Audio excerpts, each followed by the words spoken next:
Chapter 1. Misty Town in the southwestern region of the continent of Aeslar.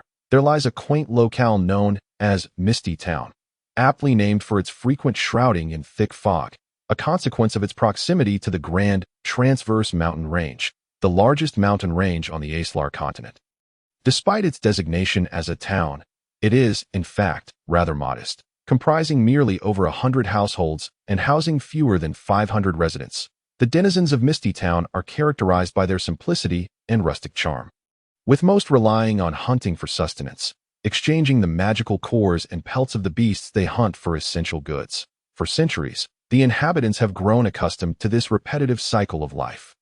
Day in and day out, year after year, as the sun rises in July, casting a warm glow through the enveloping fog, it bathes Ryan in a comforting light, eliciting a sense of ease within him. The weather in July is generally agreeable, and today marks one of the finest days of the year for Misty Town. However, the streets are notably deserted, for at this time each year, the townsfolk embark on a collective venture into the depths of the transverse mountain range, intent on hunting several large magical beasts to prepare for the upcoming Victory Day celebration in the nearby city of Takri. Takri, being the closest city to Misty Town, stands in stark contrast to it, with a population exceeding 10,000 and two expansive commercial streets at its center. Takri's prosperity is evident.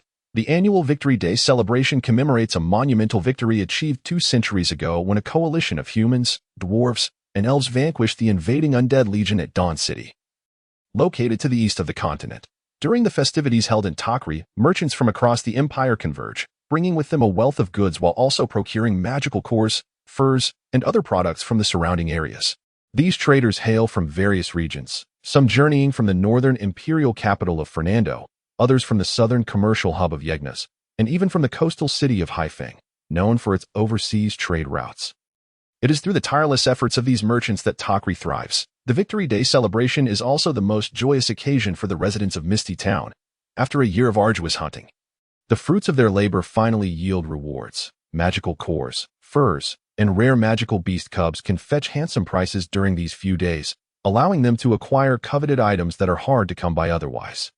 Some young men even contemplate purchasing exquisite trinkets crafted by renowned artisans from Fernando to present to their beloveds. However, Ryan is not preoccupied with such thoughts. He inhales deeply the fresh air and, as usual, strides towards a wooden cabin outside the town.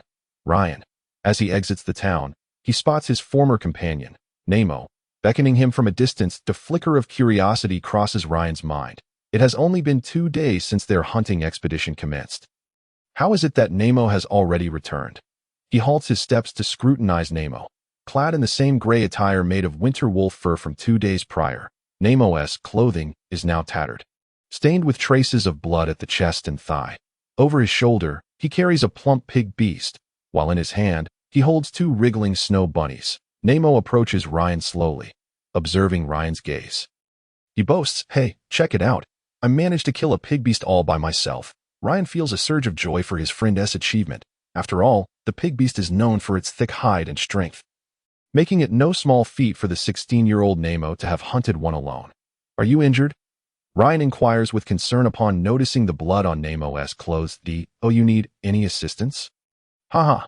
Thanks." Nemo puffs out his chest that a man should hunt boldly and drink heartily and share moments with the woman he loves. Ryan interjects before Nemo can finish. Hey. Nemo chuckles, slightly embarrassed at having his secret revealed. Ryan smiles. "You always have those lines at the ready. I'm starting to tire of hearing them. Those snow bunnies are meant for her, aren't they?" Caught off guard, Nemo blushes and hastily defends. No, I just caught them on a whim." Ryan stifles a laugh and adds, "All right then, I want to keep you that I know why you rushed back. Go find Meifu." "Right." Nemo hurries into the town, glancing back to call out, "Ryan, join me for a drink tonight. The roasted pig beast meat is going to be fantastic." "Understood," Ryan replies, teasing. "It's Meifu's culinary skills that make it so, right?" Haha, Nemo's laughter echoes from within the town. "You must come. Today is my coming-of-age ceremony." Coming of age, indeed. Time flies, and soon Ryan too will be 16. A wave of melancholy washes over him, while Nemo will celebrate this milestone with Meifu. What about him? Should he venture into the mountains to hunt a few beasts and treat his friends in town? Ryan shakes his head, dismissing the thought as he ambles towards the wooden cabin. Upon reaching the cabin, Ryan calls out, "Master Galab, I have arrived." My child, you are here," a robust voice responds. The door swings open, revealing a strong figure before Ryan, clad in a garment made of a light yellow beast hide adorned with gold coin-sized spots. Cinched with a blood-red belt and wearing black leather boots, it is none other than Master Galab, who has imparted his martial skills to Ryan for 9 years. Ryan is well aware that Master Galab's light yellow attire is fashioned from the hide of a lightning cheetah, which once terrorized Misty Town. The belt is composed of leopard sinew interwoven with that of several Talic antelopes. As for the black leather boots, Ryan vividly recalls their origin. 5 years prior, he had accompanied Master Galab deep into the Transverse Mountain Range on an expedition, which was less an adventure and more a lesson in survival skills and wilderness wisdom. During that expedition, young Ryan inadvertently disturbed a slumbering earth bear. Enraged, the massive creature swiped its enormous paw towards him. At that time, Ryan had only begun to learn the basics and was ill-prepared to evade such a fierce attack. Facing imminent peril. It was then that Master Galab intervened, demonstrating his true prowess for the first time to protect Ryan. The experience left a profound impression on Ryan. With just 3 moves, Master Galab dispatched the earth bear, classified as a level 7 beast in the magical bestiary. He deftly blocked the bear's strike, delivered a powerful kick that sent the creature staggering, and with a final aerial strike, shattered the bear's skull, causing its massive body to collapse lifelessly. Later, Ryan asked Master Galab how he could defeat the earth bear so swiftly. Galab replied sagely, "Sufficiently formidable strength, when applied with agility and precision, can strike at the enemy's vulnerabilities." It is as simple as that. Naturally, the aftermath involved Ryan being tasked to drag the bear back alone as a form of punishment. After several arduous days, he finally managed to haul the hefty beast back to town, a feat that earned him astonished looks and a sense of pride among the onlookers. Perhaps today, Nemo's triumphant return with the pig beast is a result of that very experience. "Ryan, come inside," Master Galab beckons, noticing Ryan's focus on his boots. "Right," Ryan responds, pulled from his reverie as he follows his mentor into the cabin. As they enter, an aged voice greets them. "Ryan, you have arrived." Ryan turns to see. It is Master Delaney. "What brings you here?" Seated in a simple chair beside the table is an elderly man draped in a robe of magic, his weathered face etched with wrinkles from the passage of time. The old man's attire is unadorned, save for a magical emblem on his chest signifying his status as a mage, devoid of any embellishments or magical artifacts. Beside him sits a table, accompanied by 2 additional chairs, all crafted from the most ordinary white birch wood, roughly made. With the bark still intact, on the table rests a large water bucket and 2 wooden cups, all painstakingly carved by Ryan himself from golden thorn wood. Seeing Master Delaney, Ryan is taken aback. He had thought the elder was preoccupied with a pressing matter just last month. How could he have returned so swiftly? Observing Ryan's surprise, Master Delaney merely smiles and says, "Ryan, do not dwell on it too much. Today, Galab and I have something important to discuss with you." Once both Galab and Ryan settle around the table, Master Delaney continues, "Ryan, you are now 16 years old. On the continent of Aeslar, reaching the age of 16 signifies the transition to adulthood. Typically, the parents or teachers of a child will assign them a task that they must accomplish through their own efforts, known as the rite of passage trial. Have you ever contemplated how you might undertake your own rite of passage trial? Upon hearing Master Delaney's words, Ryan could not help but delve into a profound recollection of his past. Ryan was born into a humble family of hunters in the town of Misty Hollow, where financial means were scarce, and he was the sole child of his parents at the tender age of 5. A formidable lightning cheetah ventured into the dense mountains surrounding the town, categorized as a level 6 beast in the bestiary of magical creatures. The lightning cheetah was known for its incredible speed, swift movements, razor-sharp claws, and teeth, as well as its fierce temperament and aggressive nature. Many hunters from Misty Hollow fell victim to the cheetah's attacks during their forays into the mountains, with several even losing their lives. Just as despair gripped the town, Garaboo happened to pass through and, upon learning of the dire situation, intervened to eliminate the lightning cheetah. The townsfolk expressed immense gratitude towards Garaboo, who, appreciating the town's simple and sincere culture, chose to build a wooden cabin just outside the settlement and make it his home. Gradually, the townspeople became accustomed to having this new neighbor among them. The town's children idolized the hero who had vanquished the lightning cheetah, clustering around Garaboo. Although he was often aloof with adults, he exhibited a fondness for children and eventually yielded to their persistent pleas, taking on 7 or 8 of them to impart some basic martial skills. Among this group, Ryan and Nemo stood out as particularly talented individuals. After several years of fundamental training, those who studied martial arts under Garibou had significantly outpaced their peers. One day, Garibou inquired why the children chose to learn martial arts from him, while some expressed a desire to show off their skills to their friends or to secure a means of livelihood in the future. Ryan alone articulated his hope to protect those dear to him. This earnest response touched Garibou, leading him to pay closer attention to Ryan's training, which resulted in Ryan surpassing Nemo and the others in skill. 5 years prior, the same year Ryan brought a mighty earth bear into the town, Delaney arrived in Misty Hollow seeking Garibou to eye in the mountainous region of the western continent where Misty Hollow was situated. Capturing an earth bear was a formidable challenge. Typically, it required a hunting party of over 20 individuals, exerting considerable effort to succeed, and even then, the captured bear would often be left bloodied and battered.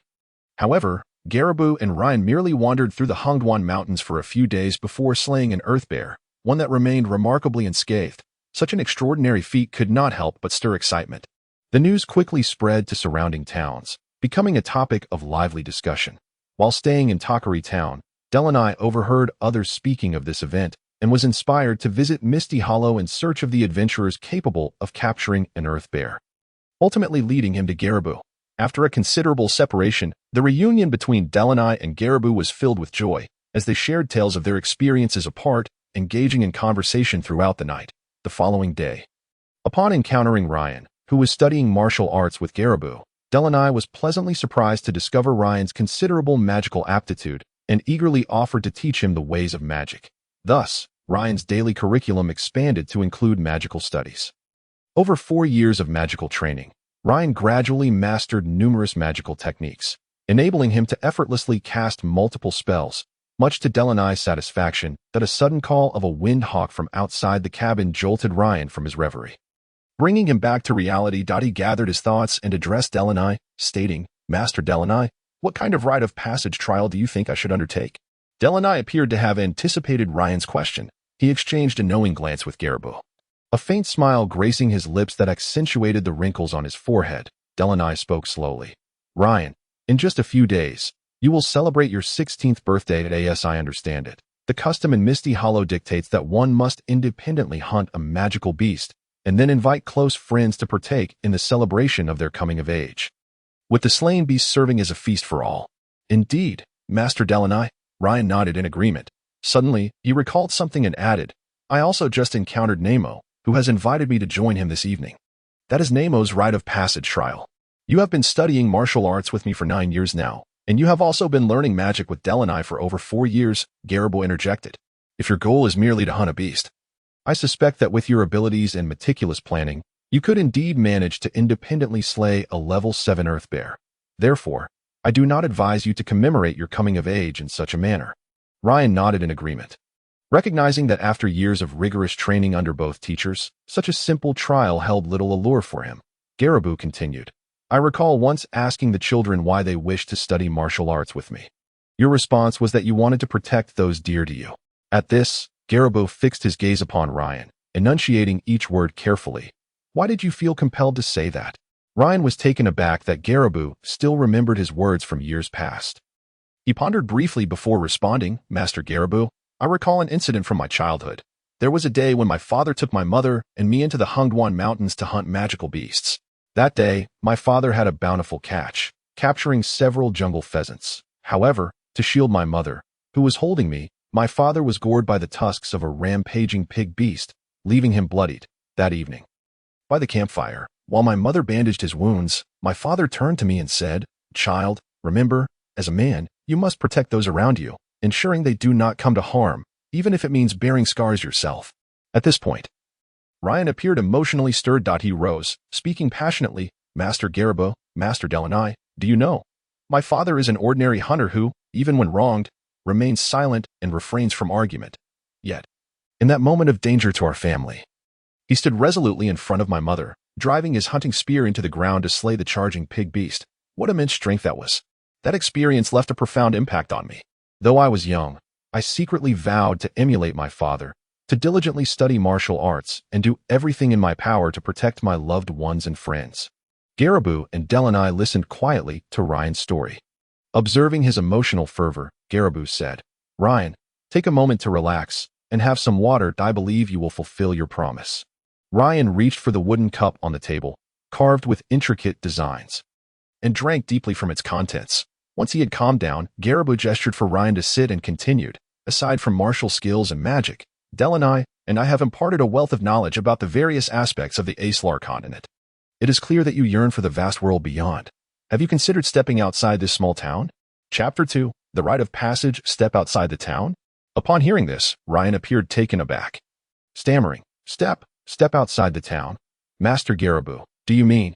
Delaney, you have just returned from the imperial capital. Perhaps you should elaborate, Garibou suggested. Very well, Delaney replied, taking the conversation. Child, an eagle must soar into the sky, even if it holds a deep affection for the earth. You have matured. And your stage is not confined to this place. At this juncture, Delaney seemed to feel a bit parched and conjured a small water orb near his mouth, swallowing gently. You see, child, Delaney smiled, magic is omnipresent. It enhances our lives. Indeed, as one ages, they tend to become a bit verbose, Delaney chuckled, shaking his head before continuing. Before proposing your rite of passage trial, allow me to share a story. Approximately 2 centuries ago, a malevolent undead army invaded the continent of Aeslar. Faced with the endless legions of the undead, humanity found itself more vulnerable than ever, with death and fear shrouding the land. Yet, hope was not extinguished. A human knight arose, raising the banner of resistance. His name was Bird Fernando. Through his efforts, humanity gathered nearly 200,000 troops from the surviving 7 nations, forging alliances with the elves and dwarves to collectively confront the invasion of the undead army, which later became known as the Holy Alliance. Ultimately, in the eastern city of Sunrise, the main forces of the Alliance engaged in a decisive battle against the undead, known as the Battle of Sunrise, after arduous combat and painful sacrifices. Justice triumphed over evil, and the Alliance emerged victorious against the undead army. In the aftermath, Bird Fernando unified the human realm, establishing the Holy Alliance Empire, becoming its first emperor. This is the origin of our Holy Alliance Empire. To ensure that future generations remember this chapter of history, Emperor Fernando I decreed that the day marking the end of the Battle of Sunrise be commemorated as Victory Day, to honor those who sacrificed during this calamity. Furthermore, to encourage the martial spirit of the people, a royal competition is held annually in the imperial capital of Fernando City to select outstanding talents. The royal tournament has been held year after year, serving as a platform for the empire to select a multitude of talents. Countless robust warriors, devout knights, wise mages, and nimble thieves have been chosen to bolster the ranks of the imperial army. Consequently, within a mere decade, the imperial forces have grown immensely powerful. Even the fierce orc tribes tremble before the sword of Fernando I, named Revenge. These formidable orc clans, which had inhabited the South Terran plains for centuries, were driven out by the army of Fernando I in a desperate bid for survival. The remaining orcs were compelled to migrate to the harsh North Terran plains, subsisting on meager resources, for the first time in human history. The vast expanse from the north to the South Terran plains, east to the sea, west to the Hungduan Mountains, and south to the Silent Forest has been secured, claiming half of the fertile land of the continent of Aeslar. However, as time progressed, the royal tournament gradually lost its original significance. People began to recognize its drawbacks and exploit it for their own ends. The annual competition takes place in the royal arena of the imperial capital, Fernando City. The regulations stipulate fixed venues for one-on-one combat regardless of profession, leading to an inherent unfairness among the participants. It is well known that a high-level mage possesses immense magical power, yet requires a moment to gather their mana to cast spells. In the heat of battle, how could a mage expect their opponent to grant them such an opportunity? A mage closely pursued by a warrior or rogue is destined for failure. A sharpshooter, if unable to maintain distance from their adversary, cannot leverage their advantage. A nimble thief, forced into a direct confrontation with a warrior, loses the initiative. Thus, the champions of the tournament have, in recent years, predominantly been robust warriors or pious knights, undermining the very purpose for which Fernando I established the royal tournament, to identify diverse talents. And what happened next? Ryan asked, captivated by the tale spun by Delaney. Delaney chuckled. Continuing, the royal tournament experienced a prolonged decline. However, 20 years ago, the current Grand Knight Commander, General of the Empire, highest military commander of the capital, and Divine Knight Orlando emerged as a beacon of hope from the tournament. Not only did he clinch the championship, but he also proposed groundbreaking reforms for the royal tournament, given his status as champion and the increasingly dire circumstances surrounding the tournament. Emperor Fernando XII accepted Orlando's reform proposals. The reforms were quite simple. Really, they transformed the previous one-on-one competitions into 5-on-5 team contests. This change allowed mages to cast spells with the protection of frontline warriors, while healers, who had rarely participated in the tournaments, now took to the royal arena stage for the first time. Sharpshooters and cunning rogues, adept at sabotage, along with summoners capable of calling forth powerful beasts, found their rightful place in the arena. Moreover, team competitions further unearthed talents skilled in strategy and command, rekindling public interest in the royal tournament. Ryan exclaimed, "Hearing you speak, Delanai, I can hardly contain my excitement. The thought of battling alongside a group of comrades, sharing both life and death in the arena, sends my blood racing. I can hardly wait." Garib laughed, saying, "Both Delanai and I have participated in the royal tournament. Back then, it was rather dull. I fared well, relying on speed and not fearing strength, but Delanai had a rough time, scarcely finding a moment to cast even a fireball. In the end, he resorted to soaring into the air and hurling fireballs at that poor warrior. Even now, recalling the warrior's pitiful expression brings me amusement." Ryan, intrigued by the experiences of his mentors, had learned little about their past exploits during his years of study with them. However, as Garib spoke, he fell silent, refusing to divulge more, regardless of Ryan's persistent inquiries, resigning himself to abandon his quest for deeper understanding. Ryan turned to Delanai, who said, "Well, Ryan, the tale has concluded, and it is time we inform you of the nature of your coming-of-age trial." Ryan perked up, eagerly fixating on Delanai, fearful of missing a single word. "It is quite simple," Delanai began slowly. "Participate in this year's royal tournament and achieve a commendable result." Garib interjected, "Though the task may seem straightforward, it is not without its challenges. First, you must learn to fend for yourself once you leave your homeland, utilizing the skills Delanai and I have imparted to sustain yourself. Then, seek out 5 like-minded companions to join you in this year's royal tournament. Achieving a commendable result will hinge upon your cooperation and the synergy between you. These elements are crucial.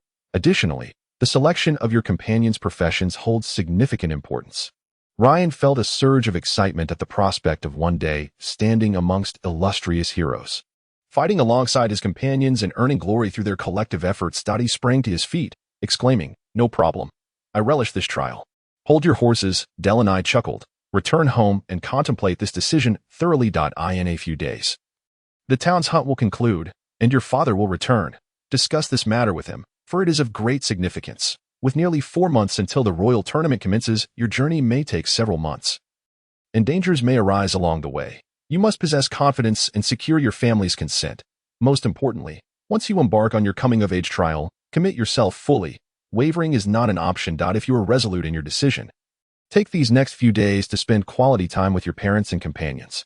"Understood," Ryan nodded solemnly, responding, "I will contemplate this carefully." Garib added, "Indeed, you may depart now. Do not wear a solemn expression. Youth should be filled with vitality." "Of course," Ryan replied energetically.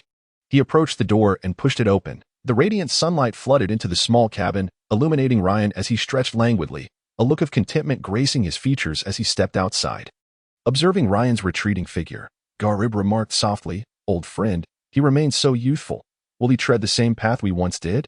Delanai closed his eyes, slowly responding, "My unexpected return is due to the divine prophecy of evil. He has sacrificed a decade of his life to accurately foretell events that will transpire on the continent within the next 5 years, as the empire will be shrouded in slaughter and fear. Reminiscent of the events 200 years ago, alas, as you know, divine prophecies, despite the cost of life, only provide a vague outline. Details, especially in crucial moments, remain obscured. Evil has exerted every effort, yet only gleaned a few indistinct fragments. So you intend to prepare Ryan?" "Not merely that," Delanai continued. "Evil's disciples, along with the descendants of several old friends, will gradually emerge. The prophecy accurately foretold this. Yet, they may be allies or foes. Who can say? One thing is certain. Once chaos erupts, Even a secluded place like Misty Town will not remain untouched. Rather than passively addressing problems as they arise, it is wiser to take proactive steps now. Ryan still has a considerable amount of time, which is a rare blessing. Old friends, you seem rather pessimistic. Garib astutely observed the subtle worry in Delaney's tone. Indeed, Delaney replied. I do not possess your near-immortal lifespan. I have nearly reached the limits of human existence. While my strength has grown over the years, our adversaries have long surpassed the limitations of humanity. After all this time, I fear their power may be more terrifying than we can imagine. Regarding the future, I hold no confidence. At this moment, Delaney suddenly opened his eyes, a spark of determination flashing within. Regardless of the outcome, old friend, I shall uphold the promise I made to my mentor. After uttering this, Delaney gazed toward the distance through the door, as though witnessing the thrilling and fervent scenes of many years past. That evening, Ryan arrived early at Nemo's home. Today marked the celebration of Nemo's coming-of-age ceremony, and he had invited his close friends from the town to join in the festivities. As night fell, the bonfire in front of Nemo's house was lit, with everyone gathering around the blazing fire. Chatting excitedly, Nemo donned a new outfit crafted from wool, a material reportedly sheared from sheep grazing on the northern plains of the Empire, processed through a special method. Such fabric was quite rare in Misty Town, indicating that Nemo had meticulously prepared for his coming-of-age celebration, likely acquiring the materials at last year's Victory Day gathering in Takri. In addition to donning new attire, Ryan also noticed a splendid necklace adorning Nemo's neck, which appeared to be crafted from the bones of a magical beast. Observing the joyous Nemo, Ryan couldn't resist teasing him, inquiring, Nemo, where is the mistress? Caught off guard by Ryan's question, Nemo casually replied, she'll be here shortly. Upon hearing Nemo's words, several young men began to whistle, prompting Nemo to realize he had fallen for Ryan's jest. He feigned a fierce demeanor and retorted, oh, just you wait, I'll show you. With that, he lunged towards Ryan. Of course, Ryan was not so easily captured. He adeptly dodged Nemo's advance, mockingly exclaiming, Nemo, your skills are quite impressive. Indeed, Nemo responded defiantly, quickly affirming, I am the fiercest mountain war tiger. As one chased and the other evaded, they gradually distanced themselves from the campfire. At that moment, Ryan spotted Meifu approaching from a distance. Since she was behind Nemo, he remained oblivious to her presence and blurted, I know you are a fierce mountain war tiger, but I wonder if marrying will turn you into a docile snow rabbit. Nemo, unsuspecting of the trap, declared loudly, absolutely not. Even if she is my wife, she must heed my words at home. Just then, Meifu reached Nemo's side and, overhearing his statement, inquired, is that so? Of course, Nemo, oblivious to Meifu's voice, asserted confidently. However, as soon as the words left his mouth, he sensed something was amiss. Turning to look, he was startled to find Meifu there, causing him to hastily clarify, no. What I meant was, even if I am a fierce mountain war tiger at home, I would listen to my wife like a docile snow rabbit. Upon hearing Nemo's words, Meifu reached out and twisted his ear, asking, if I were to marry you, how would you treat me? Witnessing Nemo swearing an oath to always obey his wife while being playfully tugged by Meifu's grip, Ryan erupted into hearty laughter. Nemo shot a glare at Ryan and muttered, keep laughing. You've put me in quite a predicament today. Ryan's laughter only intensified in response. Meifu, noticing Ryan's amusement at Nemo's plight, could no longer contain herself, exclaiming, I'm reprimanding Nemo. What are you laughing at? Clutching his belly, Ryan replied, Nemo, you should be grateful to me instead of complaining. Without me, would you have heard Meifu's words? What words? Nemo asked. Puzzled, before Ryan could respond, Nemo suddenly leaped up, disregarding the fact that his ear was still being pulled, and exclaimed with laughter, that's right. I really should thank you. At this moment, Meifu recalled her earlier statement about, if I were to marry Nemo, her cheeks flushing as she released Nemo's ear. Unexpectedly, Nemo seized Meifu in a tight embrace, joyfully exclaiming, I am so happy. Meifu has agreed to marry me. Observing the enamored couple finally coming together, Ryan felt genuine happiness for them. To avoid intruding, he quietly retreated to a secluded spot near the campfire. Sitting down in silence. As the flames crackled and grew stronger, the men and women at the coming-of-age ceremony became increasingly relaxed, seeking out their preferred companions to drink, feast, and sing songs that symbolized love. Only Ryan sat quietly by the fire, savoring the culinary skills of Meifu. roasted pig, wild boar meat. This was not due to any sense of superiority. Perhaps Ryan was simply an anomaly. He had always preferred the tranquility of solitude over the boisterous discussions of others about who was courting whom or who had donned a new garment. Even in such a lively setting, Ryan managed to calm his mind, pondering his own thoughts. Watching others engage in animated conversation and merriment, Ryan couldn't help but self-deprecate. It seems this lifestyle is truly not to my liking, no matter how hard I try. I cannot embrace such a life. If I were to live like this for eternity, I shudder to think how tedious it would be. Ryan gazed upwards at the night sky. On this clear July evening, countless stars twinkled above. I wonder if the sky beyond is equally clear. Ryan mused silently. Chapter 3. The first journey. 2 days later, the group that had ventured into the mountains for hunting returned. After a few days apart, Ryan missed his father dearly, and like others, he awaited his father's return outside the town. The hunting expedition had yielded excellent results, and Ryan's father returned laden with spoils. Ryan assisted his father in carrying 2 slain mountain antelopes and 1 live forest dog. After they finished dinner that evening, Ryan broached the subject of his coming-of-age trial with his parents. Ryan's mother expressed concern for him and hesitated about his undertaking. However, his normally taciturn father pondered for a moment before resolutely agreeing to Ryan's request, though Ryan's mother felt a twinge of reluctance. As a woman, she typically deferred to her husband's decisions regarding significant family matters. Ryan was taken aback by his father's decision. He had anticipated that even if his father consented, it would take several days. Gazing at his son's somewhat youthful visage, Ryan's father, with a heart full of affection, said, "Your mother and I love you dearly, but you are a man and must eventually become independent. Moreover, I have great trust in your teacher, Garibou. I believe in him and in my child." Overcome by emotion at his father's weathered yet caring face, Ryan could not help but shed tears. The following day, Ryan, accompanied by his parents, arrived at Garibou's quaint cabin. Garibou, Delanai, and both Nemo and Meifu had already been waiting there. Ryan, preoccupied with learning martial skills and magic under his teacher's guidance, had few close friends in town, with only Nemo being somewhat of a companion. Hence, for his coming-of-age trial, he had only informed Nemo and Meifu that Ryan's father had utilized his hard-earned savings for Ryan's trial, while his mother had overnight prepared his belongings for the journey. Teacher Garibou gifted Ryan a short sword, and Delanai presented him with a magical storage pouch. This pouch, an indispensable item for adventurers, appeared merely as a small bag worn on the body.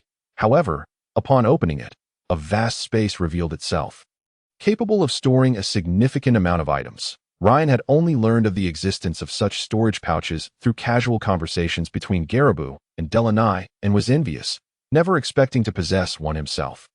After a brief demonstration by Delanai on how to use the pouch, Ryan quickly became adept at stowing away his belongings and the short sword gifted by Garibou, due to time constraints. Nemo and Meifu had not prepared anything special. Meifu had simply strung together 16 tusks from the pig wild boar that Nemo had hunted, crafting them into a bracelet for Ryan. Under the watchful eyes of all, Ryan slowly walked away. As night fell, a gentle breeze swept through, bringing a refreshing chill to the warm July evening.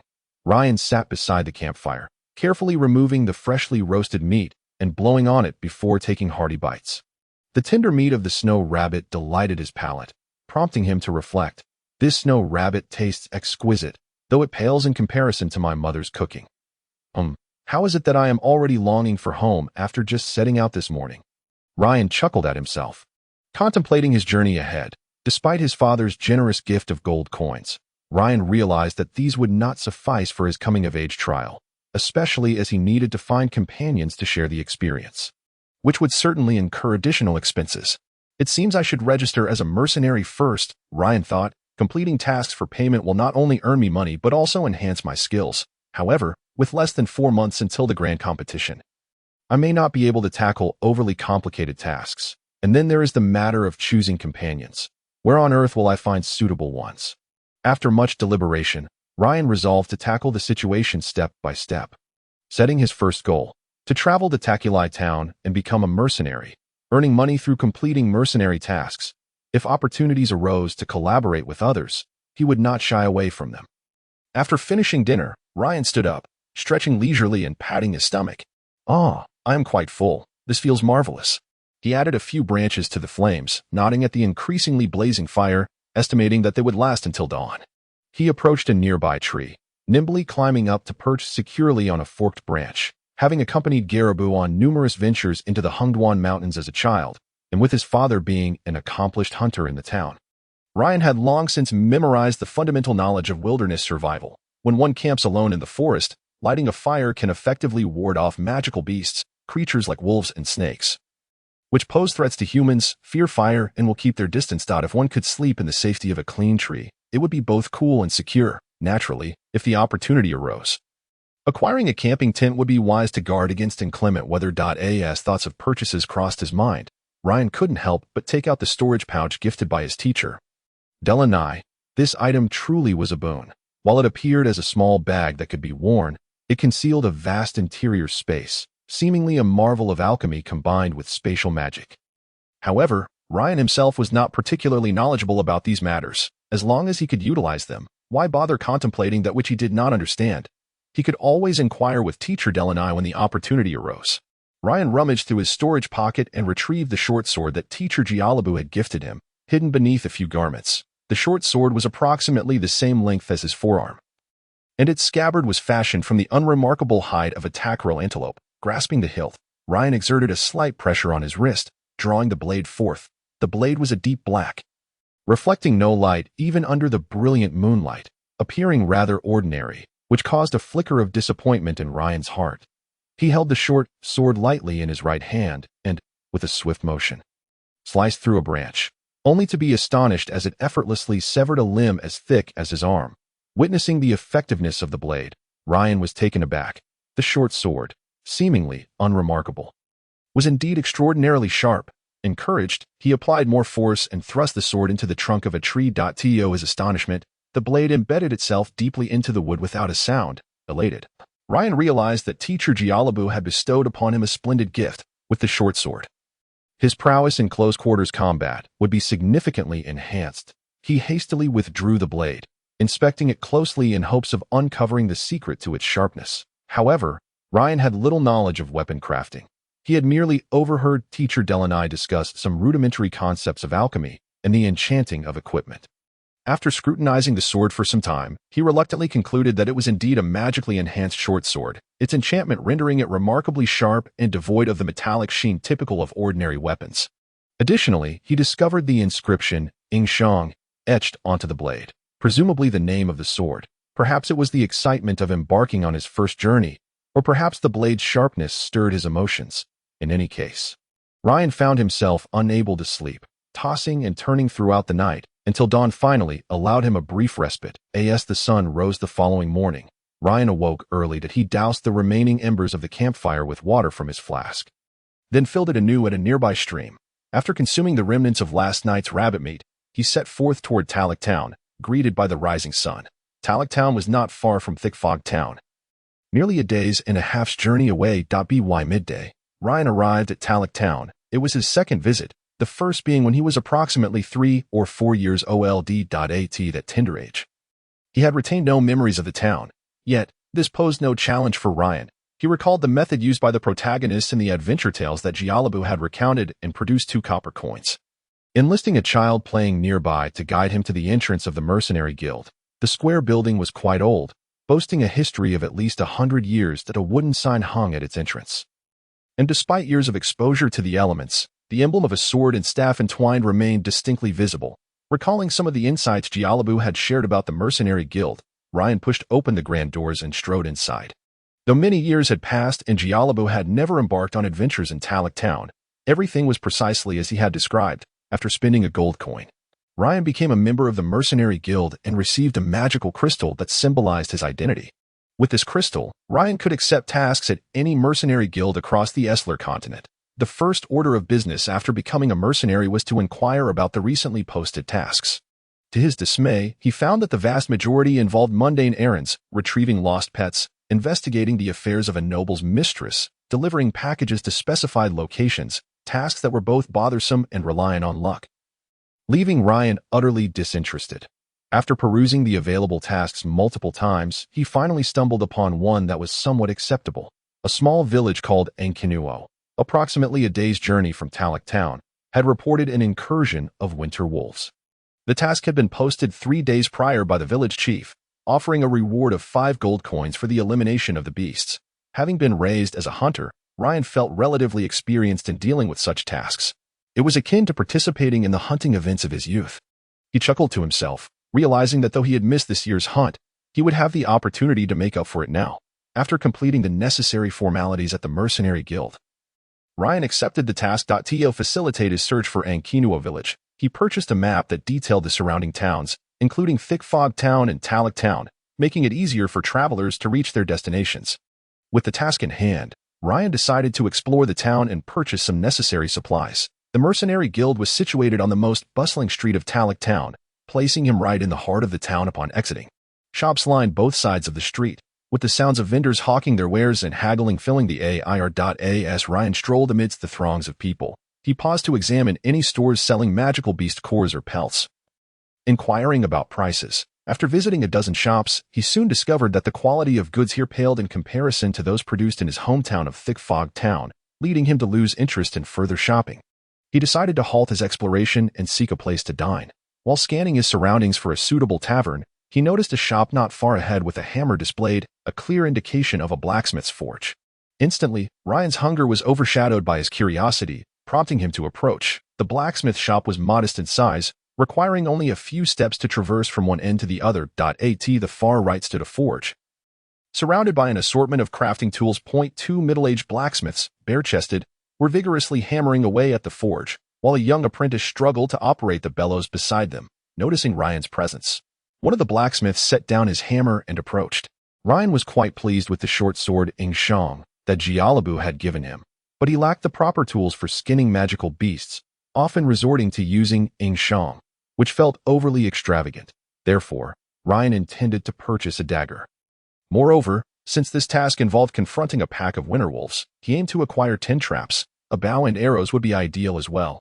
After sharing his intentions with the blacksmith, the middle-aged man pondered briefly before responding, "I have daggers in stock. See those hanging over there?" He gestured towards a corner. Following his indication, Ryan indeed spotted 6 or 7 unsharpened daggers hanging in the corner near the forge, each differing in size and style. However, as for the traps, the blacksmith hesitated before continuing. "I currently have none in stock. Last month, Thick Fog Town ordered a batch, which was delivered 10 days ago. Recently, I received a large order for 50 sets, and I'm busy fulfilling that." Upon hearing the name Thick Fog Town, Ryan felt a wave of nostalgia. It made sense. After all, the hunting event was scheduled for this month, so they must have commissioned a new batch of traps. Yet, he wondered how long it would take to complete this new order. Thus, he inquired, "How long will it take you to produce them?" The middle-aged blacksmith calculated for a moment. "There are just 3 of us here, and we must also tend to the shop. It will take approximately 5 days to finish this order. The 10 you requested will take about 2 days, so you would need to wait at least 7 days. 7 days? Ryan thought to himself, it seems this task will be futile. Then never mind, I'll just choose a dagger, Ryan said, disappointment lacing his voice. Suit yourself. Feel free to look over there. When you've made your choice, just call for me. The quality of my wares may not be as exquisite as those from larger cities, but they are undoubtedly reliable, the middle-aged blacksmith instructed before returning to his work. In truth, Ryan had no particularly high expectations for the dagger. As long as it was adequate, he would be satisfied. Therefore, he quickly chose a dagger that caught his eye. The blacksmith glanced at Ryan's selection and retreated into the back room. Moments later, he emerged with an identical dagger that had already been sharpened and handed it to Ryan, stating, 2 silver coins. Ryan accepted the dagger and, puzzled, asked, "Why not display the sharpened ones outside?" The middle-aged blacksmith chuckled. "We hang the unsharpened ones outside," he said, gesturing toward the daggers on display, "because they are of no use to anyone. It saves me from having to constantly keep an eye on the shop." Ryan laughed. "Ah, I see." He examined the dagger closely. Indeed, while the craftsmanship of the small blacksmith shop was somewhat rough, it was still quite sharp. That it appeared he could use it for skinning magical beasts in the future. Ryan produced the silver coins to pay for the dagger, stowed it away in his storage pocket, and then inquired, "Do you have any bows or arrows?" The middle-aged blacksmith replied, "Unfortunately, I do not. I am not qualified to craft bows and arrows. They are sold only at specialized weapon shops." and purchasing them requires detailed registration. Too much hassle. Having found nothing further to buy, Ryan exited the blacksmith shop. As he stepped outside, he realized it was already afternoon, and recalling his earlier hunger pangs, he resolved to find a place to enjoy a hearty meal, determined not to compromise this time. Though Talek Town was relatively bustling, it was not large, and after traversing 2 streets, he settled at a table in a modest inn. Since leaving his abode yesterday morning until this afternoon, Ryan had consumed a snow hare. His stomach now ached with insatiable hunger. He ordered a generous platter of roasted Takari beef, accompanied by a serving of baked pork pie and a large glass of refreshing juice. Soon, the innkeeper brought forth his requested fare. Gazing at the steaming pork pie and the tantalizing aroma of the roasted meat, Ryan could not resist the urge to indulge, savoring each bite of his sumptuous meal. After relishing this lavish repast, he let out a satisfied burp. Feeling immensely content, he summoned the innkeeper to arrange a room for the night, anticipating an early rise the following day. He also purchased some hard bread and a few slices of roasted beef for breakfast.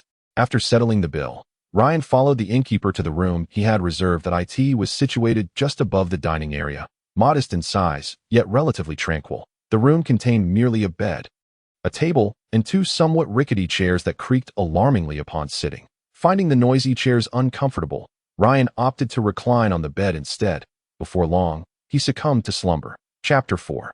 The Wolf Pack of Ankiano Village. Ankiano Village is a diminutive settlement located in the western mountainous regions of the empire, home to fewer than 200 souls. Though the journey from Takari Town to Ankiano Village spans only a day, the terrain becomes treacherous upon entering the mountains, with a particularly perilous stretch along a cliffside. Consequently, despite the task being announced several days prior, it had garnered no interest. Hunting the wolf pack was a task ill-suited for a sparse number of individuals, yet too many would diminish the bounty to an unworthy share. The arduous journey deterred many mercenaries, who merely glanced at the task before shaking their heads in search of more efficient pursuits. However, for Ryan, this task appeared to be tailor-made, hailing from the Hungwan Mountains. He was well acquainted with such environments, and as a hunter by birth, he possessed various methods to contend with magical beasts. Thus, after a restful night's sleep, he arose early and set forth toward Ankiano Village. July brought sweltering heat, and as Ryan traversed the dense forest guided by the marked route on his map, he felt the harsh sunlight piercing through the thick canopy above, aside from depleting his water supply. His journey was remarkably smooth, and by the time the sun dipped below the horizon, he arrived at Ankiano Village. The villagers, unaccustomed to the presence of outsiders, were startled by his arrival. Before long, he encountered the village elder beneath a grand tree in the village square. The elder, a man in his 60s, sat beneath the sprawling branches, clad in gray linen garments and adorned with a black hat.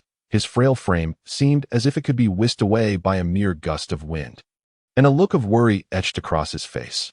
Although Ryan displayed the magical crystal emblematic of his mercenary status, the elder remained apprehensive, perceiving Ryan merely as a child incapable of confronting the ferocious wolf pack. The village had previously organized young men to hunt the wolves, yet the outcome had been tragic, resulting in 1 death and 5 injuries, with the most grievously wounded still bedridden.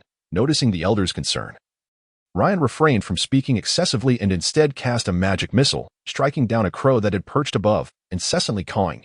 This impulsive act caused the elder's expression to shift dramatically. He sprang to his feet, rushing to an open area, gazing skyward, and exclaimed, "A sorcerer!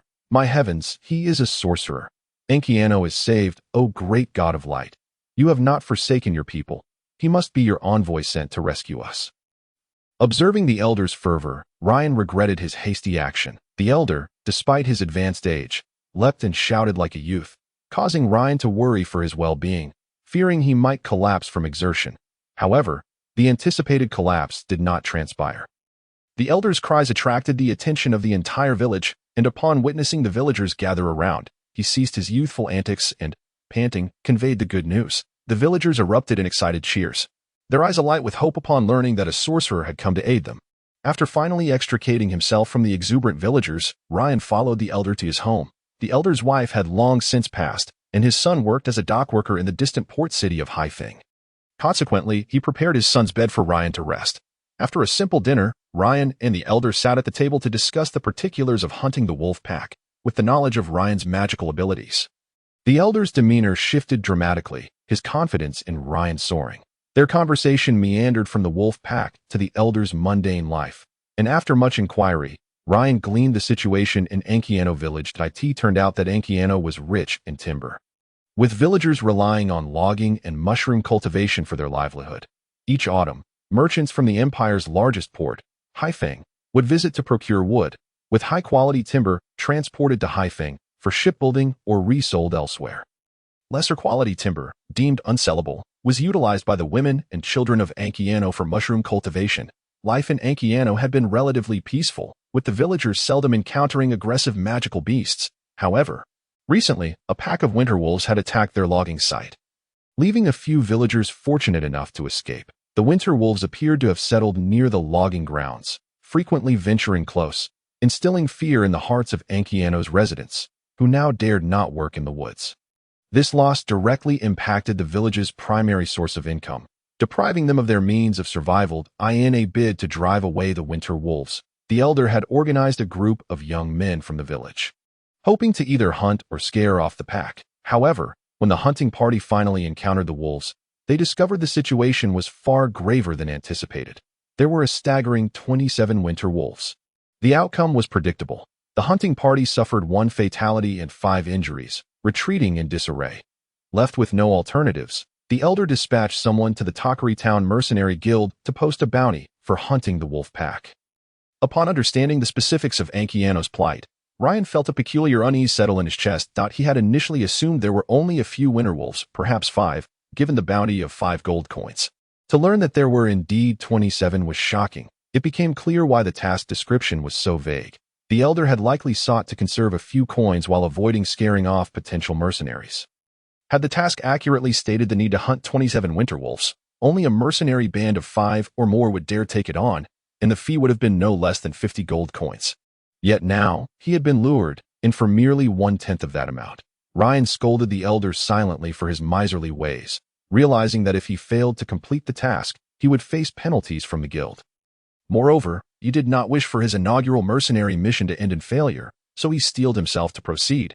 How could he devise a plan to hunt 27 winter wolves? Moreover, he needed to eliminate them all at once. Any surviving wolves would retreat, hiding until they could recover and seek vengeance. By then, he would be long gone, leaving the villagers to suffer the consequences. This was tantamount to failing his mission. Ryan felt an overwhelming sense of dread creep in. He recalled his father's teachings about the habits of winter wolves. They were pack animals, migrating and foraging under the leadership of an alpha. They maintained a scattered formation with designated sentinels. They fought ferociously as a group, while being particularly averse to fire. To hunt such a large pack, even the hunters from Foggy Town would require at least 7 or 8 individuals, along with pre-prepared traps and snares. Given the recent trauma, the young men of Ankiano would likely be too shaken to assist him. Could he truly confront 27 winter wolves, classified as a level 3 magical beast, all by himself? Even the wild boar was only a level 3 beast. This predicament was indeed vexing. Ryan ruminated, struggling to find a solution. As he lacked any experience as a mercenary, in the midst of his anxious thoughts, he suddenly recalled his 2 instructors. If Garib had been present, he would have charged headlong into the fray. Even a level 7 earth bear would fall to 3 blows. And these winter wolves would be no match. Yet, clearly, this notion was merely fanciful. He did not possess Garib's extraordinary prowess. The thought of charging into a throng of 27 winter wolves alone sent chills down his spine. Perhaps Delanai would have employed some magic. Suddenly, it dawned on Ryan. He remembered Delanai had once said, "A competent sorcerer is not defined by the magnitude of their power, but rather by their ability to wield that power with finesse." The 27 winter wolves may seem like a considerable number. Yet with the right opportunity and a powerful area of effect spell, they can be dealt with quite effortlessly. With this thought in mind, Ryan slapped his thigh and exclaimed, "Fireball!" "Ouch!" cried the village chief seated beside him. Wincing in pain, still lost in his thoughts, Ryan casually remarked, "I slapped my thigh. What are you calling out for?" The village chief, furrowing his brow and rubbing his thigh, replied, "But you slapped my thigh." "Huh." At the chief's words, Ryan burst into laughter. "Chief, I've already devised a plan. Tomorrow, I shall survey the nearby terrain in preparation for hunting the winter wolves." The following day, under the guidance of the village chief, Ryan located the Ankinuo lumberyard, where he observed the wolves' behavior from a distance. The sentinel of the pack was their alpha, the strongest and most cunning wolf among them, ever vigilant and alert to any disturbances in the environment. On one occasion, as Ryan attempted to draw closer for a better look, he inadvertently snapped a twig underfoot. The slightest sound immediately caught the alpha's attention, and had Ryan not been exceedingly careful in concealing himself, he would have surely been discovered. After 2 days of meticulous observation, Ryan noted that the winter wolf pack would visit a small creek near the lumberyard every afternoon to drink. During this time, the alpha would remain on guard, and once the pack had quenched their thirst, it would leave its post to join them at the water's edge. After the entire pack had finished drinking, they would retrace their steps back to their den. This revelation sparked an initial idea in Ryan's mind, and after carefully considering every detail, a complete plan began to take shape. On the 4th day, Ryan arrived early at the creek. The success of his plan hinged on his ability to remain hidden at a close distance until the wolves had nearly finished drinking, at which point the alpha would leave its watchful position to partake in the water. To achieve this, Ryan chose a large, leafy tree located downwind from the wolves' usual drinking spot, climbing up and camouflaging himself with foliage. The weather that day was particularly sweltering, and although he was covered in leaves and felt an unbearable heat, he bore it for the sake of his plan. As he awaited the arrival of the winter wolves, his thoughts drifted to the refreshing juice he had savored in Taculite Town. Time seemed to crawl, and just as the sun hung high in the sky, Ryan had imagined drinking 20 cups of juice when the pack finally appeared. The wolves approached the creek in their usual formation. Upon reaching the water, the leading wolves leisurely began to drink, while those behind broke rank and hurried to the edge, eagerly gulping down the water. The few younger wolves frolicked in the water, emitting soft whimpers, while only the alpha remained vigilant, scanning the surroundings. Ryan quietly observed the wolves' behavior, daring not to even breathe too loudly for fear of alerting the watchful alpha, though his heartbeat quickened. He patiently awaited the opportune moment to strike. As time passed, when the pack had nearly finished drinking and chaos ensued, the alpha seemed unable to resist its thirst any longer and moved to the creek to drink. The moment had arrived. Ryan resolutely whispered the incantation for fireball in his mind, and in less than 3 seconds, a fireball the size of his fist shot forth from his hand, tracing a red arc as it hurtled toward the wolves. The fireball traveled swiftly through the air, and by the time the pack sensed danger, it had already landed amidst them. With a resounding boom, the fireball exploded, scattering flames that mingled with the anguished cries of the winter wolves and the remnants of their dismembered bodies. A perfect strike. Before the pack could scatter, Ryan unleashed another fireball, which accurately struck the surviving wolves, the brilliant flames erupting once more, elegantly reaping the lives of the winter wolves like a scythe of death. After 2 fireballs, the once clear creek was now filled with the remains and blood of the winter wolves, and the ground bore 2 deep craters, emitting acrid black smoke.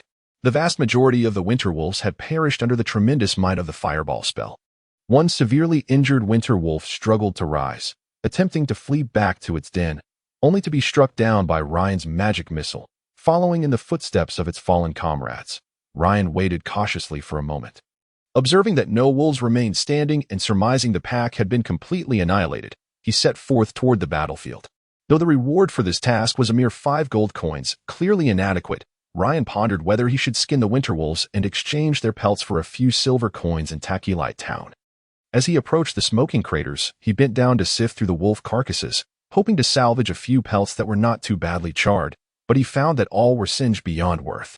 Just as he hesitated, preparing to check the other side, a robust winter wolf suddenly lunged out from beneath a nearby carcass, leaping towards Ryan's shoulder. Its jaws gaped wide, revealing 2 rows of sharp teeth, poised to sink into Ryan's neck. In the blink of an eye, Ryan's years of training under Galaba kicked in.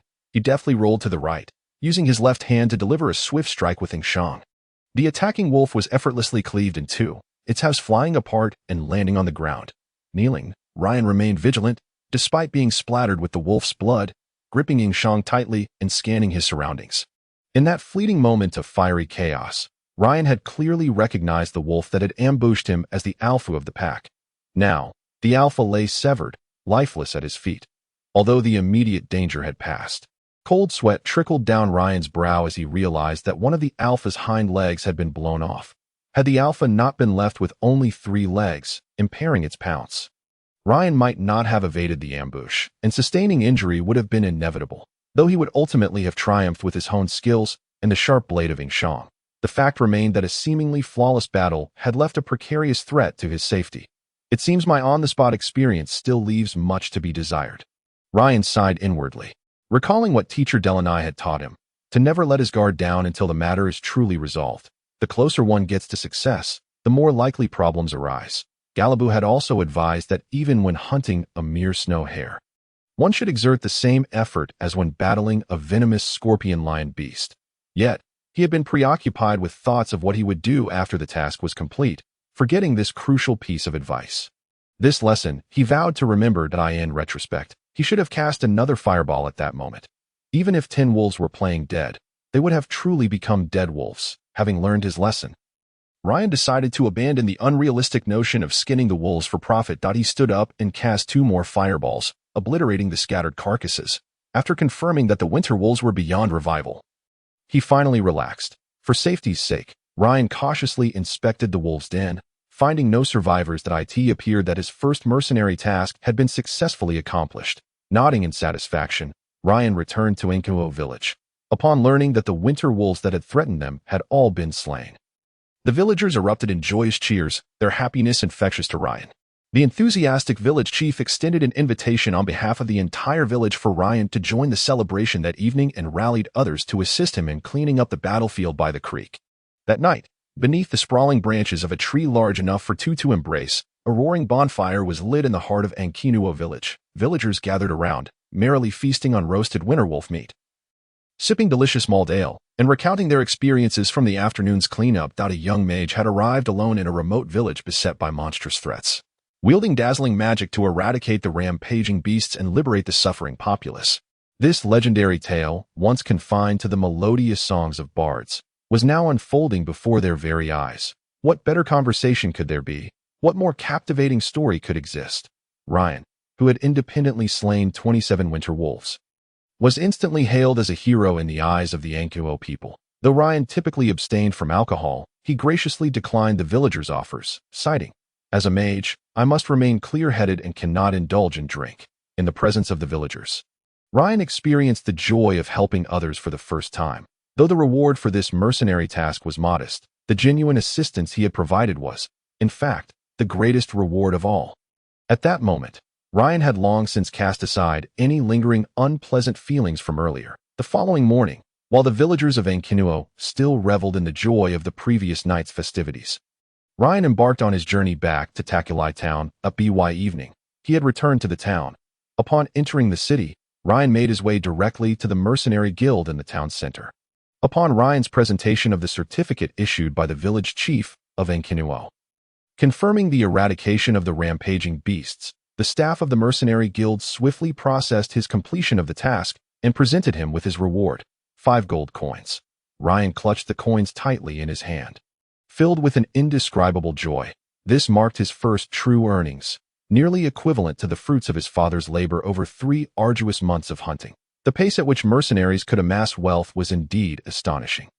Ryan resolved that upon his arrival in the imperial capital, he would purchase several gifts for his friends and family back home with this newfound wealth. As Ryan exited the mercenary guild, darkness had already enveloped the surroundings. The town of Takulai appeared desolate under the night sky, with scarcely a soul traversing the streets. Guided by memory, Ryan found the quaint inn where he had stayed previously. After indulging in a similarly lavish meal, he contentedly booked a room and retired early for the night. The following day, after enjoying breakfast, Ryan returned to the mercenary guild in Takulai. This time, he was more discerning while perusing the available tasks, resolutely rejecting any that seemed vague or ambiguous. Ryan had never been fond of errand-running missions, and his newfound selectiveness yielded a fruitless half-day of scouring through the listings repeatedly, without uncovering a single task that piqued his interest. By midday, feeling a pang of hunger, Ryan prepared to venture out for a bite to eat, only to unexpectedly discover a resting area within the mercenary guild where one could purchase a drink or simple fare at a modest price. This area was typically designated for mercenaries who spent their days waiting for assignments. Seated at a table, Ryan devoured a piece of toasted bread, reflecting on his fastidiousness regarding tasks, given that Takulai only has a population of just over 10,000. And with no significant settlements nearby, what truly satisfactory tasks could possibly exist? After all, My goal as a mercenary is to gain experience and seek companionship. Once I complete a few more tasks, I shall set forth for Elpha, the 7th largest city in the Empire. With a larger populace, there will surely be an abundance of tasks awaiting me. With this thought in mind, Ryan took a sip of juice and resolved to accept the task of capturing juvenile magical beasts that he had seen earlier that morning. Although the white-feathered parrot was not easily found, he believed that a thorough exploration of the Hungduan Mountains would yield results, especially since the merchant who issued the task had not specified a time limit. Such bounty tasks could typically be undertaken by multiple individuals simultaneously, with no penalties for those unable to fulfill them. Moreover, the merchant had clearly stated that compensation would be based on quantity, 1 gold coin for each white-feathered parrot. With more being preferable. At that moment, a middle-aged man in his 40s entered the mercenary guild, scanning the hall with a habitual glance. At that time, besides a few staff members, Ryan was the only one enjoying lunch. The man's gaze fell upon Ryan, seemingly intrigued by the young lad. Sensing the man's scrutiny, Ryan looked up from his bread. He observed that the man wore a black bowler hat and was clad in a merchant's suit made of white linen. Adorned with a badge that bore a complex insignia, the man's trousers were fashioned from black linen. From his attire, Ryan deduced that he hailed from a distant city and was a purchasing agent for a merchant guild. As local merchants would never don formal attire in such sweltering weather, only those well-trained in large merchant guilds would dress so meticulously for the sake of appearance. However, Ryan, lacking knowledge of heraldry, was unable to discern the significance of the badge, leaving him unable to speculate on the man's identity. Their eyes met briefly before the merchant averted his gaze and approached the task posting area of the guild. The guild staff welcomed the merchant and inquired how they could assist him. The middle-aged merchant succinctly stated that he had procured goods in Takuli and was preparing to depart, seeking to hire a mercenary group of 5 or more for escort. The staff informed him, however, that no such mercenary groups could be found in Takuli at the moment and suggested he post a task while awaiting their arrival. Clearly disinclined to wait, the merchant expressed a willingness to increase the commission. But Takuli simply did not have any mercenary groups that met his criteria. Disappointment etched on his face. He shook his head, rejecting the staff's proposal. They then suggested that he hire individuals separately for his protection. The merchant pondered this, recognizing the potential complications. If any trouble arose, the lack of coordination among hastily assembled mercenaries could exacerbate the situation, leading him to decline the staff's suggestion, with hands raised in a gesture of helplessness. The staff expressed their inability to assist further. The middle-aged merchant contemplated his options, albeit with little hope, and inquired, "Are there any wizards available? I am willing to pay a premium." The staff recalled the task completion certificate that Ryan had provided the previous evenings, which clearly stated that a great wizard had saved Enkinuo, accompanied by a flurry of praises for the god of light. Though the staff harbored doubts about the village chief's claims, they acknowledged that Ryan must possess some magical ability and pointed him out to the merchant, saying, "If you are in search of a wizard, he is the one." The merchant followed the staff's gesture and recognized the young lad he had seen upon entering. Skeptical, he remarked, "Is it really him? He seems rather youthful." The staff, detecting the merchant's incredulity, shrugged and responded, "I assure you, this young man completed a task yesterday, single-handedly hunting down 27 winter wolves. The certificate explicitly states that he is a wizard." The merchant paused. Taken aback, to have single-handedly hunted 27 winter wolves indicated at least a novice level of wizardry. After a moment's contemplation, he decided to engage Ryan in conversation. Upon hearing the term wizard, Ryan had already lifted his gaze towards the middle-aged merchant. Noticing the man's expression of doubt as he approached, Ryan warmly greeted him. "Good sir, how may I be of service to you?" The merchant seated himself beside Ryan and introduced himself. "Greetings, I am a merchant by the name of Flana. May I have a moment of your time?" Ryan replied. "You may call me Ryan, and please, there is no need for such formalities. I am significantly younger than you." Flana chuckled. "Ah, Ryan, I have always held wizards in high regard. I heard from the staff that you single-handedly hunted 27 winter wolves. Did I ask that true?" Ryan nodded affirmatively. "Indeed. I am quite curious," Flana continued. 27 winter wolves are no trivial adversaries. What magic did you employ?" Ryan replied, "Fireball." "Fireball? That is a 3rd-level spell." Flana exclaimed in astonishment. "My word, it is truly hard to believe." Misinterpreting Flana's surprise, Ryan assumed he doubted the efficacy of the fireball against winter wolves and elaborated. "My mentor once said, A competent wizard is not measured by the magnitude of their power, but by their ability to wield that power with finesse. While 27 winter wolves may sound formidable, I too pondered deeply on how to vanquish them. However, I seized the opportune moment, and thus, I succeeded. Flana misread Ryan's words as well, believing him merely to be an ordinary magical apprentice with limited knowledge. Yet, through their conversation, Flana found Ryan approachable and courteous, indicative of a good education, unlike many wizards who often exhibited arrogance and disdain for others.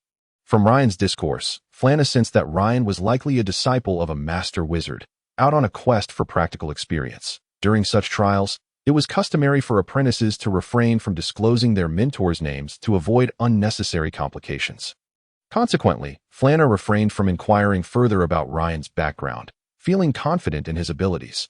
After all, a master's apprentice would possess at least third-level magic, likely sufficient to safeguard his goods. Flana extended an invitation. Ryan, I am preparing to transport my goods to Elfa City. May I invite you to accompany me? Aware that Flana's polite offer was essentially a request for him to serve as a bodyguard, Ryan considered that he was already planning to journey to Elfa City in a few days. Seizing this opportunity would not only allow him to fulfill his own intentions but also earn him an additional commission. Ryan's hesitation confirmed Flana's suspicions. It seemed he had his own trial to undertake and was reluctant to assist. However, Flana was determined not to relinquish this chance to secure a wizard and continued to sweeten the deal. 50 gold coins. Ryan. I will cover all expenses along the way. What do you say? Think it over.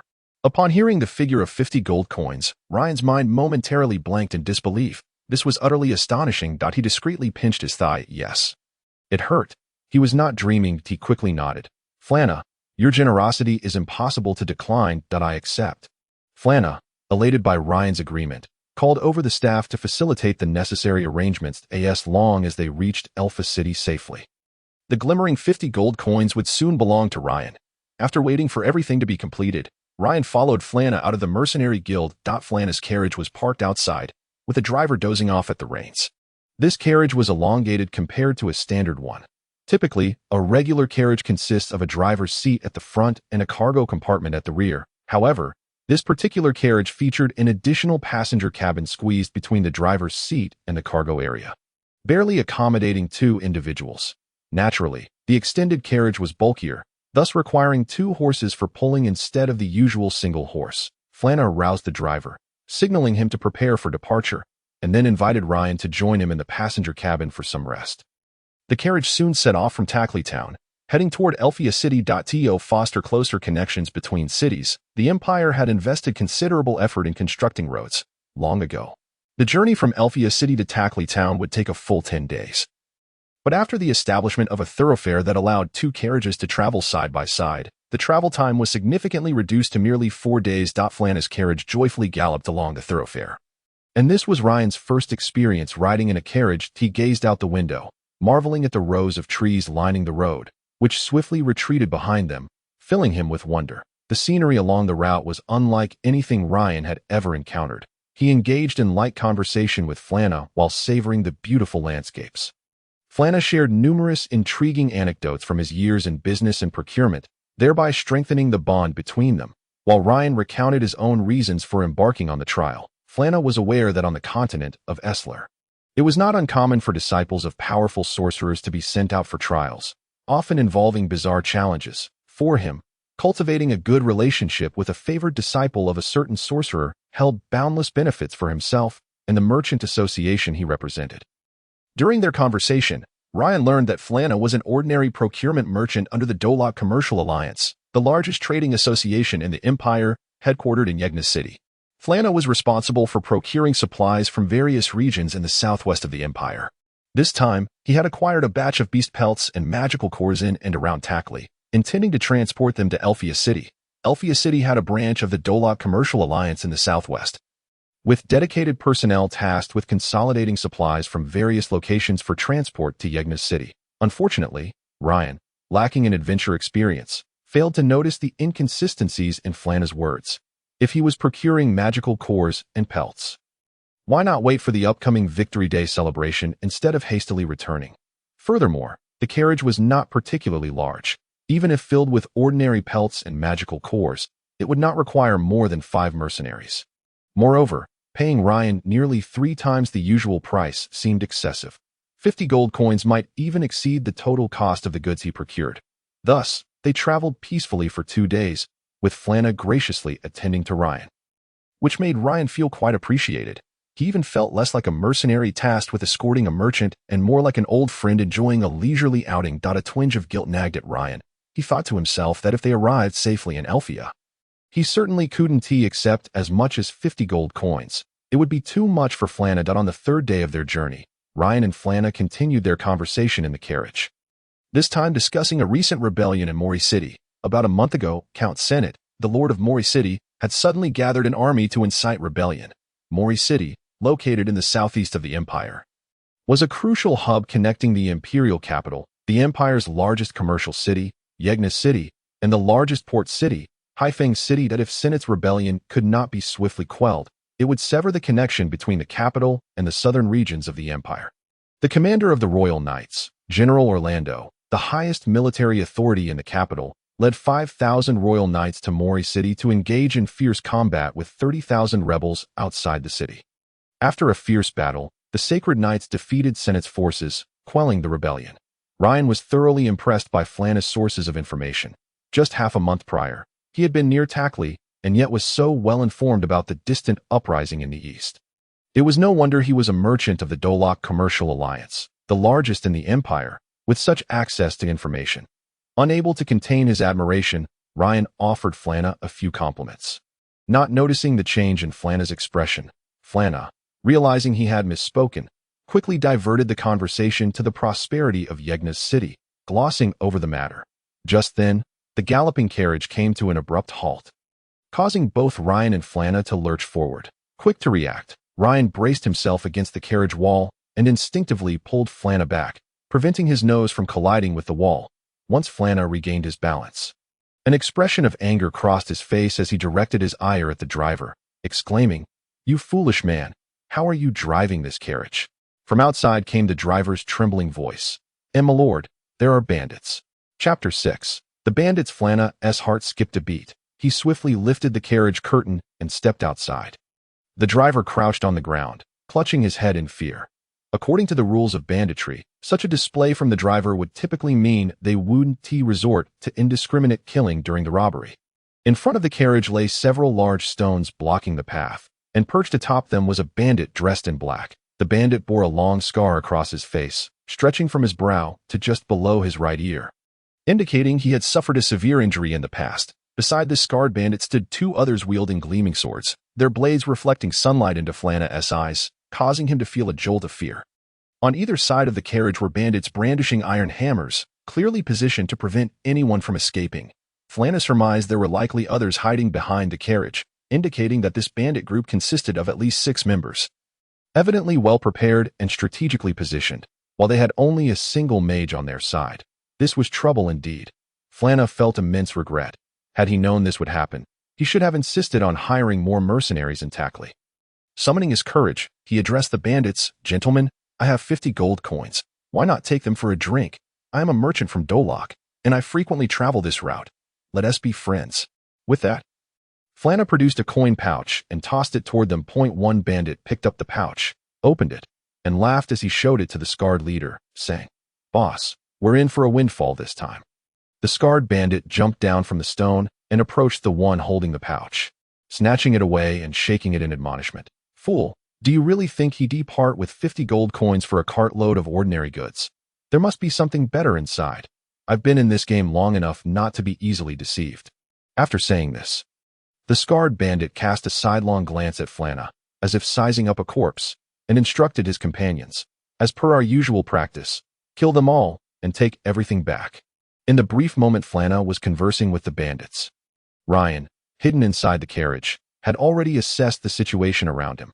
There were a total of 6 bandits surrounding them, and it seemed the method he employed against the winter wolves would not apply here. The bandits were too close. And with 2 ordinary people beside him, any misfire could lead to complications. Just as Ryan was contemplating his next move, he noticed a bandit wielding a large hammer charging toward Flana. Panic surged within him. And disregarding any strategy, he swiftly cast a magic missile, The missile struck the bandit squarely in the face. The hammer-wielding bandit let out a pained cry, dropped his weapon, and collapsed to the ground, rolling a few times before lying still. Ryan's decisive action startled the scarred bandit, who, seeing his companion's fate, shouted, "Everyone be careful. They have a mage." At that moment, Ryan leapt out of the carriage, scooped Flanne up, and tossed him back inside, instructing, "Stay hidden and don't come out." He then gestured for the carriage driver to take cover beneath the vehicle to avoid any accidental harm. Upon seeing Ryan's appearance, the scarred bandit let out a sigh of relief, feigning nonchalance. "So it's just a kid at his age. He's probably just a magic apprentice. Everyone, surround him. Don't let him have a moment to cast a spell." Hearing their leader's words, the bandits surrounding the carriage laughed, brandishing their weapons as they cautiously advanced towards Ryan, wary of his potential spells.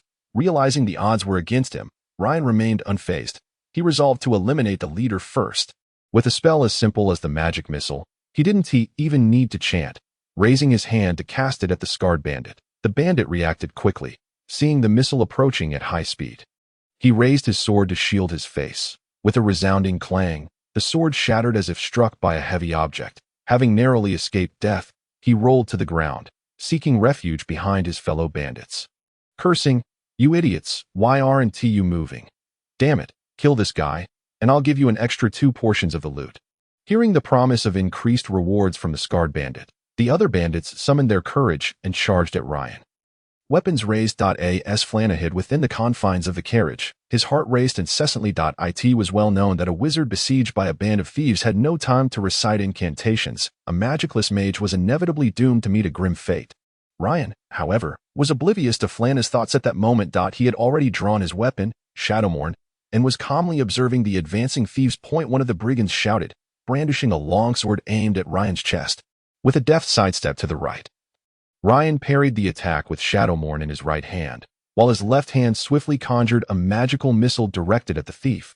The missile struck the brigand's face, causing blood to splatter forth like a blooming flower. At that moment, a dagger silently lunged towards Ryan's back. It was a thief who had stealthily circled around the carriage to launch a surprise attack. Sensing the presence of danger through the shadows on the ground, Ryan instinctively turned and used his left hand to shove the bloodied brigand aside, blocking the incoming backstab. "Ah!" cried the thief, who had been hit by the magical missile, only to be quietly dispatched by a comrade. Realizing that his backstab had inadvertently harmed his ally, the brigand showed no mercy, drawing his dagger and kicking the fallen thief aside. Preparing for another assault, to his astonishment, he found that Ryan had seemingly multiplied into 5 figures. Ryan had perceived the peril of engaging 6 foes at once. Fully aware that a momentary lapse could lead to disaster, he decided to unleash his full potential, as taught by Master Gallop. Consequently, he cast a mirror image spell upon himself. This intermediate water-based magic created multiple illusory duplicates that mimicked Ryan's every move, rendering it impossible for the enemies to discern the real from the false. The scarred-faced thief, witnessing Ryan's rapid spellcasting without uttering incantations, felt a pang of anxiety. He drew forth his dagger, targeting the central illusion of Ryan. The dagger struck true, yet the Ryan it pierced vanished into thin air. Leaving the other illusions intact, the scarred-faced brigand's actions alerted his companions, who collectively attacked one of the illusions with fervor. Soon, only 2 of Ryan's images remained, although the mirror image spell was short-lived. It had bought Ryan sufficient time to complete his next incantation. A bolt of lightning shot forth from Ryan's fingertips, unerringly striking the dagger-wielding thief attempting a sneak attack. The brigand had no time to utter a cry of pain before collapsing to the ground, the charred flesh of the struck area emitting acrid smoke. Without hesitation, Ryan unleashed another magical missile, disarming another thief. The now weaponless brigand, bereft of courage, turned to flee, shouting in panic. The remaining thief, armed with a hammer, was similarly influenced by his fleeing comrades, abandoning his weapon and sprinting towards the adjacent woods. Ryan, however, was not inclined to let the thieves escape so easily. He murmured an incantation, conjuring a fireball the size of his fists. "Fireball," he declared, pointing his hand as the searing orb hurtled forth, exploding with a resounding boom, sending the 2 fleeing thieves skyward into the embrace of death. "Watch out!" Flanne's voice rang out from behind Ryan. Yet, even without Flanne's warning, Ryan had already sensed the wind of the longsword slicing through the air towards him. He was well prepared. "Stone skin," he murmured, as a rough, stone-like layer enveloped his body. Clang! The scarred-faced thief's longsword struck Ryan, but was thwarted by the resilient stone skin. Ryan turned to Flana, offering a reassuring smile to indicate that he was unharmed, a peculiar thought bubbling up within him. This stone skin spell is truly remarkable. Not only does it greatly enhance my defensive capabilities, but it also allows me to move without hindrance, albeit with a rather unsightly appearance. After several futile attempts to harm Ryan with repeated strikes, the scarred-faced brigand abandoned his offensive entirely. The opponent had dispatched 6 of his own. The explosive force of the fireball was staggering. He had no desire to become a charred turkey. Suddenly, the brigand cast aside his longsword, kneeling at Ryan's feet, weeping profusely as he pleaded, "Hero, spare me. I am but a victim of circumstance, forced into this futile life of thievery."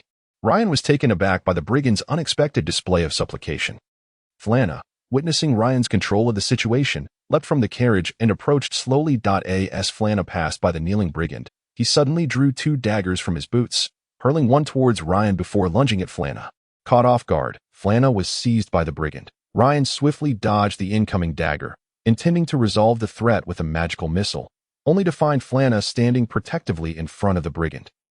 Hesitating momentarily, Ryan was struck by a sense of dread. In that fleeting moment of indecision, the brigand had taken Flana hostage, tightly grasping his neck with one arm while brandishing a dagger at his throat with the other.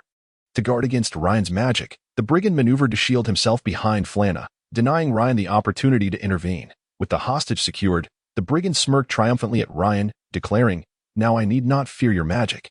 If you let us go, I shall release your—" Before he could finish, the brigand was struck by terror as he perceived Ryan's form beginning to blur and swell, transforming into a colossal demon.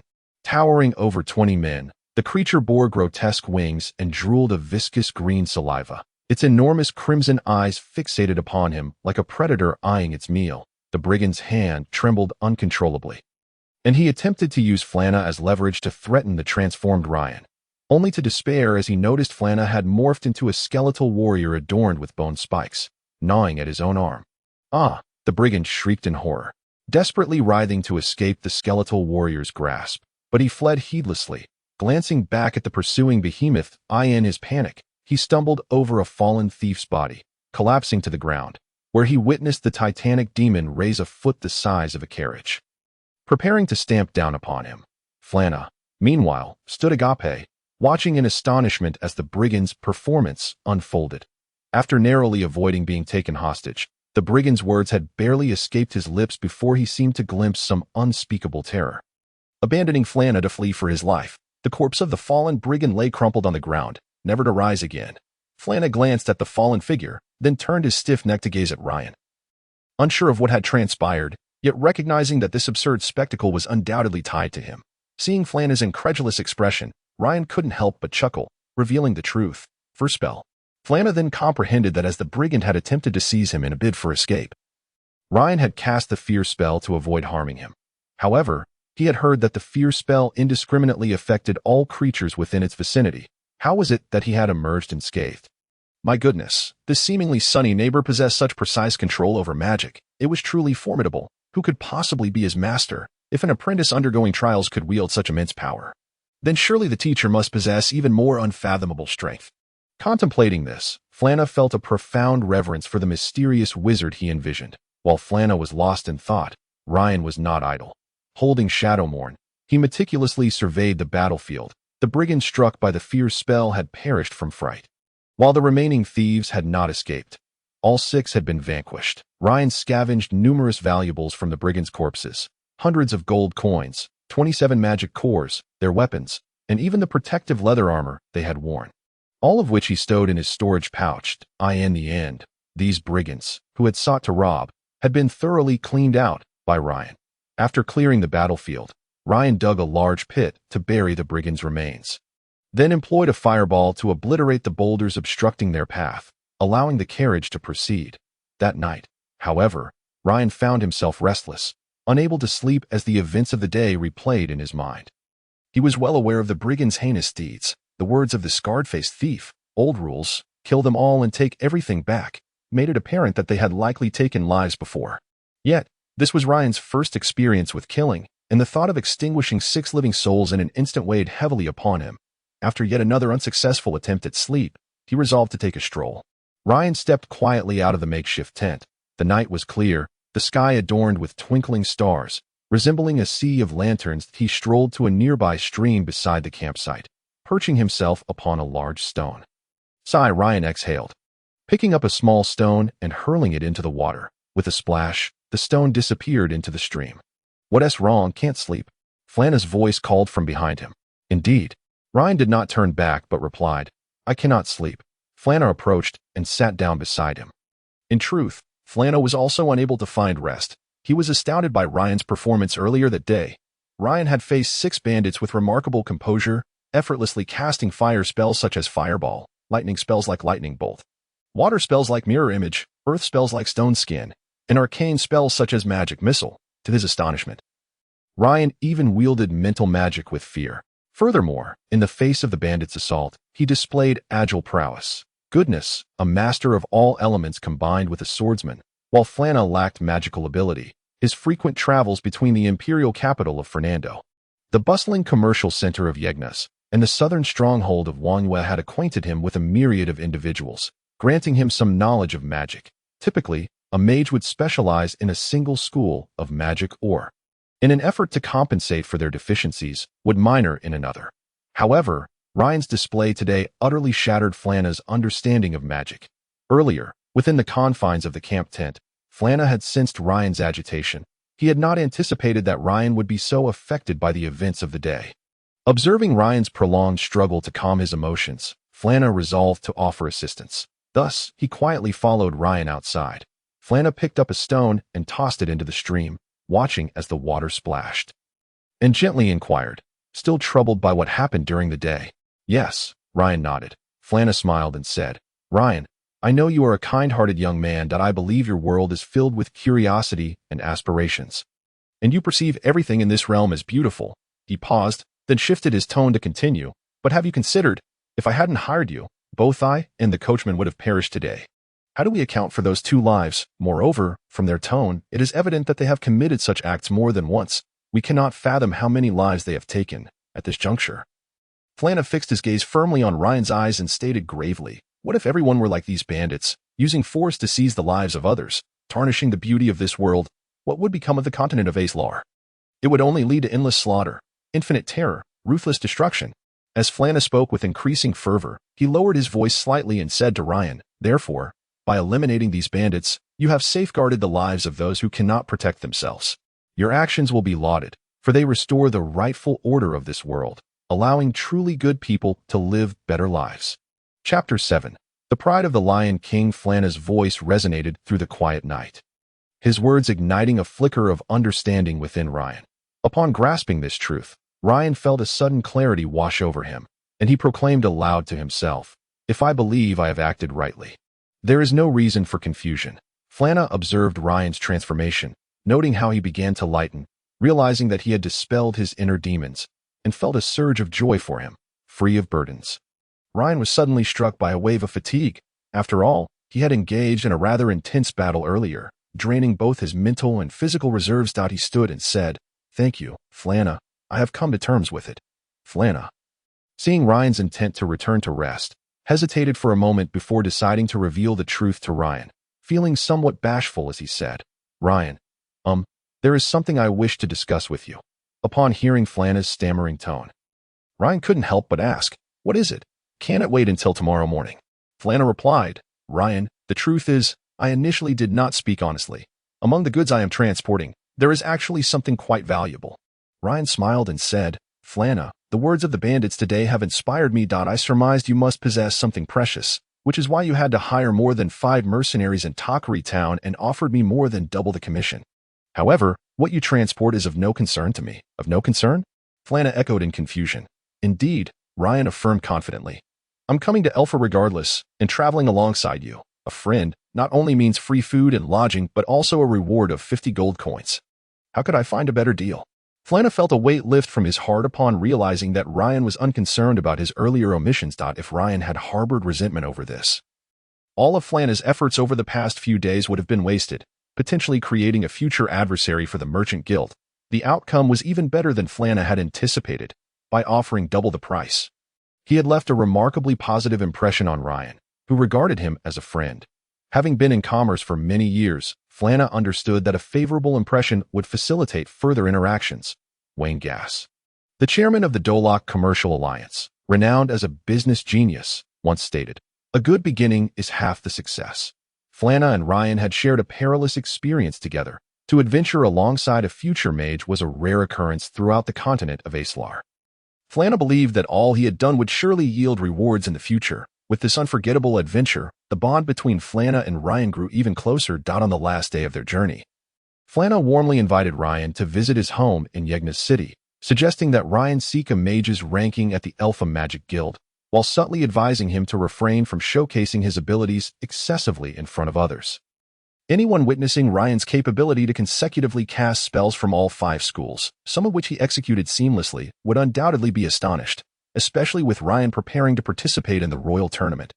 His opponents would undoubtedly employ every means to gather information on him, seeking to understand and exploit his strengths and weaknesses in their preparations.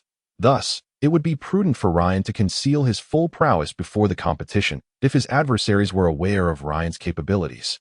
They would likely target his vulnerabilities. By withholding a portion of his strength, Ryan could save his own life in critical moments. For instance, a thief unaware of Ryan's ability to cast stone skin might attack him, only to find their strike thwarted by the thick, stony exterior. One could only imagine the expression on the thief's face upon such a realization. Conversely, if the thief knew of Ryan's strength, he might resort to a crossbow from a distance for a surprise attack.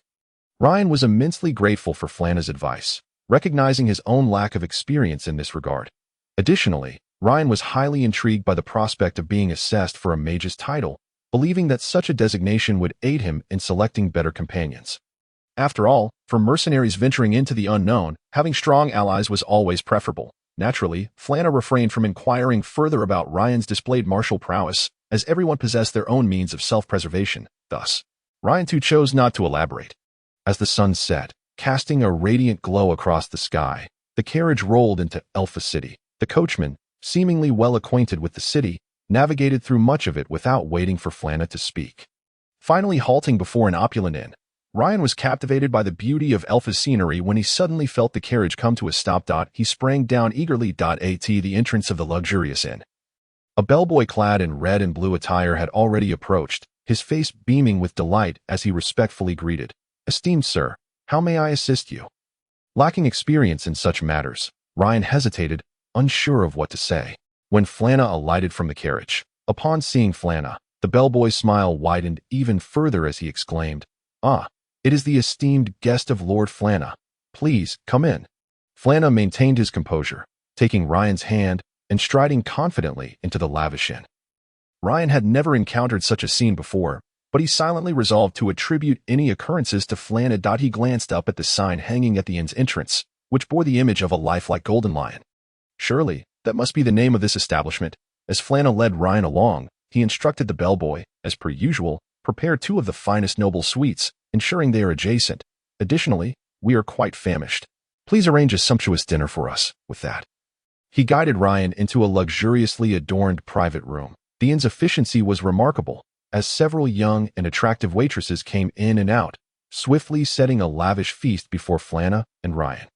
Flana waved his hand, indicating that they required no service, and the 2 waitresses quietly exited. With the entire private room now occupied solely by himself and Ryan, Flana smiled and explained, "This inn is known as the Pride of the Lion King. 20 years ago, the esteemed Sir Orlando, the captain of the Royal Knights, stayed here while participating in the royal tournament in the imperial capital. He later became the champion and was appointed as the vice-captain of the Royal Knights by His Majesty the King. Since the Royal Knights bear the golden lion as their emblem, their captain is akin to a valiant Lion King. Thus, the inn was renamed the Pride of the Lion King." Ryan had never before heard such a tale. He cast a glance around the elegant chamber, noting the gleaming lances and swords of knights adorning the walls, while the table and chairs were intricately carved from the rare Wantion wood. Everywhere he looked, exquisite decorations abounded. Nodding, he remarked, "The arrangement here is indeed opulent. I am not particularly familiar with those weapons, but I have seen Wantion wood before. It seems to be found only deep within the Hungduan Mountains." "Quite right," Flana nodded, his surprise at Ryan's extensive knowledge evident. "I never imagined you were acquainted with Wantion wood, Ryan." Ryan acknowledged this with a nod, explaining, Once, I accompanied my master into the depths of the Hungduan Mountains, where a grove of towering trees flourished. My master explained that these trees, in their fervent competition for sunlight, grew exceptionally tall. Standing on the ground and gazing upwards, the trees appeared to pierce the heavens, and one could almost glimpse the deities above from their heights. That I believe this is the origin of its name. Flana misconstrued Ryan's meaning, mistakenly believing that the master of magic had taken his disciple Ryan into the mountains, unaware that Ryan had indeed accompanied his own teacher. Golly, for martial training. As they conversed, they savored the sumptuous feast. The Lion King's pride was not a product that could be casually crafted. It possessed its own unique qualities. Ryan relished the meal, sighing with delight, lamenting that he should have ventured out sooner to enjoy such exquisite dishes. After dinner, Ryan and Flana, guided by a server, returned to their respective rooms. Ryan reclined on the bed, gazing at the lavish decor of the room. He found it hard to believe he could reside in such luxury. However, as a magician, he had trained extensively with teacher Delaney in mental discipline, and soon he dispelled his fanciful thoughts, slipping into a deep slumber. He remained in this dream-filled state until the sun reached its zenith the following day. Sitting up in bed, Ryan shook his head, realizing he was still unaccustomed to such indulgent comforts. For many years, he had risen before dawn, running 20 laps around the town with a bundle of birchwood on his back, usually waiting until he had finished his run for the sun to rise. Contemplating how, despite only being out for a few days, many of his ingrained habits had changed, he wondered whether this was for better or worse. Just then, Flana's voice called from outside. "Ryan, are you awake?" Hearing Flana summon him, Ryan sprang from his bed, quickly dressed, and opened the door. Flana stood outside, fully attired, his previous hat, damaged during his encounter with the scar-faced man, now replaced with a new one, and his clothes were freshly changed as well. Upon seeing Ryan, Flana smiled and inquired, "Did you sleep well last night?" Ryan shook his head, saying, "I slept too well. I am not accustomed to it at all." Flana laughed heartily. "You will gradually get used to it. Come, let us have breakfast." Following Flana, Ryan made his way to the dining hall. They returned to the same elegant chamber from the night before, enjoying their breakfast together. After their meal, Flana suggested they visit the mercenary guild to settle their task rewards, to which Ryan readily agreed. On the carriage, Ryan noticed Flana's relaxed demeanor, devoid of the anxiety and unease that usually lingered beneath his jovial facade. Curious about this transformation, Ryan asked the reason. Flana replied with a smile, "Yesterday, I completed the delivery and am now unburdened and at ease." Ryan pondered this, unable to recall when Flana had conducted a handover, feeling puzzled. Flana, guessing Ryan's thoughts, explained, "In fact, Lion King's pride is a product of our Dolok Trading Company. Moreover, it is not substantial. It can fit within a storage pocket." Realizing Flana's explanation, Ryan understood why Flana had seemed so at home in Lion King's pride. It was indeed like returning home. Allowing for the easy transfer of goods, before long, the carriage arrived at the entrance of the Mercenary Guild in Elfa City. Flana and Ryan disembarked in sequence. Ryan lifted his gaze to scrutinize the towering edifice before him. The entire structure was built from massive stones, impressively sturdy. He could even sense a hint of earth elemental energy emanating from the stones, suggesting the application of earth magic during its construction. The building loomed 10 men high, with some areas showing signs of wear. Imbued with the patina of time. The entrance, a robust wantion would bore the insignia of the guild, depicting crossed swords and wands. In terms of material selection and craftsmanship, this guild overshadowed the one in Tackley Town. As Ryan stepped onto the meticulously maintained ground paved with palm-sized stones, he noted that it was regularly cleaned, appearing exceedingly tidy. Furthermore, he observed that the stones were not laid haphazardly. He could distinctly see a sharp long sword and a wand crossed over one another, indicating the designer's thoughtful effort. Most significantly, during the brief moment it took for Ryan to walk from the carriage to the guild's entrance, more than 3 groups of adventurers had emerged, brushing past him. The number of adventurers exceeded 20, already the total for a day at the Tackley Town Mercenary Guild. Ryan followed Flana into the guild. The spacious hall dazzled him. It was clean and devoid of excessive decorations, yet it instilled a sense of tranquility that surpassed the adornments of Lion King's pride. Adventurers clad in various attire bustled about, each occupied with their own affairs. As they entered, countless pairs of eyes turned towards Flana and Ryan. Flana appeared unperturbed by the attention, confidently leading Ryan directly to the task processing counter stationed in one corner of the hall. A charming lady, approximately 30 years of age, donned in a uniform of blue and white. Greeted them warmly. "Good afternoon, gentlemen. My name is Lucy. How may I assist you today?" Flana detailed to Lucy the escort mission he had posted in Tackley Town, expressing satisfaction with the mercenaries who had completed the task and now sought to settle the rewards. Lucy efficiently processed the necessary paperwork, soon handing Flana a small, weighty pouch of coins. Upon receiving such a substantial sum, Ryan felt a twinge of embarrassment, hoping Flana would take back a portion. Flana chuckled, saying, "Ryan, gold coins can be counted one by one, but my life cannot be measured in coins. Take it. This is your due." Ryan found merit in Flana's words and accepted the coins. With everything settled, Ryan planned to explore Alpha City, for it was his first visit to a metropolis boasting a population exceeding 1 million. Additionally, he intended to seek out a blacksmith to sell the spoils he had recently acquired. As he prepared to turn and leave, his attention was unexpectedly drawn to a wanted poster affixed behind Lucy. The notice depicted a man with a long scar across his face, extending from his brow to just below his right ear. A striking resemblance to the thief he had slain days prior. Flana, observing Ryan's sudden fixation on Lucy, initially assumed Ryan was smitten by her beauty, but before he could tease, Ryan exclaimed, "Flana, look. That wanted poster depicts the scar-faced thief we encountered 2 days ago." Flana followed Ryan's gaze. Recognizing the familiar visage, he promptly inquired with Lucy. Lucy informed them, "This individual's name is unknown. He is only known by the moniker Scarface. For several years, he has been robbing travelers on key routes outside Alpha, and he is notoriously ruthless, killing his victims after each robbery. This task was issued by the city's guards after they found a small memory crystal at the scene of one of his crimes, which revealed his identity." Ryan interjected, "A few days ago, Flana and I encountered him on the road, but I killed him." "What?" Lucy exclaimed in astonishment, her voice rising, drawing the attention of nearby mercenaries. "You claim to have killed Scarface. What proof do you have?" Ryan quickly retrieved the long sword and 3 daggers previously wielded by the scar-faced man from his storage pocket, laying them upon the counter. Instantly, a crowd of mercenaries gathered around. Lucy, somewhat skeptical, picked up one of the daggers for inspection, though she had never met Scarface and lacked further information to verify at that moment. A voice from the crowd called out, "Let me through."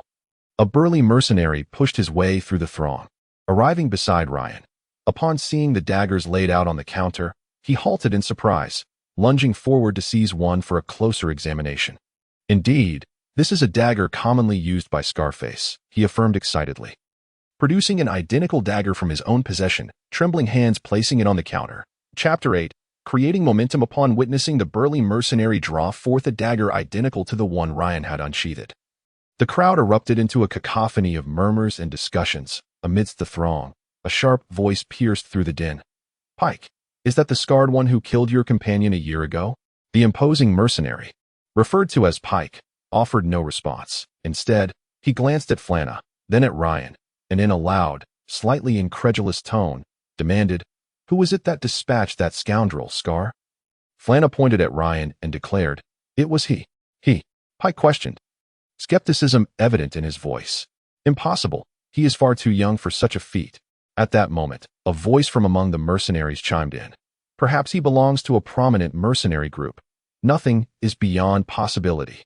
Flana elegantly doffed his hat in a noble gesture and introduced himself. "Gentlemen and fair ladies, I am Flana, a merchant of the Dolok Trading Company." The sharp voice resurfaced. "Pike, your wish has finally been fulfilled. With such a vast trading company behind you, how difficult could it be to deal with a mere scar?" "No, it is not as you think," Flana hastily clarified.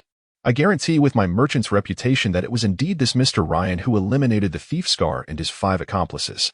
At Flana's declaration, chaos erupted amongst the crowd. Few could believe that the young lad before them had vanquished Scar, a notorious criminal who had evaded capture in Alpha for several years. Aware of the crowd's skepticism, Flana continued, "It is my great honor to embark on this adventure alongside Mr. Ryan. During our journey to the enchanting Alpha, we encountered the vile Scar and his 5 henchmen. At that moment, I feared for my life, even praying before the God of Light for salvation. Yet, our Mr. Ryan courageously stood against those 6 malevolent brigands, ridding Alpha of a long-standing scourge. Perhaps you may find this hard to believe, to be frank. I too doubted it at first, thinking I was witnessing an illusion. However, I assure you, on my merchant's honor, that my words are entirely truthful. Just on his word. Pike pressed Flana. Scar, that bastard, killed 2 of my companions. And I myself bore the brunt of his knife. If not for my comrades shielding me, I would not stand here today. I lay incapacitated for 3 whole days. As he spoke, Pike produced his warrior's insignia, showing it to Flana. Do you see this? The 3 swords etched upon it signify a level 3 warrior. Both my companions and I were level 3 warriors, yet we were bested by that scoundrel. He then pointed at Ryan and challenged Flana. You expect me to believe that this mere boy, who has barely sprouted hair, defeated a criminal of at least level 5? Despite the doubts cast upon his words, Flana remained unflinching, calmly retorting, My friend, before you hear the entirety of my tale, I implore you to maintain your composure and silence like a true gentleman. Would you? Observing the escalating tension, Ryan felt increasingly uncomfortable and tugged at Flana's sleeve, whispering, Enough, Flana. Turning to Ryan with a smile, Flana whispered back, Ryan, you need not speak. Simply observe and trust me. Noting Flana's enigmatic glance and the gathered mercenaries, Ryan decided it was best to comply. Though their acquaintance was brief, he had faith in Flana's character and integrity, believing he would not lead him astray. Flana raised his voice, Esteemed gentlemen and lovely ladies. I shall now unveil the truth behind this matter. The gentleman over there, he gestured towards Pike, claims that Scar was at least a level 5 thief, accompanied by 5 henchmen. Even if those henchmen were slightly inferior, they would still be level 4. How then could our Mr. Ryan single-handedly defeat such a formidable group? Pausing for effect, Flana scanned the captivated faces of the mercenaries, feeling a surge of satisfaction before continuing. The answer is quite simple. Our Mr. Ryan is a respected magician. A collective gasp swept through the crowd. A magician. A young magician capable of facing 6 foes? In countless legends throughout the Ezreal continent, magicians are depicted as either the protagonists or their most devoted allies, or as the embodiment of unfathomable evil. Thus, if this young lad were indeed a mysterious magician, it would hardly be surprising that he could eliminate Scar, who had plagued Alpha for years. Wait, Pike interrupted the murmurs, pointing at Ryan and addressing Flana. If you claim he is a magician, then why does he not bear the insignia of a magician upon his chest? The mercenaries, upon hearing Pike's assertion, found it compelling. Indeed, every magician displays a badge symbolizing their status, much like the warrior insignia presented by the burly mercenary earlier. This boy bears none. Flana chuckled softly. This gentleman's powers of observation are commendable. He is truly an astute mercenary. However, our Mr. Ryan is but an apprentice to a master magician. He has come to Alpha to undertake a trial set forth by his mentor. Clearly, before completing this trial, our Mr. Ryan is still a magic apprentice, and thus is not required to wear the badge of a magician. Flana paused briefly before adding, Of course, Mr. Ryan's master is a kind-hearted individual who does not concern himself with such formalities if it benefits Mr. Ryan's trial. I believe he would not hesitate to procure a badge from the Magic Guild for evaluation. Through Flana's explanation, the mercenaries gradually accepted the truth of Ryan's triumph over Scar and began to disperse. Lucy noted the general location where Ryan had buried Scar, preparing to verify the claim, should it be substantiated. The bounty of 50 gold coins for Scar would rightfully belong to Ryan. Ryan pulled Flana aside and inquired, What was that all about? You made quite the spectacle of the situation. Flana smiled. Did you not express a desire to gather a group of companions for the royal tournament? By creating this momentum, your reputation will soar among these mercenaries, making it easier for you to find allies or for them to seek you out. Ryan scratched his head. But must it be so grandiose? Flana raised a finger. You have yet to experience the ways of a merchant. For instance, we once procured a batch of ordinary wind-type magic cores from the western town of Takri and transported them to Yegnas for sale. Simply selling the cores would invite fierce competition and yield minimal profit.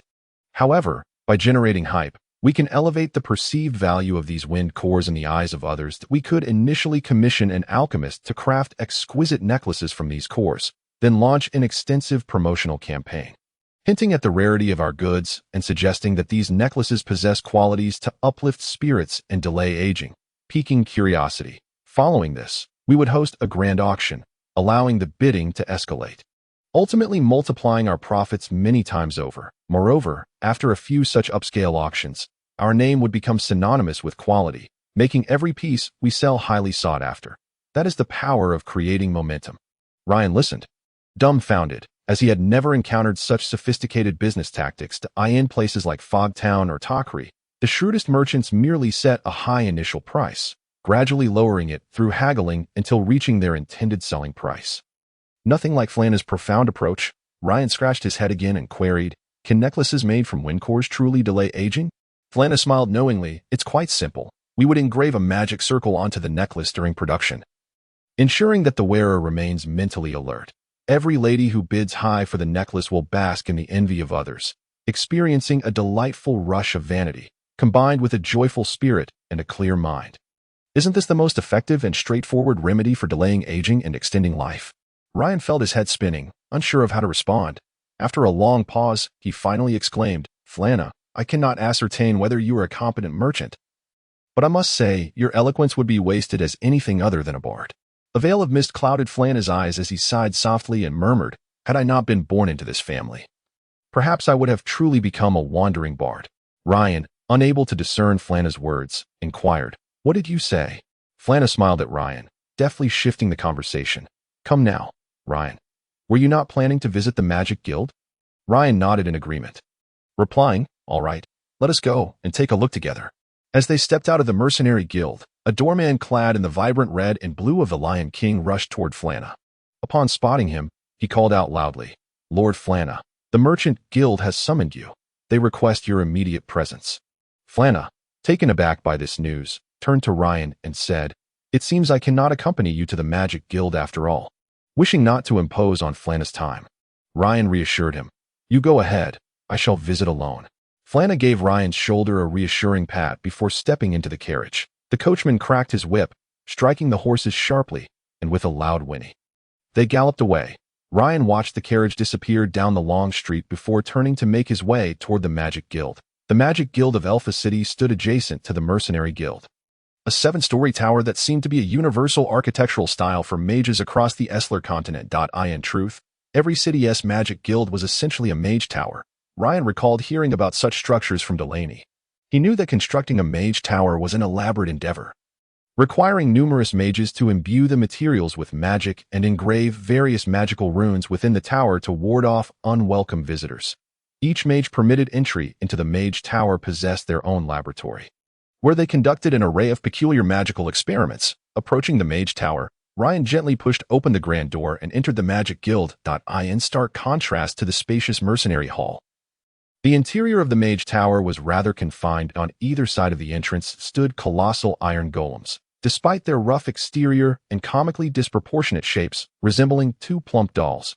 Ryan had heard from Delaney that these golems constituted the first line of defense for the mage tower. Under the command of their master's incantations, these typically immobile iron sentinels would lunge at any ill-intentioned intruders, tearing them asunder. Noticing Ryan's entrance, an elderly man with a scruffy beard and hair, clad in a wizard's robe, stretched lazily and in a slow, deliberate tone asked, "What brings you here?" Ryan, not daring to be remiss, aware that this seemingly unremarkable elder could very well be a powerful mage, responded, "Greetings. I am Ryan, here for a magical aptitude assessment." The old man regarded Ryan with a glimmer of delight, saying, "In these times, mages are becoming increasingly scarce. Just last month, not a single person came for an assessment, making it quite dull indeed." Rising to his feet, he instructed, "Follow me." He led Ryan up the long staircase that wound around the mage tower. Upon reaching the second floor, they were greeted by an irate voice exclaiming, "Damn it. I've failed again." The elder shouted back, "Enough of your trivial experiments. Come here. We have someone for a magical aptitude test." As the words left his mouth, a misty humanoid figure floated toward them. The elder addressed the figure, "All right, revert to your original form. We don't want to frighten the child." "Understood," the figure muttered, followed by a series of arcane incantations. Gradually, the mist coalesced into the form of a disheveled old man, donning a rather tattered wizard's robe that had likely gone unwashed for days. The elder who had brought Ryan up introduced himself. "Young man, my name is Flagimi, president of the Elpha City Magic Guild," gesturing toward the newly materialized elder. "This fellow is Gilrian, the vice president of our guild." Gilrian looked at Ryan and shook his head, remarking, "He is far too young. I would be surprised if he even passes the apprentice mage test." Flagimi retorted, "Enough of your idle chatter. Let us commence the test." Turning to Ryan, he continued, "Young man, According to the Magic Guild's Mage testing regulations, I must first ask you which level of test you wish to undertake. Ryan pondered for a moment before replying. I have never taken such a test. I am unaware of the levels available. Flagimi explained. Our classification is quite straightforward. Those learning under a mage are considered apprentice mages. Generally, an apprentice mage must be able to proficiently cast 3 consecutive instances of the simplest first-level spell, such as the magic missile, to be deemed competent. Ryan thought to himself, the apprentice mage level should be no trouble for me. I can cast a dozen magic missiles in one breath. Flagimi noticed Ryan's momentary distraction and admonished, Young man, do not lose focus while I am speaking.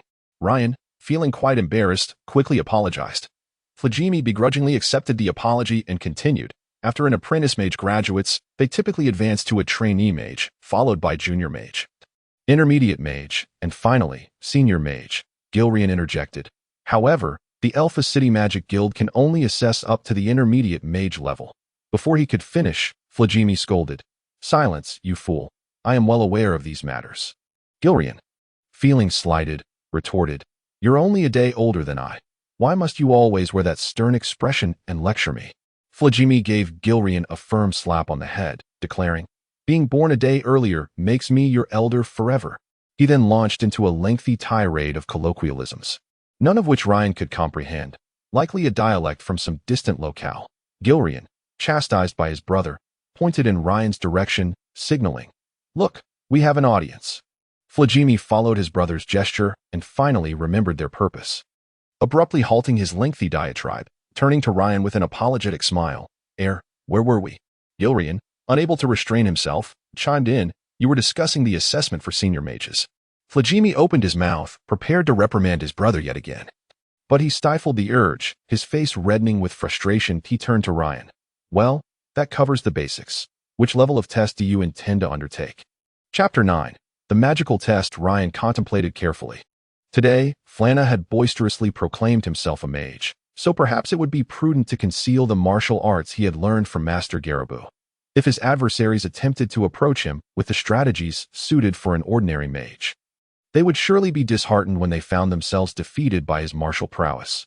A splendid strategy for turning the tables. However, he needed to deliberate on the magical aspect. From Flana's tone, it seemed that mages were now more focused on a specific school of magic.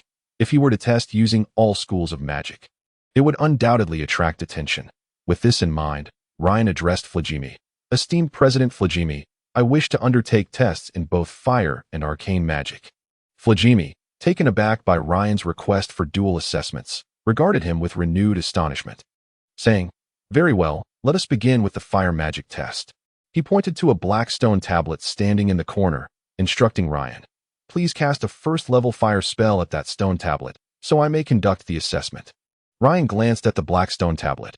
Momentarily taken aback, he suddenly recalled that his mentor Delaney had not systematically taught him the various schools of magic, only imparting certain practical spells. What exactly is a first-level fire spell? How does one cast it? Observing Ryan lost in thought, Flagimi urged, It's merely the simplest of first-level spells. Do you really need to meditate for so long? Feeling embarrassed, Ryan scratched his head and asked Flagimi, What is this first-level fire spell? The two brothers stared at him, mouths agape in astonishment. This young man, didn't he even know the first-level fire spell and had come here for an assessment? Flagimi suppressed his irritation and explained, The first-level fire spell is the light spell, which illuminates a designated object, typically used in darkness or situations of poor visibility, with the most common target being a magic wand.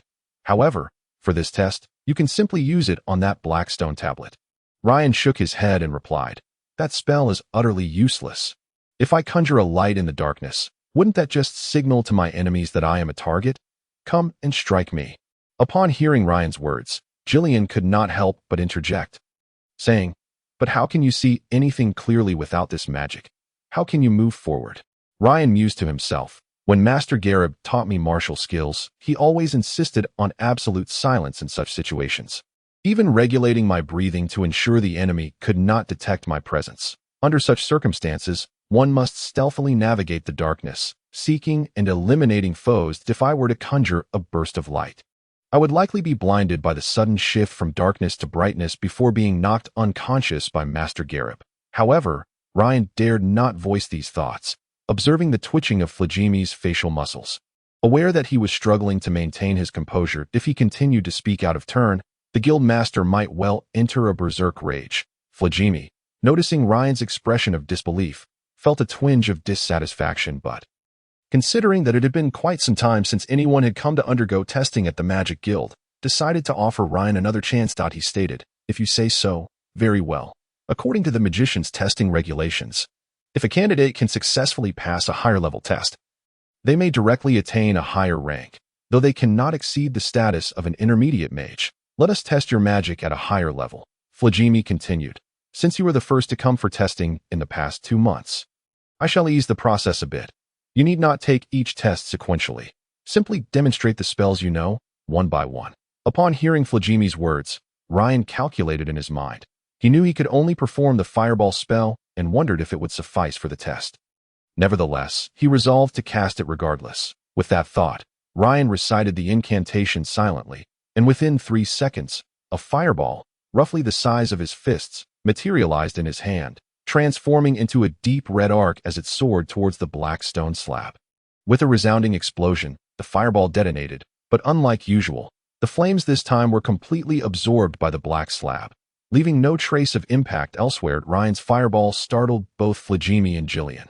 They had not heard him recite the incantation. Yet he had released the spell. Moreover, the fireball's power was considerable. Typically, the fireballs they tested, when absorbed by this iron-rich slab, did not exhibit such strength. A thought simultaneously struck the brothers. Could he have used a magical artifact? The brothers, experiencing an unusual moment of synchronicity, turned to Ryan and asked in unison, "Did you use a magical artifact?"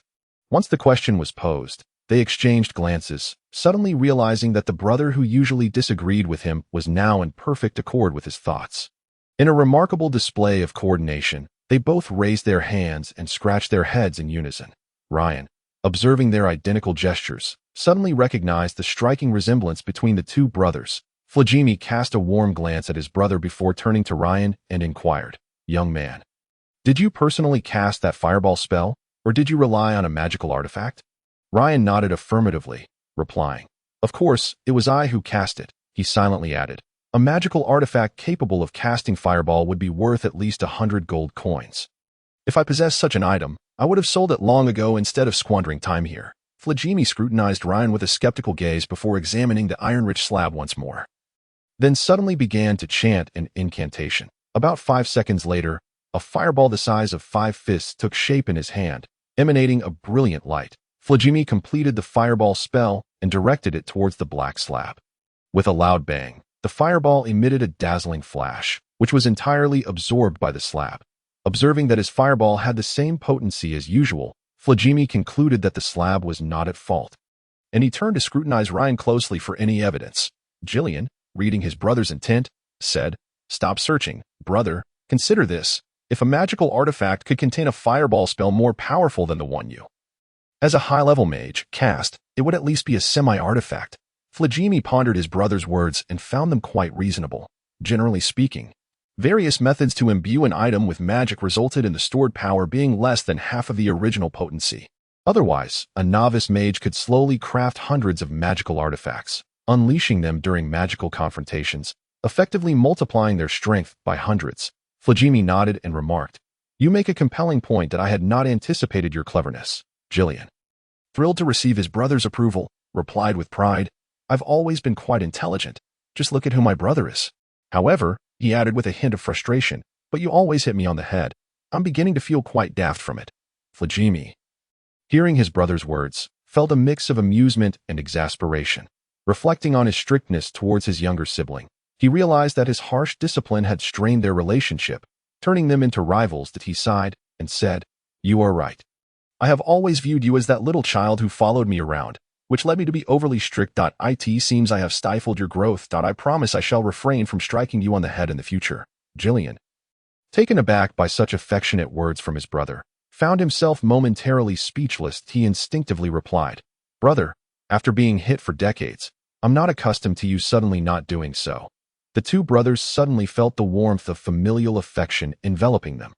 Their hearts swelling with warmth, Flegimi glanced at Ryan, realizing that this young man's arrival had eased the tension between him and his brother.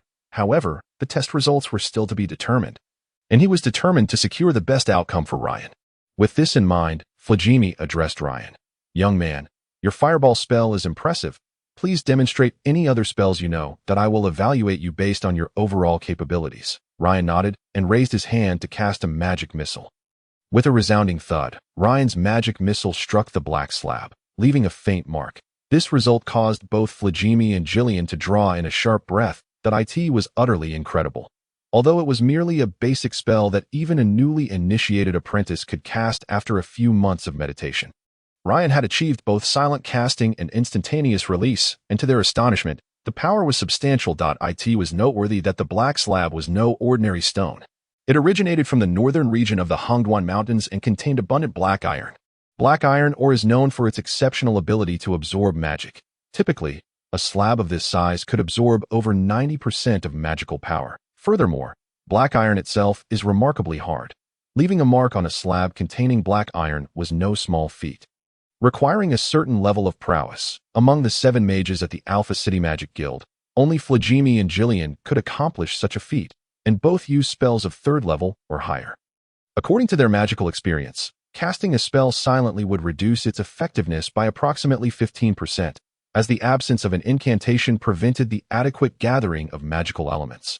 Moreover, achieving an instantaneous spell release was something typically reserved for high-level mages. And even then, such spells would lose at least 30% of their original power. Therefore, for Ryan's magic missile to maintain such remarkable efficacy, after both silent casting and instantaneous release suggested that his magic surpassed that of other mages casting 3rd-level spells.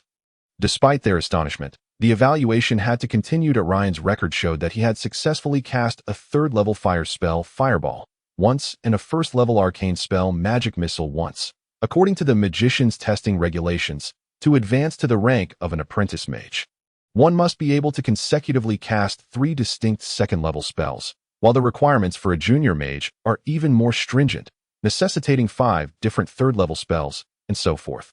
Although Flagimi meticulously reviewed the magician's testing regulations once more, he could only regretfully inform Ryan that he had merely passed the apprentice mage test, thus earning the title of Magic Apprentice.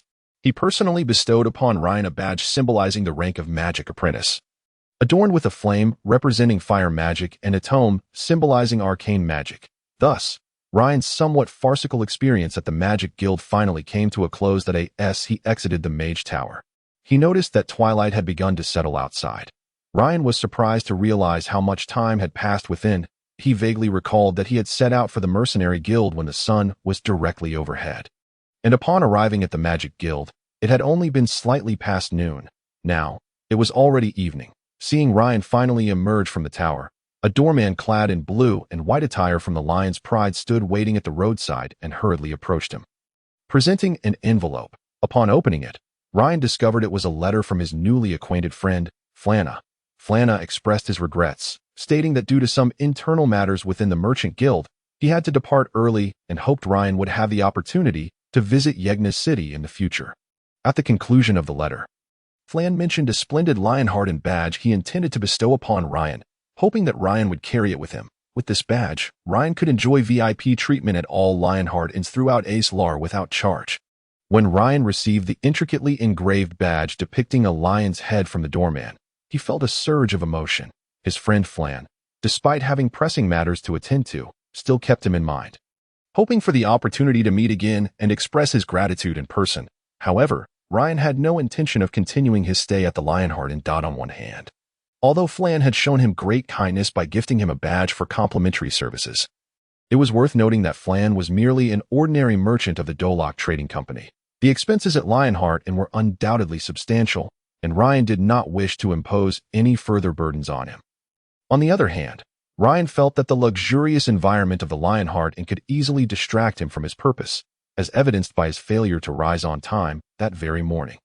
He dismissed the doorman and resolved to leave the city immediately, reminiscent of the adventures he once undertook with Professor Caleb in the Hongduan Mountains. Such a lifestyle, he believed, was essential for fortifying his will and sustaining his fighting spirit. Departing from Alpha City, Ryan traversed the postal road into the distance that he intended to linger in Alpha City for a while longer, so he planned to find a suitable place to stay that night.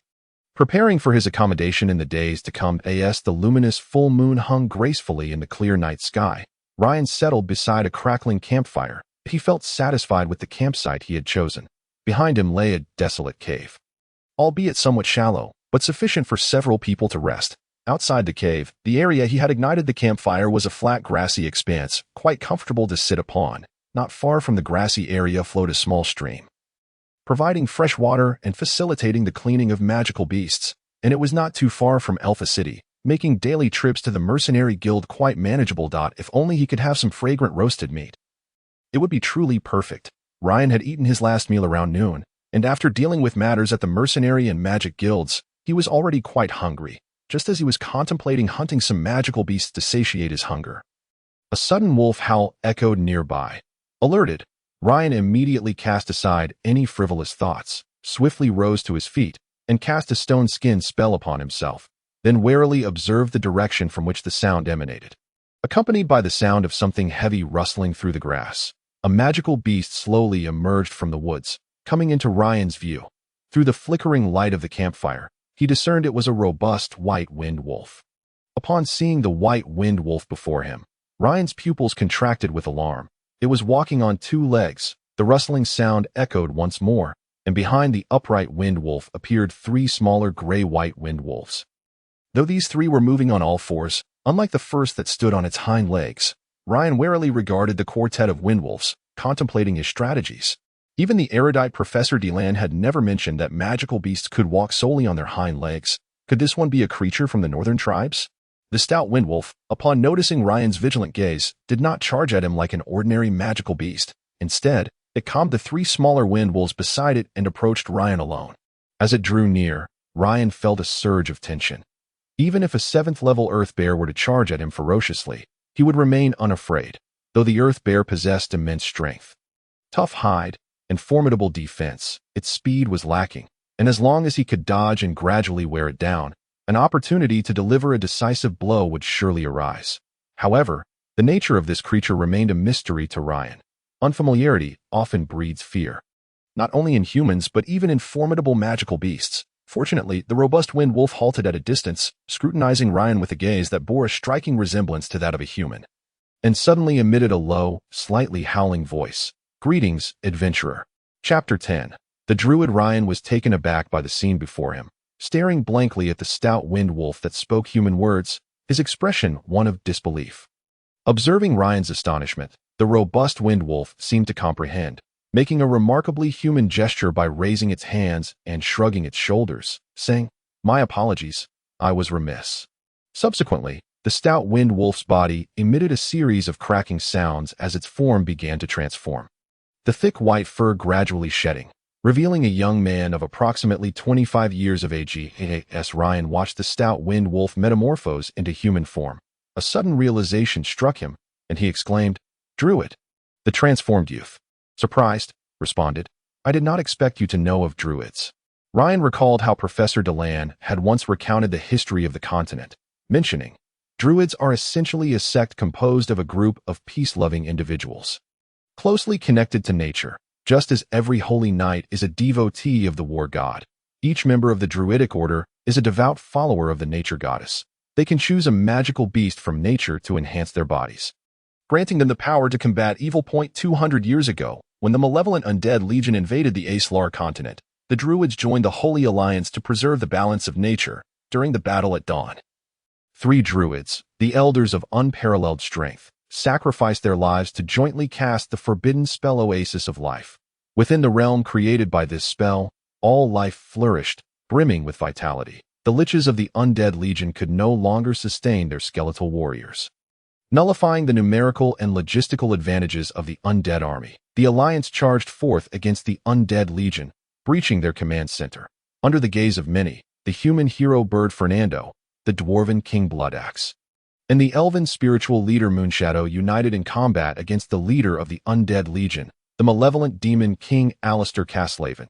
After a grueling battle, the Alliance emerged victorious. Since that time, the footsteps of druids have spread across the Aeslar continent, preventing the resurgence of the malevolent undead legion. With this recollection, Ryan offered the youth before him a warm smile, inviting him to join him by the campfire. The druid youth accepted the invitation without hesitation and took a seat beside Ryan. Just as Ryan was about to speak, his stomach let out a loud growl. Embarrassed, he managed a sheepish smile. The druid youth chuckled kindly, saying, "Ah, so you are hungry too." Ryan's face flushed crimson. The druid youth whistled towards the wind wolves that had accompanied him earlier. And the 3 wind wolves responded with a long howl before turning to vanish into the woods. Ryan was curious about the druid youth's actions, but feeling somewhat bashful after his earlier embarrassment. He hesitated to speak. The druid youth, however, introduced himself graciously, saying, "I am Alinder, as you may know, a druid." Ryan promptly introduced himself. "I am Ryan, a magic apprentice." Alinder remarked, "I noticed the badge on your chest. I didn't expect you to be a dual-element magic apprentice." Ryan replied, "I just passed the test this afternoon." Alinder smiled, then added, "Ryan, you are quite bold as a mage, daring to approach me in uncertain circumstances." Feeling bashful, Ryan scratched his head and said, "Actually, I had cast stone skin on myself." Alinder paused, suddenly recalling that the badge on Ryan's chest indicated he was a dual fire and arcane mage. While stone skin was an earth spell, it appeared that Ryan's capabilities far exceeded his outward display. Ryan held no doubts about Alinder, having heard from Professor Delan that if a druid's heart were to fall into corruption, they would lose the ability to transform into magical beasts for combat. Since the youth before him possessed the ability to transform, he had little to fear, since leaving the druid village. Alinder had wandered alone through desolate mountains and wilderness for many years, seldom appearing in places where humans gathered. Apart from his few wind wolf companions, he had hardly conversed with anyone, a testament to the rigorous training every druid undertook. Nonetheless, Alinder felt a keen curiosity towards the mage he encountered today. In Aeslar, mages wielded formidable magical powers, yet their need for time to cast spells generally deterred them from venturing out alone on adventures. Clearly, this young magic apprentice before him defied that perception. Piquing his strong curiosity, the two engaged in lively conversation, gradually enlivening the atmosphere. A while later, the rustling sound returned, and Ryan turned his gaze toward the source. Seeing Alinder's 3 wind wolves dragging a magical beast toward them, Alinder chuckled, saying, "It seems we have a delightful feast to enjoy." Just as he spoke, the 3 wind wolves approached the campfire with their captured prey, due to the innate fear of flames that wolves possess. The wind wolves appeared somewhat uneasy, emitting low whines towards Alinder. With a casual wave of his hand, Ilando signaled for the 3 wind wolves to step aside, where they quietly lay down on the ground. Ryan, eager to assist, volunteered, "Allow me to take care of this." He examined the beast sprawled on the ground and discovered it was a mountain antelope, its neck and body marked with bite marks. Presumably from the wind wolves, the blood had long since dried, leaving the ground relatively clean. With a firm grip, Ryan seized the antelope by its neck while supporting its body with his other hand, hoisting it above his head and resting it upon his shoulder as he made his way toward a nearby stream. Before long, Ryan skillfully cleaned and skinned the antelope, skewering it with a branch and placing it over the campfire to roast. Alando observed Ryan's adept movements with a smile, though he was inwardly astonished. Ryan effortlessly lifted the antelope, which weighed as much as a person. While this would not be remarkable for a warrior, it was indeed rare for a mage to possess such strength. It seemed that should anyone dare to approach Ryan, the mage might just surprise them with his unexpected prowess. Soon, the tantalizing aroma of roasted meat wafted through the air. The wind wolves, catching a whiff of the delectable scent, suddenly stood and let out a low growl directed at Ilando. "I understand," Ilando chuckled. "I assure you, there will be enough for the 3 of you." At last, as Ryan focused intently on perfectly roasting the antelope meat, Ilando could not help but swallow hard. It appeared Ryan's culinary skills were quite commendable, ensuring a delightful experience for his companions. With a dagger, Ryan severed the antelope's forelegs, handing one of the hind legs to Ilando, while tossing the remaining 3 to the wind wolves. The wolves immediately pounced, seizing the legs and retreating to indulge in their feast. Ilando, not one to be shy, took a hearty bite from the antelope leg. Meanwhile, Ryan continued to slice the meat, savoring it slowly. It was evident that hunger had gripped them all. Under the moonlight, the 2 men and 3 wolves were engrossed in their meal, the tranquil forest echoing with the sounds of teeth gnawing on food. This meal left everyone thoroughly satisfied. Ryan devoured several generous portions of back meat, while Ilando polished off an entire hind leg. The 3 wind wolves exhibited an astonishing appetite, consuming not only the meat Ryan had tossed, but also dragging away the remaining antelope meat from before Ryan. leaving not a single bone behind. This display completely dispelled any lingering sense of unfamiliarity between Ryan and Ilando, and they shared a hearty laugh. After their laughter subsided, Ilando, curious, inquired how Ryan managed to roast the meat to such perfection. Ryan smiled and replied, "My mentor took me on numerous adventures into the Hungduan Mountains, imparting many skills related to this craft that in truth, my abilities pale in comparison to his. His roasted meats are far more delectable." After offering a few compliments, Ilando asked, "Ryan, do you have any plans for your adventures?" Ryan then shared the details of his coming-of-age trial with Ilando.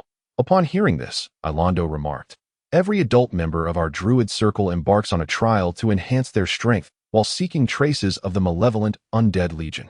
It has been 5 years since I left the druid village. During this time, I have had little contact with outsiders, only wandering the wilderness with my companions." He gestured toward the wind wolves lounging nearby and continued, "I have gradually come to realize the drawbacks of this seclusion, whether gathering information or combating evil. I have had to rely solely on myself, unless fortune smiled upon me and I encountered another druid that in the human world. However, there exists a much better solution: mercenaries. Yet, having lived in isolation from society, surrounded only by my training companions, I have never truly formed a genuine friendship, which inevitably breeds a certain apprehension in me when it comes to socializing." With a sigh, Ilando paused. Ryan nodded slowly, deeply empathizing with Ilando's feelings. Having traversed the world alone for many years, the absence of companions could indeed foster a profound sense of loneliness. Ilando continued, "Ryan, as druids, we dwell in close proximity to magical beasts, granting us an intuition that allows us to sense the hearts of others. From the moment I met you, I have been certain of your kindness, and thus I have decided to join you in this year's royal tournament. I trust that, as a mage, you would not mind having a druid as your companion. Would you? I wonder if I am capable enough." Upon hearing Ilando's words, Ryan could hardly contain his joy, exclaiming, "Absolutely. Welcome aboard." Ryan felt elated, for he had finally found his first companion for the royal tournament. He believed Ilando's inclusion would bring him closer to achieving his goal. For 3 consecutive days, Ryan and Ilando diligently studied strategies for cooperation. Generally, while a mage's spells boast tremendous power, they require a brief moment to cast, necessitating a formidable ally to shield the mage from enemies and buy precious time for spellcasting. Moreover, in the heat of battle, frontline warriors are particularly susceptible to injury, underscoring the need for a healer to mend their wounds. During rest periods and reconnaissance missions, a rogue is essential, capable of disarming traps and navigating obstacles encountered during their journey. Thus, a balanced adventuring party typically comprises a warrior, a rogue, a mage, and a healer, effectively preparing them for a myriad of situations that, of course, this is not an absolute rule. A well-trained knight can fulfill the role of a warrior and even serve as a half-hearted healer. Assisting the party members, Ryan and Ilando meticulously discussed their synergy, noting that Ilando could transform from human to wind wolf in less than a second in his wolf form.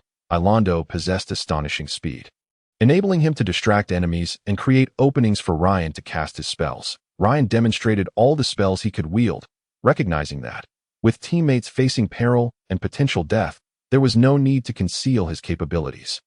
A thorough understanding of each other's strengths would prove invaluable in critical moments. After some practice, Ryan discovered with some dismay that his fireball spell, while powerful, posed a risk of accidentally harming Ilando.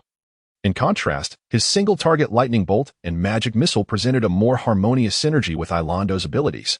Ryan couldn't help but feel regret for testing his fire magic. Had he known, he would have preferred to label himself as a spellcaster of lightning and arcane magic instead. Ilando reassured Ryan, noting that the fireball's devastating power often yielded impressive results in chaotic skirmishes, as long as Ryan exercised control over the spell's intensity and avoided placing himself at the center of the explosion. Ilando, with his transformed strength, could withstand minor burns from scattered flames. After all, Ilando had substantial knowledge of herbs, allowing him to concoct healing potions as needed. Ryan recognized Ilando's efforts to console him and recalled the words of his mentor. Delanai, as a mage, it is more prudent to learn how to maximize the potential of one's existing power rather than endlessly seeking greater strength. He resolved to discover a method that could effectively harm enemies, while sparing Ilando from unintended harm. Ilando, being a druid, excelled in navigating the natural world. He could conceal himself and move stealthily through the jungle, rendering himself undetectable to Ryan, thus proving he could also serve as an exceptional scout. Furthermore, the three wind wolves were inherently part of nature, and their assistance would undoubtedly ease the challenges of their adventure. Although Ryan could not match Ilando's skills, his years of training with Galaboo and numerous excursions into the depths of the Hungduan Mountains endowed him with considerable survival knowledge. With Ilando's guidance, Ryan learned to remain hidden in the foliage. As long as he remained still, it would be quite difficult for Ilando to locate him. The 3 days passed in a flurry of discussions, drills, and reflections. Initially, Ryan and Ilando's coordination was somewhat clumsy, often leading to instances of interference where Ryan's spells would inadvertently target Ilando. Fortunately, Ryan consciously reduced the spell's potency, and Ilando had prepared several healing potions, preventing any mishaps. However, over time, their synergy improved remarkably, almost achieving a level of instinctive understanding. Ilando managed to obscure the imaginary enemy's line of sight, allowing Ryan to cast his lightning bolt at the right moment. Catching foes off guard, coupled with the Wind Wolves' vigilance, harassment, and ambush tactics, they were nearly equipped to face genuine adventures, with only minor details requiring attention. With this in mind, Ryan proposed they visit the mercenary guild in Elfa the following day to test their progress through authentic adventure. Ilando readily agreed. After a restful night, the next day, Ryan and Ilando arrived early at the Elfa Mercenary Guild. Initially, Ilando hesitated to enter Elfa, but Ryan insisted he accompany him for the opportunity to interact with others. Reluctantly, Ilando followed Ryan into the guild. Upon seeing the young mage from a few days' prior return, the mercenaries in the guild hall began to murmur amongst themselves, recounting the tales of their recent encounters with fervor. As if they had personally participated in the fierce battle, Ryan feigned indifference as he strode directly towards the mercenary task desk, intending to inquire about the available missions. Lucy was still at the desk, and upon seeing the young mage return to the mercenary guild, she greeted him with an even more enthusiastic tone. She presented him with a bounty of 50 gold coins for the capture of Scar, revealing that the mercenary guild of Elfar City had indeed dispatched personnel to the location Ryan mentioned, where they unearthed Scar's corpse, thereby validating Flana's claims. When Scar's remains were transported back to Elfar City, Ryan, who had independently dealt with Scar's gang of thieves, had already become a household name in the city. Accepting the coins without hesitation, Ryan felt he had rightfully earned them. He decided to undertake another bounty of a similar nature. With Lucy's assistance, he meticulously reviewed all the mercenary tasks posted in Elfar City and resolved to accept a mission to eliminate the bandit threat. This task was issued by the mayor of a town named Horn Town. Located approximately 2 days' journey from Elfar City, the town had recently suffered a severe attack from a group of bandits, resulting in considerable losses. When the garrison commander stationed 50 soldiers there, the bandits vanished without a trace. However, once the commander departed, the bandits returned to harass the townsfolk. The garrison commander was greatly troubled by this and offered a bounty, prompting the mayor to post the task for bandit eradication. Although this task had been available for some time, not a single mercenary dared to accept it, as even the garrison commander was at a loss regarding the cunning thieves. It was clear that facing them alone could be perilous, especially when one's life could be lost in the dead of night. While the allure of 200 gold coins was tempting, one must consider that no amount of gold is worth losing one's life over.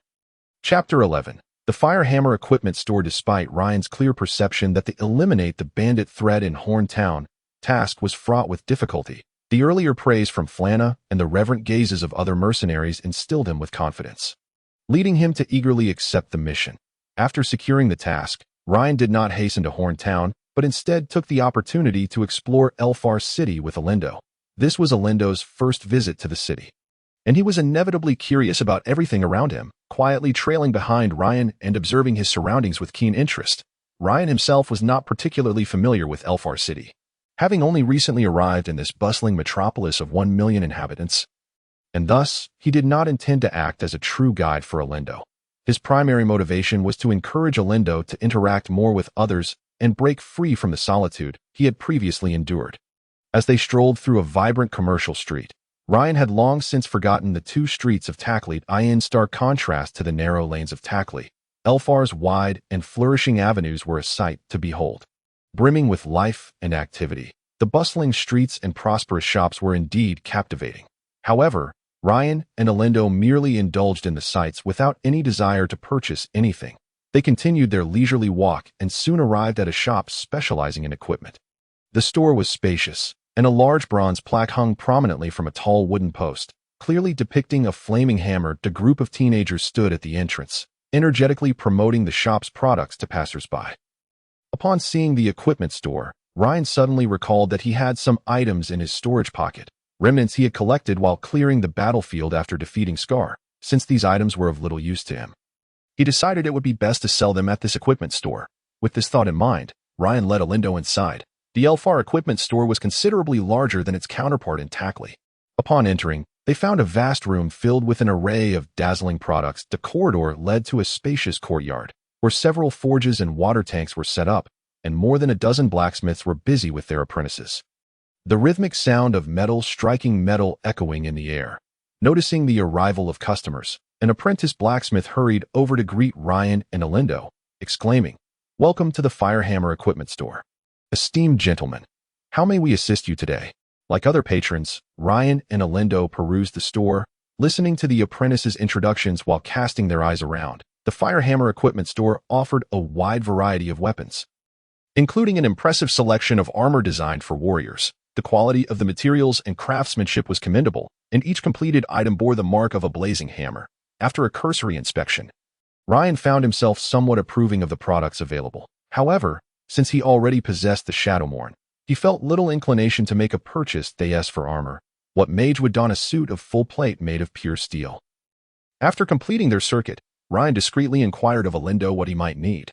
Alindo smiled and whispered, "What do you think I could wear after transforming?"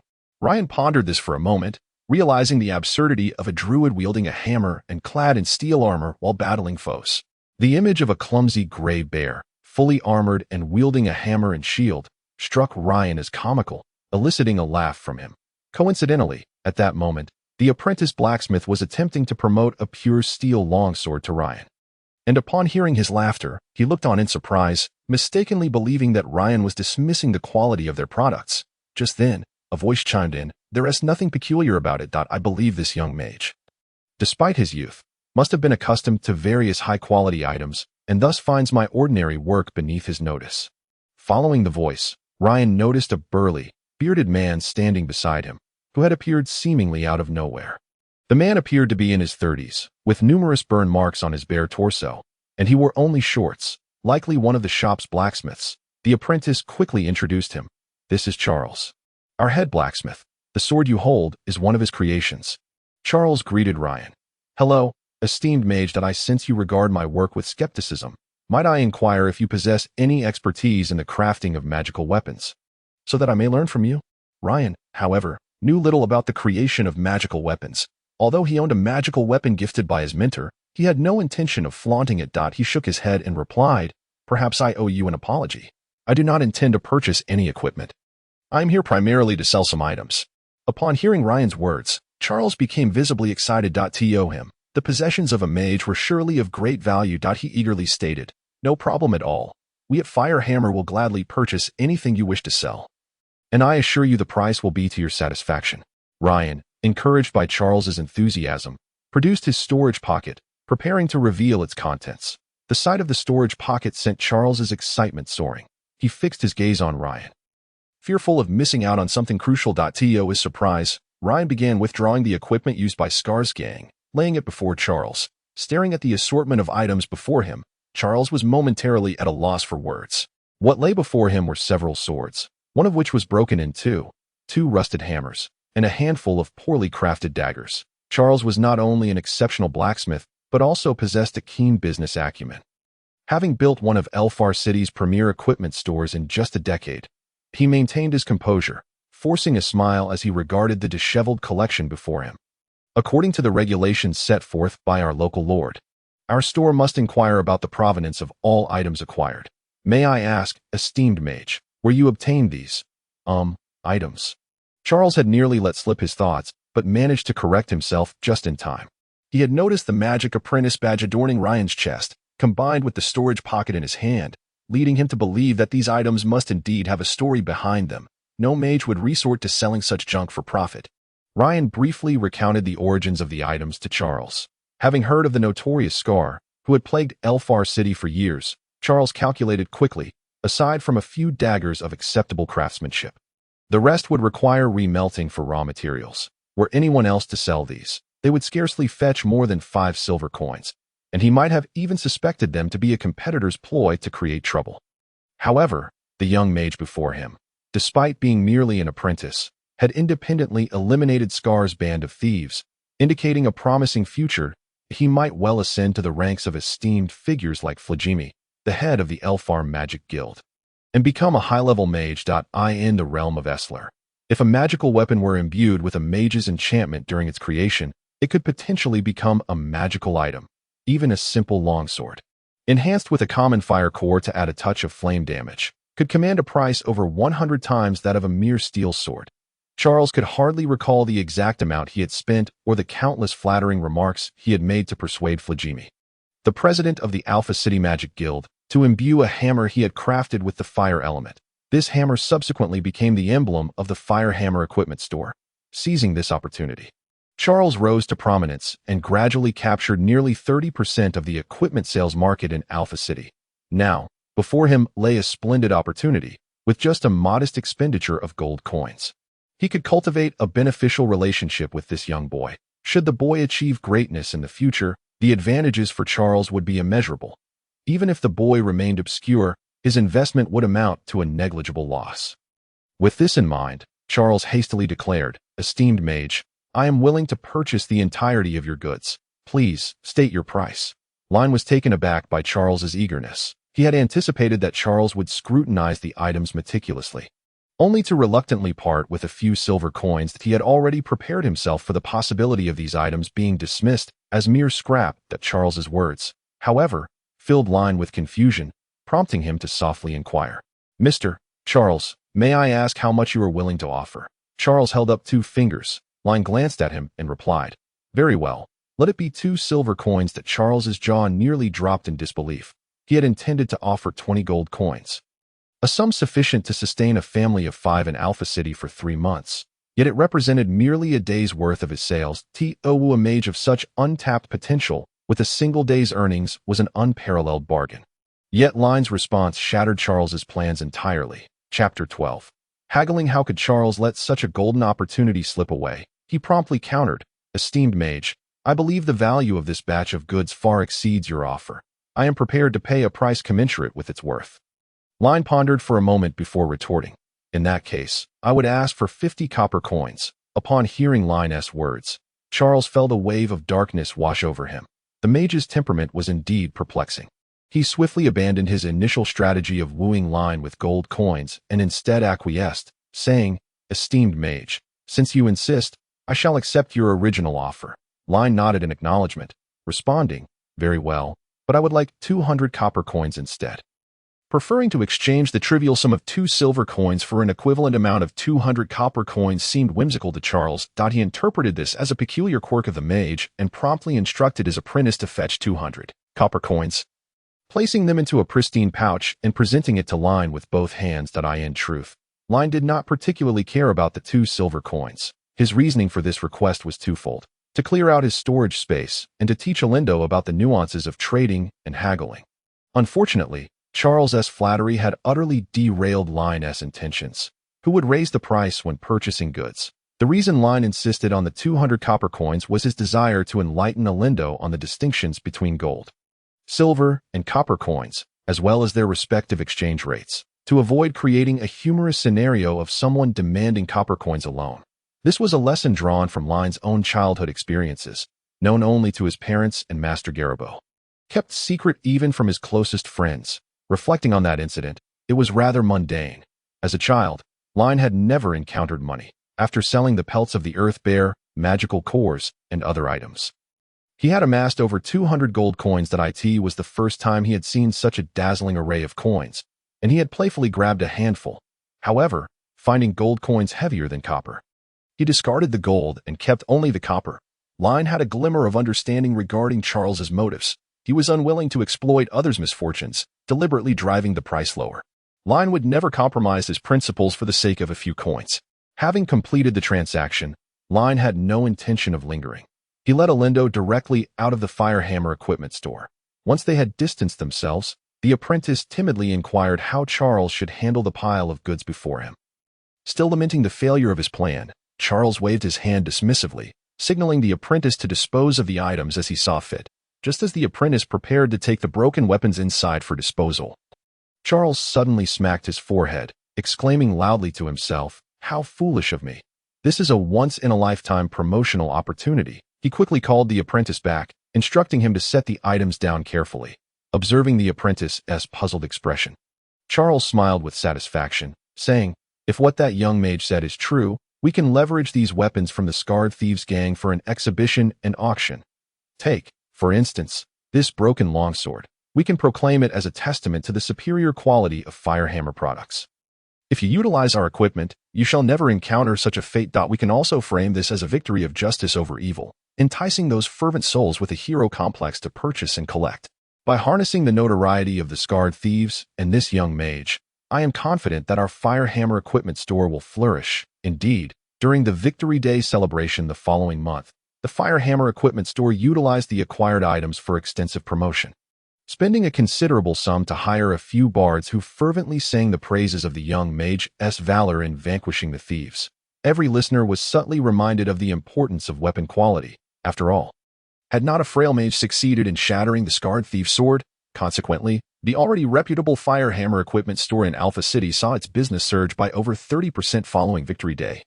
Leaving Charles grinning in his dreams, of course, Line had no inkling that Charles would resort to such a promotional strategy. He and Alindo returned to their campsite, and after a night's rest, they set off towards Sheephorn Town. And if Alpha City lay at the intersection of mountains and hills, Sheephorn Town was perched at the edge of the South Talon grasslands. This region had once been inhabited by orcs centuries ago, with human presence being a rarity. 200 years prior, following the assault by Fernando I, the orcs were forced to migrate to the less hospitable North Talon grasslands, paving the way for human settlement. Occasionally, nomadic herders would pass through, discovering the lush pastures and settling down, gradually forming a small town of over 1,000 inhabitants. The sheep here produced exceptionally fine wool, which was spun into fabric and distributed across the continent. Moreover, the town annually supplied the empire with 500 warhorses. Originally nameless, the town earned its moniker due to local customs. Each herder would stake a wooden post adorned with sheep horns outside their tent to ward off evil spirits and seek peace. Thus it became known as Sheephorn Town. After 2 full days of walking, Line and Alindo finally caught sight of the smoke rising from Sheephorn Town in the distance. This marked Line's first venture beyond the mountains to the fringes of the grasslands. Although Sheephorn Town was merely on the outskirts, far from the vastness of the plains, it was nonetheless breathtaking for Line, that in his hometown of Misty Town, one could only behold endless mountain ranges. There was no comparison to the scene before him. Line walked briskly across the soft grass, the wind whistling in his ears, gazing at the fluffy clouds drifting in the sky, feeling a sense of expansiveness within him. To live in such an environment was truly a delight. Alindo, having traversed the Esler continent for 5 years and having ventured deep into the South Talon grasslands, was far more accustomed to the view. He calmly recalled a crucial concern and quickly reminded Line, "I had assumed Sheephorn Town would be similar to the vicinity of Alpha City, with lush forests, but it appears to be an unending grassland. How, then, do we confront this band of thieves?" With Alindo's reminder, Line became acutely aware of the gravity of the situation. He had originally thought to exploit the terrain for a surprise attack on the unsuspecting thieves, utilizing fireball spells and other area damage magic to eliminate them before teaming up with Alindo to dispatch the remaining foes. Yet here lay a vast plain with scarcely a tree in sight. It was rumored that these thieves possessed horses, which would allow them to easily outmaneuver Line and Alindo on the open grasslands. With only the 2 of them and no horses, how could they eradicate this band of thieves? After much deliberation, they were unable to devise a satisfactory plan, ultimately deciding to proceed to Sheephorn Town to find the town mayor who had issued the quest. Hoping to gain a thorough understanding of the situation before taking further action, Line and Alindo entered the view of Sheephorn Town. A group of young guards immediately shouted for them to halt. After Line loudly declared his identity and intentions, they opened the heavy wooden gate, allowing him and Alindo to enter, under the scrutinizing gaze of the 10 or so youths wielding wooden clubs. Line and Alindo underwent repeated questioning. Just as Line was on the verge of losing his patience, The youths finally ceased their inquiries. One of them then led Line and Alindo through the gray tents toward the largest black tent at the center of Sheephorn Town. Line and Alindo followed closely behind, attentively observing their surroundings. Surrounding the town of Yangjiao is a formidable barrier constructed from countless large wooden stakes, standing taller than a person, effectively warding off the menace of wolf packs. The residents of the town reside within gray tents erected throughout, with the spaces between them so narrow that they barely allow passage for a single individual. Adjacent to each household's tent lies a pen of varying sizes, containing either a multitude or a scant few Tarlon sheep, some pens housing over 100 sheep, while others contain merely a dozen. The air in its entirety is permeated with the pungent odor of the flocks. Typically, on the opposite side of the tents, one can find a stable. Upon a cursory count, Ryan estimated that each household possesses at least 5 horses, culminating in a staggering total of over 5,000 horses in the town. An impressive figure indeed. Furthermore, nearly every tent is flanked by towering haystacks. When Ryan inquired with a young guide about the purpose of these stacks, the youth cast a chilling glance at him and remained silent. The profusion of tents, sheep pens, stables, and haystacks renders the entirety of Yangjiao exceedingly congested. Within the heart of Yangjiao lies a spacious clearing, where a tall black tent stands in stark contrast to the surrounding cramped quarters of the other pastoral inhabitants. A portly middle-aged man stands at the entrance of the black tent, adorned in splendid garments crafted from white wool, sharply contrasting with his 4 attendants donned in gray. Moreover, there seems to be a shadow of gloom upon the man's visage. Upon the man's appearance, the young guide hastily approached him, whispering a few words into his ear. The man nodded in acknowledgement and boomed to Ryan, "Greetings, and welcome to the esteemed adventurers who have arrived in Yangjiao. I am the mayor of this town, Zhili Lu." Chapter 13. First Impressions of Yangjiao. Ryan greeted Mayor Zhili Lu, stating, "Good day, Mayor Zhili Lu. I am Ryan, and this is my companion. We have accepted the task of eradicating the bandit threat that you posted in Alpha City." Upon hearing Ryan's words, Zhili Lu scrutinized him from head to toe before ushering Ryan and his companion, Alan, into the black tent. Inside, the floor is covered with thick carpets woven from sheep's wool, intricately embroidered with patterns that, due to age, have become indecipherable. The space within the black tent is quite ample. Although it is partitioned into 2 sections by black woolen blankets, the outer area alone can comfortably accommodate 30 to 40 individuals, forming a stark contrast to the diminutive gray tents outside. Mayor Zhili Lu invited Ryan and Alan to sit on the ground around a low table, while his imposing attendants stood respectfully behind him, heads bowed. Shortly thereafter, a young maidservant presented 3 cups of a white beverage. Ryan raised his cup to take a sip, finding the drink exceedingly sour and tinged with a faint, unpleasant odor, one he was wholly unaccustomed to. To avoid rudeness, he forced himself to swallow the small amount he had tasted and gently placed the cup back on the table. Noticing Ryan's reaction, Mayor Zhili Lu chuckled, saying, "This is our prairie's unique sheep's milk. Its flavor is indeed quite distinct. It appears that the esteemed Mage does not favor it." Ryan replied, "Please, call me Ryan. I have never tried it before. I merely found it to be sour." Mayor Zhili Lu laughed heartily, remarking, "Every newcomer finds this taste peculiar, unlike our folk who drink it daily and have long since grown accustomed." Afterward, he signaled for the maid to bring 2 cups of clear water, removing the sheep's milk from the table. Ryan eagerly lifted the cup of water and took a generous gulp. As Mayor Zhili Lu observed Ryan, he began to speak with a smile about the scenic beauty of the prairie, the customs of the pastoral people, and even the celebrations of Victory Day, as if the task of ridding the town of bandits was not his own responsibility, and as if Yangjiao had never encountered such threats. Ryan attempted several times to steer the conversation back to the subject of bandits, but each effort was deftly sidestepped by Mayor Zhili Lu. This manner of discourse felt quite disconcerting to Ryan. Thus, seizing an opportune moment while Zhili Lu was sipping his sheep's milk, he stated plainly, "Mayor Zhili Lu, we wish to first understand the specific circumstances regarding the bandit troubles in Yangjiao." Before Zhili Lu could respond, a loud voice erupted from outside the tent. "Ha ha! With guests visiting the mayor, how could I possibly refrain from joining?" As the words faded, a robust man in his 30s, clad in a gray woolen outfit and wearing a white headscarf, strode in, followed by 4 youths brandishing curved knives. Upon entering, the man scanned the occupants of the tent, his gaze locking onto the Mage's apprentice badge upon Ryan's chest. The man blinked in surprise. then broke into a hearty laugh, proclaiming, "Ah, so we have a wizard among us. How delightful. I am Akimu, the owner of the largest flock of Tarlon sheep, the mightiest warhorses, and the fiercest warriors in Yangjiao. Should you have any inquiries, feel free to direct them towards me." Before Ryan could interject, Zhili Lu interjected with displeasure. "Akimu, Mr. Ryan and his friend are my guests. What business do you have here?" Akimu laughed boisterously. "If I am not mistaken, Mr. Ryan and his companion have come to aid us in eliminating the bandit threat as a member of Yangjiao. I naturally bear the responsibility to provide these esteemed wizards with the most accurate information." Zhili Li's expression darkened, and he retorted loudly, "I am the mayor of Yangjiao. I shall convey any matters to my guests as needed. This does not concern you. Go about your own business."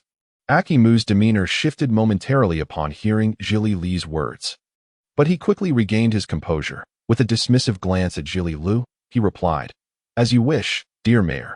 However, I hope you will choose your words wisely." With that, Akimu departed, flanked by his guards. Zhili Lu, clutching the wooden cup brimming with sheep's milk, trembled with rage, placing it abruptly on the table as he turned to Ryan, saying, "Esteemed mage, I am feeling somewhat unwell. Let us continue our discussion tomorrow. Please, both of you, take your leave and rest." Without waiting for Ryan or Alan to respond, Zhili Lu stood and retreated into the partitioned section of the tent. The young attendant promptly approached Ryan, guiding him and Alan out of the mayor's residence and leading them to another small gray tent just a few paces away. The difference between this gray tent and the one where Mayor Zhili Lu resided was like night and day.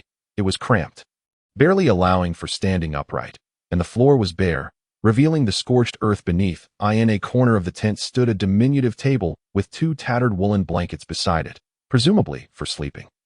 Once the attendant departed, Ryan and Alan spread the woolen blankets on the ground and sat side by side, whispering about the events that had just transpired. Alan remarked, "Ryan, the situation here seems quite peculiar." Ryan concurred, "Indeed. Mayor Zhili Lu appears reluctant to discuss the bandit issue, while that individual named Akimu seems to imply something ulterior." Alan continued, "I sense that Akimu is pivotal to the entire situation. Even Mayor Zhili Lu seems wary of him." Ryan sighed. "Yangjiao is indeed rife with complications. There are external threats from bandits, and it appears internal discord as well." Alan suggested, "I believe it is imperative we speak with the mayor once more to clarify the current state of affairs. It seemed to me that he harbored reservations during our conversation, which made him reluctant to divulge more information. You noticed how swiftly Akimu arrived after we began speaking, if no one informed him. How could he have come so quickly?" Ryan agreed. "Very well, that I shall seek out the mayor again tonight, but discreetly, so as not to attract attention." Alan added, "All right, I will slip out of the town tonight. My wind wolves are waiting outside. I will instruct them to monitor Yangjiao, and should anyone venture out, I shall follow." Throughout the day, despite the bustling activity within Yangjiao, no one approached Ryan and Alan's tent, as though they were invisible. Finally, under the cover of night, Ryan and Alan set out on their respective missions. Alan, cloaked in darkness, silently slipped out of Yangjiao, effortlessly scaling the wooden walls that loomed overhead, watching Alan deftly vault the barrier. Ryan adjusted his attire and quietly approached the mayor's black tent. As Ryan neared the tent, he overheard raised voices within. Pressing his ear against the fabric, he strained to discern the conversation. Inside, 2 individuals were engaged in a heated argument. The mayor's voice sounded hoarse, and the other party was none other than Akimu. Intrigued, Ryan refrained from entering immediately, instead scanning the surroundings and confirming that no one was paying him heed. He stealthily positioned himself in the shadows behind the tent, intently listening to their dialogue. Akimu's voice rang out, "Enough, you coward. You express concern about the potential losses to our town. Yet, you deem the prices others offer as exorbitant, after issuing a bounty. We have waited many days, and only 2 young magical apprentices have arrived. What are they truly capable of?" The voice of Zhili Lu was somewhat hoarse as he replied, "Akimu, I am the mayor of Yangjiao town, and I have my own plans that I do not require your meddling." Akimu retorted, "You old fool, Yangjiao town does not belong to you alone. That if you continue to dither, they will lose patience and storm in. And then everything will be lost if you care not for your 4 women and your flock of Tarun sheep. I do." Zhili Lu remained silent after hearing Akimu's words, observing the effect of his words. Akimu smugly continued, My people exerted considerable effort to establish contact with them. You saw it yourself. While they have been frequent visitors of late, our losses have been minimal, merely some sheep and horses. With no harm to our people, their demands, upon reflection, are not unreasonable. They only ask for 3,000 war horses. 3,000. Jolilu exclaimed, his voice rising. We have scarcely 5,000 in total. They wish to take away the majority. What shall we do afterward? Akamu replied, you are unworthy of being the mayor of Yangjiao town. Fixated solely on your immediate concerns, should they truly invade, it will not merely be a matter of horses. You may even lose your life. What use are possessions without life? Your 4 women would surely find refuge in others' arms. Enough. Jolilu interrupted, his impatience palpable. Ignoring Jolilu's interruption, Akamu pressed on. The garrison officer from Irfa has also come. Your bounty has been posted. What has it achieved? Do you genuinely believe those 2 inexperienced children will be of any use? Should I present you with facts? Ultimately, one must rely on oneself. They have already issued their final ultimatum by tomorrow night. If you do not respond, they will come to claim what they seek at dawn the following day. Reflect on that. With that, Akamu strode out, flinging the tent door aside. Chapter 14. Mayor Jolilu. Once Akamu had departed, Ryan stealthily approached the tent entrance, lifted the flap, and entered. Mayor Jolilu stood with his hands on his hips, facing away from the door, his body trembling slightly as he gasped for breath. Hearing the flap rustle again, he turned his head without looking back and coldly inquired, What brings you back? Ryan replied, Mayor Jolilu, it is I, Ryan. Startled, Jolilu swiftly turned around, exclaiming, How is it you? How long have you been here? Ryan had no intention of revealing that he had eavesdropped. He feigned innocence, saying, I just arrived. I found it curious to see Akamu storming out in such a fury.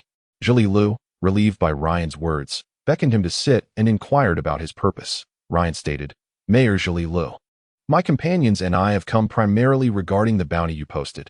We wish to gather more information. Jolilu waved his hand, interrupting Ryan. Esteemed Mage, I am aware of your intentions, but I do not believe you can provide any assistance. Ryan smiled gently, saying, One more person contributes to our strength. Jolilu countered, Even a few hundred snow rabbits cannot budge a dragon's foot. Ryan shrugged. Engaging in any action is preferable to inaction, with a meticulous plan and robust execution. Perhaps even snow rabbits could one day defeat a dragon. However, if this gathering of rabbits does nothing, they will each meet their end as the dragon's meal. Jolilu pondered Ryan's words, lost in thought. Recognizing the mayor's hesitation, Ryan remained silent, merely observing him. After a prolonged pause, Jolilu finally spoke. Ryan, you are still young. Were I in your position, I would distance myself from this matter.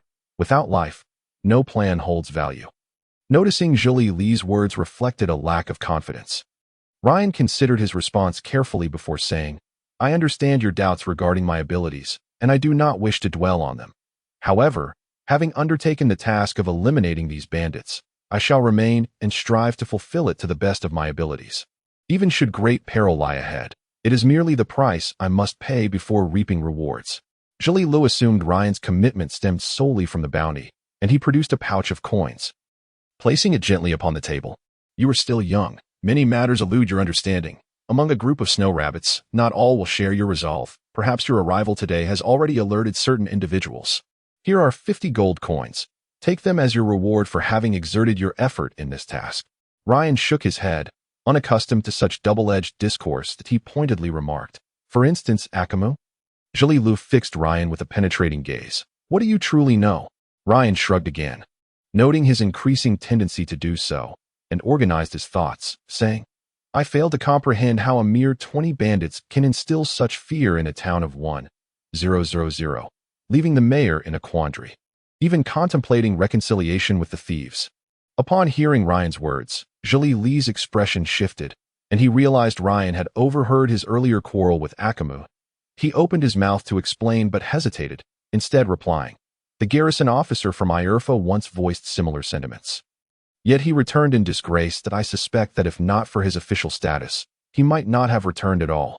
Ryan, intrigued, asked, Was it not said that the garrison officer came and, after a period of stationing here, departed having found no trace of the bandits?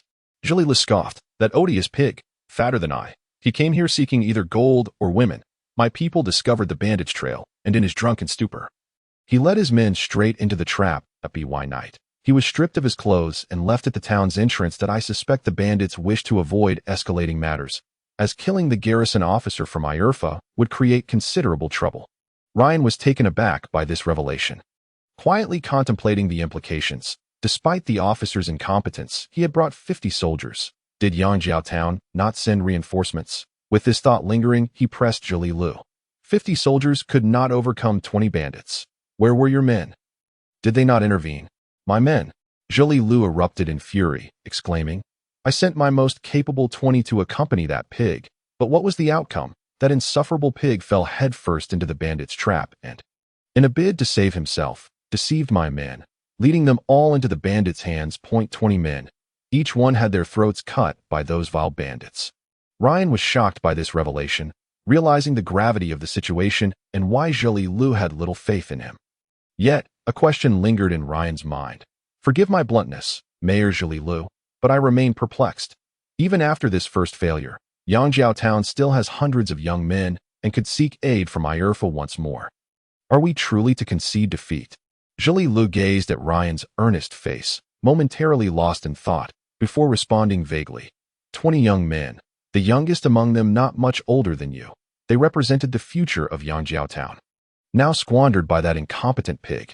At this juncture, Zhili Lu paused, as if recalling the vibrant faces of those lost, his voice growing somber. Our people in Yangjiao Town once lived a nomadic life, riding fierce steeds and wielding powerful bows, roaming the southern Tarun grasslands in pursuit of water and pasture. When friends arrived, there was fresh sheep's milk. When magical beasts and orcs approached, we had sharp arrows at the ready. 200 years ago, the Empire expelled the orcs, freeing our ancestors from their oppression, allowing our kin to enjoy the life they had long yearned for. With the threat of orcs gone, our ancestors ceased their wandering and gradually settled in the most fertile lands. This way of life persisted through generations. Regrettably, over the course of a century of stable living, we have gradually lost the fierce spirit of our ancestors. Years of communal living have introduced significant vulnerabilities. After all, even the most abundant pastures are limited. Our population and flock have grown considerably compared to the past, and we have begun to feel the strain, yet we have become accustomed to this lifestyle. We would rather travel farther while herding or squeeze together during nights of lodging than relinquish this place. Since becoming mayor, I have longed to alter this situation. I carefully selected a group of young, spirited herders, hoping that in a few years, they would form the backbone of a new settlement elsewhere, thereby gradually expanding our homestead and providing our people with more living space. Alas, most of them have perished at the hands of the bandits. Tears welled up in Zhili's eyes as he wiped them away and continued. Akamu was once my most capable assistant. But over time, I gradually realized that he harbored great ambitions. His methods were exceedingly radical, advocating for the abandonment of our elderly and disabled kin, insisting on migrating solely with our younger tribesmen. He even suggested pillaging others, much like the orcs raided our ancestors in days of yore. Because of this matter, we had a fierce argument, and ultimately, we parted ways. Over the years, he has amassed considerable power, and I know he has engaged in dubious dealings behind the scenes. I never expected that he would even reconcile with thieves to achieve his ends. Ryan, you are still young. You have a long journey ahead of you. You cannot fathom the depths to which Akamu is willing to sink. Why involve yourself in our tribal disputes? Ryan was profoundly shaken by the mayor's words. The seemingly frail leader possessed such foresight, which filled Ryan with admiration. Nevertheless, Ryan resolutely replied, Mr. Mayor, since my companions and I have undertaken this task, we shall exert ourselves to fulfill it. The hour is late, and I must retire for the night. You should also rest early. Having said this, Ryan strode out of the mayor's tent without looking back. Upon witnessing Ryan exit his tent, the mayor shed his earlier weakness, his eyes now ablaze with fury. He muttered softly, Akamu, you wish to contend with me? Do you think I am unaware that you increased the number of horses demanded by the thieves by 50%? The surplus is surely lining your pockets. Do you plan to use this opportunity to ride over me? Humph. And as for that mage, he is far too naive. Does he think I would be unable to resist speaking a few words? Let you two engage in your petty squabbles. After leaving the mayor's tent, Ryan marched towards his own modest dwelling, lifting the tent flap as he entered. The interior was dim, suggesting that Alan had not yet returned. Ryan approached the table and lit the half-burned candle. Just as he ignited the candle and turned, an unsettling premonition surged within him, a sensation he typically experienced only when being stalked by ferocious beasts. With a swift thought, a thick layer of stone skin enveloped his body. A sudden thud echoed as a dagger struck Ryan's back, tearing through his clothing but halted by the sturdy stone skin. His mind barely had time to react before his body instinctively lunged forward, evading the assassin's subsequent strike. As he fell, Ryan deftly twisted his body to face his assailant. He beheld a figure clad entirely in black, adorned with a dark mask, lunging towards him. Chapter 15. Assassination. Ryan lay on the ground and instinctively cast a magic missile at the cloaked figure, caught off guard by Ryan's ability to conjure magic in such a moment. The assailant swiftly halted his advance and sidestepped to avoid the missile. Ryan sprang to his feet and unleashed 2 consecutive magic missiles at the intruder, who, having lost the initiative, was forced to evade and was cornered against the wall. Just when Ryan believed the figure had nowhere left to flee, the assassin abruptly unfurled his cloak, enveloping himself within it. Sensing something amiss, Ryan hurled a magic missile. The powerful impact sent the cloak crashing against the tent. Producing a muffled thud, the now empty cloak slowly drifted to the ground, but the black-clad figure that had been concealed within had vanished. Ryan's heart raced. He had no time to ponder as he swiftly retrieved a water pouch, took a generous swig, and then forcefully splashed the water onto the tent floor. Carefully scrutinizing the wet ground, Ryan knew the vanished assassin was likely still nearby, lying in wait for an opportune moment. If the shadowy figure moved while cloaked, the water would betray his presence. The tent was enveloped in silence. Ryan held his breath, his eyes meticulously observing the surroundings, his ears attuned to any sounds the assassin might emit. In the distance, faint voices drifted to him. Perhaps the herders were engaged in conversation. The entire Horn Sheep town appeared tranquil, with everyone continuing their daily lives. Yet within Ryan's small tent lurked the threat of death. A moment of carelessness could invite the assassin's lethal strike. Time dragged on, and Ryan discerned not a single flaw in the assassin's stealth. The cramped space echoed only with Ryan's soft breaths, had it not been for the recent tear in his clothing from the assassin's attack.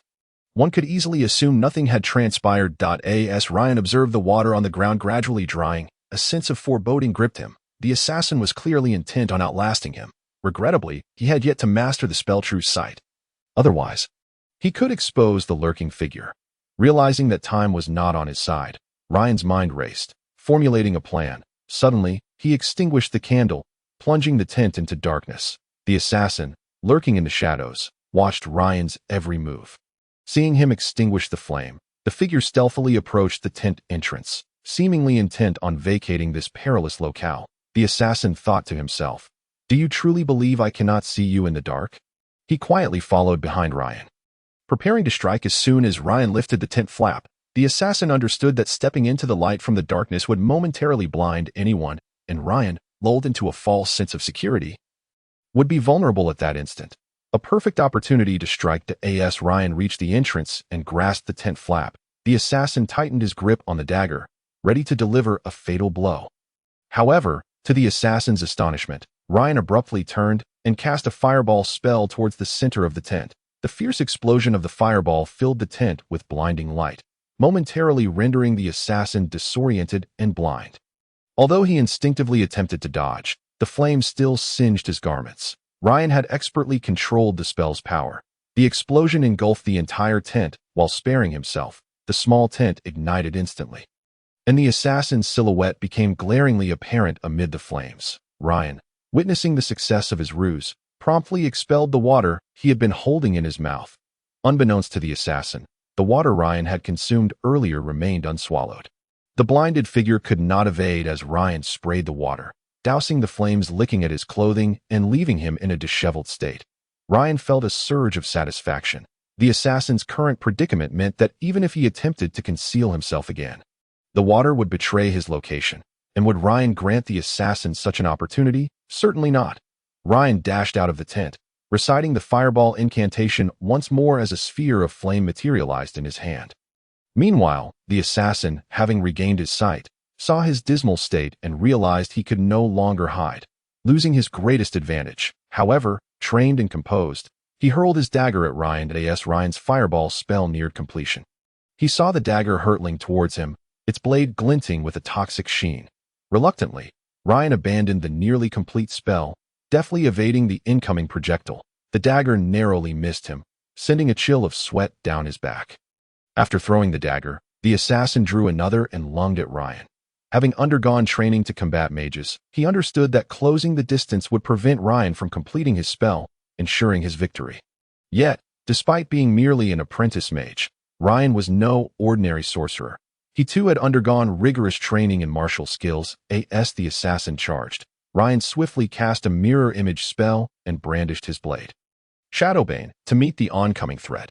The assassin, unprepared for the mage to be a formidable warrior, found himself caught off guard. Who would expect a mage to engage in close combat with a sword? The assassin's dagger struck one of Ryan's illusions, failing to injure him. As the assassin prepared for another attack, he was met with the sight of Ryan skillfully severing the dagger from his grasp.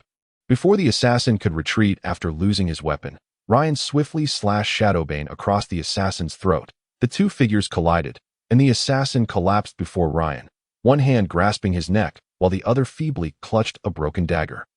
Ryan stood impassively beside the fallen figure, sheathing Shadowbane while vigilantly observing the assassin. The assassin attempted to throw the half-dagger at Ryan, but it slipped from his grasp and fell to the ground, blood gushing from his throat. The man in black was acutely aware that the youth before him, merely adorned with the insignia of a magic apprentice, was far more formidable than his comrades had perceived. Not only could he effortlessly cast third-tier spells, but he was also a highly skilled warrior, possessing a swiftness that surpassed his own. The man in black opened his mouth, intending to loudly divulge this secret, but found himself utterly incapable of speech. Reduced to gasping breaths, he extended a hand, pointing at Ryan, yet his head gradually bowed, and ultimately, his body collapsed to the ground, motionless. Upon seeing the approaching Mayor Jalilu and the others, Ryan succinctly recounted the events that had transpired. However, he concealed the fact that he had defeated the man in black through martial prowess, merely stating that the man had committed suicide upon realizing his mission had failed.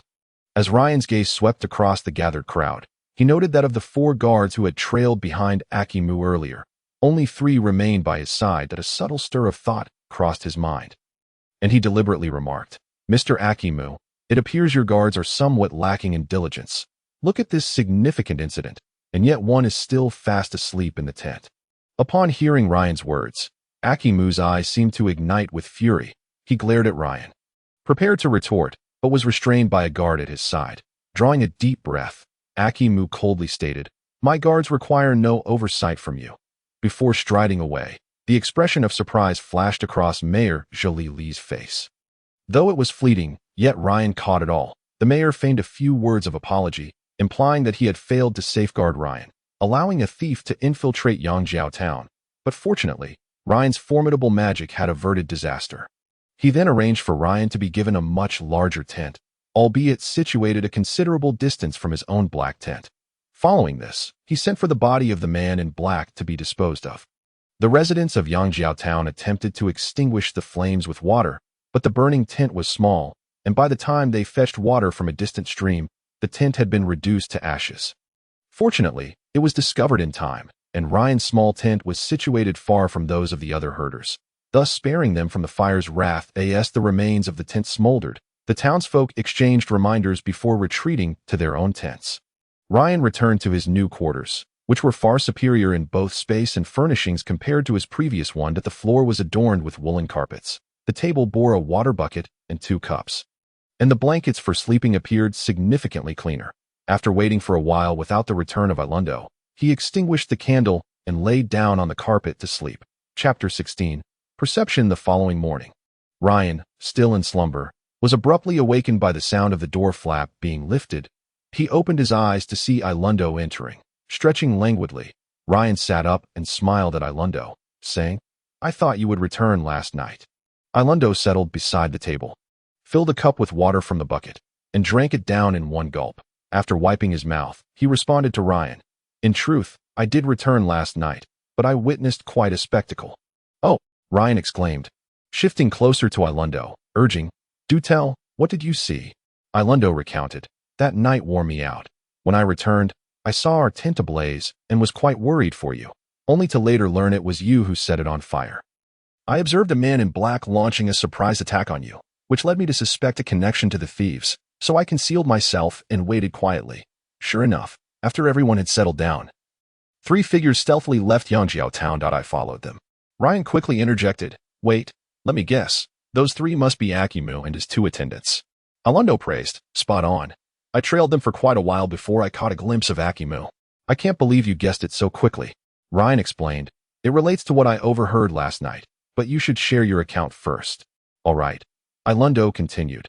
Akimu and his 2 companions traveled through the night to a sparse grove to the west. I quietly followed and discovered they were meeting with a group of individuals clad in black. Their sentry positions were well arranged, so I dared not approach too closely, only able to observe from a distance. The night was quiet, and I managed to catch snippets of conversation. Essentially, Akimu relayed the events of the night to the black-clad individuals, and their leader was furious, reprimanding Akimu for sending someone to kill you, which nearly exposed their operation. The leader insisted that Akimu persuade Mayor Zhili Lu to hand over the goods. After a brief exchange, Akimu returned that I kept watch for a while, noting that the group in black numbered around 40, but their defenses were stringent, and I found no opportunity to infiltrate. As dawn approached, fearing you might be anxious, I returned. After listening to Alundo's account, Ryan stretched once more and shared his own experience of seeking out Mayor Zhili Lu the previous night and inadvertently overhearing conversations between the mayor and Akimu, as well as between the mayor and himself, including the entire assassination attempt on his life. Alundo listened intently to Ryan's narration and pondered, "Based on your account, it seems Akimu will certainly take action today, given that the thieves have set a deadline for tomorrow morning." Ryan proposed, "Should we confront the thieves directly?" Alundo replied thoughtfully, "It would be challenging to approach them during the day. The location they chose for their encampment is quite strategic, with open surroundings and sparse trees only in their vicinity. Moreover, their security is exceedingly tight, with over 20 sentries on duty at this point." Alundo suddenly had a realization, exclaiming, "Wait a moment."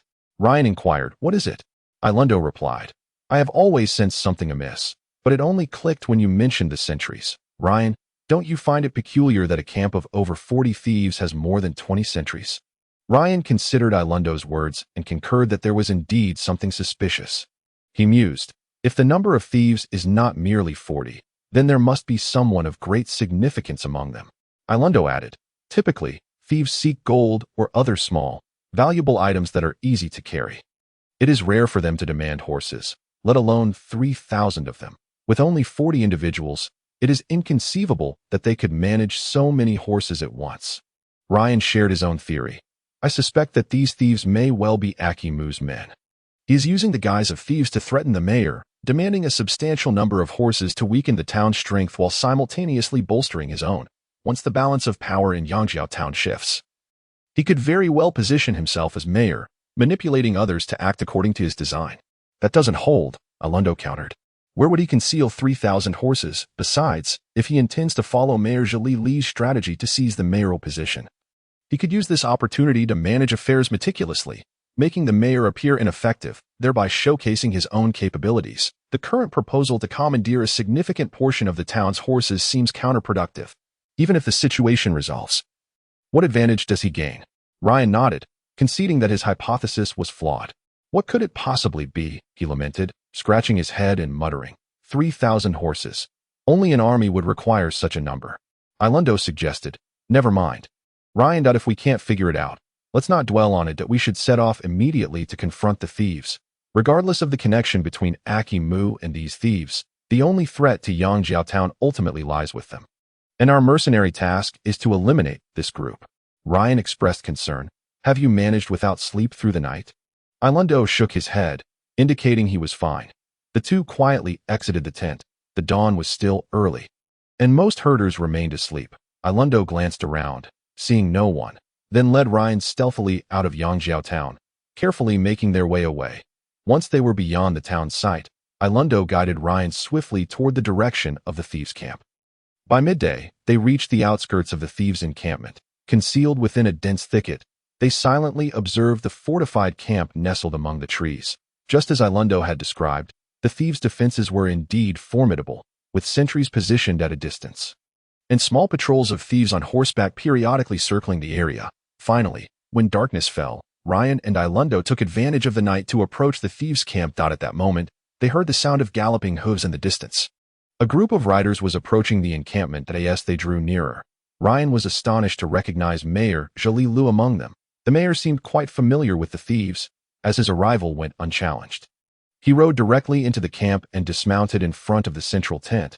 Walking inside, Ryan and Ilundo exchanged a glance of astonishment, utterly bewildered by the scene unfolding before them. The mayor, who had commissioned the mercenary task to eradicate the bandit threat, was indeed in league with the very thieves he had condemned. Ryan gestured to Ilundo, and the two once more risked detection as they cautiously crawled deeper into the shadows. Moments later, the sound of galloping hooves echoed in the distance.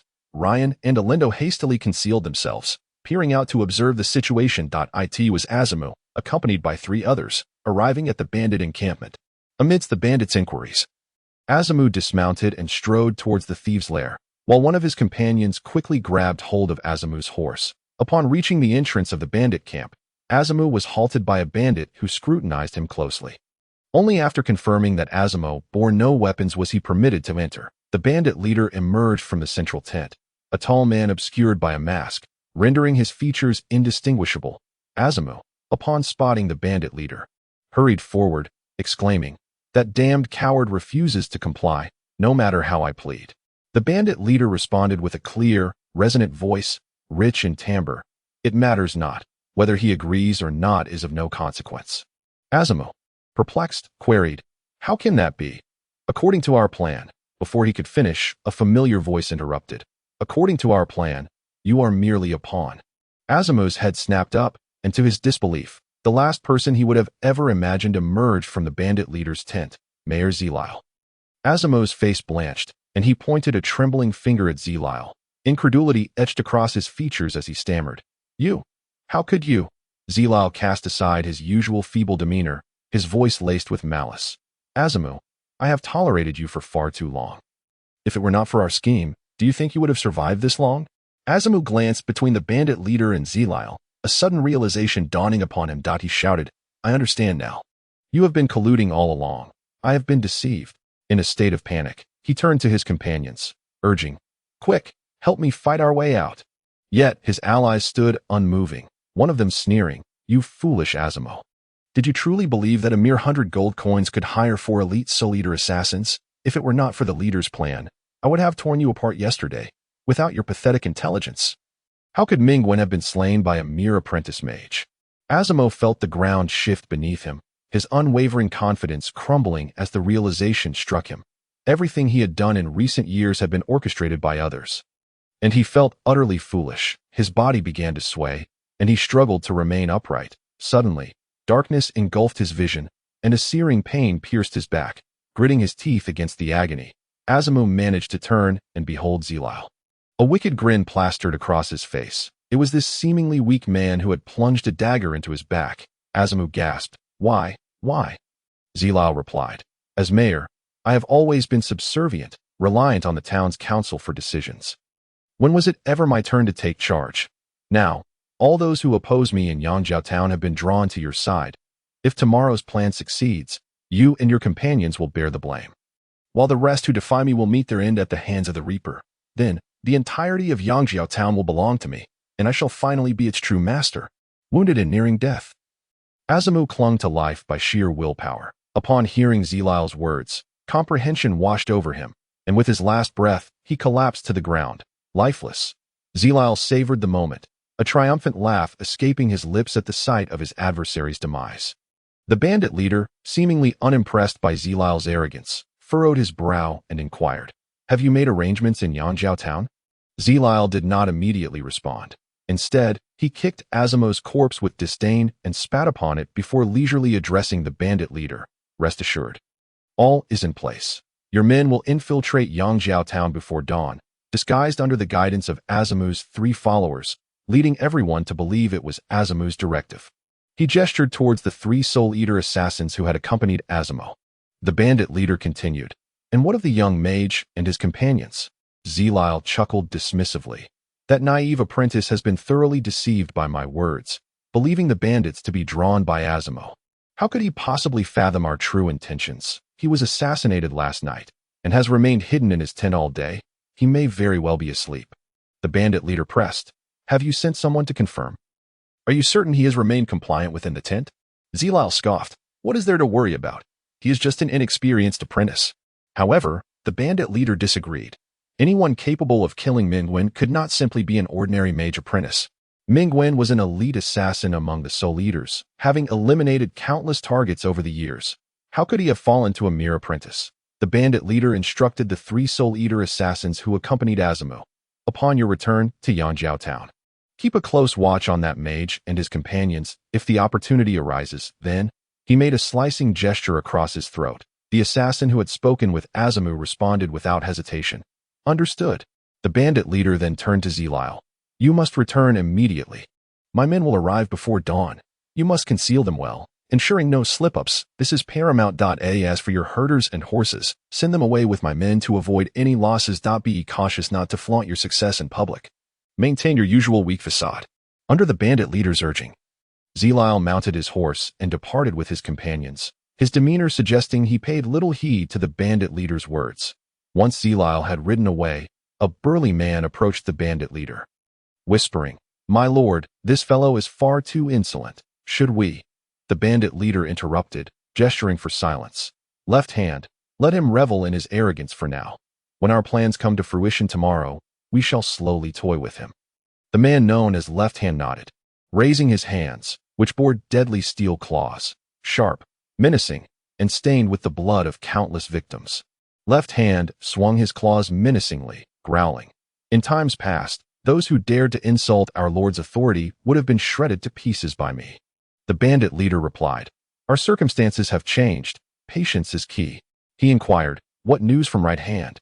Left Hand reported, We have just received word that Right Hand has discovered their whereabouts. Half a day's journey from here, he has deliberately left traces to lead them to us in haste. The bandit leader cautioned, We must strike a balance. If they arrive too quickly, our preparations will be incomplete. If they linger too long, unforeseen complications may arise. Left Hand confidently declared, Do you still doubt Right Hand's capabilities? He will lead them in circles until they are exhausted, before revealing the path directly to Yangjiao Town. They have long proclaimed themselves as champions of justice. They will undoubtedly tire themselves racing to our trap. The bandit leader nodded. You two are my right and left hands. Your efforts please me greatly. Left Hand promptly knelt, declaring fervently, I am at your service, my lord. The bandit leader patted Left Hand's shoulder approvingly. Rise. As Left Hand stood, gratitude evident in his demeanor, the bandit leader inquired, How do our current warhorse numbers compare to our initial estimates? Left Hand smiled. My lord, we have fared even better than anticipated. Yangjiao Town boasts over 5,000 strong steeds, and this operation has gone exceptionally well. The other camps are willing to offer a contingent of about 1,000 horses, and with Yangjiao's contribution, we will command a cavalry exceeding 6,000. Unless a massive army is dispatched to hunt us down, no force on the plains can withstand us.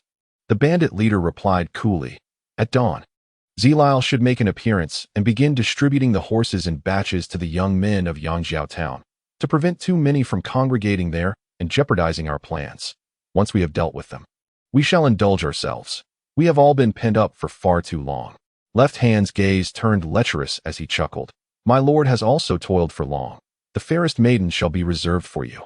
In unison, the bandit leader and Left Hand erupted in crude laughter. Left Hand and the bandit chief laughed, then inquired, What shall we do with these young men transporting horses from Yangjiao Town? The bandit leader gazed into the distance, casually replying, These youths are filled with vigor. I believe our friend Armida will find them useful.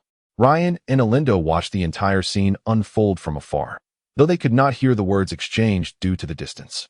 The shocking sight of Zilal personally slaying Azumu left Ryan profoundly shaken, as his idyllic perception of this continent was ruthlessly shattered. Having lived in the quaint and unpretentious Fog Town since he could remember, Ryan had never been exposed to such treachery. Reflecting on his conversation with Zilal the previous night, he had felt a degree of sympathy for him, only to now witness a completely different side of Zilal. Could the human heart truly descend to such depths? Ryan found himself bewildered, pondering whether human interactions must inevitably be steeped in deception, and if sincerity was an impossibility. He fell into contemplation, scarcely aware of how he and Alindo had departed the bandit camp. Once Alindo brought Ryan to a safe location, he slapped Ryan hard across the face. The sting of pain jolted Ryan back to reality, and facing his companion, he felt a wave of sorrow. He said to Alindo, "Perhaps you are right. The people of this continent harbor too many ulterior motives. They appear weak on the surface, yet are cruel and ruthless within, capable of slaughtering their own comrades without a flicker of remorse. It is no wonder that for years, the Druids have remained in the shadows." Alindo, being slightly older and possessing years of adventuring experience, sought to console Ryan. "Ryan, I recall you once expressed that your greatest desire is to protect your loved ones and friends." Ryan numbly nodded. Alindo continued, "Is Zelal your kin?" Ryan shook his head. Alindo pressed on, "Is Zelal your friend?" Ryan again shook his head. Alindo concluded, "Precisely. Zelal is neither your kin nor your friend. His actions are of no concern to you. And you would not go to great lengths to protect such a person. What is there to be confused about?" Upon hearing Alindo's words, Ryan found them quite reasonable and nodded in agreement. Noticing that Ryan was absorbing his advice, Alindo continued, "The shock you feel now is likely due to your sympathy for Zelal after your conversation last night. Today, however, the object of your sympathy has drastically altered in your mind, revealing himself to be a cunning individual devoid of any moral compass. The disparity is so stark that it has led to your current feelings." Ryan scratched his head and admitted, "You have indeed hit the nail on the head." Alindo chuckled wryly. "Your sentiments mirror my own from 5 years ago. I was equally astonished, but gradually, I grew accustomed to it. If everyone were kind-hearted, this continent would know no inequality and conflicts would cease to exist. Alas, such a notion is unattainable. There are but 2 courses of action. Either I adapt to the realities of this continent, or I acquire sufficient strength to effect change. Why burden myself with despair?"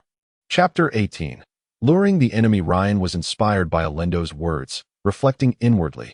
"My studies under Master Garibu and Master Dalanai are aimed at altering my fate one day. I have already begun this transformation. Stepping beyond my hometown is the first step. My ability to venture forth and reshape my destiny is precisely due to my mastery of magic and combat skills." Meanwhile, my friend Nemo remains trapped in Fog Town, endlessly reliving the experiences of his ancestors. His lack of strength confines him to a life of adaptation. I, however, refuse to continue living a life unchanged for centuries. Instead, I seek to carve out my own path, and I firmly believe I shall discover a road that belongs to me. With this realization, Ryan's doubts vanished entirely. He silently vowed to remain resolute in the face of adversity. Having already exhibited weakness before Flana and Alindo on 2 occasions, he would not allow a third instance. Observing his friend's newfound ease, Alindo felt a genuine sense of joy for him. Ryan had found a companion. Yet Alindo mused, "But what of myself? I was lost for 3 whole months. Having friends is indeed a blessing." Alindo thought to himself. With his worries alleviated, Ryan's mind grew agile, and he asked Alindo, "Shall we proceed with our mission?" Alindo replied, "Of course we shall. I suspect this matter is far from simple. Zelal would not enlist a band of thieves to reclaim what is rightfully his without a deeper strategy at play, one we are yet unaware of." Ryan nodded and said, "Let us return. Azimu is dead, and this truth cannot remain concealed for long. I wager we shall unravel the mystery by tomorrow." After discussing their plans, the 2 resolved to immediately return to Yangjiao town and monitor Zelal from outside the town. Alindo let out a wolf howl, and shortly thereafter, the 3 wind wolves returned. It turned out Alindo had instructed the wind wolves to keep watch near the bandit camp. The 2 traveled through the night, only to arrive at Yangjiao town as the sun rose. They concealed themselves within a lush thicket, with the 3 wind wolves resting quietly beside them. Alindo had not rested for 2 days. Ryan decided to take the first watch while allowing Alindo to catch up on sleep. Barely had Alindo fallen asleep when the thunderous sound of hooves approached. The bandit leader, accompanied by 30 thieves, galloped towards Yangjiao town. Upon reaching the outskirts of the town, the bandit leader raised his hand, prompting the 30 thieves behind him to rein in their horses, their steeds rearing up with a resounding neigh. Coming to a synchronized halt, Ryan admired the bandits' display. He understood that such precision could only be achieved through extensive training. Unfortunately, both he and Alindo lacked military knowledge, but any seasoned general witnessing this would surely be astonished. The bandits exhibited discipline in their camp, watch, horsemanship, and formations, skills typically honed within a military context. Their demeanor and movements betrayed a history steeped in bloodshed. These were no ordinary thieves, contrary to Ryan's expectations. The bandits did not launch a direct assault on Yangjiao town. Instead, they remained mounted, silently awaiting something. Ryan found this behavior perplexing and felt compelled to quietly consult the recently awakened Alindo. Before long, the mystery unfolded. A black eagle descended from the sky, landing precisely on the shoulder of a burly man to the left of the bandit leader. This man was the one referred to by the bandit leader as Left Hand. Left Hand retrieved a wooden block from the iron tube affixed to the eagle's leg, examined it closely, then rode over to the bandit leader, whispering a few words. The bandit leader erupted in triumphant laughter, gesturing towards Yangjiao town. Upon receiving the order to attack, the bandits unsheathed their long swords in unison. A battle cry echoing forth, and an aura of bloodlust permeated the air. Yet, to their surprise, Yangjiao town remained eerily quiet. No one moved, nor were there any cries if it were not for the slowly opening gate. Commanded by Mayor Zilile, it would seem like an abandoned town. The gates of Yangjiao town opened, yet the bandits remained unmoved, refraining from charging in immediately, instead circling their horses in place. Moments later, another group of bandits, pursued by a cadre of knights, came galloping from the distance. These fleeing bandits appeared ragged, their garments torn and stained with blood, their horses looking fatigued. In hot pursuit was a large contingent of knights clad in gleaming golden armor, each knight displaying a prominent golden lion insignia on their chest. Their steeds were pure white, adorned with golden chainmail. Upon seeing the knights chasing his comrades, the bandit leader's face lit up with joy at the prospect of victory. He led his 30 thieves to intercept the pursued bandits. As the bandits awaited reinforcements, the leading knight raised his spear high, and the entire cavalry unit was met with the sound of neighing horses, each steed rearing its front hooves, the 60-strong formation halting just a stone's throw from the bandits. The leading knight, with golden hair and appearing to be in his 30s, spotted the bandit leader, and a smile of delight broke through his weary expression. He called out, "Senate, you traitor, at last, I've caught you." The bandit leader, Senate, removed his mask to reveal a handsome face, chuckling heartily. "Captain Bacon, you've been hot on my trail for the past half-month, yet it seems your men are somewhat lacking." The knight captain, Bacon, displayed a countenance of fury, inhaling deeply as he declared, "Senate, they died in their rightful place. Today, I shall avenge them." Bandit leader Senate retorted, "And you think you can do that?" Knight captain Bacon asserted, "Justice shall triumph over evil. The light of the war god will protect us." Senate replied, "I have no interest in the war god. I prefer the company of young maidens." Bacon, "I am off to indulge myself now. Care to join?" With that, Senate spurred his horse into Yangjiao town, followed closely by dozens of bandits. Bacon shouted angrily, "Senate, your foe is me. Do not harm the innocent civilians." He pulled on the reins of his horse, preparing to charge into Yangjiao town. A knight beside Bacon cautioned, "Captain, we have been pursuing for 2 consecutive days. Both man and beast are exhausted. Moreover, the space within is rather confined. It is likely a trap laid by Senate." Bacon resolutely declared, "Our duty is to protect the weak. Regardless of the traps that lie ahead, we shall ultimately receive the protection of the god of war." Upon uttering these words, Bacon raised his battle lance high and proclaimed with fervor, "God of war, grant us your protection." A pure white radiance emanated from the battle lance he held aloft, enveloping his entire being. The other knights likewise raised their lances and joined Bacon in a resounding chant, "God of war, grant us your protection." Waves of white light spread among the knights, instantly filling each of their hearts with an indomitable spirit. Their weary bodies seemed to regain vitality, their previously haggard expressions transforming into resolute determination. With fervor igniting in their eyes, Bacon lowered his battle lance and led over 60 holy knights boldly into the town of Yangjiao. However, he soon realized that this was a trap. Within the town lay a chaotic array of dead sheep and bundles of hay used by the shepherds, interspersed with numerous wooden stakes and even traps for capturing beasts. These obstacles rendered the holy knights' formidable charge ineffective. Once all the holy knights had entered the town, the great wooden doors behind them were slowly shut by the bandits. Without hesitation, Bacon shouted, "Dismount! Prepare for close combat." The 60 knights immediately leaped from their steeds, planting their lances into the ground. They then drew their long swords with their right hands while retrieving shields from their backs with their left. Senate stood calmly in the town square, surrounded by dozens of bandits wielding long spears. Witnessing Bacon's swift response, Senate could not help but admire him. saying, "Captain Bacon, in this predicament, you shall find it difficult to escape. Why not join my forces?" Bacon retorted vehemently, "Senate, you shall not succeed. Today, the Golden Knights will fight until the last man. Lord Orlando will avenge us if you seek the life of the Golden Lion. Be prepared to trade it for tenfold lives." Senate shook his head, disappointed by Bacon's words. He made a gesture across his throat, signaling the surrounding bandits to attack, and they surged towards the Holy Knights. As Senate reveled in the thought of finally cornering the Holy Knights who had pursued him for days, he felt an overwhelming sense of pride.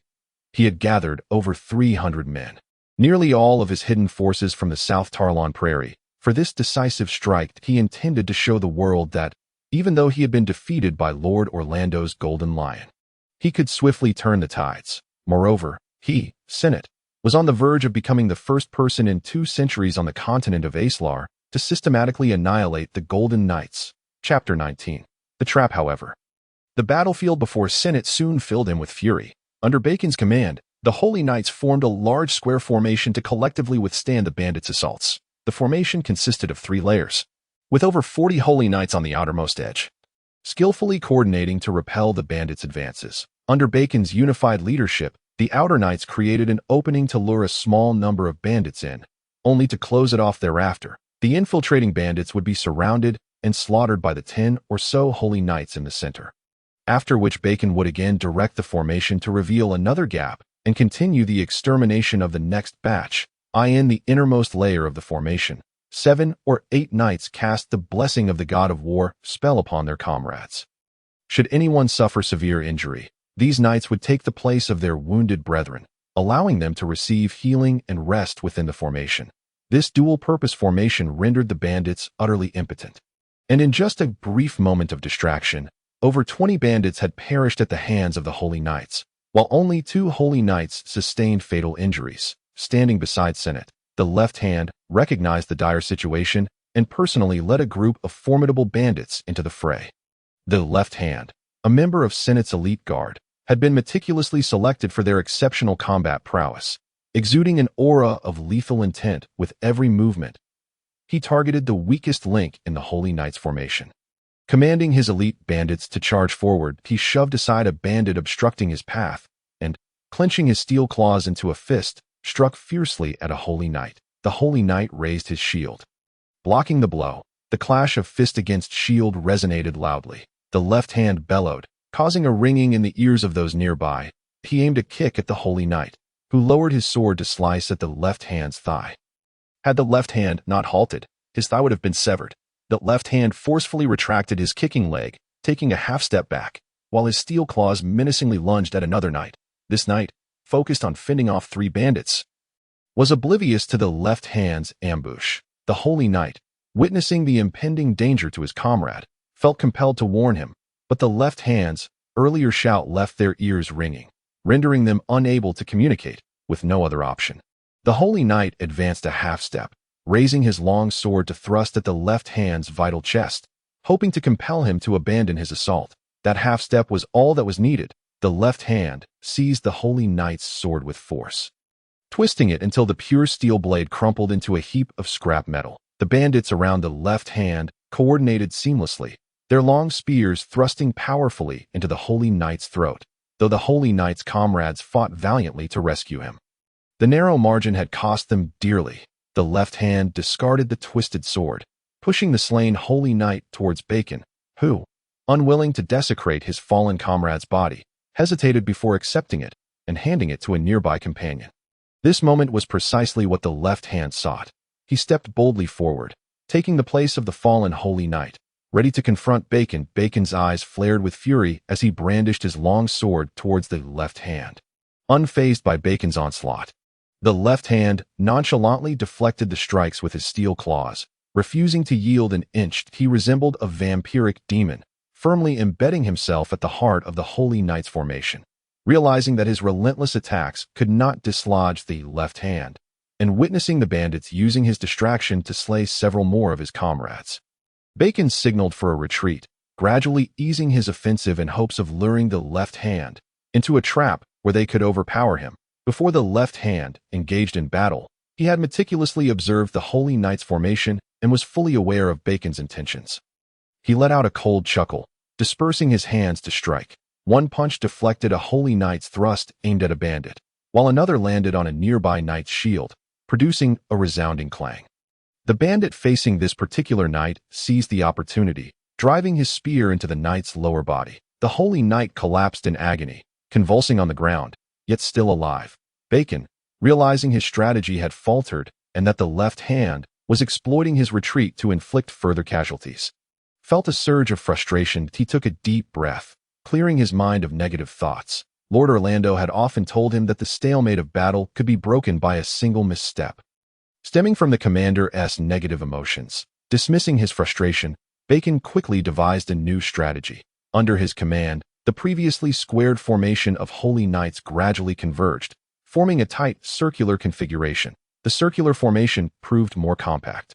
With the knights nearly pressing against one another, they stacked their shields together, creating the most formidable defense possible.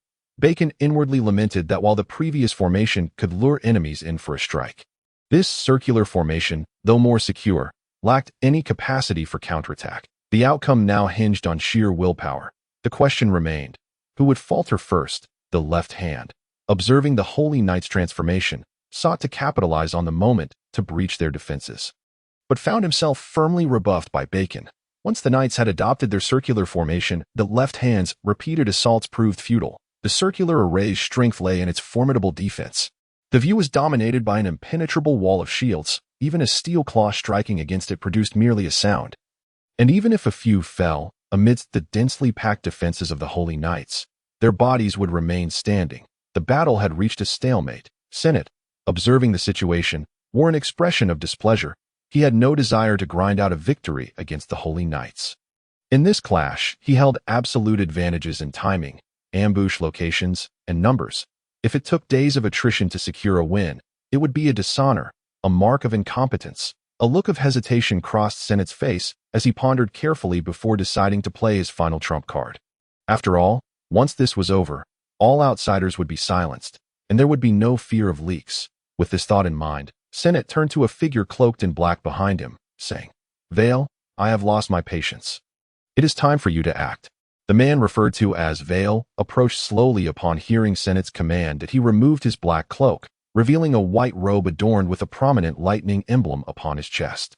"My lord," Vale's voice was sharp and piercing, "I advise you to stand back to avoid any collateral damage."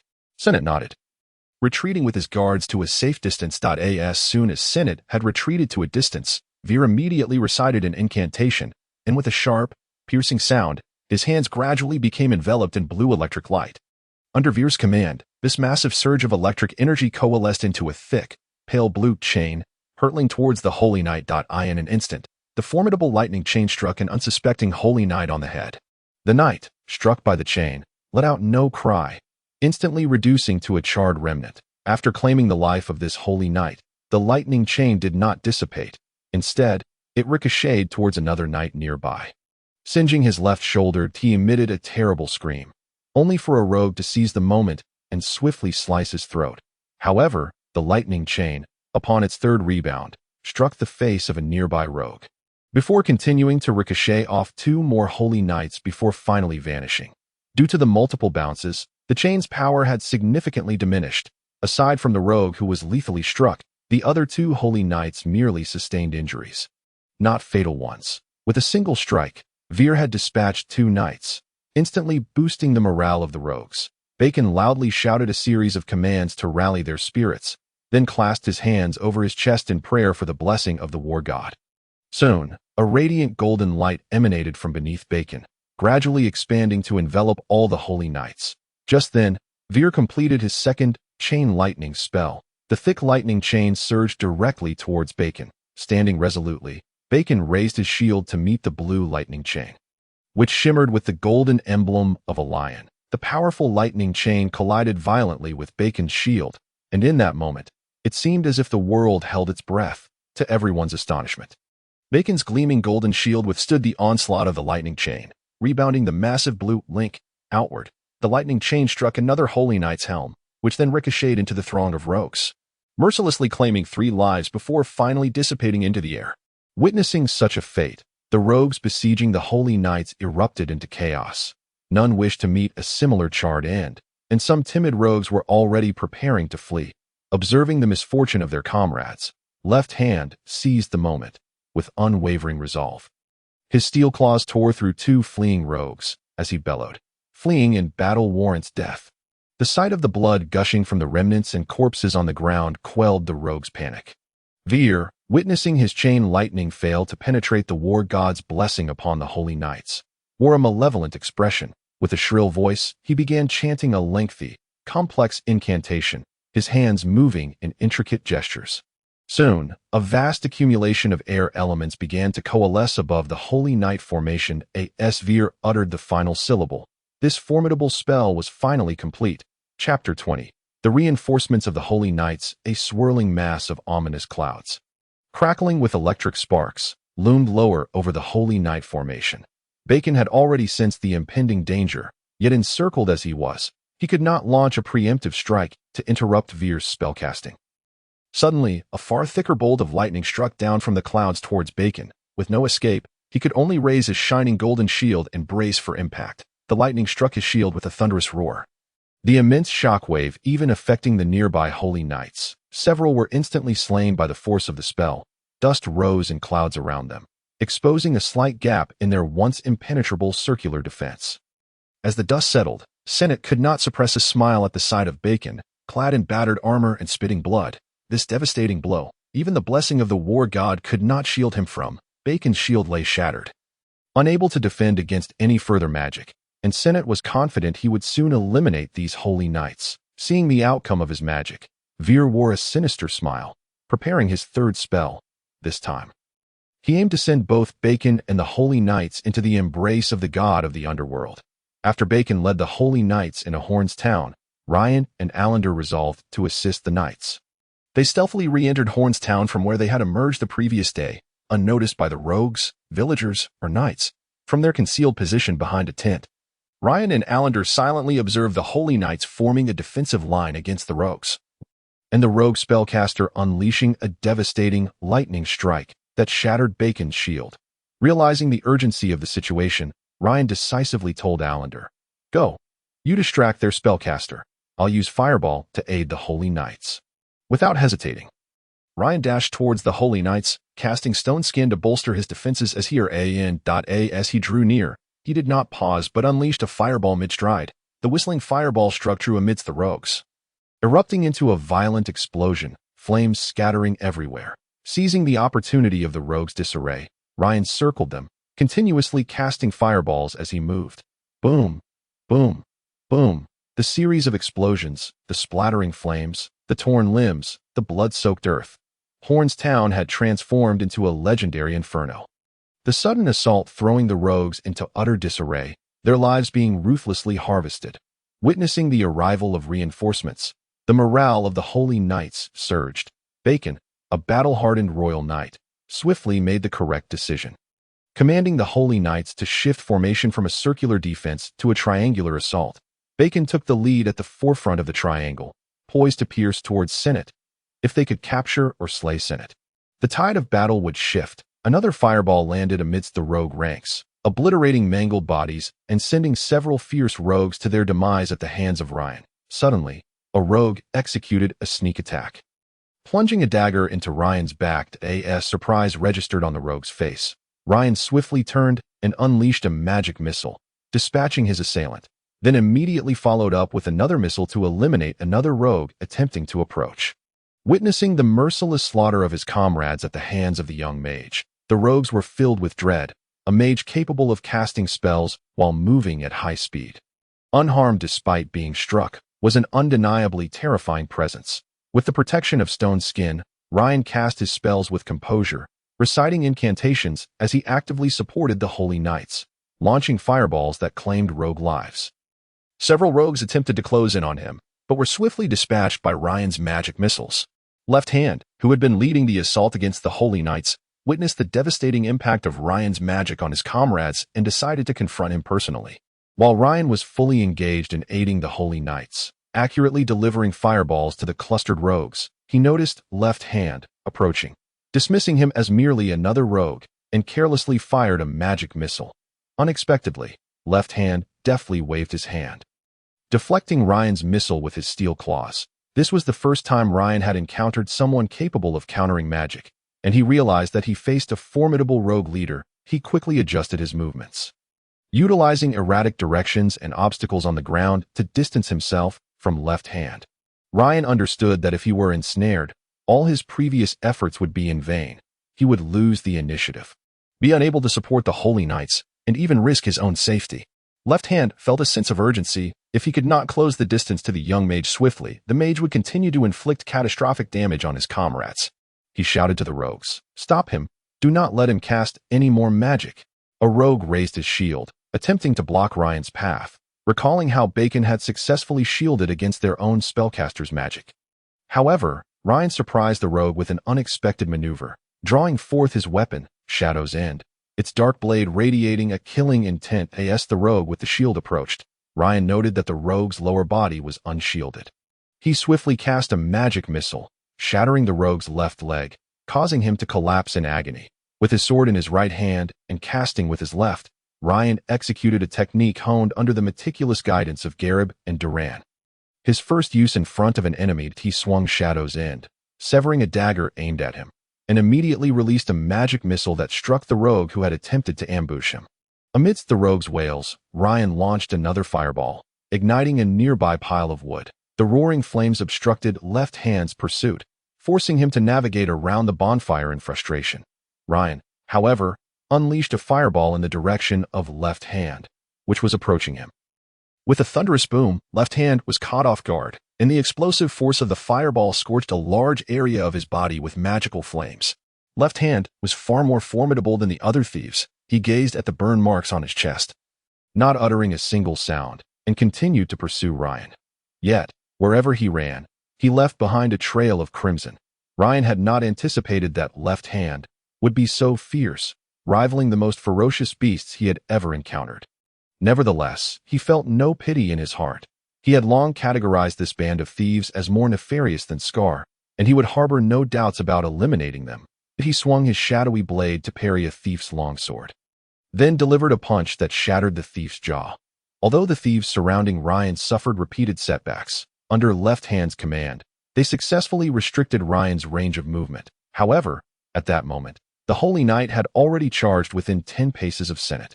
Splattered blood had even dripped onto Senate's face. Ryan noticed that there were fewer than 50 thieves left near Senate, who were barely managing to resist the Holy Knight's onslaught with their weapons. And he believed they would soon be scattered by the Knight's charge. The other thieves, hindered by the fireball spell and Ryan's movements, could not quickly rush to his aid, knowing that their objective was nearly achieved.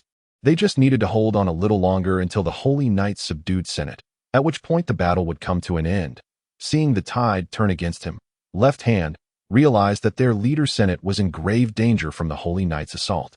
He decisively abandoned the pursuit of Ryan and commanded the thieves to rescue Senate. Upon seeing Left Hand give up the chase, Ryan immediately cast another fireball spell at him. This time, Left Hand was prepared. He crossed his arms defensively over his chest and used his steel claws to shield himself from the explosion. Even so, the searing magical flames ignited parts of his body, flames flickering around him.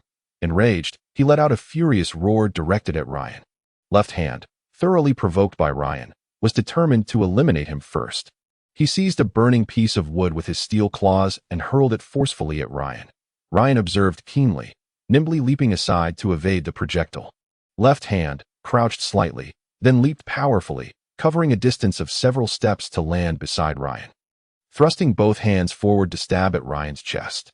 Ryan was taken aback. He had clearly seen the destructive power of those steel claws, which had twisted a longsword of pure steel. If they struck his body, it would surely result in shattered bones. Just as Left Hand's claws were about to tear through Ryan's clothing, Ryan executed his shadow technique, causing 5 additional images of himself to appear. The claws pierced one of the illusions, which shattered and vanished into thin air. Left Hand separated his hands to attack, breaking 2 more illusions in quick succession. Chapter 21. The Thief Mage as he watched his magical illusions swiftly being dismantled. Ryan remained unfazed, for the illusions had bought him ample time, that a crackling sphere of electricity formed in his hand. Ryan's right hand thrust the shadow blade toward left hand's abdomen, and left hand brought both hands together to block Ryan's longsword. This was precisely the opportunity Ryan sought. He extended his left index finger and unleashed a lightning spell aimed at left hand's face at such a short distance. Left hand had no time to evade, and a bolt of blue electricity struck true. Left hand let out a shriek, his hands relinquishing their grip on Ryan's sword. Ryan pivoted the tip of his sword upward, taking advantage of the moment to stab at left hand's throat. However, left hand was no ordinary thief. Despite the devastating blow to his face, he quickly raised his hands in self-defense, wielding his sharp claws in front of his vital areas to deflect Ryan's sword. Left hand, blinded and unable to see, had no choice but to retreat continuously, waving his hands in front of his chest, hoping to buy himself a moment to recover his vision. Yet, his actions played perfectly into Ryan's hands in a mere 2 seconds. Ryan completed his fireball spell to avoid being blocked by left hand. Ryan cleverly aimed the fireball at the ground beneath him. The brilliant flames, in Ryan's eyes, bloomed like a radiant flower. However, in the hearts of the thieves, they represented the scythe of death. Witnessing the skilled left hand being propelled into the air by Ryan's fireball, the thieves were utterly terrified, and many dropped their weapons and fled. From the moment Ryan unleashed his first fireball to the defeat of left hand, though thrilling, it had not taken long. Merely a matter of breaths. Sensing that his objective had been achieved, Ryan began to scan the area for Eldando. Eldando, having transformed into a standing wind wolf when he charged out alongside Ryan, was acutely aware of the formidable strength of the thief mage and recognized that he was no match for him. Thus, he resolved to engage the thief mage, Vale, in a game of cat and mouse. As the explosion of Ryan's first fireball drew everyone's attention, Eldando seized the opportunity to sprint towards the thief mage, Vale, at full speed. Vale, oblivious to Eldando's maneuver, remained focused on channeling his magical power. Just as Vale's magic was nearing completion, Eldando abandoned all pretense of stealth and let out a howl. The wolf's cry garnered the attention of the thieves, and several of them charged towards the transformed wind wolf. Vale cast a quick glance, but was astonished to see Eldando extend his hands, transforming them into the claws of a wind wolf, delivering a rapid barrage of strikes that landed 10 fierce blows upon the thieves in mere seconds. 2 of the thieves, caught completely off guard, had their bones shattered in multiple places and collapsed lifelessly to the ground. Witnessing Eldando effortlessly dispatch 2 thieves and continue his advance, the thief mage Vale dared not take any risks. He realized that while he might be able to unleash a powerful lightning strike spell before Eldando reached him, he would be utterly defenseless and would be torn apart long before he could complete the spell. Although Vale's chain lightning and lightning strike spells were indeed formidable, they required a significant amount of time to cast. Faced with the swift Eldando, using such lengthy spells would be tantamount to courting death. In such situations, mages typically opted for spells that could be released quickly, hoping to gradually create distance and find an opportunity for a lethal strike.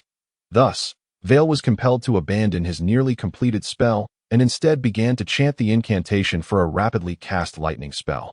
A bolt of blue lightning shot from the jubilant Vale's fingertips, racing toward Eldando's vital points. Eldando, dashing at full speed, had no time to evade.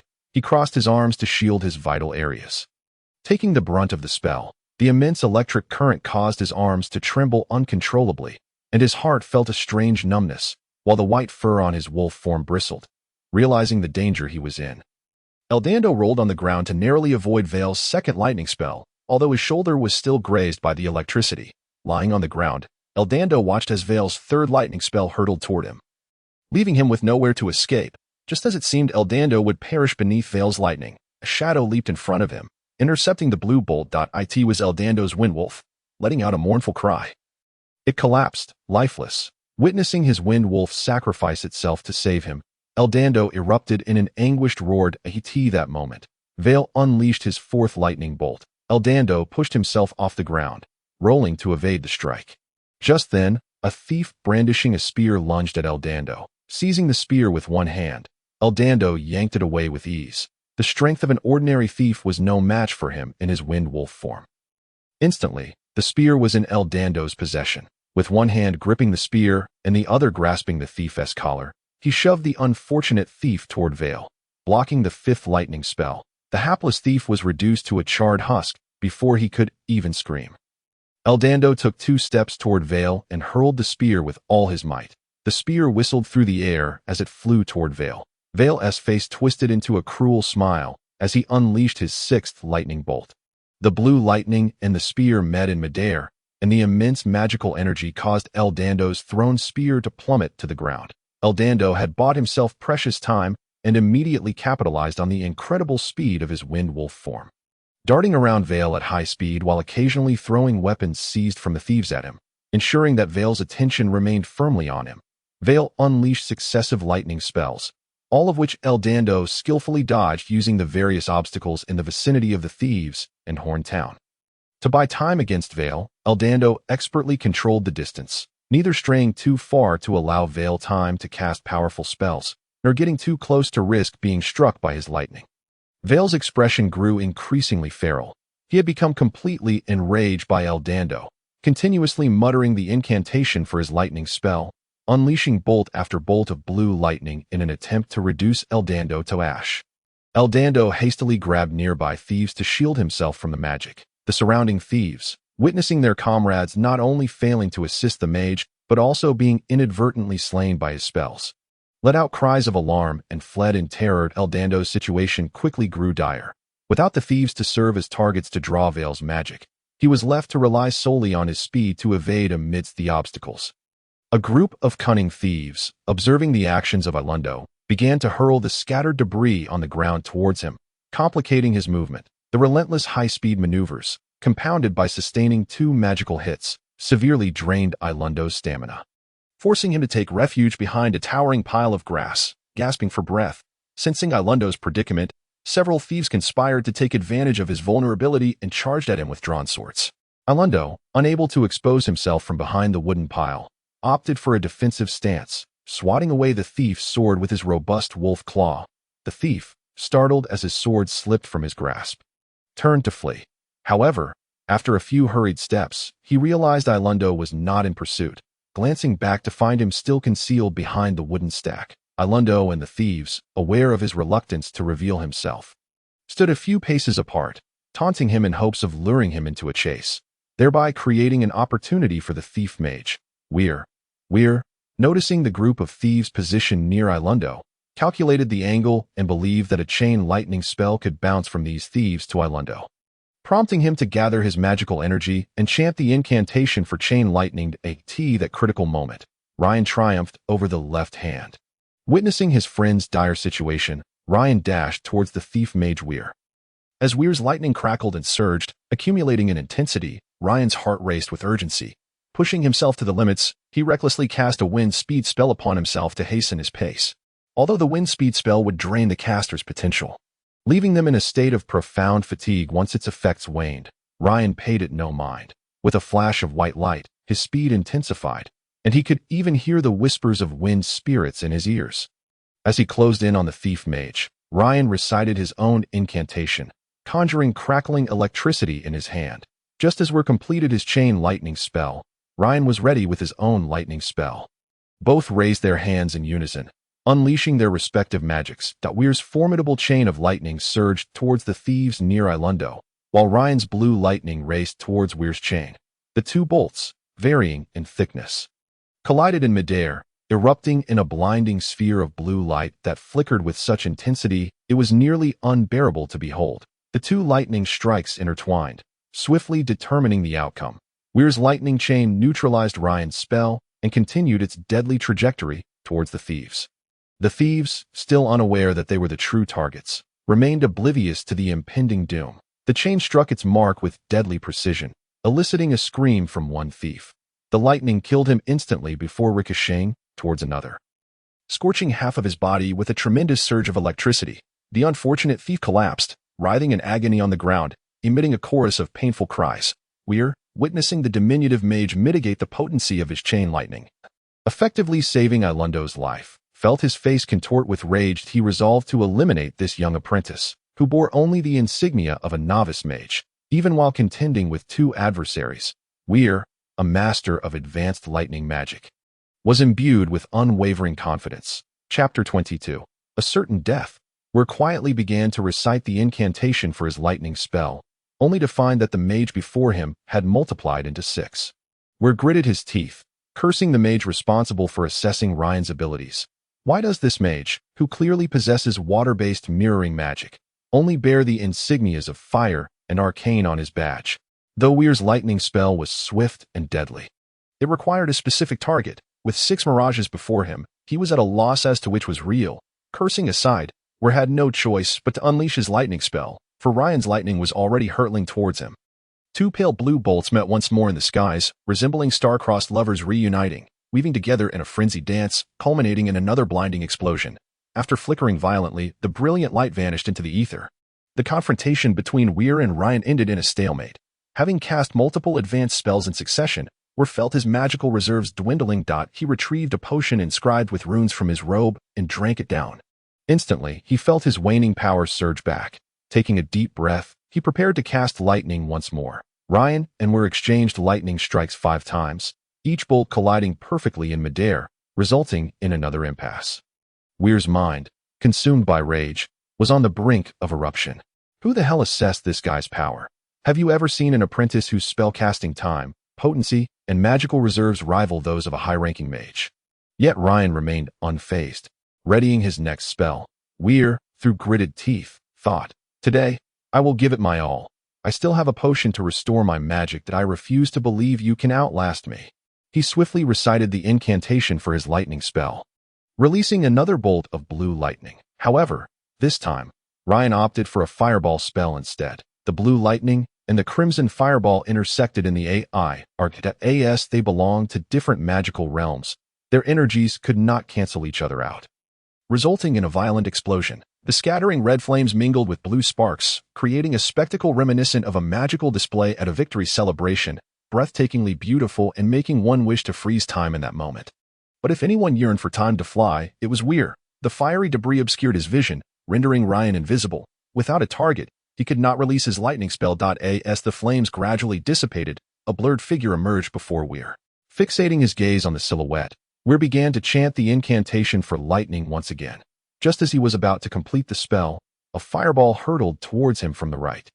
Weir was taken aback, hastily halting his spell preparation and twisting a ring on his left finger. A violet aura enveloped him. With a thunderous boom, the fireball erupted. The tremendous force collided against the purple shield, nearly toppling Weir's frail form. As the magical flames dissipated, Weir emerged unscathed. Had he not released the magical shield in time, he would have perished, though the shield itself had been consumed by the explosion's force. Before Weir could turn to discern the source of the fireball, a second fireball came whistling towards him. Weir's pupils dilated, his heart seemed to cease its rhythm, his eyes tracking the fireball as it descended. His mind racing with the final thought, where did this mage come from? The fireball detonated upon impact, obliterating Weir's body. As the flames subsided, Ryan emerged. In truth, he was the one who had cast both fireballs. First, he exploited the principle that different magical elements could not negate one another, using the explosion's flames to obscure Weir's sight. Then, empowered by the wind speed spell, he swiftly maneuvered to Weir's right side to launch a surprise attack, unleashing 2 fireballs in quick succession. Meanwhile, Ilundo had skillfully positioned himself where Ryan had initially stood, further confounding Weir. Weir had indeed fallen for the ruse, mistaking Ilundo's indistinct figure for Ryan. After an arduous battle, Ryan had finally dispatched the strongest opponent he had faced since leaving his homeland. Having engaged in a fierce magical duel with Weir, Ryan had scarcely had the opportunity to converse with Ilundo. With a moment of respite, he turned to Ilundo, inquiring about his well-being. Ilundo shook his head in reassurance, producing a handful of herbs, chewing them before applying the paste to his wounds. A refreshing sensation coursed through the injury, revitalizing Ilundo and significantly alleviating his pain. The boon of the nature goddess was indeed extraordinary. This potent healing herb, known as dream feathergrass, was a first for Ilundo. That moment, a commanding voice boomed from Bacon. Sinat. Do you still wish to flee? Surrender at once. Ryan and Ilundo glanced in the direction of the voice, spotting Bacon leading the Holy Knights, encircling Sinat and his band of over 10 followers. Though Sinat was flanked by only a handful of men, they brandished their weapons fiercely, determined to protect him. Ryan and Ilundo exchanged glances, striding towards Bacon.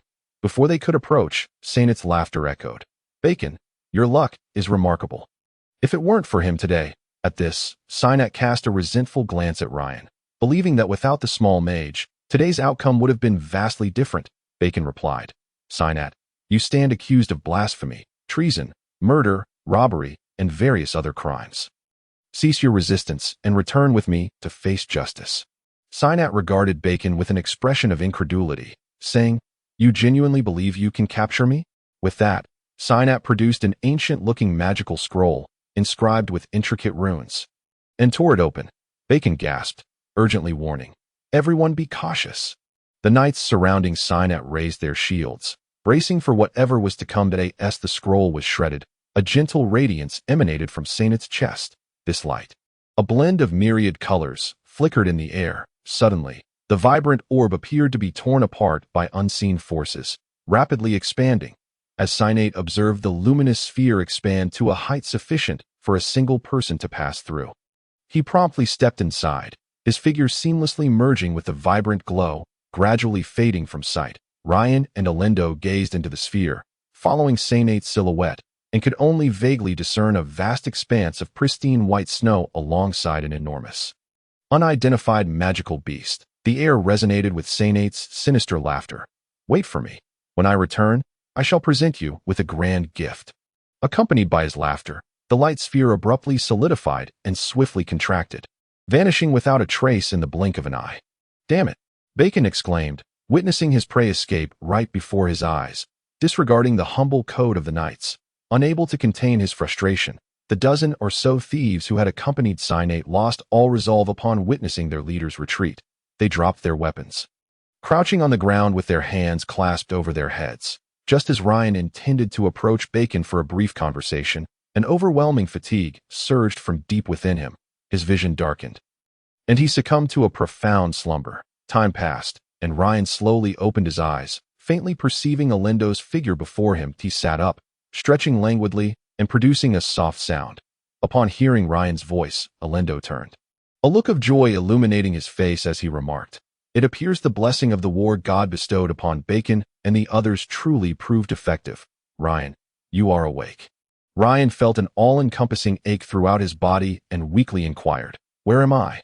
Alindo replied, We are still in Goathorn Town. You have been asleep for 2 days. Ryan nodded. It seemed prudent to refrain from utilizing the Gale Step spell in the future. While it significantly enhanced speed, the toll on his body was excessive. Accepting the wooden cup that Alindo offered, Ryan drank a full glass of water. After sitting for a while and feeling his strength gradually returning, he slowly stood up. Ryan asked Alindo, What about your wind, Wolf? Alindo's face darkened with sorrow as he responded, I buried it outside Goathorn Town. It came from nature and shall return to nature upon its death.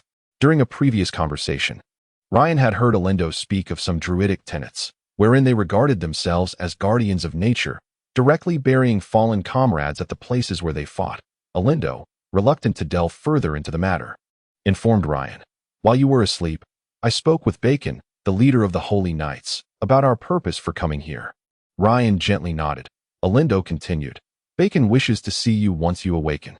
Intrigued by the leader of the Holy Knights, Ryan knew that even in the remote fog town, tales of their valor were well known, with many youths idolizing them. Chapter 23. Aftermath. Alindo assisted Ryan in exiting the tent, revealing that Goathorn Town bore little resemblance to the scene they had encountered upon their arrival. The remnants of the battlefield, devoid of bodies but still echoing the ferocity of the conflict from 2 days prior, were starkly evident. Scorched trees and bloodstains embedded in the ground told a haunting tale. Ryan shook his head, recognizing that a significant portion of the devastation was wrought by his own fireball spell. Though he had not intended for such destruction, the urgency of the situation had necessitated drastic measures to eradicate the thieves. He felt no guilt regarding the aftermath. Under Alindo's guidance, Ryan met Bacon in a secluded corner of Goathorn Town. The leader of the Holy Knights had grown a beard, a testament to the considerable mental strain he had endured over the past days. Upon seeing Ryan approach, Bacon warmly greeted him, raising his right fist to his left chest in a formal royal knight salute. Unfortunately, Ryan, unfamiliar with such etiquette, clumsily attempted to mimic him, striking his left chest with his hand, which elicited bemused smiles from Bacon and several other Holy Knights. Puzzled, Ryan scratched his head, unsure why they found his gesture amusing. Bacon, still smiling, explained, "This gesture is a unique salute of the Royal Knights. As you are not a knight, your imitation is entirely incorrect. You should have used your right hand, gently placing it upon your left chest rather than striking your right." Upon hearing this, Ryan burst into laughter, the genuine mirth bridging the gap between them. As noon approached, Bacon invited Ryan and Alindo to join him for lunch, to which they eagerly agreed. The trio settled around a small wooden table, engaging in conversation as they dined. Bacon began recounting his own experiences. Approximately 20 days prior, Sinate had rebelled. This Sinate was the lord of the southeastern city of Mori, a strategically vital location that served as a conduit between the imperial capital, the commercial city of Yegnes, and the largest harbor city, Haifeng. Sinate had chosen his moment cleverly, exploiting the fact that the northern Thunder Fortress had recently undergone a change in garrison, with new recruits still in training and seasoned soldiers returning home to rest. Consequently, the Empire was unable to muster sufficient forces in a short time. General Orlando, the commander of the Royal Knights, resolved to take a bold gamble, personally leading the Royal Knights, originally tasked with the protection of the capital and the palace, against the rebellion. Although Orlando commanded only 5,000 holy knights, his reputation as the war god of the Empire allowed him to deftly strategize, rendering Sanate's forces beleaguered. Ultimately, Sanate's troops were compelled to engage in battle on the plains outside Mori, where they faced the holy knights, renowned for their charge. Despite Sanate's possession of 1,000 heavy infantry adept at countering cavalry, as well as 2,000 archers, his cavalry was woefully inadequate, consisting of fewer than 500 men. Barely sufficient for reconnaissance. Orlando's near-perfect on-the-spot command allowed him to exploit speed to gain localized superiority, bypassing the heavy infantry's defenses to penetrate the archers' ranks. Once the archers were neutralized, the Holy Knights faced no further threats. Orlando skillfully directed the Holy Knights to decimate Sanate's 30,000-strong infantry legion, while the heavy infantry, hampered by their poor mobility, could not keep pace with the Holy Knights. After a grueling struggle, Orlando ultimately led the Holy Knights to decisively defeat Sanate's rebellion. Unfortunately, Sinate, sensing the tide of battle turning against him, swiftly fled the battlefield under the protection of his close guards. The left hand that Ryan had confronted in Goat Horn Town was, in fact, Sanate's chief bodyguard. As the highest military officer of the capital, Orlando could not remain on the field indefinitely. Following the suppression of the rebellion, he withdrew the Royal Knights originally assigned to safeguard the capital, necessitating a hasty return. However, before departing for the capital, Orlando ordered Bacon to lead 200 Holy Knights in pursuit of Sinate. Bacon tracked Sinate to the edge of the South Talon Prairie. Along the way, he engaged in numerous skirmishes with Sanate's forces, incurring significant losses but also achieving substantial victories, eliminating nearly 1,000 of Sanate's men, perhaps having learned a harsh lesson from the lack of cavalry outside Mori. Sinate began dispatching agents to raid the herds of the pastoralists upon reaching the expansive South Talon Prairie. After several successful raids, he was finally apprehended by Bacon. However, Sinate proved cunning. He sent out impostors disguised as his own forces, leading Bacon on a wild chase across the prairie for 2 full days, exhausting the Holy Knights before laying an ambush in Goat Horn Town, a Holy Knight. Bacon had vowed before the deities of light to defend honor with his life and protect the weak. Thus, despite knowing Sinate might have set a trap, he felt compelled to charge into Goat Horn Town without hesitation. After all, nearly 1,000 pastoralists resided there, and allowing Sinate to rampage would surely result in catastrophic losses. Ryan and Alindo were already aware of the ensuing events, so Bacon did not elaborate further.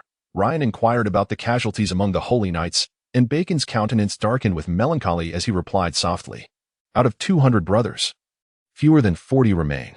Ryan inadvertently touched upon a painful subject for Bacon and felt a surge of remorse. Nevertheless, Bacon, embodying resilience, reassured Ryan not to dwell on it too heavily. Since the day they became Holy Knights, sacrificing their lives to defend honor had become their utmost pursuit. Bacon then asked about Ryan and Alindo's future plans. Ryan reflected for a moment before saying, "Alindo and I have learned a great deal from this experience.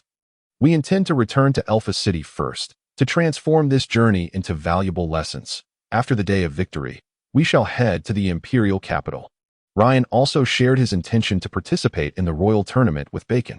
Bacon expressed his delight, noting that the Holy Knights traditionally sent representatives to the tournament each year. Perhaps this year, Bacon would have the opportunity to face off against Ryan in the arena.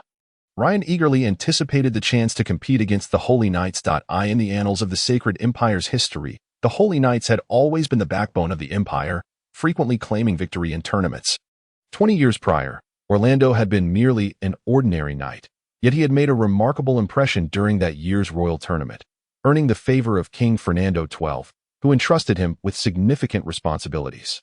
Ultimately, he ascended to the position of commander of the Royal Knights, representing the Empire's might. While the three conversed, two Holy Knights approached, escorting an elderly man. Ryan glanced over and realized with surprise that the elder was Mayor Zelile. Upon seeing his subordinate bringing Zelile before him, Bacon turned to Ryan and Orlando, offering his apologies as he interrupted their discussion. He then stood and addressed Zelile. Mayor Zelile, I hope you can enlighten me as to the whereabouts of nearly 1/3 of the pastoralists in Goathorn Town. Zelile cast a glance at Bacon. Remaining silent, his gaze bore into Ryan with such intensity that, had looks been lethal, Ryan might have perished dozens of times over. Ryan addressed Bacon, saying, Bacon, I once witnessed Mayor Zelile alongside Senate, and they appeared to share a certain familiarity. Moreover, it was he who personally dispatched Akamu of Goathorn Town. Zelile, panting heavily, clenched his fists, his eyes fixated on Ryan. Suddenly, he sighed deeply, relinquished his grip, and a look of resignation crossed his face. Bacon, having heard Ryan's words, inquired of Zelile, Mayor Zelile, what do you have to say regarding the accusations leveled against you by the sorcerer Ryan? Zelile seemed to age decades in an instant, despondently stating, I truly regret having issued that mercenary task. My intention was to utilize this task to legitimize the entry of the Soul Devourer's assassins into Goathorn Town, yet it was usurped by two oblivious fools who preemptively accepted the task, thereby thwarting my plans years in the making. Ryan pressed on. If I am not mistaken, you had prior dealings with Senate. Akamu was merely a pawn you thrust into the fray, was he not? Zelile admitted, indeed. With Akamu in play, those in Goathorn Town who opposed me would gravitate towards him, allowing me to leverage the thieves' influence to eliminate them all. Ryan followed up. So all that you spoke of that night was a fabrication? Zelile hastily defended. No, it was not. Our ancestors once basked in unparalleled glory, yet upon settling, they gradually lost their fierceness that I once dreamed of reviving our forebears' splendor. But these stubborn old relics insist that our current lives are stable and refuse to emulate our ancestors. We are in a slow decline. This cannot continue. A few years ago, Lord Senate sent emissaries to me, and we gradually established contact that I deliberately positioned Akamu as my adversary, so I could prepare to utilize Senate's power to eliminate my detractors. Bacon dismissed Zelile's words with disdain, exclaiming, Zelile, are you truly willing to slaughter your own kin for the sake of a so-called glory? Zelile scoffed. They do not deserve to be called my kin. The strength of a race is built upon bloody carnage. Anyone who stands in the way must be ruthlessly eradicated. Was not Fernando of your a testament to this? How many lives did he extinguish to achieve the Empire's former grandeur? Bacon loudly interjected. The esteemed Fernando is not a figure you may speak of lightly. His monumental deeds. Humph. Zelile interjected with a derisive smile. What are monumental deeds but the act of killing more? If he could slay, why may I not? Chapter 24. The trial. Bacon glared intently at Zelile, articulating each word with precision. Without the monumental deeds of His Majesty Fernando, there would be no current empire. His Majesty Fernando was a devout holy knight, blessed by the god of war. If he were to stray from the oath taken upon becoming a holy knight, the gods of light would strip him of his honor.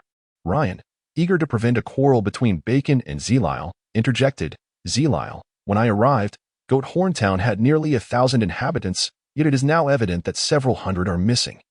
And those who have vanished are predominantly young adults. What have you done with these individuals? Zelile retorted, do you truly believe I would divulge such information? Bacon pressed, Zelile, are you still awaiting rescue from Senate? At that moment, a holy knight approached, carrying a bundle, which he gently placed upon the table where Bacon and the others were dining. Bacon unwrapped the bundle, revealing a pair of sharp claw gauntlets. Upon sighting the gauntlets, Zelile was taken aback. He had hidden in the town's safest location during that fateful battle, unaware of the specifics, only to later be captured by the Holy Knights, guided by the townsfolk. This pair of gauntlets was the weapon of Sennate's formidable captain of guards, whom all referred to as Left Hand, for he was Sennate's most formidable right hand. Zelal had witnessed Left Hand tearing a wavering townsman to shreds. The grisly scene had haunted him for nearly half a month, rendering him unable to consume meat that he could hardly fathom that such a powerful figure as Left Hand had also been captured. What of Lord Senate? Had he too fallen into the hands of the Holy Knights? Observing Zelal's shock, Bacon seized the moment, stating, "These gauntlets belong to the individual known as Left Hand, who never parts with them. As the commander of Senate's personal guard, I am certain you have encountered his prowess." However, he ultimately met his demise at the hands of the sorcerer Ryan, who was tasked with eradicating the brigands plaguing Goathorn Town. Even Senate has been encircled by us. He merely escaped by utilizing some form of magic. We shall soon track his whereabouts. He cannot evade us for long. Zelal murmured to himself, "Impossible. Lord Senate has failed. What will become of my plans?" Bacon urged, "Reveal all that you know. Concealing your sins will only lead to a deeper corruption of your soul." Zelal's face reflected hesitation, as he seemed torn between revealing the truth and fearing Senate's wrath should he escape. Having experienced the events in Goathorn Town, Ryan had developed a profound understanding of human nature. Often, it suffices not to take action, but to wield words to touch the most vulnerable aspects of another's heart, achieving remarkably effective results. Was not Zelal employing this very tactic? The words spoken that night had instilled unwavering conviction in Ryan.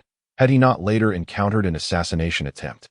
Had Ellen not discovered the bandits' camp, and had he not witnessed Zelal colluding with Senate, he would have foolishly believed Zelal's every word, allowing himself to be led astray. Contemplating this, Ryan resolved to experiment with a similar approach. He intimidated Zelal, stating, "Mayor Zelal, I trust you have gained a preliminary understanding of my capabilities as a sorcerer. My methods differ vastly from those of the revered Holy Knights. I possess the ability to employ various means to achieve my objectives. You likely have not encountered a form of magic that can extricate a human soul from its corporeal vessel, but I in such a state. The severed soul will respond truthfully to the questions posed by the caster." Observing the fear etched upon Zelal's face, Ryan persisted with his narrative. "This form of magic requires a slightly extended duration. I wonder if the pain endured by the subject may also be proportionately increased. Would you care to experience it?" Ellen interjected at just the right moment. "I recall that the severed soul is doomed to wander endlessly, unable to find solace in the embrace of the underworld. Is that not so?" Ryan nodded gravely, affirming, "Indeed." He then addressed Zelal. "Rest assured, aside from these trivial drawbacks, this magic is nearly flawless, at least from my perspective." With that, Ryan recited an arcane incantation, a convoluted string of words that penetrated Zelal's mind, shattering his final defenses. "No, please," Zelal cried, pressing his hands tightly against his ears, kneeling upon the ground in desperate supplication. "I will speak. I shall disclose everything. Just do not unleash the magic." Ellen, playing along, queried, "How can we be certain your words are true? Employing this magic would be far more convenient, would it not?" Zelal continued to plead, "It is true. It is all true. I implore you, spare my life." Witnessing the effectiveness of his tactics, Ryan halted the incantation. Zelal exhaled in relief, trembling as he said, "Ask your questions. I beg you, grant me a chance to live. Do not kill me." Bacon, elated, immediately inquired, "Where has Senate fled? What has become of your young adult herders? And what of the thousands of horses?" Zelal answered candidly, "Senate dispatched men into Goathorn Town that very morning, intending to ambush you. They instructed me to arrange for the young adults to escort the horses away, fearing they might be startled during the battle and suffer collateral damage, that I directed them to accompany Senate's men westward. I am unclear as to their precise destination. I merely overheard them mention that they would travel a bit farther to avoid detection by the Knights, lest they jeopardize the plan." Bacon pressed further, "And what of Senate?" Zelal replied, "I truly do not know. The last time I saw him was when he was luring you into Goathorn Town, after which I concealed myself until you apprehended me." Ryan interjected, "If Senate's plan was to ambush the Holy Knights, should it succeed, what would your intentions be? Such a significant matter cannot remain concealed." "Can it?" Zelal explained. "Senate stated that if he succeeded in ambushing the Holy Knights, he would allow me to assemble a cavalry unit composed of my trusted subordinates to follow him. His cavalry would be under my command. Those specifics were not discussed. He merely assured me that everything was arranged that on this vast South Talon prairie, a light cavalry unit of 5,000 would be nearly invincible, provided they are adequately supported. Ryan scoffed. With your physique. You aspire to be a cavalryman? Zilao retorted. Senate once claimed that he could use magic to alter my appearance, even enabling me to revert to my youthful self. Truth be told, I have aged and have been feeling somewhat unfit lately. I would never abandon such an opportunity. Ryan, puzzled, queried. What do you mean by unfit? Zilao, without a moment's hesitation, hurriedly explained. It refers to the kind of activities I engage in with my woman every night that I in the past. I could endure for quite a while. Perhaps 2 or 3 times in one night. But recently, that has changed, and it concludes rather swiftly. Upon hearing Zilao's words, Ryan blushed, realizing he was referring to the intimate affairs between men and women, and remarked, such matters need not be elaborated upon, do they? Zilao, swearing an oath, declared, by the radiant gods, I have concealed nothing. Whatever you ask, I shall answer truthfully. Seeing Zilao's unwavering conviction in his words to Ryan, Bacon couldn't help but chuckle inwardly. To spare Ryan from further embarrassment, he deftly redirected the conversation, probing further until he discovered there was little else to uncover. With a wave of his hand, he signaled for the knight to escort Zilao away.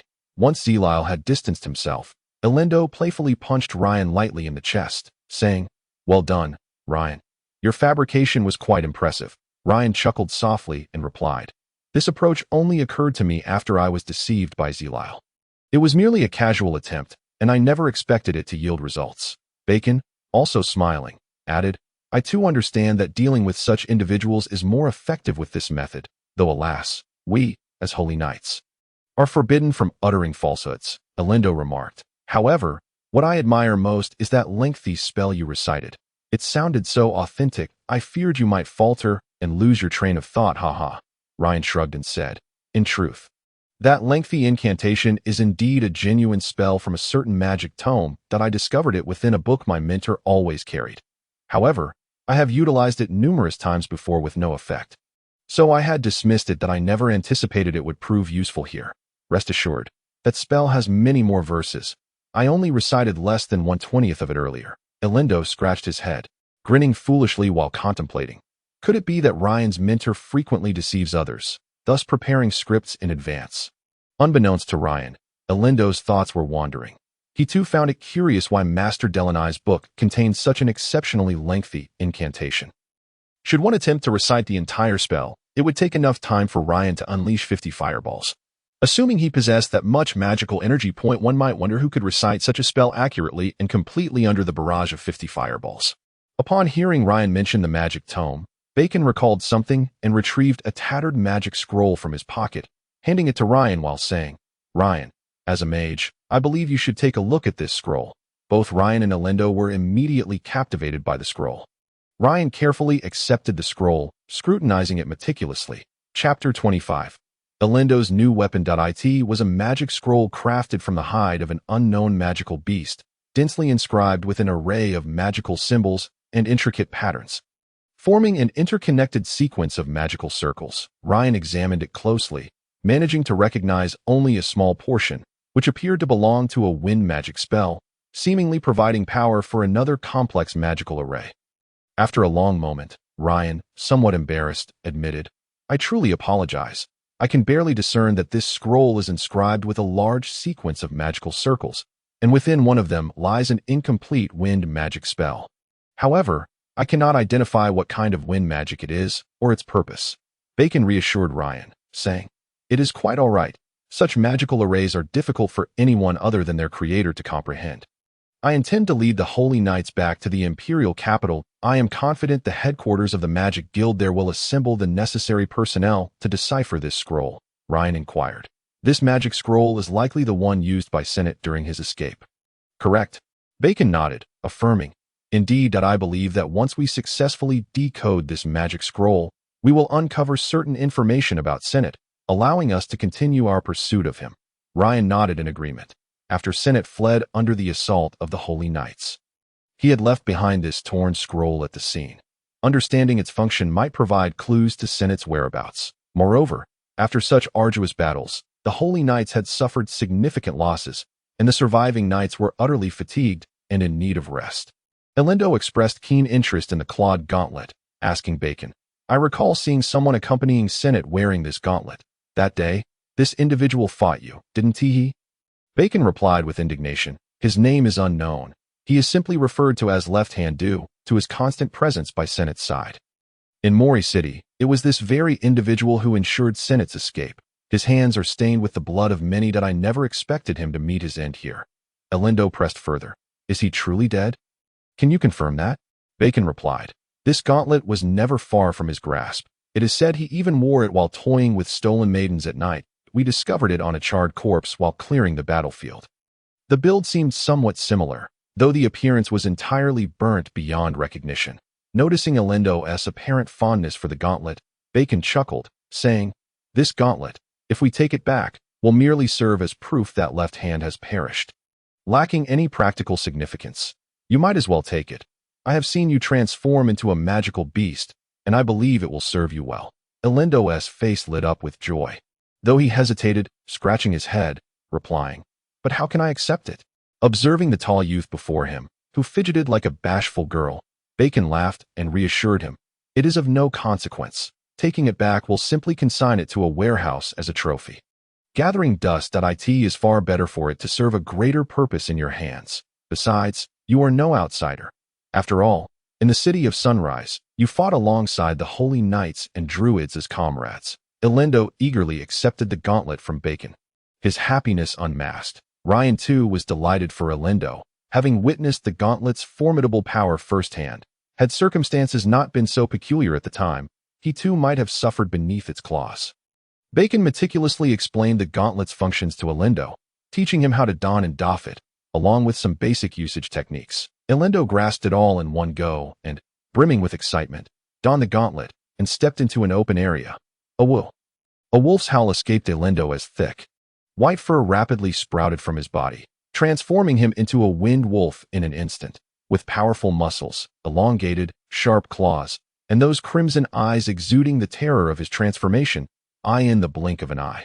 Elindo sprang into action, racing around the area, his steel claws slicing through the air with a suffocating swiftness. He ran faster and faster, until those with lesser eyesight could no longer perceive his form.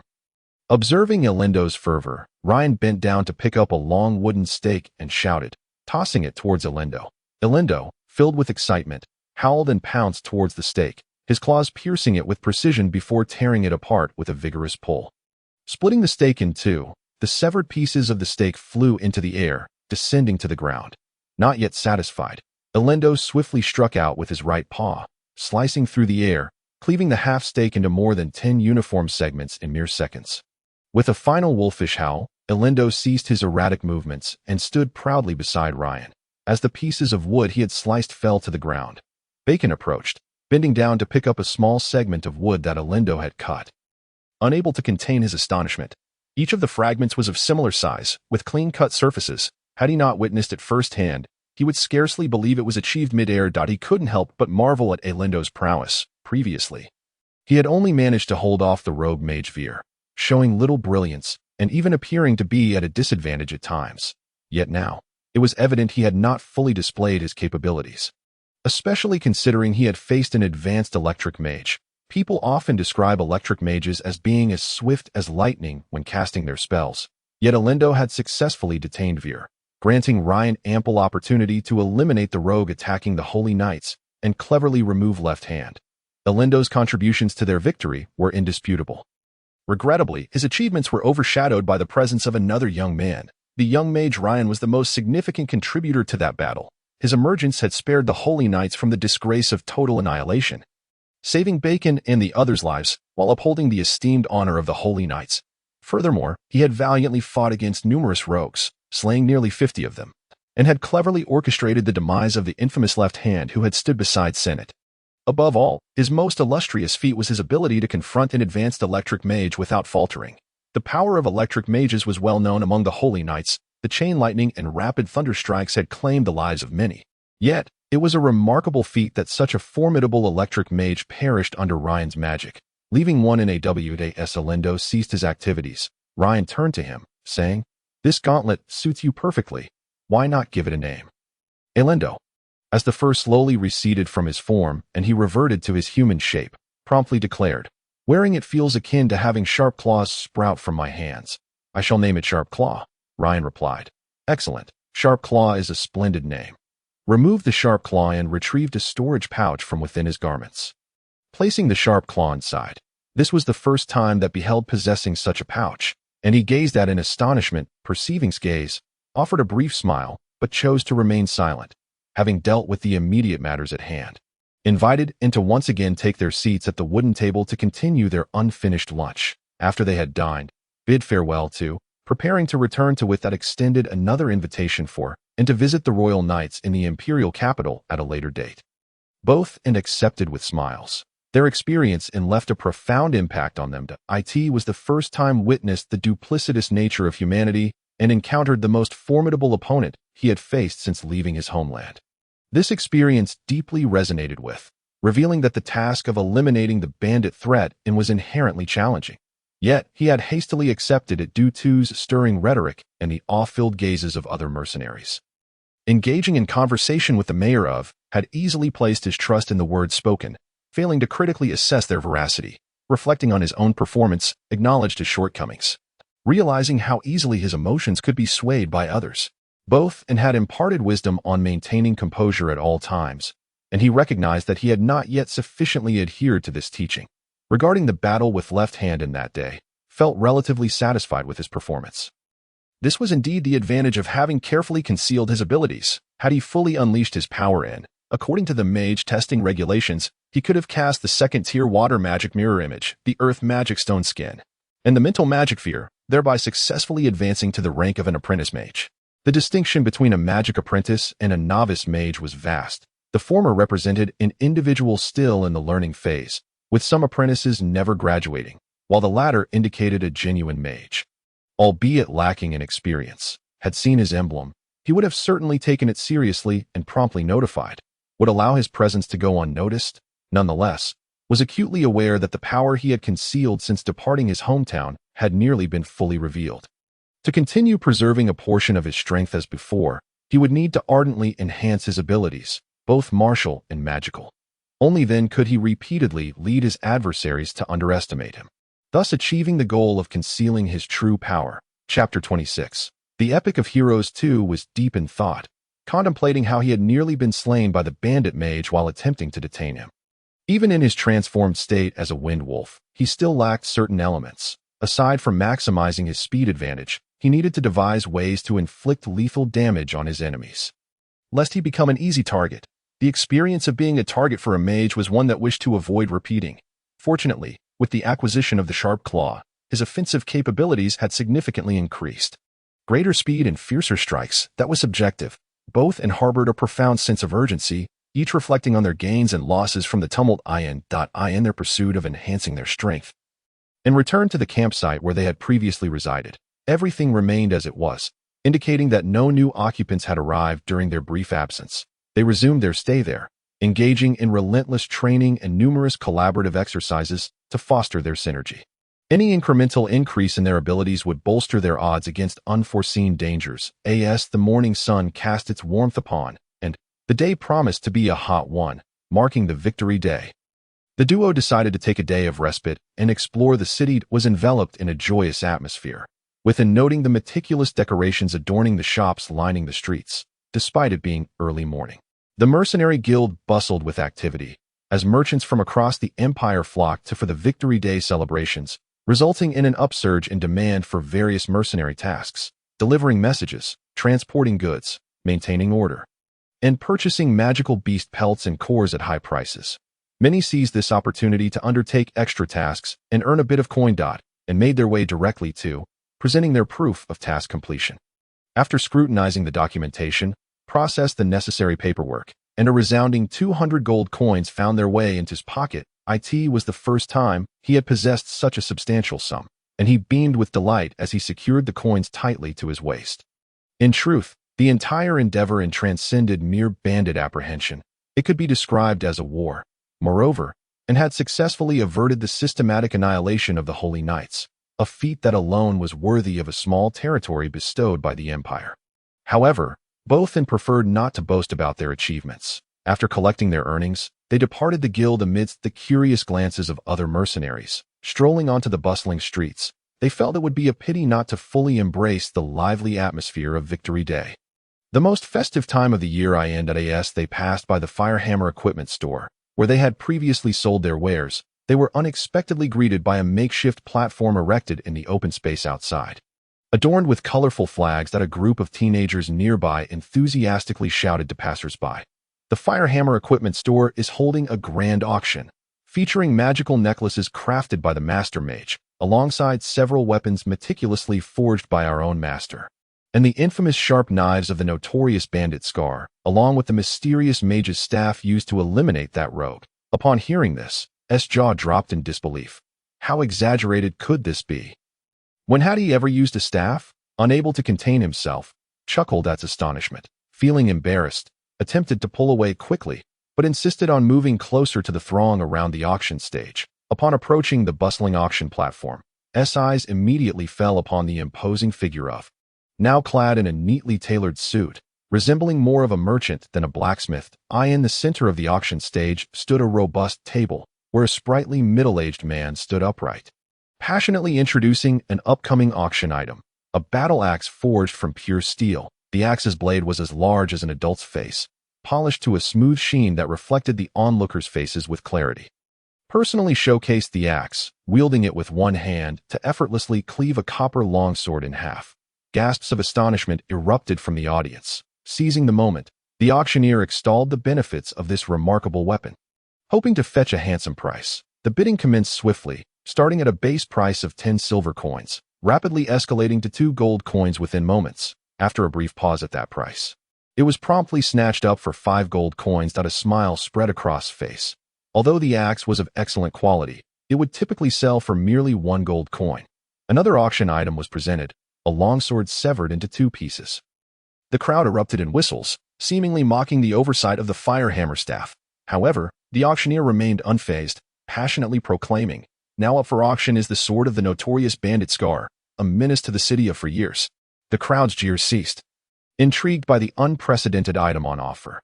Yet, for many, it was of little use, leading them to ponder why they should buy it. The auctioneer, undeterred, scanned the audience and declared, Scar has caused untold suffering and countless lives have fallen to his blade. Today, he has been vanquished by a mysterious mage. We are fortunate to have acquired Scar's sword at a premium from this enigmatic sorcerer. This broken sword symbolizes the eradication of evil and the advent of peace. To possess it is to embrace happiness. May our lives be forever free from its shadow, devoid of conflict. Under the auctioneer's eloquent narration, a righteous young man ultimately purchased the broken sword for 50 silver coins. Was left dumbfounded, recalling that he had sold all his items for a mere 2 silver coins. How could the cunning blacksmith resell even the worst sword for 50 silver coins? Was it the affluence of the populace that allowed such transactions? In the end, the assortment of items had sold to fetch nearly 50 gold coins, especially with its acquisition of a robust branch that was dubbed the Staff of the Mysterious Mage, bought by a noble youth eager to learn magic, who claimed he would spend his days with the staff, perhaps hoping to uncover the mysterious runes left by the sorcerer. As for the price, the lavishly dressed noble, surrounded by a retinue of followers, dismissively remarked, "Isn't it just 20 gold coins? That's about the same as purchasing a first-tier magic scroll." By approximately noon, the Firehammer auction had come to a close. Ryan and Alindo followed the thronging crowd towards the central square of Alpha City. According to the local residents, the renowned Wildcat troupe had been invited to perform the complete version of the epic opera, Heroic Epics. This grand opera narrates the deeds of the 7 heroes of the Sacred Empire, a tale Ryan had only heard whispers of before, for Tuckery Town could never afford such a troupe that toured across the continent. With the opportunity to finally experience the long-anticipated heroic epics, Ryan was resolute in his desire to attend. As they approached the central square, Ryan caught sight of a wooden platform, about a person's height, where a beautiful young woman was passionately singing the most thrilling segment of heroic epics, titled The Battle of Dawn. The young lady's beauty was striking. With large eyes, long eyelashes, and a perfectly sculpted nose, clad in a splendid costume that accentuated her graceful figure, she drew the attention of a throng of admirers. Ryan and Alindo gradually maneuvered through the crowd, finding a quiet spot not far from the platform to savor the performance. As the plot unfolded, The intensity of the young woman's voice soared, reaching the most challenging and exhilarating part of the opera. She unleashed her voice, vividly portraying the fierce battle scene with high notes and rapid tempo, transporting the audience back to the heart-stopping events that transpired outside the City of Dawn. The wicked demon King Aelstair, unmatched by any other, instilled terror across every corner of the continent. His formidable prowess made the very earth tremble, clad in armor adorned with the scales of shadow dragons, a golden helmet crowned with tall feathers, and a waist belt etched with monstrous designs. His cloak billowed like the wings of a phoenix, while a nightmare beast, as powerful as a dragon, leapt in the wind. The radiant sun eater illuminated the castle, challenging all who dared to face him. All kings quaked in fear, their resolve almost fracturing at this moment. The stout dwarf king, Bloodaxe, charged forth, wielding his long blood roar, his tiger-like beard standing on end like golden threads, his eyes flashing like lightning. As the two engaged in combat, the human knight, Bard, erupted with fury, his sword revenge gleaming like fresh snow, his lion-embroidered cloak fluttering like a butterfly, while defiant shouts echoed from beneath the pounding hooves of his steed. The owl-like elven hero, Moonshadow, raised the Song of Souls, channeling the forces of nature to embolden her further. The trio battled Aelstair for what felt like an eternity, a relentless exchange of offense and defense, their cries resonating so powerfully that it seemed to tilt the very heavens and earth. Ryan and Alindo were entranced by the enchanting melody, deeply immersed in the performance. Unbeknownst to them, night had fallen. They had stood there, captivated by the opera for the better part of the day. In Chapter 27, The Rice Mercenary Team, the stage had already been taken over by another young lady, her golden hair cascading gracefully, her face adorned with charming dimples. She donned a replica of a priest's robe and held a prop book, narrating the tale of the sacred priest, Bruce, who, during the war, spread the blessings of the light deities to a civilian afflicted by the ravages of conflict. Observing the late hour, Ryan noted that the latter portions of heroic epics delved into post-war events. Lacking the allure of the earlier acts, he gently tugged at Alindo's sleeve, signaling their departure. The crowd surrounding the platform had significantly thinned compared to the midday throng, and Alindo followed Ryan out. Once outside the central square, both felt the pangs of hunger and sought a nearby establishment to sate their appetites. After their meal, they wandered a bit before heading back to their campsite. The following day, Ryan awoke early. Although the Victory Day celebrations traditionally spanned 3 days, he had no intention of indulging further. Calculating the time since he had left his hometown, nearly a month had passed. And with less than 3 months remaining until the royal tournament, the journey from Alpha City to the imperial capital, Fernandaire, would take approximately 10 days. With this in mind, Ryan realized he had merely a little over 2 months to prepare for his coming-of-age trial. The thought of finding teammates within a mere 60 days, while also allowing time for cohesion, weighed heavily on him. Crouching on the ground, he absent-mindedly traced patterns in the dirt with a twig. Pondering the dilemma, after much contemplation, he resolved to employ the simplest yet most effective strategy, to wait daily at the Mercenary Guild, where he hoped to encounter mercenary groups in need of members or individuals seeking collaboration for quests. He shared his plan with Alindo, who, having no better alternatives, agreed. Ryan spent 2 consecutive days in the guild hall without finding suitable companions, despite the bustling activity within Alpha City and the constant influx of mercenaries. Most assignments were relatively simple, requiring few members, and thus no invitations for collaboration arose. Occasionally, there were more challenging tasks that necessitated a larger party, such as hunting high-level magical beasts in the treacherous mountain ranges. Ryan calculated that even the swiftest of these missions would take 3 months to complete, far too late for the tournament. Alas, he sighed, stretching lazily. The days spent in the Mercenary Guild had grown tedious, and watching other mercenaries come and go left him nostalgic for his hometown. Reminiscing about his mother's roasted meats, childhood escapades, and the rigorous training under Master Garibou, the memories of his grueling training flooded back every morning. He would carry a towering wooden post around the misty town for 20 laps before he could rest and have breakfast. The mornings were filled with strength training, while afternoons were consumed with mountain climbing. Ryan had traversed every cliff near Misty Town, which had once intimidated him to the brink of surrender. How had he persevered through those trials? This reflection sparked a sense of caution within him. Why was he lamenting? If he cherished his hometown life so dearly, why had he endured the hardships of training under Master Garibou? And why embark on this venture? Was it not merely a trifling setback? Soon, Ryan regained his spirits, inhaling deeply and reminding himself, Ryan, you must be resilient. No challenge is insurmountable, it merely the lack of companions. Worst case, I can dedicate these 2 months to completing mercenary tasks to earn some coin. Then post a recruitment notice at the guild. Surely, many fellow adventurers like myself yearn to participate in the royal tournament, but struggle to find partners. With this thought, a smile graced Ryan's face.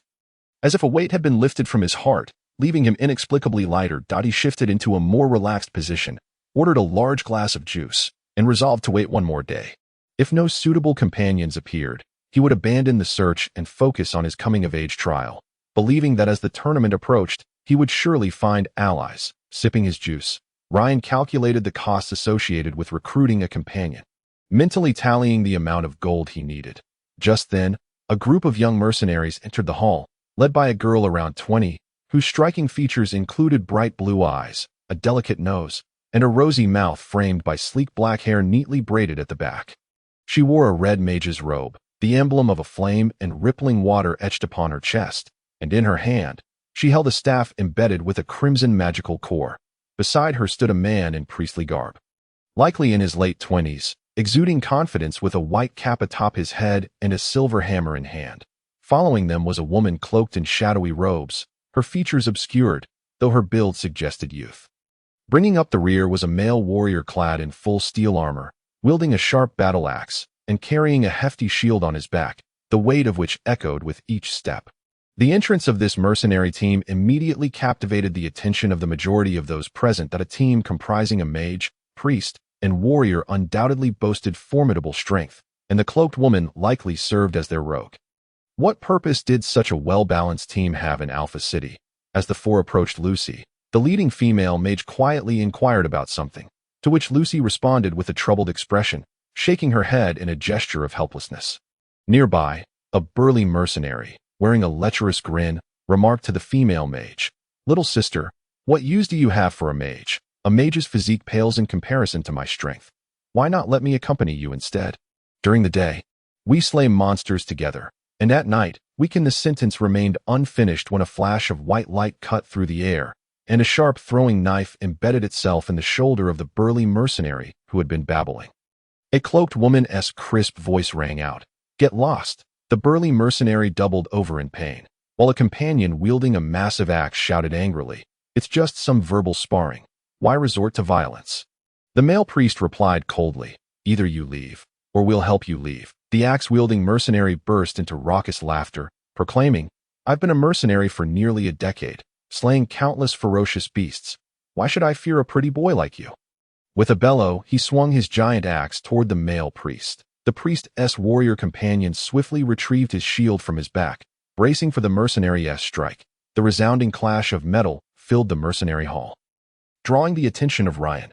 Upon witnessing the brawl, the other mercenaries in the hall quickly dispersed, forming a wide circle to watch the spectacle, and Ryan stood up, moving closer to the unfolding drama. The axe-wielding mercenary clashed with the armored warrior, the metallic sounds echoing relentlessly, ringing in their ears. The female mage furrowed her brow, displaying a hint of disdain for the cacophony. The burly mercenary who had been taunting the female mage forcefully yanked the knife from his shoulder. Growling, "I've been a mercenary for nearly 10 years. This is the first time I've suffered such an indignity," he shouted. "Blood axe, strike hard. Maim the men and capture the women." Upon hearing this, the female mage lost all patience, frowning as she stated, "We did not come here to fight." The male priest immediately interjected, "All right, I'll take care of them right away." With that, he raised a silver hammer and began chanting a spell. A golden light emanating from him, suffused with pure energy. This radiant glow enveloped the armored warrior and the cloaked rogue, shimmering brilliantly. "Hey!" exclaimed the armored warrior with delight as he swung his battle axe, deflecting the mercenary's giant axe, then struck the mercenary on the head with his shield. Blood splattered across the face of the axe-wielding mercenary, and the armored warrior pressed his advantage, delivering a kick to the mercenary's groin, causing him to yelp in agony and collapse to the ground. The surrounding mercenaries collectively gasped, realizing that this mercenary's future was irrevocably altered. The cloaked rogue hurled another throwing knife, but the self-proclaimed evil ghost was prepared. Parrying with his 2 hand axes, Just as he was about to utter another taunt, he felt a sharp pain at the back of his head and instantly lost consciousness. The male priest stowed away his silver hammer. Having stealthily approached the evil ghost from behind while the mercenary was distracted by his companion, delivering a powerful blow to his head. Chapter 28. Joining the ranks having resolved the immediate trouble. The male priest smiled at his female mage companion, lifting his hat with his left hand while casually sweeping his hair back with his right. The female mage, however, disregarded his actions, addressing Lucy instead. "No need to worry. My companions know their limits and won't cause any fatalities." A flicker of fear crossed Lucy's eyes. It was her first encounter with mercenaries brazenly fighting in the hall of the guild.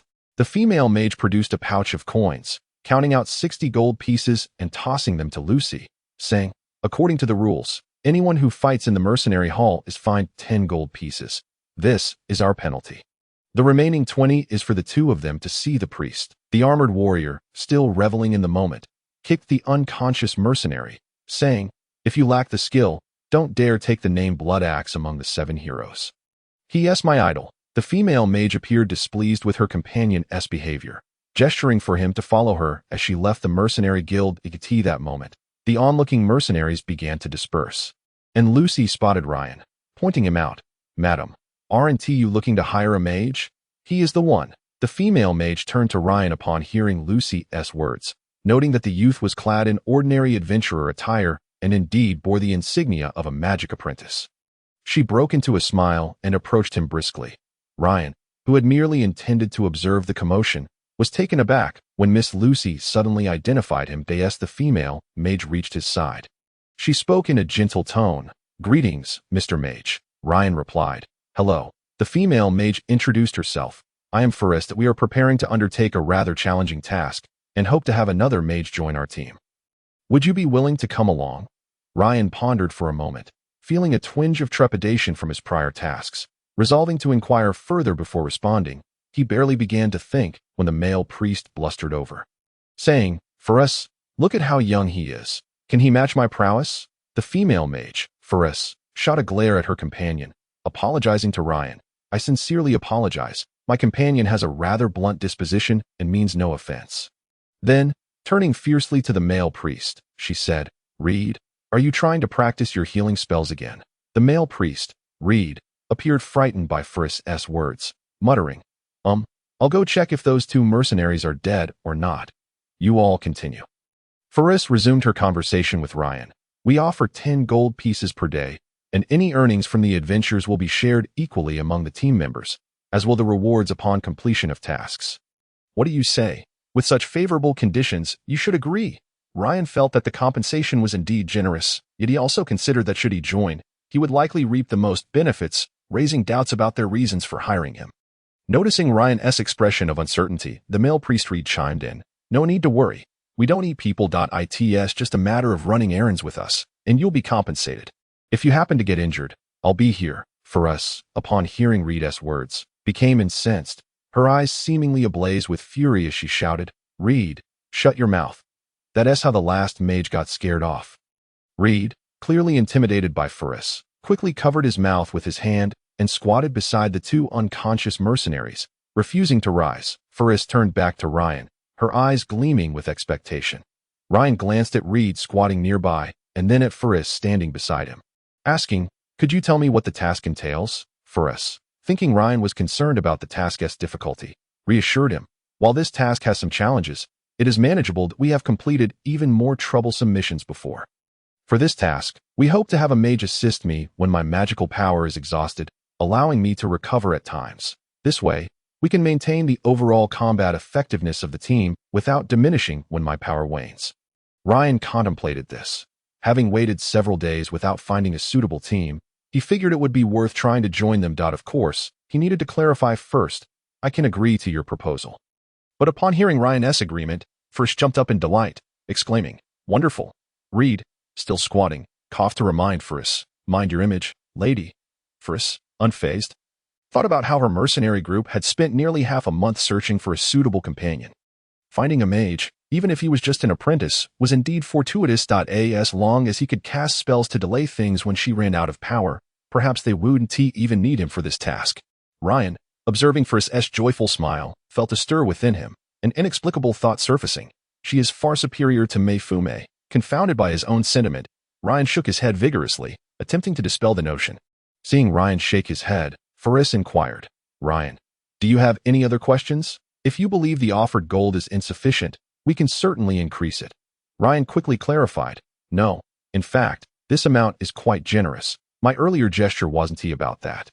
Faris, intrigued, asked, then what was it about? Ryan felt his face flush, embarrassed to voice his earlier thought, so he swiftly changed the subject. Actually, I only have 2 months left. I need to go to the Imperial capital for the Royal Tournament.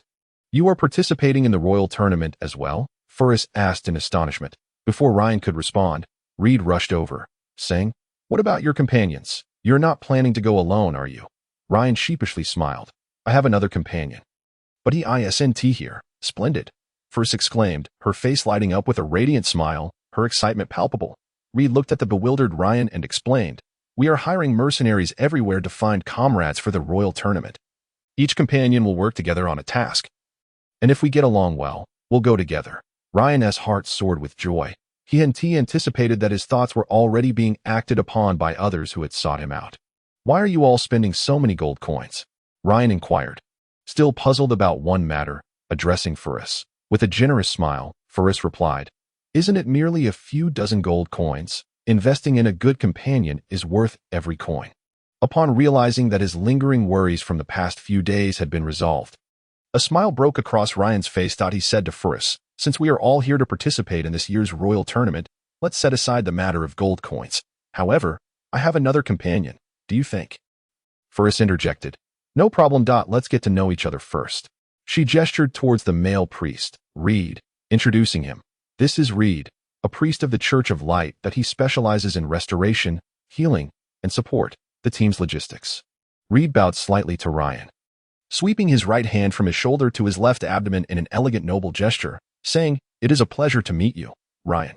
Faris then pointed to the armored warrior in their group, saying, Oz, the warrior, proficient with various weapons, he always charges to the front in every battle. Oz nodded at Ryan without uttering a word. Faris continued, indicating the cloaked female rogue beside her. Elena, the rogue, skilled in lockpicking, reconnaissance, and assassination. Last time, she eliminated an enemy mage with a swift strike to the neck. Well, she is still quite young, so be gentle with her.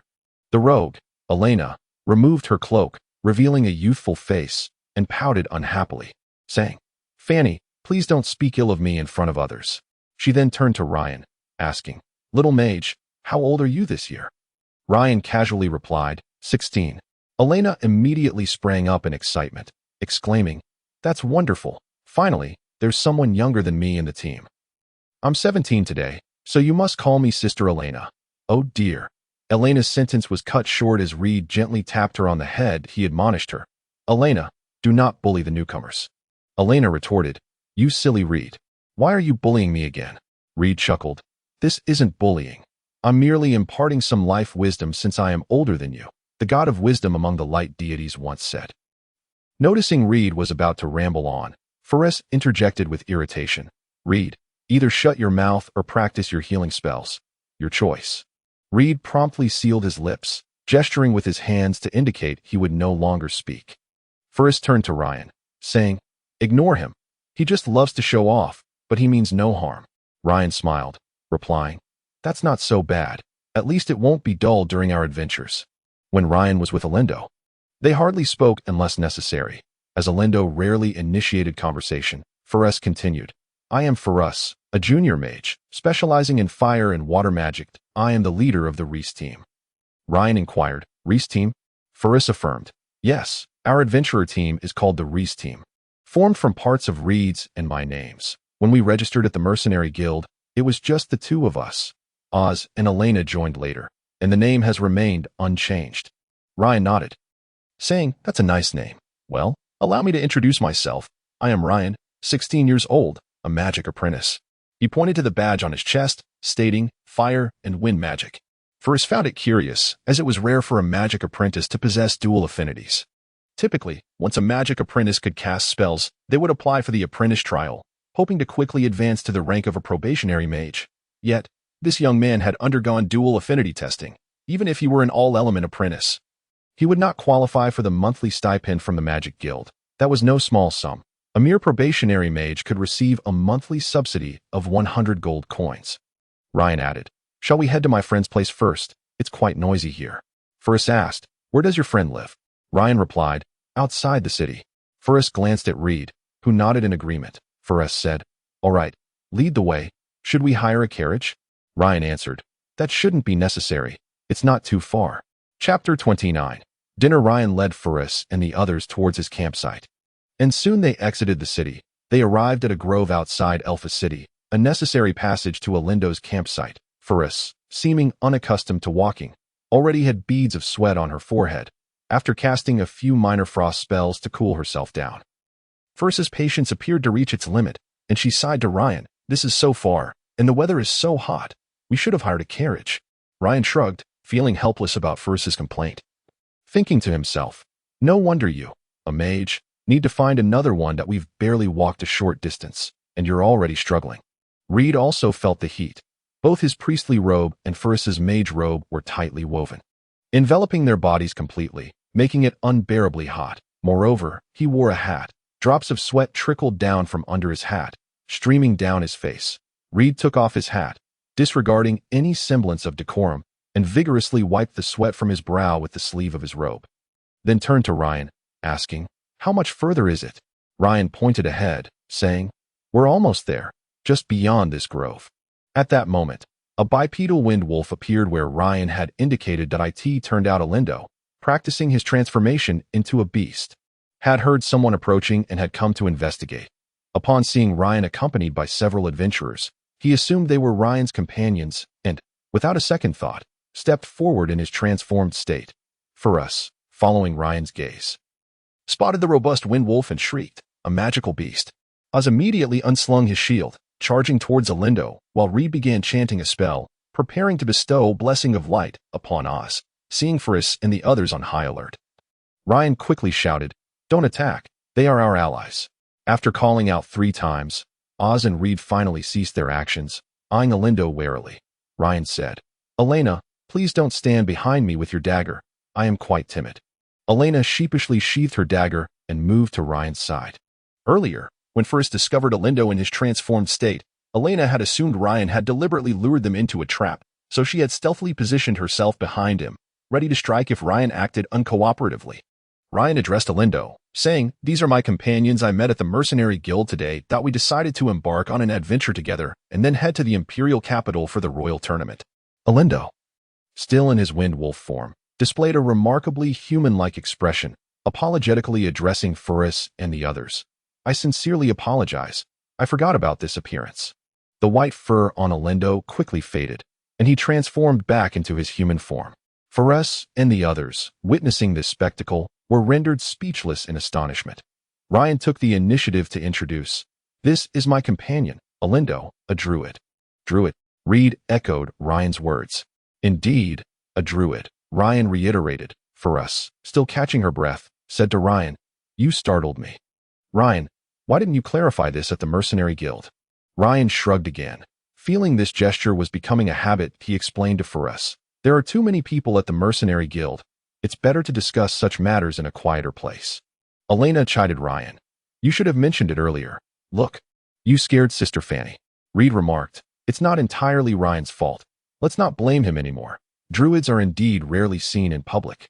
Ferris waved her hand dismissively, generously stating, "Forget it, but Ryan, you must treat us to dinner as an apology." Alindo chimed in with a smile, "I concur. Ryan, I look forward to your culinary skills." Ryan helplessly replied, "Just to clarify, I only handle the cooking." Elena suggested, "Oz, Reed, why don't you go hunt a few magical beasts?" Before Reed and Oz could respond, Alindo interjected, "No need, the usual way." He then whistled. 2 robust wind wolves emerged from the underbrush. Having just experienced Alindo's earlier scare, Ferris and the others had built up their tolerance, so they were no longer fazed by the sight of the wind wolves. Alindo let out a wolf howl, issuing commands to his wind wolves. The 2 wind wolves howled softly and vanished silently into the underbrush. Elena gazed in awe, expressing her envy. "If only I had 2 wind wolves like that." Ryan said, "Let's go to my campsite for a while. We will have roasted meat for dinner. On a clear August evening, the sky was densely dotted with stars, and a gentle breeze swept through, alleviating the day's heat and bringing a refreshing coolness. The bonfire blazed brightly in a clearing by the stream. Faris and the others sat around the fire, sharing stories of the Reese team's experiences over the past few months while stealing glances at Ryan, who was laboring nearby. There was no help for it. After all, the enticing aroma of the roasted wild boar continuously wafted through the air. Even the two wind wolves belonging to Lindo, nursing their injured legs, lay some distance from the campfire, gazing longingly at Ryan as he expertly turned the wild boar, generously sprinkling it with a variety of seasonings. Their eyes shimmered with a hint of green, revealing their apparent fondness for Ryan's grilling prowess. When Lindo commanded them to hunt, they astonishingly chose a fierce wild boar, after enduring considerable hardship and paying the price of their wounded legs.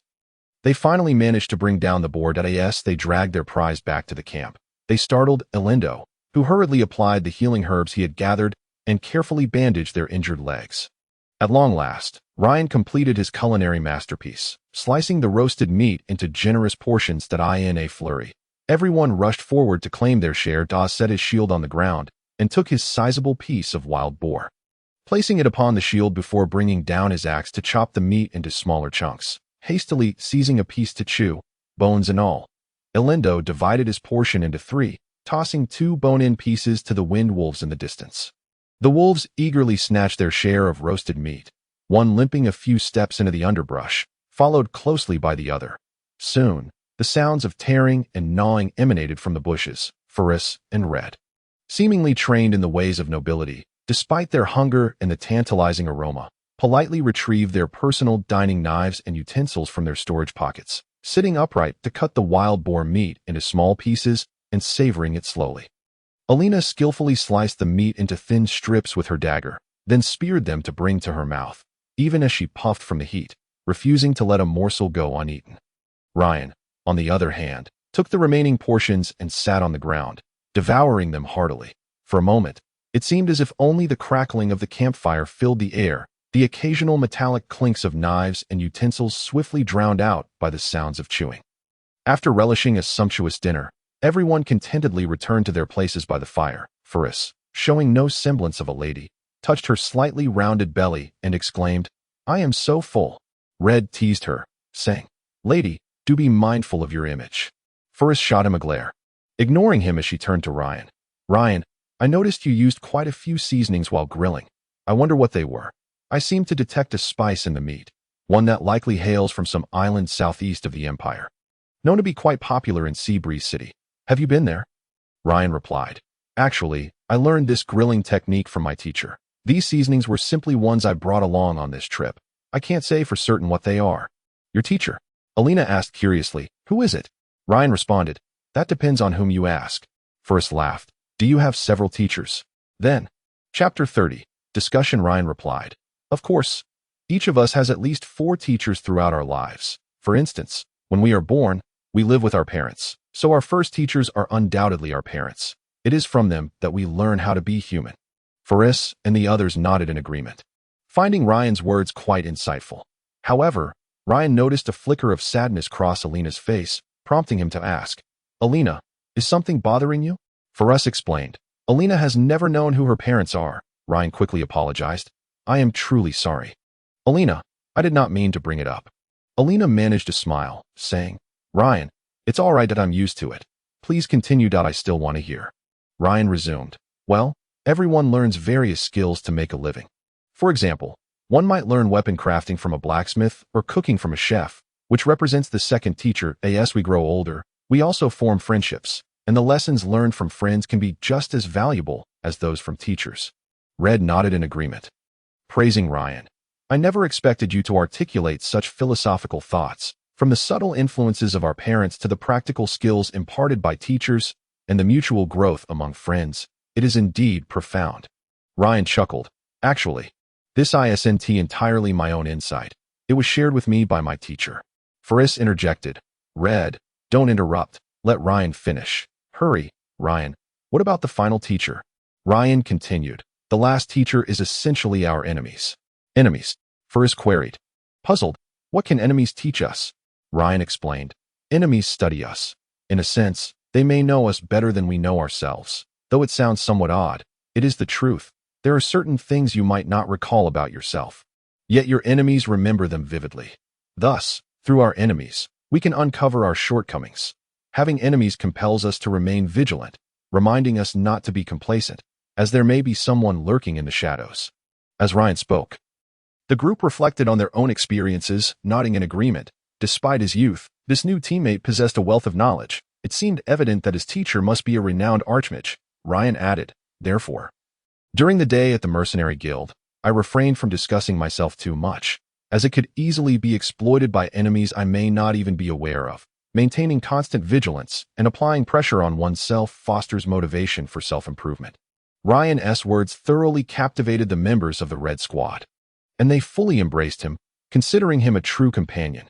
After some time, Faris yawned, feeling drowsy, and noted that it was getting late, suggesting, perhaps we should all rest now. Red agreed, then retrieved a large bundle of leather and metal rods from his storage pocket. He found a relatively dry spot, constructed a makeshift frame with the metal rods, and draped the leather over it, securing it with some means. Thus, a simple tent was erected. Faris commented, Red, you're getting faster at this. Red replied, of course, I have to assemble and disassemble it twice daily. Faris tossed her storage pocket to Red, saying, the usual arrangement. Red groaned, can't you set it up yourself just this once? Faris replied, but I am a lady. Such laborious tasks are naturally meant for gentlemen. Watching Red skillfully erect the tent, Faris smiled in satisfaction and pulled Alina inside. Red glanced at Ryan, asking, what about your tent? Ryan shook his head, looking at the tent Red had constructed. Elindo and I will stay over there. He gestured towards the cave he typically inhabited. Red surveyed the area and said, all right, then Oz and I will rest now. You two should retire early as well. Oz nodded to Ryan and Elindo before following Red into the tent. Ryan mused, how can Oz, clad in full steel armor, even lie down? Before he could ponder further, a loud noise erupted from the tent, followed by Red's voice. Oz, you always just collapse on the ground when you sleep. Can't you take off your armor? Oz remained silent, instead snoring to indicate to Red that he had already fallen asleep. Red muttered a few more words before falling silent. Ryan and Elindo made their way to their usual resting cave. Ryan felt a surge of excitement. At last, the issues that had plagued him for days seemed resolved, and he believed this team's composition was well balanced, confident they would excel in the upcoming competition. Yet, there was still much to address. Their cooperation needed improvement, especially between himself and Elindo, as he had recently joined. Moreover, the members of the Red Squad seemed rather delicate. The storage pockets were inherently scarce, with limited space, yet Faris used hers to store a tent. After just a brief walk that day, Faris appeared overwhelmed, leading Ryan to suspect that he would often find himself taking on tasks meant for her. It seemed he had a long road ahead. With these thoughts swirling in his mind, Ryan drifted into slumber. The following morning, as was his custom, Ryan awoke early that he stepped out of the cave to find Elindo already engaging in some activity. Eager to resume their practice, having been preoccupied with finding companions for the competition at the Mercenary Guild, Ryan hurried over to Elindo. Seeing Ryan approach, Elindo gestured for him to use magic for an attack. Ryan nodded but pointed towards the two tents and then towards a spot near the trees by the brook, indicating they should move there to avoid disturbing their companions. Elindo understood Ryan's intent, crouched slightly, and leapt forward, transforming midair, sprouting a thick coat of wolf fur, and upon landing, had transformed into a wind wolf. Ryan was astonished by Elindo's remarkably swift transformation speed. His companion had been striving diligently, and he realized he too must exert himself. Ryan conjured the scene from their previous encounter in Yanjiao Town, beginning to silently recite the incantation for the lightning spell, since it was merely practice. Elindo had not equipped his sharp claws. Instead, he remained vigilant, gazing at Ryan, and cautioned, Ryan, this is a method I've devised over the past few days, be careful. No sooner had he spoken than Ryan's lightning spell was completed, sending a bolt of blue lightning racing toward Elindo. With a powerful thrust, Elindo leaped high into the air, narrowly evading the lightning. Ryan, aiming at the spot where Elindo had landed, unleashed a second bolt of lightning. Elindo leaned forward mid-air, forcefully pressing his hand against the ground, performing a somersault as the lightning grazed past him without inflicting harm. Ryan calculated Olindo's speed in his mind and cast another lightning spell, directing the blue electric arc toward Olindo's path. If Olindo did not halt, he would surely be struck. Swiftly running, Olindo plunged his right hand into the trunk of a nearby tree, abruptly halting his momentum and avoiding the impending strike. Observing Olindo's astonishing agility, a stark contrast to his previous self in Yangjiao Town, Ryan felt a surge of admiration. Yet, his magic did not wane. Bolts of lightning continued to surge toward Olindo. The relentless blue arcs intertwined around Olindo, creating a dazzling tapestry of light. Noticing that his escape route was about to be sealed off by Ryan, Olindo let out a low whistle as Ryan was about to succeed in ensnaring Olindo with his continuous lightning spells. He suddenly sensed an attack approaching from his right. Without hesitation, he abandoned the spell and swiftly cast a stone skin spell on himself. A wind wolf sank its teeth into Ryan's arm, although the protection of his stone skin prevented injury. The wolf clung tightly to him. Another wind wolf lunged at Ryan, biting down on his other arm. Despite his vigorous attempts to shake off the two beasts, Ryan soon realized such efforts were futile. Olindo darted over to Ryan's side, gently tapping him on the head with his claws. Ryan remarked to Olindo, "You are quite cunning to devise such a tactic." Olindo transformed back into his human form, grinning as he said, "I thought that with these two wind wolves biting your arms, you would find it difficult to cast spells." Ryan nodded, acknowledging, "That was indeed a clever strategy, had I been merely a mage. Being bitten on the arm would have posed a significant problem." Chapter 31. A new mission. Olindo asserted, "This tactic can certainly restrict a mage's ability to cast spells, but it relies solely on surprise. If a mage is forewarned, executing such a strategy becomes exceedingly difficult." Ryan extended his arms, signaling Olindo to summon away the wind wolves still clinging to him. With a whistle, Olindo called the two wolves, who lazily released their grip and followed him. Ryan examined the spots where the wolves had bitten him. The hardened stone skin bore deep teeth marks, indicating that an unprotected mage would have suffered grave consequences from such an encounter. At that moment, Ferris's voice pierced the air. "What are you two doing? You're making a racket early in the morning, disturbing others' sleep." It turned out that the commotion from Ryan and Olindo's sparring had awakened Ferris and her companions.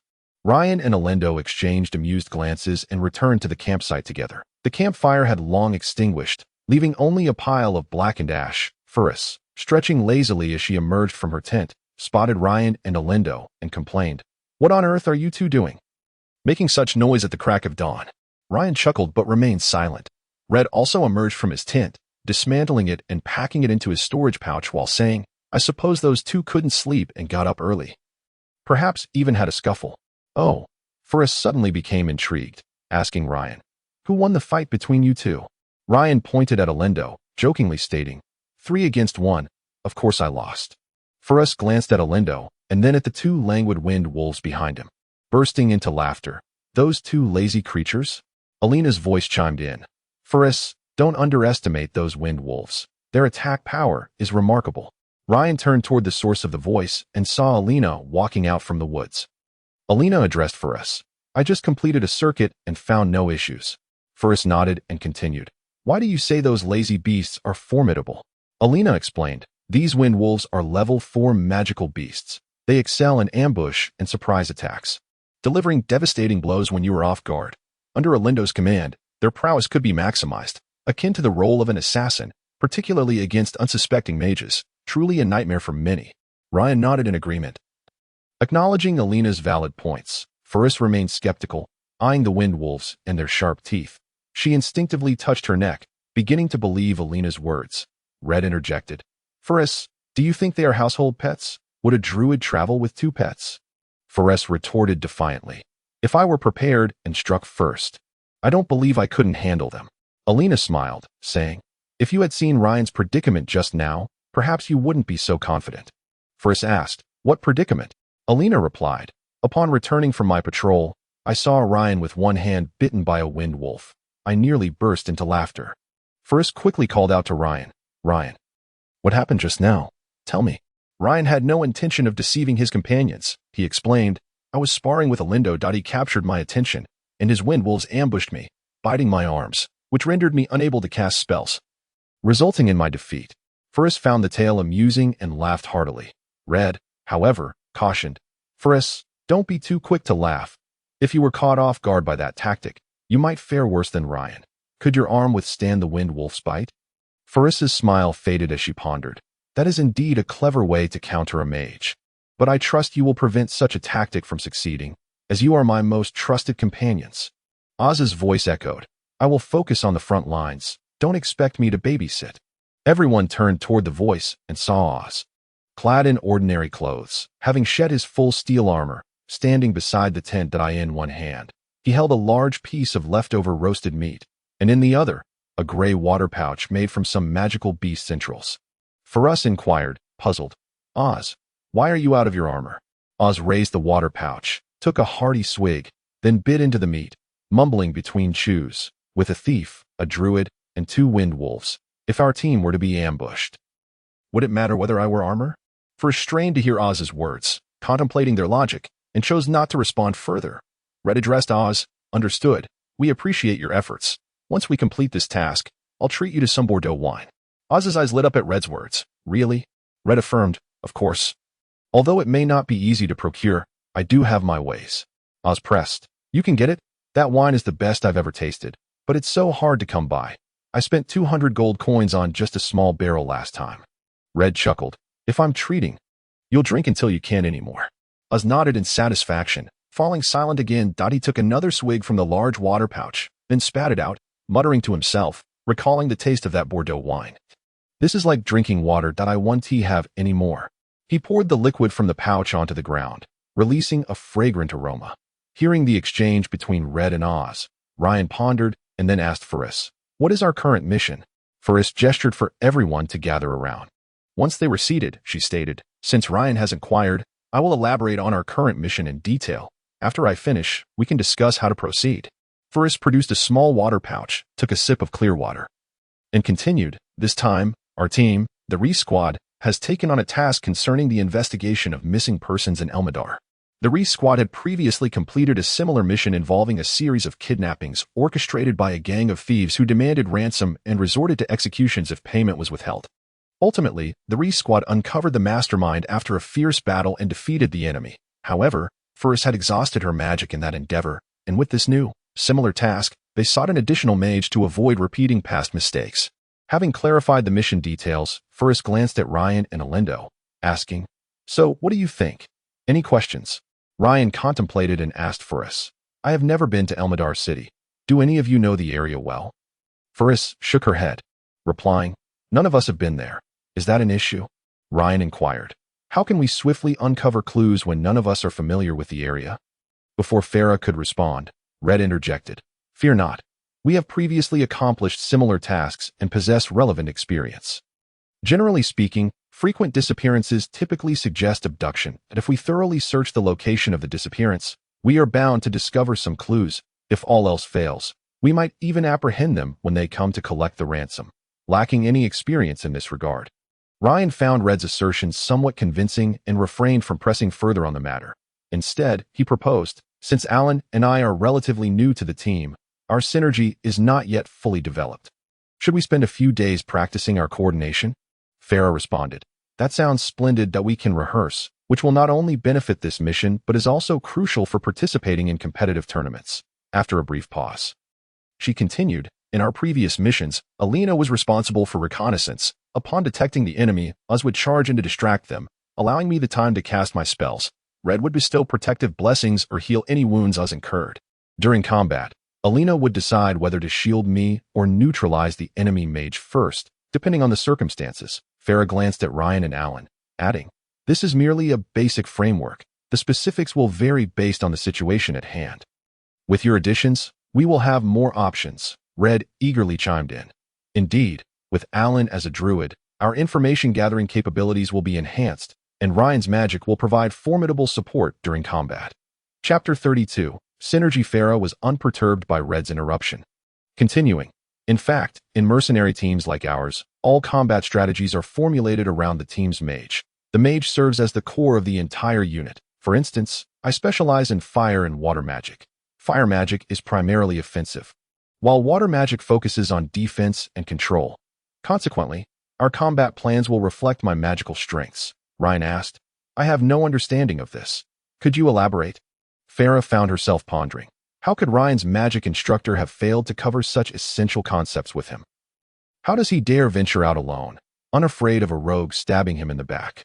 Nevertheless, she answered his question earnestly. For example, my commonly used offensive spells include Flame Burn, Flame Jet, Flame Arrow, Fireball, and Ice Arrow, most of which are fire-based. Therefore, when Red provides Oz with protective spells, he would utilize protection from fire. During battles, Oz will strive to advance slightly ahead, ensuring there is sufficient space for my fireball to explode without endangering himself. Noticing Ryan still appeared confused, Farah illustrated further. If the team had an Earth Mage adept in defense, we would generally have more warriors, as the Mage's protective spells would allow them to fight more safely. However, a team with a Fire Mage would require fewer warriors, as a single fireball could easily harm our own. Upon hearing Farah's explanation, Ryan began to grasp the concept, stating, "It's about maximizing the strengths of each team member, isn't it?" Farah nodded, affirming, "Precisely, that encapsulates the essence." Hence, when we selected our allies previously, we prioritized finding a mage.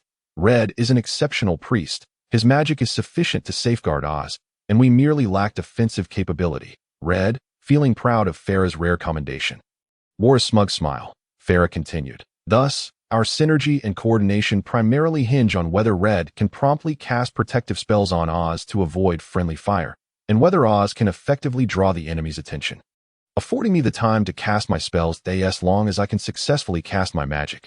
We have already secured a significant advantage. Beyond that, we will likely need to cultivate our teamwork gradually through real combat."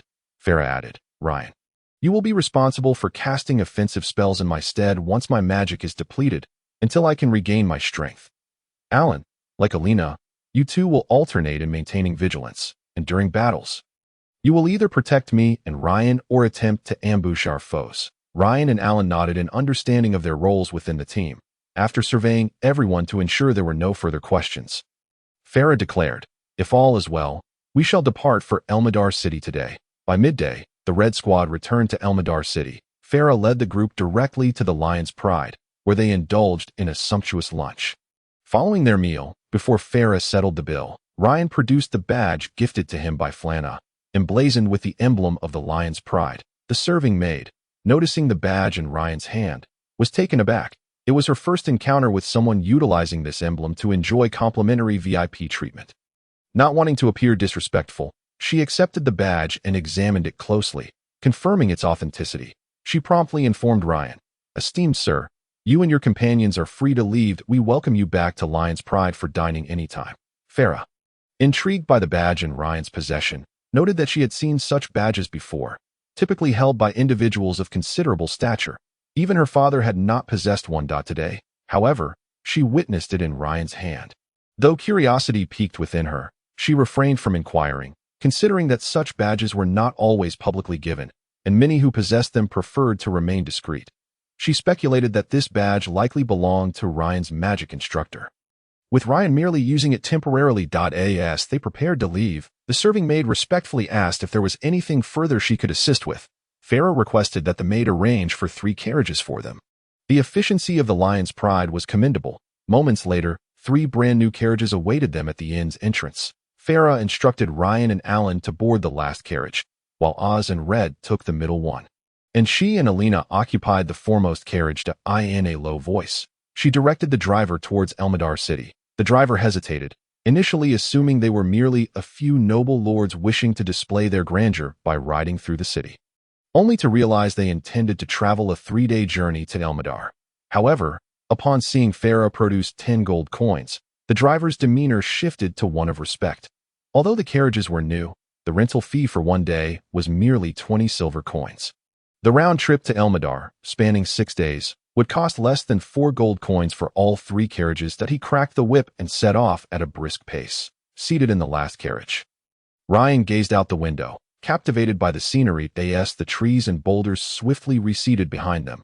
He found the experience of carriage travel quite pleasant, albeit slightly cramped. After leaving the city, Alan whistled, summoning the 2 wind wolves, which leapt onto the carriage amidst the driver's pale-faced astonishment. Originally designed for only 2 passengers, the carriage now felt a bit overcrowded. Throughout the journey, Farah and the Red Squad members exuded an air of affluence. She appeared less like an adventurer and more akin to a leisurely noblewoman enjoying a scenic excursion. If there were any shortcomings, it seemed she merely lacked a retinue of dozens of servants. Each day, Farah insisted on the finest cuisine, and her accommodations demanded luxury. Her gold coins flowed like water, her brow never furrowing in concern. Watching from the side, Ryan felt a twinge of frustration. In his mind, if one set out for adventure, one ought to prioritize walking to enhance their experiences. Yet Farah and the others chose to ride in a carriage to Elmadar, pondering what knowledge could be gleaned in the confines of a carriage. While the scenery was indeed delightful, it would hardly aid them in moments of peril. Furthermore, when Ryan had accompanied Farah and Elmadar, they had barely traversed a short distance before Farah and Red were drenched in sweat. Under such conditions, encountering enemies would surely diminish their effectiveness. This journey could serve as an ideal opportunity for personal growth, yet Farah opted for the comfort of the carriage to bolster the combat effectiveness and coordination of the Red Squad. Ryan frequently suggested to Farah that they conduct at least one simulated combat exercise, but she consistently declined, citing the impracticality of such training during their journey and asserting that merely articulating their individual responsibilities sufficed. She believed there was no need to mobilize the entire team for Ryan's proposed exercises. Especially given the sweltering heat outside, why forsake the comfort of the carriage to practice coordination under the sun? After all, they had successfully navigated numerous adventures without issue. Nevertheless, in an effort to placate Ryan, Farah promised to seek a suitable location for a thorough combat coordination exercise once they arrived in Elmadar. Ryan shook his head helplessly, since the name of the team was already established as the Lace Squad. It was only natural for First to take charge, and he would simply have to cooperate when the time came. Red, in any situation, would heed First's words. Oz, after a day, had barely spoken a few sentences, only outpacing others when it came to drinking. Aside from that, the endless chatter of the two ladies, First and Elena, filled the air. Ryan had his own way of dealing with it. He sat in the carriage, swaying with its jolts, while silently reciting magical incantations in his mind, continuously casting various spells in a significantly weakened form. Flames and arcs of electricity danced in his hands, playfully leaping according to Ryan's will. He found great delight in this game of controlling magic, soon forgetting First's extravagant vacation. Chapter 33. The black market of Elmadar. 3 days passed swiftly, after First paid triple the rental fee. The 3 carriage drivers cheerfully delivered the Lace Squad to the city of Elmadar. First's lavish holiday, as perceived by Ryan, had come to an end. Elmadar was a city nestled at the foot of the Hungduan Mountains, surrounded by abundant mineral resources, particularly copper, whose yield was remarkably high, almost equivalent to 1/10 of the entire empire's annual output. The surroundings of Elmadar appeared desolate, starkly contrasting with the prosperity of Alpha City. Its low walls and rough roads left a rather unfavorable first impression.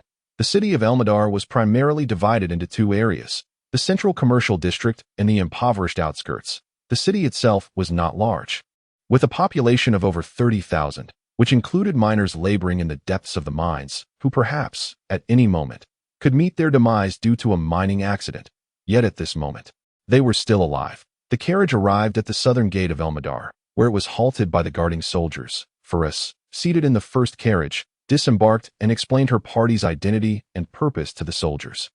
Among them was a figure who appeared to be the leader, lecherously staring at First's chest until his gaze landed upon the junior Mage badge adorning her. Upon seeing this insignia, the sleazy leader forced a smile onto his face, desperately trying to ingratiate himself with Faris. After all, mages were exceedingly rare throughout the continent of Aeslar and held a unique status. The junior mage like Faris could easily reprimand a commoner without consequence, provided no fatalities occurred. Even if someone were to die, as long as the deceased was not a person of power, the most that would happen is a cursory scolding from the Mage Guild.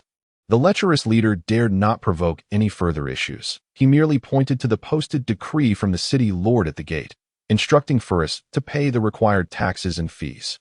The taxes in Elmadar were quite substantial. Just to enter the city, each individual had to pay a fee of 10 silver coins, while a carriage was charged 20 silver coins. Even Alan's 2 wind wolves, treated as pets, were subjected to a fee of 5 silver coins each. Ryan shook his head in disbelief from the carriage. Alpha City, ranked 7th among the Empire's cities, was bustling with activity. with countless individuals entering and exiting daily without imposing such charges. Although Ryan was not particularly well-versed in commerce, having spent some time in Alpha City had given him some insight. The city lord there merely issued commands to provide merchants with greater benefits, facilitating the city's prosperity through the movement of trade, which in turn yielded substantial returns. He wondered how anyone would be willing to visit a city that so heavily exploited its visitors.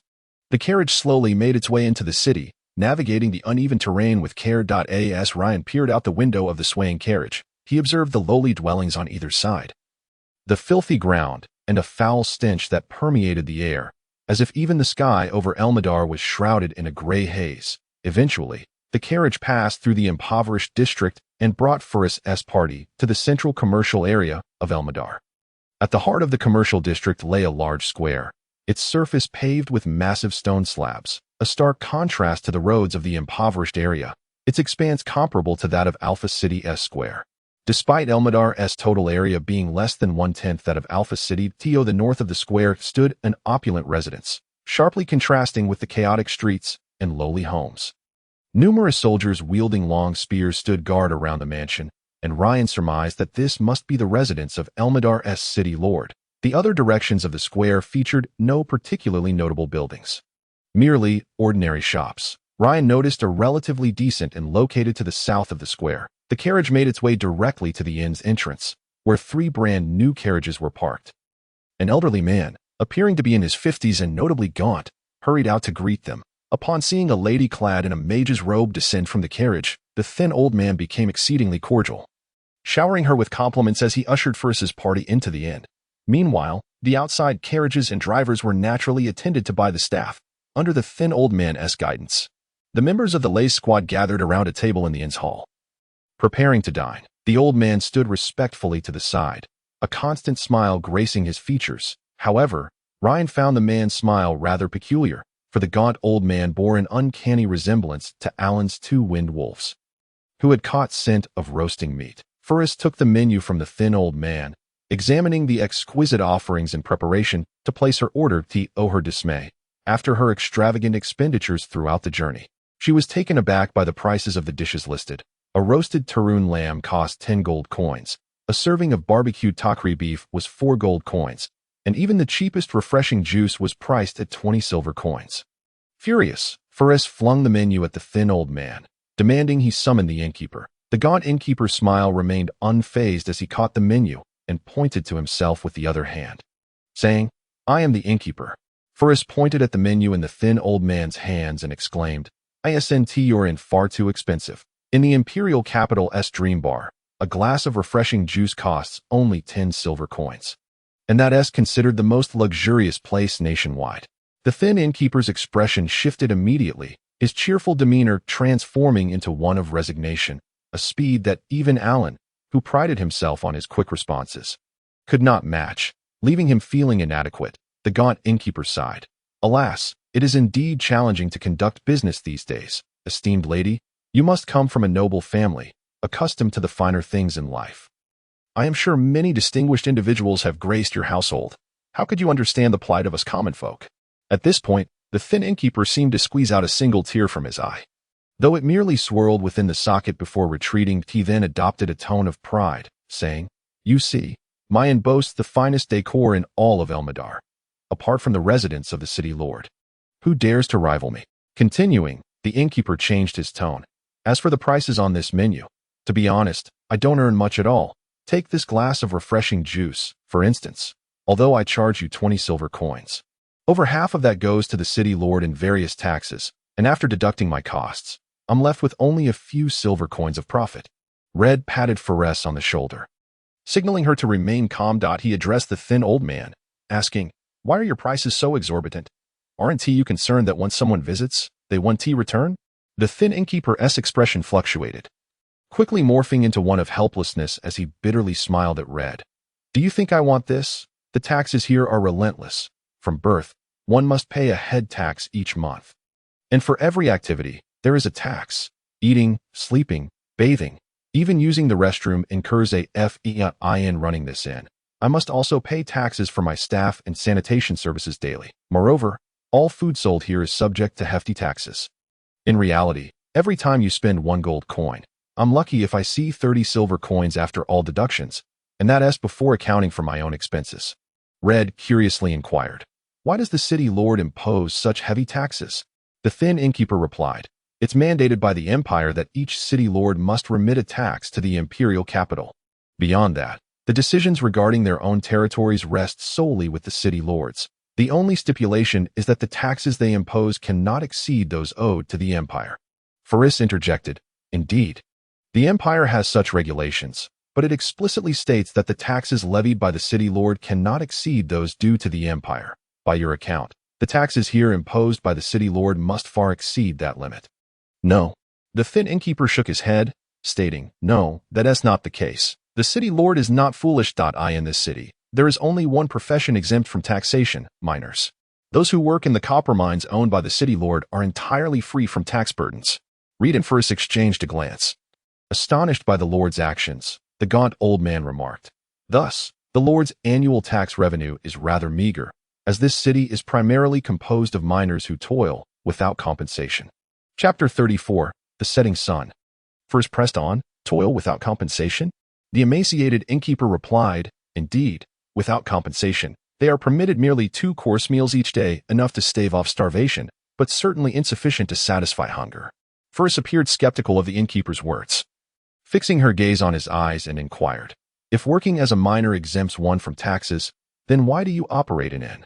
The innkeeper sighed heavily and said, "After all, this place is rich in copper mines, and each year a multitude of merchants arrive to procure supplies. I am the sole innkeeper in this city, barely managing to get by. To be frank, compared to those miners, I feel quite content."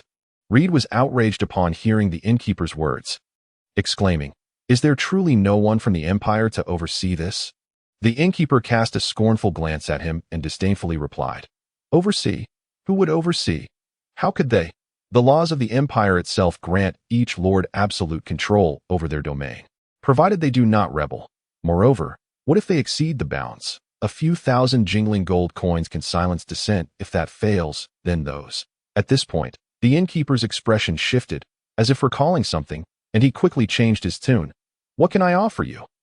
Business has been scarce these past few months, so I will provide you with the most favorable prices. After all, it remains idle."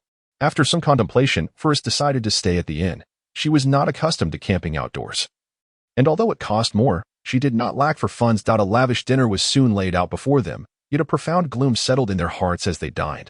Consuming a piece of roasted meat felt akin to swallowing a silver coin of equal weight. Even Faris, who typically spent without a second thought, felt a pang of regret. Having barely satisfied their hunger, they followed the gaunt innkeeper upstairs to their rooms. Amidst the innkeeper's boastful chatter, they each settled into their quarters. Each room had recently been cleaned, and while it did not boast the splendor the innkeeper had claimed, it was nonetheless suitable for habitation. For this, Faris paid an additional 5 silver coins as a sanitation fee for each room. Reed and Alindo shared a room, observing the humble furnishings. 2 beds with worn linens that were, however, clean enough. The room also contained a table with a missing leg propped up by a stone, and 2 rickety chairs that were hardly fit for sitting. Reed felt a deep discomfort. For such a room, 1 night cost a gold coin, which felt nothing short of extortion. Nay, it was even easier than theft. With daylight still lingering, sleep was out of the question. Furthermore, the exorbitant prices in Elmadar City deterred Reed and Alindo from venturing out. Besides, their journey had predominantly taken them through impoverished areas, offering little in terms of entertainment. Alindo retrieved a few pieces of raw meat from his pocket to feed the wind wolves, stroking their fur and engaging in silent communication, a daily ritual for him. Reed, feeling bored as he lay on the bed, donned a garment and stepped outside. He wandered down the corridor until he arrived at an open-air area. Observing the surroundings, Reed surmised that the space below was likely the dining hall they had just occupied, presumably designated for patrons to stroll and relax. Reed gazed skyward and discovered the sunset still lingering on the horizon. Despite the overcast skies that had accompanied their journey, he had presumed today to be gloomy. As the sun dipped lower, thick clouds loomed ominously overhead. It seemed the sun was reluctant to descend, defiantly shifting hues from gold to purple, as if to assert its existence. Yet the dense clouds paid no heed, gathering together to shroud the sun entirely. With no alternatives, the sun could only cast its light through the gaps in the clouds, a feeble stream of sunlight illuminating the earth, the rooftops, and Reed himself. Yet failing to impart any warmth, the sun appeared acutely aware of this futility, choosing not to struggle further but to descend slowly and helplessly, allowing the encroaching clouds to devour it inch by inch. Until it vanished into the shadows of the horizon. Reed stood there, silently observing the sun's gradual disappearance from view, his shadow elongated by the sun's fleeting light. The despondent sun withdrew its brilliance. Nearly submerged by the endless expanse of clouds, suddenly, the sun coalesced into a colossal crimson orb, bursting forth with blinding radiance upon the earth. Reed was momentarily enveloped in brightness, feeling an unexpected warmth envelop him. In the sky, a solitary crow flapped its wings, calling out with a caw, caw. This cry seemed to pronounce the sun's demise, as its dazzling light waned helplessly. The sunlight upon the earth receded like the tide, dissipating into the boundless darkness. When the last sliver of sunlight vanished from Reed, the sky turned dark. He stood motionless, witnessing it all. For reasons unknown, Reed suddenly recalled the innkeeper's words and let out an involuntary sigh. Ferris's voice broke through from behind him. "Reed, aren't you meditating? How did you end up here?" Reed turned to see Ferris clad in a purple outfit, having changed out of her red mage robe. This new attire seemed to transform her, revealing a hint of allure. Reed couldn't help but steal another glance. The faint blush crept onto Ferris's cheeks as she asked, "Reed, why are you sighing? Are you thinking of home?" Reed shook his head, replying, "No." I recalled the innkeeper's remarks, and it left me feeling quite disheartened. Ferris inquired, "Would you care to share?"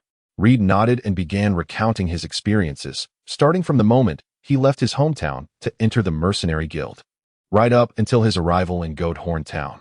Though his eloquence was not remarkable, his straightforward narrative made it easy for her to immerse herself in his tale. When Ferris heard the townsfolk of Ancino rejoicing at their salvation, her face lit up with joy, as if she were the very mage who had rescued them. When she learned of Reed being besieged by Scarface's gang, her expression turned tense, her small hands clenched into fists, almost ready to unleash magic upon non-existent villains. Finally, when she heard of the rogue mage Veer uttering the final incantation to unleash a powerful spell, putting the noble knight in peril, she could no longer contain herself. Grasping Reed's hand with urgency and exclaiming, "What happened next? Hurry, tell me." At that moment, footsteps echoed from the corridor. Ferris noticed her hand tightly gripping Reed's, and her face flushed crimson. She quickly released his hand, standing demurely aside. Reed felt equally embarrassed by her gesture and, seeking to alleviate the awkwardness between them, took a few steps toward the corridor to discern who was approaching. Reed's handsome visage soon appeared before Reed, who was delighted to see both Reed and Ferris present. He said, "Excellent. I've been looking for both of you." As he spoke, Reed noticed the lingering blush on Ferris's face and curiously asked, "Fawny, what's wrong? Your face is flushed. Are you unwell?" Ferris, flustered, waved her hand dismissively, saying, "How annoying. I'm just tired. I'm going to sleep now." Reed quickly interjected, "Don't leave just yet. This matter is crucial, and we must discuss it together." Without looking back, Ferris hurriedly departed. Seeing her leave, Reed's curiosity deepened. He turned to Reed and asked, "What's up with Ferris?" Reed felt awkward mentioning the earlier incident and deflected, Perhaps she's upset about the gold coins spent today?"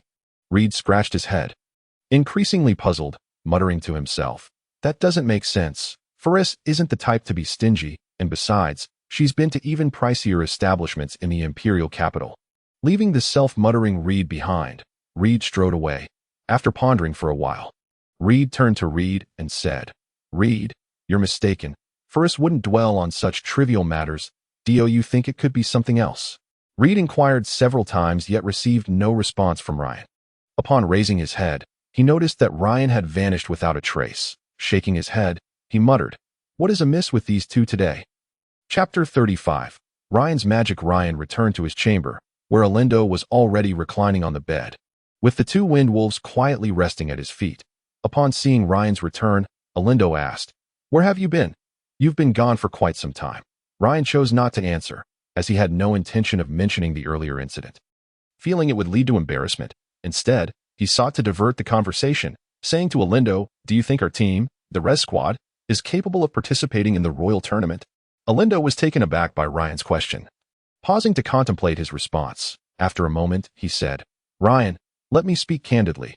Please don't take it to heart." Ryan smiled and sat beside Alindo's bed, reassuring him, We have faced danger together as good friends. Such words are unnecessary.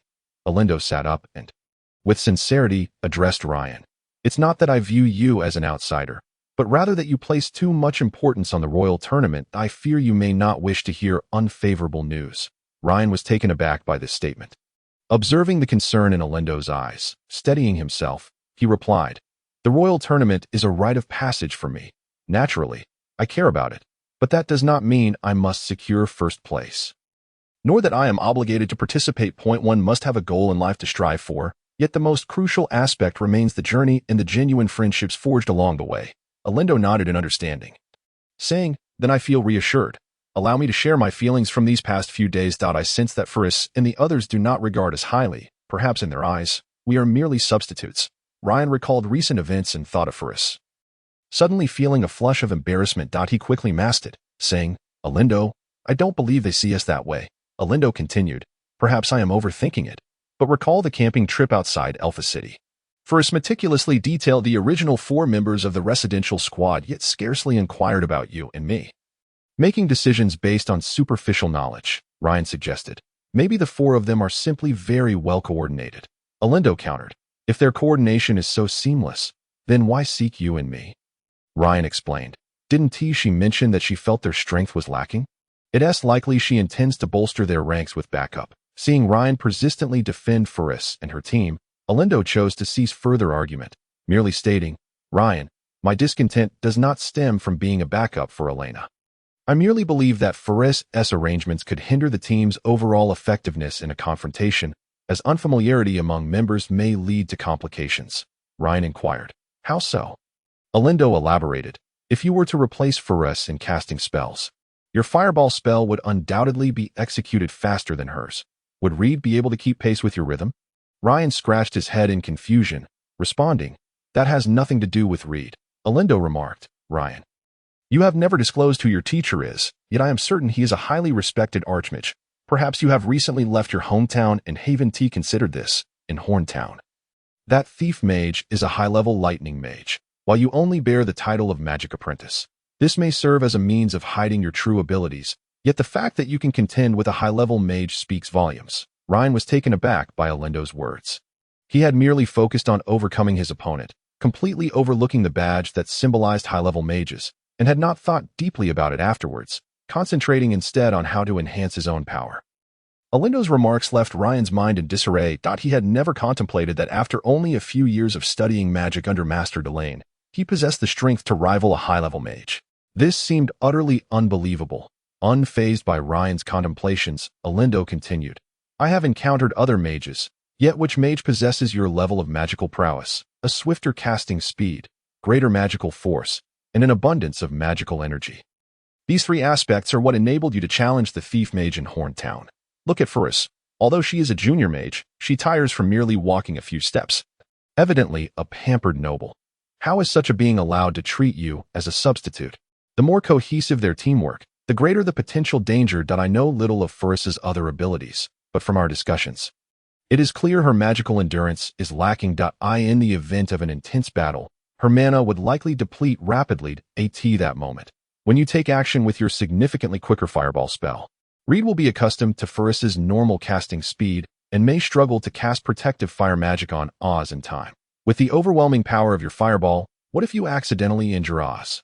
Ryan felt a wave of gratitude wash over him as he listened to Alindo's concerns. He placed a hand on Alindo's shoulder, saying, I appreciate your concern and your sense of justice on my behalf. However, we have only just joined the residential squad. It is only natural that we are still unfamiliar with one another. I believe our strengths will eventually manifest. At this point, Ryan gestured toward the wooden bucket and cup on the table, smiling at Alindo. That bucket represents Oz, while the cup symbolizes the enemies besieging him. Alindo looked at Ryan. Awaiting further explanation, Ryan recited an incantation, swiftly conjuring a miniature fireball the size of a thumb, which shot toward the cup. Under Alindo's watchful gaze, the small fireball collided with the cup, resulting in a minor explosion. The flames from the explosion spread away from the bucket, inadvertently engulfing another cup. As the flames subsided, both cups were reduced to mere heaps of ash, while the bucket remained unscathed. Witnessing this spectacle, Alindo's face registered astonishment as he playfully punched Ryan's arm, exclaiming, "Incredible! You can actually control the power and range of your spellcasting." Despite Alindo's praise, Ryan remained composed, replying softly, "It's not that difficult. Practice 1,000 times a day, and you will gradually master it." Alindo's jaw dropped in disbelief as he leaped onto the bed, standing barefoot, while the two wind wolves wagged their tails, seemingly protesting Alindo's disturbance of their slumber. Yet Alindo paid no mind, pointing at Ryan in excitement. "What? You can cast 1,000 fireballs in a day?" Ryan shrugged nonchalantly. "It's not like I'm casting those massive fireballs. I'm using these smaller ones that consume less than a third of my mana for controlled practice. Furthermore, as long as my mental energy continuously oscillates within my body, my mana will be replenished endlessly." Mental energy converted into mana? Alindo was utterly perplexed. What did that even mean? Ryan elucidated. "When my teacher taught me magic, it was not through a systematic approach that I surmised this during my magical assessment in Alpha City. The teacher simply instructed me in some commonly used spells and urged me to remember them diligently. Through daily repetition, I transformed these spells into an instinctual ability, akin to how we eat and drink. Although Master Delane did not provide detailed explanations, I was still able to deduce this. This was the first time Alindo had heard of someone learning magic in such a manner. Though he was not well versed in magic, his years of adventuring had imparted him some knowledge. Ryan's approach shattered Alindo's previous understanding, so he listened intently, refraining from interjecting. Ryan continued, "Over the years, I naturally mastered these spells. The thousands of repetitions allowed me to become completely accustomed to casting and controlling the magic I had acquired. Naturally, I can cast with greater proficiency and efficiency, and my control over magic has become second nature. Additionally, Master Delane briefly taught me a method to enhance my mana at any time, which I referred to earlier as mana oscillation, allowing my mental energy to be converted into mana continuously. If my mental energy is exhausted, a good night's sleep will suffice to restore it." Chapter 36. A frantic yet ingenious idea. Alindo was left in awe by Ryan's revelations. He had not anticipated that Ryan had such an unorthodox method of learning magic. As long as Ryan could think, he could gradually replenish his mana. Ryan's approach to learning magic was akin to mastering martial arts, achieving skill through practice. However, what of the spells Ryan had not practiced? Would he be entirely inept in those areas?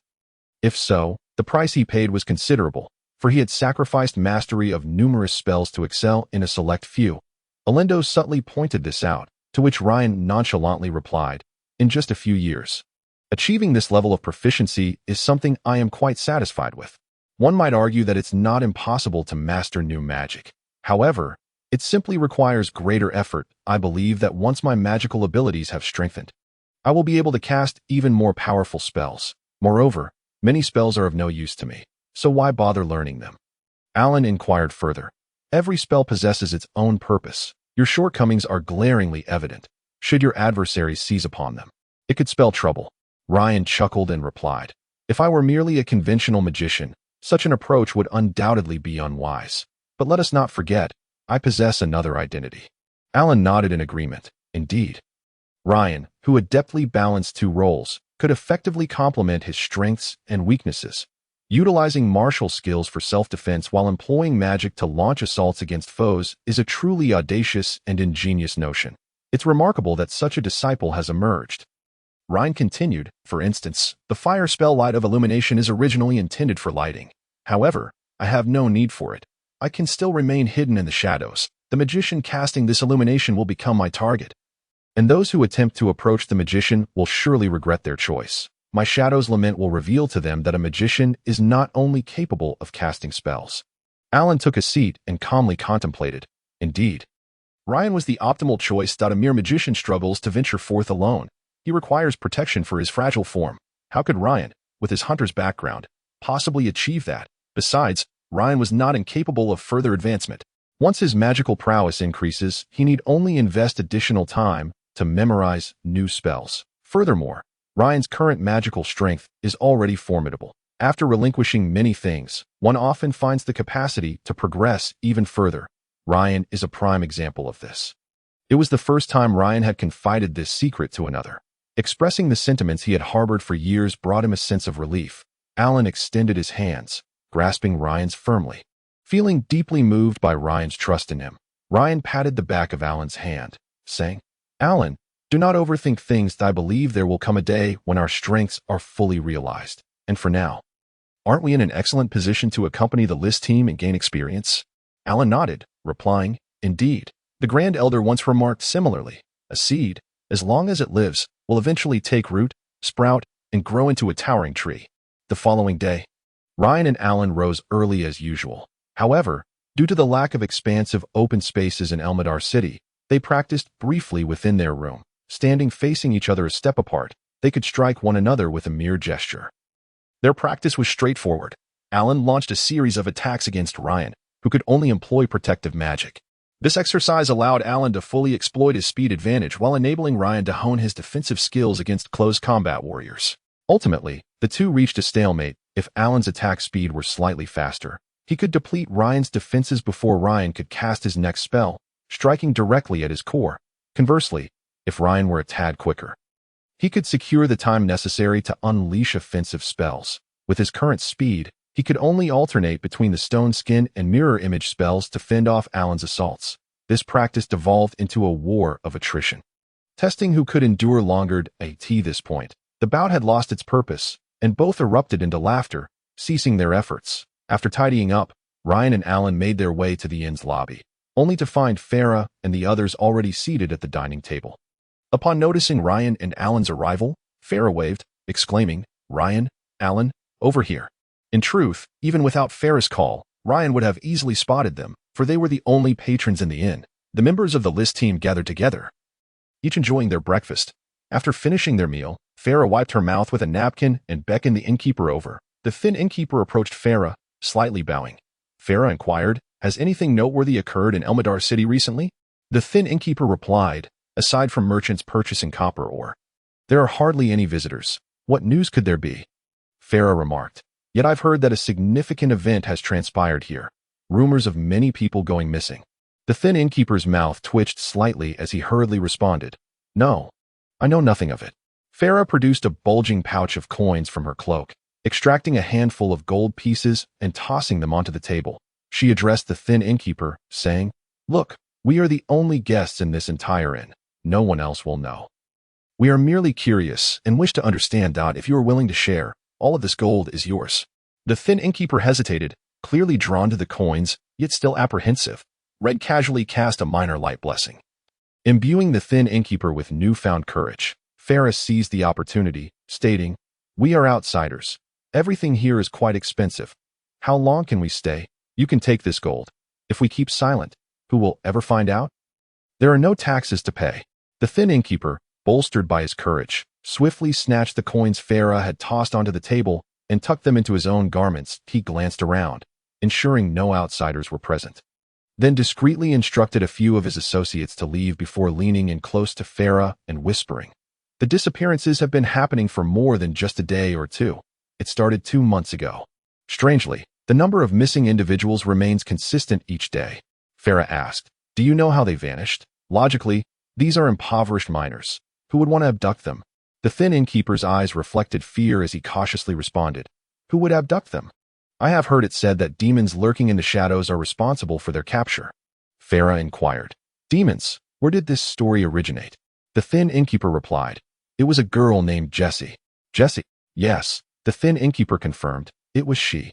2 months ago, her brother also went missing, and Jessie claimed it was the work of demons lurking in the shadows. However, no one believed her. They thought it was merely the fanciful imagination of a child. Yet as more individuals disappeared, the tale spread. The lord of the city grew furious upon hearing this and forbade any further discussion. Thus, everyone has refrained from speaking of it, opting to stay indoors once night falls. Too frightened to venture outside, Red interjected, "Where can we find this Jessie?" The thin innkeeper replied, "Her home is located in the western part of the city, but all the houses there look quite similar, making it difficult to locate. However, you could inquire about her. Jessie's brother was a well-known strongman in the area, renowned for transporting the most copper ore daily, so the locals would recognize him." Farah and Red exchanged glances, realizing that Jessie was indeed the key to the entire matter. Observing that Farah had no further inquiries, the thin innkeeper hurriedly clutched the coins at his chest and departed. Farah softly declared, "Let us seek out this Jessie at once." Chapter 37. Inquiry: the streets of the impoverished district were dirtier than anticipated. With murky sewage strewn about, Farah furrowed her brow, lifting her robe to avoid soiling it with the filth while covering her nose with a handkerchief to prevent stepping into the puddles. She walked slowly, falling behind the group.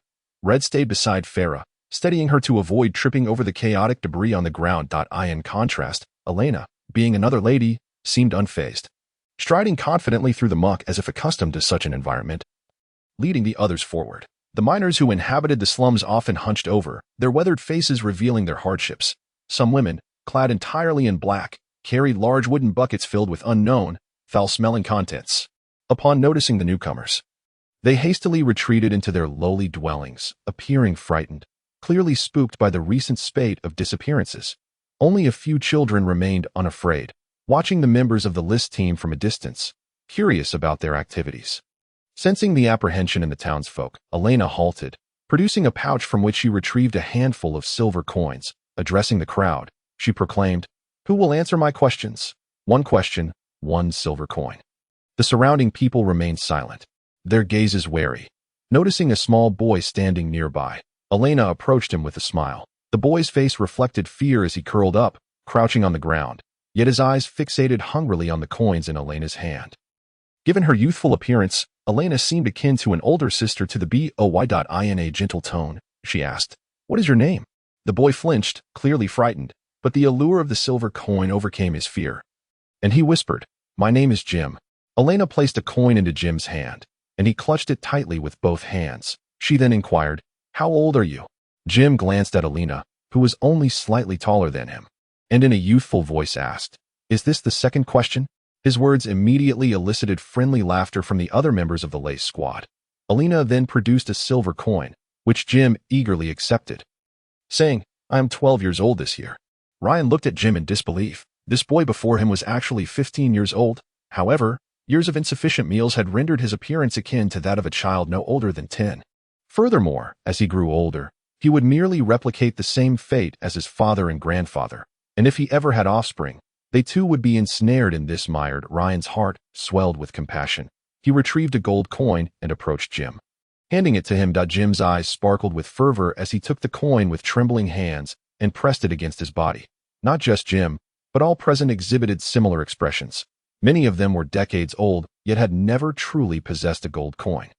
Even for a fleeting moment, Jim gently caressed the coin before offering it back to Ryan, who declined it, softly telling Jim, "Please keep it.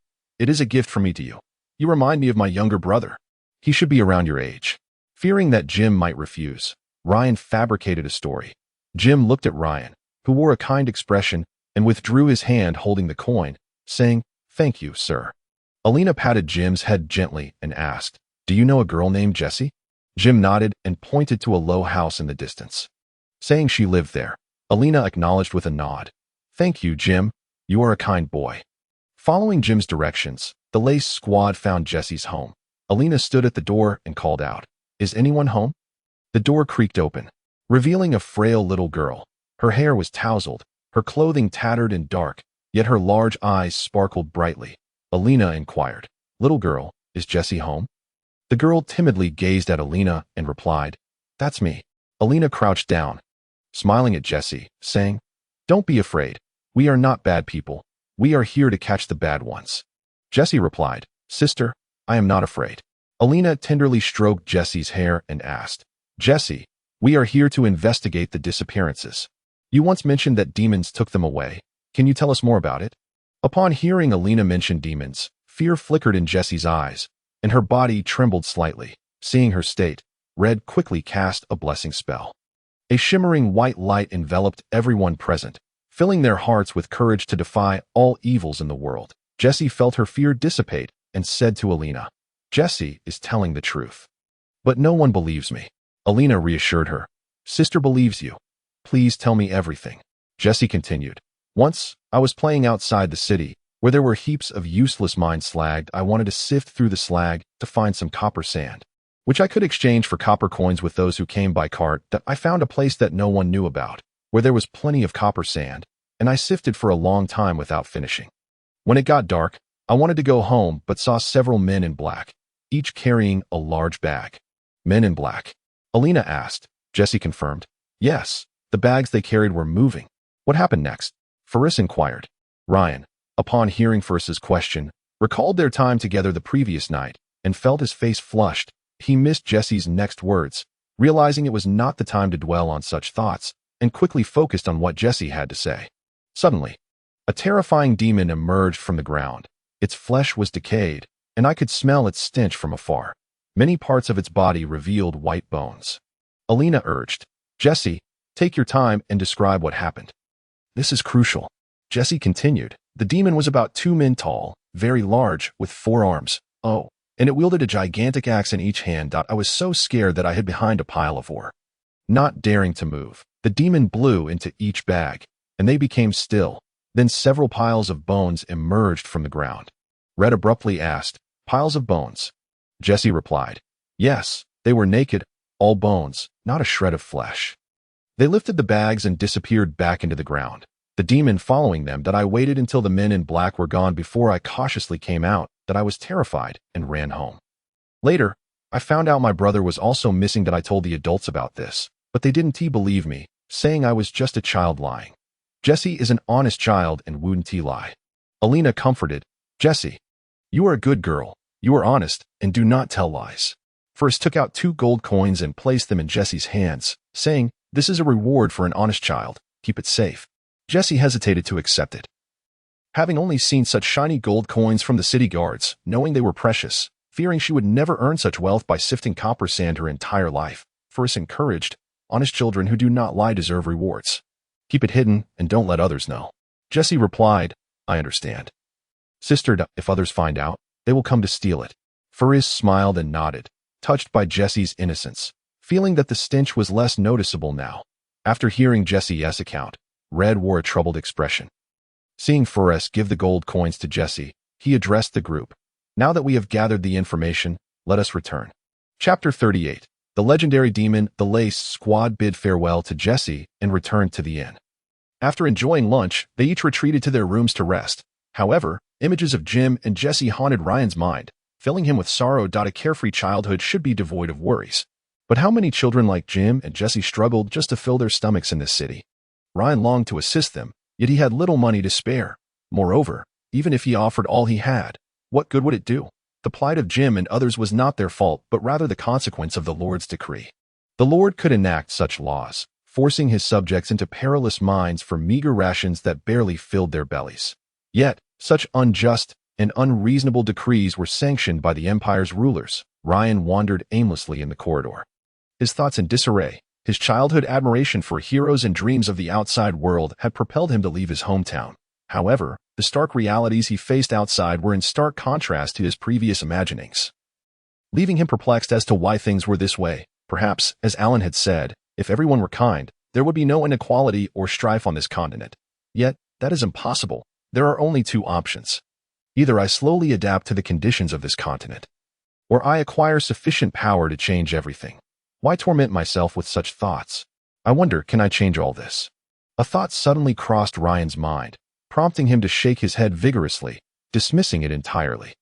He self-deprecatingly mused, I must have listened to too many hero stories. Fanny, we can help them. Alina's voice reached Ryan's ears. He halted his thoughts, realizing he had wandered back to the rooftop platform they had visited the previous evening. Faris and Alina seemed to be embroiled in a dispute. Ryan overheard Faris telling Alina, I understand your feelings, but have you considered how many Jessies you can help, and for how long? Alina retorted defiantly, someone must take action, if each of us helps them. Their situation will gradually improve.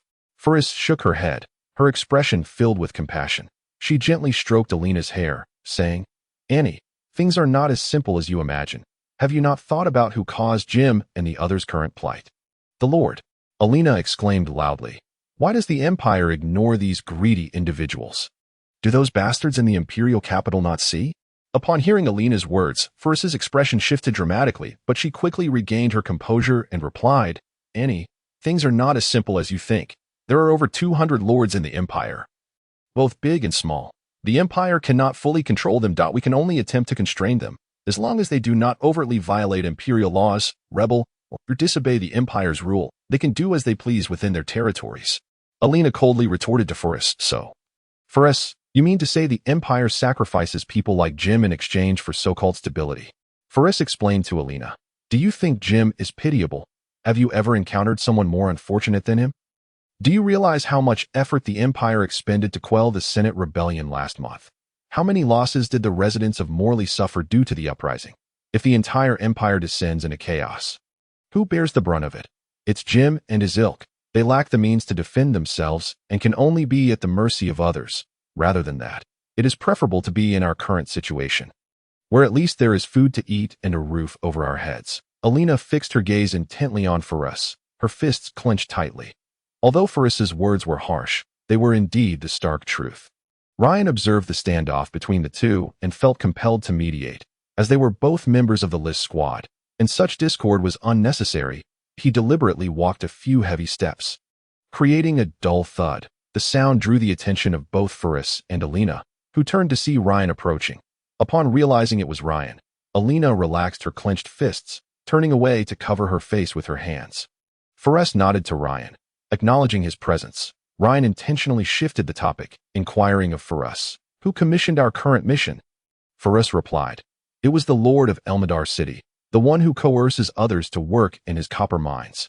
He offered a high-grade fire magic core as a reward for the task, and upon seeing it, I realized it would be quite suitable for me, so I accepted." Ryan asked, "Could he truly be so benevolent?" Ferris responded, "In truth, it is not out of kindness. Rather, the population of Elmadar has been dwindling, and he fears that if this continues, he will not have enough labor to serve his interests." Ryan nodded thoughtfully. Ferris continued, "When we accepted the mission, we initially believed it to be a standard kidnapping. However, upon arriving here, we discovered it to be far more complex. Aside from the Lord, there are scarcely any wealthy individuals in Elmadar. If kidnappings were to occur, it would be the Lord who would be targeted. That I fail to see the utility in abducting miners who can barely afford a meal." Ryan concurred. "Indeed, it is quite peculiar." Ferris added, after hearing Jessie's account today, "It is indeed hard to believe. According to her description, what manner of monster could it be? What purpose could they have for capturing these miners?" A voice from Red echoed, "You are all here. Splendid. Come to my chamber. I have matters to discuss with you all." Following the sound, Ferris spotted Red standing at the entrance of the rooftop platform, his expression unusually grave, prompting her to ask, "Red, you seem to be unusually serious. Is something amiss?" Red replied, "I have a few theories. If they prove true, we may be in considerable trouble." Ferris responded, "Very well.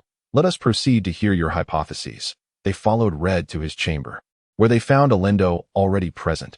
Red stated, "Since everyone is here, I shall share my concerns." He continued, "Today, we encountered Jessie, who spoke of certain so-called demons. I have harbored an unsettling premonition, and after dining and reflecting, I realized that the demons described by Jessie closely resemble something I have encountered in texts, which astonished me upon recollection." Ferris urged, "Red, spare us the preamble.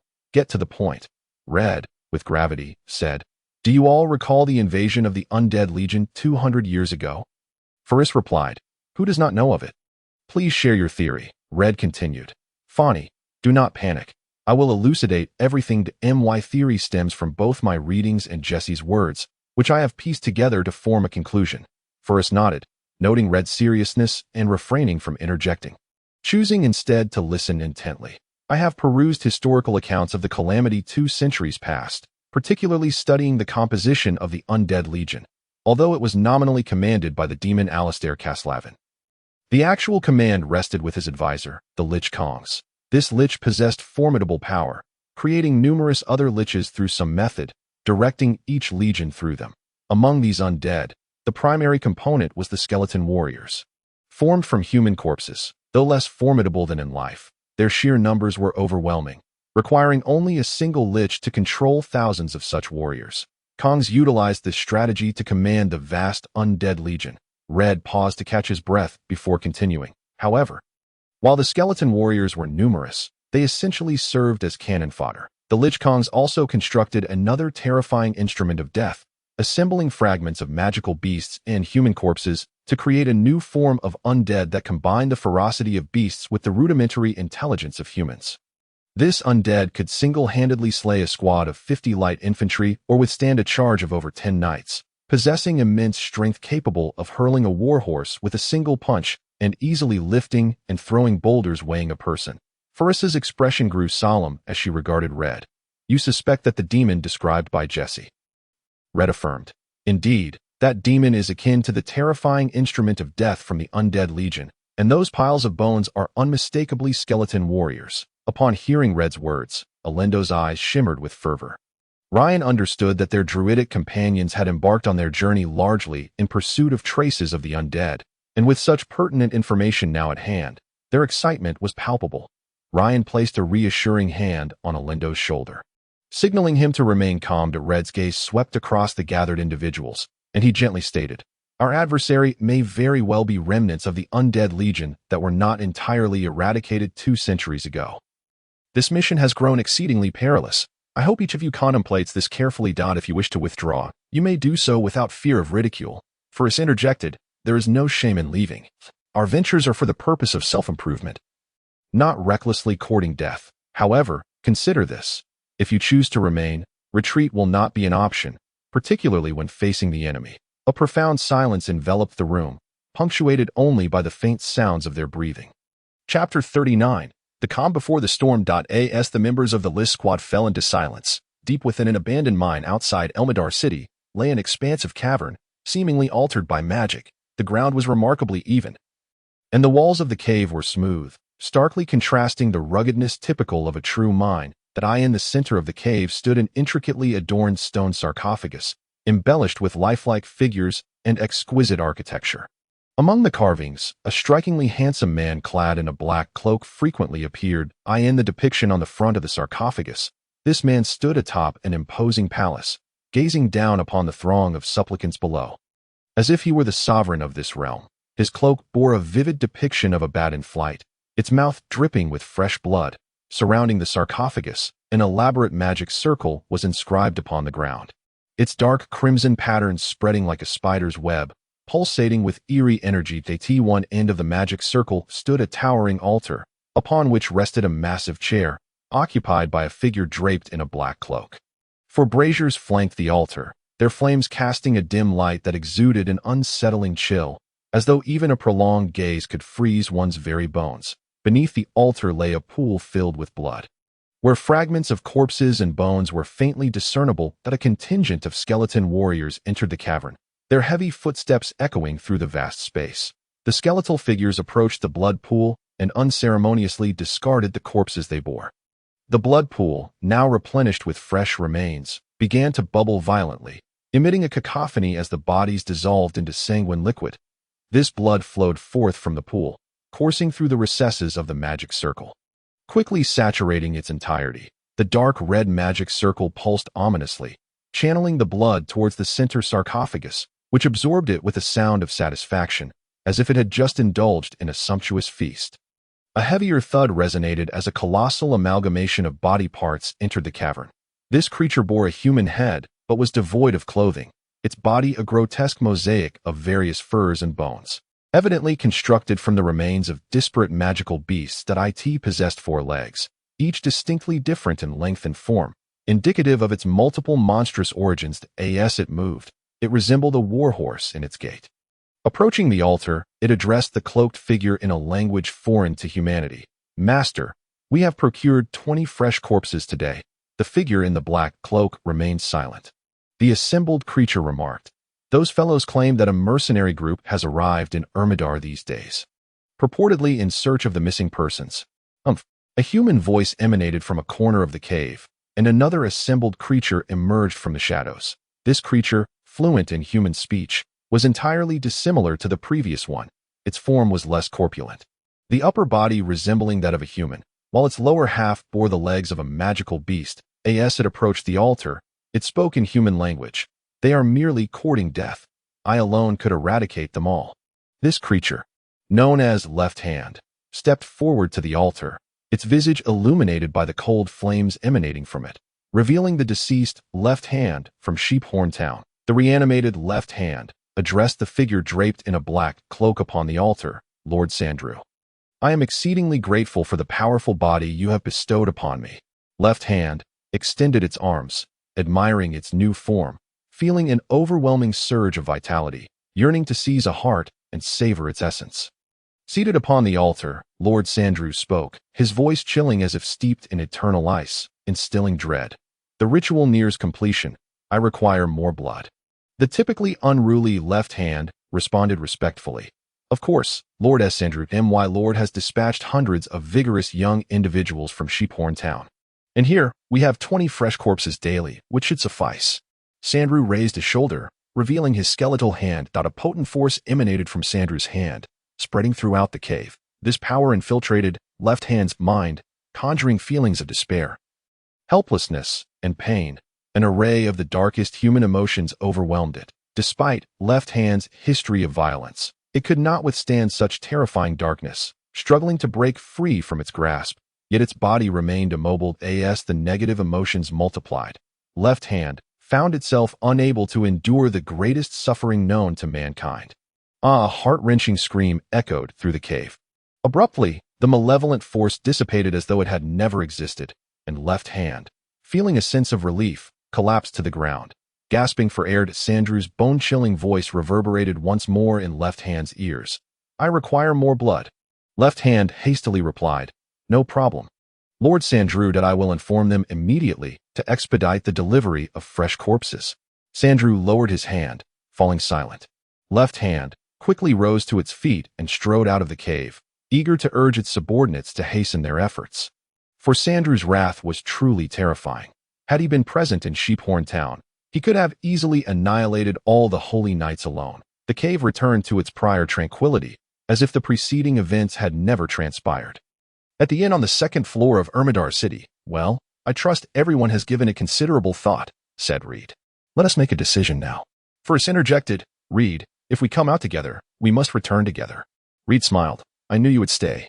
After saying this, he ran his fingers through his hair, striking a handsome pose. Ferris regarded Reed's antics with disdain, curling her lip. Don't think I wish to remain with you. I'm merely concerned about the explanation I must provide to Master Robert upon our return. Reed's hand froze in his hair, and he awkwardly replied, Fanny, must you speak so bluntly? Could you not allow my vanity a moment's satisfaction? Ferris shot him a disdainful glance and fell silent. Reed forced a smile and turned to Oz. What about you?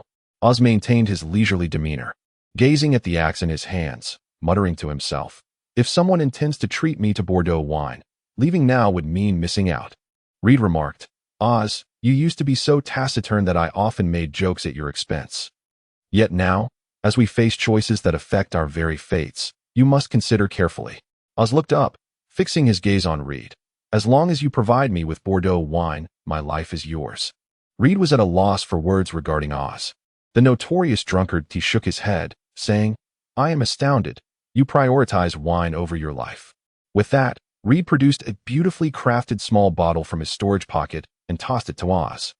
Oz caught the bottle and, filled with anticipation, gently uncorked it. An intoxicating aroma wafted from within. He inhaled deeply, his eyes lighting up. Bordeaux. He took a small sip, closing his eyes to savor the flavor, ignoring Reed entirely.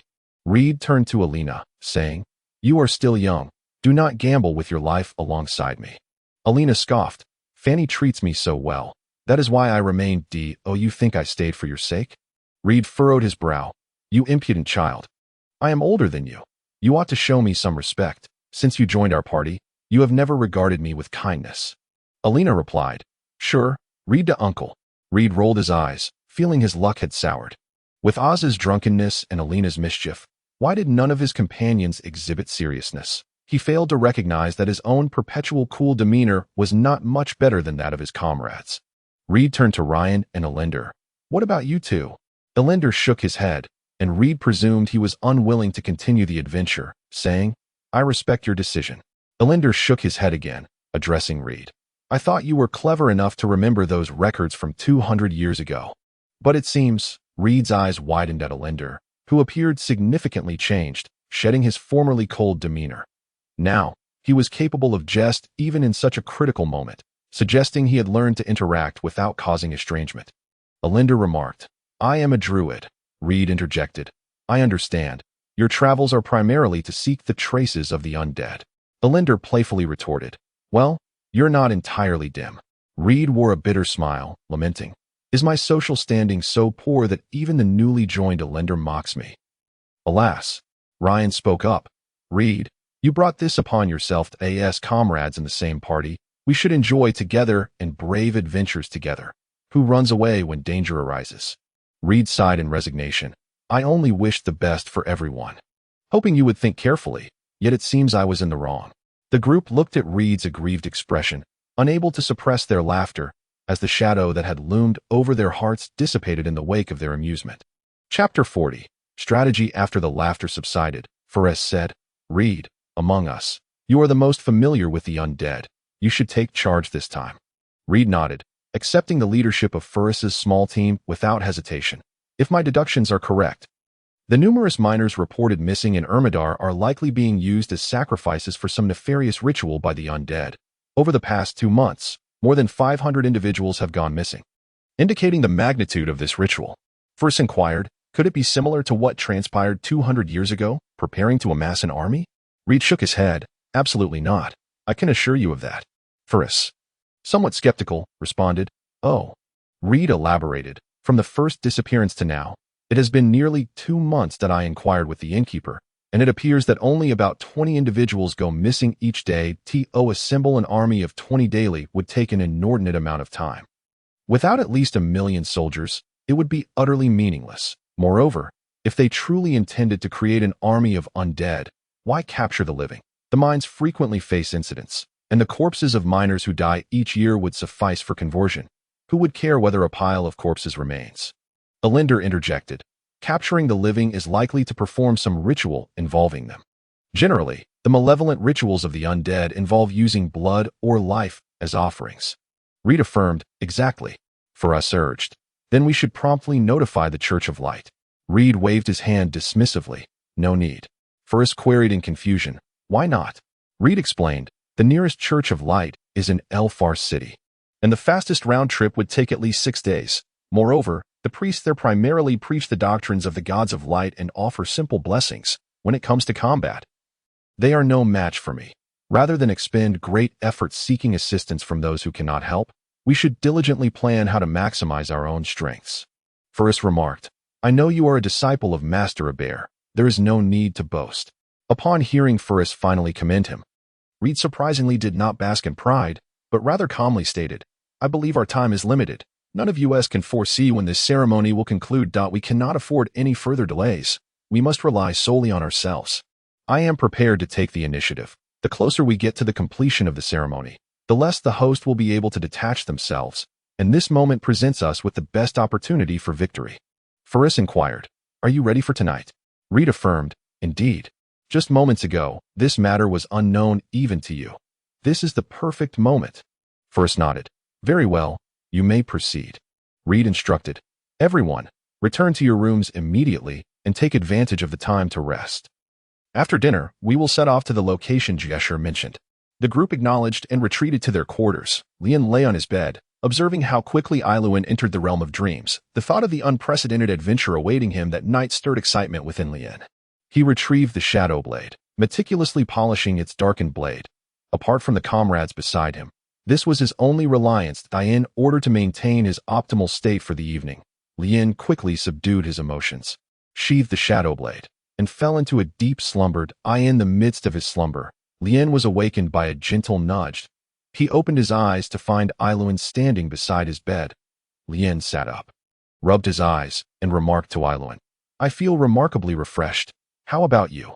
Ailuin smiled and replied, The Druid tribe has pursued the undead for 2 centuries, and I have finally located them. Can you blame me for feeling exhilarated? However, after years of training, if I cannot maintain my composure before a great battle, I might as well have lost half the fight. Lian nodded, recalling similar sentiments expressed by Master Galaboo. Stretching, he turned to gaze out the window. The sun had already set. He said to Ailuin, Indeed, let us go. I trust the others have risen as well. Lian and Ailuin made their way to the inn's lobby, where Reed and Oz were already seated.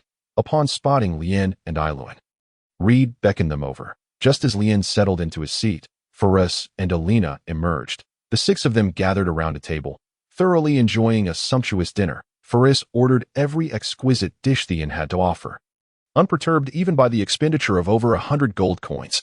Ailuin's Wine Wolf lounged nearby, savoring half a roasted beef. After finishing their meal, the party departed the inn, much to the astonishment of the innkeeper. It was a night adorned with twinkling stars, and a gentle breeze offered a slight chill.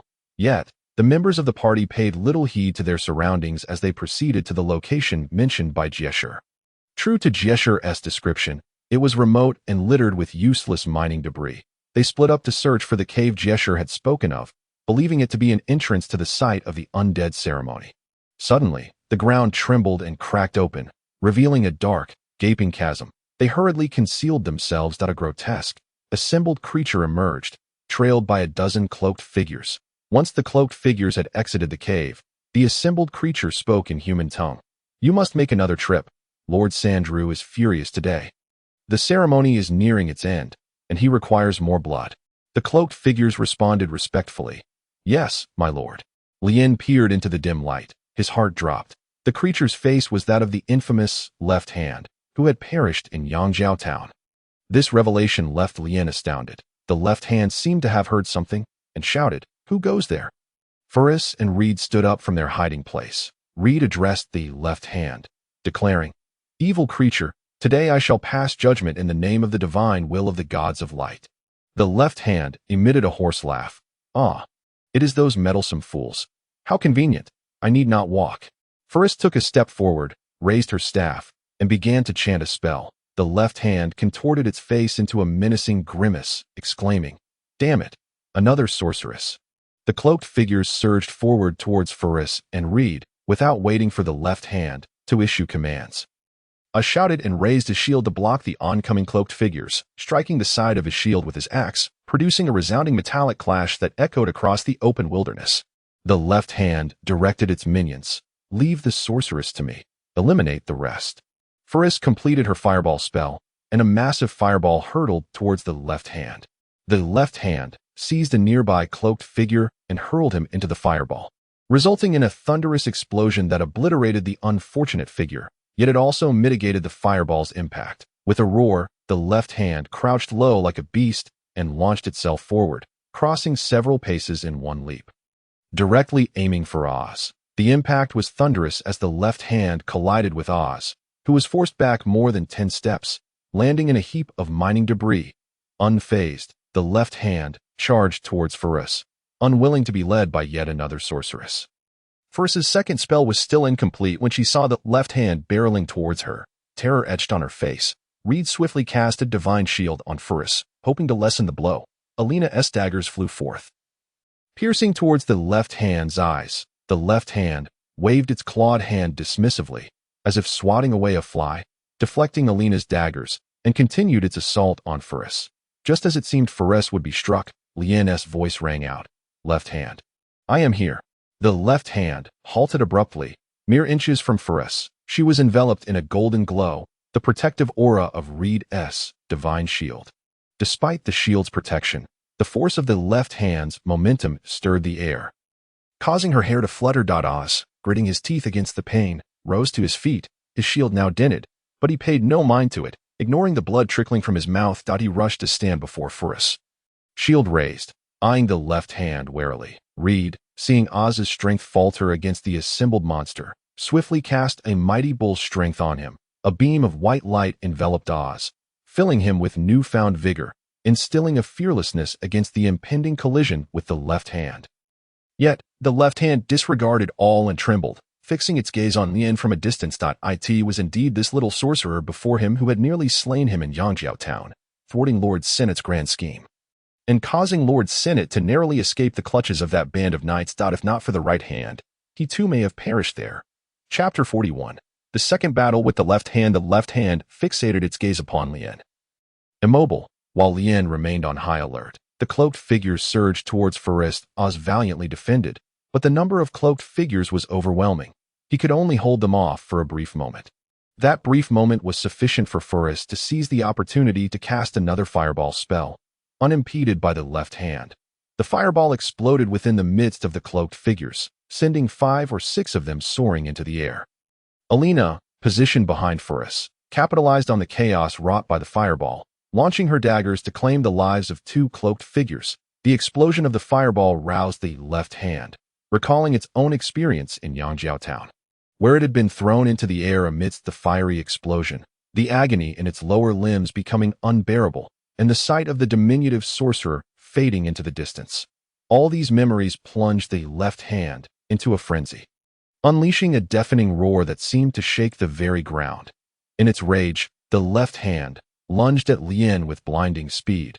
Disregarding Lord Senate's grand plan and Lord Sandrew's thirst for blood, it only sought to tear apart this little sorcerer before it and devour his remains, bones and all.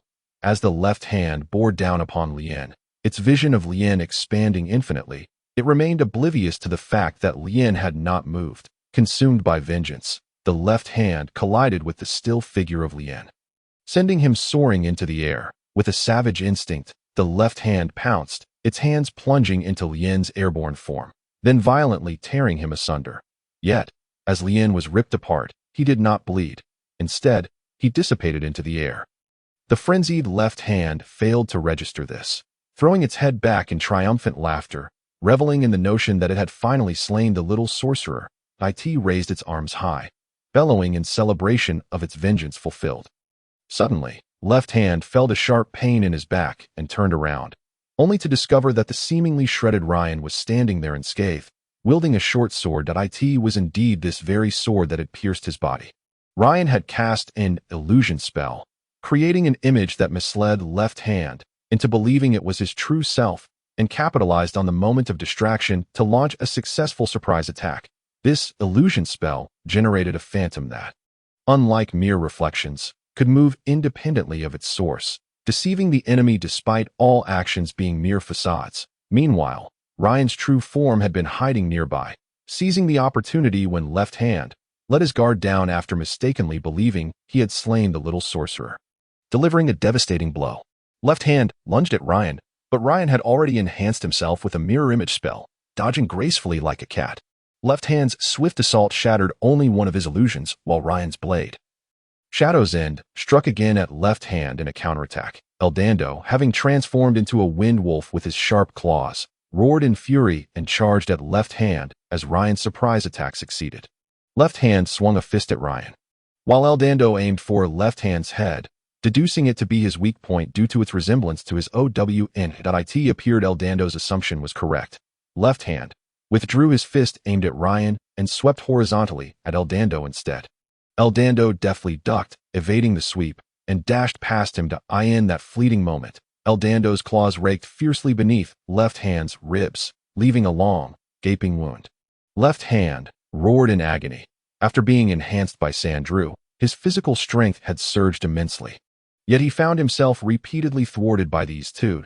Determined to eliminate Ryan at all costs, he resolved that even if it came at a price, this little sorcerer was the reason for his current predicament. Even if he suffered significant injuries, Sandrew could always enhance him again. Ignoring Eldando's assault from behind, left hand swung his fist with all his might at Ryan. The force behind this strike was tremendous.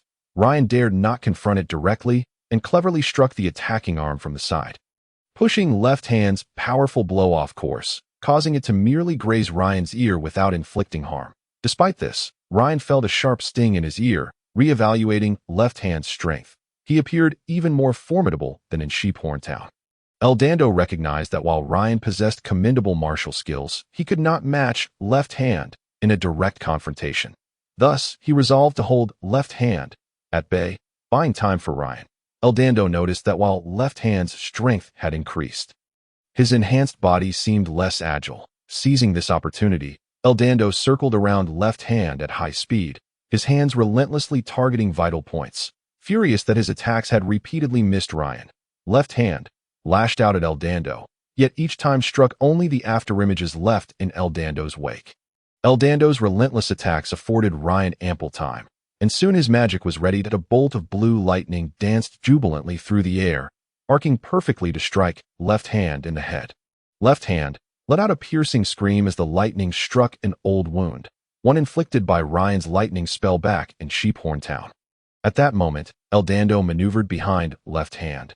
Seizing the opportunity presented by Ryan's devastating blow, he swiftly closed in, plunging both hands into left hand's back with great force. Left hand cried out in pain, turning to retaliate against Eldando.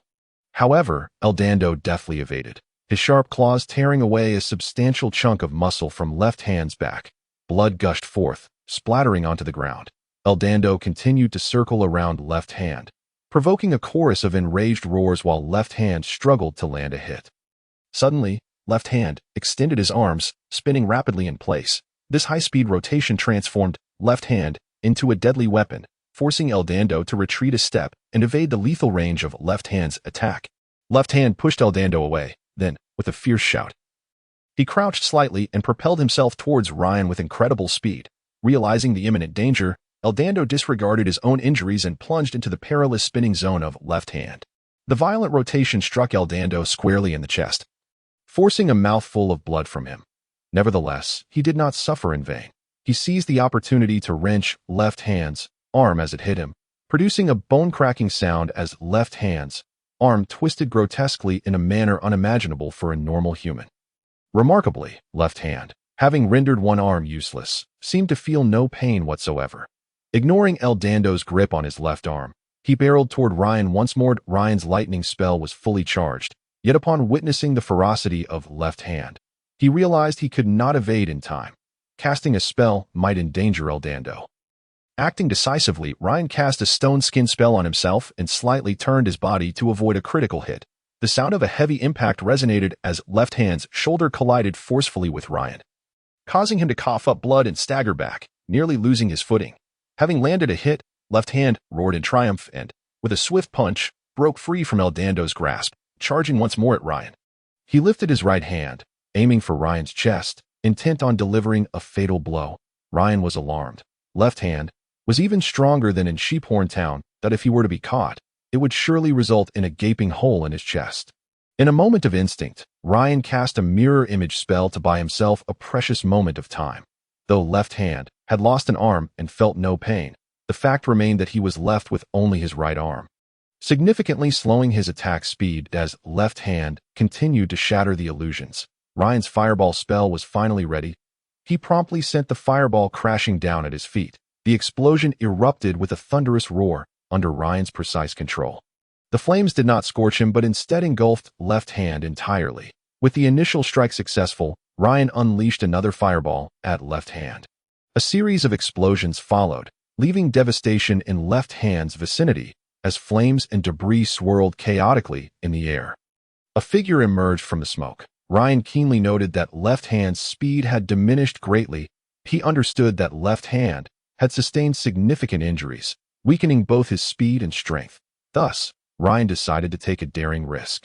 Remaining still as he leaned back, drawing Shadow's end, left hand brushed closely past Ryan, who thrust Shadow's end with all his might, striking true at left hand's neck. Left hand, propelled by his own momentum, could not halt his charge, soaring past Ryan and leaving a deep gash in his wake as left hand tumbled to the ground. Ryan found himself splattered with the remnants of left hand's blood and entrails. Ryan quickly rolled to his feet, disregarding his own filth, and relentlessly unleashed a barrage of lightning spells at left hand's head, reducing it to charred remains before following up with a fireball, obliterating left hand entirely. Once assured of left hand's demise, Ryan finally exhaled in relief, his legs giving way as he sank to the ground. Chapter 42. Clearing the field. Having witnessed Ryan's timely intervention, Ferris felt a surge of anxiety as left hand turned to charge at Ryan. Red, wishing to cast a protective spell for Ryan, realized the distance between them was insurmountable. In that brief moment of distraction, Oz was wounded by a black-clad assailant, blood spilling forth that he shouted, "Eliminate the black-clad men first, then assist Ryan." Though slightly injured, Oz composed himself. Rather than worry about his incapacitated comrade, he focused intently on the immediate threat posed by the group of black-clad attackers, with over a dozen swords aimed at him. A moment's negligence could lead to his demise. He simply could not afford to divert his attention to Ryan's plight. Upon Red's urging, Ferris steadied her focus, channeling her energy into casting a fireball spell. Meanwhile, Red shielded Oz with a protective flame spell to prevent any accidental harm from Ferris's magic. A massive sphere of fire coalesced at the tip of Ferris's wand, completing her fireball spell. Unlike Ryan's fireball, the one Ferris conjured was over 3 times larger. With a determined sweep of her wand, Ferris unleashed the spell upon the black-clad assailants besieging Oz. The attackers, initially believing that their leader Left Hand would return to eliminate the female sorceress, had concentrated their efforts on Oz, encased in full armor. Warriors clad in heavy armor and wielding shields posed the greatest challenge to the black-clad men. Hence, they had unanimously chosen to overwhelm Oz, hoping to dispatch him quickly before turning their attention elsewhere.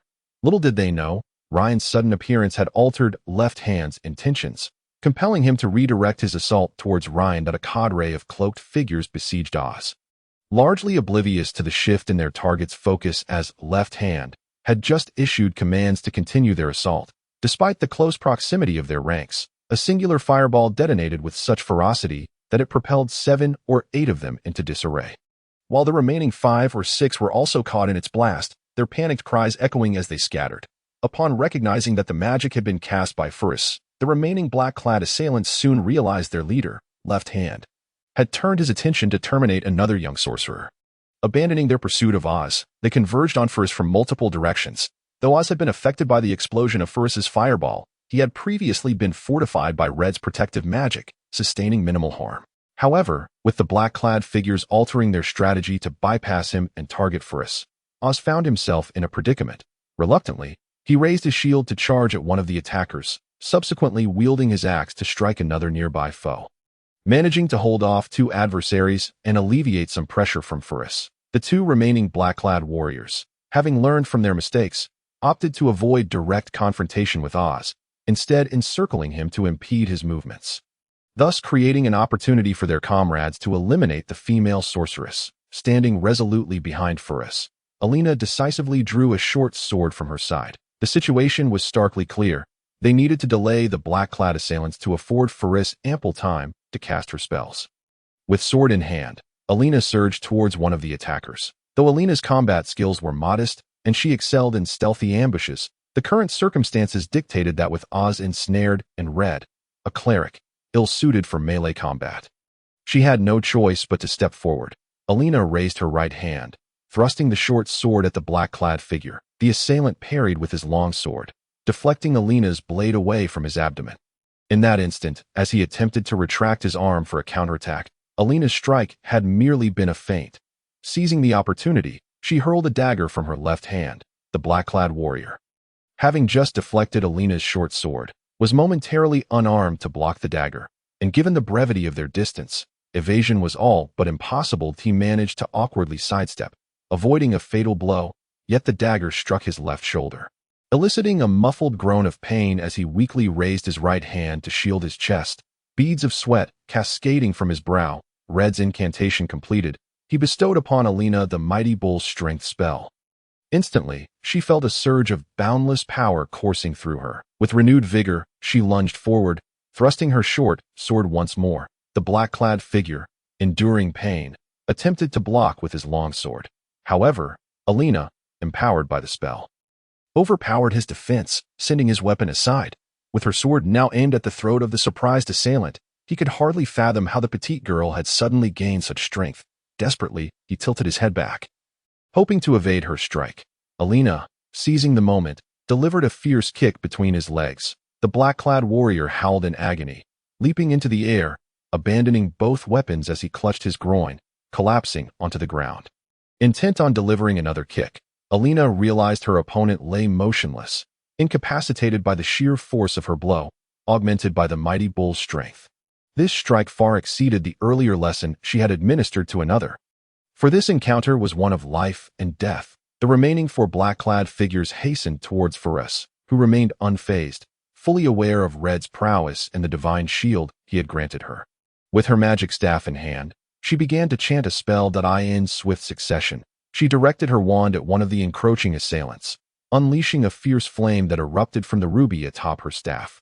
Scorching the black-clad figure's face, he fell without a sound, dropping his weapon, his upper body consumed by the flames, writhing in excruciating agony. The remaining 3 were startled. One shorter figure, witnessing Furus preparing another spell, hastily hurled his dagger at her. Furus, undeterred by the oncoming dagger, continued her incantation. The short sword struck the golden aura surrounding her, deflecting harmlessly away, as Red's holy shield was impervious to such mundane weaponry. In that moment of deflection, Furus completed her spell, condensing flames into an arrow that soared towards the assailant who had thrown the dagger, striking him squarely. The fiery arrow, upon impact, unleashed its searing heat, obliterating the diminutive black-clad figure. The remaining two, gripping their short swords tightly, felt a surge of perspiration as they confronted a dilemma. To flee would render them targets for the sorceress's magic. Yet to engage would be futile against Red's protective shield. Seizing their moment of hesitation, Faris unleashed another fire arrow. One of the indecisive warriors was struck, becoming yet another casualty of her spell. The relentless deaths of his comrades instilled a profound sense of dread in the last standing black-clad figure. He turned to flee, but could not outrun Faris's magic. A fireball erupted from her hand, tracing a crimson arc through the air as it accurately struck the fleeing warrior, engulfing him in flames. He rolled desperately on the ground, attempting to extinguish the magical fire, yet such flames were not easily quelled.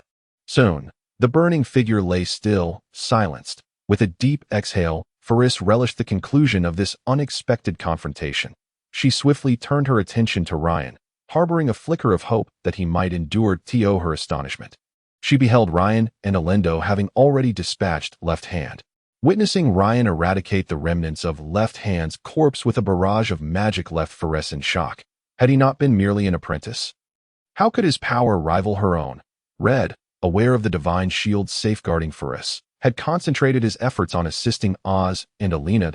He first cast Mighty Bull's Strength upon Alina, aiding her in vanquishing her foe, before employing a healing spell to mend Oz's injuries sustained from the clash with Left Hand. Feeling a significant reduction in pain, Oz's spirits lifted. With a bellow, he wielded his axe against one of the black-clad warriors, who braced himself for impact. Yet, Oz's strike was a feint. He suddenly swung his shield towards another foe. The assailant, anticipating an engagement with Oz, was caught off guard as he collided with the shield. The sound of shattering bones resonated as Oz's forceful strike crushed the would-be attacker, resulting in his immediate demise. The final black-clad figure, paralyzed by fear at the sound of breaking bones, attempted to flee, only to feel a sudden, excruciating pain in his back. As he turned to discern the source, he collapsed, succumbing to his injuries. Chapter 43. The unconventional sorcerer at last, having vanquished this unexpected band of adversaries. Faris and her companions rushed toward Ryan.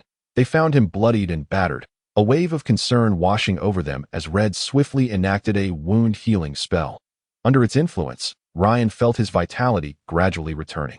The pain subsiding, he waved reassuringly, indicating that he was unharmed, gesturing toward the charred remnants of Left Hand on the ground, signaling that the blood upon him belonged to his foes. With her worries alleviated, another question arose in Faris's mind. Observing Ryan, exhausted and panting, she inquired, "Ryan, are you not merely an apprentice? How is it that your magic is so formidable? You even managed to slay such a powerful amalgamation." Gasping for breath, Ryan replied, "I could not have achieved this alone. Without Elendo's diversion, I would not have triumphed. This foe was significantly stronger than when we encountered him in Horn's Corner." Red, puzzled, questioned Ryan, "Why did this creature attack you the moment you spoke? Was he not ambushing Fanny?" Elendo, having consumed his own medicinal herbs, felt the effects take hold swiftly, alleviating the pain in his chest. Observing Ryan's fatigue, he interjected, "This amalgamation was originally the captain of the Sentinels of Senate. We had crossed swords with him back in Horn's Corner."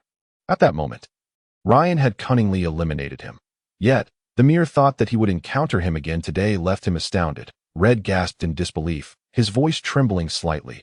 "Are you telling me he is the one who attempted to ambush the Holy Knight in Sheephorn Town, but was slain by a young mage?" Alan nodded affirmatively. Red exclaimed, "By the gods of light, Ryan, you are indeed the young mage who vanquished the Left Hand." Ryan gradually regulated his breathing, smiling as he replied, "It was merely luck." Red shook his head, a hint of envy gracing his features as he remarked, "Do you realize? The bounty on this Left Hand stands at 5,000 gold coins on the Empire's wanted list. That's trivial in comparison. We've heard that had it not been for a young mage assisting Bacon and his companions in Sheephorn Town, the Holy Knights might have faced annihilation for the first time, a tremendous disgrace for the Golden Knights. Are you truly the two youths from Sheephorn Town? Did Bacon not mention anything to you?" Ryan took a moment to recover his strength, propping himself up with his hand to stand. After stretching his limbs, he felt only a dull ache where the left hand had struck. Otherwise, he was unharmed. Reflecting on Red's words, Ryan replied, Lord Bacon merely invited us to visit him in the imperial capital, nothing more. Red chuckled, saying to Ryan, Bacon, that miser, actually invited you over. That's quite rare. However, given the substantial favor you've done for them, it makes sense. Once we return to the capital, you should seek him out. There will be rewards for you. Ryan remarked. At that moment, I wasn't thinking much. I just saw Bacon and the others in danger and rushed in. Thankfully, Lady Luck was on my side. Alina and Oz surveyed the battlefield, confirming that all the cloaked figures had perished before approaching. Hearing Ryan's words, Alina exclaimed, Ryan, you mustn't downplay everything. To kill someone like the left hand requires more than just luck. However, you certainly have many secrets that I saw you wielding a short sword earlier. Can you also wield martial skills? Ryan scratched his head, responding, well, I know a bit. Alina replied, what do you mean by a bit?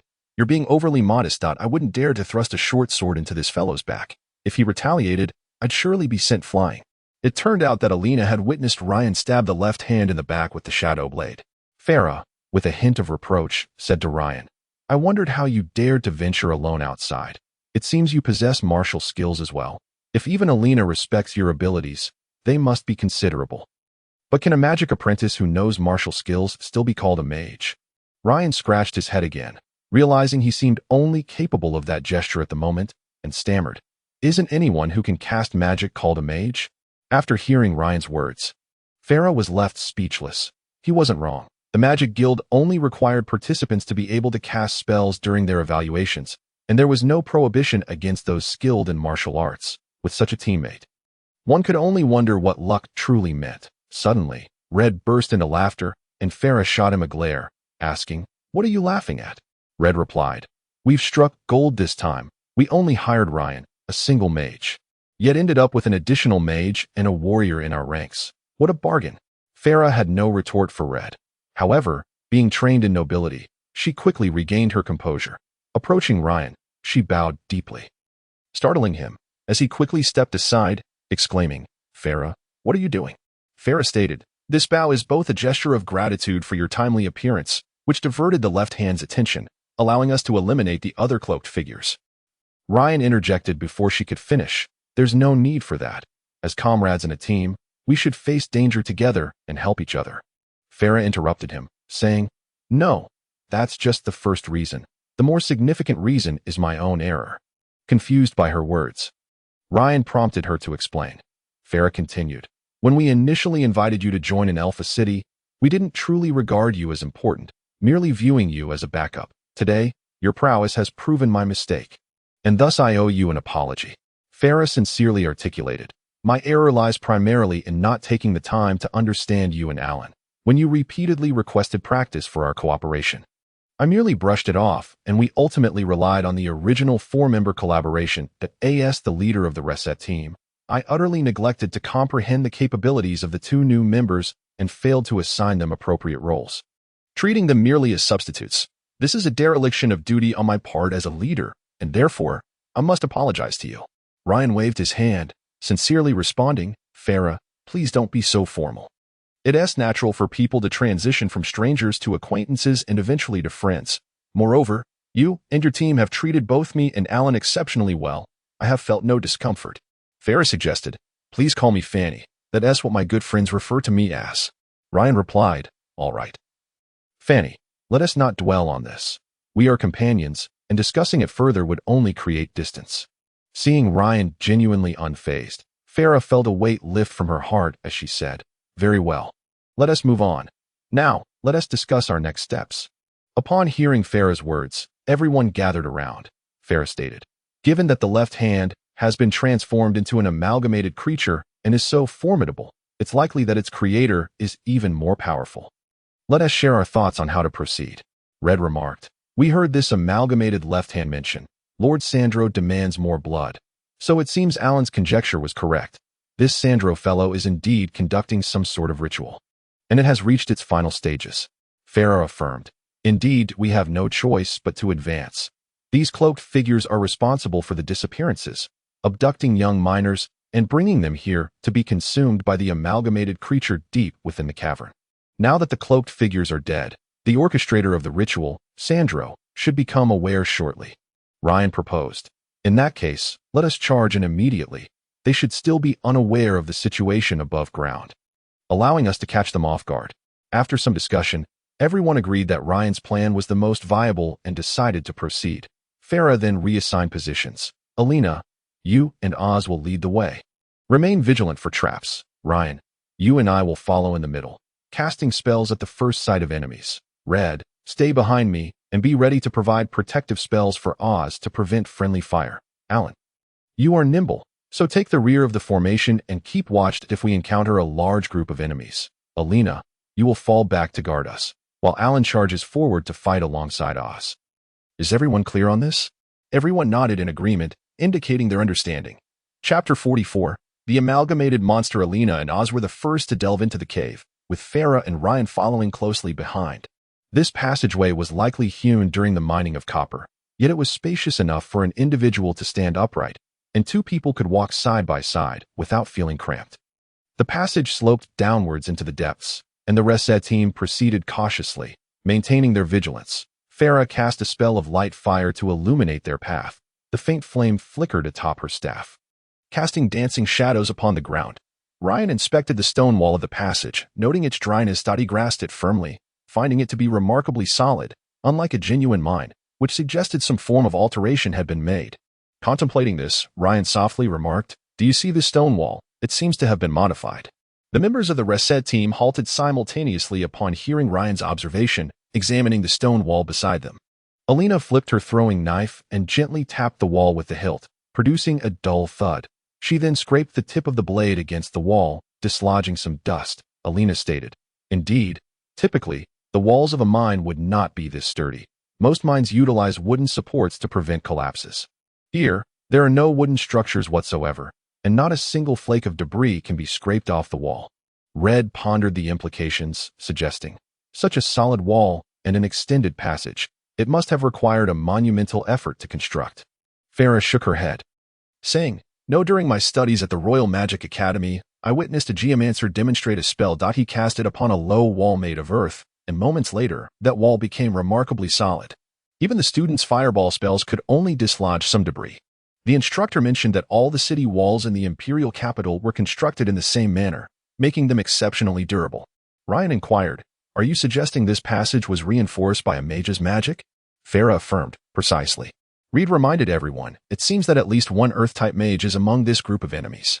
For us, as soon as you identify the opposing mage, interrupt his protective spell immediately. Otherwise, once the Earth-type mage's defenses are in place, it will be quite taxing to contend with." Before Fares could respond, a heavy thud echoed from the depths of the corridor.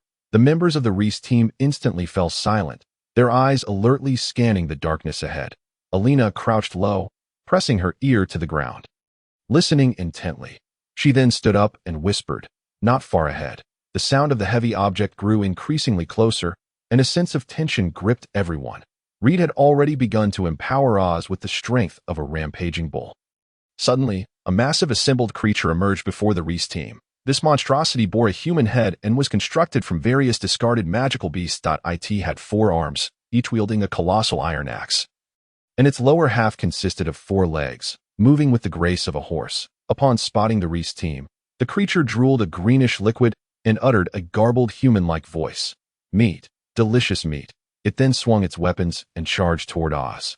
Sensing the imminent threat posed by this gigantic creature, which was even larger than his left hand, Ryan decisively cast a fireball spell. This corridor was no open wilderness. There was little room for maneuvering. The fireball collided directly with the assembled monster, illuminating the corridor in a blaze of light. As a tremendous explosion reverberated through the passage, in the aftermath of the fireball's eruption, Ryan, momentarily blinded by the intense brightness, glimpsed dozens of skeletal creatures trailing behind the assembled monster and shouted, "Quickly use magic. Do not let it get close." Fares hurriedly gathered her magical energy, following suit with Ryan as she began casting fireball spells. The continuous explosions thwarted the monster's advance. Ryan unleashed fireballs at a rate 3 times faster than Fares, interspersing his attacks with bolts of lightning aimed at the monster's head. The creature howled in agony as the lightning struck repeatedly, causing it immense pain. Seizing the opportunity, Ryan cast another bolt of lightning. However, This blue arc missed the monster and instead struck a skeletal warrior behind it, obliterating it under the relentless magical assault. The assembled monster sustained severe injuries, losing one of its arms. Its anguished cries echoed through the corridor, creating a deafening buzz in everyone's ears. Reed's light magic was now ready. A radiant sphere of holy light enveloped his hand, slowly shaping into the form of a hammer, which he grasped firmly. Naturally, such a weapon forged from divine magic could not be wielded like a conventional weapon in battle. Its inherent power of light was precisely what these malevolent beings feared. Reed raised the hammer of divine energy and hurled it at the assembled monster. The creature seemed to sense the potency of the magic, swaying its massive body in an attempt to evade. But the corridor's confined space left it no room to retreat. The holy hammer struck the creature's head with tremendous force, a flash of white light erupting as its upper body was violently shattered. Lacking its upper half, the monster staggered a few steps before crashing to the ground. With the threat of the assembled creature eliminated, the remaining skeletal warriors were no longer a concern. Ryan cast several more fireball spells, obliterating the shattered remains of bone that scattered to the ground, leaving the corridor eerily silent. Ferris leaned against the corridor wall, her chest rising and falling rapidly. After casting spells continuously, she felt a pang of fatigue. Yet her heart brimmed with astonishment that it was not just her. Any mage with formal magical training would be equally stunned by Ryan's speed, 3 times faster than her own, with considerably greater power. Was he truly just an apprentice? Unable to contain her curiosity, Ferris inquired of Ryan. Ryan, could you share your experience during the magical guild test? Ryan recounted his experiences at the magical test in Alpha City. Along with his thoughts at the time, Ferris expressed her regret over Ryan's considerations, noting that it was unheard of for a mage to deliberately underperform in order to conserve strength. She said wistfully, Ryan, if you had showcased your current abilities back then, you may have even passed the test for novice mage. Ryan paid little heed to Ferris's words. He had personally experienced the advantages of concealing his strength in Yangzhou Town. Initially, he had hidden his abilities merely to avoid attracting attention, but now it had become a principle of action for him. In this world, it was better to remain low-key. Many matters were best kept to oneself. There was little merit in proclaiming them to the world. Such actions would only serve to satisfy a fleeting sense of vanity, which was ultimately meaningless. Reed, too, looked at Ryan with envy. His expression exaggerated as he stared at him, prompting Ryan to ask, Why do you keep staring at me? Reed's face lit up with an exaggerated expression, his eyes seemingly gleaming with gold. By the light of the divine, we have struck an incredible bargain, a warrior, plus 3 mages. Indeed, Ferris's offer is truly advantageous. Ferris playfully smacked Reed on the head, saying, Don't count those benefits you think you have. Just Ryan's spellcasting speed being 3 times faster than mine. Believe me, even if we return to the Royal Magic Academy, no one would believe it.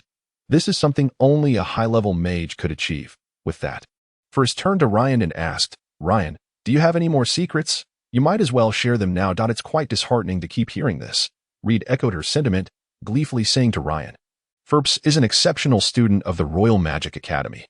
Yet here with you, she is completely outmatched. Oz and Alina, though lacking magical abilities, were not ignorant of magical knowledge. After witnessing Ryan's display, Alina remarked bitterly, In melee, you wield a sword. At a distance, you cast spells. Ryan, are you even human? How are others supposed to survive? Oz pulled out a bottle of Bordeaux wine and took a small sip, saying, I couldn't care less about your grievances. As long as you are my teammate. That is sufficient. Oz's words resonated with everyone.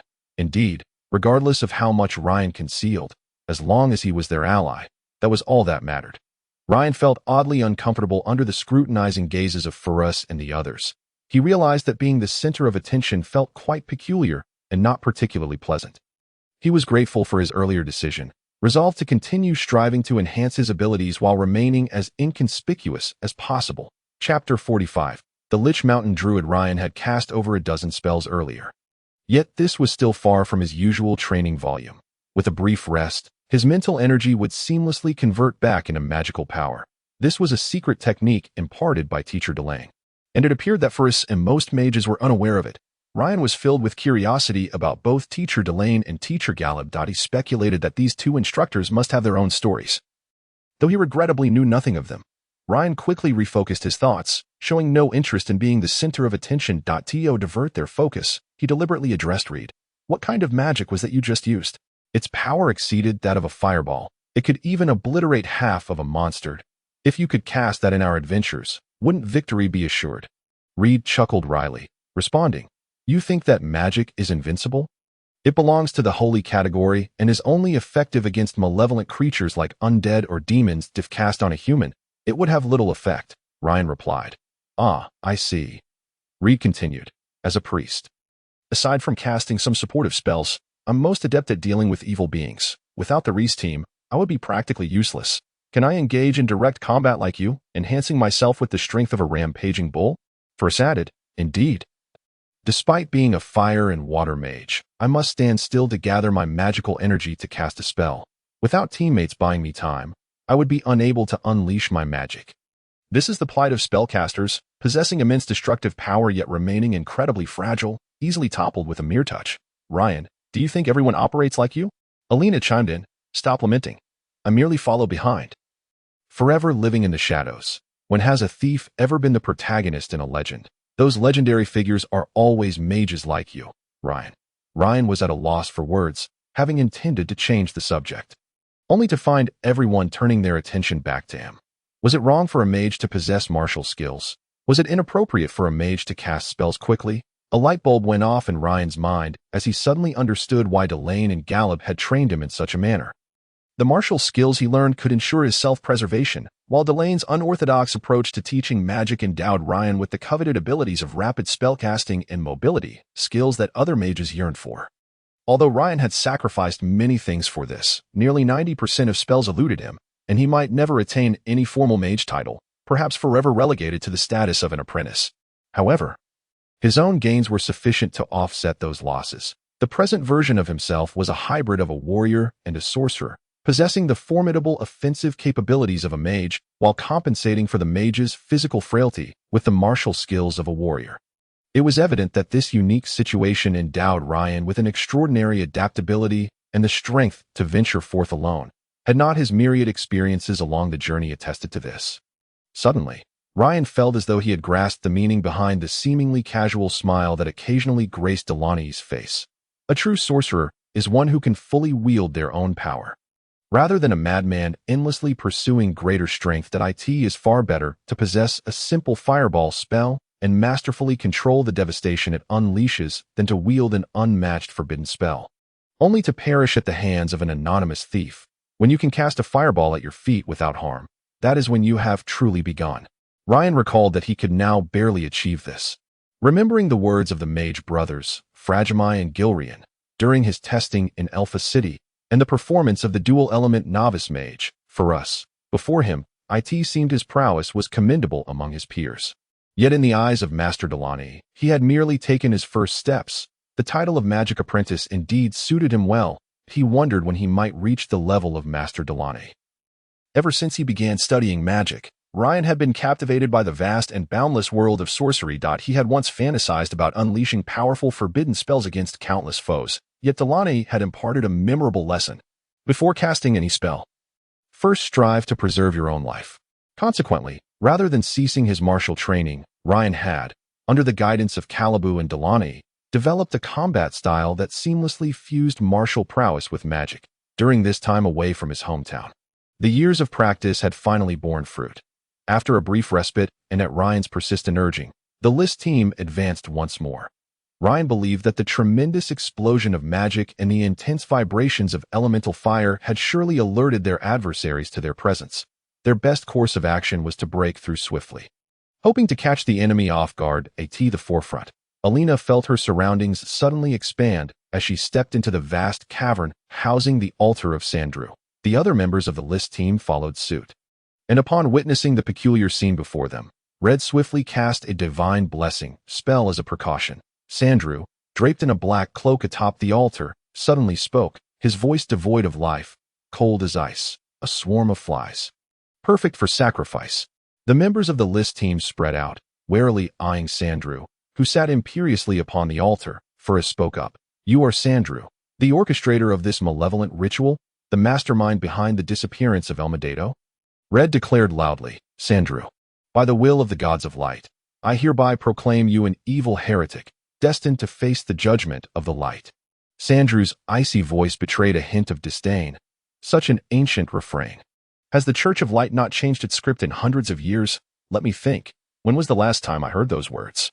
Hearing Sandrew's words, Red suddenly warned his companions, "Everyone, be cautious. This fiend may very well be the Lich of the Undead Legion from yore." The Lich Sandrew slowly rose, his cloak billowing violently to reveal the black robe emblazoned with arcane symbols. The wave of dark power radiated from Sandrew, enveloping the altar, causing the flames in the braziers surrounding it to flicker and dim. The shadows cast by the dim flames elongated the figures of the Lich team upon the ground. The cavern echoed with Sandrew's laughter, a sound utterly inhuman, leaving the members of the Lich team dizzy, nearly unable to stand. Red quickly cast a protective spell against evil to help the team withstand Sandrew's mental assault. Sandrew remarked, "Let me see if humanity still possesses the strength of yesteryear. After all these centuries."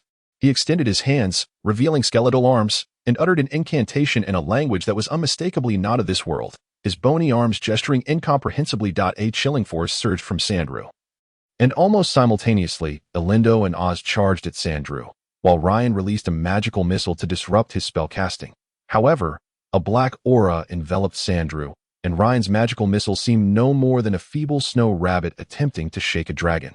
Effortlessly deflected by the aura without effect, as Sandrew completed his incantation, a colossal skull appeared in the path leading to the altar. When Oz and Elindo stepped into its vicinity, the massive skull shattered. Unleashing a torrent of dark power, Oz and Elindo were instantly thrown back, crashing against the wall. Oz's head collided painfully with the stone, rendering him unconscious, while Elindo managed to twist away from the blast, narrowly avoiding significant injury. He skillfully adjusted his position mid-air, pushing off the wall to mitigate the force of the explosion. Red, having never encountered such magic, was at a loss for how to defend against it. He abandoned the notion of protection and instead cast Wrath of Justice to enhance his comrades' damage against evil beings. Witnessing the overwhelming power of Sandrew's protective magic, which easily deflected his missile, Ryan was genuinely astonished but remained undeterred. If one spell would not suffice, then he would unleash 10 or 20. He would exhaust Sandrew's defenses. A sphere of flame coalesced in Ryan's hand as he cast a fireball that hurtled toward Sandrew. Sandrew pointed a skeletal finger at the fireball, and a rapid succession of incantations followed. A beam of darkness shot forth from his finger, colliding with the red fireball in midair, resulting in a violent explosion that scattered flames, all of which were repelled by Sandrew's protective aura. Suddenly, Sandrew emitted a shriek that resembled the lamentations of ethereal souls, filling the minds of the Lich team with a torrent of negative emotions: sorrow, helplessness, pain. This dreadful dark power assailed their minds, as if seeking to tear them apart. The protective spell against evil that Red had cast proved utterly inadequate against this terrifying force. Young Alina, lacking in mental fortitude, was overwhelmed by recollections of her tragic childhood.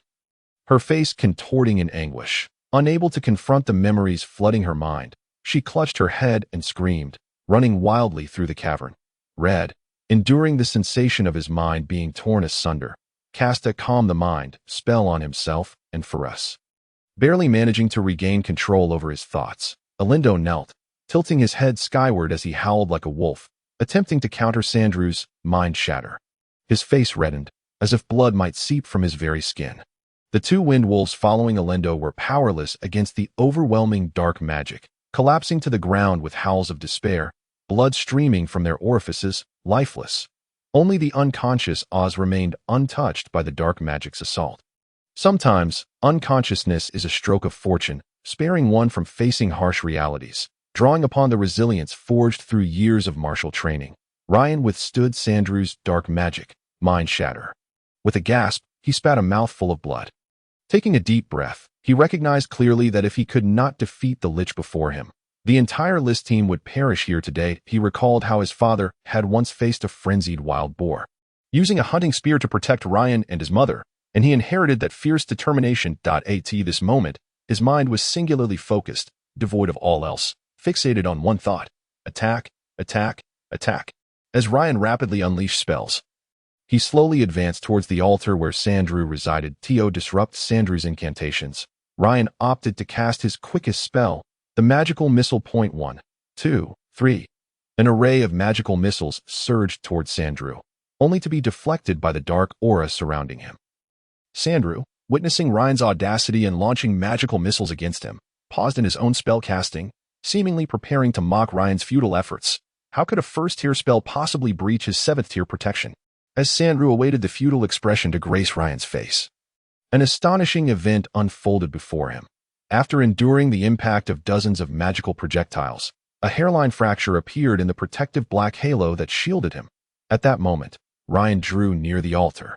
Witnessing how his magical missiles had finally torn a slight rift in Sandrew's defensive spells, with a thunderous shout, he leapt onto the altar where Sandrew resided. Sandrew, taken aback, had not anticipated that Ryan could indeed breach his 7th-level defensive magic with mere 1st-level spells.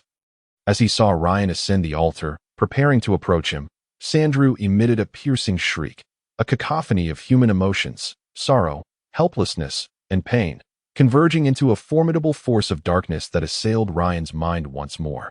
The braziers surrounding the altar were also oppressed by this overwhelming dark energy, their flames suppressed to the very bottom of the bowls, plunging the entire cavern into darkness, leaving only Sandrew's wailing echoing through the void.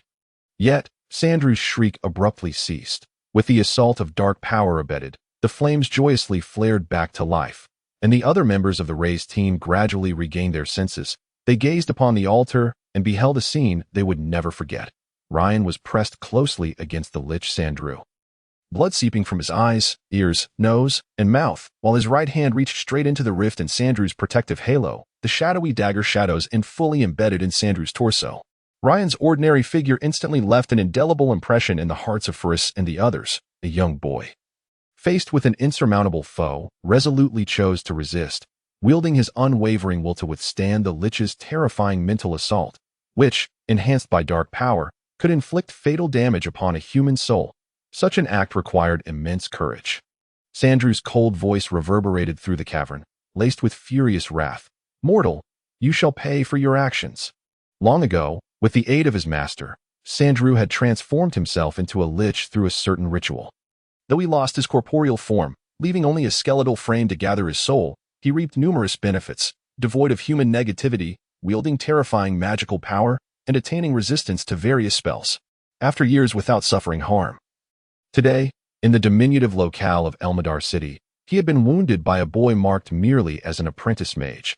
Though it was but a minor wound, it constituted a profound insult to himself and his master. Sandrew disregarded the dagger piercing his chest. Instead, he raised his bony hands and traced a blood-red magic circle in the air. The shadowy flame flickered into existence in his palms, pulsating ominously, saturating the air with the scent of death. Having landed a successful blow, Ryan would not allow Sandrew the opportunity to cast further spells. He vigorously twisted Shadow's end, causing it to churn within Sandrew's body, eliciting the sound of cracking bones, as if he had shattered Sandrew's sternum. Consequently, Sandrew's spell was interrupted.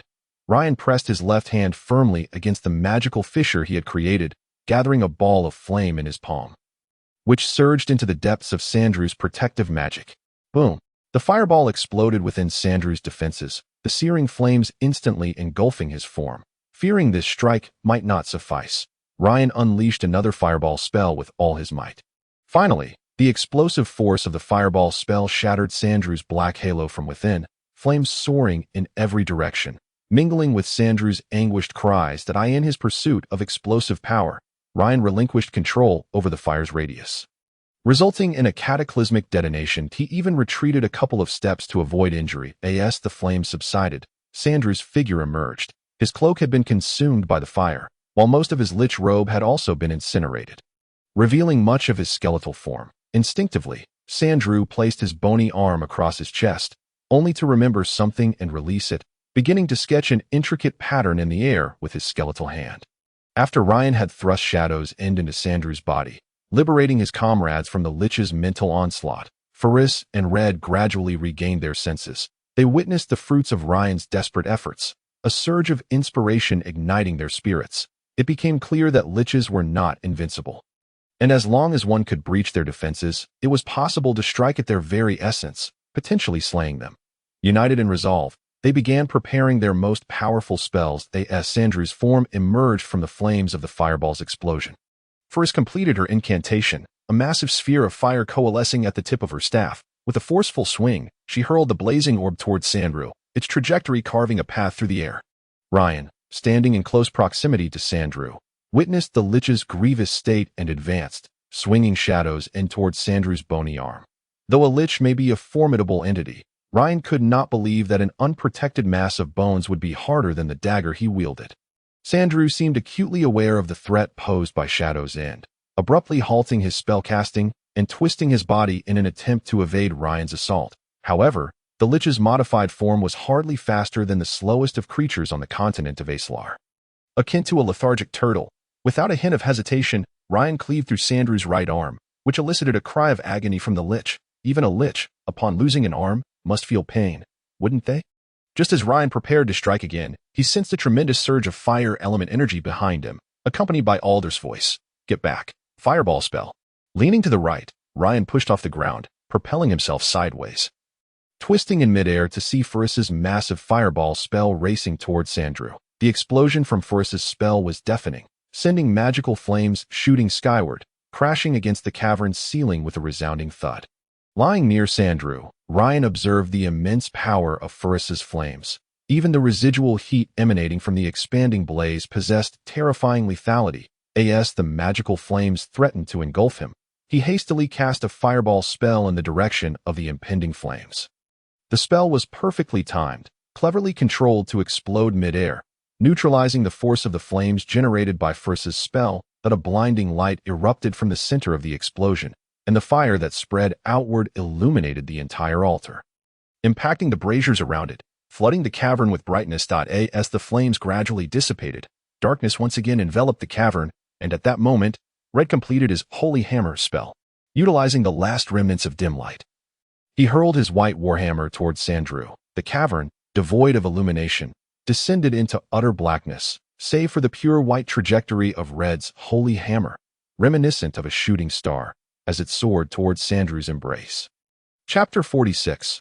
Planar projection spell. A blinding white light filled the cavern, so intense that it was nearly impossible to open one's eyes. Ryan, closest to Sandrew, quickly turned his head, shielding his eyes with his arm, while the anguished cries of the lich echoed in his ears. Soon, this otherworldly wail faded into the air as the white light dimmed. The cavern was once again shrouded in darkness, leaving only the hurried breaths of the Rays team members. After a moment, their breathing gradually steadied, and a glimmer of light appeared atop Ferris's staff, casting a faint glow in the dark cavern. Red, unwilling to let his guard down, cast a detect evil spell, meticulously scanning the entire cavern in conjunction with Ferris's light. However, Red found nothing. Ryan lay there, the recent explosion having drained nearly half of his strength. He needed to rest and recover. As for Red's penchant for busywork, he could amuse himself with that. Ryan chuckled inwardly, thinking, if Sandrew is still alive, then Ferris's light will serve as the perfect target for his magic. Moreover, after Red's spell struck Sandrew, the massive magical fluctuations had swiftly dissipated, though Ryan lay on the ground. He was fully attuned to the magical energies within the cavern, and since he felt nothing, it was reasonable to conclude that Sandrew had been vanquished by the Rays team. Ultimately, Red had to accept the reality. The legendary and powerful lich was defeated by his own comrades. In another realm, a towering spire loomed in the boundless wilderness. Within this structure resided a host of terrifying beings engaged in various frenzied experiments. Even the 1,000-year-old mummy king dared not venture within 100 miles of this tower, which these otherworldly creatures referred to as the Tower of the Mad Lich. In a chamber within the Mad Lich Tower, the floor was adorned with an array of intricate magical symbols, artfully combined to form a vast, pulsating magical array that shimmered with a blood-red hue. At the center of this arcane design stood the Lich Sandrew, who had previously been vanquished by the Wraith Squad in the mines of Elmadar. Extending his skeletal hands, Sandrew traced a simple magical array in the air, which flickered momentarily and resonated with the one inscribed on the ground. Gradually, the vibrant crimson glow of the floor's array began to fade. Ceasing its operation, Sandrew stepped forth from the magical circle. In the mines of Elmadar, what Ryan and his companions had defeated was merely a diminutive projection of him. The projection spell could conjure an image indistinguishable from the original, typically cast near the spellcaster, allowing for complete control, albeit with only a fraction of the original's power. However, the magical array inscribed on the floor of this deranged lich laboratory significantly amplified the projection's efficacy. Sandrew utilized this array to project his likeness into the alternate realm of the Ezreal continent, while his true self remained in the otherworldly confines of the Mad Lich laboratory, observing the unfolding events in Elmadar through the image displayed in a floating crystal orb. Despite the defeat of his projection, Sandrew's heart remained untroubled.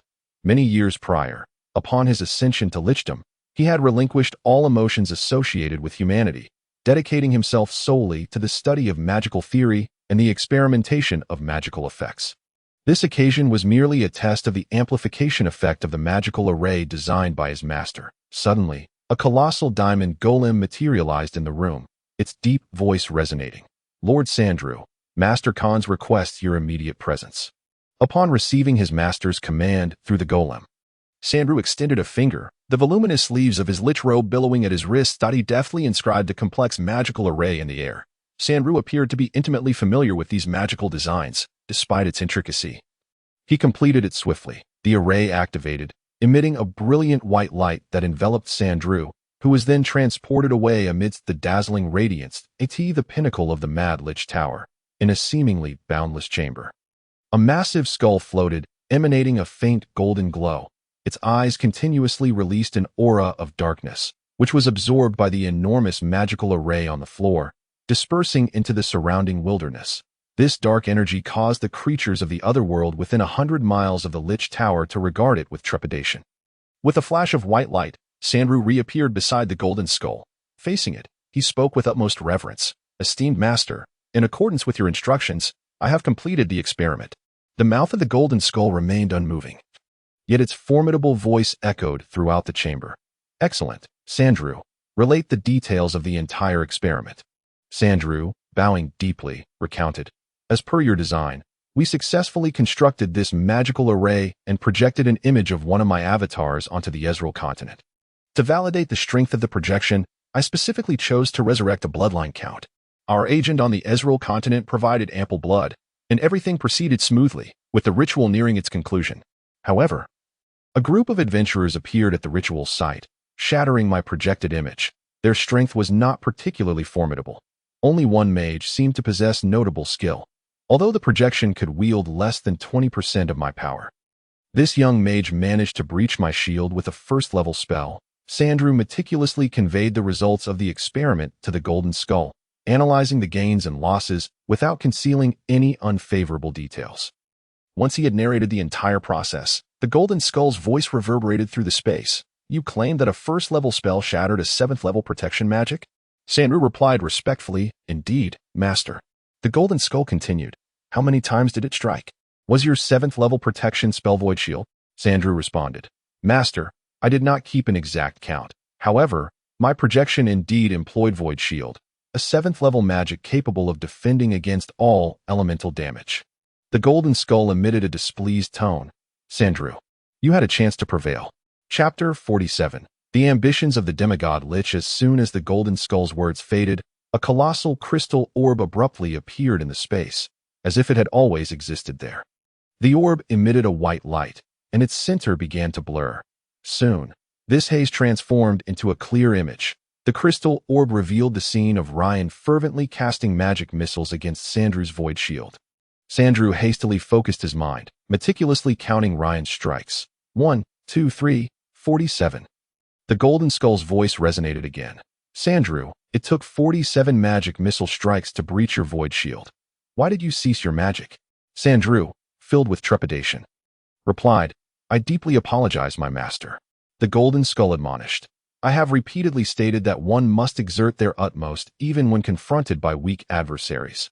How profound that wisdom is! Often, our foes reveal many truths of this world, and embracing humility can render us stronger. Yet you have forgotten this." The Golden Skull's words sent shivers through Sandrew. He had witnessed the fury of the Golden Skull before, as a being that had existed for over 1,000,000 years could be torn to shreds in an instant by his master's wrath. Sandrew had no desire to become a second victim. Sensing Sandrew's profound fear, the Golden Skull said, "Only this once, my student. You are my most exceptional pupil, and I forgive you." Upon hearing these words, Sandrew felt an immense weight lift from his shoulders. He replied with utmost reverence, "Thank you very much, my master." The Golden Skull continued, A mere boy marked only as a magic apprentice managed to breach a void shield with 47 magic missiles. Has humanity truly grown so powerful over the centuries? Sandrew quickly interjected. That may not be the case. My master, you may also have noticed that aside from the male apprentice, there was a female mage bearing the insignia of a novice magic user, whose performance aligned with that of a beginner. Thus, I believe it is not that humanity's magical prowess has increased, but rather that this boy's strength far surpasses that of his peers. The golden skull fell silent for a moment, then remarked, It seems the human world remains unchanged. Employing various means to stifle the growth of their own kind, even banding together against those stronger than themselves. Perhaps this boy possesses some formidable power, yet cannot pass the magical strength assessments devised by Melon's foolish disciples. Sandrew replied, As you have said, the human world indeed bears no significant difference from 2 centuries ago. That boy may be an exception. Do you wish for our agent on the Ezreal continent to eliminate him? The golden skull responded, No. Why hinder the occurrence of an unforeseen event? For thousands of years, without such surprises, my prolonged existence would have been exceedingly dull. Sandrew acquiesced. As you wish, my master. Although our experiment was successful, the results were not ideal.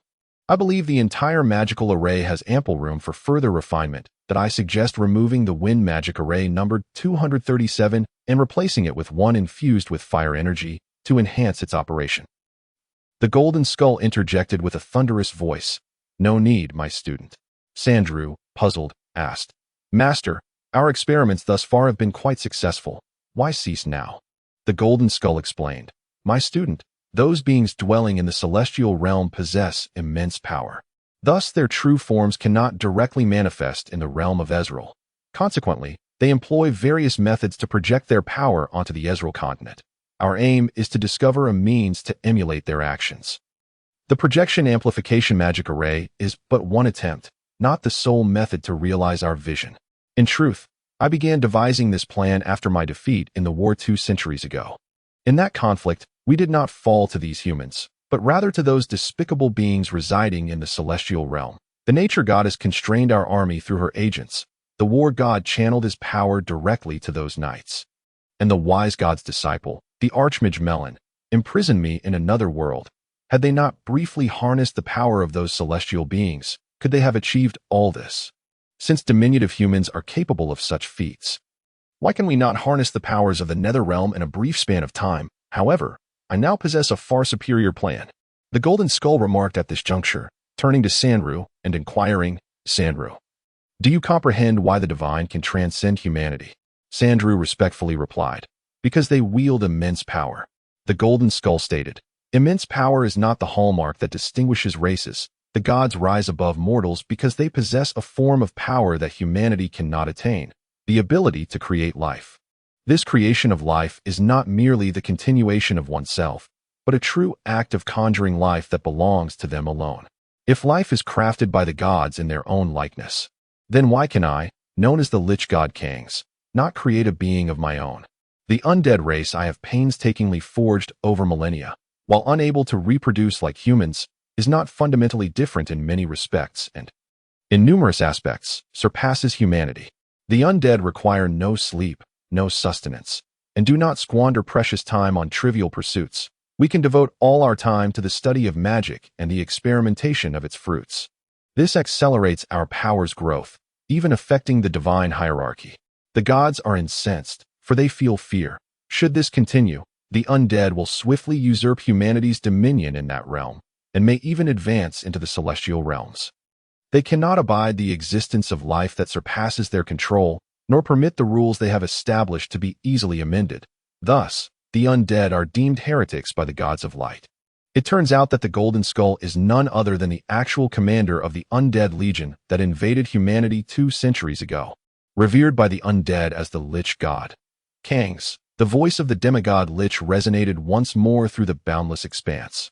I shall make those self-important fools aware that I, the Lich God Kangs, possess the strength to alter the very fabric of their rules. Chapter 48. Nasir's banquet within the subterranean mines of Elmadar City. Reed extracted a tent from his storage pouch, utilizing the light of Faris's luminous fire. He tore the leather into strips and affixed them to metal frameworks, crafting several torches He poured some wine onto the leather and ignited it. The leather ignited, emitting a pungent odor. Reed covered his nose with one hand while securing the makeshift torch to the ground with the other. With Reed's efforts, several burning torches illuminated the cavern. Taking advantage of this light, he cast a healing spell to mend his companion's wounds. Unfortunately, this magic could only heal physical injuries, proving ineffectual against the mental assaults they had endured. Oz had been roused. He sat in a corner of the cave with a stern expression, sipping Bordeaux wine. During the battle against the Lich Sandrew, Oz had not even managed to wield his weapon before being flung aside by magic, rendering him unconscious. Regardless, as a warrior, Oz's duty was to stand at the forefront of the team.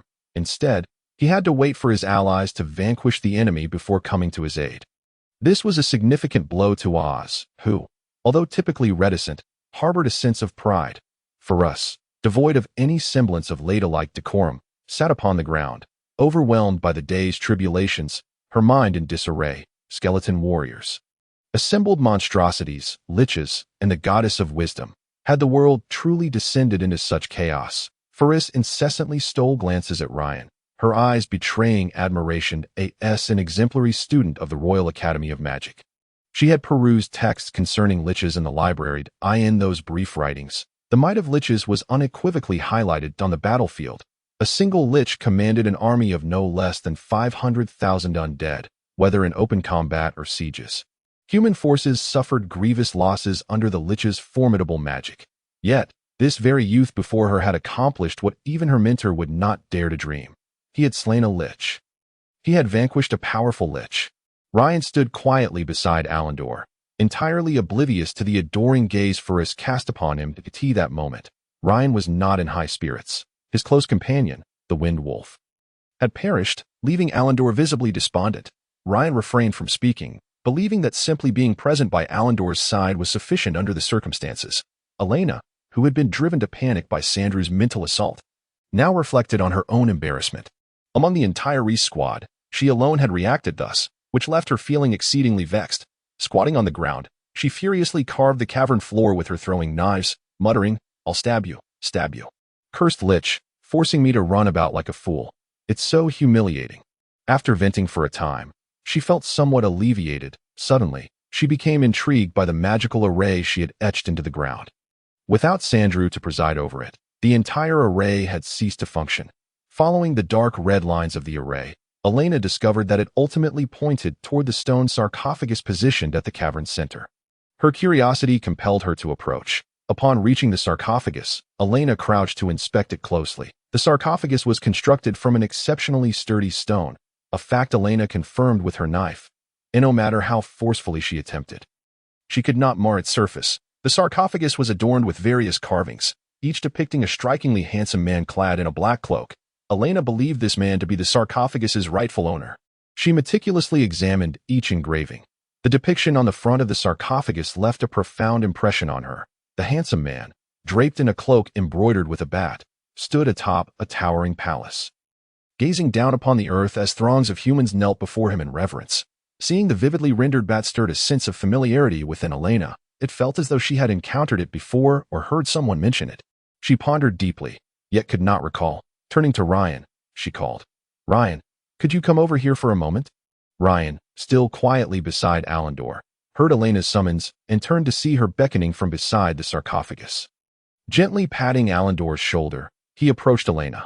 Reed had finished tending to Oz's wounds and, hearing Elena's call, also made his way toward her. As he passed by Ferus, Reed was taken aback to see her stealing glances at Ryan, a smile occasionally gracing her lips. Intrigued, he playfully patted her shoulder. Ferus, startled, gasped and jumped, exclaiming, "The lich is back! Ryan, save me!" As everyone's attention shifted toward Ferus, Reed's voice rang out, "Ferus, why are you so frightened?" Upon hearing Reed's voice, Ferus turned to see him looking smugly at her, realizing it was merely Reed's prank that had startled her. Her face flushed with embarrassment. She feared Reed had caught her peering at Ryan and had intended to frighten her. Flushed with indignation, Ferus shot back at Reed. "Oh really? It seems you want to practice your healing spells again since you haven't trained in days." Before Reed could respond, Ferus began to chant an incantation. Alarmed, Reed recalled how he had often been at the receiving end of Ferus's magical mischief. ultimately being compelled to cast healing spells on himself, what Furis often referred to as helping Reed practice.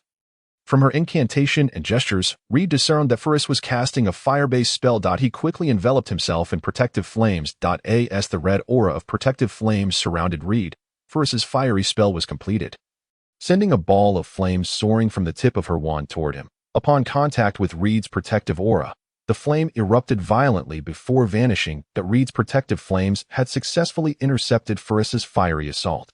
Furis stomped her foot, exclaiming, "You wretched Reed! Dare you retaliate?"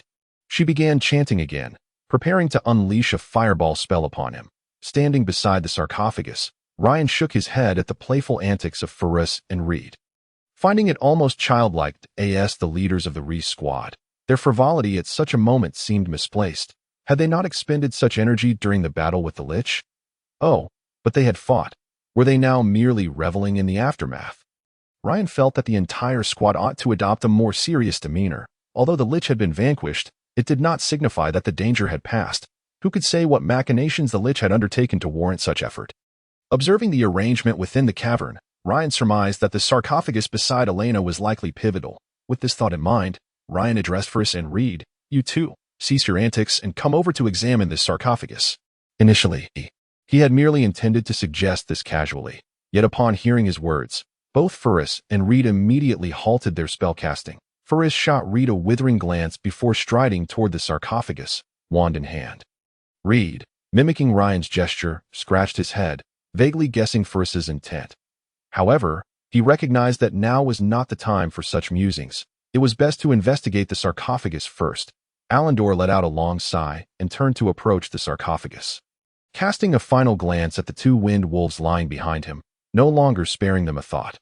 What kind of man would one be if perpetually ensnared in the memories of the past and the agony of lost companions? Olindo resolved to uplift himself. Only through his own fortitude could he prevent such circumstances from reoccurring. Ryan, too, was taken aback by the impact of his words, aside from Oz, who remained by the side sipping Bordeaux. The other members of the Rice team approached him. He scratched his head, bewildered by the unexpected efficacy of his statement. Shaking his head, Ryan dismissed the chaotic thoughts, observing that everyone had entered the sarcophagus. He declared, "Look, this sarcophagus is at the very center of the magic circle. It is evident that the Lich's appearance here is connected to the mass disappearance of the populace in Elmadar. Could it be that an important figure lies within this sarcophagus?" At this juncture, a sudden spark of realization ignited in Ryan's mind as he continued. Could it be that the Lich expended such effort solely to resurrect the individual within this sarcophagus?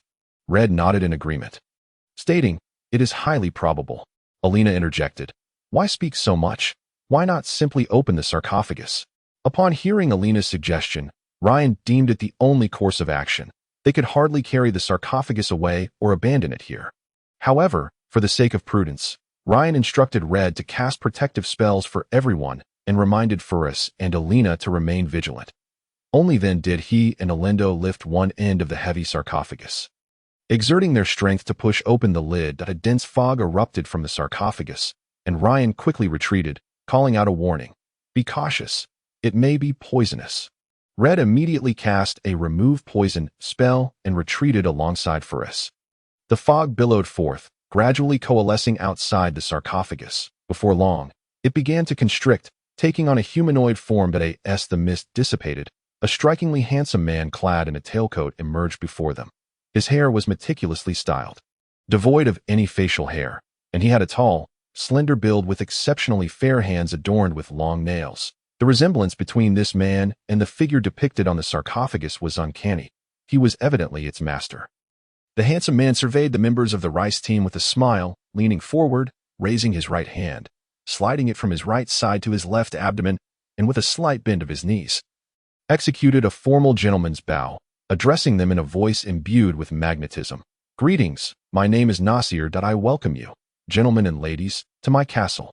The members of the Rice team were momentarily taken aback by Nasir's words, scanning their surroundings to discover that they had inexplicably found themselves in a resplendent castle hall. Furis gazed in astonishment at the exquisite carpet beneath her feet, a rarity woven from the wool of Tarun sheep in the Ezreal continent. Having attended numerous gatherings with her father, she was well acquainted with such opulence. Typically, only nobles of count rank and above in the imperial capital could afford such carpets. She glanced around.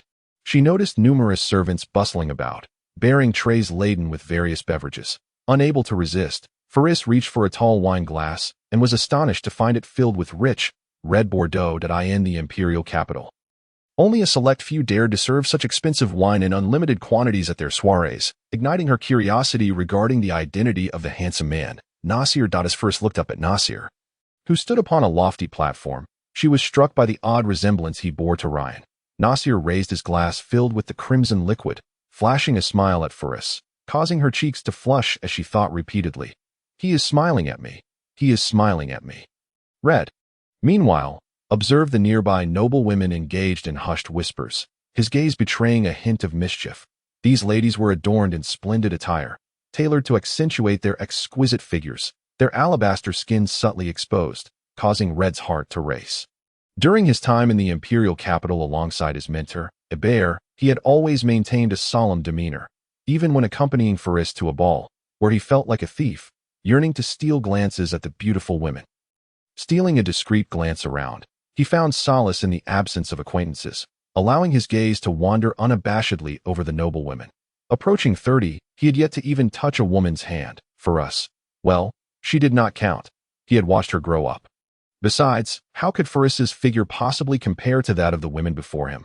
Gazing at the stunning beauties, a characteristic grin crept onto Red's face, admiring their curvaceous forms, ample bosoms, and shapely backsides, true embodiments of femininity. In contrast, Faris seemed as flat as the expansive South Tarun plains. Alina, donning exquisite garments, relished her role as the belle of the ball, her head held high, dismissing the attentions of the eager gentlemen surrounding her. Alone without a dance partner, she sat forlornly at a table, resting her chin on her hand, pondering, "Where is my Prince Charming?" Just then, the dashing Nasir made his entrance, eliciting gasps of admiration from the assembled noble women. Undeterred by the crowd, he approached Alina directly, bowing slightly and extending his left hand before her, speaking in his uniquely magnetic voice, "Beautiful lady, you are the star of the evening, the most exquisite angel in my heart. Would you grant me, a humble and utterly devoted admirer, the honor of dancing the first dance with you?" A smile graced Alina's lips as she extended her right hand to Nasir's left. Responding, "It would be my honor." As they twirled gracefully around the dance floor amidst the throngs of guests, countless onlookers were envious of their enchanting display. For a young girl, to dance with a Prince Charming in a magnificent castle was a dreamlike scene plucked from the lyrics of a bard, instilling in Alina a sense of unreality, her heart brimming with blissful ecstasy.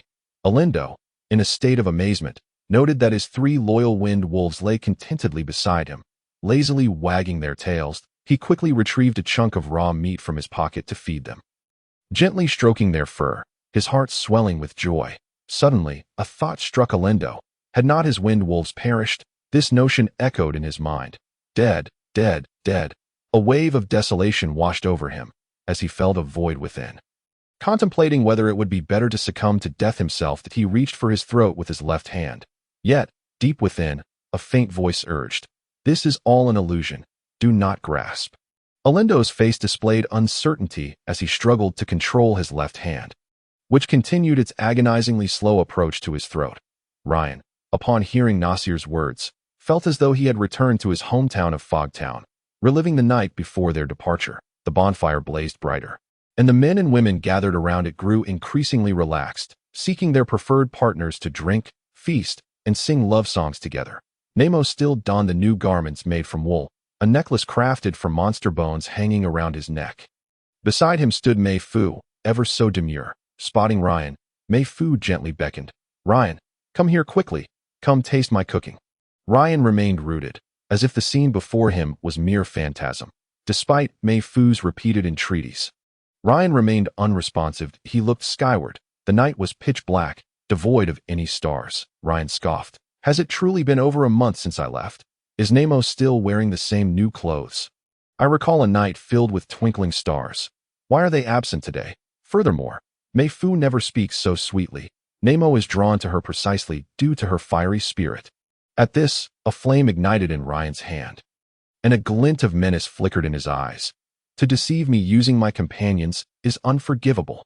Mei Fu's expression shifted to one of terror as she beheld Ryan preparing to cast a fireball. "Ryan, please don't. It's me," she pleaded. Ignoring her cries, Ryan hurled the fireball towards Mei Fu. Boom!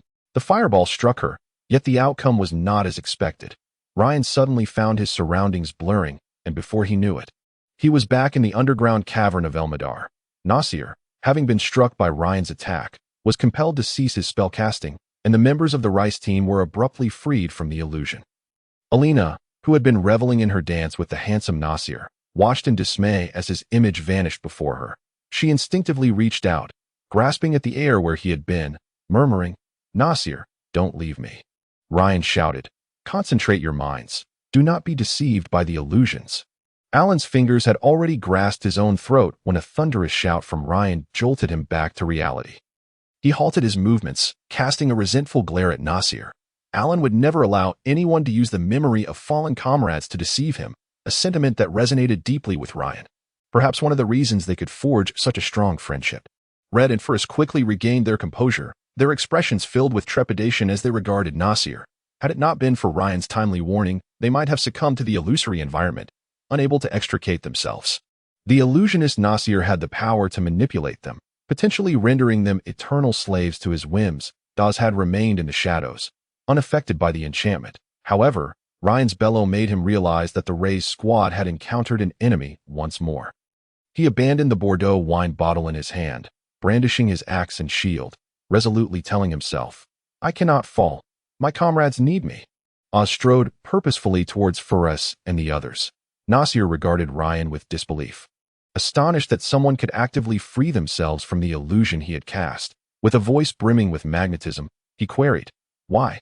Why would you attack your own familiar friends? Even if she is merely an illusion?"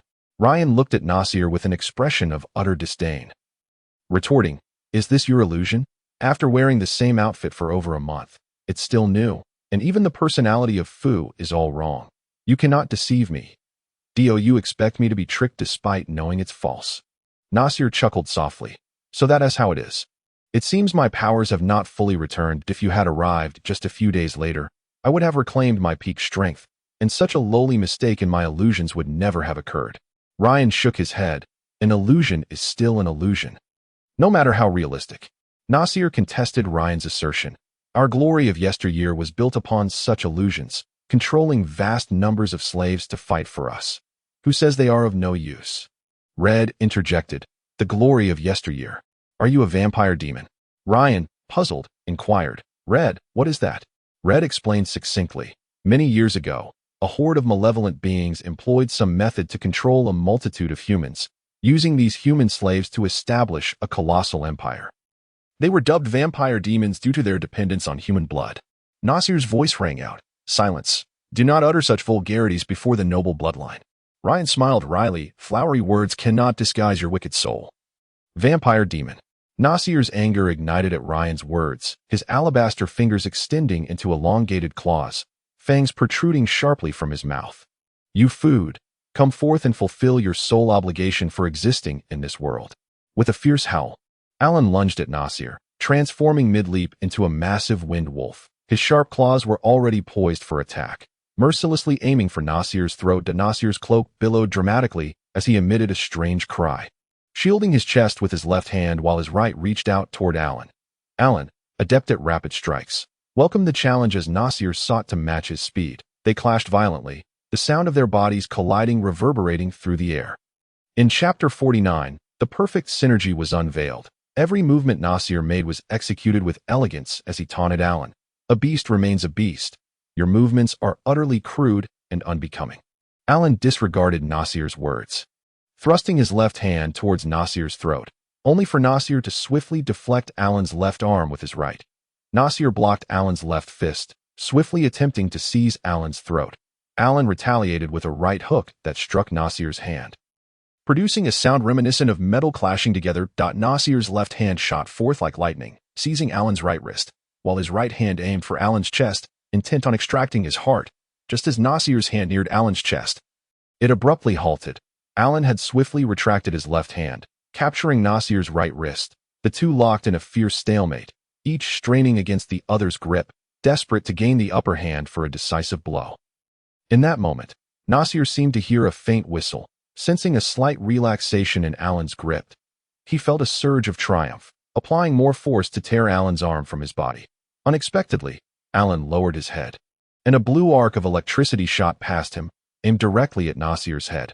Nasir was taken aback, realizing he was still engaged with Alan. Unable to move, he quickly tilted his head, barely avoiding the crackling bolt of blue lightning that whizzed past his hair. Just as he breathed a sigh of relief, pain erupted across his face. Nasir screamed, forcefully breaking away from Alan and retreating a few steps. Trembling, he extended his right hand to gingerly touch the 5 deep lacerations on his face. The mere sensation of his fingers brushing against the wounds sent a shudder through him. He could not bear to look or imagine what his visage had become. His right hand trembled before his face, blood gushing from the wounds, rendering his right eye completely blind. The agony and anxiety of having his handsome features marred fueled his rage as he fixed his gaze on Alan, the source of his misery. In that moment, it became clear that Alan and Ryan had perfectly executed the synergy they had practiced. While Alan was locked in a struggle with Nasir, he had heard Ryan's whistle and ducked, providing an opening for Ryan's magical ambush. Seizing the opportunity, Alan released Nasir's right hand, allowing his left claw to rake across Nasir's face with brutal force. The injury was severe. 5 deep gashes marred Nasir's face from chin to forehead, blood pouring forth and rendering his right eye useless. Nasir's voice thundered, "I, Nasir, bearer of the title of Count, have been disfigured by mere food. By the grace of my grandfather, I swear upon my honor that I shall capture you, rend you to pieces, and then extract your soul, bite by bite." Before Nasir could finish, Alan lunged once more, his dual claws targeting Nasir's vital points while his fists rained down upon Nasir's head with ferocity. The rapid succession of blows stirred the air, producing a sharp whistle. With his right eye destroyed and his left compromised by blood trickling down his forehead, Nasir could only defend against Alan's relentless onslaught. His hands flailing to deflect the strikes, Alan's claws began to unleash their true power, slicing through Nasir's skin and leaving a trail of blood. Nasir roared in pain, but his prior injuries had hindered his agility, and he could only barely fend off Alan's attacks, desperately avoiding further harm while finding it nearly impossible to retaliate. Faris and Alina, witnessing Alan's tempestuous assault on Nasir, yearned to assist but feared inadvertently harming Alan. Moreover, given Alan's incredible speed, they doubted their ability to contribute meaningfully. Red continuously bolstered Alan with the strength of the bull, blessings of light, and the wrath of justice spells, enabling Alan to strike with increasing ease and inflict more severe wounds upon Nasir. Nasir's tailcoat was tattered in multiple places, his hair disheveled and obscuring his vision, compounding his plight. Ryan sporadically unleashed lightning strikes against Nasir or hurled fireballs behind him, utilizing his mastery over the fireball spell to inflict numerous wounds upon Nasir's back. All while Alan remained unscathed. The seamless collaboration between Ryan and Alan left the other members of the Rays squad in awe. Was this the synergy Ryan had so often spoken of? It was nothing short of perfect, a testament to their profound understanding of one another. Faris felt a wave of insecurity wash over her. As an exemplary student of the Royal Magic Academy, she was accustomed to being the benchmark against which others measured themselves. Today, however, she tasted the bitter fruit of inferiority. The tumultuous blend of jealousy and envy consumed her thoughts as she became utterly absorbed in the performance of Ryan and Alan's flawless cooperation. Red, too, momentarily forgot about casting spells. It was merely icing on the cake. Besides, he was utterly transfixed by the spectacle of Alan and Ryan confronting Nasir. The sacred texts of the Church of Light had only offered fragmented accounts of the vampire clan, and from his own experiences, he recognized inaccuracies. Such a remarkable opportunity for close observation was a rare treasure, one that even Red's teacher would covet. Alina, filled with fervor, clapped her hands in encouragement for Ryan and Alan, vehemently denouncing Nasir as a fraud, a demon, a wretched scoundrel. Surely, the young girl felt a twinge of shame for her earlier cowardice, akin to a woman in heat, and naturally, she placed the blame squarely on Nasir. Oz, witnessing the nearly flawless collaboration between Alan and Ryan, felt a surge of inspiration. He realized that warriors and mages could achieve such heights. His own approach of rushing to the front lines and passively waiting for the mage to strike, relying solely on the priest's magic to avoid collateral damage, seemed woefully outdated. It appeared that he should refrain from uttering his oft-repeated assertion. If you wish to harm my comrades, you must first step over my corpse. Why must one step over, when it sufficed to dispatch the enemy as Ryan had done to Nasir? Oz glanced at his heavy armor and sighed. Regardless of who donned such cumbersome gear, it was impossible to engage in battle with the finesse exhibited by Alan. For the first time, fear crept into Nasir's heart, an emotion that had previously belonged only to his adversaries. He instinctively surveyed his surroundings, seeking an opportunity to flee, and his movements naturally slowed. Seizing this moment, Alan swiftly grasped Nasir's right hand, which had been too slow to retract, and with a powerful twist, the sound of shattering bones echoed, sending chills down the spine. Nasir let out a pained cry. Extending his left hand in a desperate bid to push Alan away and free himself from the grip on his right arm as a member of the Blood Clan, he could gradually restore his form as long as his mind remained intact. Even when contorted in such a manner, seeing Alan break Nasir's right arm, Ryan surged forward, his dagger, Shadow's End, aimed directly at Nasir's throat. The throat was a vital area for Nasir, not easily exposed to attack.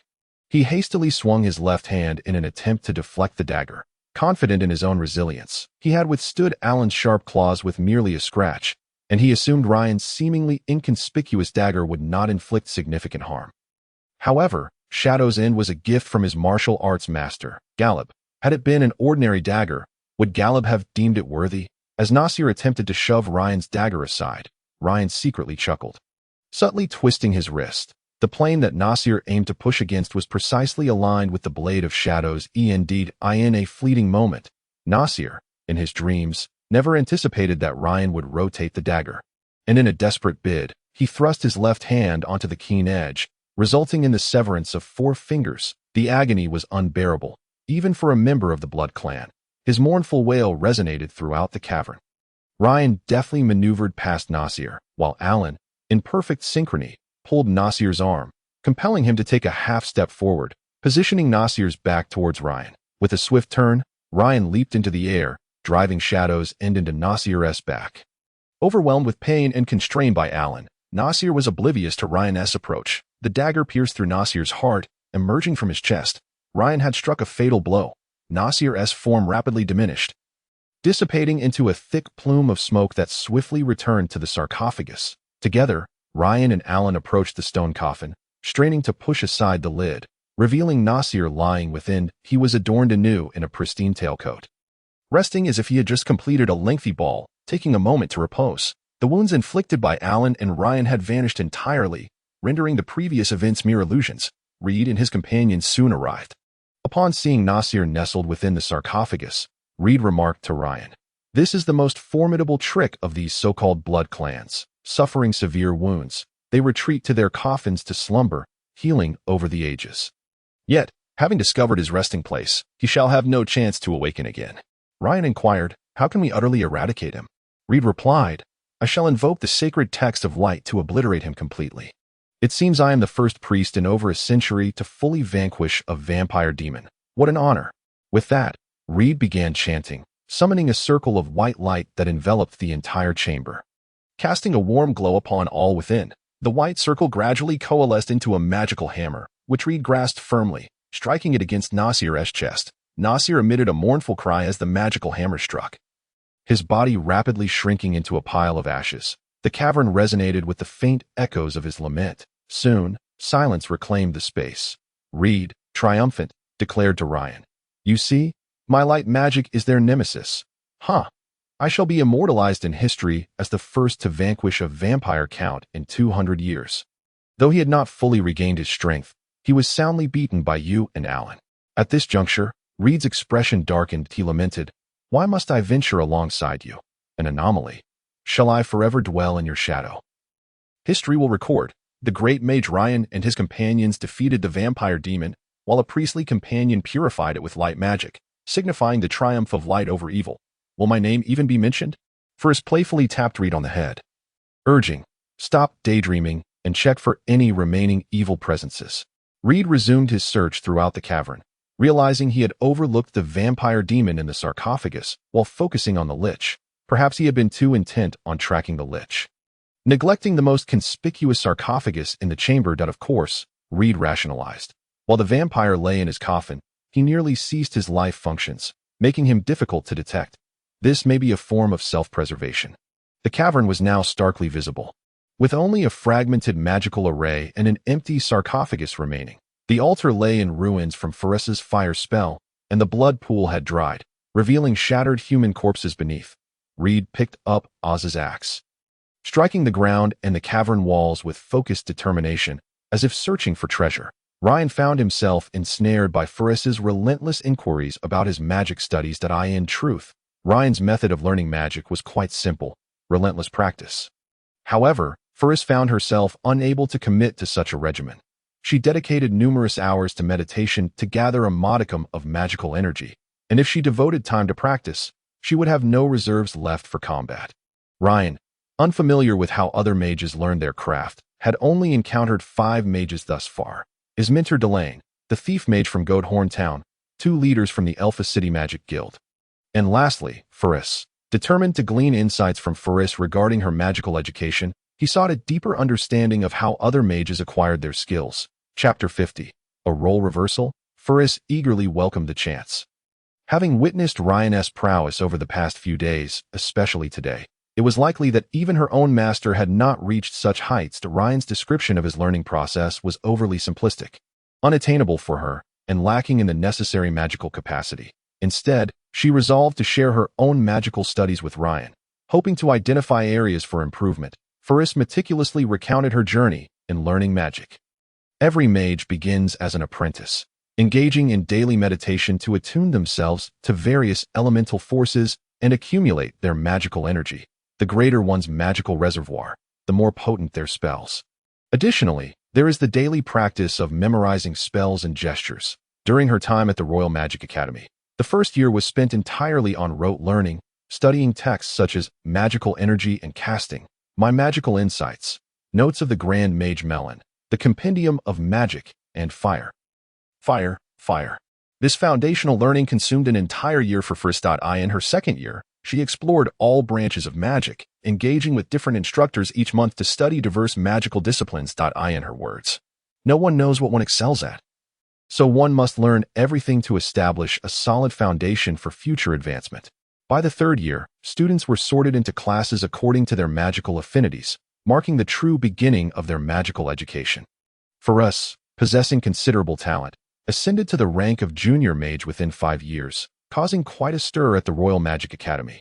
Yet, with a hint of jealousy in her voice, she mused, achieving junior mage status at 18 earns one the title of genius girl. What then for one who slays a lich and vanquishes a blood demon at 16? A god. Upon hearing Farah's words, Ryan felt a flush of embarrassment creep across his face. However, Farah did not continue, as the more she spoke, the greater the impact on her self-esteem. She gathered her thoughts and proceeded to elaborate on her studies at the Magic Academy. Like Farah, she was a novice mage, specializing in fire magic and minoring in water magic. According to the strength assessment of the Magic Guild, she was required to proficiently wield 5 level 3 spells, with at least 4 being fire-based and 1 water-based. Nevertheless, Farah had memorized the incantations for all 1st to 3rd level spells, including those she was entirely unfamiliar with, such as earth magic. Furthermore, she was also studying level 4 to 6 spells, which were beyond her current magical capacity. Observing Farah's approach to learning magic, Ryan found it entirely different from his own. He hesitated to offer her guidance, as his method of learning paled in comparison to Farah's structured approach. A thought struck Ryan's mind. Why, despite receiving such rigorous training, does Farah's magical prowess fall significantly short of mine? Ryan certainly did not consider himself a prodigy.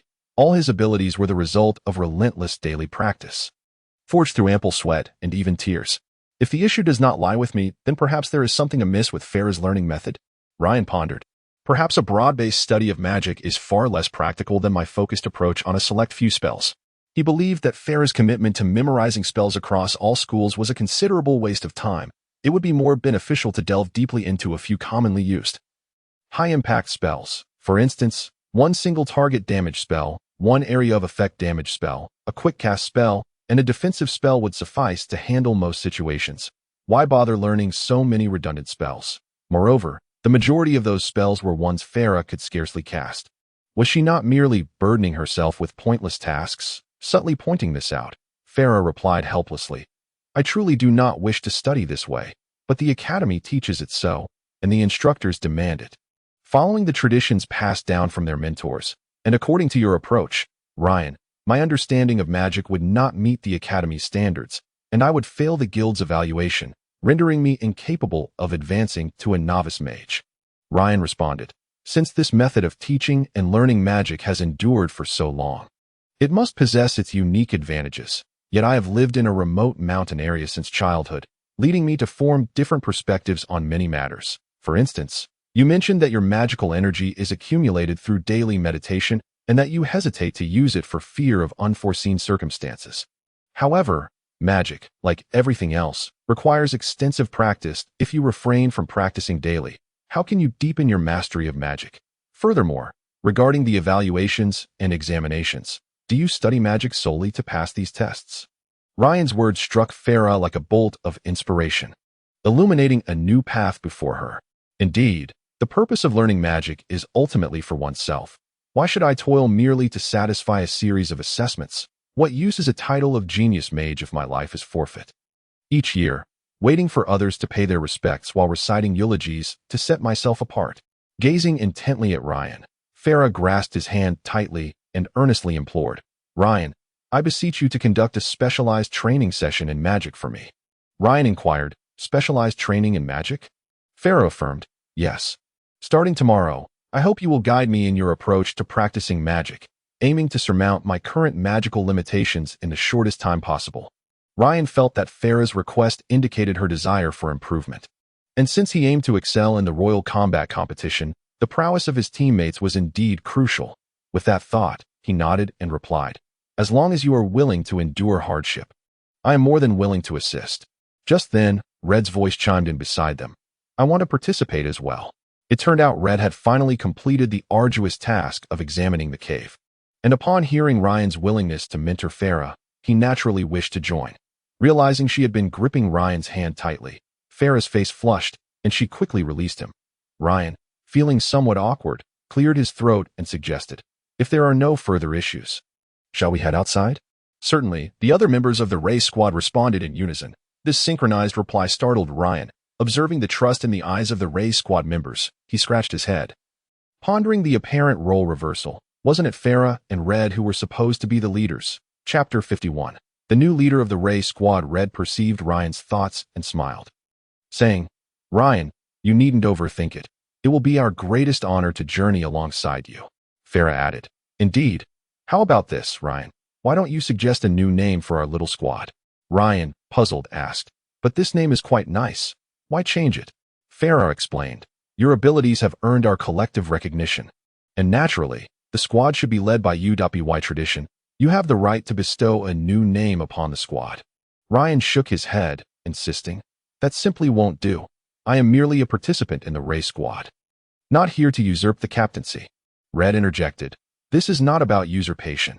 Your performance has won us over. We willingly follow your lead. Additionally, I've realized that many of our previous strategies were not practical, and we certainly do not wish to face a humiliating defeat in the royal combat competition. Farah has requested your specialized training in magic tomorrow, and I wish to join as well. I suspect Oz and Elena, though they may not voice it, also seek your guidance. After all, not everyone possesses the courage and strength to plunge a dagger into a lich's body. Elena eagerly chimed in, exactly. Ryan, please offer us your guidance. Oz added, Ryan quickly raised his hand, saying, everyone quiet down. The moment his words fell, the race squad members promptly silenced themselves, gazing intently at Ryan, still adjusting to his shifted position within the race squad. He stated, since I have joined the race squad, it is my duty to help my comrades enhance their abilities, which will benefit our participation in the royal combat competition. However, I am no expert in leadership. I cannot assume the role of captain. Eldon's voice echoed in Ryan's ear. Ryan, did you learn magic the moment you were born? Ryan replied, of course not. Eldon continued, your martial skills were acquired through diligent practice, were they not? Ryan confirmed, indeed. Eldon remarked, then why not apply the same seriousness to learning how to be a captain of an adventurer's squad? Ryan hesitated. Well? Eldon elaborated. Now that you have gained the recognition of the race squad, Your methods of operation are highly practical, regardless of whether for your personal objectives or the enhancement of the team's strength. It is essential for you to assume the captaincy. Only then can the Ray squad avoid confusion. Ryan asked, Confusion? What do you mean? Eldon clarified, Everyone just expressed their desire for your guidance, since our usual practice follows your approach. It is only logical that you should lead us in battle. If you do not serve as captain, shall the captain first ask you what to do next? Or shall everyone act according to their own interpretations? That would lead to disarray. How could we harness the strengths of the squad? Listening to Eldon's reasoning, Ryan found it compelling. He suddenly gained insight into the intentions behind his two teachers' decision to have him participate in the Royal Combat Competition, a personal rite of passage requiring 5 participants. Perhaps they were intentionally honing his capabilities in these areas. With that realization, Ryan resolutely declared, Very well, I shall accept your request. Emerging from the cave, Ryan and the others returned to the INN.by now. Dawn had broken, and noticing the fatigue etched on everyone's faces, Ryan announced that they should retire to their rooms for rest, while the fatigue had not been apparent in the cave once Ryan lay on his bed. Exhaustion washed over him. After confronting death multiple times while giving his all in battle, both his mental and physical reserves were severely depleted, causing him to drift off to sleep almost instantly. Upon awakening, Ryan gazed out the window, realizing it was still daytime, indicating that his slumber had been brief. He dressed, stood up, and stretched, feeling that aside from a few lingering aches, he was otherwise in good shape. Ryan sensed he was quite alert, his magical abilities nearly fully restored, or perhaps even enhanced, though he couldn't quite articulate why. Clearly, now was not the time for such contemplations. Ryan decided to gather everyone together. He first roused Eldon. Upon opening his eyes and seeing Ryan awake, Eldon stretched and remarked, A nap feels wonderful. Ryan replied, It's still daytime outside. It appears we haven't slept for long. Alan gazed attentively out of the window and chuckled, saying, I fear this might be the 2nd day already. Upon hearing Alan's words, Ryan turned his gaze outward once more, scrutinizing the scene before him. He remarked, You were indeed right, on the day we returned. Despite it being morning, the sky was shrouded in thick clouds. Now, however, the sky appears quite clear. If this is the same day, the weather has certainly changed rather swiftly. The two engaged in casual conversation until Alan had finished dressing, at which point they exited the room together. Ryan and Alan made their way to the inn's lobby, which remained eerily vacant. Upon seeing Ryan and Alan emerge, the innkeeper hurried towards them, exclaiming, You two have finally emerged. You went out the night before last, returned yesterday morning, and then stayed in your room until this noon. You gave me quite a fright. I thought you. Ryan smiled and took a seat at a dining table alongside Alan. He addressed the innkeeper, saying, Let us have something to eat first. We're quite famished. Ah, you all didn't call for me while eating, came the voice of Elena. Following the sound, Ryan turned to see Elena and Ferris approaching one after the other. Upon spotting Ryan, Ferris beamed, saying, That nap felt incredibly long. At first, I thought I had only slept for half a day. Red's voice chimed in. I am starving. Innkeeper, bring us something to eat quickly. Noticing that everyone had gathered, Ryan suggested, Let us eat first, and afterwards, we can find a place to discuss some matters. In response to Ryan's words, everyone gathered around the table. The innkeeper handed the menu to Ferris, who had previously been the one to order. However, Ferris passed the menu to Ryan. Ryan did not take it. Instead, he smiled and said, It is best if you do it. Ferris inquired, What would you like to eat? Ryan replied, I am indifferent, as long as there is meat. Ferris opened the menu and quickly listed off a dozen dishes. And soon, a variety of meat dishes adorned the table. The group thoroughly enjoyed their lunch. After facing death multiple times, indulging in a delightful and lavish meal felt like an unparalleled happiness. Chapter 52. Ryan's request. The entire Reese team was engrossed in devouring the food before them. Especially Oz and Elena, who had expended little effort dealing with the lich and vampiric demon the previous night. They voraciously bit into their roasted meat as if it were the very embodiment of evil. While eating, Elena muttered softly, I'll bite you for deceiving me. I'll bite you for deceiving me. After lunch, everyone gathered in Ryan and Alan's room. Ryan glanced at the others in the room and noticed their earnest gazes fixed upon him. Waiting for him to speak, he was somewhat unaccustomed to this sensation and felt a flutter of anxiety. Ryan reassured himself internally. They are merely snow bunnies. There is no need to fear. After repeating this mantra several times, Ryan felt more at ease. He cleared his throat and addressed everyone. Since you all wish for me to take on the role of captain, I shall not decline that I believe there is ample room for improvement within our Reese team, and I will impart all that I have learned without reservation. However, please note that what I share may differ from what you are accustomed to. I ask you to follow my guidance. Observing the seriousness in their expressions encouraged Ryan, prompting him to continue. Firstly, all members of the Reese team must conduct themselves discreetly. Ferris asked, Ryan, could you elaborate on that? Ryan replied, certainly. For instance, Alan and I once undertook a mission to eliminate banditry, specifically during our trip to Sheephorn Town. At that time, I felt it prudent not to draw too much attention to myself during the Magical Guild assessment, hence I did not showcase my full capabilities, ultimately only achieving the rank of a magical apprentice. The bandit problem in Sheephorn Town arose precisely because the mayor colluded with the syndicate. Since I bore only the insignia of a magical apprentice, the mayor underestimated me, allowing me to catch them off guard.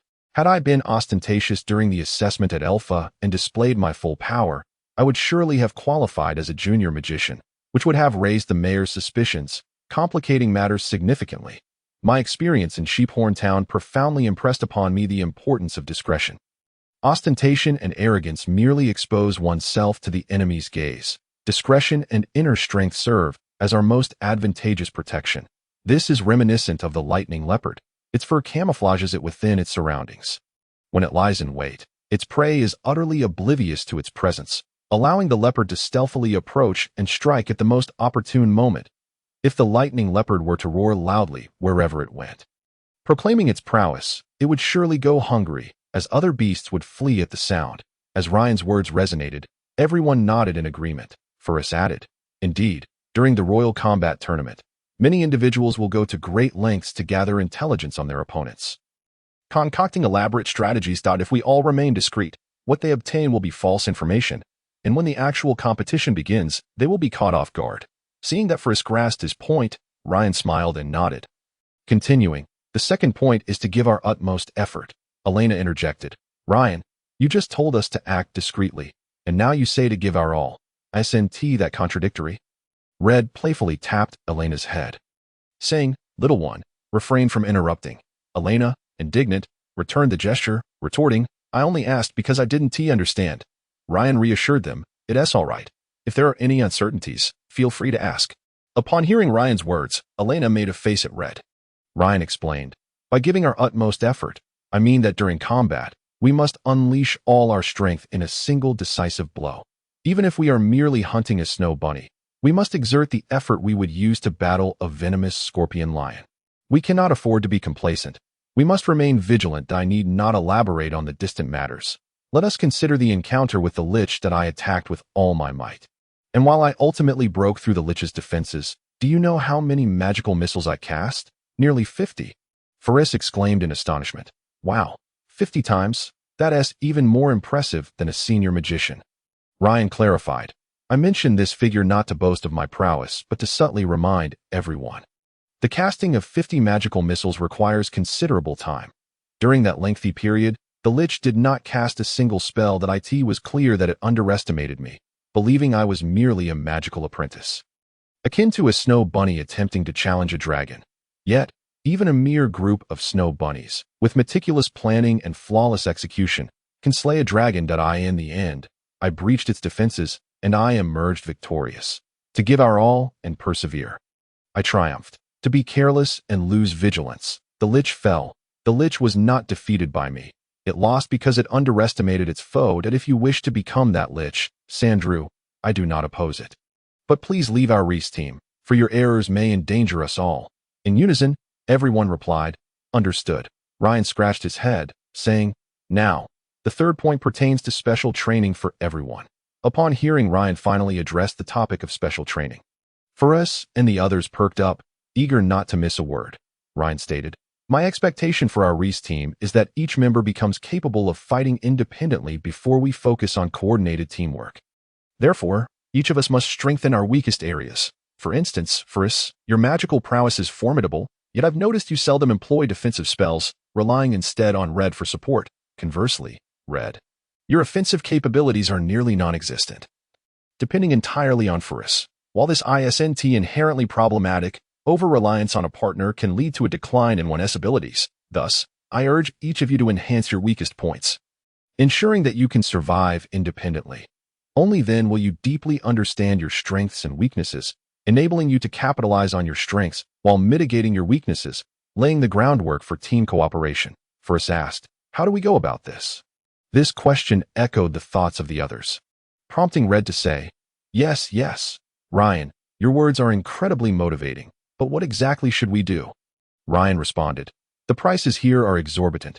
We must leave swiftly in search of a larger city that I will procure clothing for each of you. Then, we will reside in the outskirts, focusing on individual training tailored to each person's characteristics.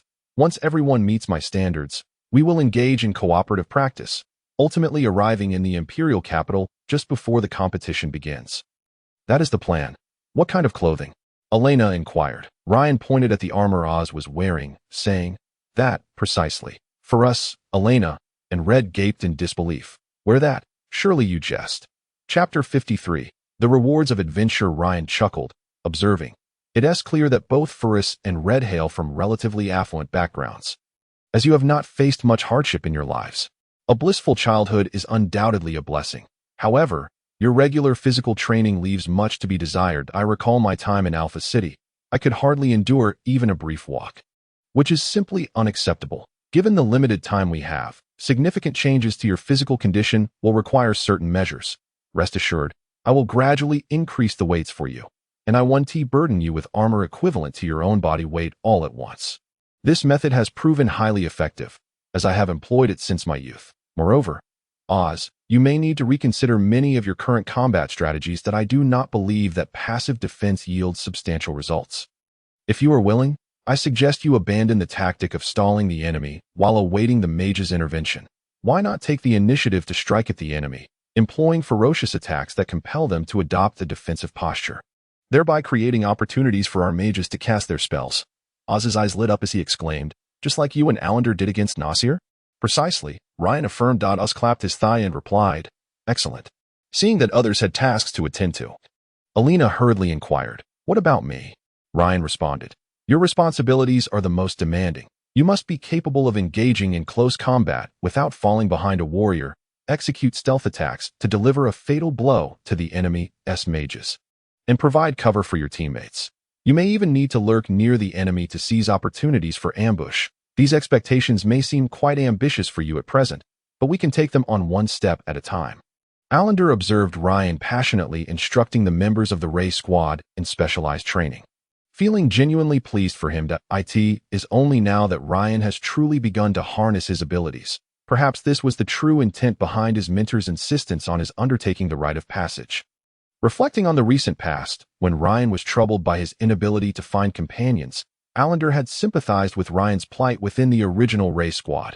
Now, Ryan can finally pursue his ambitions, and with this unique training, the strength of the entire Ray squad will surely soar, leading them to excellent results in the upcoming competition. Ryan and the team conversed throughout the afternoon, successfully arranging everything. During dinner, Ryan casually inquired about the task concerning the missing persons in Elmida City, suggesting that since it was completed, they should promptly claim their reward and attend to their own matters. Ferris replied, the Lord of Elmida City issued this task, but only provided a sum of money. If the task's completers wish to obtain the fire-type magic core, they must personally approach the Lord. Ryan stated, very well, we shall see the Lord first thing tomorrow morning and then immediately leave the city to return to Alpha. Ferris lowered her voice, asking, how shall we address the Lord, the Lich, and the vampire demon? Ryan answered, a few undead. With the most formidable being a patchwork creature, it should not cause too much of a stir, I hope? Ferris replied, that patchwork creature is no small matter. 200 years ago, such killing machines claimed countless lives. Ryan remarked, tomorrow, you will take the lead in presenting our case, appearing as the captain of our squad. Remember to wear the badge of a novice mage. I trust that under the wise leadership of the esteemed Mage Ferris, our squad will undoubtedly vanquish the vile undead. Ferris shot Ryan a glare, saying, how annoying, why must you bring this up? The group shared a laugh. The following day, the members of the Ray squad packed their belongings, and after Ferris settled the expenses, they proceeded toward the Lord's mansion. The guards at the mansion fiercely blocked Ferris's path. She declared, I am the captain of the Ray Squad. We have completed the task issued by the Lord." The guards were uninterested in her words, and several burly soldiers advanced with their spears aimed at her. Dadas, unwilling to back down, raised his shield, positioning it in front of Faris. Just as a conflict seemed imminent, a middle-aged man, appearing to be the steward, emerged from the mansion and said languidly, "What is all this commotion? Do you not know that the Lord prefers peace and quiet during breakfast?" Upon recognizing the steward, Faris raised her voice. "We have completed the Lord's task and come to claim our reward. Why are we not allowed entry?" The steward glanced at Faris, his gaze drawn to the mage's emblem adorning her chest. His demeanor shifted instantly as he said, "Ah, a most esteemed mage, I apologize for my subordinate's rudeness. Please, follow me." The guards, upon hearing their steward, immediately made way. Faris and her party followed the steward into the opulent mansion, which was lavishly decorated. Such splendor and materials were hardly fitting for the home of a minor lord of a city with a mere population of 30,000. Faris internally shook her head. Having grown up in the imperial capital and visited numerous grand estates, she was nonetheless taken aback by the lord of Elmida's mansion, which revealed the extravagant lifestyle he led. The steward led them to the dining hall, a vast room comparable in size to the lobby of the inn where they had been staying. The walls were adorned with various tapestries, and in the center stood a long table laden with an array of foods. That a corpulent man sat there, pointing at the dishes, while 8 beautiful maidens quickly served him, gently feeding the gluttonous man. The steward hurried over and whispered a few words to the rotund figure. The man waved his hand, and the maidens promptly retreated. Once the room was cleared, the corpulent lord gazed at Faris with a lustful expression, saying, "What an honor it is to meet such a beautiful mage. I am the lord of Elmida City. Would you care to join me for a meal?" He gestured towards the seat beside him. Faris frowned and replied, "I believe that will not be necessary. Lord, we have completed the task you issued and come to collect our reward." The rotund lord responded, "Oh, how can you prove this?" Faris explained, "We encountered several undead attempting to assemble an army, but we apprehended them before the ritual was completed. The location was beyond the city, at a site littered with scrap metal, where a concealed passage led to a spacious cave, the very place where the undead were conducting their ritual." The corpulent lord said, "Let us not dwell on that. Why not allow the lovely lady to serve as my personal bodyguard? You see, I possess this grand mansion, where I enjoy exquisite meals daily, adorned in fine garments, and attended by many maidens." Faris struggled to contain her anger as she addressed the lord. "I recall that when His Majesty dines, he is attended by only 4 maidens. Even his palace cannot compare to the lavishness of your dining room." Pointing to a tapestry on the wall, Faris remarked, "For instance, this piece depicts Fernando I's expedition against the Orc tribes, completed by an exceptionally renowned artist during the reign of Fernando III. Years ago, it was anonymously purchased for 300,000 gold coins at an auction in the imperial capital. It seems you were the one who acquired it. Lord, I had no idea that this humble Elmida city was so affluent that I wonder what your annual tribute to the empire amounts to." Hearing Faris's words, a glint of malice flickered in the lord's eyes. Red interjected quickly, "Lord, we have also endured great hardships concerning this case of disappearances. The leader of the undead is a massive patchwork creature. Surely you are aware of how terrifying these creatures were 200 years ago. A single punch could shatter a warhorse, and they could easily reduce a person to mere fragments, much like the lamb chops you are currently consuming." Upon hearing Red's words and glancing at the roasted lamb before him, the lord retched uncontrollably. Seeing the lord's distressed state, Red chuckled, "Lord, I have studied under Master Iber for many years. Would you like me to stay and serve as your dedicated priest? As for Faris, I doubt she would be able to manage this. After all, the king's birthday celebration is next month, and how could it proceed without her, the rose of the imperial capital?" The corpulent lord's expression darkened as he responded, "You dare?" Faris exchanged a glance with Ryan and said, "We hail from the imperial capital, initially intending only to explore the area.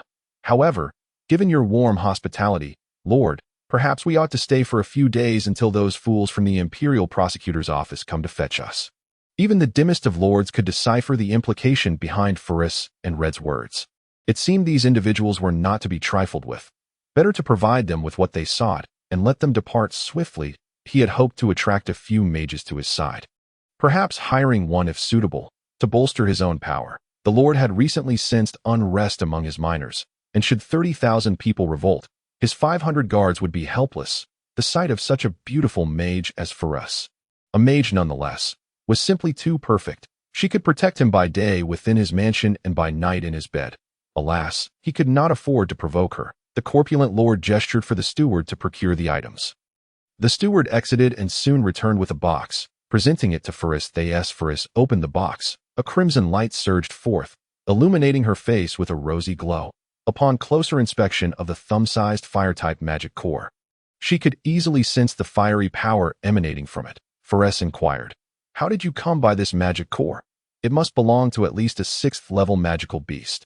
The steward replied, "Several months ago, a fragmented corpse of a magical beast was discovered outside the city, from which this magic core was extracted.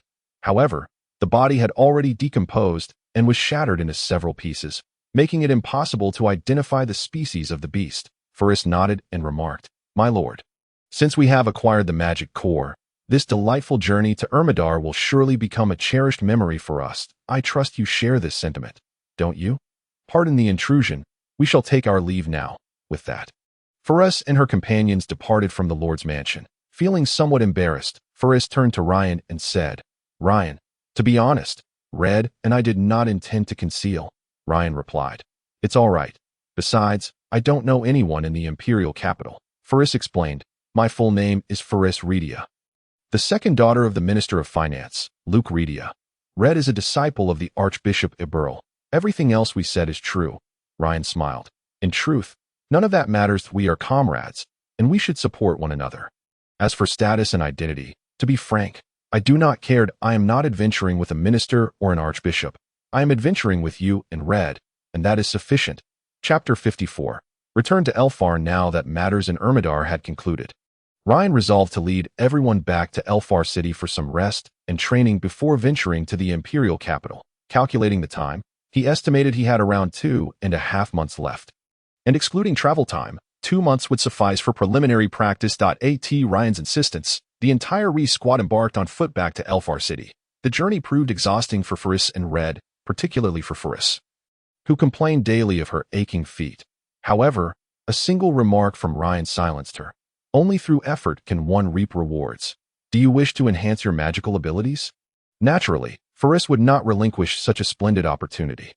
Ryan's prowess was evident to all, and perhaps these trials were necessary to transform herself into someone as exceptional as Ryan. Having witnessed the training of holy knights in the imperial capital, Faris knew that aspiring knights must endure at least 3 years of rigorous trials before achieving their status. Compared to those young apprentices, Faris felt fortunate. At least she had Red to pitch their tent every night, and she could savor the roasted meat prepared by Ryan himself. In Elfar City, Ryan led the members of the squad to the Firehammer equipment store. Amidst the astonished gazes of Faris and the others, Ryan commissioned a set of reinforced leather armor for everyone. The mere thought of donning such heavy gear for the coming months sent a wave of apprehension through Faris and her companions. The business at Firehammer was considerably better than during Ryan's last visit. In the time they spent there, numerous mercenary squads arrived, making substantial purchases. Charles, with a grin, addressed Ryan. "Esteemed Mage Ryan, you truly deserve thanks for selling me those items. Otherwise, how could my business thrive so?" Ryan recalled hearing from Flanna about such business acumen. Aside from feeling a tad embarrassed at seeing his goods prominently featured, he found no offense in Charles's methods. Ryan replied, "Your success stems from your keen sense for commerce. I merely sold some items of no use to myself, which you have repurposed effectively. That is the essence of creating momentum, is it not?" Charles was taken aback by Ryan's insight. Having run Firehammer for many years, he had only gradually come to understand this principle. Yet here was Ryan, so young, articulating it so plainly. It was no wonder that mages were regarded as the most astute individuals in the realm. A hint of awe crept into Charles's gaze as he said, "Rest assured, esteemed mage, I will ensure that my staff works through the night to expedite these items for you and your companions. You may collect them tomorrow." Ryan nodded and gestured for Faris to settle the payment. Upon entering, Charles noticed the junior mage emblem adorning Faris's chest, but was surprised to see her following Ryan's lead. Recognizing that Ryan was indeed the true leader of their group, his respect for Ryan deepened. As few mages possessed leadership qualities, most preferred to remain ensconced within their towers, engrossed in various magical experiments. Upon exiting the Firehammer equipment store, Ferris suggested a visit to the Magic Guild. As its president, Fragile specialized in the crafting of magical items. She thought it prudent to have her fire magic core embedded in a wand by him. Ryan readily agreed, and thus they entered the guild. Fragile, with his grizzled hair and beard, clad in a wizard's robe, greeted them with his customary languid demeanor. "What brings you here?" Yet for Ryan, it felt as though he had traveled through time. Anyone who had endured the increasingly perilous journeys through Sheephorn Town and Ermidar would find this familiar voice immensely comforting. Upon recognizing the peculiar magic apprentice from before, Fragile expressed his surprise. Having been a mage for many years, this was his first encounter with such an apprentice. Regrettably, due to guild regulations, he could only bestow upon Ryan the title of Magic Apprentice, leaving Fragile with a sense of pity. Moreover, on a personal note, Ryan had helped him mend relations with his brother, which he valued greatly. Ryan eagerly greeted, "Greetings, President Fragile.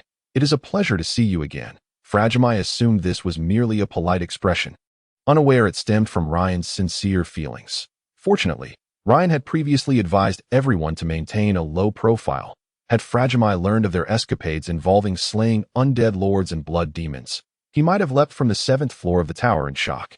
While other apprentices were vanquishing undead, here was Fragile, a high-level mage, reduced to mere testing of his abilities and crafting a few magical items that it would be quite embarrassing. Indeed, such a scenario was unlikely to occur.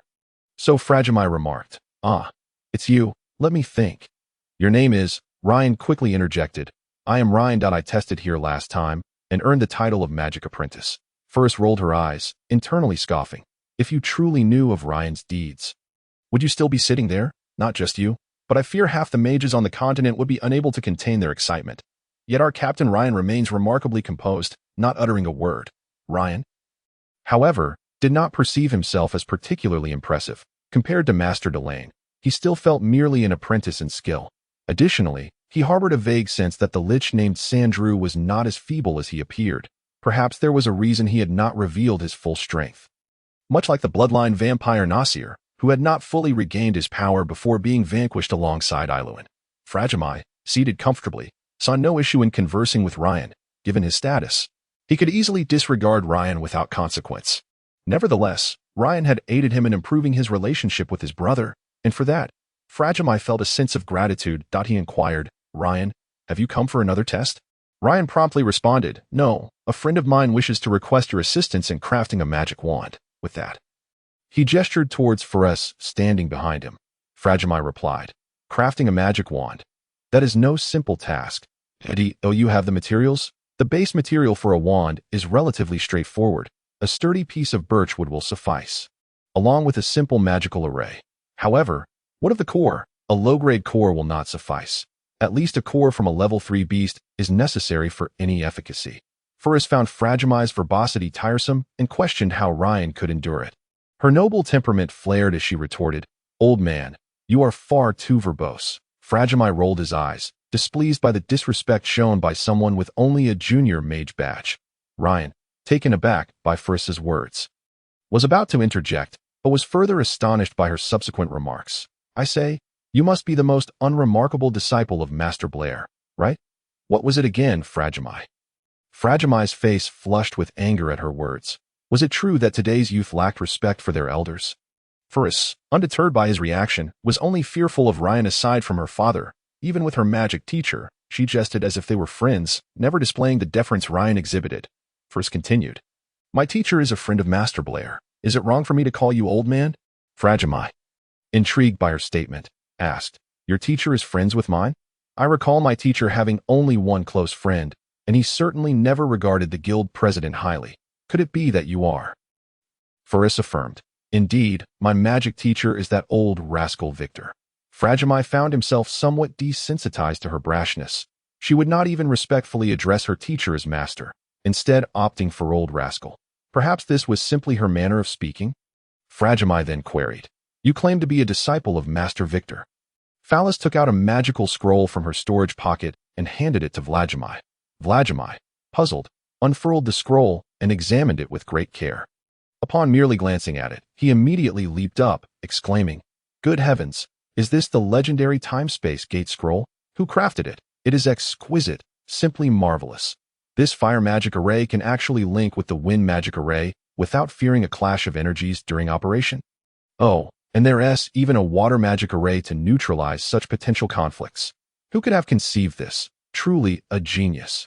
Seeing Vladimir lost in his own ramblings, Phallus cleared her throat heavily to interrupt him.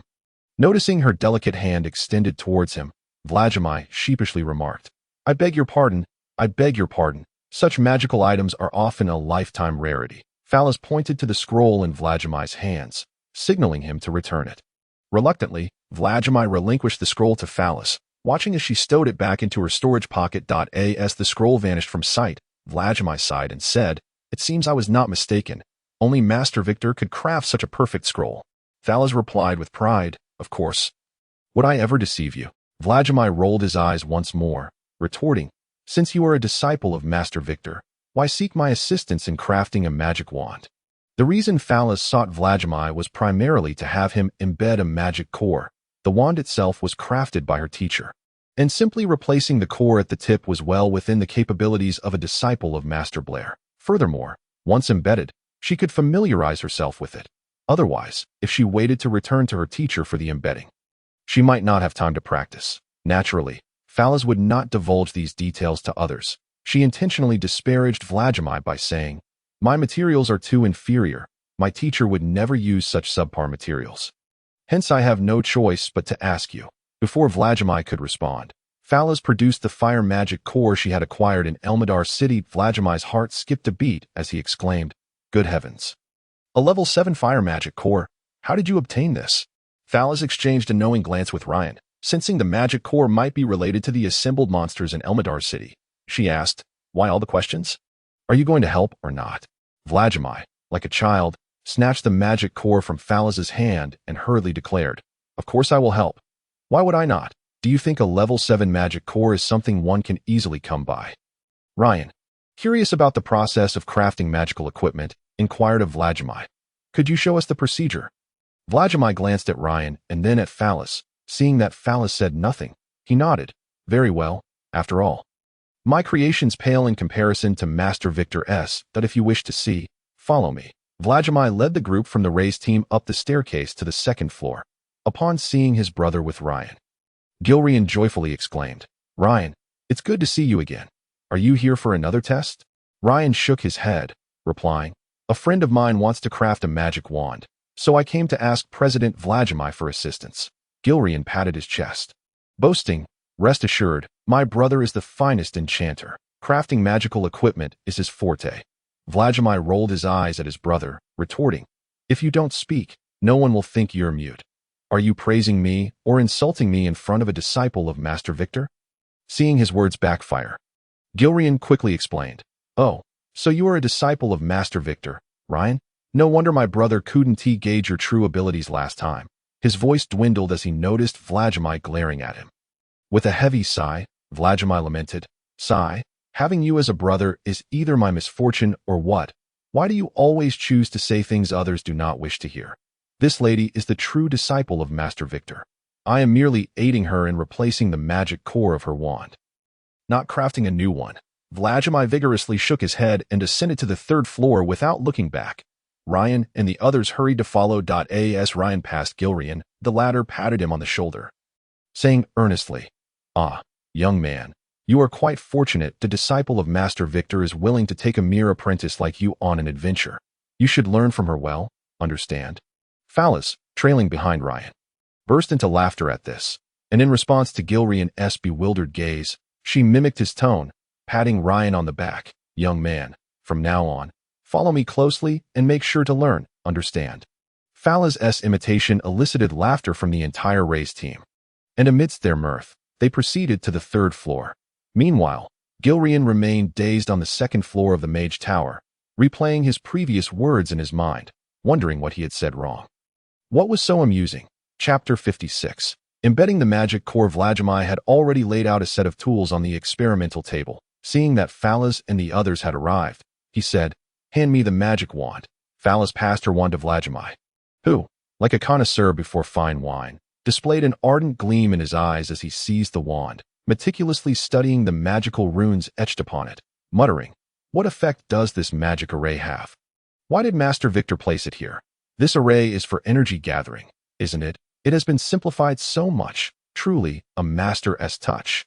It appeared that President Vladimir had ulterior motives, which explained his eagerness to assist Phallus in replacing the magic core. Phallus, uninterested in his musings, thought to herself that her teacher excelled at crafting such items, and if she needed anything, she could simply ask him. However, her teacher had remarked that these items held little benefit for her. Under Phallus's persistent insistence, he had begrudgingly crafted a wand for her. Ryan, fascinated by the process, expressed his curiosity, eager to learn but uncertain of how to proceed, his face betraying his longing for knowledge. Phallus occasionally glanced at Ryan, and upon seeing the yearning expression on his face, she couldn't help but chuckle inwardly. So Ryan is not infallible. After all, she decided to lend him a hand, deliberately addressing Vladimir. Old man. How much longer will it take? You've been at it for ages. Vladimir responded. Almost done, but I'm still studying the function of this wind magic array. Just a moment longer. Phallus retorted. No. I've decided not to rely on you anymore. If you learn all the magic arrays from my wand, wouldn't that leave me at a disadvantage? Vladimir hastily retrieved a book from his pocket and tossed it to Phallus, saying, Here is my compilation of insights from years past. Take a look. While it may not be as profound as Master Victor's, it will certainly broaden your horizons. Phallus caught the book and promptly handed it to Ryan. Ryan was taken aback but accepted it readily. The book was quite old, roughly the size of Ryan's 2 palms, appearing to be crafted from some metallic material that felt light in his hands, devoid of the heaviness typically associated with metal. Ryan looked at Phallus with a questioning expression, to which she smiled and explained, Ryan, have you never seen one of these? It is crafted from mithril and many precious materials, specifically designed for wizards to carry around for recording their magical insights or preserving vital information. President Vladimir must be quite reluctant to part with it. Upon hearing Phallus's words, Ryan lowered his gaze to carefully examine the magical tome in his hands. The cover bore the inscription Insights on Magic Arrays in the common language of the continent. In the bottom right corner, Vladimir's name was inscribed. Having studied magic with Master Delaney, Ryan had also learned the common tongue of the continent and was familiar with these characters. He held the book in his left hand and gently opened the first page with his right. The pages turned silently, and as he felt the texture, he discovered it was soft yet sturdy. Further piquing his curiosity, Ryan meticulously deciphered the text, realizing that the entire tome was inscribed in the common language of the continent. However, it appeared to be etched rather than written with ink from some avian feather. He felt relieved that he could understand it. Acknowledging that this was not the time to learn, he placed the magical book into his storage pocket. Finally, Vladimir completed his examination of Phallus's wand. Expressing a hint of regret, a master's work is like the elusive tracks of an antelope, leaving no trace behind. This wand achieves the effect of amplifying magic through the tip's core with merely 5 magical arrays. The intricate connections between them are truly astonishing. While I could create similar effects, it would require at least 10 times the number of arrays. The master's grand artistry demands respect. Ryan, puzzled, inquired, what significance does the number of magical arrays hold? Vladimir remarked, it is evident that Master Victor does not intend to create an abundance of magical artifacts for his disciple. In fact, these 5 magical arrays could easily be condensed into a ring size, accompanied by a fire-type magic core, which would suffice to achieve the desired effect. If I were to undertake this task, how could I engrave over 50 magical arrays unless I had a medium the size of a staff? Upon hearing Vladimir's explanation, Ryan experienced a sudden epiphany. Vladimir ceased speaking, took up his tools, and carefully removed the red gem from the tip of Phallus's staff, subsequently embedding the 7th-level magic core that Phallus had provided him. Once Vladimir completed this task, he handed the staff to Phallus, who happily accepted it and gently caressed the magic core at its head. Come, let us test its efficacy, Vladimir declared, leading the Rays team to the 2nd floor. There, Gilrian remained lost in thought. Vladimir ignored him and pointed to a black stone slab standing in the corner, instructing Phallus, use fire magic to attack that slab and observe the results. Phallus glanced at Ryan and said, you better not laugh at me. Ryan shrugged, encouraging Phallus to proceed with the test. Taking her position, Phallus prepared to unleash her most potent attack magic. With the black iron slab of the Magic Guild as her practice target, she could not let such an opportunity slip by. A small orb of flames coalesced at the tip of Phallus's staff before it erupted forth. The flames danced upon the black iron slab for a brief moment before gradually dissipating.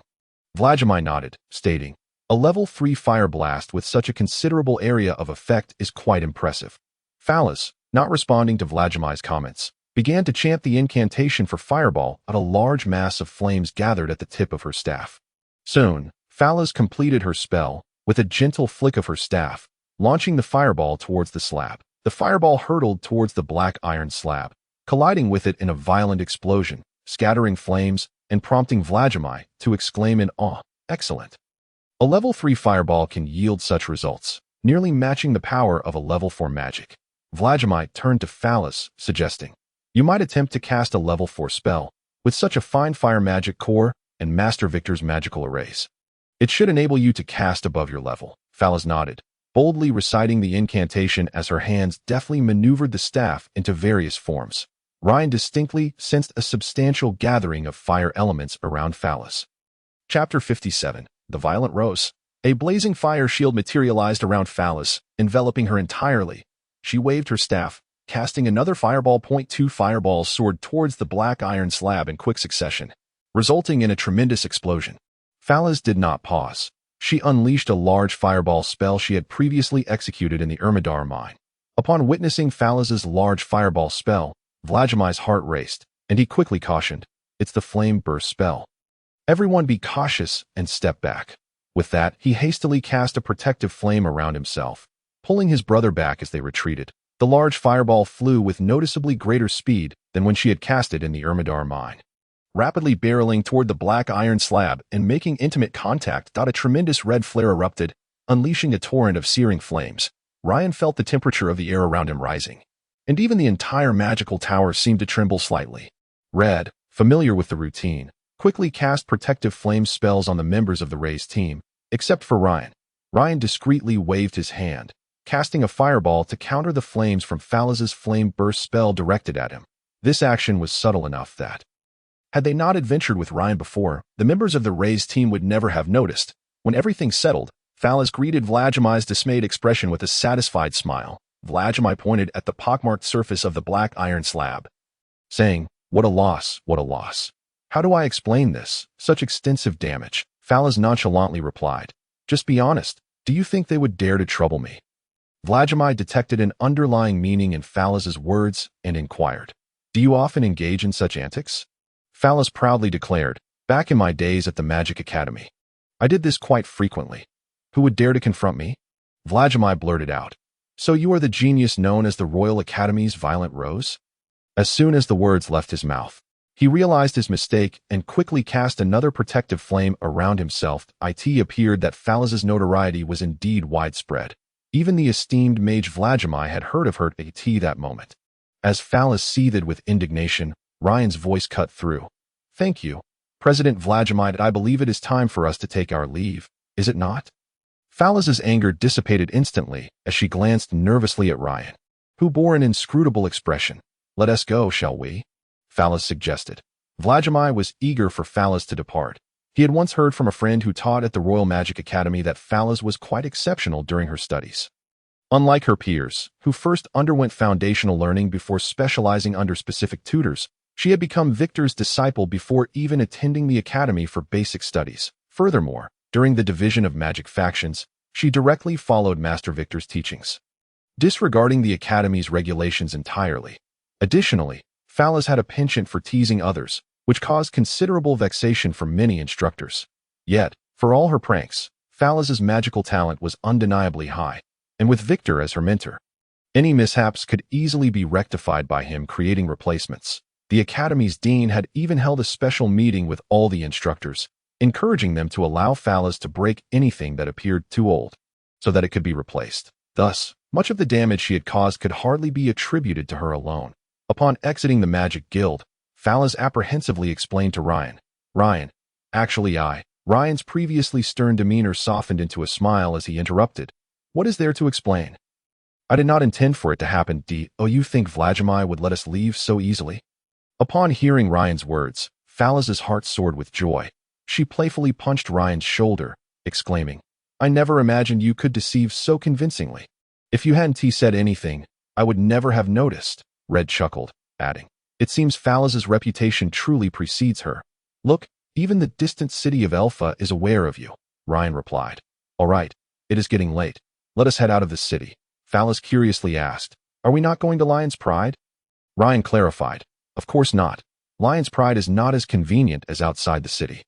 Our specialized training for the next 2 months will take place here, and after that, we shall journey to the imperial capital. Falaz, your magic must be decisive. Red, do not just stand there.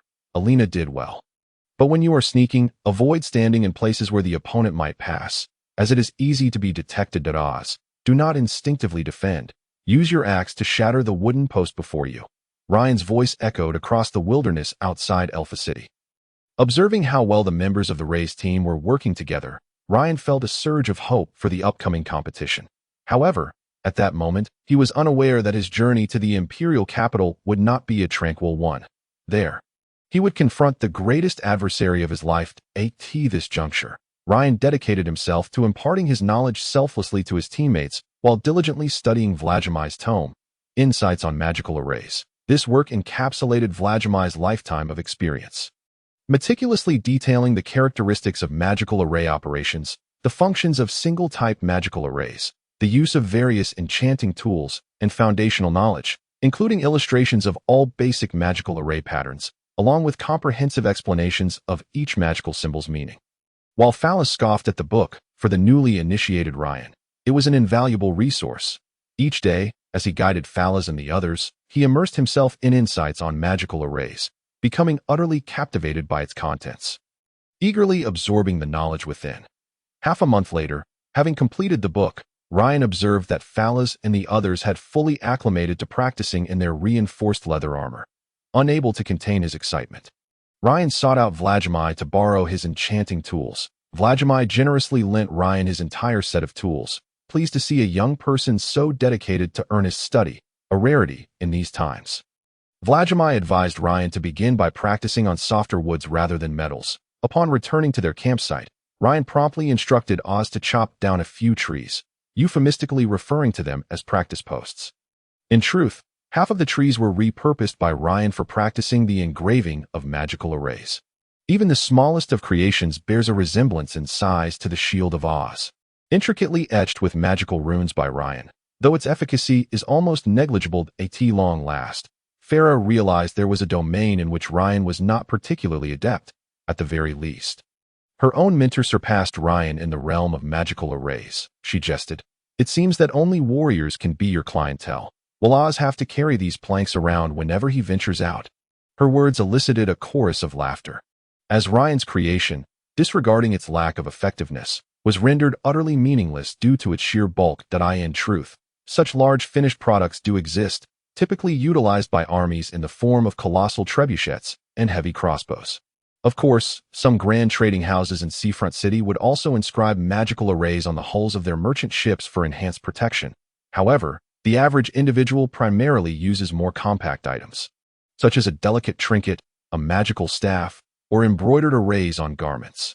Nevertheless, Ryan felt a surge of excitement within. Despite the lackluster results, it was still a product of his own meticulous craftsmanship, rendering Farah's mockery insignificant. Furthermore, Ryan believed he had grasped a foundational understanding. With additional practice, his skills would naturally improve. When he had studied magic under Professor Delaney, he could barely ignite a campfire with his first fireball spell. Now, who would dare challenge Ryan to ignite a flame with his fireball? Demolishing houses would be a trivial task. Yet, deep down, Ryan yearned to create something more practical. He had borrowed Farah's staff to study it closely. But the more he examined it, the more perplexed he became. The magical arrays of Master Victor were vastly different from those explained by Fragile. When Ryan attempted to carve a replica based on Master Victor's creation, he ended up with a completely useless piece of scrap. This bewildered him. Logically, Victor's prowess surpassed that of Fragile. So why did his imitation yield such dismal results? In pursuit of clarity, Ryan made a trip to the city to seek out President Fragile. Upon hearing Ryan's predicament, Fragile couldn't help but erupt in laughter. Ryan, I commend your thirst for knowledge, but your approach leaves much to be desired. Ryan inquired, then what should I do? With a smile, Fragile responded, let me illustrate with an example using magical incantations. The Magic Guild once conducted a survey revealing that fireball spells are the most favored among mages by a significant margin. Each mage learns its original incantation, which comprises 50 syllables and involves 7 gestures. At a standard casting rate of 10 syllables per second, it takes 5 seconds to cast. Ryan nodded to himself, realizing that such a survey existed, something Professor Delany had never mentioned. However, he had learned those 50 syllables. And after over a year of practice, they had been condensed to fewer than 18. Unaware of Ryan's thoughts, Fragile continued, every mage, after learning, tends to make slight modifications based on their characteristics or needs. For instance, by omitting syllables 23 to 35, one could enhance the casting speed of the fireball spell by about 20%, albeit at the cost of nearly having its power. Conversely, some mages might append 83 syllables after the 40th, tripling the fireball's potency. This is the large fireball spell that the young girl cast that day. Although this approach significantly increases the casting time to at least 12 seconds and reduces the projectile speed, the spell's versatility is immense, especially in siege warfare, making it a formidable presence for the attacking side. Thus, it acquired a new classification and name, Explosive Flame. At this juncture, Fragile sighed and remarked, magical arrays operate on similar principles. In my notes, I meticulously illustrated all foundational magical array patterns not for you to copy exactly, but to convey the underlying principles of why they must be drawn in such a manner to yield effects. In practical applications, one cannot simply replicate them. Hearing this, Ryan perked up, keenly attentive, eager not to miss a single word. Fragile elucidated, every magical array has its specific range of applications and effects, as well as potential side effects. Master Victor is revered because he skillfully combines several magical arrays, allowing the effects of the first to amplify those of the second, while the side effects of the first seamlessly counterbalance the third. Such is the artistry of a master. Thus, while you see 5 magical arrays on that staff, it is far from accurate. There are at least 200 magical arrays inscribed upon it. Startled, Ryan exclaimed, how could there be so many? Fragile elaborated, each magical array I carve is distinct. While a few may amplify each other, there will be a small number that counteract side effects. As I mentioned, however, Master Victor's creations are unlike this. He adeptly merges 2 fundamental magical arrays to forge a new one, which, when interacting with other arrays, gives rise to yet another. Each of these 5 basic array patterns interacts with others, generating new magical arrays, and this process continues ad infinitum. Consequently, he utilized only 5 fundamental magical patterns, yet produced over 200 arrays within that staff. This is why I am so captivated by it. It is only in recent days that I have come to this realization, and I still find myself wondering why such simple arrays yield exponential amplification when combined with a level 7 fire core. Fragile's discourse opened up a new realm of understanding for Ryan.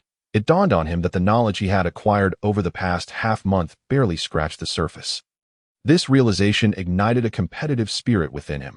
If Master Victor could achieve such feats, why couldn't he? Fragile remarked. Only a genius like Master Victor could devise such ingenious methods. No wonder he managed to inscribe the intricate and expansive teleportation magical array onto a magical scroll. Ryan inquired, teleportation magical array? In Chapter 59, Past Events. Fragile explained, indeed, that teleportation scroll the young girl presented to prove her identity can transport the user to a designated location, effectively allowing them to escape danger. Suddenly, Ryan recalled an incident in Horntown, where Sinnott had also used a scroll to evade capture. Could there be a connection? He eagerly questioned Fragile. What is the story behind this teleportation scroll? Fragile replied, it's quite normal for you to be unaware. Had I not been a disciple of Professor Blair, I too might have remained oblivious. My mentor, Blair, was the most renowned enchanter on the continent. As is widely known, the critical step in enchanting an item involves inscribing a magical array upon it. My mentor excelled in the crafting of magical arrays and was hailed as the continent's foremost enchanter. However, everything changed with the emergence of Master Victor. On that occasion, my mentor faced off against Master Victor in a competition held by the Magic Guild. My mentor represented the Moonlight City Magic Guild in the south, while his opponent was the young Master Victor, who was just over 20 at the time. My mentor crafted a ring that contained magical arrays capable of unleashing 3 fireball spells, a magical shield, and a lightning spell, merging the elemental magics of fire, arcane, and electricity into a single enchanted item. It was, without a doubt, the pinnacle of my mentor's achievements. However, Master Victor, he astonishingly. As he spoke, Fragile began to tremble with excitement, exclaiming to Ryan, "Do you know, Ryan? Master Victor managed to inscribe a time-space gate spell capable of teleportation onto a standard magical scroll. This time-space gate teleportation spell is extraordinarily complex. Previously, it required a large magical array with a radius of at least 100 yards to implement, colloquially known as a teleportation magical array. Currently, only the Imperial Palace and Seafront City possess it, originally intended for emergency refuge by royalty. Yet Master Victor transformed it into a portable scroll. In that moment, no one could believe their eyes.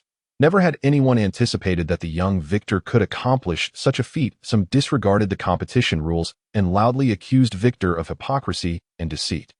Under the adjudication of the Magic Guild president, it was decided to test the scroll on the spot, with my mentor, Blair, personally activating it. To everyone's astonishment, he was transported to Master Victor's magical laboratory.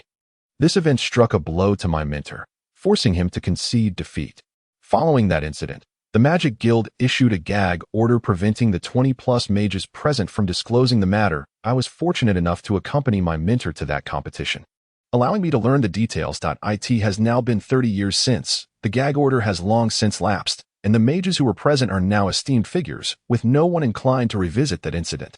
As Ryan listened to Fragile's words, a feeling of tension gripped his heart rather than excitement. At Fragile's narration, particularly the scene of Master Blair's teleportation, bore an uncanny resemblance to that of Senate. Could there possibly be a connection between the two? With this thought in mind, Ryan inquired of Fragile, "On this continent, who else possesses the ability to create teleportation magic array scrolls?" Fragile responded, "To my knowledge, only Master Victor is capable of such a feat." Ryan, do you think crafting such an item is a trivial task? If Master Victor had not employed the technique of layered magic arrays, it would have been impossible to inscribe it on such a small scroll. Why did the Magic Guild issue a silence decree in the first place? Because should the teleportation arrays fall into the hands of those with ulterior motives, it could lead to catastrophic consequences. Imagine an assassin utilizing it to infiltrate the royal palace and launch an attack on His Majesty the King. Chaos would ensue throughout the kingdom. Ryan's heart grew heavy at the thought. If Senate truly had ties to Master Victor, what would become of Ferris? Yet, he quickly reassured himself. Once Bacon and the others returned to the Magic Guild, they would uncover the truth. Why should he worry over matters that may or may not exist? Fragile advised, "Ryan, as a novice in the art of magic arrays, do not rush to carve out a finished product. Instead, focus on practice. Only through diligent repetition will you gain an understanding of where to simplify and where to innovate. Without mastering these principles, even if you were to produce a finished item, it would likely be nothing more than a makeshift door panel suited for home decor." Ryan scratched his head, feeling a bit sheepish. Fragile's words resonated deeply. He had indeed been overly eager for quick results. Internally berating himself, Ryan reflected, "After years of learning magic, I can scarcely control a few spells, and the intricacies of magic arrays seem even more profound. Perhaps even more practice is required. I must cultivate patience, refrain from haste, and avoid anxiety." With Fragile's guidance, Ryan felt a newfound clarity in his studies of magic arrays. He took his leave and returned to the campsite outside the city. This time, Ryan set himself a goal: to master one fundamental magic array each day, refraining from any rush to create a finished product. Before long, a month had passed without Ryan producing a single complete work. However, his grasp of the foundational aspects of magic arrays had deepened significantly. Meanwhile, Ferris and the others were nearing the conclusion of their specialized training. They had not only become adept in maneuvering in their heavy, specially crafted leather armor, but they also possessed a keen awareness of their own strengths and weaknesses, as well as those of their companions. Ryan felt that the first phase of their training was nearing completion, with half a month remaining.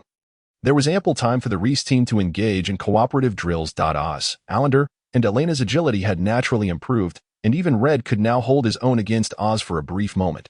Under Ryan's tutelage, Red had first empowered himself with the strength of the Berserker and the Divine Shield. With these magical enhancements, he could now withstand Oz's heavy strikes without being immediately incapacitated.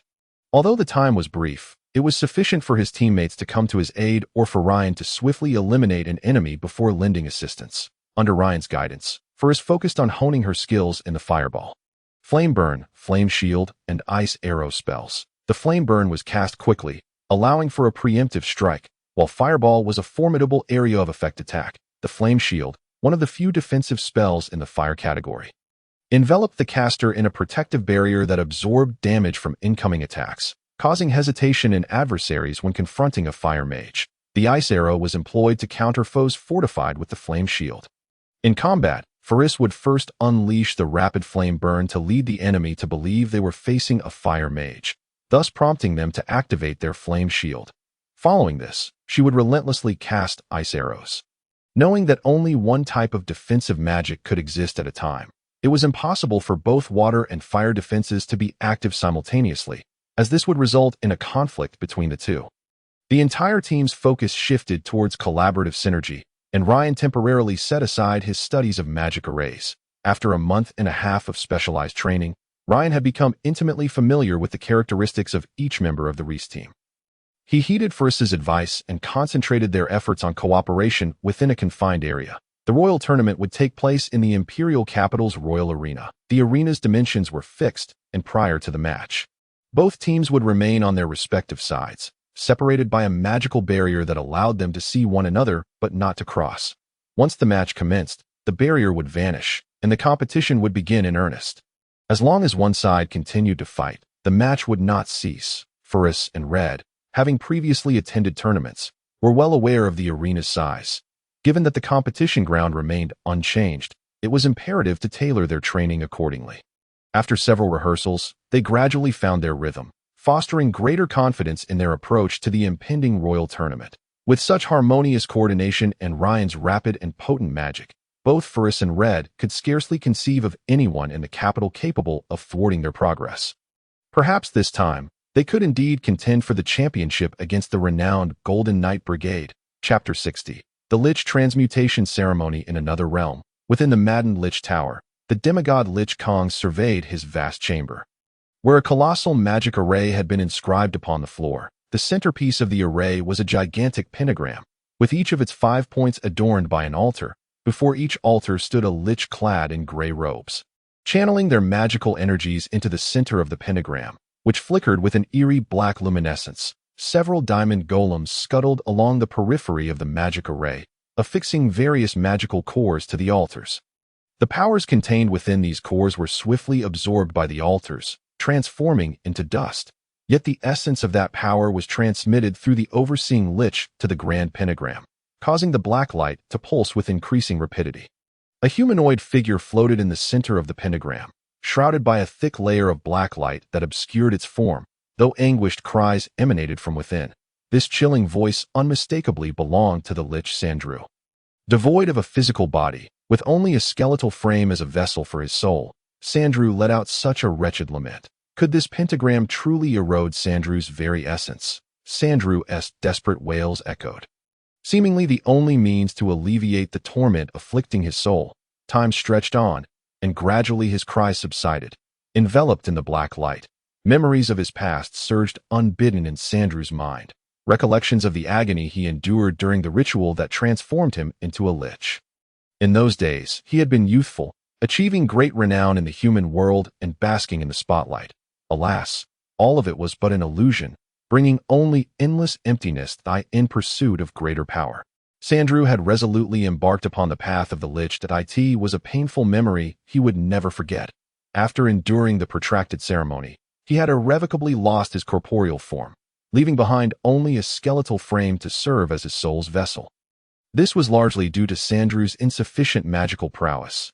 Had he been stronger, he could have, like his mentor, relinquished his body entirely, crafting an energy-based vessel for his soul that a massive golden skull hovered beside the pentagram. As the demigod Lich Kongs closely monitored the progression of the transmutation ceremony, Sandru's method of suppressing his agony through reminiscence was palpable to Kongs, who also noted the depletion of magical energy among the liches presiding over the pentagram. A psychic wave emanated from Kongs. Surrounding each of the 5 altars were manifestations of white light. After a brief flicker, 5 liches clad in black robes materialized at Kongs' behest. These newly appeared liches took over the duties of their gray-robed predecessors. The diamond golems became increasingly active, continuously embedding a plethora of magical cores into the altars, allowing the liches to transfer this energy to the central pentagram through some arcane means. Time passed. And soon the newly arrived liches also exhibited signs of magical fatigue. The energy supplied to the pentagram began to lag behind its consumption. The transmutation ceremony reached its critical juncture. It appeared that the succession of liches was becoming increasingly urgent. Kongs, hovering nearby, intervened. Beams of light radiated from the eyes of his golden skull, striking the core of the pentagram and the black aura enveloping Sandru. A torrent of powerful dark energy surged into the magic array, causing the black light to expand, illuminating the entire chamber. Sandru distinctly felt the energy transmitted from his mentor. He understood that the ceremony had reached a pivotal moment. He immediately focused his mind, fully cooperating with Kongs in this crucial ritual. The dark energy surged into Sandru's being like a tidal wave, threatening to rend both his body and soul asunder. The immense anguish inflicted upon his soul compelled Sandru to emit another agonized cry. Yet this time, it was no longer the icy, lifeless wail that froze the very bones of those who heard it. Instead, it bore a trace of vulnerability. Time passed, and after what felt like an eternity, Khan ceased his incantations. The pentagram magic circle erupted with a blinding brilliance atop the tower of the Mad Lich. A terrifying wave of dark energy burst forth, suppressing all living beings within 1,000 miles, compelling them to prostrate themselves involuntarily. As the light flashed, the pentagram magic circle detonated violently, unleashing the immense energy contained within, shredding the 5 liches who had orchestrated the magic into mere fragments, their wailing souls drifting through the ether. Yet, the colossal diamond golems appeared impervious to the explosion, however, lacking any command from their master. The demigod Lich Khans, they stood rigidly in place that a figure emerged, shrouded in the dense black fog at the explosion's epicenter, as the souls of the 5 liches seemed irresistibly drawn into the darkness. Emitting faint, sorrowful cries as the fog gradually dissipated, a slender silhouette became discernible, and a voice, breathtaking in its beauty, resonated. Ah, souls, the most exquisite of supplements in this world. There, a woman stood elegantly suspended in midair, her visage radiant and pure. Her presence captivating beyond measure. Her eyes sparkled like celestial bodies, disallowing any direct gaze. Cascading black hair, akin to a waterfall, framed her chest, while 2 rosy orbs peeked through the silky strands, her flat abdomen and the alluring region between her legs. Paired with her exquisitely elastic, elongated legs and dainty toes, exuded primal temptation. The woman extended her arms, delicately caressing her form with slender fingers, her bright eyes reflecting an expression of disbelief, her crimson lips parting slightly as she elegantly uttered the common tongue of the Aeslar continent. I cannot believe it. I have regained my corporeal form. The voice of the demigod Lich Khans reverberated through the space. Sandru, the ritual is complete. How do you feel now? The woman knelt gracefully in the air, her bosom compressing, revealing an endless allure. The scene, a half-kneeling, naked beauty, a gigantic diamond golem, and a floating golden skull, intertwined to create a bizarre tableau. The kneeling woman addressed the golden skull in the language of the undead, saying, Master, I believe the ritual was flawless. I can feel the vitality coursing through me. After hundreds of years, I have regained my physical form. What? This woman is none other than Sandru. Chapter 61. Memories of Sandru. Khan's tone carried a hint of satisfaction. Excellent. Sandru, from this moment forth, you shall reclaim your true name. Sandru is a title I bestowed upon you the day you transformed into a lich, and it shall only be used in my presence. The woman replied with reverence, As you command. My master, henceforth, I shall use my human name from before my transformation into a lich. Now, let me think. What was my name? It has been centuries, and many memories have faded. She fell into contemplation, as long-buried recollections surged back into her mind. I remember I was once an exceptional human sorceress. Young and vibrant, roughly 25 by human reckoning. The Magic Guild, yes, I studied there, in a city in the south, though the name escapes me. Yet, every night, the moon shone bright. Bathed in its light, my magical prowess flourished. I triumphed. In the arena of the Magic Guild, I defeated my rival, the son of a certain nobleman. There I stood, basking in the adulation of the crowd, relishing the twisted expression of frustration and resentment on my opponent's handsome face. Surely, being bested by someone he had always looked down upon would teach him a profound lesson. Wherever I went, I was inundated with flowers and letters. In the eyes of these men, it was nothing but raw desire. Who among them genuinely appreciated my magical abilities? Indeed, I gained immense fame, becoming the center of attention. Alas, all of it was but an illusion.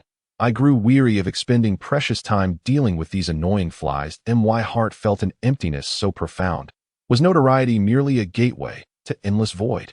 One day, I slipped away to embrace the power of nature. In that moment, free from distraction, I reveled in joy, the wind caressing me, while deer and snow rabbits whispered beside me, a sensation I had not felt in ages. A middle-aged man appeared in my line of sight, and I found it peculiar. This place was teeming with level 8 magical beasts, yet this seemingly frail man had ventured here. He spoke to me. Young lady, do you feel a sense of emptiness? Do you wish to possess power vastly greater than what you currently hold? What a farce! I had toiled tirelessly to master magic, all for the sake of acquiring great power. How could such a middle-aged man offer me anything? I smiled and declined his proposition. Before long, the king learned of my exploits and decreed that I should become his wife. Oh heavens! Upon hearing this news, I nearly crumbled. At 25, I was to marry an octogenarian, a man whose grandchildren were older than I'd. Gazing upon this frail creature before me, my heart was in turmoil. By chance, I overheard the palace maidens discussing that the king sought to wed me primarily because I had once defeated the son of a powerful minister. So it was him, this seemingly suave gentleman. Who would have thought the human heart could be so treacherous? Unable to defeat me in direct combat, he resorted to persuading the king, claiming that a child born of a sorceress would possess formidable magical talent. Absurd! My parents were ordinary folk. My magical prowess was earned through diligent study.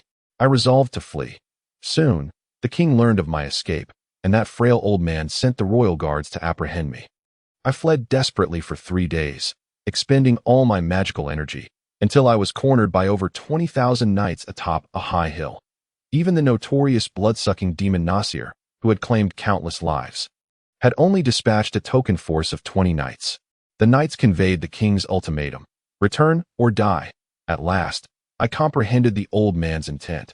Things he could not possess must be obliterated. This world is indeed cruel. I reflected on my relentless efforts, yet remained ensnared in the grip of those in power. The middle-aged man appeared beside me once more, still speaking in that soft, measured tone, inquiring whether I wished to pursue greater power. Tears of disillusionment filled my eyes as I replied, "If you can annihilate these 20,000 knights before me, I shall follow you." A wicked smile spread across the man's face as an overwhelming, awe-inspiring power emanated from him. Good heavens, I had never fathomed that a single person could wield such immense strength. A colossal magic circle formed under his guidance, and the sky abruptly transformed into a crimson expanse. This phenomenon incited panic among the knights. Even from my elevated position, I could hear the chaos of their mounts. Suddenly, the heavens began to rain down. No, it was not rain, it was blood. The sky unleashed a deluge of sanguine rain. As the blood rain fell, mournful sighs echoed faintly in the atmosphere. The knights trembled in fear. They could battle foes of greater numbers, yet the scene before them was utterly incomprehensible. They desperately sought to escape the deluge's grasp. The middle-aged man unleashed a second spell that a tremendous shockwave emanated from his feet, causing the ground to undulate like the tides of the sea, transmitting this formidable force outward, and the violent tremors rendered the knights unable to maintain their footing. Toppling them to the ground, the blood rain fell upon them, and I watched as their bodies gradually corroded, transforming into skeletal remains. 20,000 elite knights, annihilated in the blink of an eye, witnessing their agonized writhing on the ground. Accompanied by their cries of despair, a complex array of emotions surged within me. The man's words resonated in my ears. To avoid being oppressed, one must first possess the power to oppress others. Have you made your choice? I instinctively nodded. He was right. If my strength were greater, would the king still dare to pursue me? Must I continue to entrust my fate to others? To obtain formidable power, I resolved to transform into a lich with the aid of the middle-aged man. My master cons, though I would forsake my corporeal form, every loss bears the potential for gain. I could relinquish all and devote myself entirely to the pursuit of magic. I believe that now, I could effortlessly dispatch over 100,000 royal guards. I shall never forget the moment I emerged from the magic circle. It was a gray, painful memory, after enduring boundless torment. I lost my physical body, The very form that once stirred my own desires, my master, Lord Khans, proclaimed. Catherine Randy, from this moment forth, your lich name shall be Sandrew. Wait, I remember now, my human name is Catherine Randy. Chapter 62. The Plan of the Demigod Lich. The Demigod Lich. Kangs gazed with satisfaction upon his disciple, who had been transformed into a lich through his formidable magical prowess, now once again reverting her to human form. Although the cost of this ritual was astronomical, consuming materials sufficient to forge at least 20 diamond golems and sacrificing 5 powerful liches, he had succeeded. The gods created humanity, yet he had birthed the undead, discovering a means to resist the divine judgment of light. Kang's resounding voice echoed through the chamber. Sandrew, my disciple. Catherine Randy rose gracefully, her exquisite form fully exposed before Kang's. She executed a flawless lady's bow, respectfully stating, I am at your command, my master. Kang's, unfazed by her allure, inquired, what differences do you perceive in your power compared to your former self? Catherine Randy hesitated, prompting Kang's to emit a displeased note. Urging, speak the truth. She cautiously replied, Master, I feel not only do I possess all the powers of my lich form, but I also, moreover, feel invigorated as if I have regained my former corporeal existence. Kang's expressed his satisfaction. Precisely. This is the very purpose of my ritual. Catherine Randy, puzzled, inquired. Master, you once stated that to focus on the study of magic, we must relinquish the trivial emotions of humanity, which stem from our corporeal forms. Thus, I became a lich. Yet now, I find myself, Kangs interjected, restored to human form. You find this peculiar, do you not? Catherine Randy replied, Indeed, Master, I cannot comprehend this matter. I seek your guidance. Kangs elucidated, It is quite simple. The gods granted humanity the capacity to judge our undead kin because of our physical bodies. Our forms have been altered, rendering them distinct from the life the gods created. However, by reverting you, your body should now align perfectly with what the gods designed. Do you believe the divine judgment will still affect you? What? Catherine Randy gasped in astonishment at her master's words. Are you saying that I no longer fear the judgment of light? Kangs proclaimed proudly. I have asserted that I possess the power to alter the rules. The gods created life and endowed their followers with the ability to judge the aberrations. Aberrations, merely races that defy their dominion. The demon race dwells in the demon realm, far removed from the plane of Israel, the dragonkin. Robust in form, inhabit regions distant from humanity. Only we, the undead, must rely on the human world for survival, having emerged only after discarding the myriad flaws of the beings the gods fashioned. Perhaps, this is why I am merely known as a demigod lich. I cannot conjure life from nothing. Hearing her master's rare moment of reflection, Catherine Randy dared not interject, silently absorbing his words. Kangs quickly dispelled this moment of sentiment and continued, The judgment of light directly assaults our fragile bodies, obliterating them. Without a vessel, even the mightiest soul can only be subdued. That I have transformed my own vessel to evade the effects of the judgment of light. However, this is limited to myself, as the process demands immense power, a feat regrettably beyond your reach. Catherine Randy replied with trepidation, I am truly sorry, my master. Kangs countered, Do not utter apologies. Rather, strive to enhance your strength. Catherine Randy affirmed, Yes. Master, did I vividly recall your words from when I had just transformed into a lich. At that time, my recklessness nearly led to my demise. Your guidance saved me. Kangs queried, Sandrew, if we were to gauge strength alone, how many of my diamond golems do you believe you could defeat? Catherine Randy pondered before responding.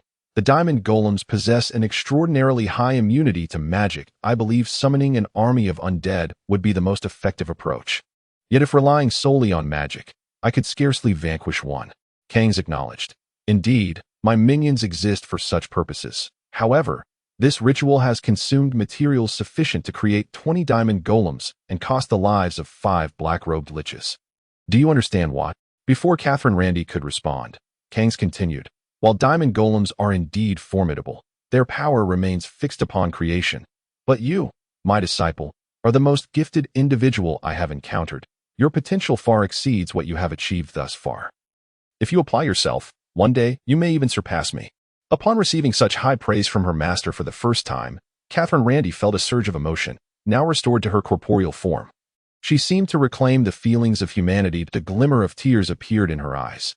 However, centuries of lich existence allowed her to quickly regain composure. Calmly, she addressed Kangs. I shall endeavor to improve. Yet no matter how great my power becomes, I shall always remember that it was you who guided me onto this path toward strength. Kangs responded, that is inconsequential, since my method of transforming my soul vessel cannot be applied to you. I shall pursue an alternative route. The planar projection spell is one option, but to contend with the divine knights possessed by celestial powers, to defeat those who wield the strength of the gods. You must possess unfathomable might that I have experimented with this myself. Even with my power, utilizing planar projection merely grants me the strength of a divine servant. You have used planar projection as well? Catherine Randy inquired. Indeed, Kangs confirmed. Planar projection is suitable for those with immense power who cannot enter themselves. With my strength, I could only manifest as a divine servant, which is why my projection was banished by Archmage Melon 2 centuries ago. Although I modified the magic array, its efficacy did not surpass that of the divine powers temporarily bestowed upon their followers. Thus, I devised this plan, to revert you, granting you the powers of a lich alongside a human body that I am eager to witness how the gods will respond. Catherine Randy asked, what is your plan? Master, venture to the continent of Israel. Kangs declared, united humanity is an indomitable force, akin to an impregnable fortress. Alas, even the mightiest fortress can be undermined from within. Kangs' voice resonated throughout the vast chamber. Go forth, my disciple, and breach this bastion from within, that I shall commence comprehensive preparations for war in the other world. The moment you seize control of the human realm will mark the resurgence of our undead army upon the continent of Israel. This time, I shall ensure the gods recognize that I too am capable of setting the rules. Chapter 10. The Millennial Mummy. King Catherine Randy soared joyfully through the skies of the otherworld. Relishing a sensation she had not experienced in ages since regaining her corporeal form, the heavens were shrouded in black lightning, eternally dim and desolate. The earth below was a realm of ceaseless slaughter, where robust creatures preyed upon the weaker. In this otherworld, the only law was that of survival of the fittest. Catherine Randy had long since acclimated to this harsh reality, and her current objective was to confront a millennial mummy king. Approximately 3.5 centuries prior, shortly after her transformation into a lich, she had yet to acquire formidable power and was still unaccustomed to her new form. Despite her transformation, a yearning for a carefree existence lingered within her heart. Her decision to accompany Kangs to the otherworld and become a lich may have stemmed from a sense of hopelessness in the mortal realm that on one occasion, while soaring through the skies of the otherworld as she had in the past, she unexpectedly encountered a millennial mummy. The law of the otherworld dictated that the weak would be devoured by the strong. Observing a lich of seemingly inferior strength daring to venture forth alone, the millennial mummy was ignited by ambition. Liches are powerful entities, and their souls are particularly delectable. Should the millennial mummy consume Catherine Randy's soul, it would surely ascend to the king level that in the otherworld, countless creatures have survived for millennia. Yet very few have attained the status of king. Most become mere meals for other king-level beings. That day marked one of the most perilous experiences of Catherine Randy's life as a lich, facing death at the hands of a knight. However, while the loss of her corporeal form would mean her soul could still reincarnate through the god of the underworld, being consumed by the millennial mummy would leave no trace of her existence in this world. In that critical moment, a white halo of light flickered, and the demigod lich Kangs emerged through a portal. Kangs did not even raise a hand, merely by exerting his overwhelming presence that spanned hundreds of miles. He compelled the millennium-old mummy to flee in disarray. In truth, Kangs had been observing the recently transformed lich, Catherine Randy, acutely aware that only through experiencing setbacks could one truly internalize lessons that a single encounter proved far more valuable than hearing countless tales of others' experiences. For the mummy, which had attempted to consume the soul of the lich, a millennium of existence represented but a fleeting moment to Kangs, with a stark disparity in power. It was akin to a robust adult male pursuing an ant. How often does one witness a strong adult deliberately hunting down an ant? Just the shadow of his presence sufficed to send the ant scurrying away. This marked the first instance of Catherine Randy uttering an apology to another, to which Kangs retorted, "Do not apologize. Rather, strive to enhance your own strength." From that moment forth, a trace of human innocence and yearning for a beautiful life vanished from Catherine Randy, transforming her into the emotionless, cold lich capable of meticulous and patient magical research. In the Lich's lengthy existence, centuries passed in the blink of an eye. Yet, Catherine Lanty remained focused on the evolution of that millennium-old mummy, watching as it systematically slaughtered and consumed numerous companions, gradually amassing its own army and establishing dominance in the otherworld as a formidable king, successfully elevating its power to the king level. Catherine Lanty was not one to bear grudges lightly. The son of a minister had once looked down upon her, only to face her merciless humiliation before all. Regrettably, at that time, her strength had not been sufficient to withstand the inevitable retaliation that followed. This time, however, Catherine Lanty vowed not to repeat the same mistake. Her mentor, a demigod lich, had once imparted, in the protracted life of a lich, there are two errors that must never be committed. One is a fatal mistake that leads to utter obliteration, leaving no chance for redemption. The other is the repetition of the same mistake, indicating a failure to learn, and I have no need for such waste. Catherine Lanty resolved to confront the being that had once nearly devoured her soul. If she could not contend with a king-level millennium-old mummy and its army, what right would she have to venture into the human realm? Soon, Catherine Lanty soared to the territory of the millennium-old mummy. With the mummy king residing there, no other beings dared to inhabit the surrounding area for miles. This was the domain of the mummy king, whose vast army of hundreds of thousands would tear apart any creature that dared to trespass. Amidst the desolate black earth stood a colossal pyramid, its dark surface etched with golden runes. These numerous golden symbols formed an immense magical circle, evidently a powerful defensive array capable of withstanding the onslaught of 10th-level magic. Surrounding the pyramid were throngs of writhing white skeletal warriors, the elite fighters of the Mummy King's campaigns. The greatest advantage of skeletal warriors lay in their lack of need for sustenance, a characteristic shared by all undead. Thus, the millennium-old Mummy King could gather an army exceeding 100,000, for the logistics of daily provisions would otherwise overwhelm any commander. Catherine Lanty halted her flight in the sky, knowing that her adversary resided within the pyramid. Naturally, she would not recklessly venture into the enemy's stronghold. Instead, she decided to present her opponent with a greeting, compelling them to reveal themselves. The vast magical array formed beneath Catherine Lanty's delicate fingers. As the once blackened sky became drenched in crimson, this unusual phenomenon unsettled the skeletal warriors, for those who had been accepted into the Mummy King's ranks had survived for decades and had witnessed countless slaughters. Developing a semblance of independent consciousness, the blood-red hue intensified. It resembled a boiling cauldron, with bubbles rising and bursting, only to be reabsorbed into larger masses. The bubbles gradually coalesced and descended. Suddenly, a large mass of bubbles converged into a solid form, transforming into a small meteor that hurtled from the sky. A deafening roar echoed as the meteor struck the densely packed skeletal warriors. Boom! The meteor impacted the ground, sending shockwaves that reverberated through the earth. While a violent explosion of flames and shattered bones erupted into the air, amidst the billowing flames, a massive figure emerged at the epicenter of the explosion. A fire-clad magical golem slowly rose in the crater, beneath which lay a multitude of scattered bones. This singular meteor strike annihilated at least 500 skeletal warriors. The battle-hardened army of the Mummy King, witnessing the assault, surged forth like a tidal wave without waiting for their leader's command. Catherine Lanty, hovering in the air, slightly parted her crimson lips. "Enjoy my gift."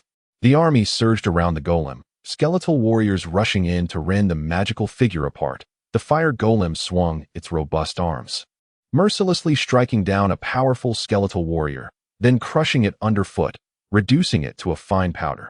The other skeletal warriors seemed unaffected by the demise of their comrade. The sheer volume of slaughters had inured them to such losses. They raised their weapons and struck at the golem, yet upon contact with the flames enveloping it, they were instantly reduced to ash. Nevertheless, the relentless assault of the millennium-old mummy's army continued, as the white skeletal warriors pressed on with fervor. After vanquishing thousands of skeletal warriors, the flames enveloping the golem had diminished to a barely perceptible flicker, and soon it was engulfed by the skeletal horde. The skeletal army howled defiantly at Catherine Lanty, hovering above.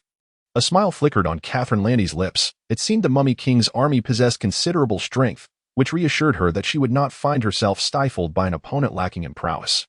Chanting incantations, Catherine Lanty summoned a massive wave of fire magic that rendered the taunting skeletal warriors silent. large clusters of molten rock began to form, transforming into meteor-like projectiles hurtling towards the ground.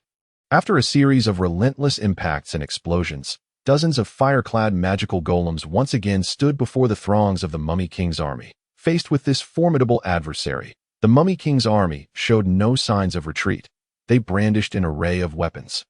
A tide of white rushing towards the crimson fire golems, the silent battle commenced, with only the sounds of slaughter echoing between the skeletal warriors and the fire golems.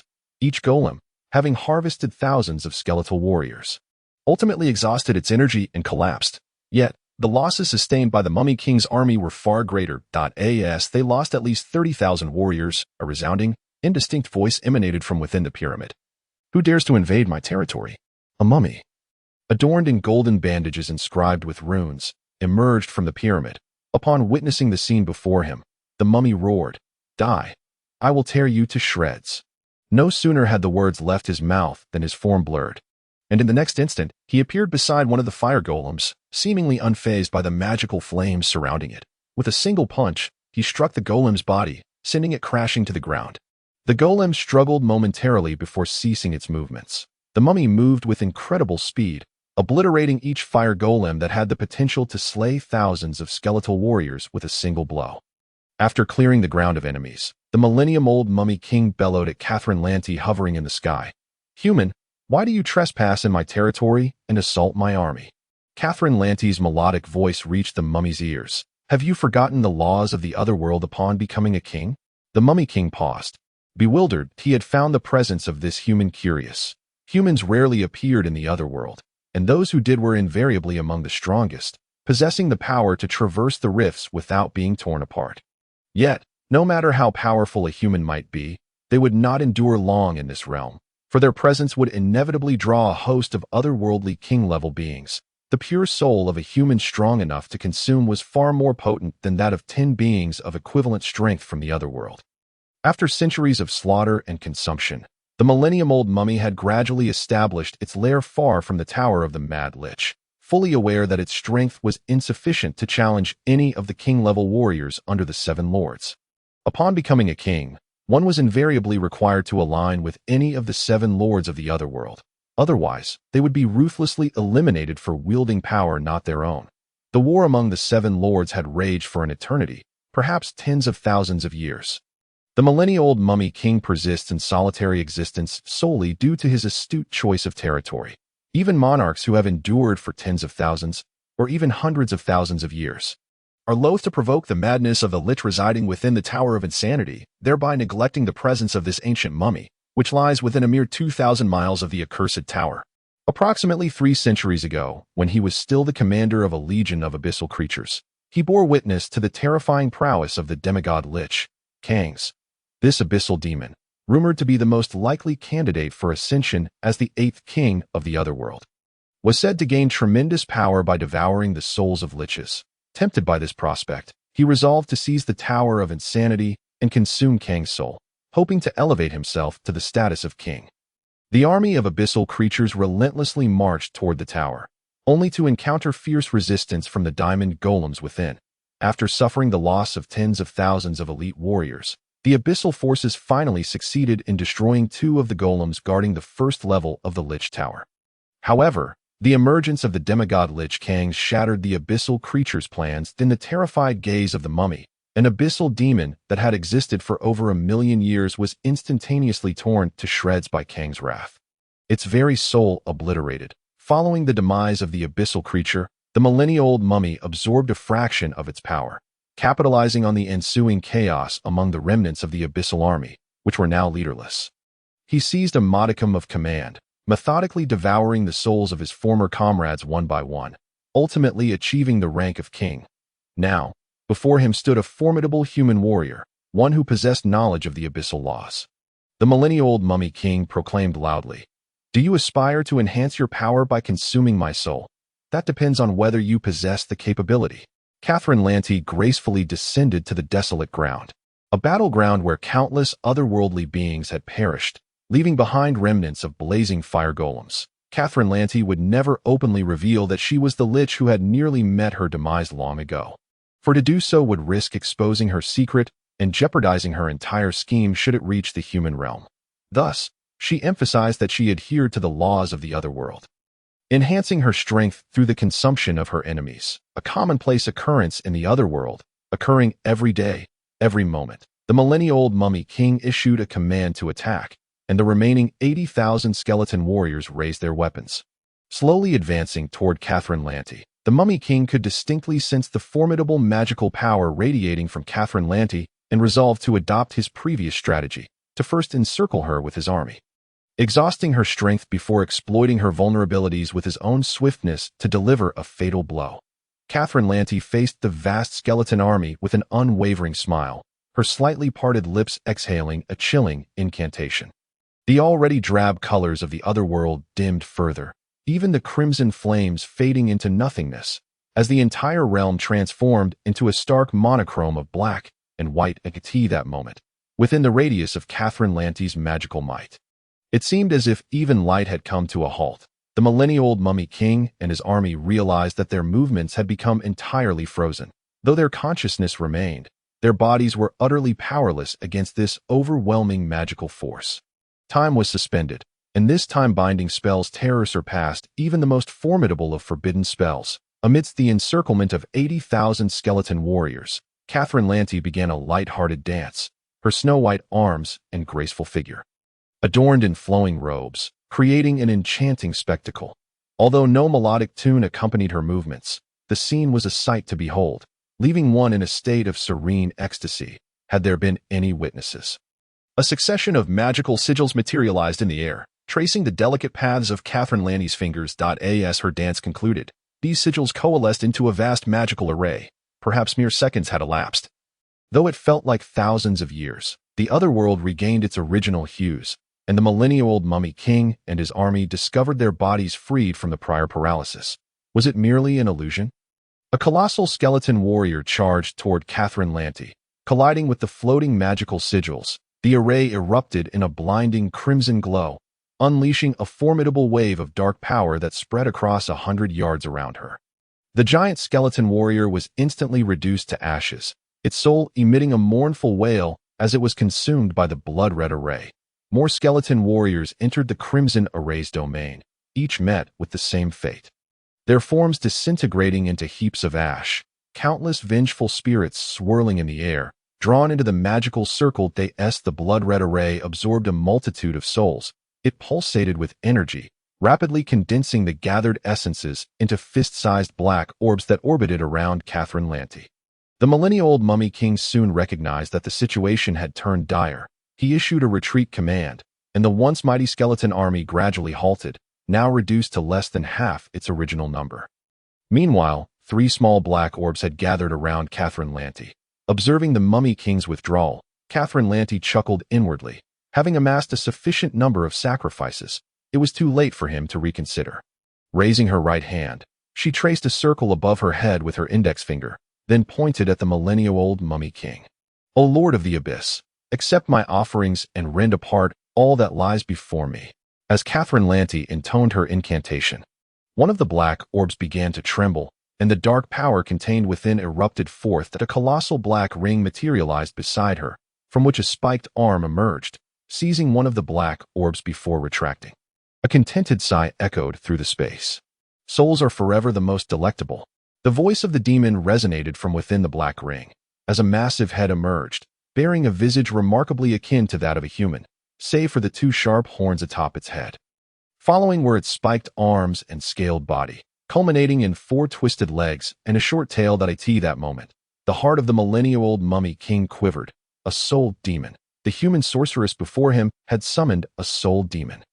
The summoned soul demon gazed hungrily at the multitude of skeleton warriors, and without waiting for Catherine Lanty's command, it lunged toward the nearest skeleton warrior, seizing one barely taller than its bent leg, and voraciously bit into its upper half, heedless of the warrior's struggles. Spit, spit. The soul demon expelled the remnants of bone from its mouth. The soul of a single skeleton warrior paled in comparison to the soul orb forged from thousands of souls. Enraged, the soul demon unleashed a chilling howl, a sound from the abyss imbued with immense power, causing the nearest skeleton warriors to explode under its force, their souls scattering into the air. the soul demon. Upon seeing the drifting souls, erupted in jubilant glee, diving to seize them with both hands, desperately cramming them into its maw. Witnessing his elite army, painstakingly assembled over centuries, being devoured like mere fodder, the millennia-old mummy king felt his fighting spirit wane. He resolved to flee. Unlike other royal beings, the mummy king excelled at self-preservation, believing that as long as he remained alive, he could become even more powerful. His agility and the golden sigils adorning his bandages were crucial to his survival. A shroud of dark flames enveloped Catherine Lanty, providing protection from the soul demon's abyssal howl. Observing the mummy king's retreat, Catherine Lanty was unperturbed. She had meticulously studied her opponent for centuries. Perhaps even the millennia-old mummy king did not know himself as well as she did. Extending her hands, she grasped two floating black soul orbs, gently squeezing them until they shattered, releasing the trapped souls with terrifying wails as they attempted to flee. Desperate to escape Catherine Lanty's grasp, with her mouth agape, Catherine Lanty began to draw in these souls, who cried out in despair at their grim fate. Once she had fully absorbed the souls, she closed her eyes, a look of profound enjoyment gracing her features, casting an eerie glow in the shadowy flames surrounding her. Suddenly, Catherine Lanty opened her eyes, a glimmer of brilliance flashing within them. As she parted her lips, a fireball erupted forth. The front of the fireball crystallized into a contorted human visage, which emitted a wretched wail, instilling terror in the drifting souls around. The fireball harbored not only a formidable flame capable of annihilating all living beings, but also an insidious shadow power, capable of directly obliterating the very souls of creatures. The fireball soared towards its target with a piercing howl. The millennia-old mummy king, confronted with the oncoming fireball, felt a flicker of doubt pierce through his steadfast resolve. For centuries, the endless slaughter had allowed this mummy to ascend to the rank of a king, commanding an army of 100,000 undead, reigning supreme in his dominion, even in moments of peril. The ancient mummy king was confident he could escape with his life, regroup his forces, and once again wage war against his foes. Yet, at this moment, he was gripped by an unfamiliar sensation of fear, which swiftly enveloped his mind, rendering him incapable of even contemplating escape. The soul fireball struck true, its latent power erupting forth to shatter the mummy king's formidable defenses, unceremoniously tearing his body into fragments.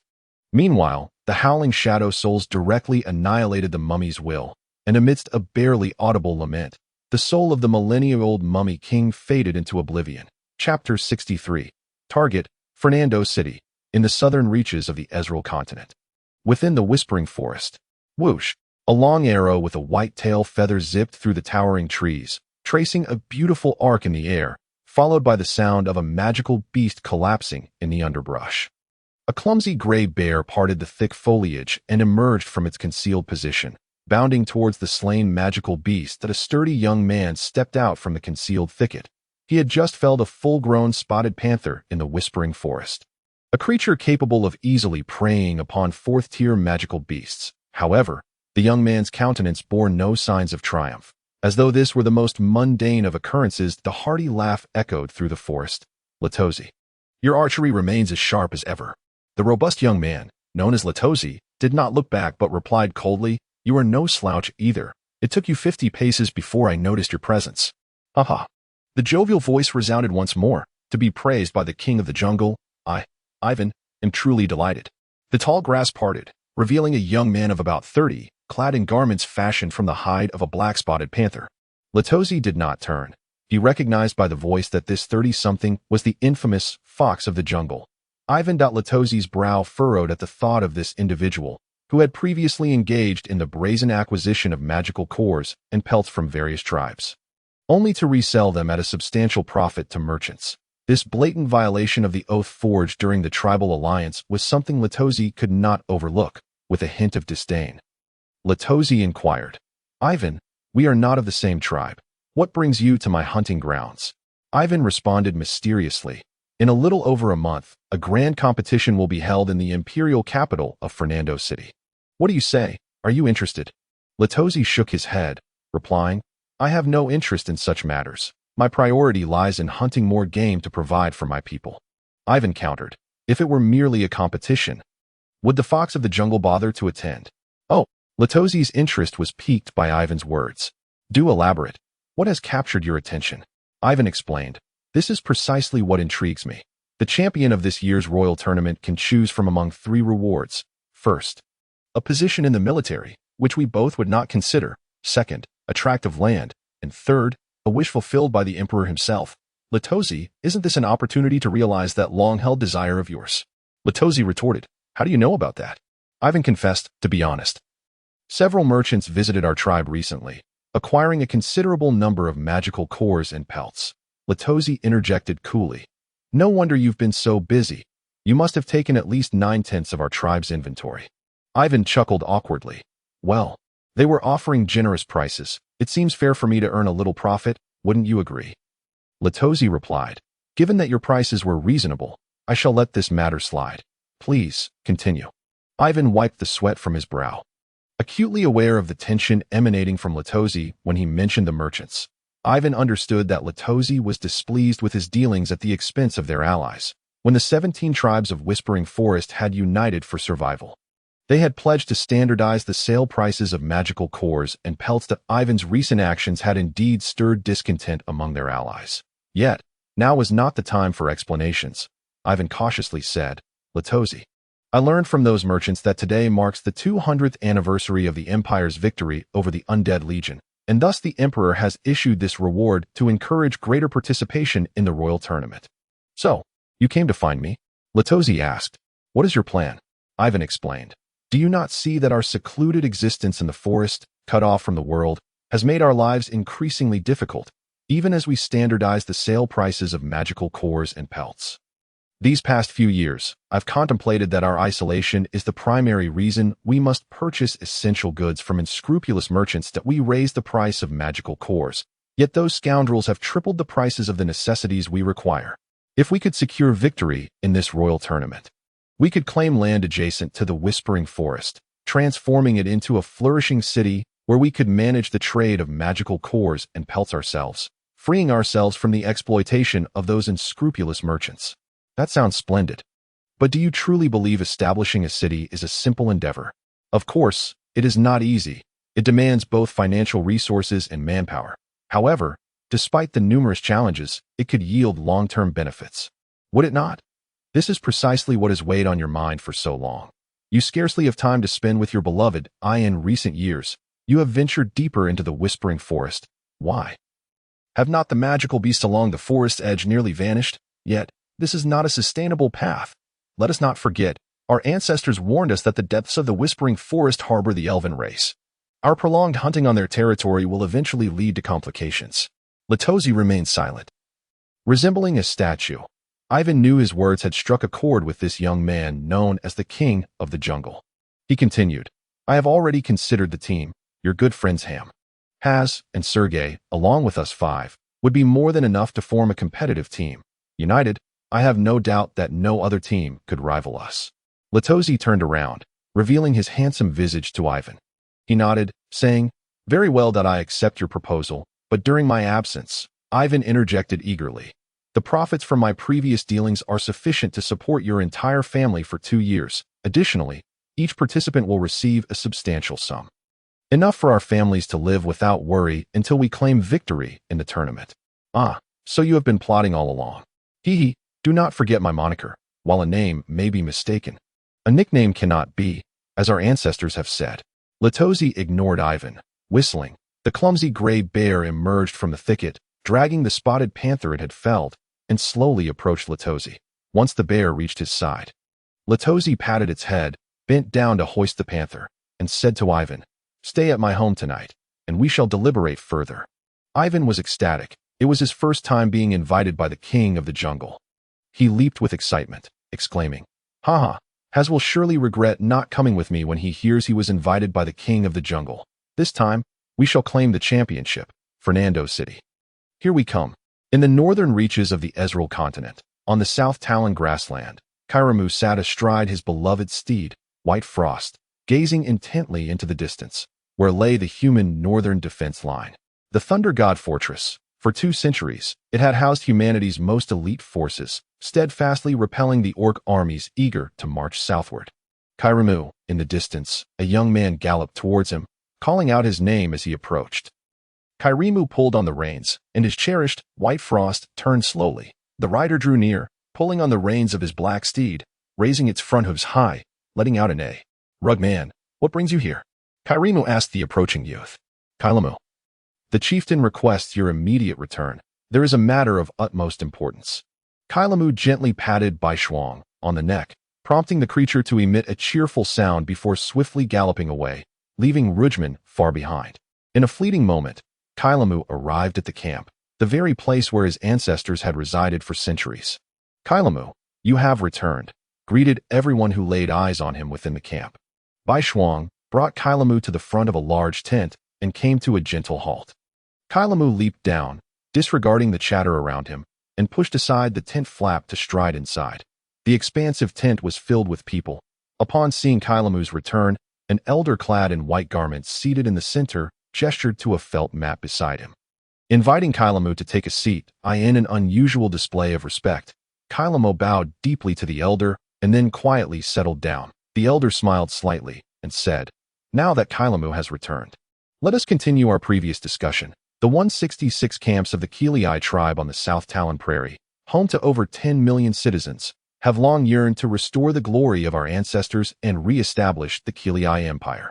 A middle-aged man dressed in grayish-white, his head completely bald, interjected, "Chieftain Abdul, your aspirations are noble, yet I doubt the emperor will acquiesce to our Kilii tribe's desire for restoration." "Nonsense," a robust voice countered. "Kilii, you consistently oppose the chieftain."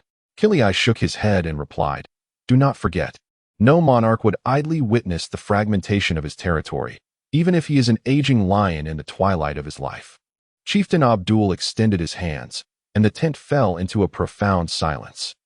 He spoke softly, "Restoring the glory of our ancestors is the dream of the Kilii people. I believe every descendant of the Great Ones would dedicate themselves to this ideal." Kilii interrupted, shaking his head. "Chieftain Abdul, perhaps you should reconsider. For the past 2 centuries, despite our kin being divided into hundreds of tribes, we have had no trouble securing our livelihoods. As long as we toil diligently, succulent lamb will grace our tables, without needing to migrate daily to escape the marauding beasts as our ancestors did." Chieftain Abdul asked, "Kilii, my child, do you not believe we ought to establish our own nation?" Kilii responded, "Establishing a nation is ultimately to ensure the happiness and safety of our people. Presently, we have achieved that. Why complicate matters? Should the empire refuse our demands, it may lead to armed conflict. The Thunder God Fortress lies not far from here. Any unfortunate incidents could provide the barbaric beast an opportunity." Chieftain Abdul surveyed Kilii and then the others in the tent. Still speaking softly, "Is there anyone who shares Kilii's perspective?" A few clad in grayish-white hesitated and remained silent.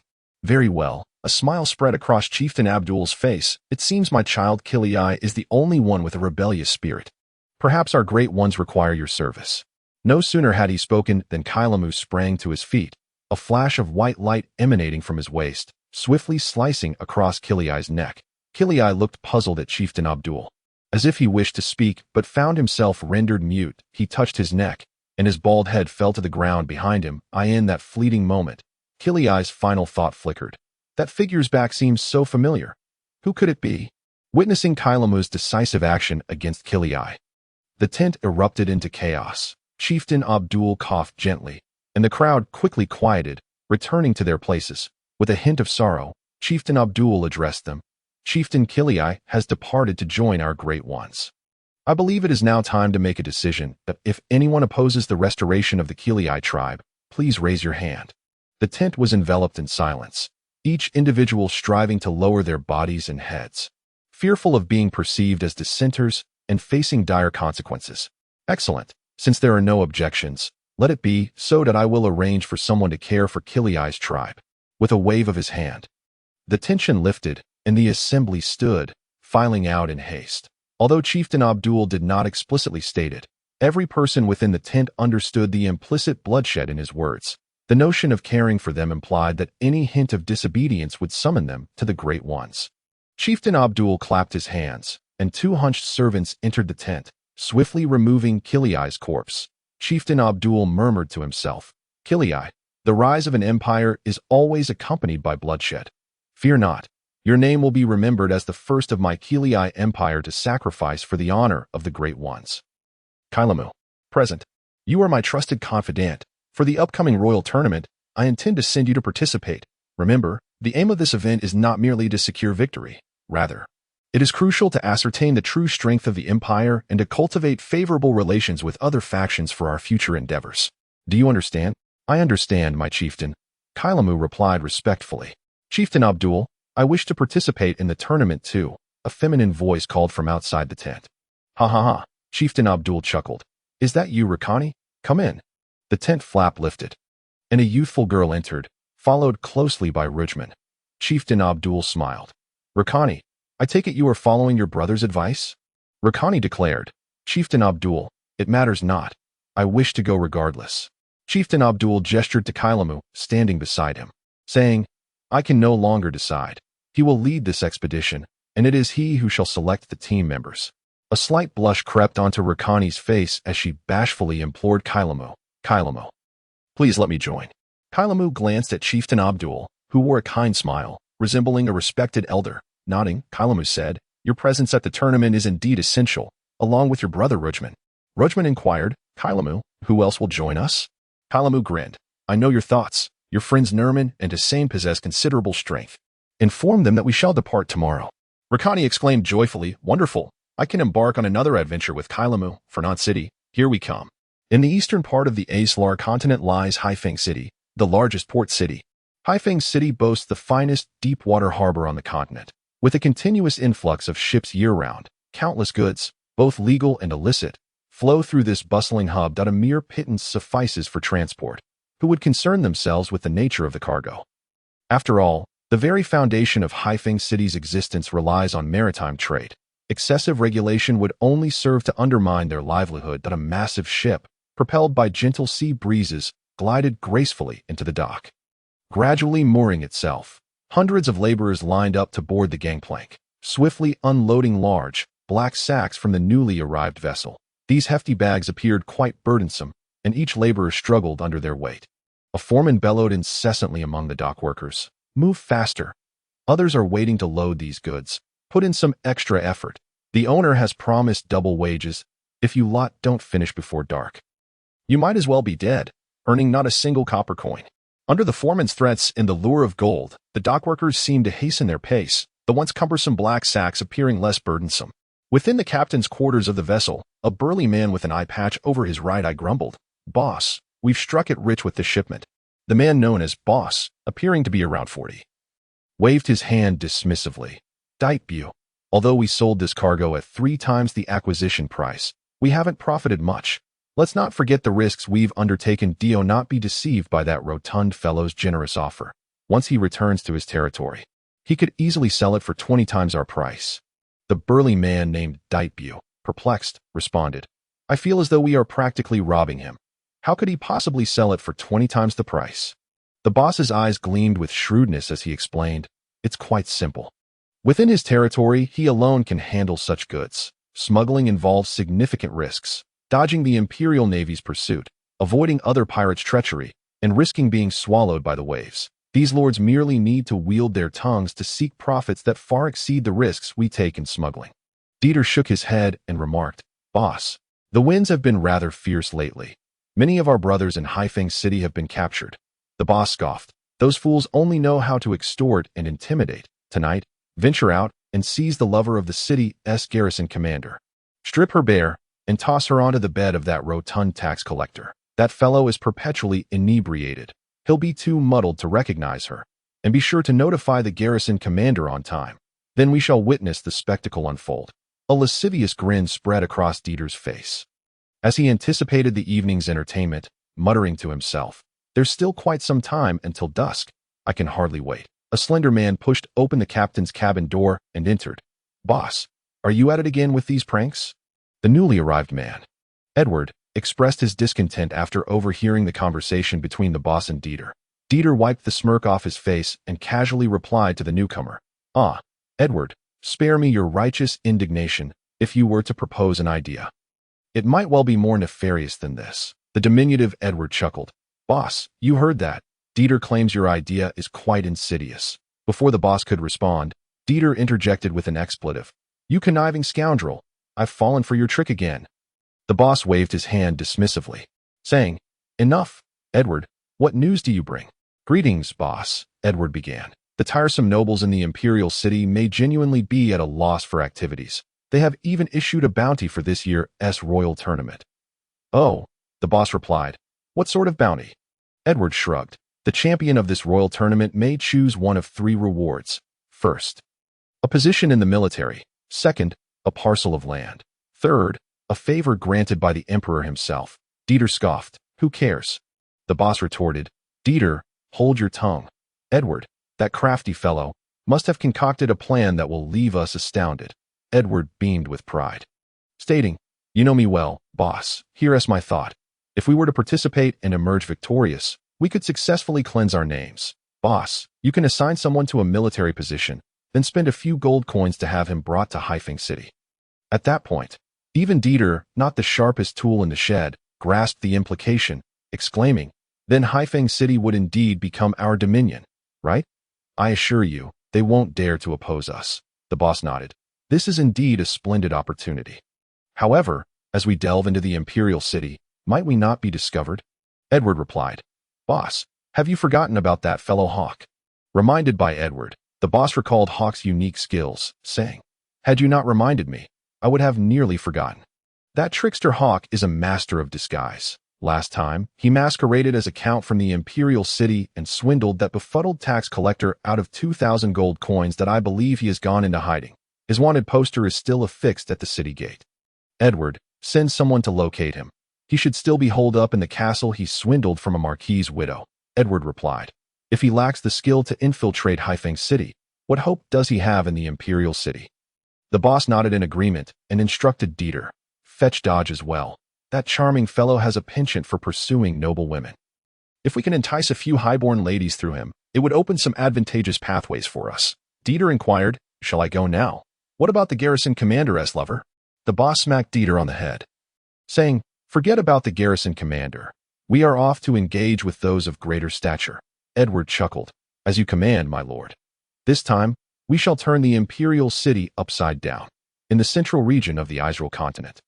At the Maple Leaf Tavern in Sek City, Maya sat silently. His chestnut hair and large blue eyes made him stand out amidst the tavern's patrons, yet he obscured his entire face with the collar of his priestly robe. Seemingly averse to revealing his appearance, Maya had lived in the slums of Sek City since he could remember, frail and small, utterly unaware of who his parents were. Each day, he scavenged through refuse for scraps that even stray dogs would disdain. Perhaps it was the favor of Lady Luck. One day, a passing priest spotted Maya, surrounded by a pack of wild dogs. The frail Maya clutched a smaller girl protectively, indifferent to the wounds inflicted by the dogs on his own body. In that moment, Maya's innate kindness touched the priestess' heart. The priest chased away the dogs and took Maya and the girl back to the church. The priest who adopted Maya had recently ascended to bishop within the Church of Light, dispatched by the Church of Light in Fernando City to oversee the branch in Sek City. Thus, Maya and the girl became the priest's foster children, living together in the Church of Light in Sek City. Having witnessed the benevolent priest bestow the blessings of the God of Light upon the impoverished, Maya gradually developed an interest in the priesthood, through his own efforts and the priest's guidance. Maya successfully ascended to the rank of apprentice priest 2 months ago that he vividly remembers that day. Upon learning of his promotion, he leapt for joy and embraced his sister, tears of excitement streaming down his face. Maya believed he would, like his adoptive father, use his strength to purify the world of all evil, alleviating the suffering of the continent's poor and ensuring that everyone around him could live a life of happiness. Alas, Maya was mistaken. When he sought to join an adventurer's party to bring light to others, no group was willing to accept him. The reason was starkly simple. Maya's vehement disdain for evil made him incompatible with the mercenaries, who were primarily focused on profit. Maya had briefly joined one adventurer's party, but after just 2 days, he departed on his first day. Upon joining, he meddled in affairs that did not concern him in the commercial district of Sek City, offending several powerful nobles. Typically, those nobles would overlook Maya's antics due to his adoptive father's reputation, but they felt no such restraint toward his adventurer party, resulting in the party facing repeated setbacks and losing several contracts. leading to a heated argument between the party leader and Maya. But on the second day, the adventurer party decided to leave Exquisite City for other locales. Since Maya was the only local, the leader allocated some funds for him to purchase supplies for their journey. However, upon encountering the impoverished in the slums, he impulsively spent all the gold he had on food to distribute to the needy. Thus, Maya returned to the tavern, awaiting the next party that might accept him. Maya's actions became the talk of Exquisite City. Every adventurer party short on members refused to take him in, preferring to leave a position vacant. Each day, Maya would visit the mercenary guild only to leave in disappointment. Heading to the Maple Leaf Tavern for a few drinks before returning to the Church of Light. Barkeep, another drink, please. Maya gently tapped the bar, addressing the busy proprietor. The tavern owner glanced at Maya, shook his head, and replied, Maya, you must stop this. You are a good person, but your actions are misguided. Maya, filled with frustration, questioned, I've done nothing wrong. Why is this happening? Before the owner could respond, a sultry voice chimed in. It's quite simple. You haven't found the right party. Turning towards the voice, Maya saw a woman shrouded in a black cloak standing beside him. You would hire me. Aren't you concerned I might bring you trouble? The woman replied, Trouble? What do you mean by trouble? Maya explained, offending nobles. Spending your money to buy food for the poor, and the woman interjected, if that's all you can manage, then you're not doing nearly enough. Why should nobles sit high above, while the poor suffer their entire lives? At her words, Maya's eyes brightened. It was the first time he had heard someone echo his sentiments. The woman's enticing voice resonated in his ear once more. But you're still going about it the wrong way. Maya, defiant, argued. Why? I've done nothing wrong. I didn't expect you to. The woman mercilessly interrupted. You can buy food for them today, but what about tomorrow? How much gold do you have? How long can you sustain them?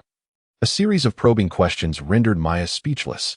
Indeed, the woman's words were quite reasonable. However, upon seeing those impoverished individuals, Maya was reminded of her own tragic childhood, and she could no longer contain herself. The woman continued, feeling compassion for them is not misguided.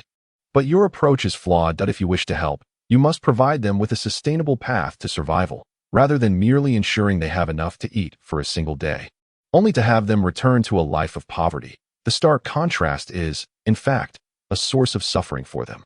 Maya replied, I hadn't considered it that deeply. I merely wish for the entire continent to be free of poverty and inequality. The woman inquired, I can make this happen. Would you be willing to join my team? You, Maya asked, puzzled. What qualifies you to make such a claim? Are you familiar with the royal tournament? Yes, Maya responded. The woman explained, this year, the team that wins the royal tournament can make a request to His Majesty the Emperor. My request is to eradicate poverty from the continent, compelling the empire to devote more resources to those living at the bottom rungs of society, thereby eliminating various forms of inequality. Maya felt a surge of passion as he exclaimed, I am willing. The woman unfurled her cloak, revealing a breathtakingly beautiful visage, and said to Maya, Welcome to my goddess team. Priest, allow me to introduce myself. My name is Catherine Lanty, but you may call me Lanty. In the city of Alpha in the western part of the Aeslar continent. At the Lion King's Pride Inn. I am thoroughly satiated, Faris declared, having devoured all the food laid before her. Ryan glanced at Faris, a smile flickering at the corners of his mouth, though he remained silent. Red, seated opposite Faris, could not help but interject. Faris, with such an appetite, you ought to be wary of becoming a plump pig. Otherwise, no one will want you. Faris waved a dismissive hand at Red, retorting, Oh, spare me, Red. You consume even more than I do. Red deliberately attempted to tease Faris, counting on his fingers, 1 large serving of barbecued beef, 1 portion of toasted bread, and 2 servings of roasted jungle chicken wings. At this point, Red pointed at a large wooden cup in front of Faris, saying, And look, you also have this enormous cup of refreshing juice. Faris scoffed, Do you think I am still the same mage from the imperial capital, worrying about gaining weight from eating a bit more? After undergoing Ryan's specialized training, I could devour a whole wild pig daily. With a flourish, Faris raised her right hand, pulling up the sleeve of her left-hand mage robe to reveal her left arm. Provocatively waving it at Red, See, my arm is no longer as frail as it used to be. Believe me, I could knock you out with 1 punch. Before Red could respond, Faris observed that although she had gained some muscle, her skin had darkened compared to before, and she expressed concern. However, My skin has tanned quite a bit. I wonder if there is a way to lighten it? Red, chewing on a small piece of roasted meat, mumbled through his mouthful. Well, don't think you're the only one who has improved. I can now knock out a jungle dog with my bare hands. Elander paid little attention to others, focusing intently on the food before him. Ryan understood that Elander still harbored concerns for his wind wolf companion, to be honest, at the beginning of their specialized training, while Ryan was engrossed in studying magical formations. The other four were undergoing training, leaving only Elander with a bit of free time. Thus, he was tasked with hunting prey each day, which Ryan would then grill. Initially, Elander returned with bloodied game, often torn asunder. During that time, Ryan was quite worried about Elander, as he, being a druid, rarely engaged in such brutality. However, Ryan also realized that this was something Elander had to navigate on his own, as no one else could assist him. As the specialized training progressed, Elander seemed to gradually adapt to the grief of losing his wind wolf friend. The prey he brought back was no longer gory. He dispatched it swiftly and decisively. Even a fiercely agile level 5 magical beast, the spotted black panther, met its end with a single strike to its neck, leaving its body unscathed. Elander's speed had certainly increased, and his attack power had sharpened. Witnessing his companions grow stronger over the course of just a few weeks filled Ryan with immense joy. With these allies by his side, he believed he could achieve excellent results in the royal tournament and successfully complete his coming-of-age trial. After everyone had finished their meal, Ryan asked, with just over 10 days until the tournament, should we prepare to head to the imperial capital? Ferris replied, indeed, Ryan. I was just about to suggest we do so. It would be best to arrive early in the imperial capital to allow ourselves ample time to acclimatize to the surroundings. Ryan queried, acclimatize? Red chimed in, yes, the population of the imperial capital exceeds 20 million. It is incomparable to Alpha City. 20 million, Ryan exclaimed, jumping to his feet. That many people? Ferris explained, of course that in fact, after His Majesty Fernando defeated the invasion of the undead legions 200 years ago, the construction of the imperial capital commenced, gathering nearly all the skilled craftsmen from across the continent. Led by the youngest disciple of the Grand Mage Melon, Jesse. Due to the vast scale of the project, which encompassed numerous aspects, particularly in construction materials, there was initially considerable chaos, as there were no established standards on the continent. Eventually, Jesse established a comprehensive system of measurement and created remarkable inventions in various fields, which allowed the project to progress smoothly. This system of measurement became the standard for the Empire, earning Jesse her place among the 7 heroes of the imperial capital. Oh, is that so? Ryan nodded, settling back down and listening intently to Ferris's account. She continued, having suffered greatly from the ravages of the undead, when the construction of the imperial capital was announced, people flocked to join in. The numbers kept growing, and the city expanded.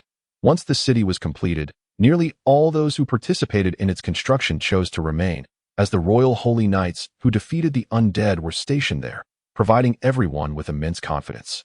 Red suddenly interjected. Jessie was only 20 when she began overseeing the construction. Much like you, Ferris, the imperial capital took a full decade to complete, and during that time, Jessie transformed from a youthful girl into a mature woman. Jessie never married. As it is said, she fell in love with her teacher, Grand Mage Melon.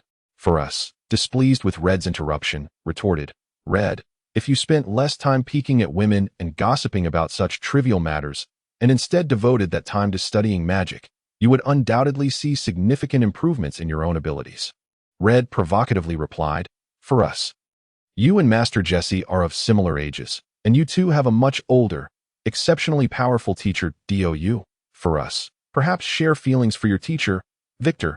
Before Red could finish, Ferris seized a plate from the table and hurled it at him. Caught off guard, Red managed to dodge the plate, but the contents splattered all over him. Enraged that she had missed, Ferris remained seated and began chanting a spell that Red wiped the sauce from his head. He quipped, Ferris, have I struck a nerve? You're actually casting magic. Wait, by the light, you're using fireball. Without a moment's hesitation, Red quickly cast a fire protection spell on himself. During their special training outside the city, Ferris's fireball had become exceedingly powerful, and Red did not believe he was sturdier than the massive rock that Ferris had obliterated with her fireball. Chapter 64. A farce. Just as Ferris was about to unleash her fireball, she abruptly halted its casting and switched to Ice Arrow. Red had just completed his fire protection spell when he noticed the white ice arrow hurtling toward him, realizing it was too late to cast a protection spell against the cold. Red could only summon a holy shield to withstand Furus's icy projectile. Although the holy shield absorbed the force of the ice arrow, preventing him from being harmed, the chilling cold it carried left him shivering uncontrollably. Furus, ignoring Red's plight, continued her incantation. With trembling words, Red managed to say, "Far as I see, you are quite ruthless." He quickly cast a cold protection spell that if Furus had cast her spell at full speed, she would have slightly outpaced Red, but the magic would take time to travel through the air, allowing Red's spell to complete in time to defend against hers. Originally, Furus would not have considered such minute details. However, after Ryan's specialized training, she had become more adept at leveraging her advantages and controlling her power. As Red fervently cast his cold protection spell, Furus intentionally slowed her spell casting to gain an edge. Regardless of the type of protective magic cast, there exists a brief interval between the casting of two spells. This is the very moment that Furus has been waiting for. As Reed completes the incantation for the cold protection spell, Furus swiftly shifts her tone and unleashes her fiery incantation. The flame incantation is the quickest spell in Furus's repertoire, while it may not reach the level of instantaneous casting. The duration is sufficiently around 1 second. No, with the flickering flames splattering onto him, Reed shouts, "Furus, you are truly insidious." He quickly leaps up, desperately attempting to extinguish the flames consuming him, seizing the opportunity while Reed is preoccupied. Furus snatches the battle axe that Oz had placed at the edge of the table and dashes around the dining table, swinging it towards Reed. Upon hearing the whoosh of the axe slicing through the air, Reed, terrified, does not dare to lift his head. Instead, he rolls on the ground and exclaims, "Furus, you have tarnished the honor of a magician." Furus shows no mercy, continuing her pursuit of Reed with the axe in hand. Reed darts around the table incessantly, patting down the flames on his body while engaging in a verbal spar with Furus. "Heavens, Furus, if the masters were to witness your actions, they would be utterly ashamed of you. As a magician, how could you stoop to wielding an axe like a warrior?" Furus retorts as she chases him, "Foolish Reed, Lion has stated that victory is the greatest honor. Let the glorious halo of the magician perish." Alina claps her hands excitedly. "Go for it. Reed, you are about to be caught by Sister Fawny. Go, Sister Fawny, catch that lecherous fellow and give him a good smack." Oz, visibly displeased, interjects, "Alina, who do you think you are? And Furus, do not damage my axe. This is already my 13th axe. And the blacksmith at Firehammer is on the verge of tears, having to forge a new one for me every 3 days." Alindo, indifferent to the commotion around him, remains focused on his meal. Just as he picks up a large piece of roasted beef leg, Reed dashes by and snatches it from him. "Buddy, I'll just borrow this for a moment," Reed states. Alindo shoots a glare at Reed for stealing his food, but reaches for another roasted beef leg. Just as Alindo grasps the leg, he hears Furus's voice. "Alindo, thank you." A gust of wind rushes past him, and the beef leg is swiftly transferred to Furus's grasp. Despite being a magician, Furus, having undergone rigorous training, possesses increased strength and can wield Oz's battle axe. However, she still lacks the combat prowess of a warrior, leading both Furus and Reed to pick up beef legs in a makeshift duel. Reed brandishes his roasted beef leg at Furus, saying, "Furus, rather than learning the finer arts, you have mastered all of Lion's devious tricks. Once again, I have fallen victim to your schemes." Furus retorts, "Cursed Reed, can you not go a single day without spouting nonsense? I have had my fill of you. Today, you shall taste my wrath." Just as the two stand at an impasse, Lion's voice interrupts. "All right, enough of the ruckus. A little venting is sufficient." Upon hearing Lion's words, both Furus and Reed simultaneously lower their arms. Lion rises and states, "Overall, well done, Furus. Your timing in utilizing magic was commendable. However, you made a slight error in swinging the axe at Reed. You lack Oz's strength, and thus cannot achieve the speed of his attacks, allowing Reed to perceive your movements. Reed, your reaction to the assault was commendable, and inciting Furus with your words was a clever tactic. However, you must remain vigilant at all times, even if your line of sight is obstructed. Rely on your memory and evade with your eyes closed. When Furus swung the axe at you, your response was somewhat lacking. If I were in your position, I would have employed the Holy Shield to counterattack. You are well aware of Furus's abilities. Based solely on her strength, She cannot breach your holy shield. As long as you remain close to Faris, your strength as a man will always give you the advantage. After imparting this wisdom, Lion casts a glance at Alindo. Having had his food snatched away twice, if Alindo were truly focused, it is likely none would have managed to take his food. Alindo meets Lion's gaze and states, "Do not waste food. Pass me that beef leg." Faris and Reed exchange helpless glances and place their beef legs onto the plate in front of Alindo. Alindo seizes the beef leg and warns, "Do not look at me with those eyes. If I do not hand you both a beef leg, are we to watch Faris continue to assault Reed with her axe?" Lion approaches Alindo. Patting him on the shoulder, Alindo takes a hearty bite of the beef, mumbling, "Aren't we supposed to be heading to the imperial capital? Carry on." Alindo's remark elicits laughter from everyone. Lion gestures for everyone to settle down and continue listening to Faris as she shares information about the imperial capital. Chapter 65. Faris's plan. Faris begins. The imperial capital boasts a population of 2 million. Of course, not all reside within the city itself, as the surrounding area within 100 miles falls under its jurisdiction. The entire capital is divided into 3 sections. The innermost part houses His Majesty the Emperor in the royal palace, which is safeguarded by the 1st Division of the Royal Knights. Next is the urban area, where the nobility resides and the bustling commercial district flourishes. The outermost area consists of the suburbs, home to numerous farmers and artisans. The royal games are held at the royal arena located in the city center. We have a meticulously planned itinerary for our return to the imperial capital. Upon arrival, everyone shall stay at my home. I will first take you all on a tour of the imperial capital. Aside from exploring the vibrant commercial district, we must also visit the magnificent Cathedral of Light, which is where Reed resides, as well as the Royal Magical Academy where I study. Lion, you have expressed a desire to delve deeper into magical arrays, have you not? My teacher, Victor, is there. You can seek his guidance then. Lion responds, "We are there to participate in the competition. Is all this truly necessary?" Faris insists, "How can that be? It is everyone's first visit to the imperial capital. I must ensure you are well hosted. As for the registration for the competition, I will arrange for someone to handle those trivial matters. So do not worry. Once we have explored the aforementioned sites, we can spend a few coins to visit the royal arena and familiarize ourselves with the venue. After the draw for the competition, we can also allocate some coins to learn about our opponents. Better safe than sorry." Lion scratches his head and concedes, "As you wish. The imperial capital is your hometown, so you may arrange it." "For us." Faris responds, displeased, "What did you just call me?" Lion hurriedly replies, "Fani, Fani." Faris remarks, "Now that is more like it." Lion concludes, "Then it's settled. After we finish this meal, we shall set off. It will take us approximately 10 days to walk to the imperial capital. Won't it?" Both Faris and Reed exclaim in unison, "No way." Lion inquires, "What is the matter? Why the sudden excitement?" Faris glances at Reed, signaling for him to speak. Reed nods in agreement. Faris explains to Lion, "Traveling on foot is less efficient than taking a carriage. Firstly, we need to conserve our strength. We cannot arrive in the imperial capital and immediately compete. Secondly, arriving earlier grants us ample time to pursue our own interests. Lastly, Reed and I are somewhat well known in the capital. If we simply walk through the city gates, we will likely make headlines by the next day." At Faris's insistence, Lion concedes to the suggestion of traveling by carriage to Fernando City.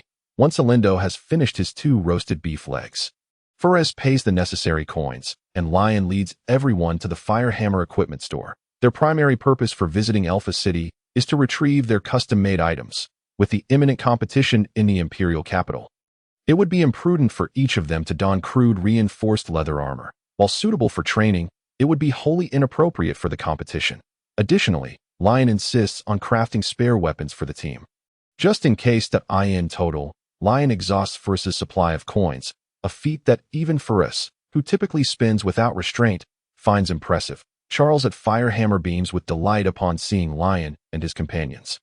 The Rose Squad has placed numerous custom orders with Firehammer over the past few months, and the advertising provided by Lion and his team has sufficiently boosted Firehammer's profits by a significant margin.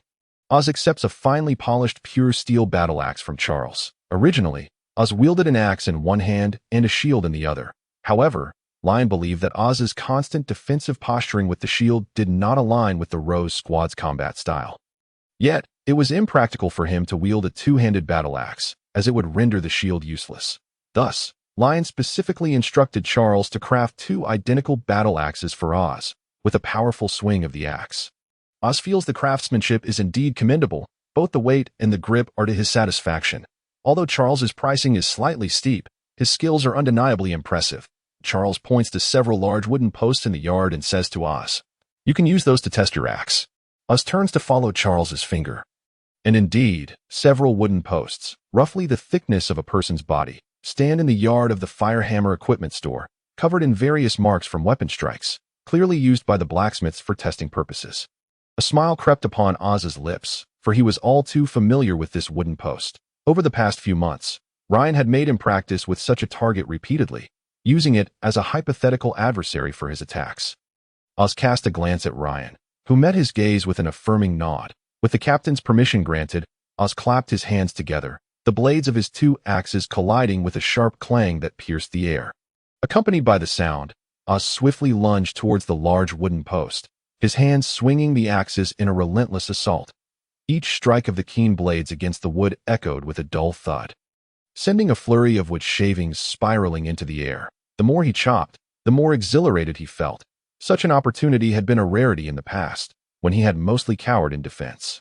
Suddenly, Oz let out a mighty roar, bringing his two axes together before delivering a powerful blow to the wooden post. With a crack, the sturdy post, thick as a man's body, could no longer withstand Oz's onslaught and splintered into two halves, the upper section crashing down into the yard. Charles, witnessing this spectacle, could hardly close his mouth in astonishment. The warrior before him had felled the very post he used to test the sharpness of his weapons. How astonishing! Ryan was thoroughly pleased with Oz's performance. Both his combat style and the newly forged axes were commendable, and he believed they would serve their purpose well. Farah and Reed also received the specially crafted weapons that Ryan had commissioned for them, two seemingly unremarkable black-bladed daggers. Farah pouted and remarked, "Ryan, why is this dagger so dark?" Ryan chuckled and replied, "What, does it not look as splendid as Oz's axes?"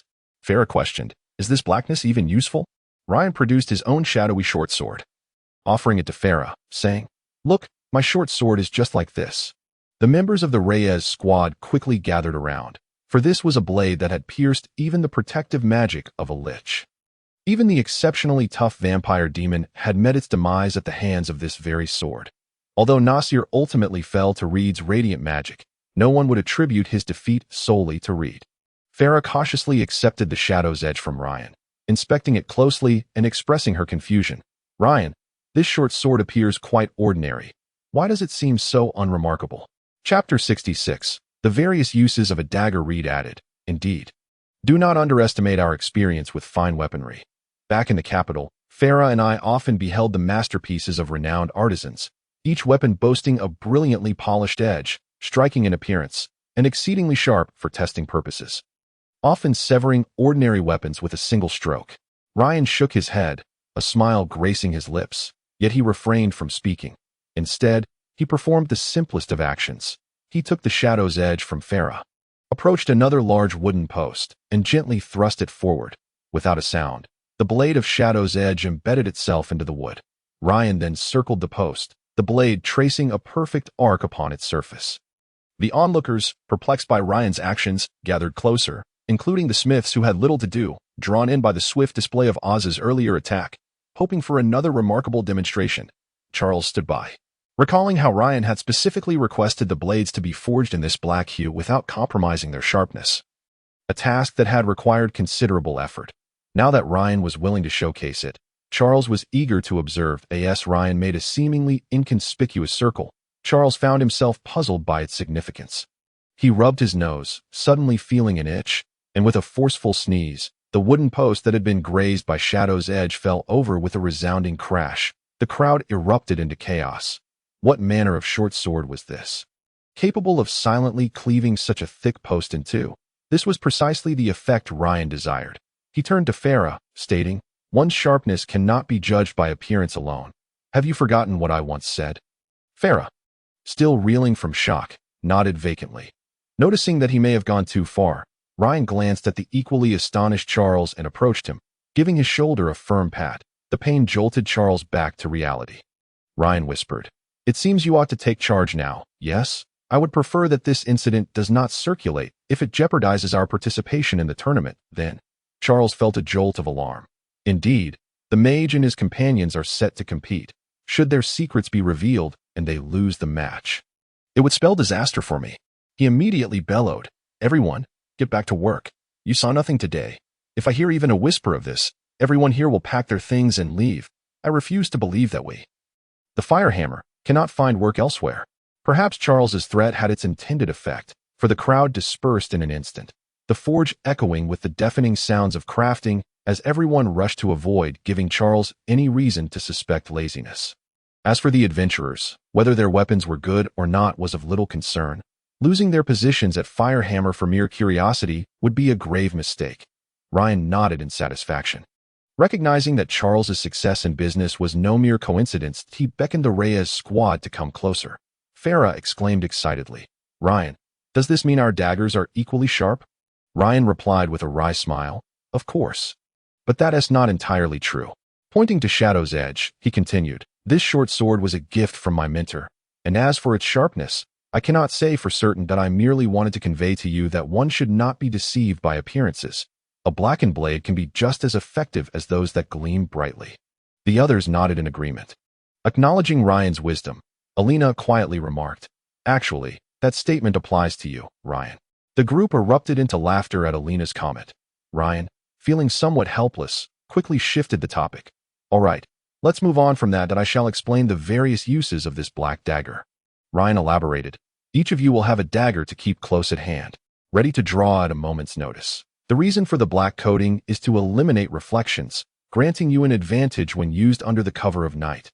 You must remember, when employing such a weapon, to maintain your composure. A hurried mindset will only exacerbate the situation. Farah and Reed, you have an additional tactic available to you. Since you can utilize magic, consider casting a protective spell just before an adversary closes in. Then catch them off guard with your dagger. This initial strike often yields excellent results. There are several other applications for this dagger, and I shall demonstrate them all for you. Ryan meticulously explained the uses of the dagger to Farah and the others. It was then that they realized the unassuming dagger held a multitude of practical uses. Ryan concluded, Before each battle, we must carefully contemplate our strategies, comparing our strengths and weaknesses with those of our opponents to identify opportunities for victory. Mages must plan their spellcasting judiciously. Do not wait until the brawl begins to find yourself devoid of magic for protective spells. Your fragile bodies will struggle in melee against a warrior. But with just a single divine shield, the outcome can be completely transformed. Reed, if you leap into the fray, as long as your opponent cannot deliver a fatal blow, your dagger can find its way to their vital points. Reed nodded fervently, stating, Earlier at dinner, if I had cast a divine shield before diving into Farah's embrace, her strength would not have been able to shatter the shield, allowing me to retaliate with the dagger. Ryan affirmed, Exactly. That was my intention. This is a powerful tactic against mages, of course, provided that the opponents are of comparable strength. If they continuously unleash spells, charging at them would be foolhardy. Farah nodded in understanding, saying, I comprehend. Every method you've shared has its specific context. It is not merely about having one technique that works in all situations, but rather applying the right strategy at the right moment. Ryan marveled, Farah, you are remarkably astute. After 2 months of instruction, you encapsulated it in a single sentence. Observing Farah's triumphant demeanor, Reed teased, Indeed, Our Lady Farah is truly clever. It took her 2 months to grasp the meaning behind what others had said. Farah retorted, Reed, are you looking for a fight again? Reed shot her a challenging glance but remained silent. This gesture only fueled Farah's ire, prompting her to lunge at Reed with her dagger drawn, while Reed assumed a defensive stance. Fully aware that he wielded a dagger, not a mere hunk of meat. Though Ryan did not discourage friendly banter among teammates, he recognized the need for discretion, given the crowd and the previous display of prowess. Any altercation between Farah and Reed could undermine the effectiveness of their intense training over the past few months. Swiftly, Ryan extended his hands, gripping both Farah's and Reed's wrists, and quietly urged, Enough of this. There's no need to make such a spectacle. Red and Furris felt as if their wrists were ensnared by a colossal iron clamp, rendering half of their bodies numb. Red hastily exclaimed, Ryan, let go. It hurts. Upon hearing Red's voice, Ryan recalled that he had been gripping a bit too tightly. and promptly released his hold on Red and Furus. Once he loosened his grip, Ryan noticed a stark contrast in sensation between his two hands. His right hand, grasping Furus, felt unusually slick. Instinctively, he glanced at Furus, who blushed and turned her head away. Ryan felt a twinge of embarrassment, but as all his companions were gazing at him, he deemed it inappropriate to say anything further. He steadied himself and addressed the group. Well, we have acquired Oz's axe, and the three of you have learned how to wield daggers. We have no further business in Alpha City, so let us depart. Furus quickly turned back to inquire, where to? Ryan gazed northward and replied, to the Imperial capital, Fernando City. Chapter 67. Impressions of the Imperial capital. The sun lazily peeked through the gaps in the clouds, revealing half a smiling face, while the carriage glided cheerfully along the spacious road. Ryan stretched languidly, having spent several days in the carriage, feeling as though he had become numb. He conceded to himself that traveling by carriage was undoubtedly faster than walking, yet he still believed that walking was somewhat more comfortable. Unlike their previous journey to Elmadar City, Ryan's group, having set out from Alpha City, found themselves traveling increasingly faster and upon broader paths. The main road of Alpha City could accommodate 3 carriages side by side, whereas now it could easily allow for at least 6. Ryan heard Furus mention that once they reached the heart of Fernando City, the main road there would be the widest in the entire empire, capable of accommodating 8 brand new carriages side by side. Perhaps this is the grandeur that a capital should possess. Ryan mused inwardly. The sound of distant hooves brought Ryan back to reality. He lifted the carriage curtain and peered out, following the sound to see a dense swarm of dark figures approaching. The carriages on the road almost instinctively pulled to the side, clearing a path. In moments, a formidable array of knights appeared before Ryan, all clad in resplendent armor. Each knight held the reins of their horse in their left hand, while raising a long spear high with their right. The steeds beneath them were adorned with thick leather barding, exposing only their eyes and hoofs. Ryan curiously asked his companion, Alindo, why are there so many knights here? Alindo pondered for a moment and responded, but his voice was drowned out by the clattering of hooves from the passing knights. After the group of knights had moved some distance away, Ryan inquired again, Alindo, what did you just say? Alindo replied, if I am not mistaken, we have already entered the vicinity of the Imperial capital. Ryan asked, oh, how do you know that? Alindo smiled and said, aside from the capital, no lord in the Empire would dare to parade a cavalry unit so brazenly. Ryan queried, is it only the capital that can have cavalry? Alindo affirmed, indeed. When Fernando I established the Empire, he appointed numerous lords. Each lord possesses absolute authority over their land, provided they pay taxes in accordance with imperial regulations, even if they wish to maintain a substantial army. However, there is one stipulation. They cannot possess heavy cavalry. Ryan remarked, heavy cavalry? Yes. Only Fernando City, the imperial capital, is permitted to legally maintain a heavy cavalry unit, known as the Royal Knights. The knights we just saw were clad in heavy armor, and even their horses were covered in leather barding. If they are not from the Golden Knights, then it could only mean a lord has defected. Ryan said, I understand. But Alindo, why are you so certain that it cannot be another lord who has defected? Alindo chuckled and replied, Ryan, it seems your experience in this area is limited. Training a heavy cavalryman necessitates at least 1 warhorse and a complete set of specialized equipment, not to mention ongoing support. Essentially, the cost to maintain 1 such heavy cavalryman could sustain 20 light infantrymen. The group of knights we just saw must have numbered at least 1,000. If a lord were intent on defecting, they could easily support over 20,000 infantrymen. There are very few lords in the entire empire capable of sustaining such a force, and certainly none near the capital. Ryan scratched his head, realizing his knowledge of military matters was woefully inadequate. Alindo added, in truth, I do not know much myself. However, no lord among the Empire's dozens would be foolish enough to maintain heavy cavalry. Even just 10 guard cavalrymen, for if the capital were to discover it, they would be immediately punished for treason. Even the recently defected Senate has only trained a few light cavalrymen, Ryan remarked. So those heavy cavalrymen are the Royal Knights. And isn't Bacon, whom we met in Goathorn Town, also a Royal Knight? Alindo nodded and said, let us not forget that Bacon invited us to visit, since we have arrived at the capital. Why not find a time to pay them a visit? Ryan agreed. Indeed. He called out to the carriage driver, excuse me, how much longer until we reach the capital? The driver's voice replied, not long, esteemed guest. We are already within the boundaries of the capital. Did you not see that group of knights just now? Ryan asked loudly. "Oh, what was the deal with that group of knights?" The driver explained, "In the capital, a squadron of royal knights patrols every day, covering the entire outskirts of the city that if you encounter them, simply pull the carriage to the side and avoid them." Ryan shook his head, finding this a rather peculiar regulation. Why must the royal knights be so mobile?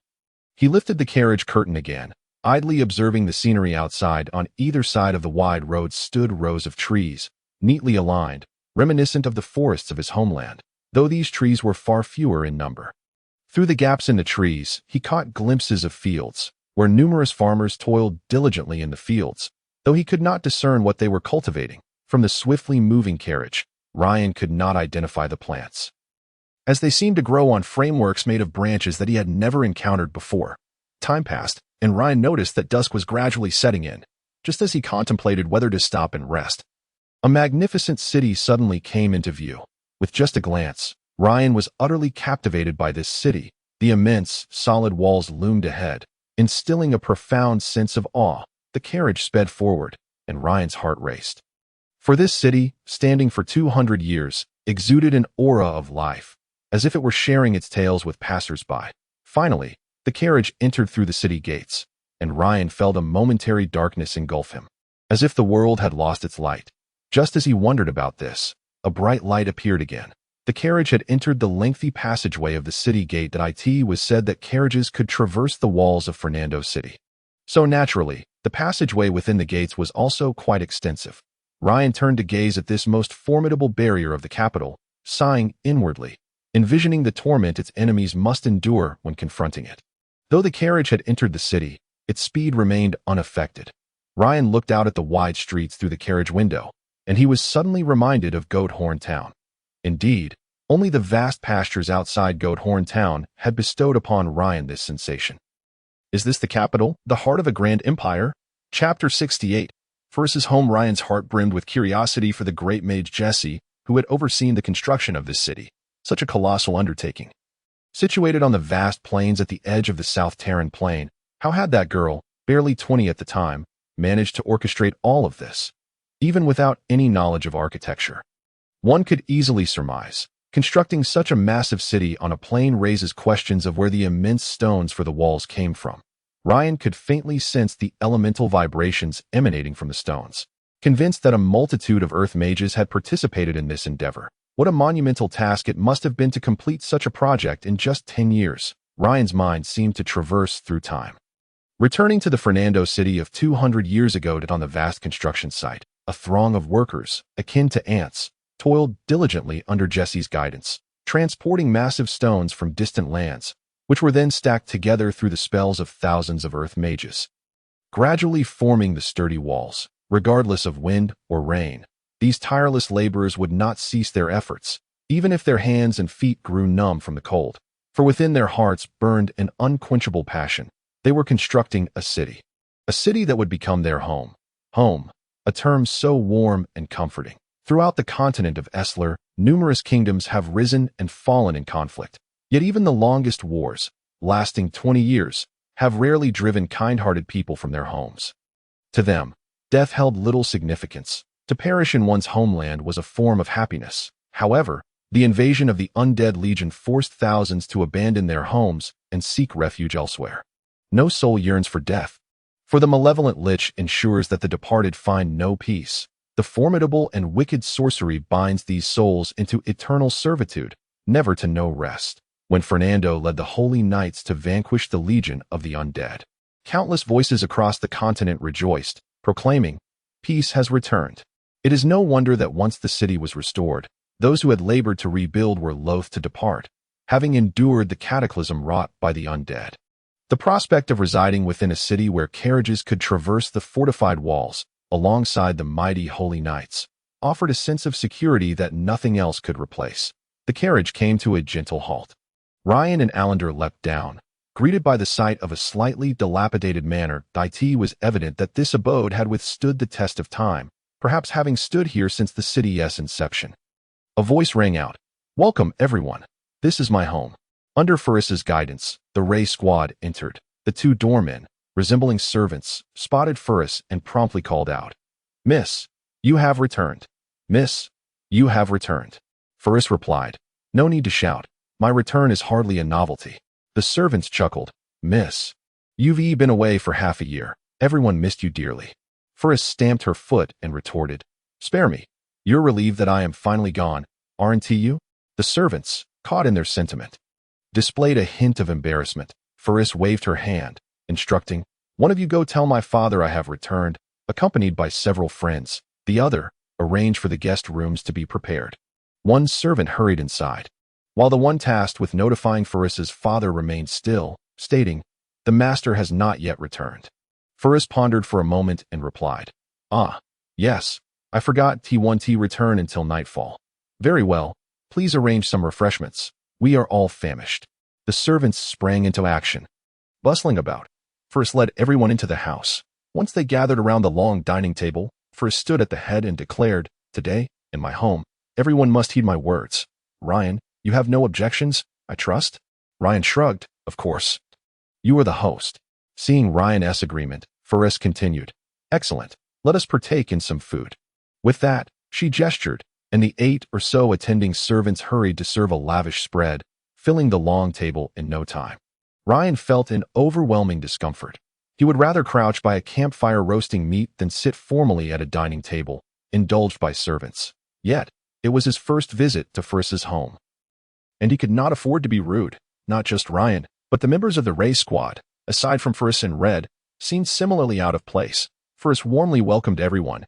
Her return home after 6 months was a joyous occasion, especially for a pampered noblewoman, and no longer would she endure hunger in the wild or take turns keeping watch with companions. Being home meant she could summon servants for sumptuous meals, enjoy leisurely baths, and rest in a soft, fragrant bed until dawn. Given Red's significantly older age, he sensed the subtle discomfort amongst his companions. Suddenly standing, he suggested, Ferris, since everyone is gathered in the capital, I'm sure we all have much to discuss. Why not send the servants away? Let the Ray squad sit closely as we used to, eating and chatting together. Ferris did not quite grasp Red's intent, but her keen intellect caught the hint in his gaze. Realizing she had perhaps overlooked her companion's feelings in her excitement, she quickly waved the servants away. Ignoring their astonished looks, Ferris lifted a beautiful silver goblet and said to the Ray squad, come. Let us drink heartily. Please, do not hold back. Consider this your home. In response to Ferris's warm invitation, everyone raised their goblets and downed the juice within. Without the servants hovering, they felt more at ease. Although the tableware was more opulent than what they typically used, it paled in comparison to the grandeur of Lion King's pride, making it feel as though Ferris had invited them to that esteemed venue. Soon, the atmosphere grew lively again, and the earlier hint of awkwardness dissipated entirely. Chapter 69. Nocturnal conversations in the study after dinner. Ferris diligently fulfilled her duties as the lady of the house, escorting each member of the Ray squad to their respective rooms. Once all was settled, fatigue washed over her, and she sauntered to her study. Though not particularly large, her study was exquisitely adorned. She sank into her chair, exhaling a long sigh. Following her mother's passing, her father had immersed himself in work, often returning late. In her childhood, she would often read with her sister in this very room, but now it was a solitary space since her sister's marriage. Lost in her thoughts, a male voice suddenly broke the silence. What troubles you? Startled, Ferris realized that this room was typically off-limits to others, save for a single maid. How could a man's voice be heard here? She turned to see her father, Luke Radia, smiling at the door. In a rush, she leaped into his embrace. Father, you're back. Luke gently stroked Ferris's hair. Indeed, I returned while you were dining with your friends. I looked in from the window. Red provided a timely reminder. You nearly created a rift with your companions. Ferris pouted. Father, that was unkind. You didn't even inform me of your return, and when you saw me you offered no guidance, nearly leading me to make a mistake. Luke replied, Fawny, do not rely on your father for everything. Red handled the situation rather well. Ferris stamped her foot. Forget about Red.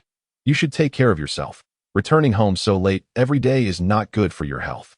Luke brushed aside the matter. Let us not dwell on that. Fawny, allow me to see you properly. He scrutinized his daughter, noting the signs of hardship etched upon her face after 6 months apart. It was clear she had faced significant challenges. Yet, this slight weariness only added to her maturity. The more he looked, the more Ferris resembled her late mother. prompting a deep sigh from Luke, who remarked, "Fawny, it's only been half a year, and yet you've grown." Faris, nestled in her father's embrace, sweetly replied, "I shall always be your little girl." Luke chuckled, playfully tapping her nose. "You remain as mischievous as ever." With a grin, Faris led her father to the desk, urging him to sit, before summoning the maid to bring a bottle of Bordeaux wine for them both.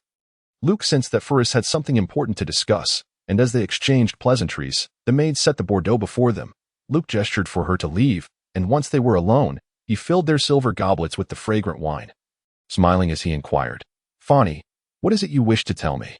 Faris nodded and said, "Father, during my recent adventure with Red, I gained much, but also came perilously close to not returning at all. The mere recollection sends shivers down my spine." Luke shook his head in disbelief. "Impossible. Was Victor's teleportation scroll ineffective? Tomorrow, I shall confront him. To think he would give my daughter a useless scroll." Faris shook her head, her expression turning serious. Luke, taken aback, noted that his usually playful daughter was now somber. "Father, what I am recounting is the unvarnished truth. There is no embellishment, while I may enjoy jesting and pranking. I would never fabricate such grave matters." Luke's demeanor shifted to one of gravity as he nodded. "Very well, Fars, speak freely." Faris recounted her entire adventure over the past 6 months, particularly detailing her encounters with the Lich and the vampiric fiend in the mines of Elmadar. As Luke listened, his heart grew increasingly apprehensive, and his hands began to feel somewhat cold. He could hardly fathom that what was initially intended as a mere excursion for Faris to unwind and broaden her horizons nearly culminated in a tragic farewell between father and daughter.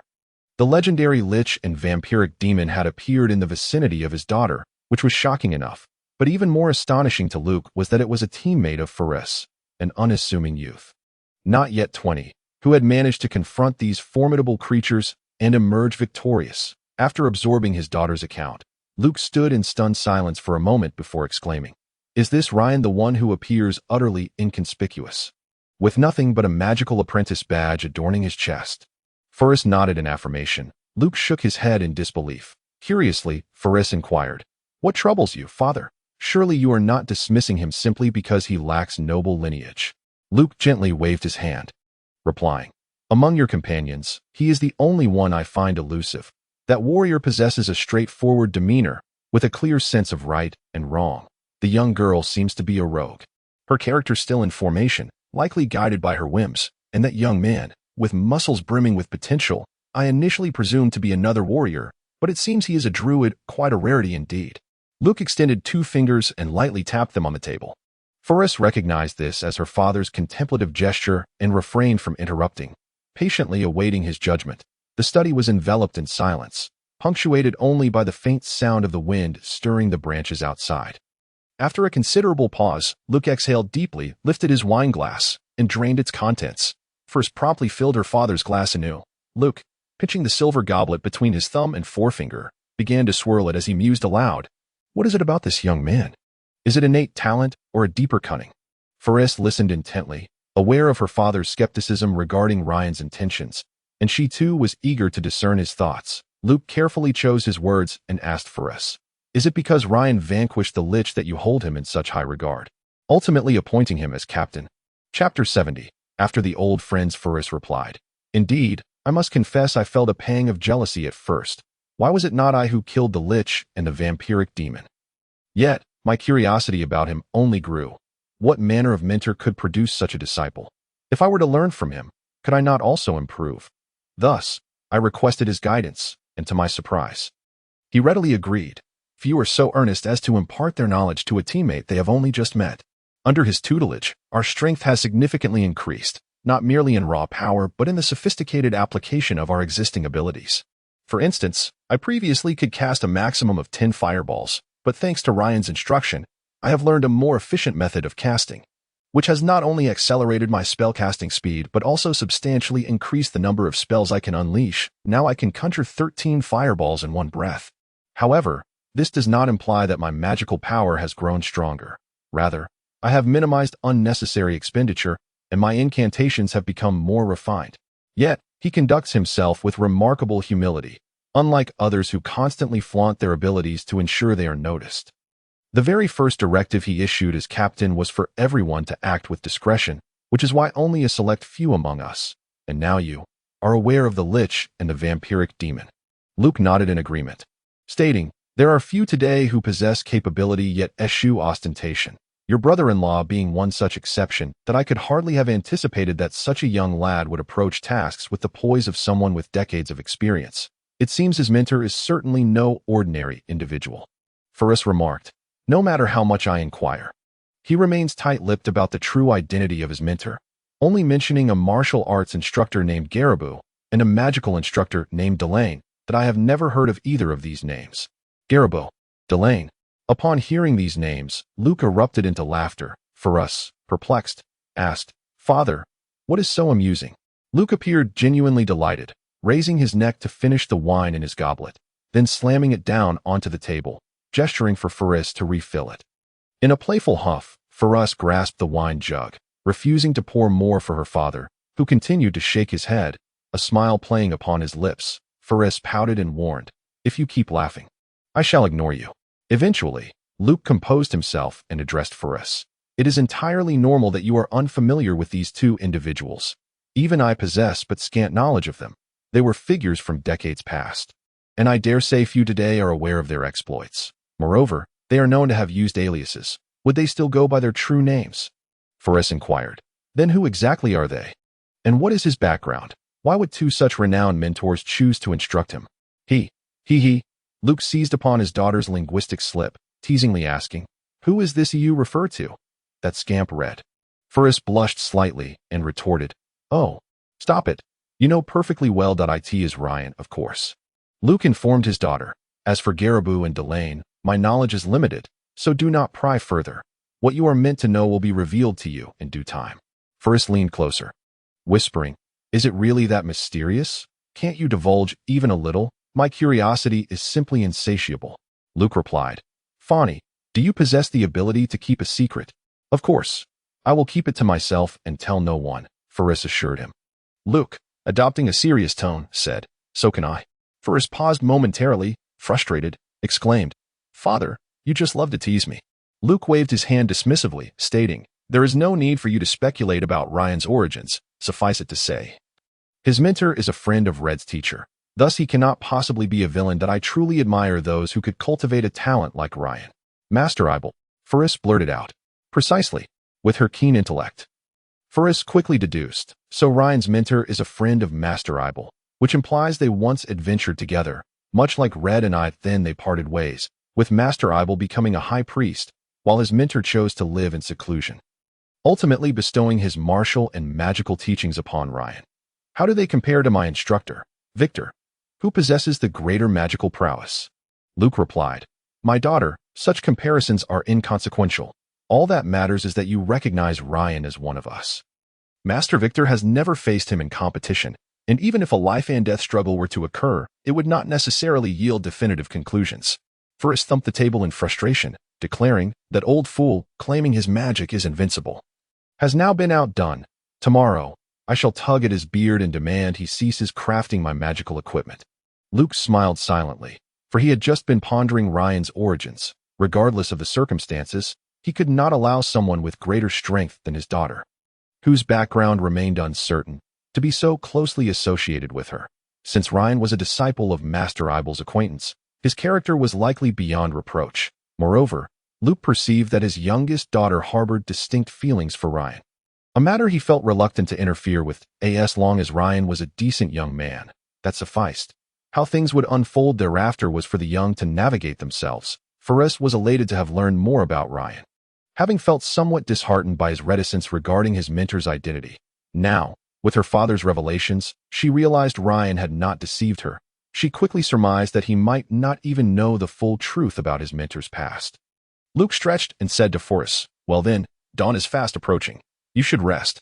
A smile graced Ferris's lips as she bowed her head in silence. After calling her name several times, she finally jolted back to attention, replying, oh, all right. Luke shook his head, bemused by the likeness of his two daughters to their mother. With that thought, he instructed Ferris, by the way, Fawny, you should visit your sister tomorrow. Ferris agreed. Certainly, it has been over 6 months since I last saw my sister and brother-in-law. This is the perfect opportunity to introduce my companions to the Holy Knights.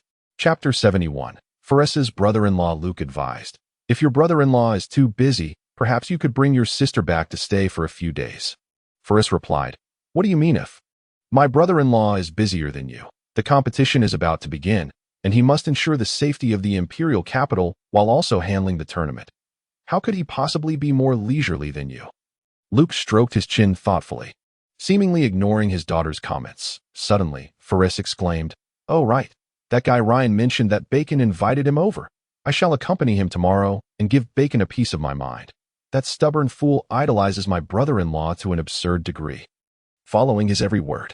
The last time I went out to play, he actually refused me entry into the military camp, stating that my brother-in-law had instructed him to patrol the premises and that anyone without a token was strictly forbidden from entering. It was utterly infuriating." Luke was taken aback. "How could this Ryan be connected to Bacon?" he inquired. "Does Bacon also know Ryan?" Pharis let out a joyous laugh, for only in front of her father could she behave like a naive girl. Just like Alina. "What does it matter? This time in Goathorn Town, it was Ryan who saved Bacon. Otherwise, the Holy Knights would have faced annihilation. That it would have been the first time an entire unit was eradicated. Bacon, even if you were to perish, it would be my brother-in-law who would have to deal with the headache, right?" Upon hearing Pharis's words, despite having served as the Imperial Minister of Finance for over a decade and having witnessed a myriad of events, Luke could no longer remain composed. That he sprang up, exclaiming, "What? Ryan was responsible for the incident in Goathorn Town." Pharis, with a sense of pride, proclaimed, "I think he has been far too modest to keep such a significant matter under wraps. Is astonishing. Had I not been his captain at that time, he would not have even mentioned it." Luke murmured, "By the light of the gods, this time Bacon and his companions have escaped disaster, and they owe a great debt of gratitude to the young man who saved their honor. I had thought his humility and respect were the reason for his silence. It turns out he did not exaggerate at all. Ryan has not only preserved the honor of the Royal Knights. Had Bacon's unit been annihilated, the invincible legacy of the Royal Knights established by Fernando, I would have been shattered, and I fear there would have been many more senators emerging at that time. This Ryan has truly achieved something remarkable this time." Pharis inquired, "Father, how should we reward him for such a great feat?" Luke replied, "That decision is beyond my purview. Perhaps a fief could be granted, or maybe a position within the military. Who knows? It depends on His Majesty's mood." Pharis chuckled, "Ha! If Ryan becomes a lord, I fear no one in the capital would dare to look down on him." Luke gently tapped Pharis on the head, saying, "Am I not aware of your thoughts?" Pharis continued, "Back when my sister married my brother-in-law, many in the capital looked down upon him, deeming him merely a commoner, and now, my brother-in-law is the esteemed commander of the Royal Knights, a general of the Empire, the highest military leader in the capital, and a high-ranking Holy Knight of the Church of Light. How many people flatter him daily, forcing my sister to reside with him in the Holy Knights barracks, lest she be driven to madness." Luke shook his head in resignation.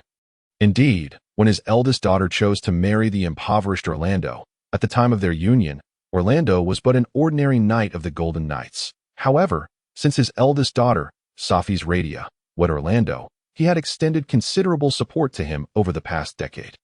Of course, Orlando's current status was almost entirely the result of his own efforts. The Archbishop of the Cathedral of St. Nibiru in the capital once remarked to Luke, "Orlando is the most devout holy knight I have ever encountered. Were it not for the clear response from the gods of light, I might have believed that one of the divine beings had reincarnated in this realm. A devout follower of the light, a righteous holy knight, and a knightly leader fiercely promoted by Fernando XII, coupled with Luke's financial backing, paved the way for Orlando's ascent.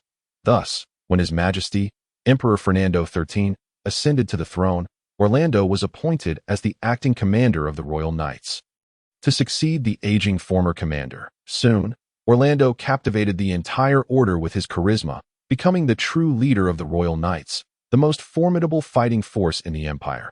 Luke returned from his reverie to reality. Glancing at his yawning youngest daughter, he patted her shoulder, saying, "You should go to bed.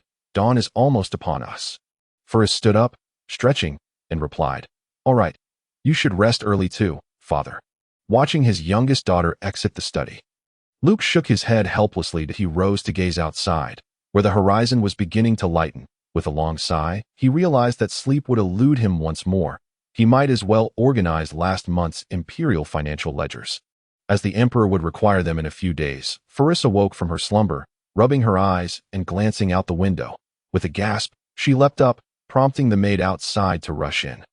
Faris waved her hand, signaling that she was fine. However, she felt a twinge of annoyance at herself. It was already afternoon, and how could she possibly visit her sister now? With the maid's assistance. Faris quickly donned her clothes and hurried towards the residence of Ryan and the others. They had long since risen, but upon learning that Faris had slept late the previous night, they refrained from disturbing her. Knowing that after being away for half a year, there would inevitably be much to attend to upon her return. Besides, Red was also a resident of the capital, having frequently visited Faris's home in the past, making him quite familiar with the surroundings. Moreover, Luke had specifically instructed the servants to treat Ryan and the others with utmost respect, for who would dare offend the esteemed guests of their master? Upon arriving at Ryan's room, Faris found him and the others gathered around the table, enjoying exquisite pastries and fresh fruits while engaged in lively conversation. Apologetically, Faris said, "I sincerely apologize, everyone." Ryan, noticing Faris's arrival, quickly interjected, "Fani, come sit with us. We are just listening to Red recount the valiant deeds of Orlando, the former commander of the Golden Knights, at the Royal Tournament, where he triumphed over all his opponents." Faris felt a sense of relief. It seemed everyone was in good spirits. However, she was somewhat embarrassed that Red was sharing tales of her brother-in-law. If everyone found out, it would be quite awkward for her. Alina stood up, pulling Faris to sit beside her as they listened to Red's tale. Red animatedly narrated how Orlando defeated all his adversaries and won the heart of Safi's Radia, overcoming numerous obstacles, ultimately bringing the two lovers together. His storytelling captivated Alina, her large eyes sparkling with excitement. And even Ryan and the others couldn't help but offer their blessings to the couple. Chapter 72. The night in the capital. Once Red concluded the love story of Orlando, Ryan took a deep breath and remarked, "How I wish to meet Orlando someday. In my remote hometown, I often hear people speak of him. They regard him as the guardian deity of the empire." Red shrugged in imitation of Ryan. Remaining silent, Faris chimed in, "Yes, let us visit the military camp tomorrow. I will go fetch my sister home. You can also meet that Bacon fellow." Ryan asked, "Military camp?" Faris replied, "Indeed, the military camp is essentially the station of the Holy Knights, though we often refer to it as the military camp." Ryan and Alina looked at her curiously. "Fani, why does your sister reside in the military camp?" Since Red had just shared Orlando's love story, Faris felt embarrassed to admit that Orlando was her brother-in-law, so she deftly changed the subject, saying, "You will understand tomorrow when you go. The day is still young. Why not we take a stroll?" "Sounds good." Alina eagerly agreed. "A stroll?" Ryan glanced at the exuberant Alina, feeling somewhat reluctant to go, but not wanting to dampen everyone's spirits. Just then, Red interjected, "While in Ermida, Faris and I promised to treat everyone to Bordeaux wine. Ryan, you cannot possibly decline this invitation." Ryan nodded. Since it was like this, he might as well take the opportunity to relax today. Faris declared, "All right, I will arrange everything." The Dream Bar in the capital was an extraordinarily lavish establishment, adorned with opulence. A few stunningly attractive maidens stood by, attending to the guests. These maidens wore garments fashioned from the barest of fabrics, their snowy skin exposed, prompting Red to steal glances at them. Faris lifted her glass, addressing her companions gathered around the dining table. "Let us savor the exquisite Bordeaux wine from the Dream Bar. This is a special selection that even those willing to spend would struggle to obtain." Alice, seated opposite Faris, was captivated by the rich aroma of the wine. Before Faris could finish her sentence, he downed the wine in one gulp, then closed his eyes to deeply relish the dreamlike flavor of the Bordeaux. Alina, sitting next to Oz, imitated his actions and drank her wine in one go. However, as she seldom imbibed, the sudden intake made her cough. Observing Alina's reaction, Faris chuckled, "Alina, you must savor the wine slowly. Look, like this." Holding the crystal glass with 3 fingers and gently swirling it, allowing the red Bordeaux to ripple within, the aroma will be fully released. Then, take small sips to truly appreciate the flavor of the wine. Noticing Alina mimicking her hold on the glass, Faris pointed to Red, sitting to her right, and said, "You should learn from that guy, as I personally taught him." Finishing her words, Faris turned to Ryan and Eldon. "You both should give it a try too." It was the first time for Ryan and Eldon to taste such wine, and they clumsily attempted to emulate Faris, managing to drink a little. The Bordeaux entrance exuded a blend of spiciness and bitterness, which left Ryan, accustomed to fruit juices, feeling quite out of sorts. He felt that no matter how hard he tried, he could never achieve the elegant demeanor of Forrest. In a moment of resignation, Ryan mimicked Oz, finishing his drink in one gulp. Forrest smiled wryly and said, "Ryan, it seems you two have your moments of struggle. My self-esteem has finally regained some ground." Before she could finish her thought, Forrest noticed Elena delicately pinching her wine glass with 3 fingers, glancing around anxiously. Curious, Forrest inquired, "Elena, what are you up to?" Elena rubbed her neck and replied, "Sister Fanny, Red's way of drinking is far too complicated. Perhaps you could teach me instead." Forrest turned her head, puzzled, only to see Red shielding his face with his wine glass, his eyes hazily fixated on a nearby maid. Enraged, Forrest seized Red by the ear, exclaiming, "You incorrigible Red, rein in your lecherous gaze. We are here to enjoy wine with Ryan and the others. If you continue to stare at inappropriate sights, I shall scorch your ears." Red promptly stood up, tilting his head towards Forrest to alleviate the pain, muttering, "Count, Forrest, this is an ear, not Ellen's barbecue leg." With a fierce glare, Forrest retorted, "If you keep looking around, I shall roast you into a leg of beef." Red quickly swore, "All right, Fanny, just let go. My ear is in agony." As Forrest released his ear, Red rubbed the now reddened appendage and downed his drink, muttering under his breath, "So vicious. Be careful, or no one will dare to marry you." Forrest, not catching his words, asked, "What did you say?" Red quickly clarified, "I said, this wine is truly delightful." Forrest boasted, "Of course, this can be considered top-tier Bordeaux. You know it is not sold to the public." Ryan asked, "Not for sale? Then how do we?" Forrest explained, "This dream bar is actually the property of the Imperial Minister Chad Rives. He possesses vast vineyards on the outskirts of the capital, producing the most authentic Bordeaux wine each year. The finest batches are reserved exclusively for the royal family and other ministers of the capital. Because my father is the Imperial Minister of Finance, I have the privilege to sample this exquisite Bordeaux. Albeit in limited quantities, only a few barrels are produced annually."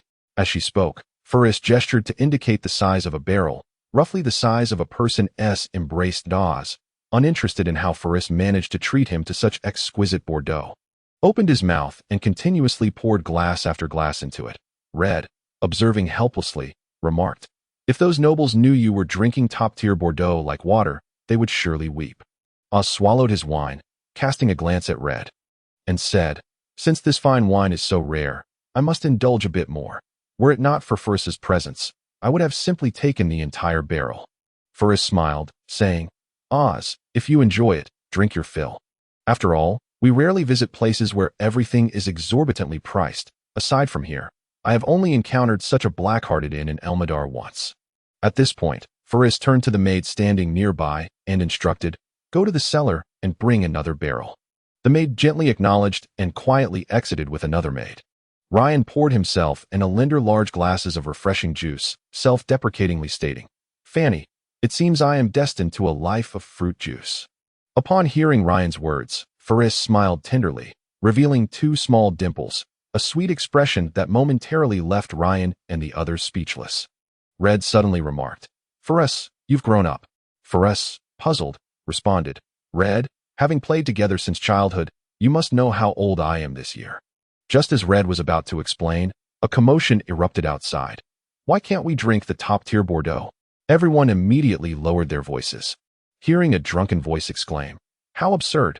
Why can't we have the top-tier Bordeaux? Is my gold not worth anything?" A timid voice explained, "I'm sorry, but this barrel of top-tier Bordeaux has been reserved by a guest and cannot be transferred." Before the explanation could conclude, a loud crash signaled a barrel falling to the ground, followed by a potent aroma of wine wafting into the room. "Damn it," Oz exclaimed, standing abruptly. Forrest's expression turned grave. Was this ruckus in the dream bar aimed at her? With a loud bang, the door to the room was forcefully flung open, and a drunken man stumbled in, mumbling, "I want to see who is drinking this barrel of top-tier Bordeaux." As the drunkard entered and spotted Forrest standing there with a serious demeanor, his eyes lit up.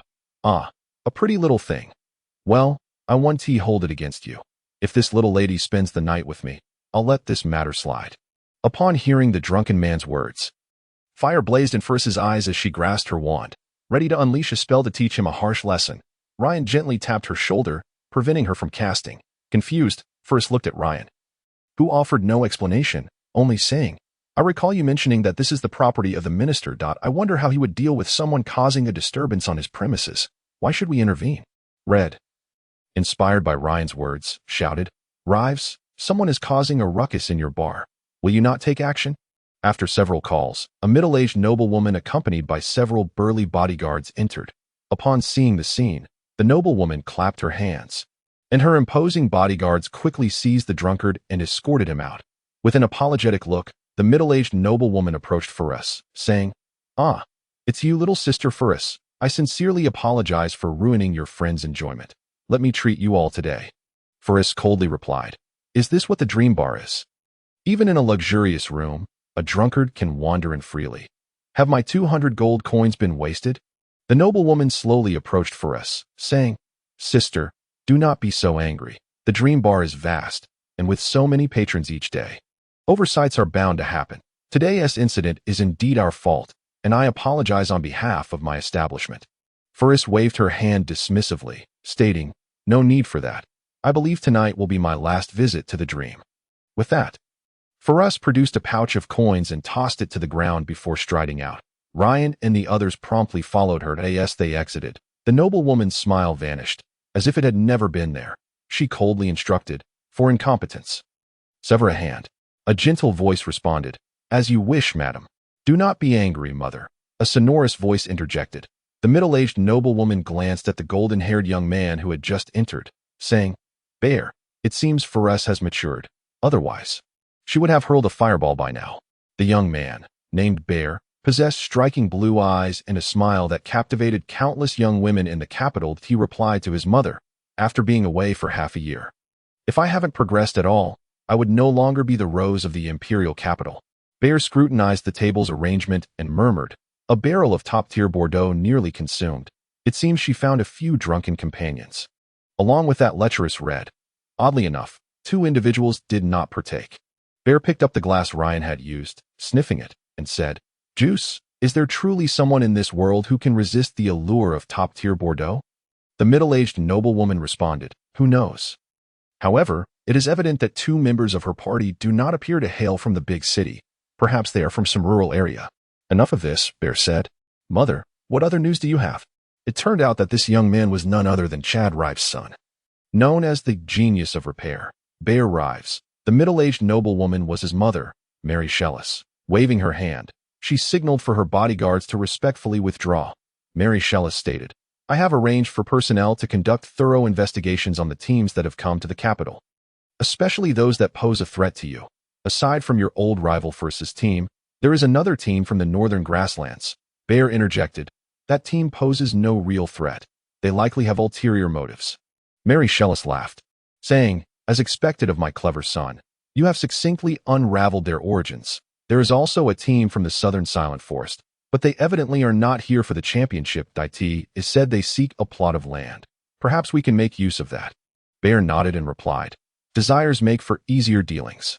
Mary Shelley once remarked, There are several renowned mercenary groups that have dispatched teams to participate. While their abilities may not surpass yours, their experience should not be underestimated. With an elegant gesture, Bellaray pushed open the window and gazed at the full moon in the sky, his voice resonating with a magnetic timbre as he declared, They are merely supporting characters, as long as I can defeat the Royal Knights. The championship of this year will rightfully belong to me. Maya stared blankly at the luminous moon, his ears filled with the melodious strains of Carl's song, while Catherine Randy sat quietly beside him. Resembling a statue, slowly lowering his head, Maya felt a sense of animosity towards this newly joined teammate, perhaps due to Carl's perpetual air of distrust towards everyone. He could never comprehend why his captain, Catherine Randy, would assemble such a seemingly nonsensical team. Catherine, a formidable sorceress, commanded Maya's admiration for her prowess. Carl, a half-sorcerer, had left Maya under the impression that he was merely a thief until he cast a level 3 fireball. His demeanor was shrouded in cold indifference. As a priest, Maya held a reasonable confidence in his own abilities. The 2 burly twin brothers lying nearby were thieves, not warriors, and Maya mused that such a robust physique for a thief might still manage in close combat. The most absurd was the substitute, the thief who had gone in search of food. Heavens, he was considered a thief, Maya maliciously thought. Perhaps the Adventurers Guild staff were merely dozing off that day. How else could someone named Randolph Runteye pass the thief competency test? He might set a trap for a few unfortunate snow bunnies, but can he fight? Can he assassinate? Can he stealthily ambush? I fear he couldn't even best a priest at a thief who couldn't defeat a priest. What a joke. Randolph Runteye returned to the camp, dragging a leaping antelope, skillfully skinning it before roasting it over the campfire. Observing Randolph's adept movements, Maya found his disdain somewhat diminishing. A thief who can cook. Perhaps that is why Captain Catherine Randy chose him as a substitute. Carl sang a southern accented tune, recounting a man's passionate romance with a lady who ultimately married another, leaving him heartbroken. Maya, who had lived amidst refuse before being adopted by a foster father and raised alongside a non-blood related sister, had never experienced any romantic entanglements and thus failed to grasp the song's meaning. In his eyes, when a beloved woman departs, one simply moves on, while lament and recount how deeply one once loved. If she disregards me, how can one feel sorrow? Is this still what it means to be a man? His contempt for Carl deepened. With such a talent for singing, why not become a bard instead of a sorcerer? Suddenly, Catherine Randy stood up. Carl immediately ceased his singing, and the twin thieves rose from their lounging positions. Even Randolph Runteye paused in his actions. All eyes turned to their captain. Catherine surveyed her teammates and stated, "I sense an atmosphere rife with distrust among you, and even hostility between certain individuals. If you wish to be defeated in the first match and return in shame, then by all means, continue." Everyone exchanged glances, hesitant to break the silence. Ultimately, Maya, the first to join the team, summoned his courage and said, "Captain, I am grateful for your invitation to join the team during my most troubled times. However, I have always found it curious why our team comprises such an unusual array of professions. We lack a warrior as a shield, an archer for support, and we are all largely unfamiliar with one another, with no established coordination even now. Can we truly prevail?" Carl nodded slowly, while Maya appeared to be the type he typically disdained, incessantly preaching about saving the world. At this moment, he had articulated the team's most pressing issue. Catherine gently shook her head, a look of pity crossing her face, causing Maya's mind to whirl. "Oh, radiant deity. I must have erred in some way. My goddess surely laments for me." Catherine's melodious voice resounded in their ears. "I do not require you to coordinate excessively. Our opponents typically employ conventional team compositions, warriors as shields, sorcerers and archers for support, and priests for logistical aid. Many teams have been working together for years, developing an exceptional synergy. We cannot replicate this. Randolph has barely spent 10 days with us. And aside from me, the earliest member, Maya, has been here for less than 2 months. What can we achieve?" Amidst the somewhat despondent gazes of her comrades, Catherine Randy parted her lips and uttered words that would leave them astounded.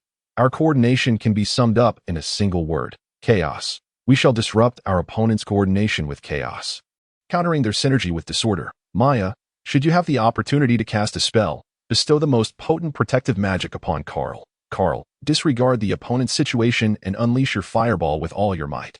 As for you three, if the chance arises, target the weakest member with ferocious attacks, overwhelming them in the briefest time possible.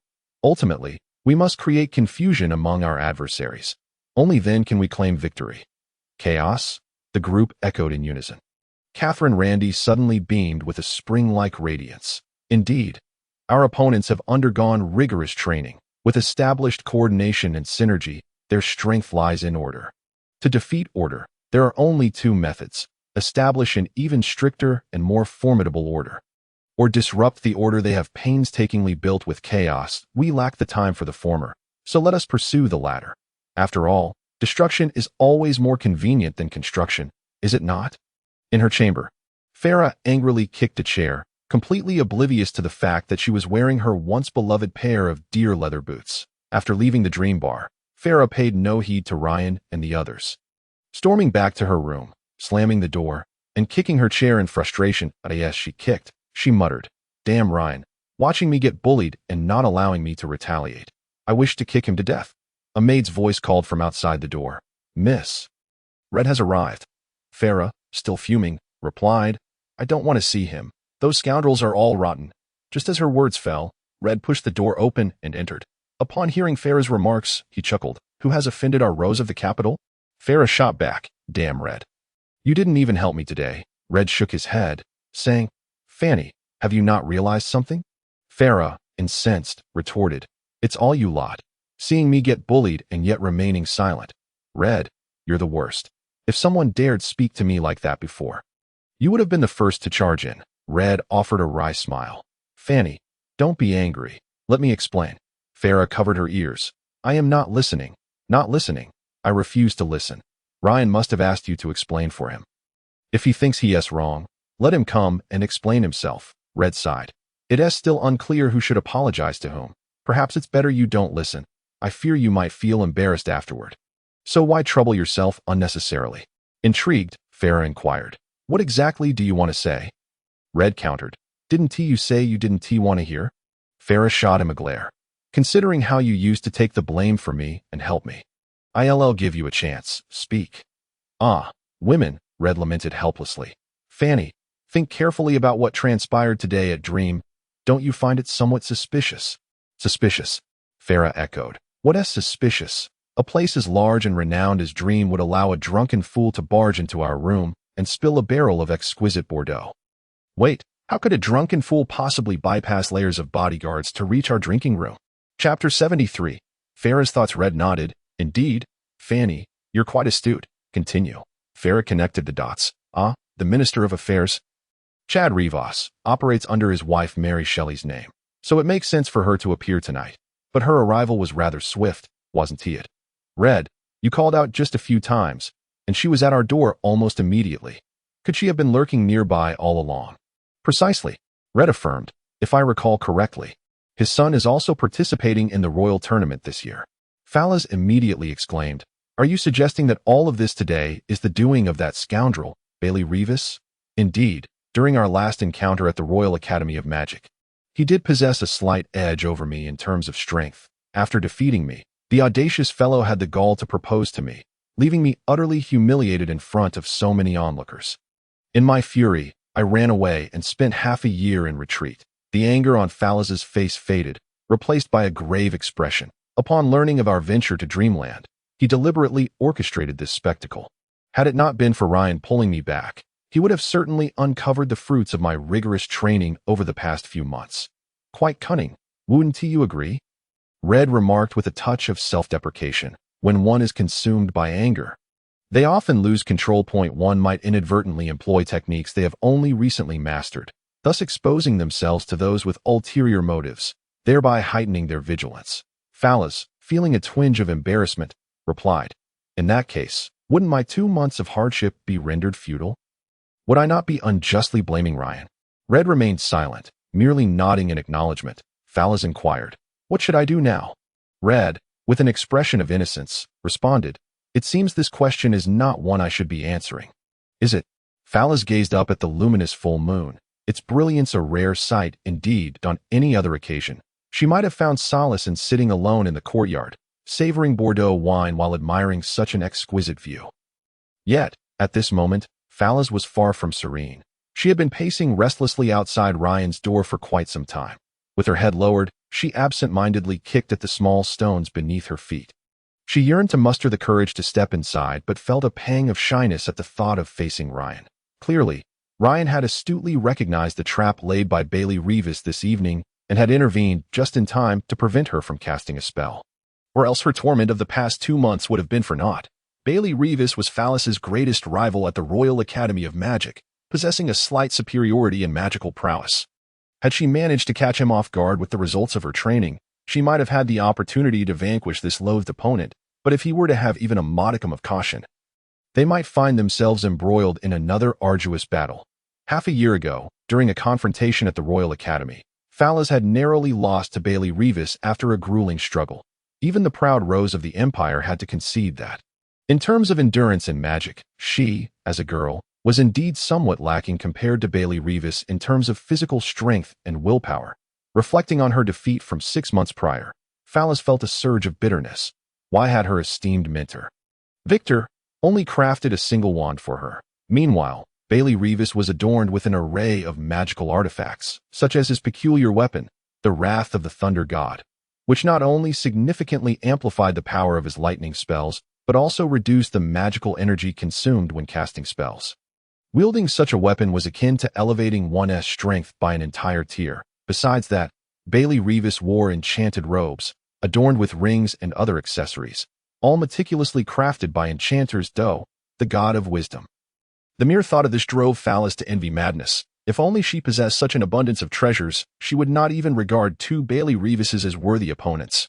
Yet, no matter how fervently she pleaded, Victor had only gifted her a solitary wand, with nothing else to show for it. It was almost comical. Her mentor, a master of great renown, had a pupil armed with nothing but a meager wand.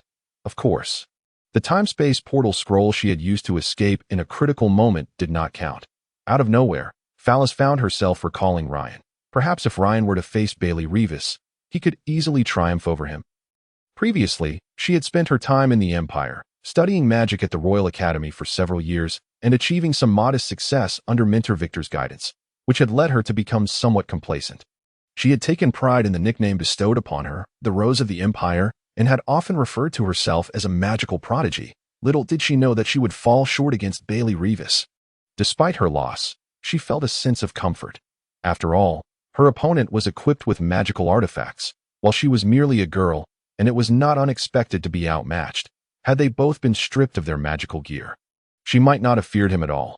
However, during this recent expedition, she had encountered Ryan, a peculiar individual. While he was said to be formidable, he could not even pass the apprentice mage's assessment. When she had first met him, she had hardly paid him any mind. Yet, she could never have anticipated that, when faced with the legendary invincible Lich in the Elmadar mines, while everyone else had succumbed to despair under the Lich's terrifying magic, she, clutching the time-space portal scroll, had found herself with no opportunity to escape. It was then that the young lad, without hesitation, had raised his short sword against the overwhelmingly powerful foe, for reasons unknown. He had emerged victorious. That 16-year-old named Ryan had broken through the Lich's protective magic and thrust his sharp blade deep into the Lich's form. Even Melon, the great magician of 2 centuries past, renowned as the strongest human sorcerer on the Esler continent, had only managed to banish the most formidable Lich, Kongs, to another realm. Phallus believed she would never forget the scene from that moment. The indomitable spirit of the young Ryan would forever be etched in her memory, accompanying her throughout her long life. From that instant, Phallus began to comprehend many things that a magical prodigy. Off to meet the god of the underworld, for fallen mages, even those capable of casting forbidden spells, are of no use. In her quest for self-improvement, Phallus resolutely implored Ryan to provide her with special training. Initially, she had little hope, given their limited time together. Yet, Ryan readily agreed and dedicated himself to teaching her. Vivid scenes of their training flashed through Phallus's mind. Under Ryan's guidance, her abilities had indeed improved. It was truly perplexing. Phallus could not fathom why her magical power had not significantly increased. Yet her overall prowess had risen remarkably.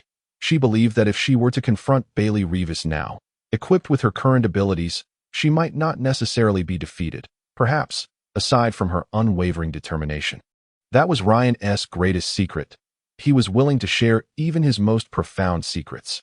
Phallus could see that Ryan was earnest in his treatment of his comrades, regarding the members of the Reese squad as companions with whom he could share life and death. Yet this Ryan, he was somewhat like a block of wood. He rarely spoke and seemed oblivious to many social nuances and common knowledge on the continent, which often elicited her teasing. However, no matter how she chided him, Ryan remained unflappable. She could not fathom what was going through his mind. Phallus glanced at Ryan's room, which still had light shining from within, indicating that he had yet to retire for the night.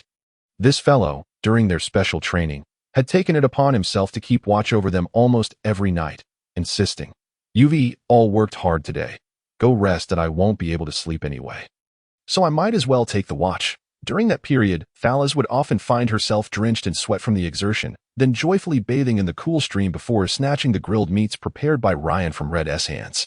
At night, she could rest peacefully in the tent that Red had set up. Despite the fatigue and hardships, even her previously fair skin had darkened from sun exposure. The water from the stream was indeed quite cold.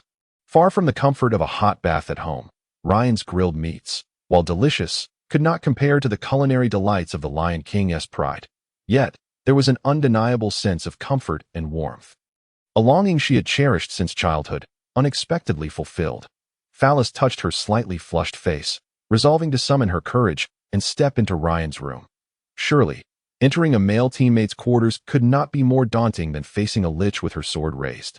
Without hesitation, she pushed open the door, only to be met with a scene that left her utterly astonished. Indeed, shocked.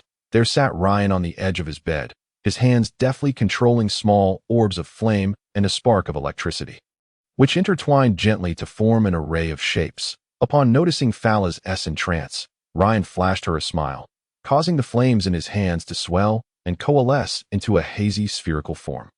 Adorned with flickering strands of lightning, resembling a person's hair, the sphere's center formed uneven contours that mirrored a smiling face.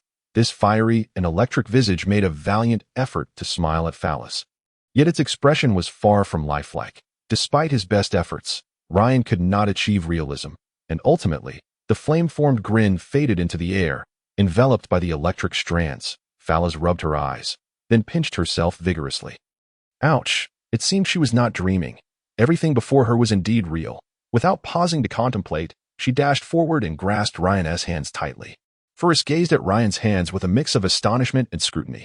They were exceptionally clean, with neatly trimmed nails. The palms bore calluses, likely a result of his martial training, yet apart from that, they appeared entirely ordinary. As Ferris gently caressed Ryan's hand, she noted that, compared to her delicate fingers, his were somewhat rougher, but not at all abrasive to the touch. Perhaps it was merely a reflection of his masculinity, as men's hands often possess a coarser texture than those of women.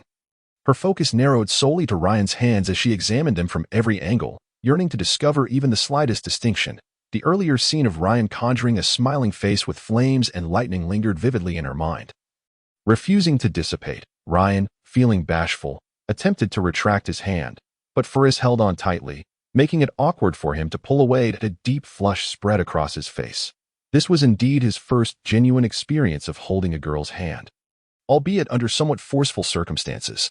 Yet, Ferris's hand was undeniably smooth and pleasant to the touch. Suddenly, she snapped back to reality, realizing that she was in an ungraceful position, forcibly holding a man's hand, which caused her cheeks to redden.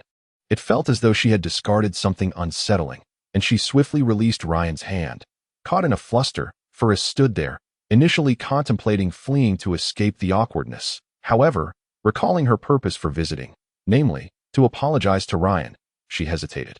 If she were to leave now, it would likely hinder her ability to approach him again, especially when it came to discussing the enchanting events of the evening. Determined, Ferris resolved to remain and clarify her intentions. Moreover, there lingered within her a vague sense of anticipation. Meanwhile, Ryan scratched his head, equally perplexed by the awkwardness of the situation. The girl he was most familiar with was Mei Fu, his best friend Nemo's girlfriend, who was known for her fiery temperament. Aside from her beauty, her personality was rather boyish. After contemplating for a while, Ryan could not devise a solution, so he decided to change the subject, a tactic he found effective. Likely why his mentor, Galeb, favored it. Ahem, Ryan cleared his throat, inadvertently rousing Ferris from her reverie. He noticed a peculiar expression on her face, one that seemed to hold some expectation, prompting him to say, "Fani, when shall we proceed to register for the royal tournament?" Upon hearing Ryan mention a serious matter, a flicker of disappointment crossed Ferris's heart, but she quickly adjusted her demeanor, responding, "Registration is something we need not attend in person, that we can simply send a servant to handle it. The most crucial aspect of the royal tournament is the drawing of lots." Drawing lots. Ryan, pleased to see his diversion work, felt a mix of joy and inexplicable disappointment. He wondered why he felt this way, yet recognized that this was not the moment for such contemplation. That he asked Ferris, "Fani, could you elaborate?" Ferris explained. The drawing involves placing slips of paper with the names of all participating teams into a container, from which the Bishop of the Church of Light will draw them one by one. The first drawn becomes Team 1, the second Team 2, and so forth. Once all the lots are drawn, the specific opponents for each team will be determined. In the first round, Team 1 will face Team 2, while Teams 3 and 4 will compete against each other. In the second round, the winners of the first two teams will face the winners of the third and fourth teams. This continues until only the final 8 teams remain. Our primary task is to carefully study the conditions of our opponents after the drawing concludes. rather than needing to familiarize ourselves with every participating team's situation. With Faris's explanation, Ryan quickly grasped the rules of the royal tournament. He felt somewhat ashamed. Although his goal was to participate in the tournament, he had been largely ignorant of its specific regulations until Faris's detailed elucidation. In his mind, he had thought that simply defeating opponents was the essence of the competition. And what becomes of the final 8 teams? Ryan inquired. Faris smiled at him, saying, throughout history, those who secure a place among the final 8 are greatly favored by the Empire. Of course, these 8 teams will undergo a second drawing, this time conducted by His Majesty the Emperor himself. The method will mirror the previous one, ultimately culminating in a single champion. Is there no second or third place? Ryan asked, to which Faris shook her head, replying, in the words of Emperor Fernando, is there truly a distinction between those who flee first and those who linger in the middle when faced with defeat on the battlefield? Ryan nodded thoughtfully, then said, Fani, I appreciate your efforts. I was entirely uninformed about all this. Please take charge of the arrangements. The capital is your domain, so allow yourself the burden. Seeing Ryan drift further from the topic, Faris felt a twinge of anxiety. She offered vague affirmations, disregarding any potential for revisiting the earlier awkwardness that had left a significant impression on her. Ryan, may I ask you something? Fani, why so formal? Just speak your mind. Ryan, about that. Faris hesitated, then continued. How did you create that smiling face? Upon recalling the earlier incident, Ryan sighed in frustration. Let us not dwell on it. That I practiced for several days, yet I couldn't produce a truly recognizable smile. It always ended up vague. What a failure. Faris's mouth dropped open in disbelief. She felt an overwhelming urge to slap Ryan. Several days? Surely you jest. Others would require years to achieve such a level of control. That to precisely manipulate magical elements to form desired shapes demands an extraordinary mastery of magic. Suppressing her impulse to chastise him, she asked, Ryan, what inspired you to attempt such a feat? Reflecting on this, Ryan wore an expression of resignation. Perhaps in Faris's presence, the typically reserved Ryan felt free to express his thoughts. Don't mention it. Fani, you insisted on a carriage. The cabin is so cramped, and sitting for long periods is dreadfully boring. That Alan fellow is as stiff as a statue, sitting there without a hint of movement. So I sought a bit of amusement for myself, conjuring a smile to face while looking at it. It cheered me up. Faris nearly fainted upon hearing Ryan's explanation. Was this person truly human? To alleviate the tedium of a carriage ride by attempting something so astonishing was beyond comprehension. Typically, a magician might redirect the path of a lightning spell or control the explosion radius of a fireball to demonstrate exceptional skill. Yet here was Ryan, defying all expectations. Although his control over the lightning and flames was minimal, it seemed deliberate, perhaps to avoid creating a larger spectacle. Did he not mention that the cabin was too confined? Such exquisite control over magic. Could he truly manipulate a fireball to pursue someone? Cautiously, Faris inquired. Ryan, can you control the power of a fireball's explosion? Without a moment's hesitation, Ryan replied. Isn't that rather simple? If one cannot manage the explosion's power and range, can they truly be called a magician? As he spoke, Ryan extended a hand, and with a flick of his fingers, a small fireball shot toward a wooden cup on the table. The fireball circled the cup in Faris's astonished gaze before detonating on the opposite side. The force of the explosion propelled the cup toward the large water jug, ensuring it pressed snugly against it, while the explosion's power was entirely contained, leaving the adjacent cup unscathed. Faris reached out with trembling hands to retrieve the cup that had been nudged toward the jug, examining it closely. Then, she filled it with water from the jug and drank deeply. Setting the cup down heavily on the table, she remarked to Ryan, This is the most expensive glass of water I have ever consumed. Ryan looked perplexed, questioning, What? Expensive? This cup is merely ordinary, and the water is just plain water. I specifically requested it, as I cannot stand wine. Faris shook her head, choosing not to elaborate. Ryan mumbled, Fani, your behavior tonight is truly peculiar. Misunderstanding his words, Faris asked, What did you say? I said, Fars, you are working quite hard tonight. Faris, unusually flustered, waved her hand dismissively, saying, It's no trouble. I think it should be my honor. Ryan was increasingly bewildered. Tonight, Faris was not only acting strangely, but also speaking in ways that left him puzzled. Could it be related to the earlier incident? The memory of that slippery sensation caused him to blush. Meanwhile, Faris was enveloped in astonishment, feeling somewhat inadequate in comparison to Ryan. What was she, a magical prodigy? How laughable. Ryan was merely an untrained apprentice, yet he accepted this status with ease, while she, perceived as a genius, might be nothing more than a magical fool. Ryan was right.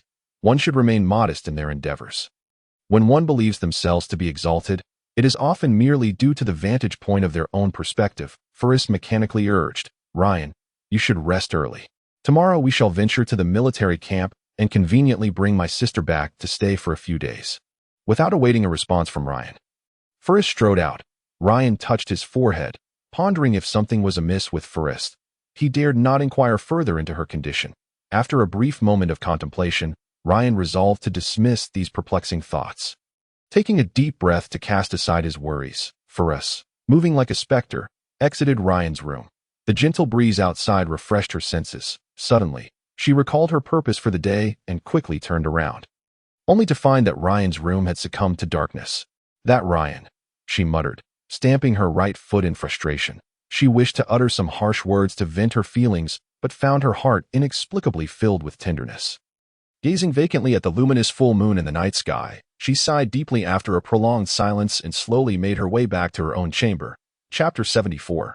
The military camp. The sun appeared to be a mischievous child, at times hiding behind fluffy clouds, and at others peeking out lazily to survey the earth below. In the sacred training grounds of the Holy Knights camp, hundreds of young men stood in a perfectly aligned formation, their bare torsos gleaming in the light.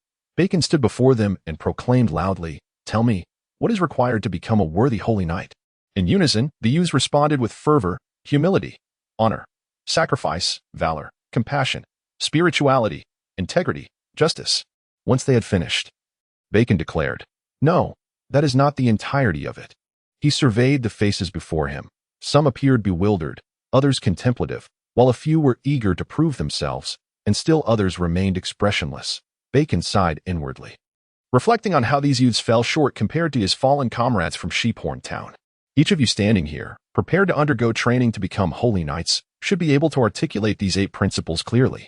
However, I must emphasize that there is a vast chasm between being able to recite them and genuinely embodying them. When faced with formidable foes, do you truly possess the courage to confront evil without fear? In critical moments, are you capable of stepping forward to protect the weak? Even if you are, what gives you the right to wage war against malevolence and defend the vulnerable? Bacon, recalling his fallen companions, roared, "Tell me, what do you possess?"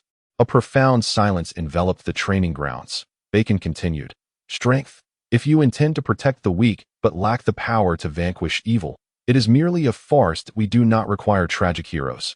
We seek brave warriors, fearless champions capable of defeating our enemies. From this day forth, I, Bacon, shall instruct you on how to become valiant fighters, how to uphold the 8 tenets of the Holy Knights. Everyone, stand at attention."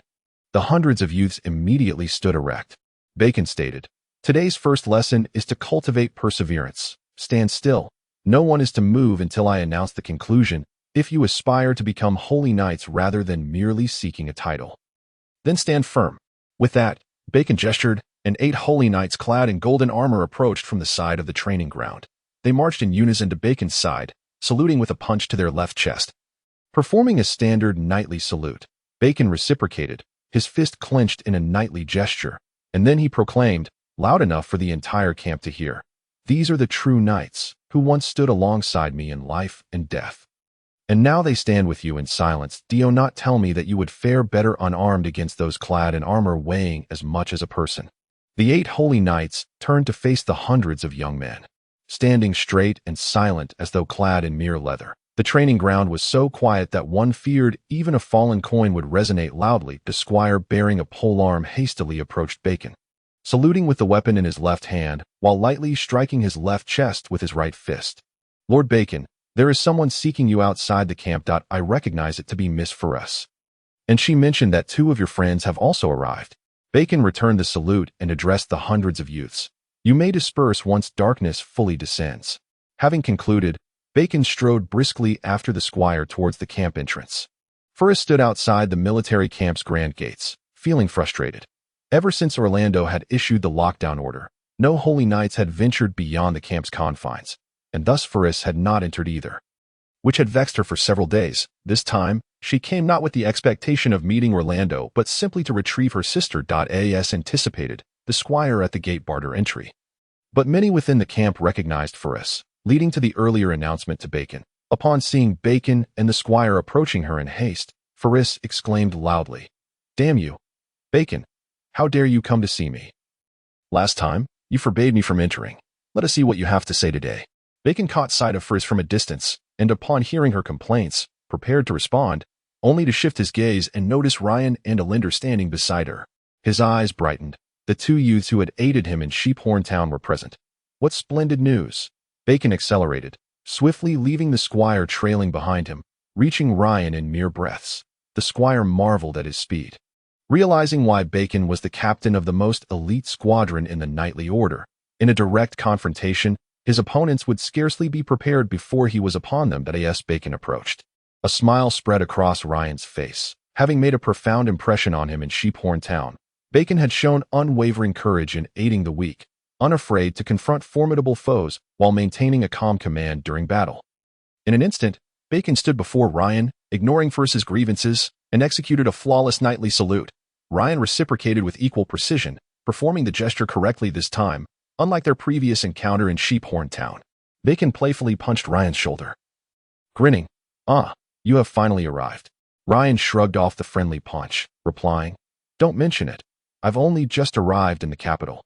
Bacon acknowledged Alinder with a nod before turning back to Ryan. "If I am not mistaken, you and Alinder must have embarked on some other adventure. I wonder what exciting tales you bring. Let us not linger here. Come, follow me inside."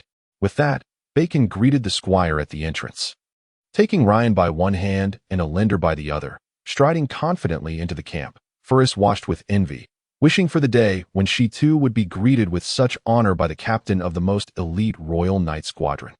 As Orlando's niece, she felt she should be afforded the same respect. It had recently been turned away. Comparisons only breed frustration, she thought. "People like you are intolerable," came Red's sarcastic remark in Faris's ear. His words struck a chord with her, yet she recalled the previous night's events and sighed softly. Following behind Ryan into the camp, Red stood, observing Faris with a curious expression, puzzled by her uncharacteristic composure in the face of his comments. "Why does she seem so different today? I thought my words would provoke her, yet she appears unfazed, strange indeed." Alina gently nudged Red from behind, urging, "Hurry up and catch up." Red turned to see Alina, and Oz casting curious glances his way. "Red, what are you doing standing there? Let's go." Alina prompted once more, and with a heart full of questions, Red followed behind Faris into the camp. Orlando sat upright in his chair, his eyes fixed intently upon a massive military map hanging on the wall before him. This marked his third occasion in 2 months occupying this spot. Since Bacon's return to the capital's military camp and his detailed account of the Sheephorn Town incident, Orlando had promptly penned a confidential letter to General Keenst, stationed at the Thunder God Fortress in the north, urging him to monitor the movements of the Cly tribe on the South Talon Plains. General Keenst, a product of the Royal Knights Order, had been dispatched to the Empire's northern defenses a decade prior, and Orlando had maintained correspondence with him ever since. However, recent replies from Keenst indicated that not only was the Cly tribe stirring restlessly, but unsettling signs were also emerging from the North Talon Plains. With a surge in reconnaissance from Orc tribes, hinting at impending trouble. Nevertheless, Keenst had dispatched a cavalry of several thousand into the North Talon Plains for hundreds of miles, yet they had unearthed nothing. As if the region beyond Thunder God Fortress was devoid of life, to the north lies the formidable Thor's Fortress, which has served as a demarcation line between human and Orc territories ever since Fernando I expelled the Orcs from the South Terran Plains. For 2 centuries, Orc tribes have orchestrated over 10 large-scale assaults in an attempt to seize Thor's Fortress and reclaim the lush South Terran Plains. Yet, Thor's Fortress has transformed into a veritable nightmare for the Orcs. Over 1 million Orc warriors have perished beneath its walls without ever setting foot upon its ramparts. Not even for a fleeting moment. Thus, it earned its name, as perhaps only the wrath of the Thunder God could conquer such an immense and impregnable bastion. Orlando's gaze gradually descended. The Orc situation to the north appeared to be manageable, but he deemed it prudent to draft a letter urging General Kinster to remain vigilant. And what of the Clay tribe on the South Terran Plains? Orlando shook his head. They were a fervent and fanatical race. Approximately 600 or 700 years ago, a clay empire had flourished upon the vast grasslands. The light cavalry of the clay empire boasted unparalleled mobility on the continent, becoming a nightmare for all infantry combatants. After over 4 centuries of glory, the orc tribes rose to prominence, leading to the gradual decline of the clay empire, which ultimately fell to the orcs, who captured its capital, Kurlai City, extinguishing the once mighty empire.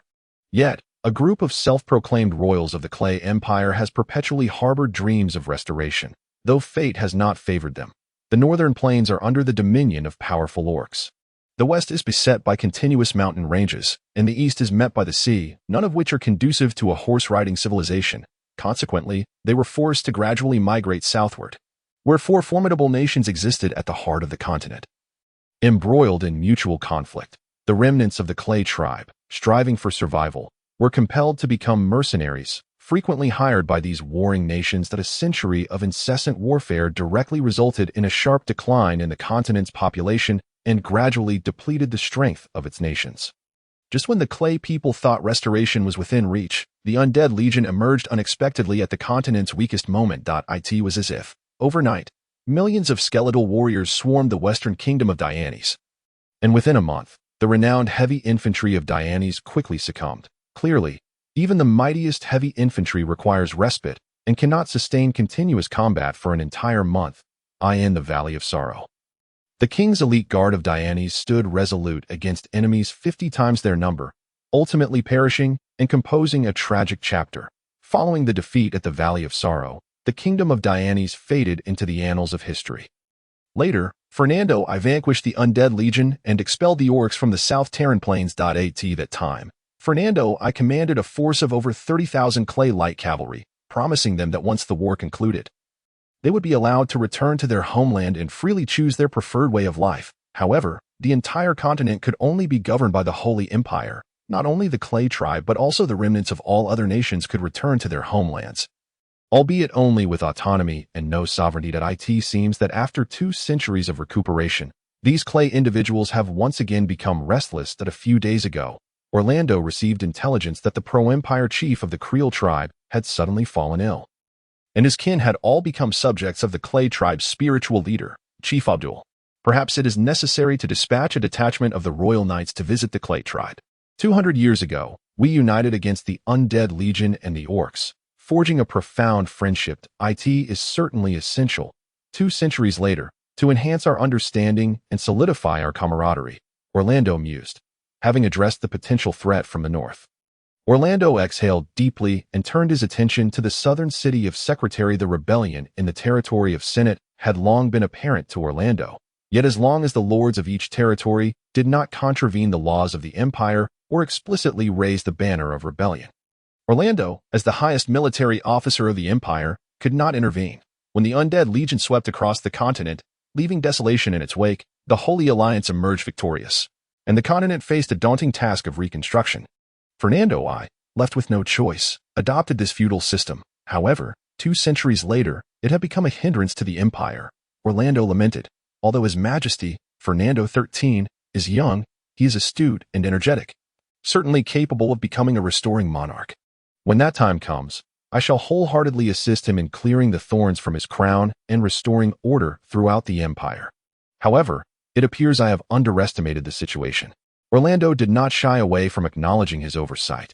Shaking his head at himself, I had thought that by defeating the main forces of Senate and SEC, I could force the mastermind of the rebellion into exile. That I believed that sending a detachment of elite holy knights would suffice to apprehend them.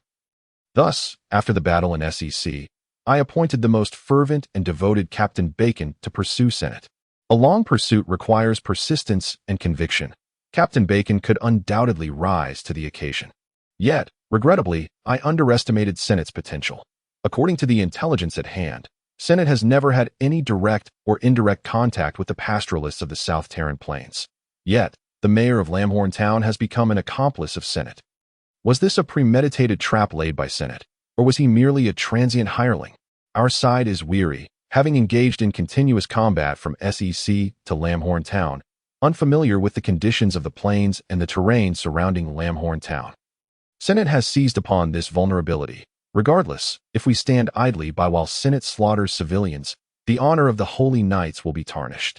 In contrast, while Senate may have suffered a setback in SEC, it appears their elite forces remain largely intact. The strategy employed in the Battle of Lamhorn Town was masterfully devised. They initially deployed light cavalry to raid and distract the main force of the knightly order, exhausting Bacon and his men. Then they lured the knights into a trap and launched an offensive with superior numbers. In such a situation, even I would have had to charge recklessly.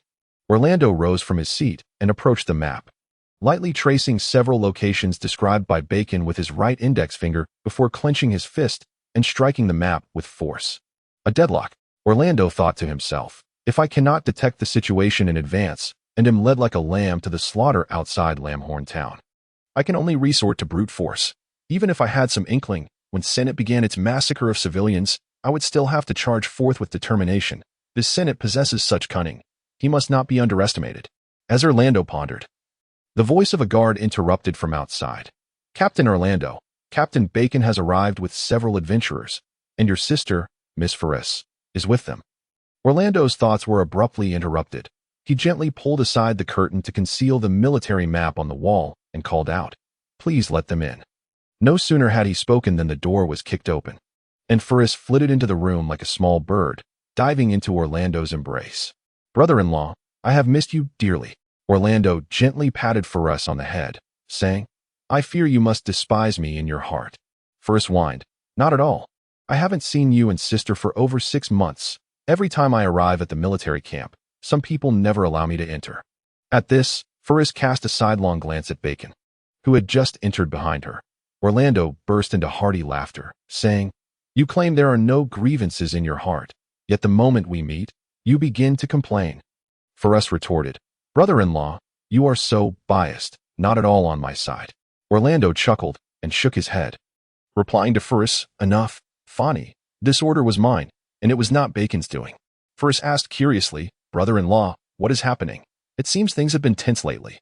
First, there was a military lockdown at the camp, and upon returning to the imperial capital, we saw a detachment of knights patrolling nearby. There's some great matter afoot." Orlando paused for a moment before smiling and saying, "It seems our little Fani has grown up, taking an interest in such affairs." Just then, Bacon stepped forward, executing a proper knightly salute, and said, "Honorable Captain, I bring you the holy knights who rescued our honor in Lamhorn Town, Ryan and Orlando." Orlando gently pushed Ferris aside, his expression serious as he returned Bacon's salute, then scanned the 5 members of the Rice squad behind Bacon. He recognized the priest, Reed. Alina, a girl, was clearly not a candidate. Oz, with his robust physique, did not match Bacon's description, while Ryan, adorned with the insignia of a magic apprentice, was easily distinguishable from Orlando. Facing Ryan and Orlando raised his right fist and performed a standard knightly salute, solemnly declaring, "Honor is my life." Everyone was taken aback by Orlando's gesture, for this was the highest form of respect given by holy knights, now bestowed upon 2 relatively unknown youths by the Empire's highest military officer. Ryan mirrored Orlando's salute, and his proper response earned Orlando's admiration. "So, Ryan, do you wish to join the Royal Knights?" Before Ryan could respond, Ferris stamped her foot and exclaimed, "That won't do. Brother-in-law, Ryan is a member of our Rice squad. If you wish to recruit him to your side, you must first ask for my consent." Orlando chuckled heartily and remarked, "Ah, Ferris, it has indeed been half a year since we last met, and you've made considerable progress. You now dare to challenge me on behalf of a teammate." With unwavering resolve, Ferris replied, "Brother-in-law, while our friendship remains intact, if you wish to exchange for Ryan, it is certainly possible. Simply offer someone who matches him in capability." "Oh," Orlando teased, "do you genuinely wish to make a trade? Very well then.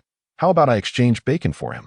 Ferris tilted her head, her bright eyes scrutinizing Bacon before dismissively stating, "With him, the best you could do is swap for that scoundrel Red." Red, standing nearby, felt despondent.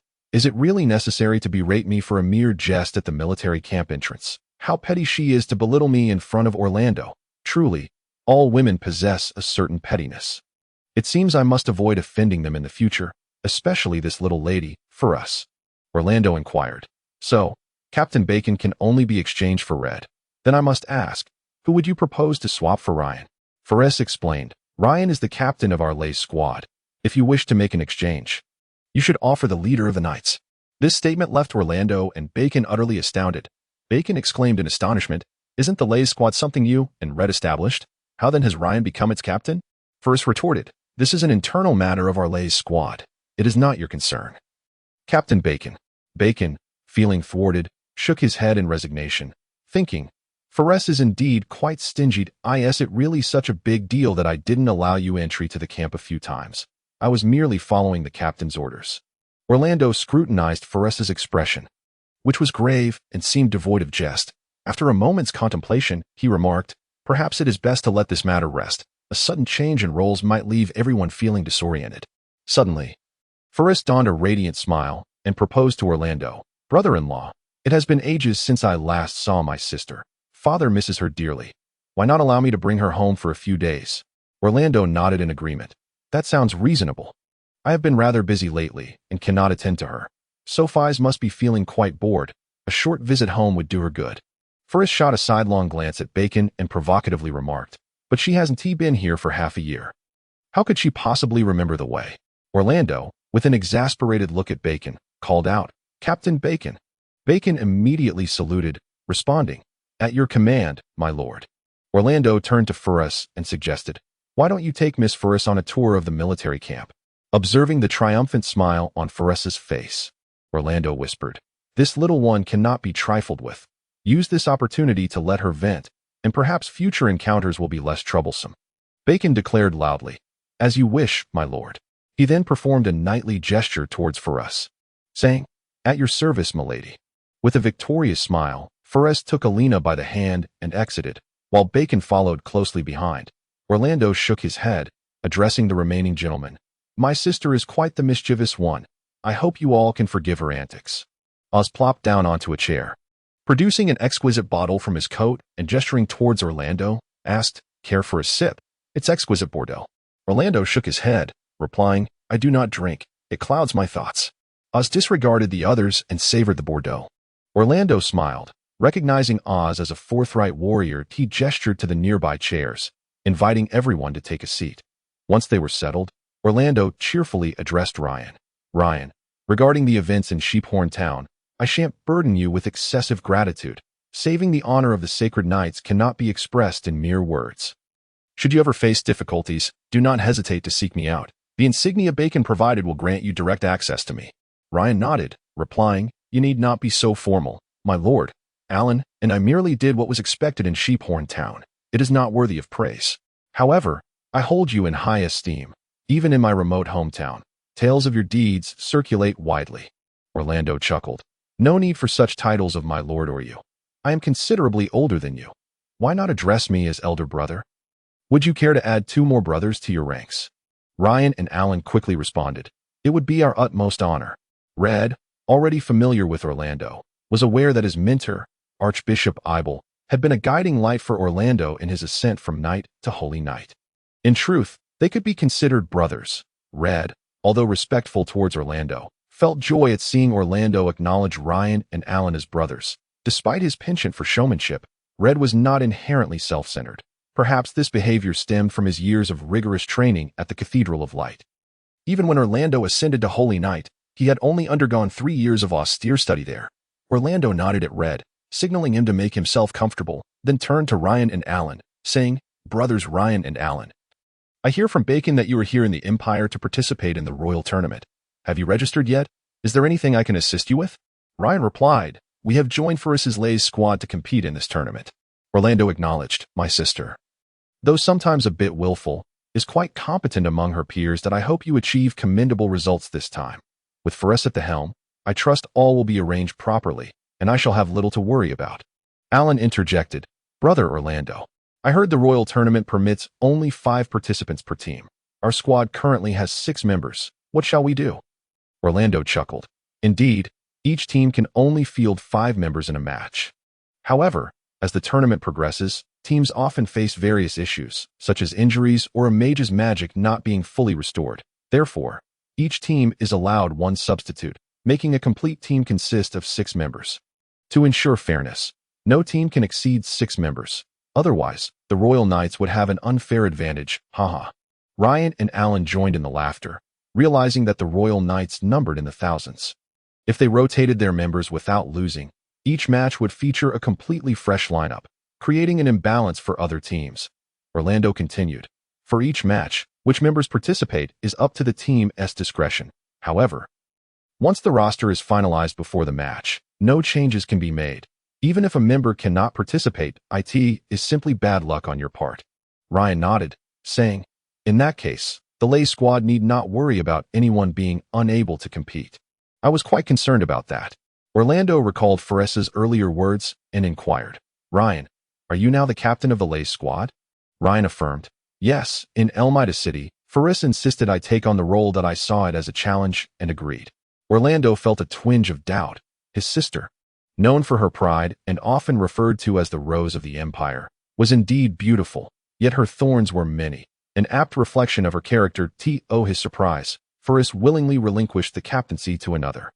Though curious, Orlando refrained from prying too deeply into others' affairs. He believed that Faris must have her reasons for her actions, and regardless, he was determined to assist Ryan, especially considering his ties to Faris. Orlando addressed Ryan, Brother Ryan, do not take offense at my verbosity. There are many responsibilities that come with being an effective captain. Alan chimed in, Ryan, consider yourself fortunate. The leader of the Royal Knights is here to impart his wisdom. Such an opportunity is the stuff of dreams for most. Orlando laughed heartily. It is merely a title. After 10 years of toil, I have gathered some insights. And since we are gathered together as brothers today, I shall share a few. Ryan humbly responded, Brother Orlando, I am in dire need of such guidance. There is much I do not yet understand. Orlando nodded, recalling how he faced similar challenges when he first became a squad leader in the Royal Knights. Over the years, he had gradually navigated those trials to ascend to the highest military office in the Empire, commanding thousands of elite knights. Now, as he gazed into Ryan's innocent eyes, he was reminded of his younger self. Orlando cleared his throat and addressed Ryan, saying, as a captain, there are numerous matters you must attend to. How to establish your authority, ensuring that your commands are executed without obstruction, how to enhance the strength of your team, enabling the squad to confront greater challenges, how to coordinate within the team, ensuring that each member can contribute their utmost effort, how to. Ryan gazed intently at Orlando, his mind racing to memorize every word spoken by Orlando. Perhaps some of the concepts were unclear at present, but Ryan diligently noted them down, for he knew there would be ample time in the future to ponder their meanings. Orlando looked at Ryan with satisfaction. His first friend was indeed fortunate to receive the guidance of Captain Orlando, which he believed would greatly aid Ryan's future endeavors. Dawes, however, paid no heed, sipping his wine leisurely, while Red stared listlessly at the ceiling, occasionally drifting into thought. For them, such discourse was undoubtedly of no significance. For over an hour, Orlando imparted his years of insights to Ryan without reservation, who diligently absorbed everything, occasionally interjecting with his own thoughts and inquiries. Orlando was pleased. Ryan's questions indicated a serious understanding, and he addressed each one thoughtfully. Just as Orlando was explaining Ryan's final question, the wooden door to the room was abruptly kicked open, and Farah's voice echoed in everyone's ears. What are you all chattering about in here? Are you speaking ill of me? Orlando smiled faintly. In this land, only Farah would dare to kick open the door to his quarters. He turned to Ryan and said, that should be about it. Take some time to reflect. Many things require your own perspective. You cannot merely replicate others' methods. Ryan nodded mechanically, still lost in the profound words of Orlando. Brother, I want to go home and stay with my sister for a few days. A gentle voice chimed in. Orlando regarded the woman who entered closely behind Farah, a lady in her late 20s, with tender eyes and said, Sophie, you may return home. There is truly no need for you to reside in the barracks with me. Farah interjected, Sister, do not listen to my brother-in-law's sweet words. If he genuinely cared for you, he wouldn't have you living in the barracks. Sophie affectionately stroked Farah's hair, saying, Sister, I am here of my own volition. Farah, perplexed, counted on her fingers. Volition. Eating 3 unpalatable meals a day, sleeping with only a thin blanket, and often not seeing my brother-in-law for days on end. What I find most intolerable is that whenever someone wishes to see you, they are not allowed in. Farah's voice rose, not only drawing the attention of others in the room, but also breaking Ryan's reverie. He glanced at Farah, only to notice a woman of similar age beside her, likely her sister. Compared to Farah, Sophie Radia exuded a more graceful demeanor, if Farah was still a naive girl. Her sister was a refined woman. In both temperament and conduct, Sophie embodied a noble and gracious presence that made others feel humbled. Even Red, who often stole glances at women, dared not look at Sophie for fear of disrespecting her.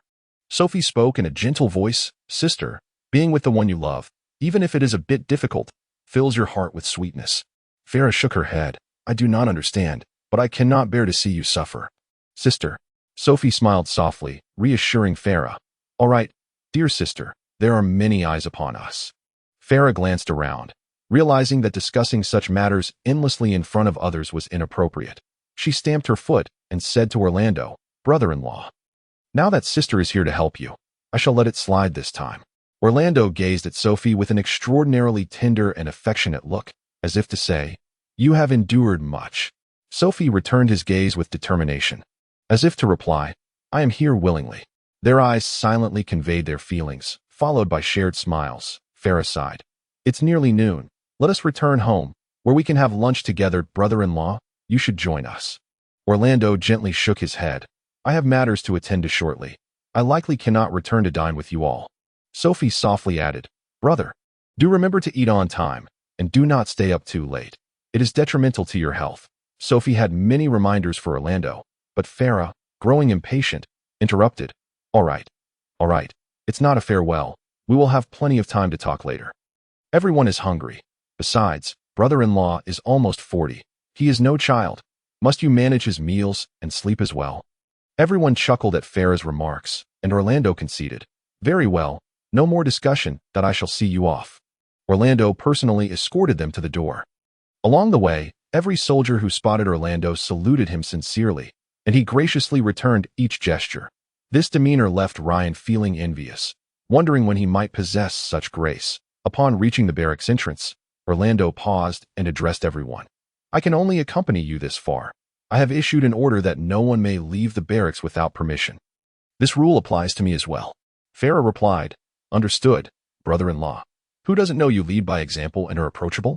Sophie glanced at her beloved husband, a look of affection gracing her lips, observing the family preparing to share some intimate words. Ryan and the others felt it inappropriate to linger, hastily departing the barracks and boarding their carriages. Chapter 75. Sisterly affection. However, the 10 years of life shared between Orlando and Sophie had long since transcended the need for verbal communication. A caring glance or an affectionate expression sufficed to convey their thoughts to one another. Watching her sister and brother-in-law exchange tender glances, Farah felt a twinge of jealousy and playfully remarked, "All right, I'm hungry. Sister, we should go." Sophie cast a fleeting apologetic look, while Orlando returned a knowing expression. Seeing her husband was not upset, Sophie broke into a smile, revealing 2 deep dimples. Sophie settled into the carriage, which began to move slowly. Suddenly, the carriage window curtain was drawn back, revealing Sophie's radiant smile. Their eyes met, and they shared a knowing smile. Sophie gestured towards herself, forming a heart shape with her hands, then pointed at Orlando. Upon witnessing his wife's gesture, Orlando raised his right fist, striking his left chest in a resonant knightly salute. Sophie's gaze sparkled with charm, but Farah's head popped out, noticing Orlando's knightly gesture. Farah pouted and forcibly pulled her sister back inside, then lowered the curtain. Orlando shook his head in resignation, his gaze filled with boundless affection as he watched the carriage gradually recede into the distance. In the evening, Farah and her sister Sophie found themselves once again seated in the study. Farah, like in her childhood, sat barefoot on her chair, her legs swinging freely, restless. Perhaps only in the presence of her father and sister could Farah truly reveal her innocent and romantic nature.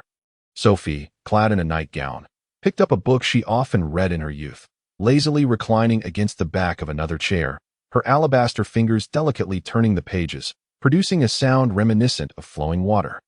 After a while, feeling bored, Farah ceased her fidgeting, resting one hand on the table, propping her chin up, and gazing intently at her sister. Since Sophie had moved into the barracks, Farah had seldom seen her, let alone enjoy moments like this, sitting face to face. Sophie had resolutely left home to support Orlando's endeavors, moving into the Sacred Knights barracks, and 10 years had swiftly passed. Farah couldn't help but feel a pang of regret for her sister. Her youth was quietly slipping away in the monotony of daily life. Sensing her sister's gaze, Sophie looked up and smiled. "What is it, sister?" Why do you keep staring at me?" Unable to contain her admiration, Farah exclaimed, "Sister, you are truly beautiful." Sophie laughed softly, setting the book down, and replied, "You, always teasing me." Farah shook her head, her dark hair swaying, and playfully insisted, "No, sister, you are the most beautiful of all. Moreover, your beauty is so ethereal, it renders one unable to gaze directly. Even that scoundrel Red dares not look at you for too long." Hearing her sister's innocent words, Sophie felt transported back to their childhood. Back then, their father, mourning the loss of their mother, often returned home late, pouring his heart into work. Although the household is attended to by servants, one must remember that they are but servants and cannot provide the same meticulous care as family. Each evening, the Faris sisters would sit in their modest study, with the younger sister, Faris, barefoot and nestled beside her elder sister, gazing at her with wide eyes, listening intently as she narrated tales from her books. "Wow, isn't that perilous?" "Yes, the princess and the prince lived a blissful life." "Sister, you are so beautiful, just like the princess in the story." The innocent exclamations of Faris seemed to echo once more in Safi's ears. Causing her eyes to suddenly well up with tears, the pang of guilt filled her heart as she realized that, in her pursuit of love, she had resolutely stood behind Orlando, silently sacrificing for him. And as a result, had neglected her only sister on the day she moved out. It was Faris who cried the hardest. Over the years, their time together had been scarce, yet the bond between them remained profound. With Faris still clinging to her as she had in their childhood, Safi's lifted her head slightly, holding back the tears of happiness in her eyes, and said to her sister, "My dear sister, it has been far too long since we sat together like this. Come, share your recent experiences with me." Faris clapped her hands in delight, exclaiming, "Sure. It used to be you telling me stories. Tonight, I shall tell you one." Faris recounted her adventures from the past 6 months in vivid detail, particularly her experiences in the mines of Elmadar, which captivated Safi's emotions as the story unfolded. After hearing Faris's tale, Safi's let out a long sigh, her heart filled with trepidation. Perhaps if it were not for that young man, she would have never been able to see her beloved sister again. Often, one does not appreciate their loved ones until they face the possibility of losing them, and it seemed that Faris was indeed fortunate. Otherwise, Safi's would regret it for a lifetime. Gently rising, Safi's approached Faris, who looked on in surprise, and enveloped her sister in a warm embrace. Faris felt the deep affection emanating from her sister, and instinctively wrapped her arms around her. The sisters listened to each other as heartbeats, feeling the warmth of one another, as time seemed to stand still, and a profound warmth of familial love flowed slowly through the study. Draped in her magical robe, Faris strolled into the courtyard. Adhering to her plan for the day, she intended to introduce her companions to her teacher, Master Victor, to not only receive his counsel before the upcoming competition, but also to fulfill Ryan's wish. Ever since Ryan had become enamored with magical formations in Alpha City, he had longed to consult the master of such arts, and this opportunity was perfect for that, as Faris had anticipated. Ryan and Alindo were indeed practicing their martial skills in the courtyard. Perhaps due to the impending competition, their movements were restrained, and to Faris, it appeared as merely a warm-up. "Ah, so even you two have moments of idleness," she teased. Red's voice chimed in. "They've already sparred twice. This is the third." Turning her head, Faris spotted Red and Oz lounging beneath a large tree, each savoring a bottle of Bordeaux. Stomping her foot, she exclaimed, "You shameless Red, while others are on their third round. You haven't even practiced once." Red took a hearty gulp of Bordeaux, contentedly burping, and retorted, "It's not that I don't want to practice. You must understand, I'm merely a humble priest. Though their battles are fierce, they are careful with their strikes. They've been going since dawn, and not once has anyone been injured. What do you expect me to do?" Faris was momentarily at a loss for words. But unwilling to be outdone, she adopted a commanding stance, declaring, "If you don't practice diligently, you will surely become a burden to our team." Red wiped his mouth with his sleeve, unimpressed, and replied, "Our team? Isn't it someone who relinquished the captaincy to Ryan back in Elmadar? What connection do you have to him that you're so concerned?" Faris felt her cheeks flush, and she began to chant a spell, a sphere of crimson light forming in her alabaster palm. Although Red's words were playful, he sprang up at the sight of Faris's serious intent, hastily casting a protective flame spell around himself. Just as Faris's magic was nearing completion, She felt a gentle tap on her shoulder, causing her to startle and the gathered fire elements to dissipate. Turning around, she was greeted by Alina's smiling face. "Alina, why are you teaming up with Red to bully me?" Faris complained. Alina responded, "Captain Ryan has mentioned to always be aware of your surroundings. You were careless just now, which is why I successfully ambushed you." At that moment, Ryan and Alendo ceased their sparring and approached, observing Faris caught off guard by Alina's trickery.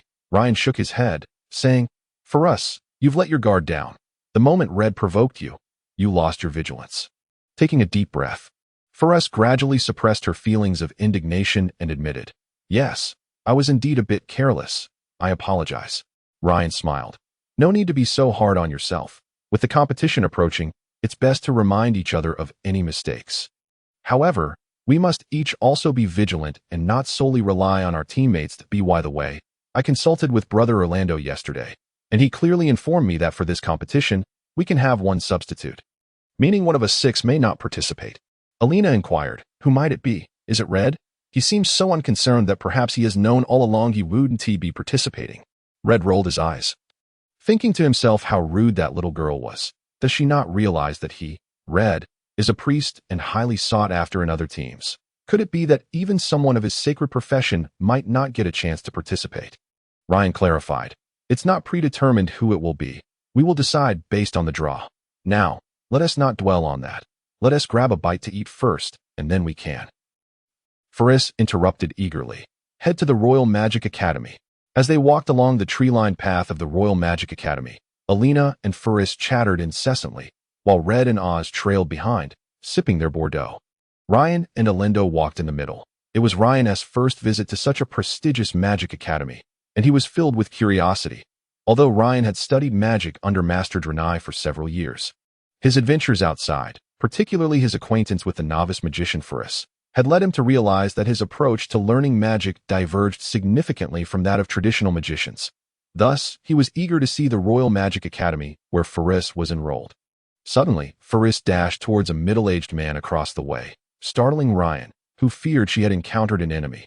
However, upon reaching the man, Faris delivered a playful punch and exclaimed, "Victor, why are you here instead of in your magic tower?" The middle-aged Victor chuckled. "Oh, Faris, is this how you show respect for your teacher? Have you learned nothing in the past 6 months?" Faris took Victor's hand and introduced him to her companions. "This is Oz, our team's warrior, Red. You already know, this adorable girl is Alina, a thief, and this is Alendo, a druid. Quite rare, I assenti it. Lastly, our captain, Ryan. Ryan, this is my magic teacher, Victor. Please feel free to ask him any questions regarding magical formations." Victor smiled. "I have classes this morning. So how about this? You all go to my magic tower, and I'll join you once I'm done." Faris replied, "Speaking of which, I haven't attended class in a while. Let us go listen today." Victor jokingly scolded, "Oh, you still remember you're a student at the Royal Magic Academy? How long has it been since you last attended?" Faris shrugged, "As long as you're here, I'll find you whenever I have questions." Victor sighed, "What a misfortune it is to have you as a disciple." With a cheeky grin, Faris retorted, "How could you call yourself unlucky for having such a genius student?" Victor smiled, clearly pleased with Faris's talent. However, Faris's expression suddenly shifted, her demeanor becoming somber as she remarked, "In truth, I am not that remarkable. There are many who are far more capable and talented than I." Victor, taken aback by such words from his pupil, exclaimed, "Faris, is this truly how you feel? Quite impressive. Having been away for half a year, you have managed to become so humble." Red chuckled to himself. However, after encountering Ryan during this adventurous journey, Faris had indeed transformed significantly from her previously haughty demeanor. Moreover, with Ryan now at her side, Faris was not the type of girl prone to self-deception. Red was aware that Victor had long taken pride in having such a clever apprentice, which undoubtedly elevated his standing within the Magic Guild, thus prompting Victor to indulge Faris. Yet, a malicious thought crossed Red's mind. What expression would Victor wear if he were to discover Ryan's true prowess? Victor had busied himself with preparations for the class, instructing Faris to take Ryan and the others to the magic classroom first. Under Faris's guidance, Ryan and his companions arrived at an expansive hall surrounded by lush trees. The hall was meticulously arranged with long tables and chairs. Ryan counted a total of 25 rows. Estimating that each row could accommodate roughly 20 individuals, by calculations, the hall could comfortably seat around 500 people, a size that was indeed considerable, rivaling even the mercenary guild of Alpha City. At the front of the hall loomed a massive black stone wall, dominating almost the entire wall space. Directly opposite the students' desks and chairs, the hall was sparsely populated, yet the first 2 rows remained completely empty. Each individual present wore robes of various colors, ranging from novice magic apprentices to more advanced junior wizards. When a junior wizard entered, accompanied by an apprentice and a few adventurers not clad in wizard robes, all eyes were instantly drawn to them. Ferris, unfazed by the attention, boldly made her way to the seats closest to the black stone wall, nonchalantly taking the central position. She then turned to the crowd and said, "Feel free to join us. Those who wish to listen can come forward. And those who don't, like Red, can sit at the back and doze off." Ryan glanced over to see that Red had indeed settled into the last row, nestled in a rather inconspicuous corner while sipping Bordeaux. Oz had taken a seat beside him, and it seemed that the two had grown increasingly close, especially with the seemingly unlimited supply of Bordeaux. Ryan shook his head in resignation. Even Orlando had not advised him on how to deal with companions who had a penchant for drinking. Instead, he had emphasized that a competent and exemplary captain must be able to accommodate the flaws of his teammates. Ryan settled beside Ferris, along with Orlando, and noticed Ferris retrieving an exquisite spellbook from her storage pocket.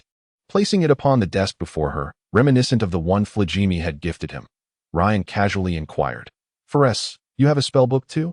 Ferris turned her head and replied, "Indeed, mine is the most ordinary kind. Primarily used for taking magic notes. It pales in comparison to yours." Ryan nodded in acknowledgement, choosing not to pursue the conversation further. Ferris then asked Ryan, "Would you like one? I can ask Victor for another, after all. A good memory cannot compare to inexpensive magical ink." Ryan shook his head, considering such items to be extravagances he could do without.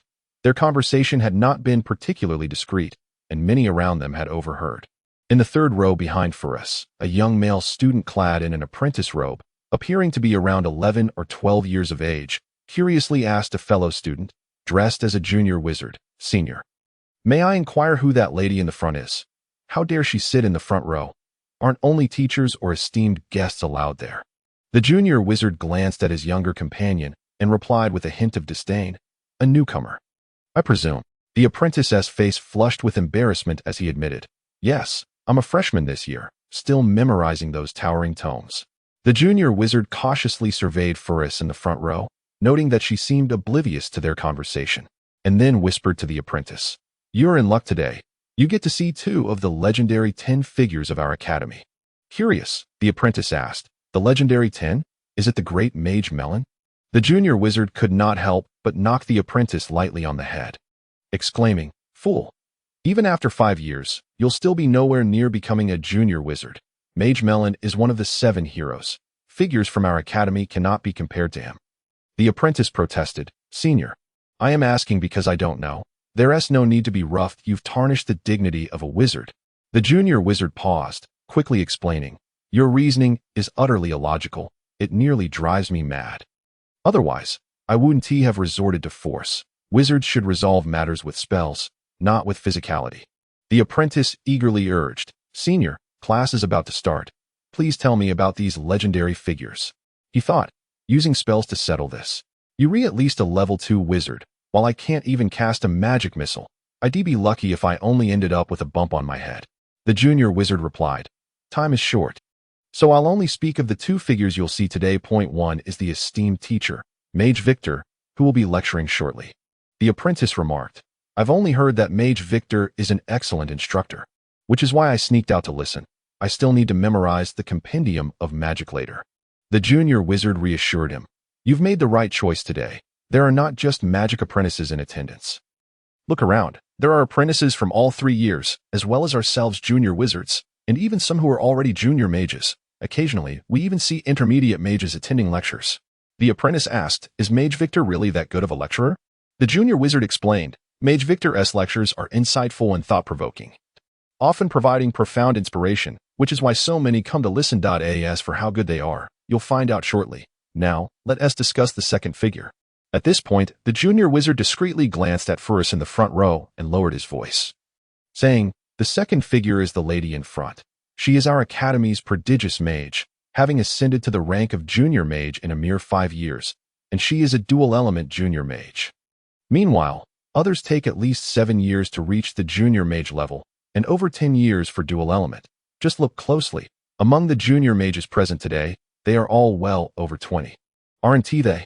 The apprentice scrutinized the junior mages proudly displaying their badges, confirming they were indeed all in their 20s. It was astonishing that Furus could achieve the same level of power in half the time as others. The junior wizard continued in a hushed tone. "And that's not all. She is the favorite student of everyone from the dean to every teacher at our academy." The apprentice inquired, "Is it because she is beautiful?" The junior wizard retorted quietly, You may be young, but your thoughts are quite sharp. Dare to say that, and you might not see the night through. Furus is indeed beautiful, but the reason everyone adores her isn't just that. She is the disciple of Mage Victor." The apprentice, intrigued, asked, "So she is Mage Victor's disciple? No wonder." The junior wizard scoffed. "What do you know? Mage Victor is the most distinguished enchanter on the continent, a master of magical item creation. Everyone hopes that Furus will create a bit of chaos in their areas, allowing them to take the damaged goods to Mage Victor's tower, which will be repaired or replaced in a few days." As the junior wizard grew increasingly animated in his description, he inadvertently raised his voice, attracting the attention of Furus in the front row. Unable to tolerate hearing such remarks about herself, especially with Captain Ryan nearby, Furus leapt to her feet, turning around to confront the oblivious junior wizard, exclaiming, "Which teacher's disciple are you? According to the Academy's regulations, matters between wizards can be resolved using spells. I challenge you." Furus's declaration left the junior wizard pale with fear. He had witnessed Furus in combat with other wizards. Realizing that even fellow junior wizards could not withstand her 5 spells, a newly promoted apprentice, he had no chance against her. Just then, Ryan's voice reached Furus's ears. "Furus, why concern yourself with the words of others? We cannot control what others say, but we can govern our own actions." Furus shot a fierce glare at the unfortunate junior wizard and his companion, then turned back and sat down. Upon witnessing Furus heed the counsel of her companions and retreat, the apprentice mage swiftly seized her belongings and darted out of the hall with remarkable speed. Observing this, Alan could not help but admire. To achieve such velocity, even in my transformed state, I would likely find myself at a disadvantage. Just as this minor episode seemed poised to conclude, a resonant male voice echoed throughout the hall. "Fani, you have returned?" Everyone turned their gaze towards the source of the voice, where a young man with flowing golden hair and striking blue eyes approached Furus. Flanked closely by 7 or 8 youths clad in apprentice mage robes, Furus clenched her teeth, uttering a name she loathed, Beret Rives. Beret Rives smiled slightly, revealing a charming grin that captivated countless young women in the imperial capital, and addressed Furus. "My dear Fani, it is a great honor to encounter you here." Furus retorted disdainfully. "Indeed, I would be far happier if I did not have to see you." With an air of elegance, Beret Rives performed a noble bow towards Furus and his companions, stating, "Since you have friends present, I shall not intrude. When you find the time, we shall have a proper conversation." Without hesitation, Furus replied, "It seems there is nothing of substance for us to discuss." Beret Rives continued, Fani, you are truly busy. To have forgotten such an important matter. 6 months ago, we engaged in a friendly duel and agreed that the loser would grant a request to the victor." Furus countered, "Are you quite certain?" "What did I explicitly say at that time?" Beret Rives responded, "You challenged me to a duel, to which I acquiesced, but with the stipulation that the loser must fulfill a request of the winner. I believe I emerged victorious from that encounter. I trust the esteemed genius, Lady Furus of the Imperial Capital, will honor her commitment." Furus clarified, "I made no promises regarding your request. My exact words were, 'We shall discuss it after the duel, now that it has concluded.' My response is this: if I win, you shall keep your distance and refrain from bothering me. If I lose, I shall withdraw, just as FAR.my absence from the capital for the past 6 months surely fulfills our agreement. Does it not?" Beret Rives fell momentarily silent. Furus's assertion was indeed unassailable. However, quick-witted as he was, he swiftly replied, "I imagine, Fani, that your abilities have surely improved over the past 6 months. Perhaps we could arrange another duel sometime? It hardly befits a gentleman such as myself to drive you away from home." Before Furus could respond, Ryan interjected. Excuse me, Sir Mage, but might I inquire whether you are participating in this year's royal tournament? Beret Rives glanced at Ryan, who was dressed in common attire, a look of disdain flickering in his eyes. He arrogantly remarked, Fawny, your common friend seems rather impolite, daring to interrupt a conversation between nobles. If this were my home. Humph. Enraged, Ferus retorted. Listen here, Beret, my friend need not your condescension. His words reflect my own sentiments. If you are indeed participating in the royal tournament, then we shall determine our standings there. I am here to attend Master Victor's lecture, not to endure your incessant prattle. At that moment, Master Victor entered the hall. Aware that prolonging the confrontation would likely be disadvantageous, Beret Rives cast one last remark. Very well then, let us meet at the royal tournament. I hope this ill-mannered child does not soil himself in fear. His words elicited laughter from the apprentice mages behind him. Ferus felt an overwhelming urge to confront Beret Rives physically, yet she recognized that their strengths were evenly matched, and a brawl would only lead to a protracted struggle, clearly ill-suited for the day. Glancing at Ryan, she noticed his hands clenched tightly together. Quickly, she reassured him. Ryan, do not take his words to heart. Such individuals are not worth your anger. Upon hearing her, Ryan suddenly smiled. Ferus gazed at him in surprise as he softly remarked, We cannot control the words of others, but we can govern our own actions. He then calmly took a seat, seeing that Ryan had seemingly regained his composure. Ferus settled down as well, for Master Victor's class was about to commence. Ding, ding, ding, the sound of 3 resonant bells echoed from afar, and the hall fell into silence. Ryan surmised that these bell tolls marked the commencement of the lesson. Master Victor slowly approached the black stone wall and faced the audience, drawing their collective attention. Clearing his throat, Victor announced, Today, I shall speak on the topic of the growth of a mage. As his words faded, the black stone wall illuminated with the white characters spelling the growth of a mage. Ryan found himself intrigued by this phenomenon, having never before witnessed a wall that could display text in response to speech. Upon closer inspection, he noted that the white lettering bore a resemblance to the magical tome gifted to him by Phlegemi. It must surely be a form of magical technique. Victor continued, Every aspiring great mage present here, from the moment you step into the realm of magic, will engage in continual meditation, harnessing various elemental forces, accumulating your own magical power, and learning and memorizing an array of spells, gestures, and a multitude of magical texts. Even studying the personal notes and biographies of esteemed mages. This process is known as the apprenticeship of magic. As Victor spoke, the black stone wall displayed the words apprentice mage. Many may argue, my goal is to become a great fire mage. Why must I not immediately delve into the study of fire magic? Why must I persist in learning what seems irrelevant, even memorizing spells from all elements and interacting with different magical instructors each month? In truth, since humanity first learned to wield magic through thousands of years of use, innovation, and refinement, every spell we encounter has its rightful place. For instance, a fire-based illumination spell may appear to lack utility, as we can simply use a torch instead. However, this is not entirely accurate. The illumination spell consists of 11 distinct incantations and can be completed in approximately 1 second, with a standard release of magical energy capable of illuminating a radius of 20 yards, all while remaining unaffected by wind or rain. Victor's humor elicited knowing laughter from the students below. Once the commotion subsided, he continued, In reality, the incantation for illumination can be modified.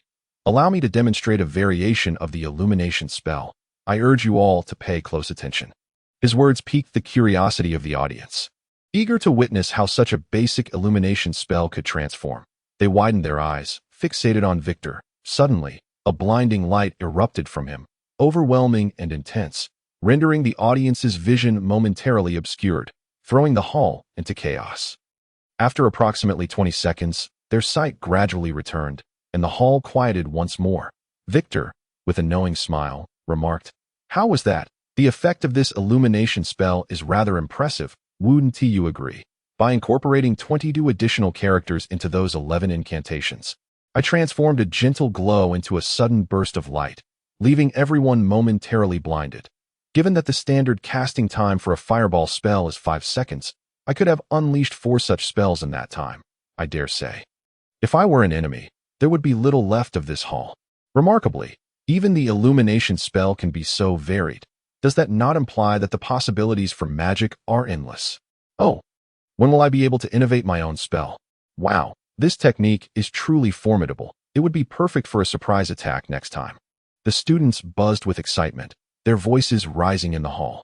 Ryan, having temporarily lost his sight from the sudden brilliance, remained unusually calm, quietly sitting in place. The structure of the hall was uncomplicated, and he had memorized it well. Even in darkness, his body instinctively entered a defensive posture, starkly contrasting with the chaotic reactions of his peers. Not only Ryan, but also his companions Alan and Ferris maintained their composure, while only Alina appeared somewhat flustered.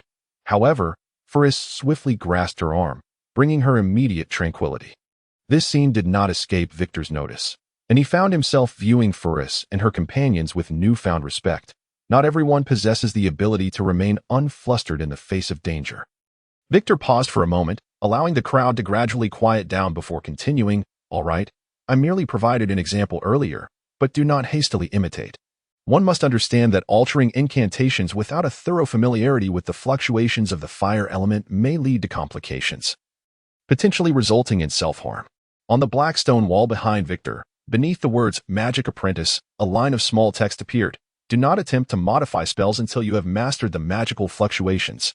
Victor resumed, as for the study of universal magic, I can assure you that even if you never intend to use it, the knowledge gained is immensely beneficial. I have a case study to share with you all. A fire mage against an electric mage. As you may know, the Tier 3 electric spell, Lightning Strike, is executed swiftly, taking approximately 2 seconds to cast, whereas the fireball spell requires 5 seconds. This implies that under simultaneous casting conditions, the fireball spell will only complete 3 seconds after the lightning strike is unleashed. At this point, 2 small figures appeared at either end of the black stone wall. One released a linear spell, while the other conjured a spherical one, although the wall could only display white characters and patterns. The likeness of the 2 figures was remarkably vivid, showcasing the artist's skill in capturing human features with just a few strokes. Victor pointed to the simulated scene behind him and asked, "Can anyone tell me the outcome of this battle?" A student clad in novice mage robes boldly responded, "Master Victor." Barring any unforeseen circumstances, the electric mage would undoubtedly emerge victorious, as Lightning Strike is quick and a nemesis to slower, more powerful spells. Clearly, this novice mage makes a valid point, as it is indeed the case under normal circumstances, Victor acknowledged. However, if one adeptly utilizes magic and understands the spells of their opponent, the outcome may not be so straightforward. Victor elaborated, the electric spell is swift. For instance, Lightning Strike requires only 19 characters and can be cast in 2 seconds. Yet, if one attempts to shorten the spell, the casting time remains unchanged, only reducing its potency. Therefore, an intermediate electric mage would not focus on casting speed, but rather on increasing the number of spells cast.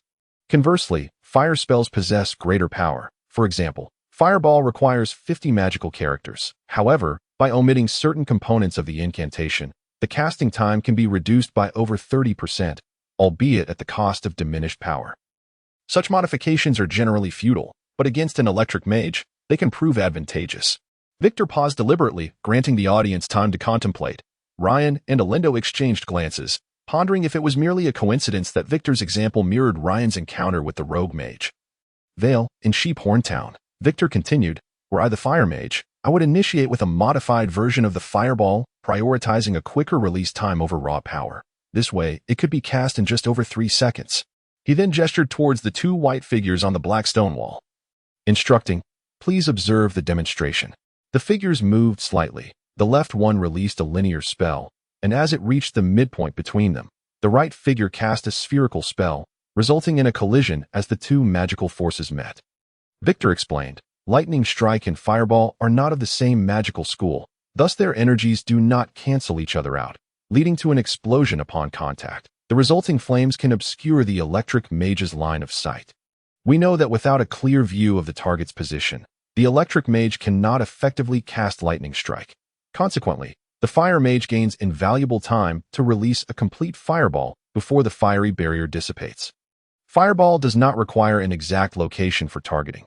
Even if the aim is slightly off, its extensive area of effect can still impact the electric mage. At this juncture, the figure on the right released another spherical spell, striking the left figure, which wobbled before vanishing. Victor remarked. What a classic case study. The fire mage, through familiarity with the fire element's fluctuations and understanding of electric magic, adeptly modified their own spell, transforming an unfavorable situation into a favorable one, ultimately achieving victory.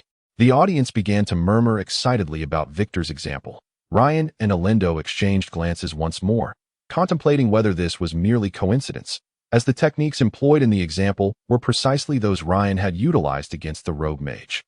Vale, after a brief period of chatter, Victor said, "All right, let us proceed. When a mage has mastered a particular school of magic, they typically advance to the rank of novice mage. At this stage, they encounter a bottleneck. Continuing to delve into their primary school reveals that ascending to the next level, intermediate mage, requires an immense amount of power. Without it, one cannot cast the spells necessary for advancement, marking a lengthy journey to navigate this predicament. Many choose to pursue a secondary school of magic. It is well known that fire magic excels in damage. Electric magic boasts explosive power, ice magic offers control, and earth magic is adept in defense. Each school possesses its distinct characteristics. Given the inherent fragility of a mage's body, many opt to supplement their primary school with a magic type that enhances their sense of security. For instance, a fire mage may study ice magic for protection and control while leveraging fire's wide-ranging destructive capabilities to secure victory. Others may choose to enhance their primary school, sharpening their offensive prowess while relying on trusted allies for defense. Regardless of the combination, one must maintain a personal touch and avoid blindly emulating others. As magical power increases, spells that once required immense effort to cast become effortlessly wielded, filling the mage with a profound sense of confidence. As long as I can act, what is there that I cannot achieve? Gradually, many may lose their way that we study magic not merely to pursue overwhelming power. The joy of learning magic lies in its capacity to assist others. If you fixate entirely on the pursuit of strength, you may stray further down the path of magic, even resorting to desperate measures to attain power, ultimately leading to your downfall. Many gifted mages have thus succumbed to the dark arts, even entering into pacts with demons to exchange their souls for ephemeral power. The Church of Light stands as the nemesis of dark mages. A mere flick of the light hammer can utterly obliterate a dark mage's form. Without a physical vessel, one might consider transforming into a lich. A ripple of laughter swept through the students, clearly enjoying Victor's witty remarks. Upon reaching this point, Victor cleared his throat and proclaimed, "Time is fleeting, and this lesson is nearing its conclusion. Today, I have presented two examples to illustrate two crucial points. First, there is no such thing as useless magic, only incompetent mages, as long as you can wield it skillfully. Even the simplest illumination spell can have profound significance. Second, rather than pursuing overwhelming power, it is wiser to master the precise utilization of every ounce of your strength. The fire mage's decisive victory over the electric mage serves as a prime example. That concludes my lecture. If anyone has questions, please feel free to ask, but each individual is limited to one question, and it must be posed before the bell tolls. Master Victor, may I inquire as to which school of magic you specialize in? Victor chuckled and replied, "It is evident that this student has not diligently studied the compendium of magic, since I have attained the rank of Grand Mage. I am proficient in all schools." Amidst the laughter of the crowd, the apprentice who posed the question sheepishly took a seat.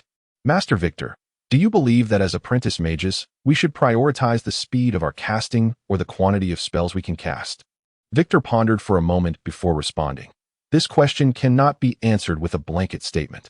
For instance, if you have several capable companions, you may consider focusing on the quantity of spells cast during combat. However, if you are alone, then quantity will not save you from demise. Of course, there are no absolutes in life, and exceptional cases may arise. The best approach is to balance both aspects. Farah leaned in closer to Ryan and whispered, "See, his advice is truly insightful. He has covered nearly all possibilities." Chapter 77. Ryan's confusion after Farah whispered her thoughts to Ryan. He wholeheartedly agreed. Turning his head to offer her a smile of shared sentiment, he inadvertently brushed his lips against her cheek. Both froze momentarily before instinctively turning away as a flush of crimson spread across Farah's face. But her quick-witted nature led her to wonder if anyone had witnessed the moment. Farah lowered her head, casting a furtive glance at the esteemed Professor Victor ahead, before discreetly turning to observe her fellow students seated behind her. She noted that they were all engrossed in questioning Victor, who was diligently answering them, entirely oblivious to the scene unfolding between her and Ryan. That a peculiar sensation surged within Ryan's heart. That moment had undoubtedly been unintentional on his part. Yet, for reasons unbeknownst to him, he felt a distinctly unusual emotion. Memories of their time together since his acquaintance with Phalas flitted through his mind like a whirlwind, from the mines of Elmadar to the campsite outside Alpha, and then to the Imperial capital.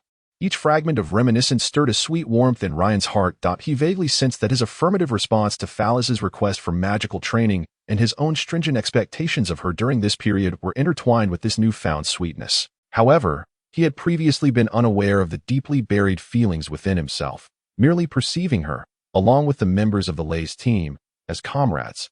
Little did he anticipate that today, this awkward incident would unearth emotions he had not even recognized himself. Ryan pondered deeply. What kind of feeling is this? Neither Professor Gallup nor Professor Delany has ever instructed me about it. I hold profound respect for both of them, yet it seems my sentiments towards Phalas transcend mere respect. As for my father, he is preoccupied with hunting to provide for our family and rarely engages in conversation with me. My mother, she is perpetually busy, occasionally expressing concern for me, yet I can unmistakably perceive my father's deep affection for me. Clearly, the vague feelings I harbor for Phalas are not akin to the familial love I have for my parents.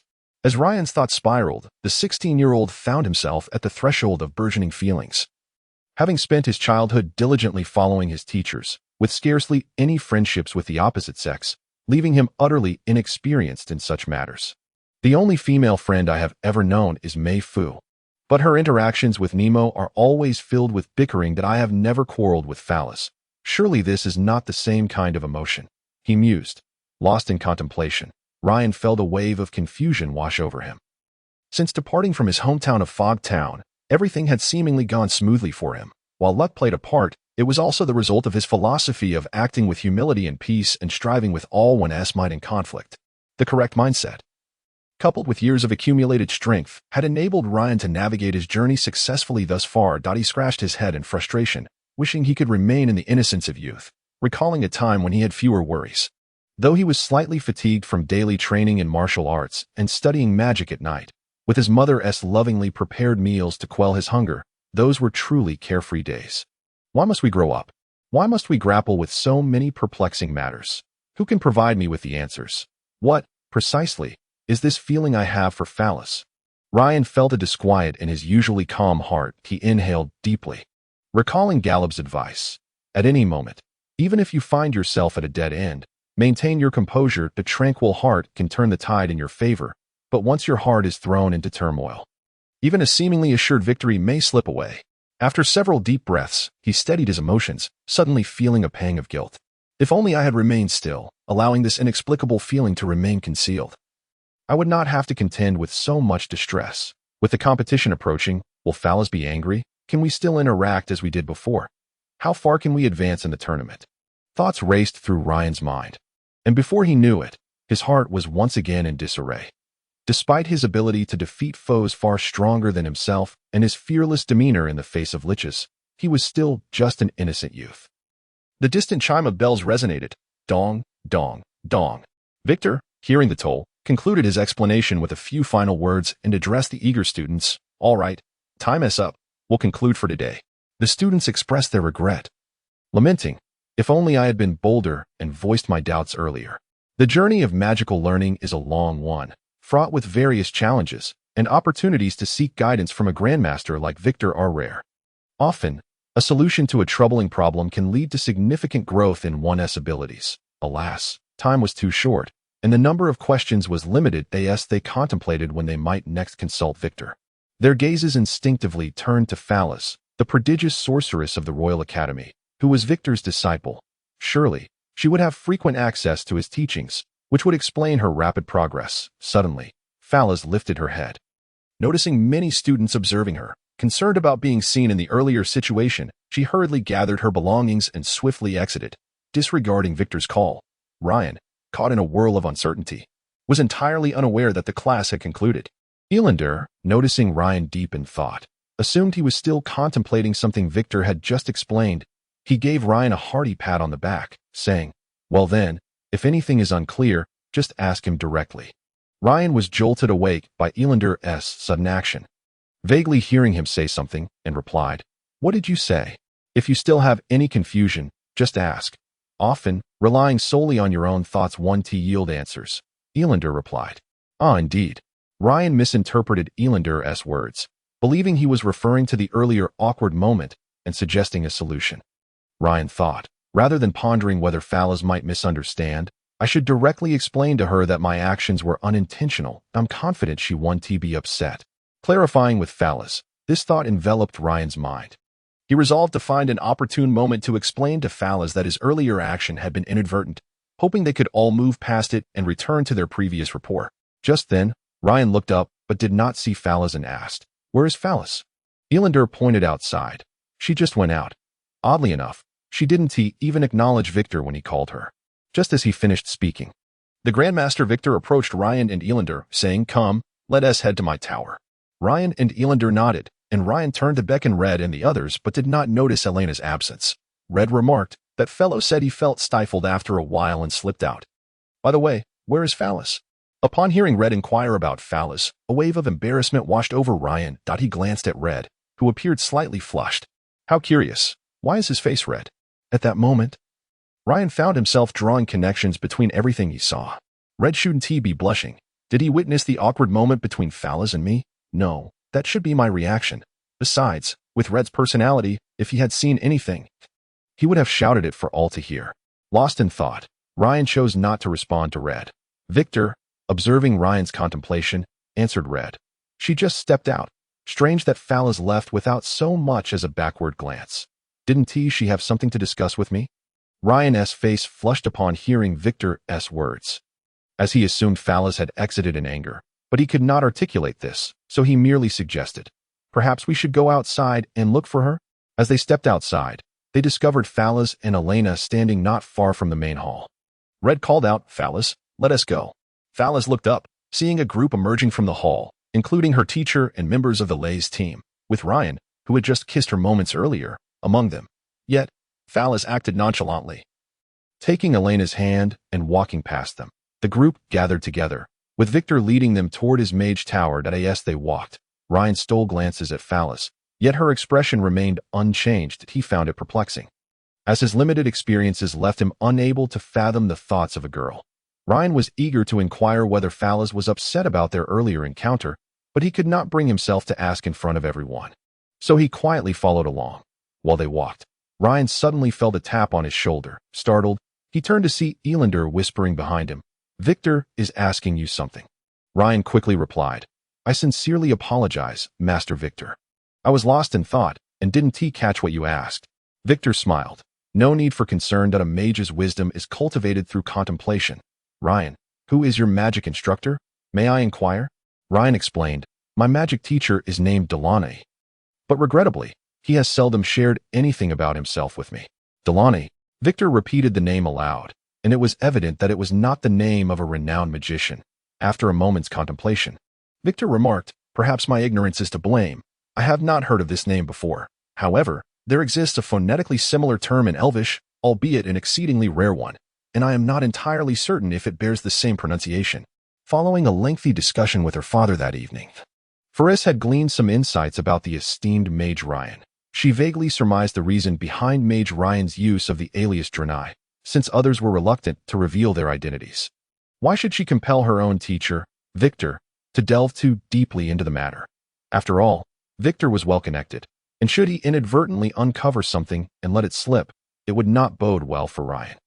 Thus, disregarding any misgivings about speaking on Ryan's behalf, Ferris turned to Victor and said, "Oh, let us not dwell on that. Victor, we have two main matters to discuss during our visit." Victor chuckled. It was only Ferris who dared to speak to him in such a manner at the Royal Academy of Magic. He had heard that she spoke similarly to her brother-in-law, Orlando, and perhaps she was the only one in the entire empire with such privilege, all due to her father's influence. Had it not been for Luke Radia's discreet support, Orlando would not have smoothly ascended to the rank of Holy Knight, and consequently, would not have assumed the position of captain of the Royal Knights, without several years of experience as a squad leader.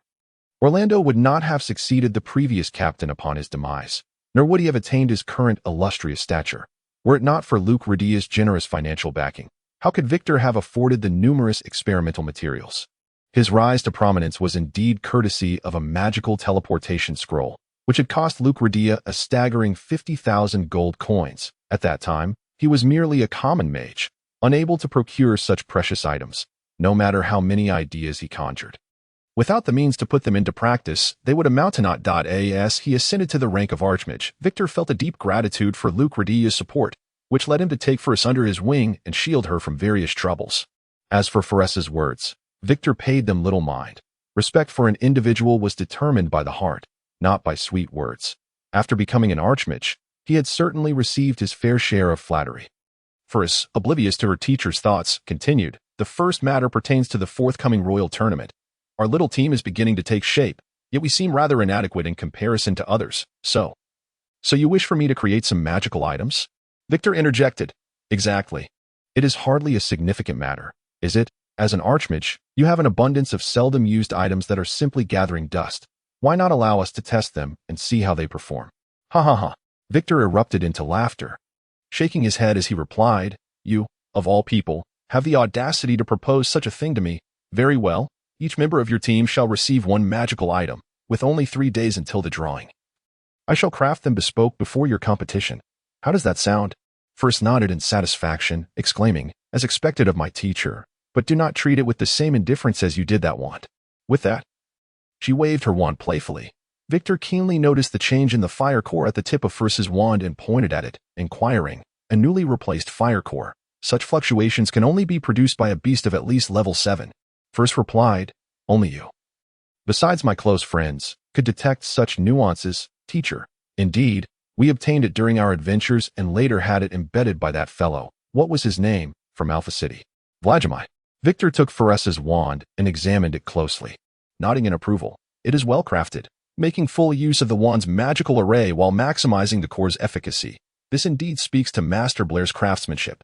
Vladimir is certainly the most esteemed disciple of Master Blair. Come now. Master Blair is not your rival. Your compliments seem to be a reflection of your own prowess, do they not?" Foress teased. Victor responded earnestly, "Master Blair's accomplishments in certain aspects are beyond my reach." Foress, never underestimate anyone, especially those bearing the title of Magus. They possess extraordinary talents. I understand. Maintain a low profile in daily life, and give my all in battle, Foress casually remarked. "Ah, Foress, those words of yours carry much wisdom." "It seems your recent adventures have fostered considerable growth," Victor observed. "Spare me. Those two phrases are merely Ryan's catchphrases." Foress pointed at Ryan. Victor regarded the evidently distracted youth before him, initially believing him to be merely one of Foress's companions.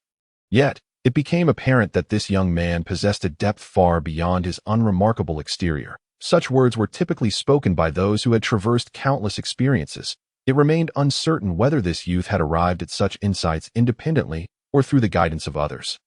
Nevertheless, the boy appeared somewhat lost in thought, oblivious to his surroundings. Foress continued, "The second matter is closely tied to the first. Our captain, Ryan, has recently developed a fascination with magical arrays. Perhaps this opportunity to have you create magical items could also serve as a chance for him to receive your guidance." Victor mused. "Ah. It is indeed rare to encounter someone so captivated by magical arrays. The dedication required is immense, and many falter along the way. That I wonder." His implication was clear. Could Ryan sustain his interest? Foress replied, "As for others, I cannot speak. But Ryan possesses remarkable perseverance. Back in Alpha, he would volunteer for the night watch under the pretense of our fatigue, all the while burning the midnight oil studying magical arrays.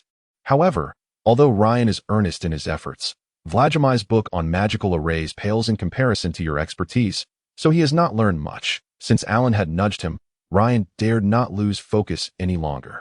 He attentively listened to the conversation between Victor and Foress. When he heard Foress extolling his virtues, he could not help but interject. "Foress, Vladimir's book on magical arrays is indeed quite useful. It is merely that I have not mastered it yet." Foress shot him an exasperated glance, mentally chastising. "Oh, my foolish captain, when learning from others, one must first offer sincere praise to garner their willingness to teach. If you speak otherwise, who would be inclined to instruct you? Vladimir's insights are undoubtedly the culmination of years of hard work." Foress felt compelled to remind Ryan. but the individual before us is the most renowned master of magical arrays on the continent. Ryan, should you not seize the opportunity to seek his guidance? Ryan sensed Ferris's intent and gazed at Victor, feeling hesitant. After all, Victor was an archmage, not his teacher. It would be quite normal for him not to offer instruction. Observing Ryan's sudden indecision, a stark contrast to his usual decisiveness, Ferris grew anxious and gestured fervently at him.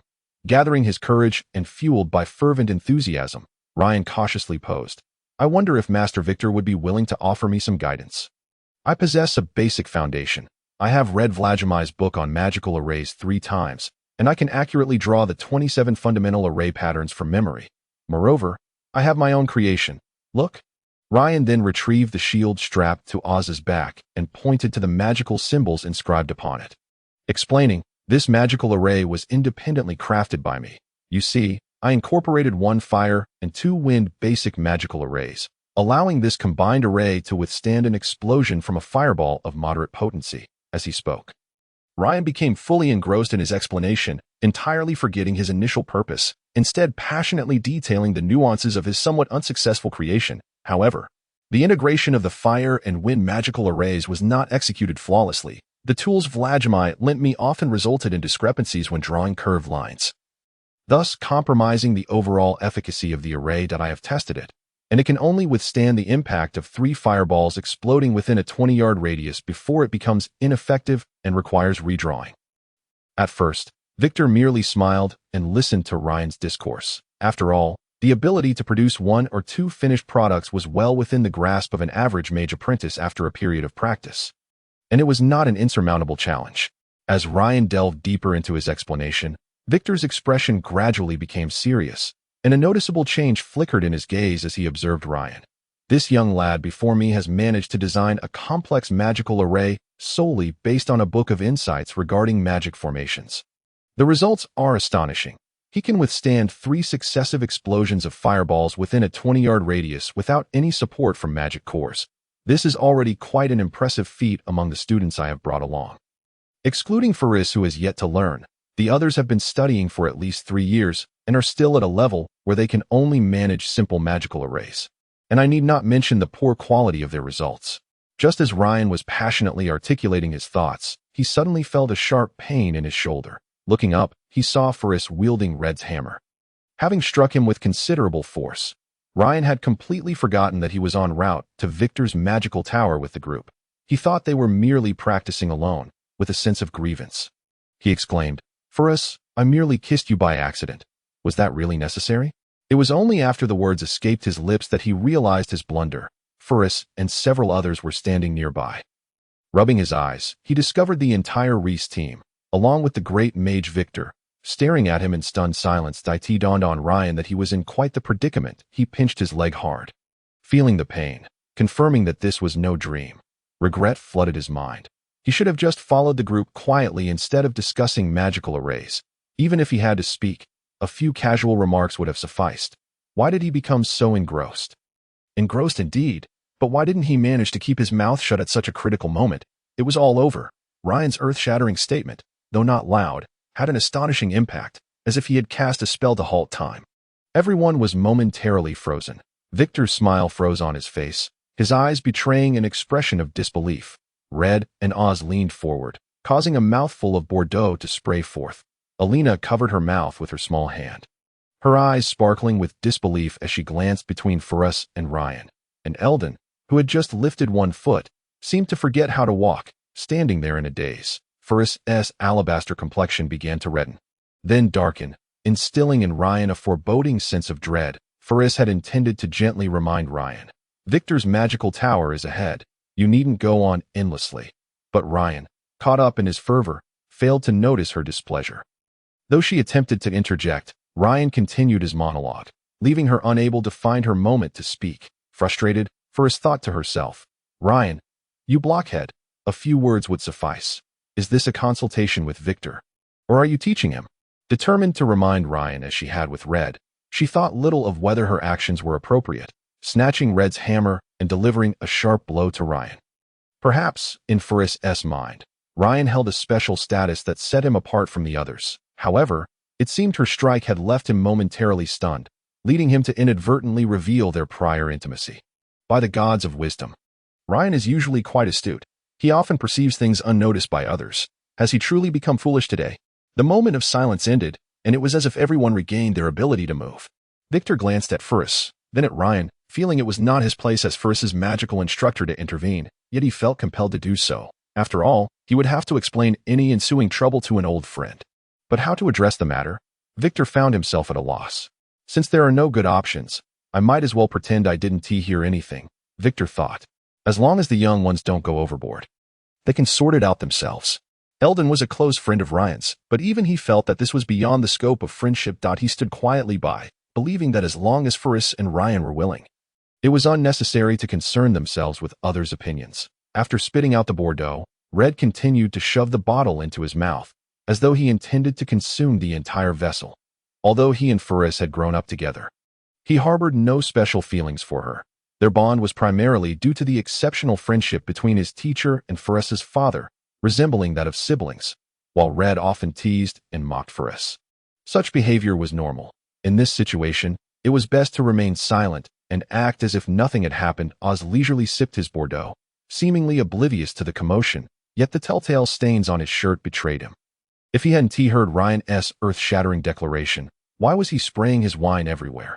Alina, the youngest and most childlike in nature, glanced at Ryan, then at Furus, and suddenly blurted out, "Wow, when will there be children?" That innocent statement proved far more devastating than Ryan's earlier revelation. The pretense of ignorance shattered, and everyone could no longer contain themselves, a torrent of Bordeaux spraying into the air, the aroma wafting about. Hearing Alina's words, Furus could no longer restrain herself, angrily accusing Ryan. "Damn you. Ryan, it's your fault. You could have just spoken.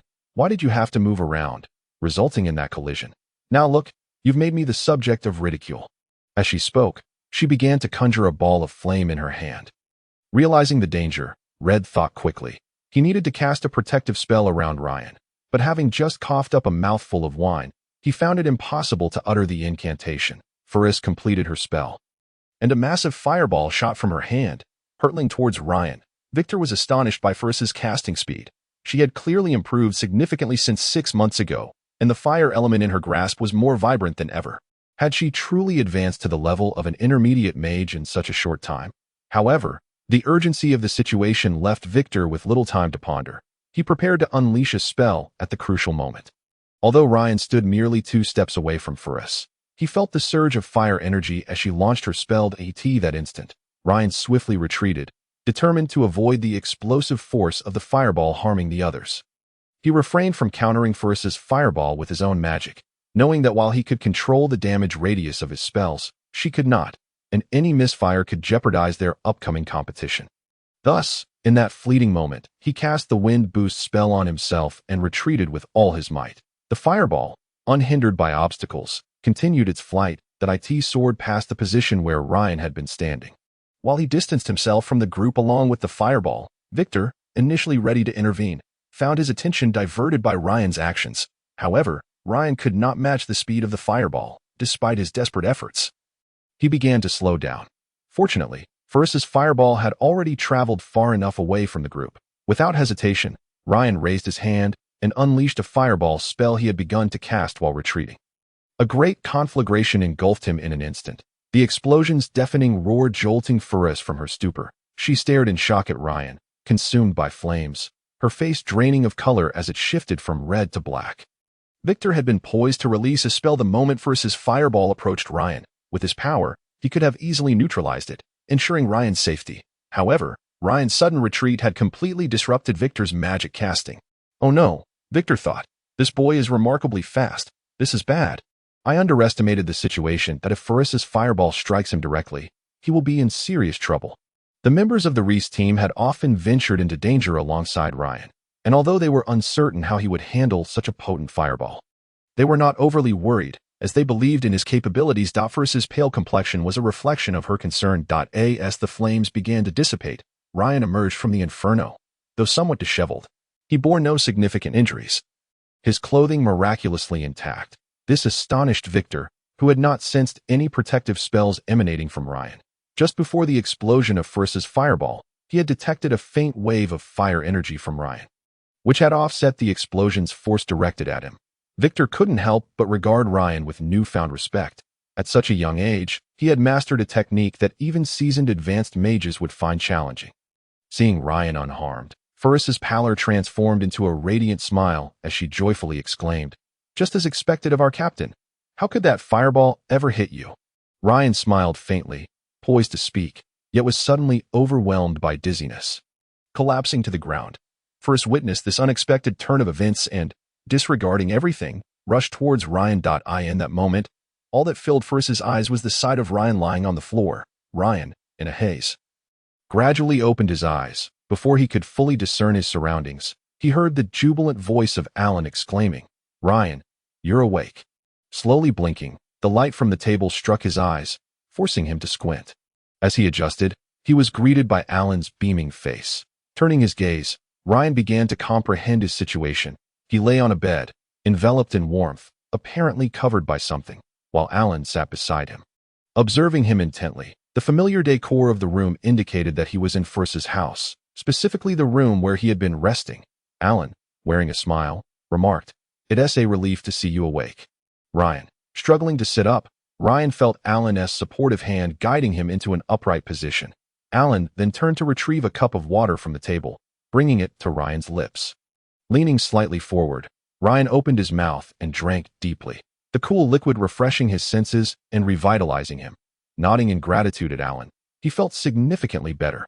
Alan set the cup down and chuckled. "Ryan, your actions truly defy expectations." Confused, Ryan inquired, "What do you mean?" Alan elaborated. "Initially, with that massive fireball, everyone feared you might be injured, yet you emerged unscathed. Then, moments later, you collapsed again, causing Ferris to weep in fright."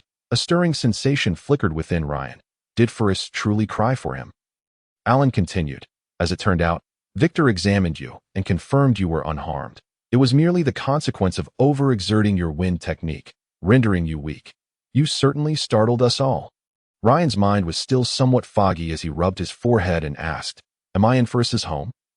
How many days have I been unconscious?" Alan replied, "Days, more like half a day.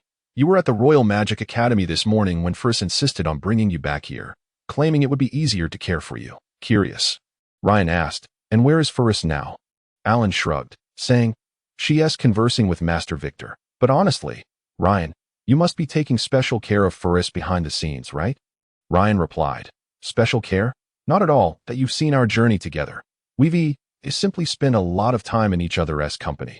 Alan chuckled, "Though we've known each other the longest in the Rice Squad. It has only been a few months. What else have you kept from me?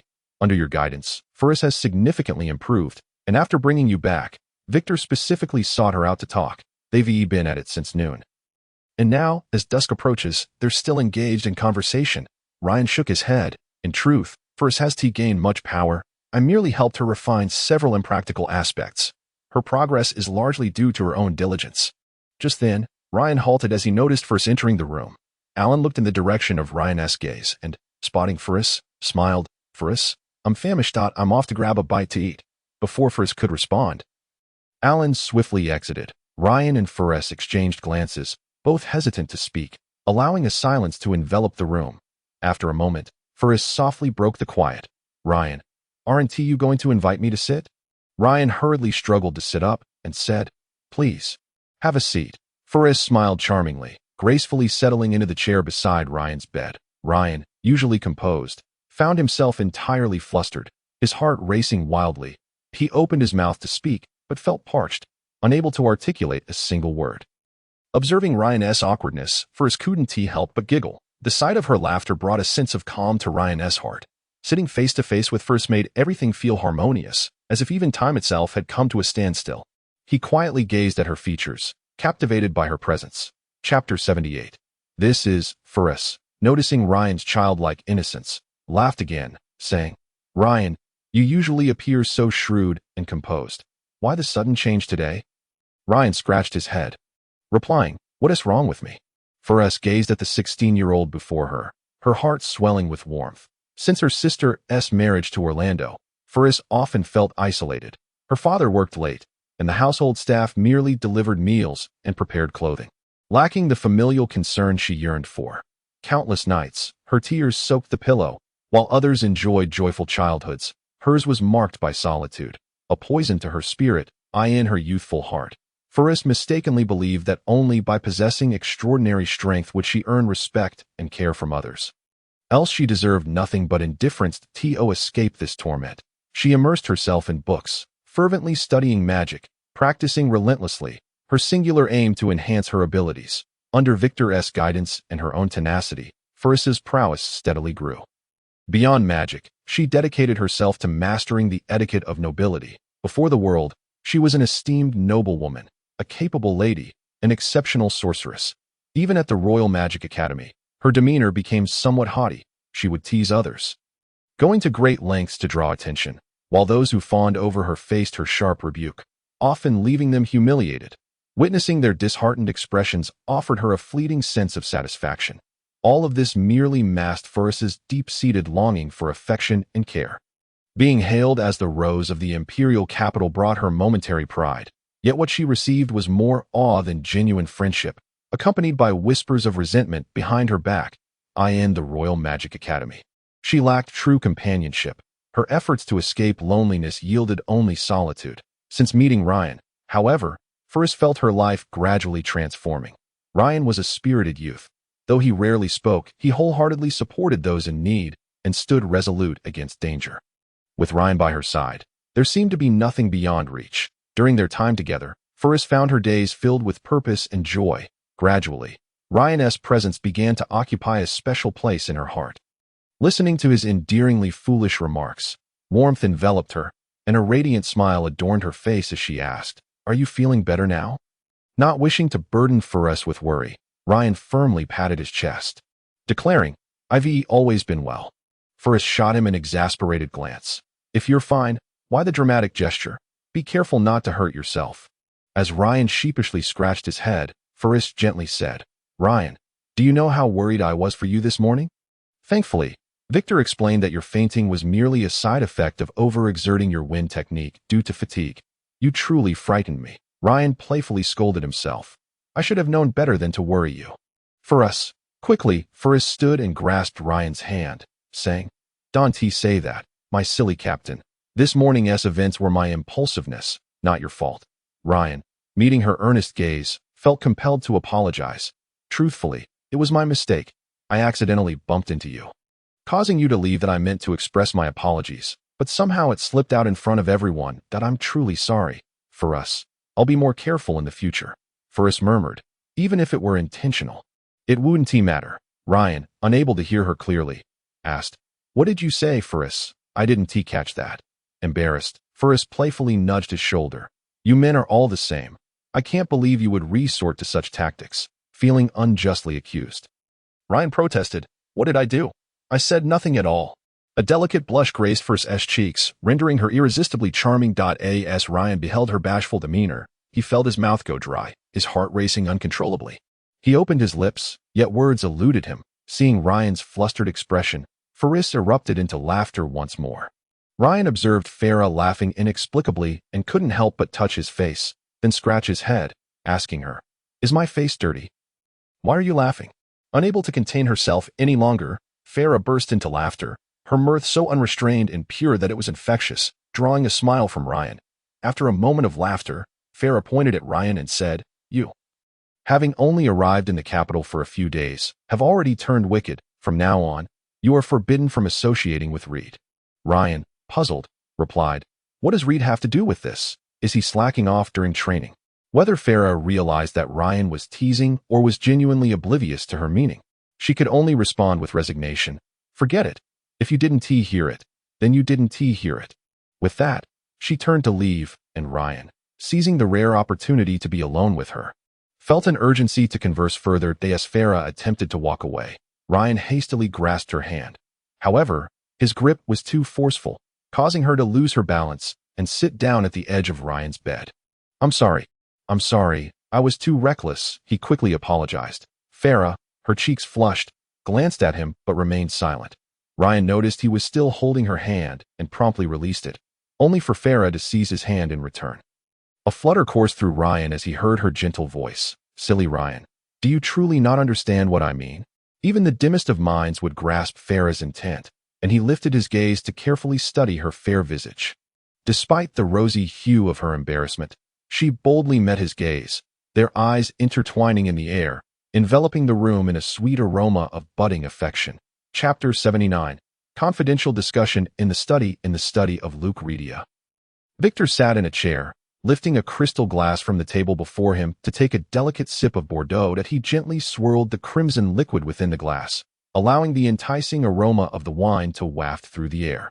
Lucretia occupied a chair opposite Victor, holding a slender document that appeared to contain some form of information. Victor gazed at Luke, shaking his head in a fit of embarrassment as he said, "I sincerely apologize. My old friend, I never anticipated Farah's recent ordeal. Perhaps I should attempt to inscribe a teleportation magic circle onto something small, like a ring." Luke chuckled softly, replying, "Victor, do we really need to discuss our friendship? No one could have predicted that Farah would encounter a lich during her brief respite." Victor shook his head again, saying to Luke, "One thing perplexes me. This lad named Ryan possesses considerable strength. Yet I find it hard to believe he defeated a lich. Even at my best, facing a centuries-old lich would yield only a 50-50 chance." Luke extended a finger, waving it horizontally in the air, and said, "That is not my concern. That I am utterly ignorant of magic, as you know. When confronted with the unknown, I always defer to those who comprehend it." Victor nodded, acknowledging that over the years, Luke had maintained his position as the Empire's Minister of Finance for good reason. A serious expression crossed Luke's face as he said, "Nonetheless, Farah is my daughter, and I cannot remain indifferent. I exerted some influence to acquire this. Take a look." With that, Luke handed the document to Victor. Victor accepted the text, filled with writing, and began to read it intently. After a moment, he exhaled deeply and remarked, "No wonder. This lad is indeed his disciple." I wondered why Ryan pronounced his teacher's name with a sound resembling Elvish. It is, in fact, a term from the Elven tongue. Luke smiled, his expression radiating confidence, and with a hint of pride, he said, "Farah shared her experiences with me in detail a few days ago. As her father, I have been preoccupied with various matters over the years and have not shown her sufficient concern. However, I absolutely will not allow ill-intentioned individuals to approach her regarding Ryan, even if he is his disciple. I must conduct a thorough investigation to ensure my peace of mind." Victor gestured to the document in his hand, saying, "Are you reassured now? The information within is gathered by your subordinates and is undeniably reliable. Merely examining this is sufficient to ascertain a person's character." Luke nodded, affirming, "This young man indeed commands my admiration. In these times of widespread discontent, it is rare to encounter someone like Ryan." Victor teased Luke, "What?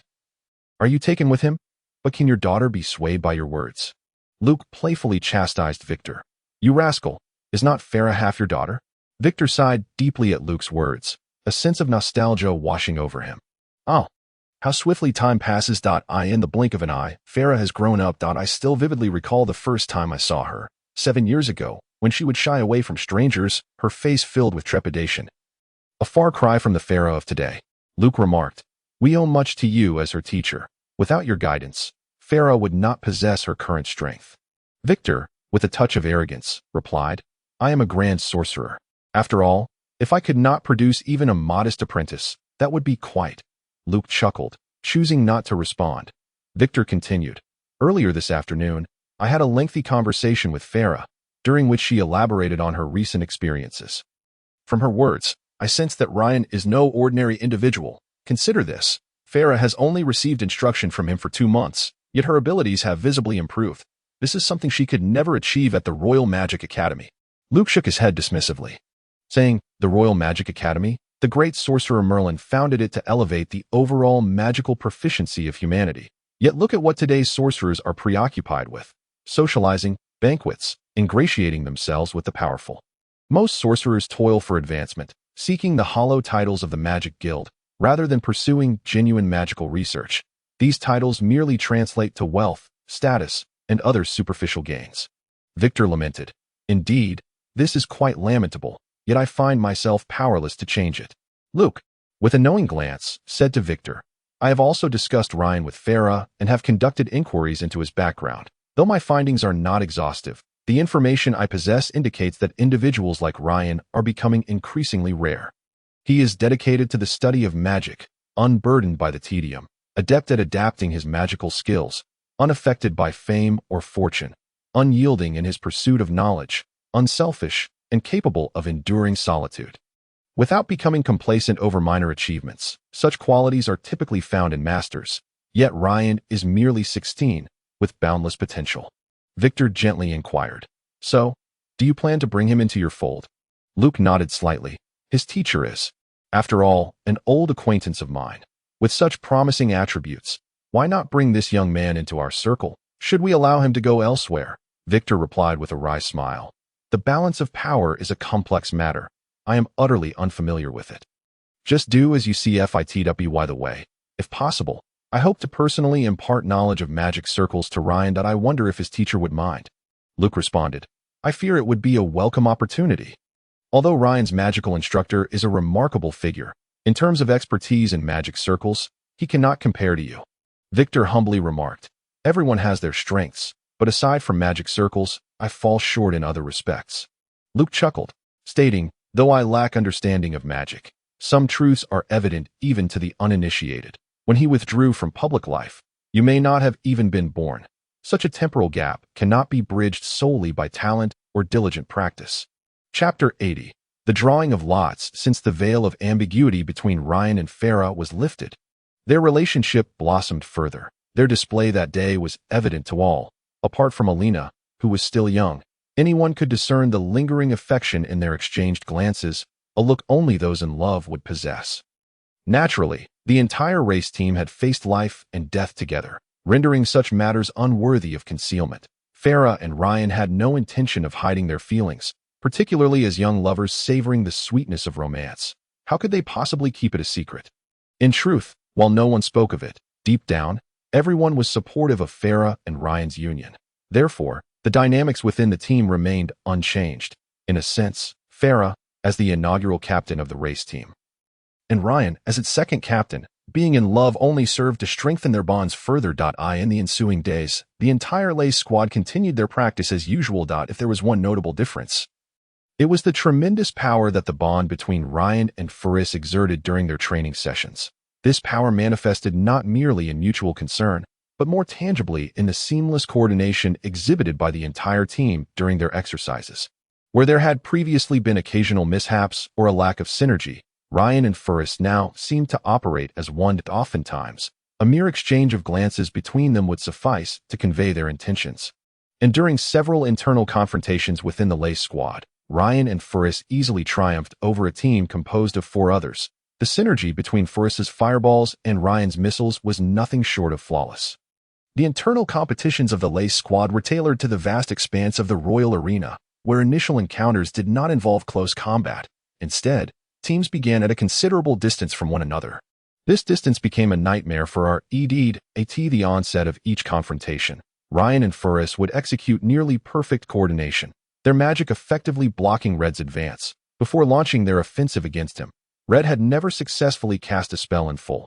Every time he faced Ryan and Faris alongside Oz, Alina, and Alinder, their fireball spells would envelop his path of advance, and without protective magic, pushing through meant certain doom. By the time Red attempted to cast a protective spell, he would invariably be interrupted by Ryan's missiles, only to be subsequently eliminated by Faris's fireball. With Red's protective magic stripped away, Oz and Alina found themselves with little opportunity to approach Faris, as they were systematically defeated by her fire magic amid Ryan's relentless barrage of missiles and lightning spells. Only Alinder could utilize his remarkable speed to close in on Ryan, but by that point, he was left to face them alone. Devoid of his teammates' support, Alinder was left to contend against too. Ryan's dagger posed a significant threat to him, and Faris's fire magic could strike at any moment, leading to Alinder ultimately conceding defeat from exhaustion. After numerous attempts, Red resigned in frustration, muttering beneath his breath, "Damn couple." Of course, his voice was so soft that even he could barely hear it. Red dared not offend Faris. When she was enraged, even Ryan would find himself subjected to her explosive spells, and Red knew he had yet to reach Ryan's level of agility to evade magic. Ryan and Faris's harmonious collaboration left Alina envious. She even pondered, could it be that being kissed by a man confers such prowess? In her curiosity, she had brazenly inquired of Faris in front of others, only to receive a stern reprimand. Consequently, Ryan found himself on the receiving end of Forrest's wrath, enduring a painful twist to his shoulder. With a hint of regret, Ryan mused, "Who said mages cannot engage in close combat? Apart from myself, Forrest's offensive capabilities are formidable as well. Even a lender could not inflict such a defeat upon me." Finally, the day of the competition's draw arrived. Everyone woke early, their faces alight with anticipation. After all, they had endured arduous training for over 2 months in preparation for this very day, and soon they would discover whether their efforts bore fruit. Forrest led the group to the Royal Arena. Navigating the venue with ease, the Royal Arena was an immense circular structure, far larger than any building Ryan had ever encountered, no matter from where one stood around it. The entirety of the Royal Arena's grandeur remained elusive. According to Forrest, the arena could accommodate nearly 40,000 spectators, a staggering number. The drawing process was quite straightforward.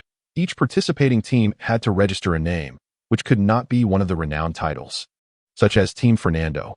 Once established, this name would be used to refer to the team throughout the competition. The drawing took place within the arena itself. During the ceremony, slips bearing the team names were placed in a sealed container, from which the Archbishop of the Church of Light would draw the names personally, to preclude any possibility of foul play. The Magic Guild dispatched several high-ranking mages to oversee the magical fluctuations at the drawing site. The entire ceremony was conducted with strict vigilance. Ryan noted that there were over 20 high-ranking mages in attendance, rendering the prospect of cheating highly improbable. Moreover, the Archbishop was a figure of utmost trust, serving as a senior priest of the Church of Light and holding greater esteem in the capital than even the Emperor himself, as the representative of the gods of light on the continent. There was no need for him to resort to cheating in such a prestigious tournament. Forrest spotted her brother-in-law Orlando among the crowd, but she prudently refrained from greeting him, adhering to Ryan's advice to maintain a low profile.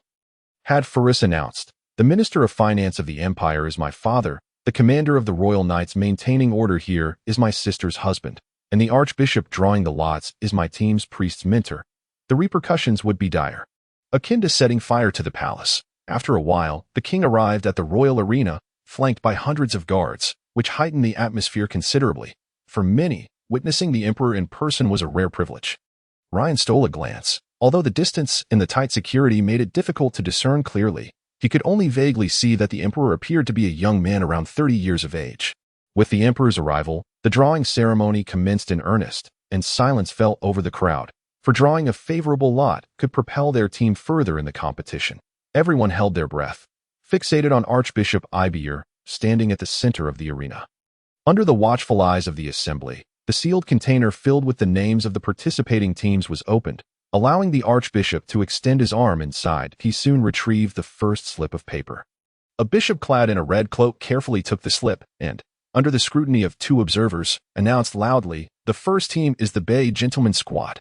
A mage cast a spell, and the name Bay Gentlemen Squad materialized on the enormous stone slab behind Archbishop Ibier.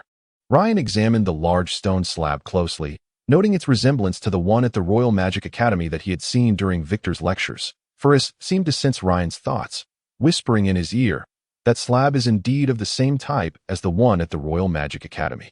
Ryan met Forrest's gaze, and their eyes intertwined, recalling a fleeting moment from Victor's class, their faces softened by shared warmth. The second team is the East District Wilderness Militia Squad. The third team is the Tislarak Mercenary Group Squad. The members of the Lace Squad grew increasingly tense. Nearly 30 teams had been drawn, yet their names had not yet been called. Alina clung tightly to Forrest, grasping her arm, and quietly asked, "Sister Forrest, why haven't we been called yet?" Forrest reassured Alina, "Do not fret. It is crucial to avoid strong opponents. The order of the draw matters little." Just then, the bishop in the red cloak announced, "The 33rd team is the Lace Squad." Forrest exclaimed nervously, "The 33rd means that the next 7 could all be our opponents." Red interjected, "Everyone, listen closely to see if there are any formidable teams. The 34th team is the Giant Mercenary Group Squad. The 39th team is the Elkiel Mercenary Group Squad." Forrest grew increasingly anxious, gripping Ryan's hand tightly, whispering, "Please, let it not be the Royal Knights. Let it not be the Royal Knights." The 40th team is the Simone Squad. Upon hearing this name, Forrest froze momentarily. Red remarked, "Simone, that name sounds familiar. Could it be?" Forrest nodded, confirming, "It should be them." Ryan inquired, Do you know the members of the Simone squad? Faris explained. Simone consists of junior mages who studied at the Royal Magic Academy. We were all promoted together. They once invited me to join them, but I declined. I never imagined we would end up facing them after all. Alina asked, Sister Faris, how could you anticipate that we would confront them? Faris clarified, the first team drawn is Team 1. The second is Team 2. After all the draws are complete, we can deduce who our opponents will be. In the first round of the competition, Team 1 faced off against Team 2, while Teams 3 and 4 clashed. In the second round, the victors of the first two teams would contend with the winners of the third and fourth teams. Historically, no team has ever exceeded 64 participants, which implies that the matches will continue until only the final 8 teams remain. Essentially, one team from every set of 8 will advance to the prestigious finals. Red observed Faris expounding fervently. Somewhat breathless from her enthusiastic discourse, he interjected for her. We are Team 32, as long as the total number of participating teams does not surpass 64. We will surely vie for a place among the top 8 against the formidable contenders from teams 33 to 40. This is precisely why Faris hopes to avoid facing the Golden Knights, who have claimed the championship title 20 times in a row. With Faris and Red's elucidation, the crowd quickly grasped the situation. That moment, the Archbishop, clad in a red cloak, bellowed, Team 57, the Royal Knights. This proclamation sent shockwaves through the assembly, especially among the teams yet to be named, prompting some to rise in protest, shouting, Unfair! Unfair! Why must we face the Royal Knights? This uproar resonated with the other unannounced teams. Indeed, there must be some foul play here. We demand a redraw. Let the Royal Knights perish. They have won the championship over 20 times already. Do they not afford others a chance? Archbishop Iberl paused the drawing ceremony and calmly stated, before the eyes of all, with high-ranking mages of the Royal Mage Corps overseeing, who would dare to cheat? His words, though softly spoken, echoed in every ear within the royal arena, silencing the clamor. He continued, in any endeavor, do not concede before the commencement. Have you begun the competition? Are you already convinced of your defeat? Indeed, the Royal Knights have demonstrated formidable prowess, having captured the championship title 20 times, yet they have employed no unfair tactics. Their honors were earned through merit. Each member of the Royal Knights participating in this tournament is a first-timer. With only this one opportunity, does this not reflect their resolve? If you lack confidence in yourselves, you may forfeit now. The Archbishop's words enveloped the royal arena in a profound silence. After a brief pause, seeing no further objections, he resumed the drawing ceremony, and soon all 62 teams had been selected. Observing the densely inscribed slate behind Archbishop Iberl, Ryan exhaled deeply and addressed the group. It seems the opponents for each team have been determined. We must now prepare to practice against the team known as the Giant Mercenaries. Chapter 82, Provocation. Faris nodded, saying, I have the dossier on our opponents ready. I know how to procure this information, along with details on several other teams. I might as well gather it all. Ryan inquired, how long will this take? After a moment's reflection, Faris replied, this will require my father's intervention, likely just 2 or 3 days. Ryan then asked, when do we commence our first match? Faris counted on her fingers. We will play 4 matches each day. 2 in the morning and 2 in the afternoon. Our first match is on the morning of the 5th day, counting today. We have 4.5 days left. The opponent's dossier will take a maximum of 3 days, but I aim to obtain it within 2, giving us ample time to strategize. Ryan nodded, scrutinizing the royal arena, and suggested, today, let us not rush home. It would be prudent to observe the venue carefully, particularly the sunlight, which may prove advantageous later. Faris concurred. Indeed, although there is a magical barrier here, excessive external disturbances will still affect those inside. It is not just the sunlight. Imagine when the arena is filled with spectators. The collective roar would be quite overwhelming. Alina, frightened, remarked, wouldn't the noise be deafening? How could we possibly fight? Faris replied with a smile. If you make noise, so will your opponent. If both teams are evenly matched, it will come down to who can perform better. Alan inquired softly, what is the surface of the arena like? Can we find a comparable location? Faris looked at Alan and responded, it is merely a standard stone surface, enhanced with earth magic during construction to increase its durability. Previously, someone used a fireball spell and merely charred a significant area, with hardly any debris flying about. Alan nodded, falling silent. Us took a sip of wine and asked Faris, how far apart are the teams at the start? Faris pointed to the barriers on either side, initially. Everyone is within the barriers. Once the competition begins, they will open, and the stone walls will recede, compelling you to step forward. Once all are situated within the arena, the barriers will close, and the magical barrier in the center will activate, allowing for mutual attacks. Oz gestured for reference, squinting one eye to gauge. Isn't that farther apart than in our practice sessions? Red interjected. Of course, otherwise, would I be so vexed?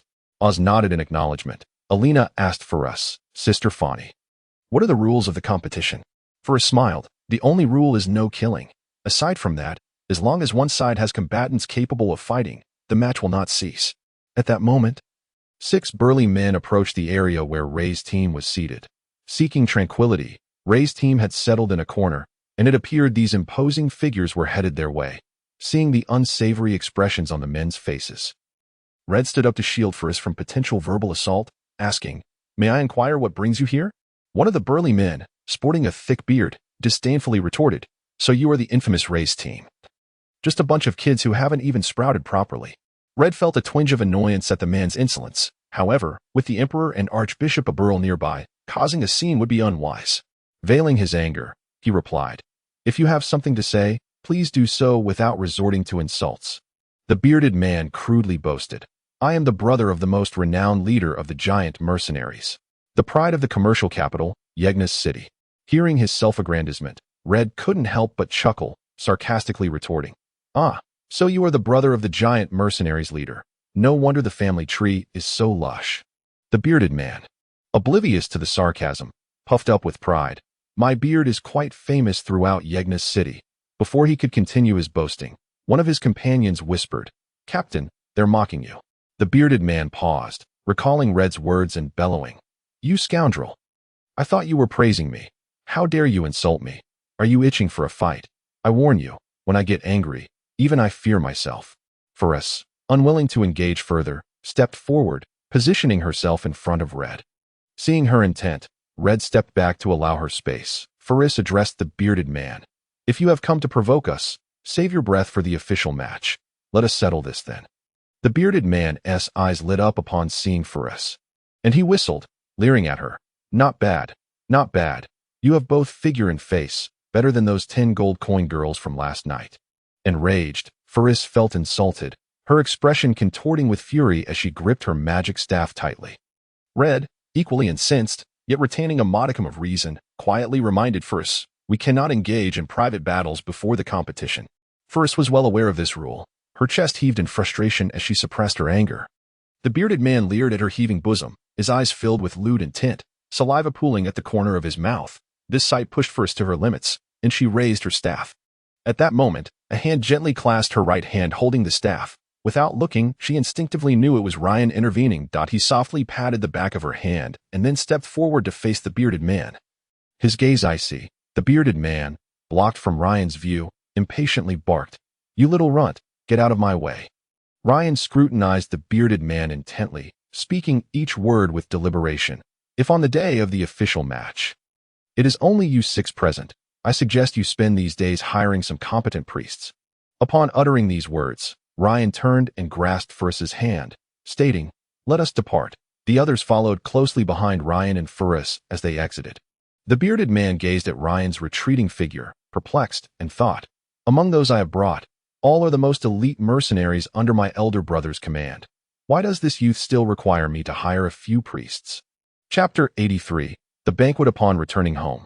Faris was astonished to find her father seated at a table laden with a sumptuous feast, awaiting their arrival. Upon seeing his daughter and her companions enter, Luke smiled and said, Make yourselves comfortable. Everyone, please take a seat. Faris, surprised, inquired, Father, do you not usually return quite late? Why are you home so early today, and have prepared such a lavish lunch? Luke chuckled softly and replied, My dear daughter, although I am often busy, how could I not concern myself with such an important matter as my own daughter's participation in the royal tournament? Faris beamed, saying, That's wonderful. Father, I was just boasting this morning about seeking your assistance. Luke waved his hand gently, signaling the servants behind him to pour wine for everyone, and then said, You wish to gather information on your competitors, correct? Not a problem. It will be ready in your study by dinner tomorrow. Faris exclaimed, Really? But you don't even know who our opponents are. Luke clapped his hands, and the door to the room swung open, revealing 4 individuals clad in exceedingly ordinary attire. These 4 appeared quite unremarkable. The sort of people one would easily forget after a mere glance. They stood respectfully at the door, bowing slightly to Luke, who nodded in acknowledgement. Luke then gestured towards Ferris, saying, "My little daughter, whom you all know. During the royal tournament, you 4 shall take turns observing the matches of the other competitors, meticulously documenting your findings, and then compile them to present to my daughter." The leader of the 4 bowed deeply to Ferris and responded in a low voice, "As you command." "My lord." Luke waved his hand again, and the 4 individuals filed out, that he smiled and added, "I shall arrange for another person to gather information about your competitors, so we can cross-reference the materials. The written records should suffice. The rest will depend on your performance during the matches." Ferris giggled. "Thank you, dear father." Then, standing up, she extended 3 fingers, gently pinching the half-filled crystal glass of Bordeaux in front of her, and proposed to everyone, "Ryan, and the other members of Team Liss, let us raise a toast to my father. If we offend him, he might alter the information at will, and we would surely face the consequences." Upon hearing this, everyone rose and lifted their crystal glasses toward Luke in unison, following Ferris's lead. Ryan hesitated for a moment, but eventually picked up his glass. Although he did not drink, it was impossible to refuse in such a setting.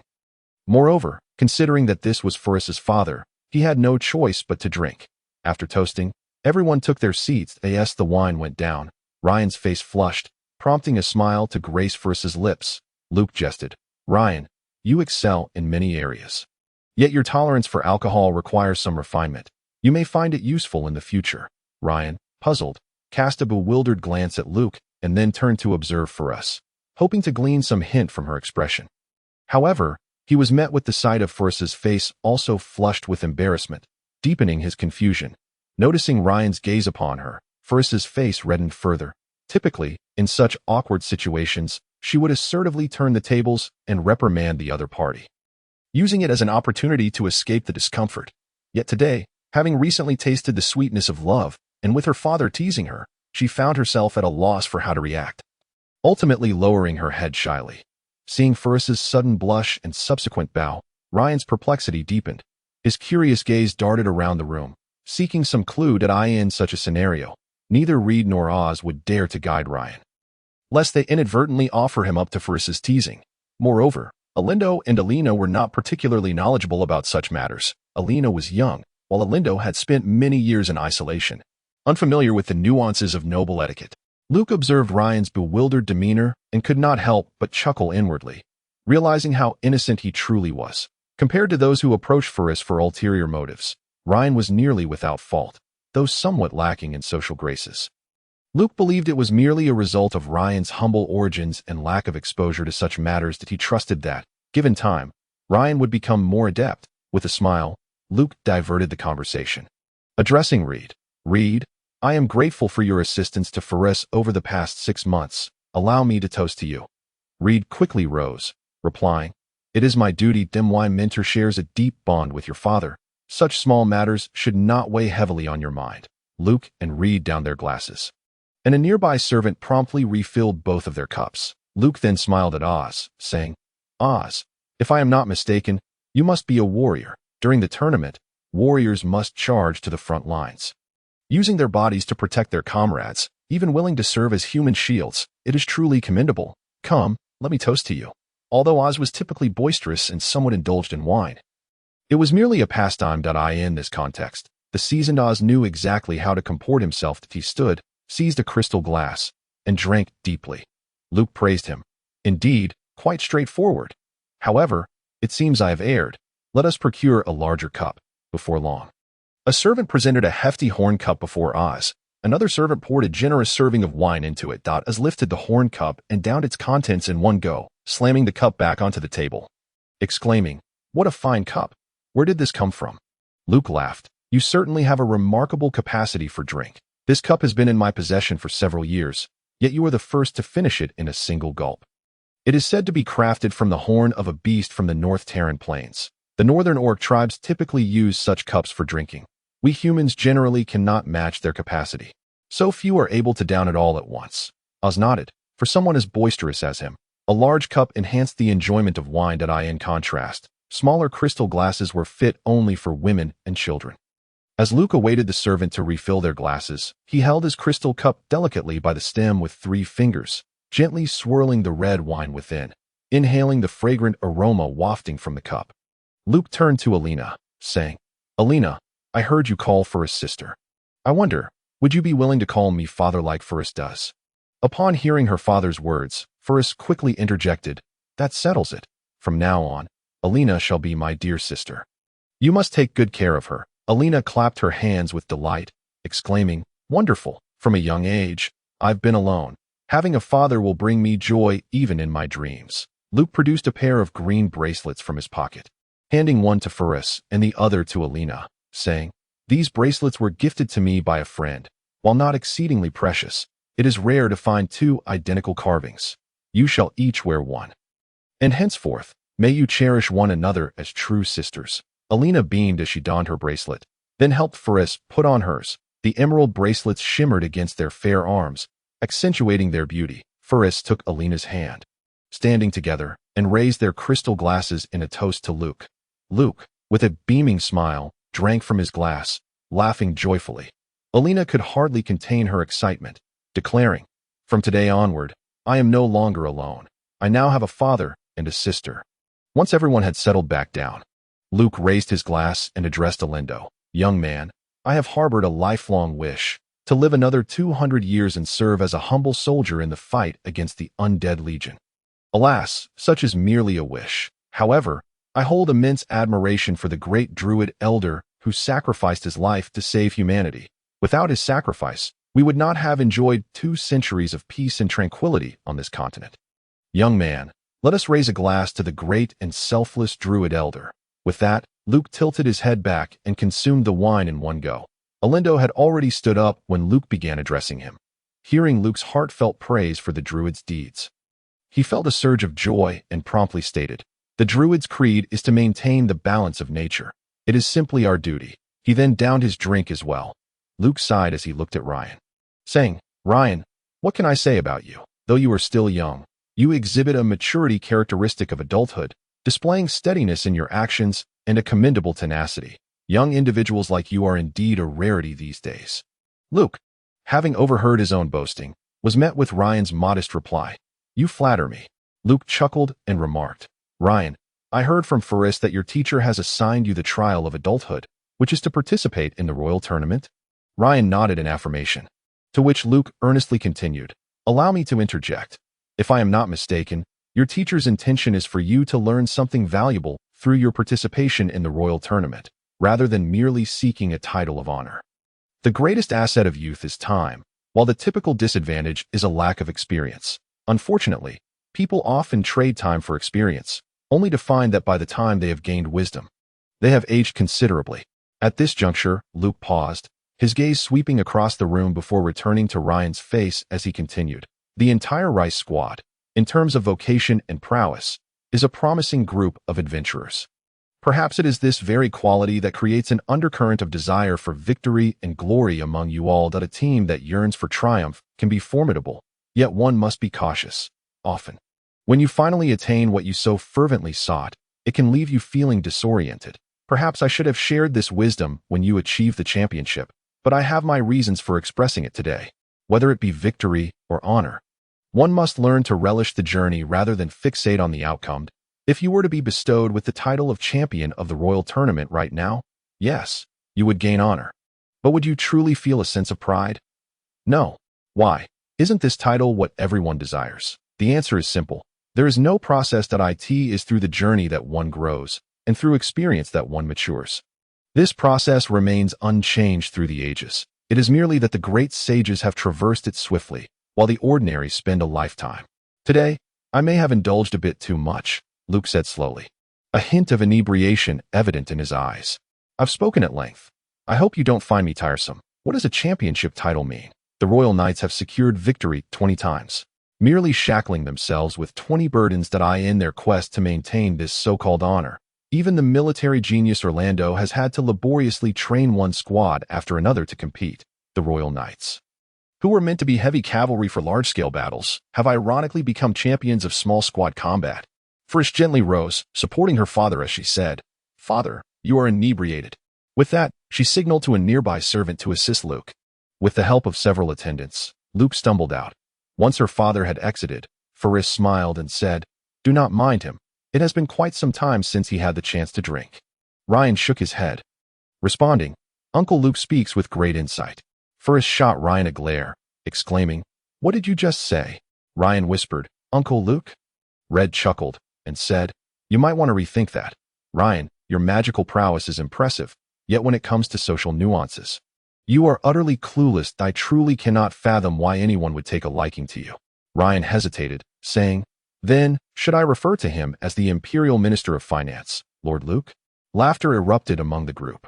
Luke was assisted by the servants into his bedroom, remaining still as they helped him remove his coat and shoes before lying down on the bed.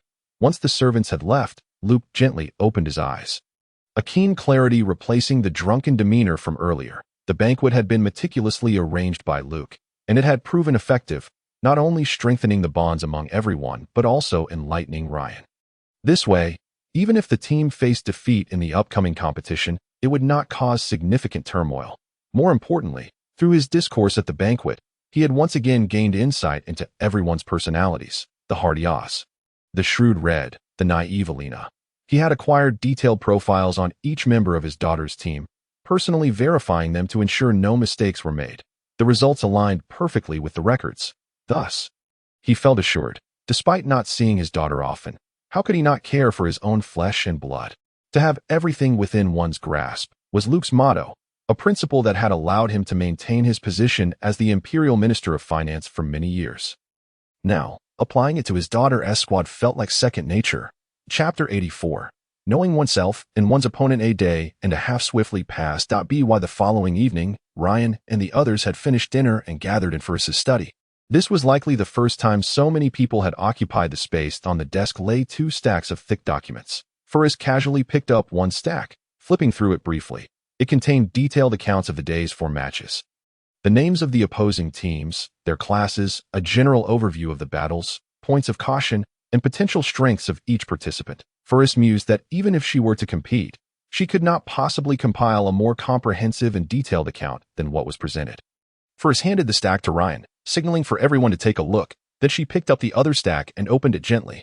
The first page caught her eye with its clear title, Giant Mercenary Team. This was the team that had provoked the Rice Squad the previous morning and had spoken disrespectfully towards her. Frisch immediately focused, reading intently as the document was meticulously detailed. The Giant Mercenary Team, founded by Douglas 8 years ago, is headquartered in Yegna's city and primarily engages in the protection of merchants and goods. The team consists mainly of warriors. For the royal tournament, the leader is the founder's younger brother, Little Douglas. The other 5 members are James, David, George, Brown, and Dean, all of whom are warriors. This team specializes in close combat and possesses formidable fighting capabilities. However, they lack effective long-range combat methods, suggesting that archers or mages should be employed for ranged attacks while simultaneously restraining the opponent's advances. After meticulously reviewing the information, Frisch let out a soft sigh. She looked up to see that the first set of documents had nearly completed circulation among the group. Pointing to the second set in her hands, she said, "This contains detailed information about our opponents. Everyone should take a look." Frisch divided the documents into several portions based on the teams and passed them around. Each person took a copy and began to read attentively. The study fell into a hushed silence, broken only by the rustling of pages. Ryan casually flipped through the document on the Simone team. A group composed entirely of mages, all students from the Royal Academy of Magic. The strongest among them was Simone, who, like Frisch, was a junior mage proficient in both ice and fire magic. Even the weakest member held the title of a junior mage in a single school of magic. It seemed this team was indeed the greatest adversary for the Rice Squad. The document provided an exceptionally thorough description of this team. Yet Ryan noticed a glaring issue. Nearly all the content pertained to the members' promotions within the Magic Guild and their studies at the Royal Academy. With little to no mention of their capabilities over the past 6 months, this indicated that the Simone team might be more formidable than he had initially anticipated if they were to operate discreetly. Waiting until the tournament began while concealing their strength as intermediate mages, it could pose a significant challenge. After all, if 5 mages unleashed their full power, the impact would be exponentially enhanced. Having finished reviewing the Simone team's document, Ryan noticed that Ferris still held another one in her hands. Curiously, he asked, "Ferris, which team is that in your hands?" Ferris smiled and replied cryptically, "Ryan, your plan has succeeded." Ryan, puzzled, asked, "Ferris, what do you mean? What plan has succeeded?" Ferris grinned and said, "The document I have here contains information about our Rice Squad members." This revelation instantly captured everyone's attention, causing them to set aside their current documents and direct their focus towards Ferris. Her gaze flitted across each person before landing on Ryan, her eyes brimming with affection and profound admiration. Alina pouted, saying, "Sister, stop teasing us and just tell us." Ferris smiled at Ryan and addressed the group. "This document is quite detailed, but it primarily outlines our conditions prior to special training. For instance, Oz, it clearly states that you are a defensive warrior, serving as the first line of defense for the Rice Squad. It suggests that you need not worry too much, as you will not be engaging in offensive maneuvers." Oz pouted but remained silent.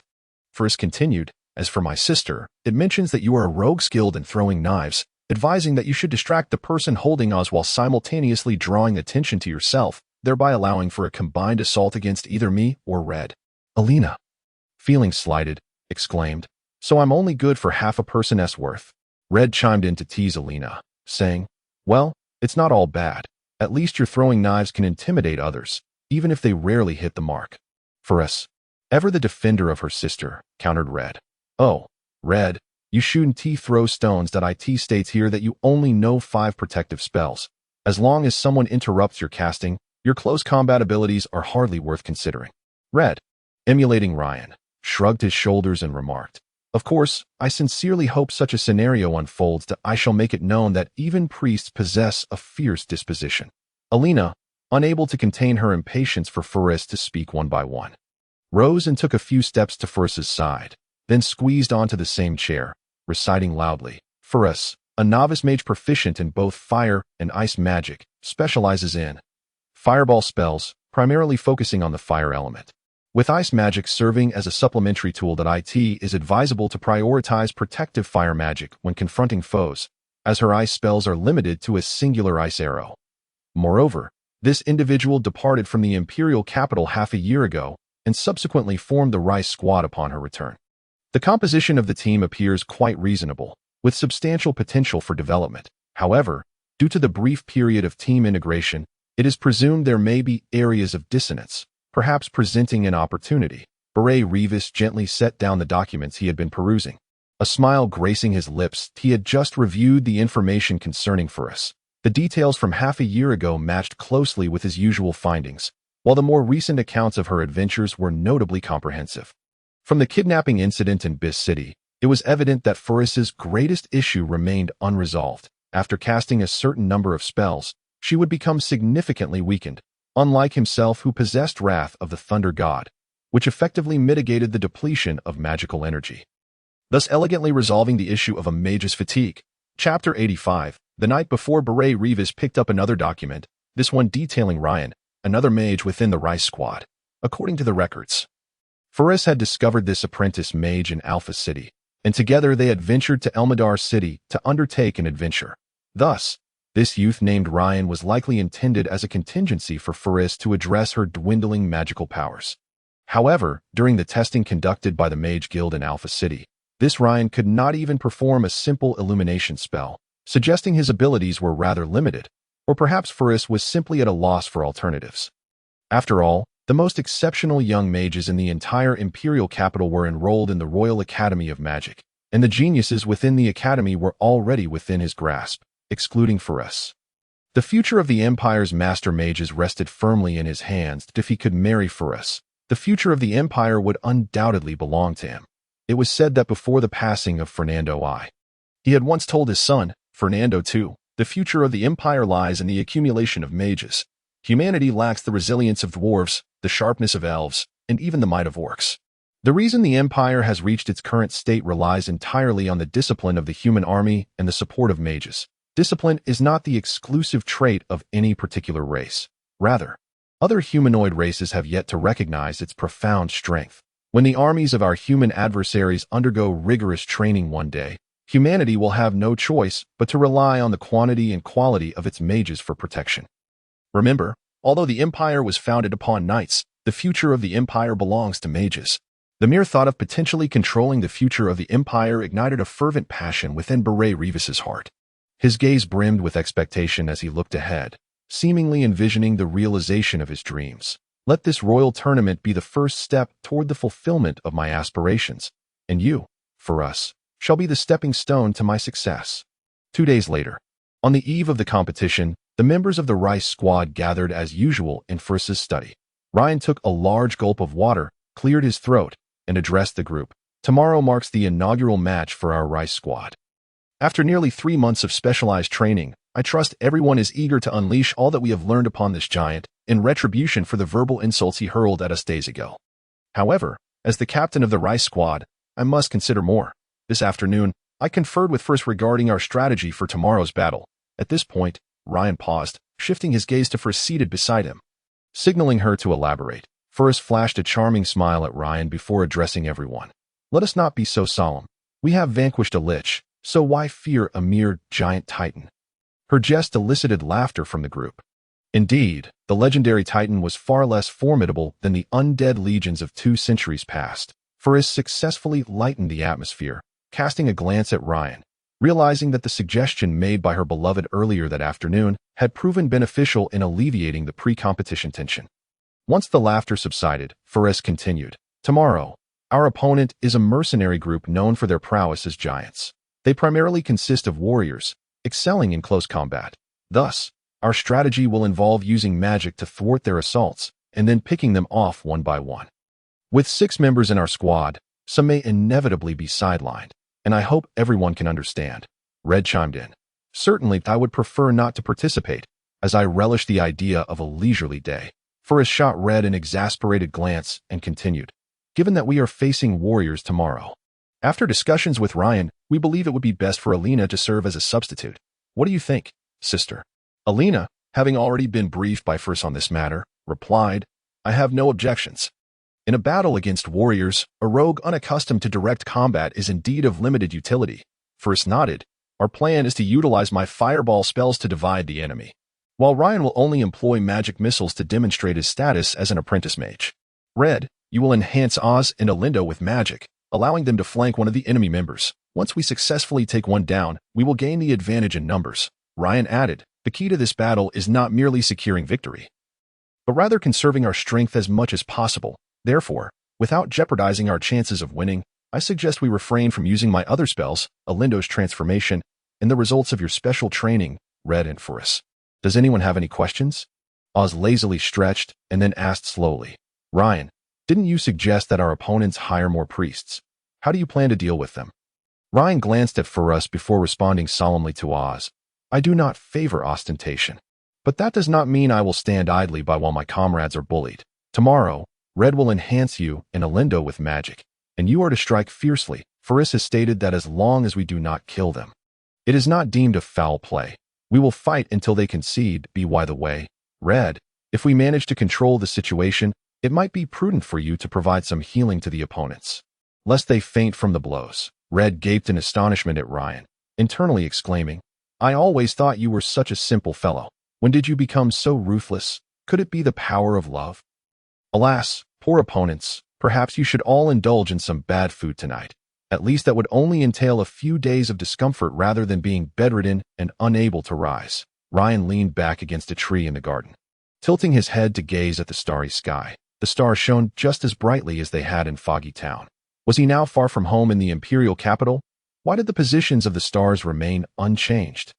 It was said that stars exist eternally, or perhaps humanity's insignificance is insufficient to alter their positions. Ryan heard Alindo's voice and turned to see Alindo standing 10 paces away, observing him. Ryan quickly stood up, saying, Alindo, come it has been ages since we sat together to gaze at the stars. Alindo nodded and walked over, taking a seat beside Ryan. Ryan mused aloud. Alindo, what do you think the stars above are made of? Could it be the abode of the gods? Alindo sighed softly and replied, Perhaps, but Ryan, I wanted to discuss something with you. Ryan looked at Alindo and smiled. We are old friends. There's no need for formality. Speak your mind. Alindo said, you've changed considerably today, allowing Red to heal our opponents. It's clear you intend to use them as a warning to others. Ryan sighed, shaking his head. I didn't wish for it to come to this. But have you noticed, Alindo, that I advocate for a low profile, yet it often leads to our teammates being bullied? Brother Orlando once said that one of the best ways to unify a team is to stand up for them, even if it means privately punishing their mistakes harshly. If we do not seize this opportunity, discord may arise within the squad. In our team, enduring bullying is the only option. It is quite disheartening to have the capability to easily defeat an opponent yet be forced to endure. If this continues, the sense of camaraderie will dissipate. So it seems the giant mercenary group has unfortunately become our outlet. Alindo asked, and what about the principle of maintaining a low profile? Ryan pondered for a moment before responding. Maintaining a low profile does not equate to perpetual submission. I advocate for the mantra, if one does not offend me, I shall not offend them. Yet when faced with enemies, I have also stated the importance of giving it our all. In contrast, I prefer to continuously elevate my capabilities, ensuring that my adversaries remain unable to discern my true strengths, rather than clinging to my ultimate skills and fear of exposure, lest they devise a strategy to counter me. Alan nodded thoughtfully and remarked, Ryan, you have matured. Chapter 86. The first battle. Toot. The distant sound of a horn echoed, and a man's voice resonated through the lounge. Please prepare yourselves. The match is about to commence. Ryan stood at the center of the lounge, casting a sweeping gaze over his 4 teammates. Perhaps it was due to the anticipation of the inaugural match, but solemnity adorned each face, their eyes betraying a steadfast resolve. Yet, Ryan could distinctly sense an undercurrent of tension among them. Oz kept sipping his drink. Red paced back and forth. Farah's left fingers incessantly traced circles on the back of her right hand, and Alan, when anxious, often wore a blank expression, his hands subconsciously rubbing together. In truth, it was not only them. Ryan himself felt a similar unease. In this brief span of time, he had scrutinized his teammates no less than 20 times. However, he swiftly adjusted his mindset. Orlando had once advised him that as the leader of the team, it was imperative to uplift everyone's spirits before a great battle, for this would unlock their maximum potential. Allowing the weight of anxiety to infiltrate the arena would be counterproductive.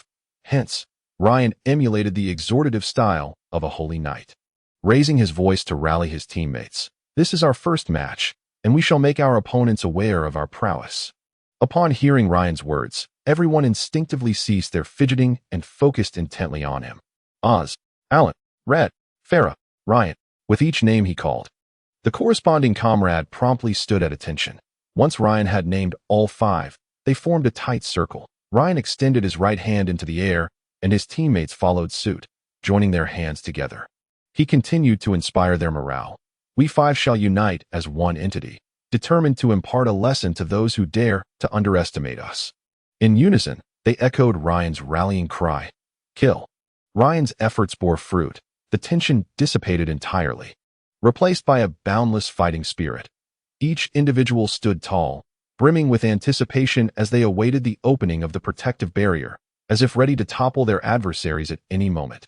Even Alina, who was not participating in this match, was invigorated by Ryan's words. From beyond the barrier, she called out loudly, "Go for it, brother-in-law." Alina's exuberant exclamation erupted laughter among the group, and Ryan nearly stumbled in surprise at her sudden outburst. Farah's cheeks flushed as she turned away in embarrassment, her gaze fixed on the wall, unwilling to meet the amused faces of her teammates. The laughter was infectious, erasing the earlier tension that had lingered in the air. Ryan looked at Alina with a mix of exasperation and affection. This little girl had inadvertently unraveled his carefully crafted motivational moment. Yet, as he watched his friends revel in joy, he felt no anger. The harmony they shared was a source of happiness in itself. Alina's antics often elicited laughter, and though they could be bewildering, they frequently yielded delightful outcomes. Toot! The second horn sounded, and the protective barrier leading to the arena gradually ascended, unveiling the passageway. The voice of the earlier man rang out once more. Please proceed swiftly into the competition area. The barrier will close momentarily, and those who do not enter will be deemed forfeit. Ryan shouted to his comrades, "Let us go." The laughter ceased instantly. Although they often teased Ryan, deep down, they held great respect for their captain. Ryan was the strongest among them, possessing indomitable spirit. He had even bested legendary liches. Such a vast disparity in strength often instilled a sense of inferiority in his teammates, prompting them to jest and poke fun at him to alleviate that discomfort. Moreover, Ryan had a remarkably good-natured temperament. Even when faced with teasing, he remained unperturbed as long as it was not excessive, often responding with a shy smile, reminiscent of an innocent youth. This stark contrast in his character allowed his teammates to find balance. Bridging the gap that existed between them, the 5 members of the Rise squad lined up in the predetermined order, slowly making their way down the passage. Leading the way was Farah, as she was ostensibly the captain of the Rise squad. Following her was Alan, known for his swiftness, capable of swiftly protecting Farah should any danger arise. Next came Oz, followed by Red. With Ryan bringing up the rear, the narrow corridor was soon traversed, and Ryan's vision opened up to reveal the arena.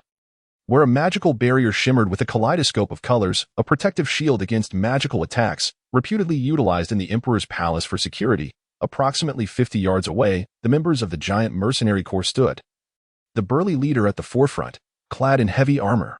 Each member of the giant mercenary corps wielded double-handed battle axes, their blades gleaming with a menacing sharpness. The 5 members of the Rise squad assembled neatly into 2 rows, with Oz and Alan at the forefront, while Ryan, Farah, and Red positioned themselves behind. Just then, the sound of clashing metal echoed from behind. Ryan turned to see the corridor he had just traversed being sealed off by a descending metal barrier. The arena was now entirely enclosed. Unless one side was vanquished, the battle would ensue without pause. Toot! The third, resounding horn reverberated, and the colorful magical barriers separating the 2 teams flickered fiercely before vanishing into thin air. The match had officially begun. The leader of the giant mercenary corps, Douglas, unleashed a cacophony of arrogant laughter, proclaiming, "For countless years, beneath our giant axes, we have felled innumerable foes. Today, you 5 are but another tally in our long list." Before Douglas could finish his taunt, Alan and Oz surged forward at lightning speed. Red swiftly cast spells, endowing both Oz and Alan with mighty bull strength. By the time Red completed his incantations, Oz and Alan were already closing in on their adversary. With a wild cry, Douglas signaled to his 4 hulking warriors, who immediately advanced, swinging their double-handed axes at Oz and Alan. Oz, holding a shield in one hand and a finely crafted steel axe in the other, bore a serious expression as he faced the impending attack. He positioned his shield directly in front of him, bracing it with his left arm and harnessing the momentum of his rapid sprint. He crashed into the foremost warrior of the giant mercenary corps, with a thunderous impact, accompanied by the sound of shattering bones and the anguished cries of humanity. Oz sent his opponent flying. His forward momentum faltered momentarily, but he swiftly swung his steel axe toward another foe. "James!" Douglas bellowed in vain, for the warrior named James could not respond. His ribs had been shattered by Oz's charge, plunging him into unconsciousness from the excruciating pain. Oz's brute force had disrupted the formation of the giant mercenary corps, causing disarray among their ranks. The warrior who had been pursued by Oz raised his axe in a desperate attempt to block the incoming blow. "Damn it! I will avenge James," shouted another mercenary, raising his axe high, poised to strike Oz with all his might. Alan, closely trailing Oz, joined the fray. Although he did not transform, he intentionally slowed his pace slightly. Yet he was still only a fraction behind Oz's full charge.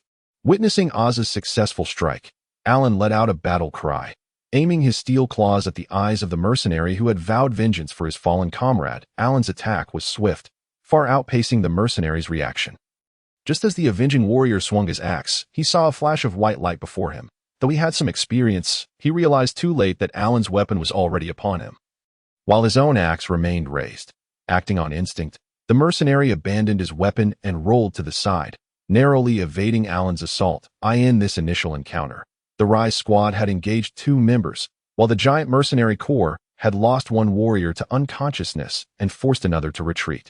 Weaponless and temporarily neutralized, "David, George, take down that warrior," Douglas commanded, and upon hearing their leader's orders, the 2 mercenaries abandoned their pursuit of Alan and focused their full might on Oz. One targeted Oz's upper body, while the other aimed for his lower half, their coordination impeccable, leaving Oz little room to counterattack and forcing him to devote his efforts entirely to defense. Little Douglas swung his axe towards Alindo. Noticing that Alindo wielded a pair of steel claws on his hands, he felt little concern. Under normal circumstances, such steel claws would struggle to inflict significant harm on a warrior clad in full armor. He intended to drive Alindo back with a few strikes before launching a concentrated assault on Oz, disregarding Furus and the others. However, Douglas's plans were swiftly thwarted as he swung his axe. It was unexpectedly seized tightly by Alindo. The disparity in speed between them was glaring. Alindo deftly stepped forward, evading the axe's blade, and effortlessly grasped the handle. Douglas let out a maniacal laugh. "You dare to challenge my strength? You seek your own demise." With a forceful tug, he attempted to free his weapon from Alindo's grip. Alindo held on firmly, pulling back with equal vigor. The two engaged in a battle of strength, each gripping an end of the axe. For the first time, Douglas saw Alindo as merely a tall, slender youth and dismissed him.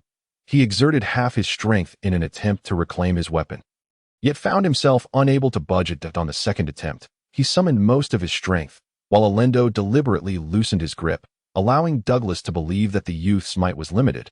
If he just summoned a bit more strength, he could reclaim the weapon and deliver a decisive blow to Alindo. On the third attempt, Douglas unleashed a tremendous shout. "Release it!"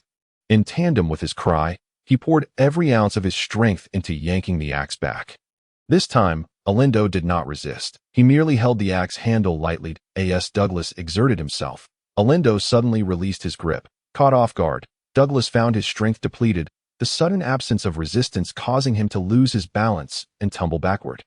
Alindo crouched slightly and then leaped, landing squarely on Douglas as he soared through the air. The tremendous impact forcibly altered Douglas's trajectory, driving him down into the ground.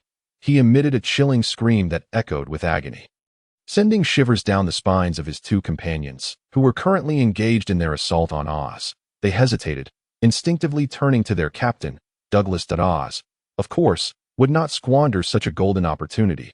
As he swung his axe to strike at his foes, he noticed himself enveloped in a crimson aura, a protective flame spell bestowed upon him by Red. Complying, Oz retreated to the left, leaving his two opponents bewildered at why they had the upper hand yet chose to withdraw. The answer soon became apparent. As Oz dodged, a massive fireball hurtled toward the two members of the giant mercenary squad, its scorching heat palpable even from a distance. The two warriors instinctively attempted to evade the fireball. Yet Furus's spell was not one they could simply dodge. They barely managed to shift their bodies when the fireball exploded, engulfing them in its fiery wrath. Furus had not employed her full strength, after all. It was merely a match, but even so, her adversaries were seared by the flames, screams of agony escaping their lips. The warrior who had been forced to abandon his weapon in a desperate roll to evade Alindo's attack was horrified by his companion's cries. Losing all courage to continue fighting, kneeling and shouting, "I concede. I won't play anymore."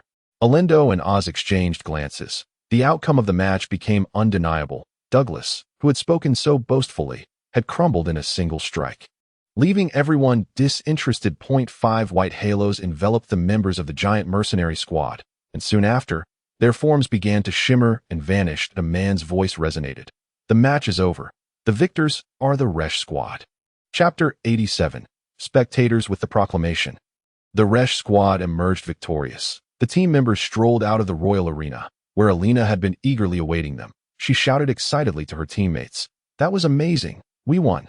Furus smiled at Alina, replying, "What's there to be so happy about? To enter the top 8, we still need to win 2 more matches." Alina chattered incessantly. Despite not participating in this match, she had watched with uncontainable excitement, even more so than if she had been in the arena herself. Ryan, on the other hand, found little significance in such an effortless victory. It was almost unbelievable. Their opponents had appeared formidable before the match. Yet during the contest, they displayed none of that prowess. Oz and Alindo had shattered their defenses and their will with a single strike. After some time of lively chatter, the group gradually settled into a quieter mood. Noticing Ryan's silence, Furus gently asked, "Ryan, are you not happy about our victory?" Ryan shook his head. "How could I not be happy? I just feel like we won too easily. I wonder if it might lead others to underestimate our opponents." Furus smiled. "We've faced far stronger adversaries before.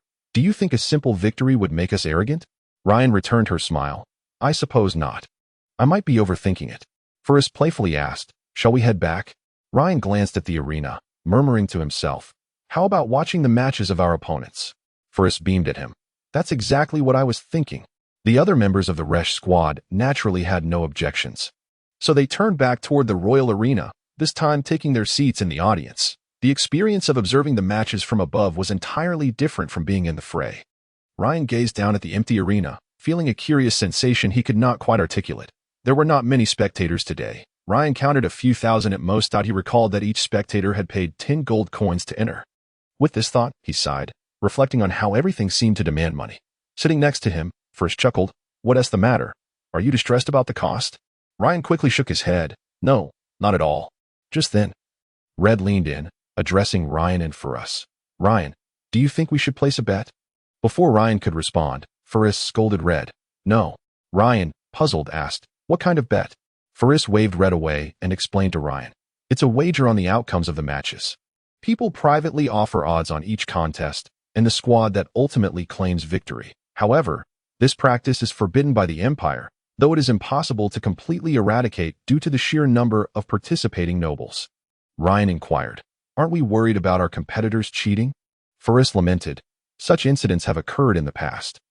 For many years, the Royal Knights had been the champions, leading some competing squads to lose their drive, resulting in a few teams deliberately throwing matches to win large sums of gold based on betting. Consequently, the Empire enacted laws that imposed the death penalty for such offenses." Ryan replied, "And even the death penalty can't deter this?" For his side, "There are simply too many nobles involved. If they were all to face execution, I fear the population of the imperial capital would be halved." Ryan fell silent, suddenly realizing his earlier thoughts. It became clear that their fierce battles in the arena were merely a form of entertainment for a group of exalted nobles. This realization filled him with a sense of weariness, which he quickly pushed aside. That he reminded himself, "Uncle Luke was right. I joined the royal tournament to learn and grow, not solely to attain glory, nor to serve as the entertainment for some nobles."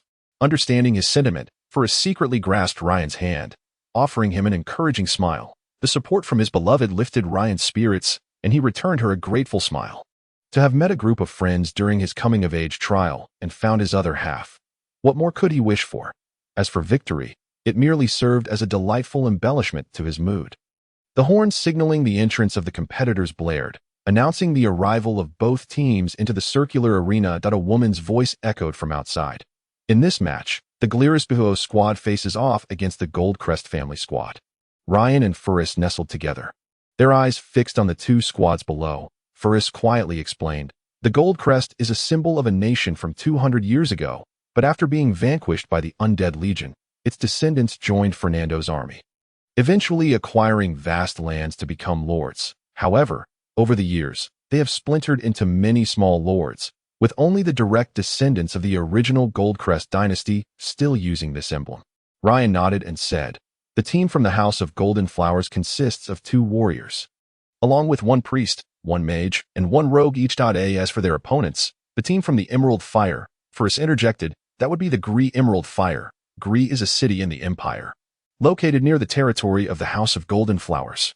It is said that there has been some discord between them, and it seems this match will provide a resolution.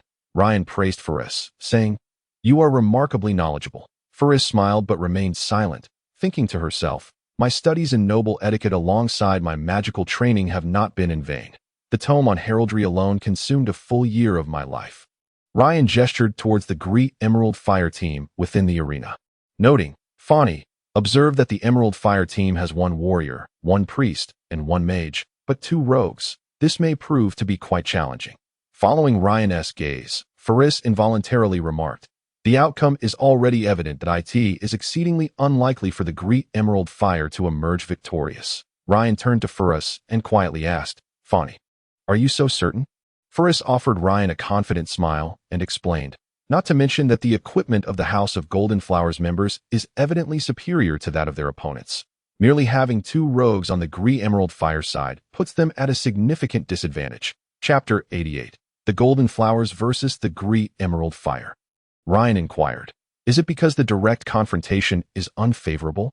Faris chuckled, "My captain is not entirely foolish, you know. How can rogues clad in leather armor expect to contend with warriors fully armored in steel and wielding sturdy shields? A dagger simply cannot penetrate a warrior's defenses." Ryan hesitated, saying, "That may not necessarily be the case if the 2 rogues were to recklessly charge at the enemy mage, even if they traded 1 for 1. It would leave the enemy without offensive capability while we would lack a protective shield. The outcome would be hard to predict. Furus playfully flicked Ryan on the forehead, teasingly retorting, "Do you think everyone can sprint 50 yards like you and Alendo before the enemy cast their spells?" Ryan scratched his head and replied, "That may not be entirely true. If our mage were to timely interrupt the enemy's spellcasting, it could indeed be accomplished." Furus playfully twisted Ryan's face, intending to point out the flaws in his reasoning, but suddenly exclaimed in surprise, "Oh, your face is so smooth, almost like mine." Ryan responded, "Is that so? Let me feel." Furus quickly pushed Ryan's hand away, whispering, "Stop it, there are many people around." Ryan conceded, "Oh, very well, that I shall wait until we are home and alone." "Ryan, you've become quite mischievous. Even when alone, you are not permitted to touch." The two erupted into playful banter. Setting aside their previous discussion, the horn sounded once more, prompting Ryan and Furus to cease their merriment. They sat up straight, attentively watching the match. As the contest commenced, both sides exhibited caution, gradually maintaining their formations and approaching slowly. Upon reaching a distance of approximately 30 yards, both teams halted in unison. This distance was optimal for the mages to engage, as any closer might not afford them sufficient time to adequately prepare their protective spells against the enemy's magic. The two warriors from the House of Golden Flowers advanced cautiously, shields in hand, one wielding a hammer while the other brandished a sharp longsword. The Emerald Fire team swiftly responded, sending forth their own warrior and one rogue to meet the challenge. As the frontline members of both teams approached with vigilance, the priests and mages in the rear began to cast their protective spells. Might of the Bull, Shield of Flame. Radiant beams of light flickered upon the frontline members, intertwining in a dazzling display of colors. However, this method of combat struck Ryan as peculiar from his vantage point outside the arena. He leaned closer to Furus and quietly asked, "Fani, what are they doing? Would it not suffice to directly attack the enemy?"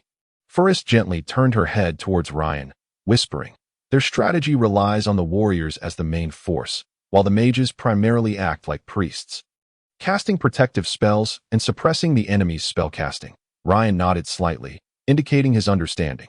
Looking back to the arena, both sides had engaged in close combat. The warriors of the House of Golden Flowers worked in seamless harmony, each compensating for the vulnerabilities of their comrades. In contrast, the coordination of the Great Emerald Fire team faltered significantly.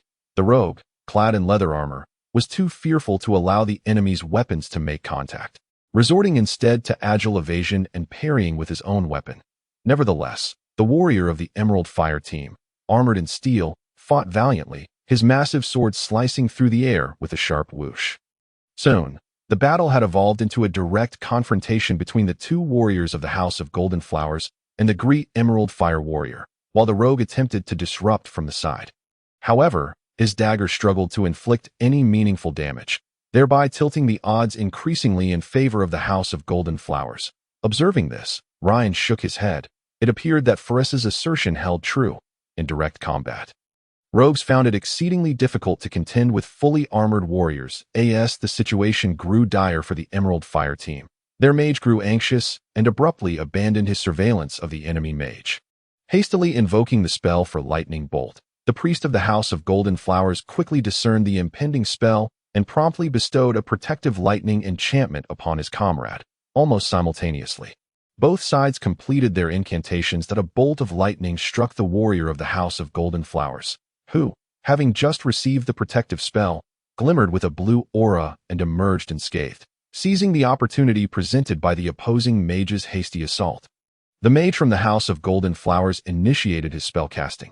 The priest of the Great Emerald Fire, recognizing the incantation being cast by his adversary, deduced that it was also a lightning bolt.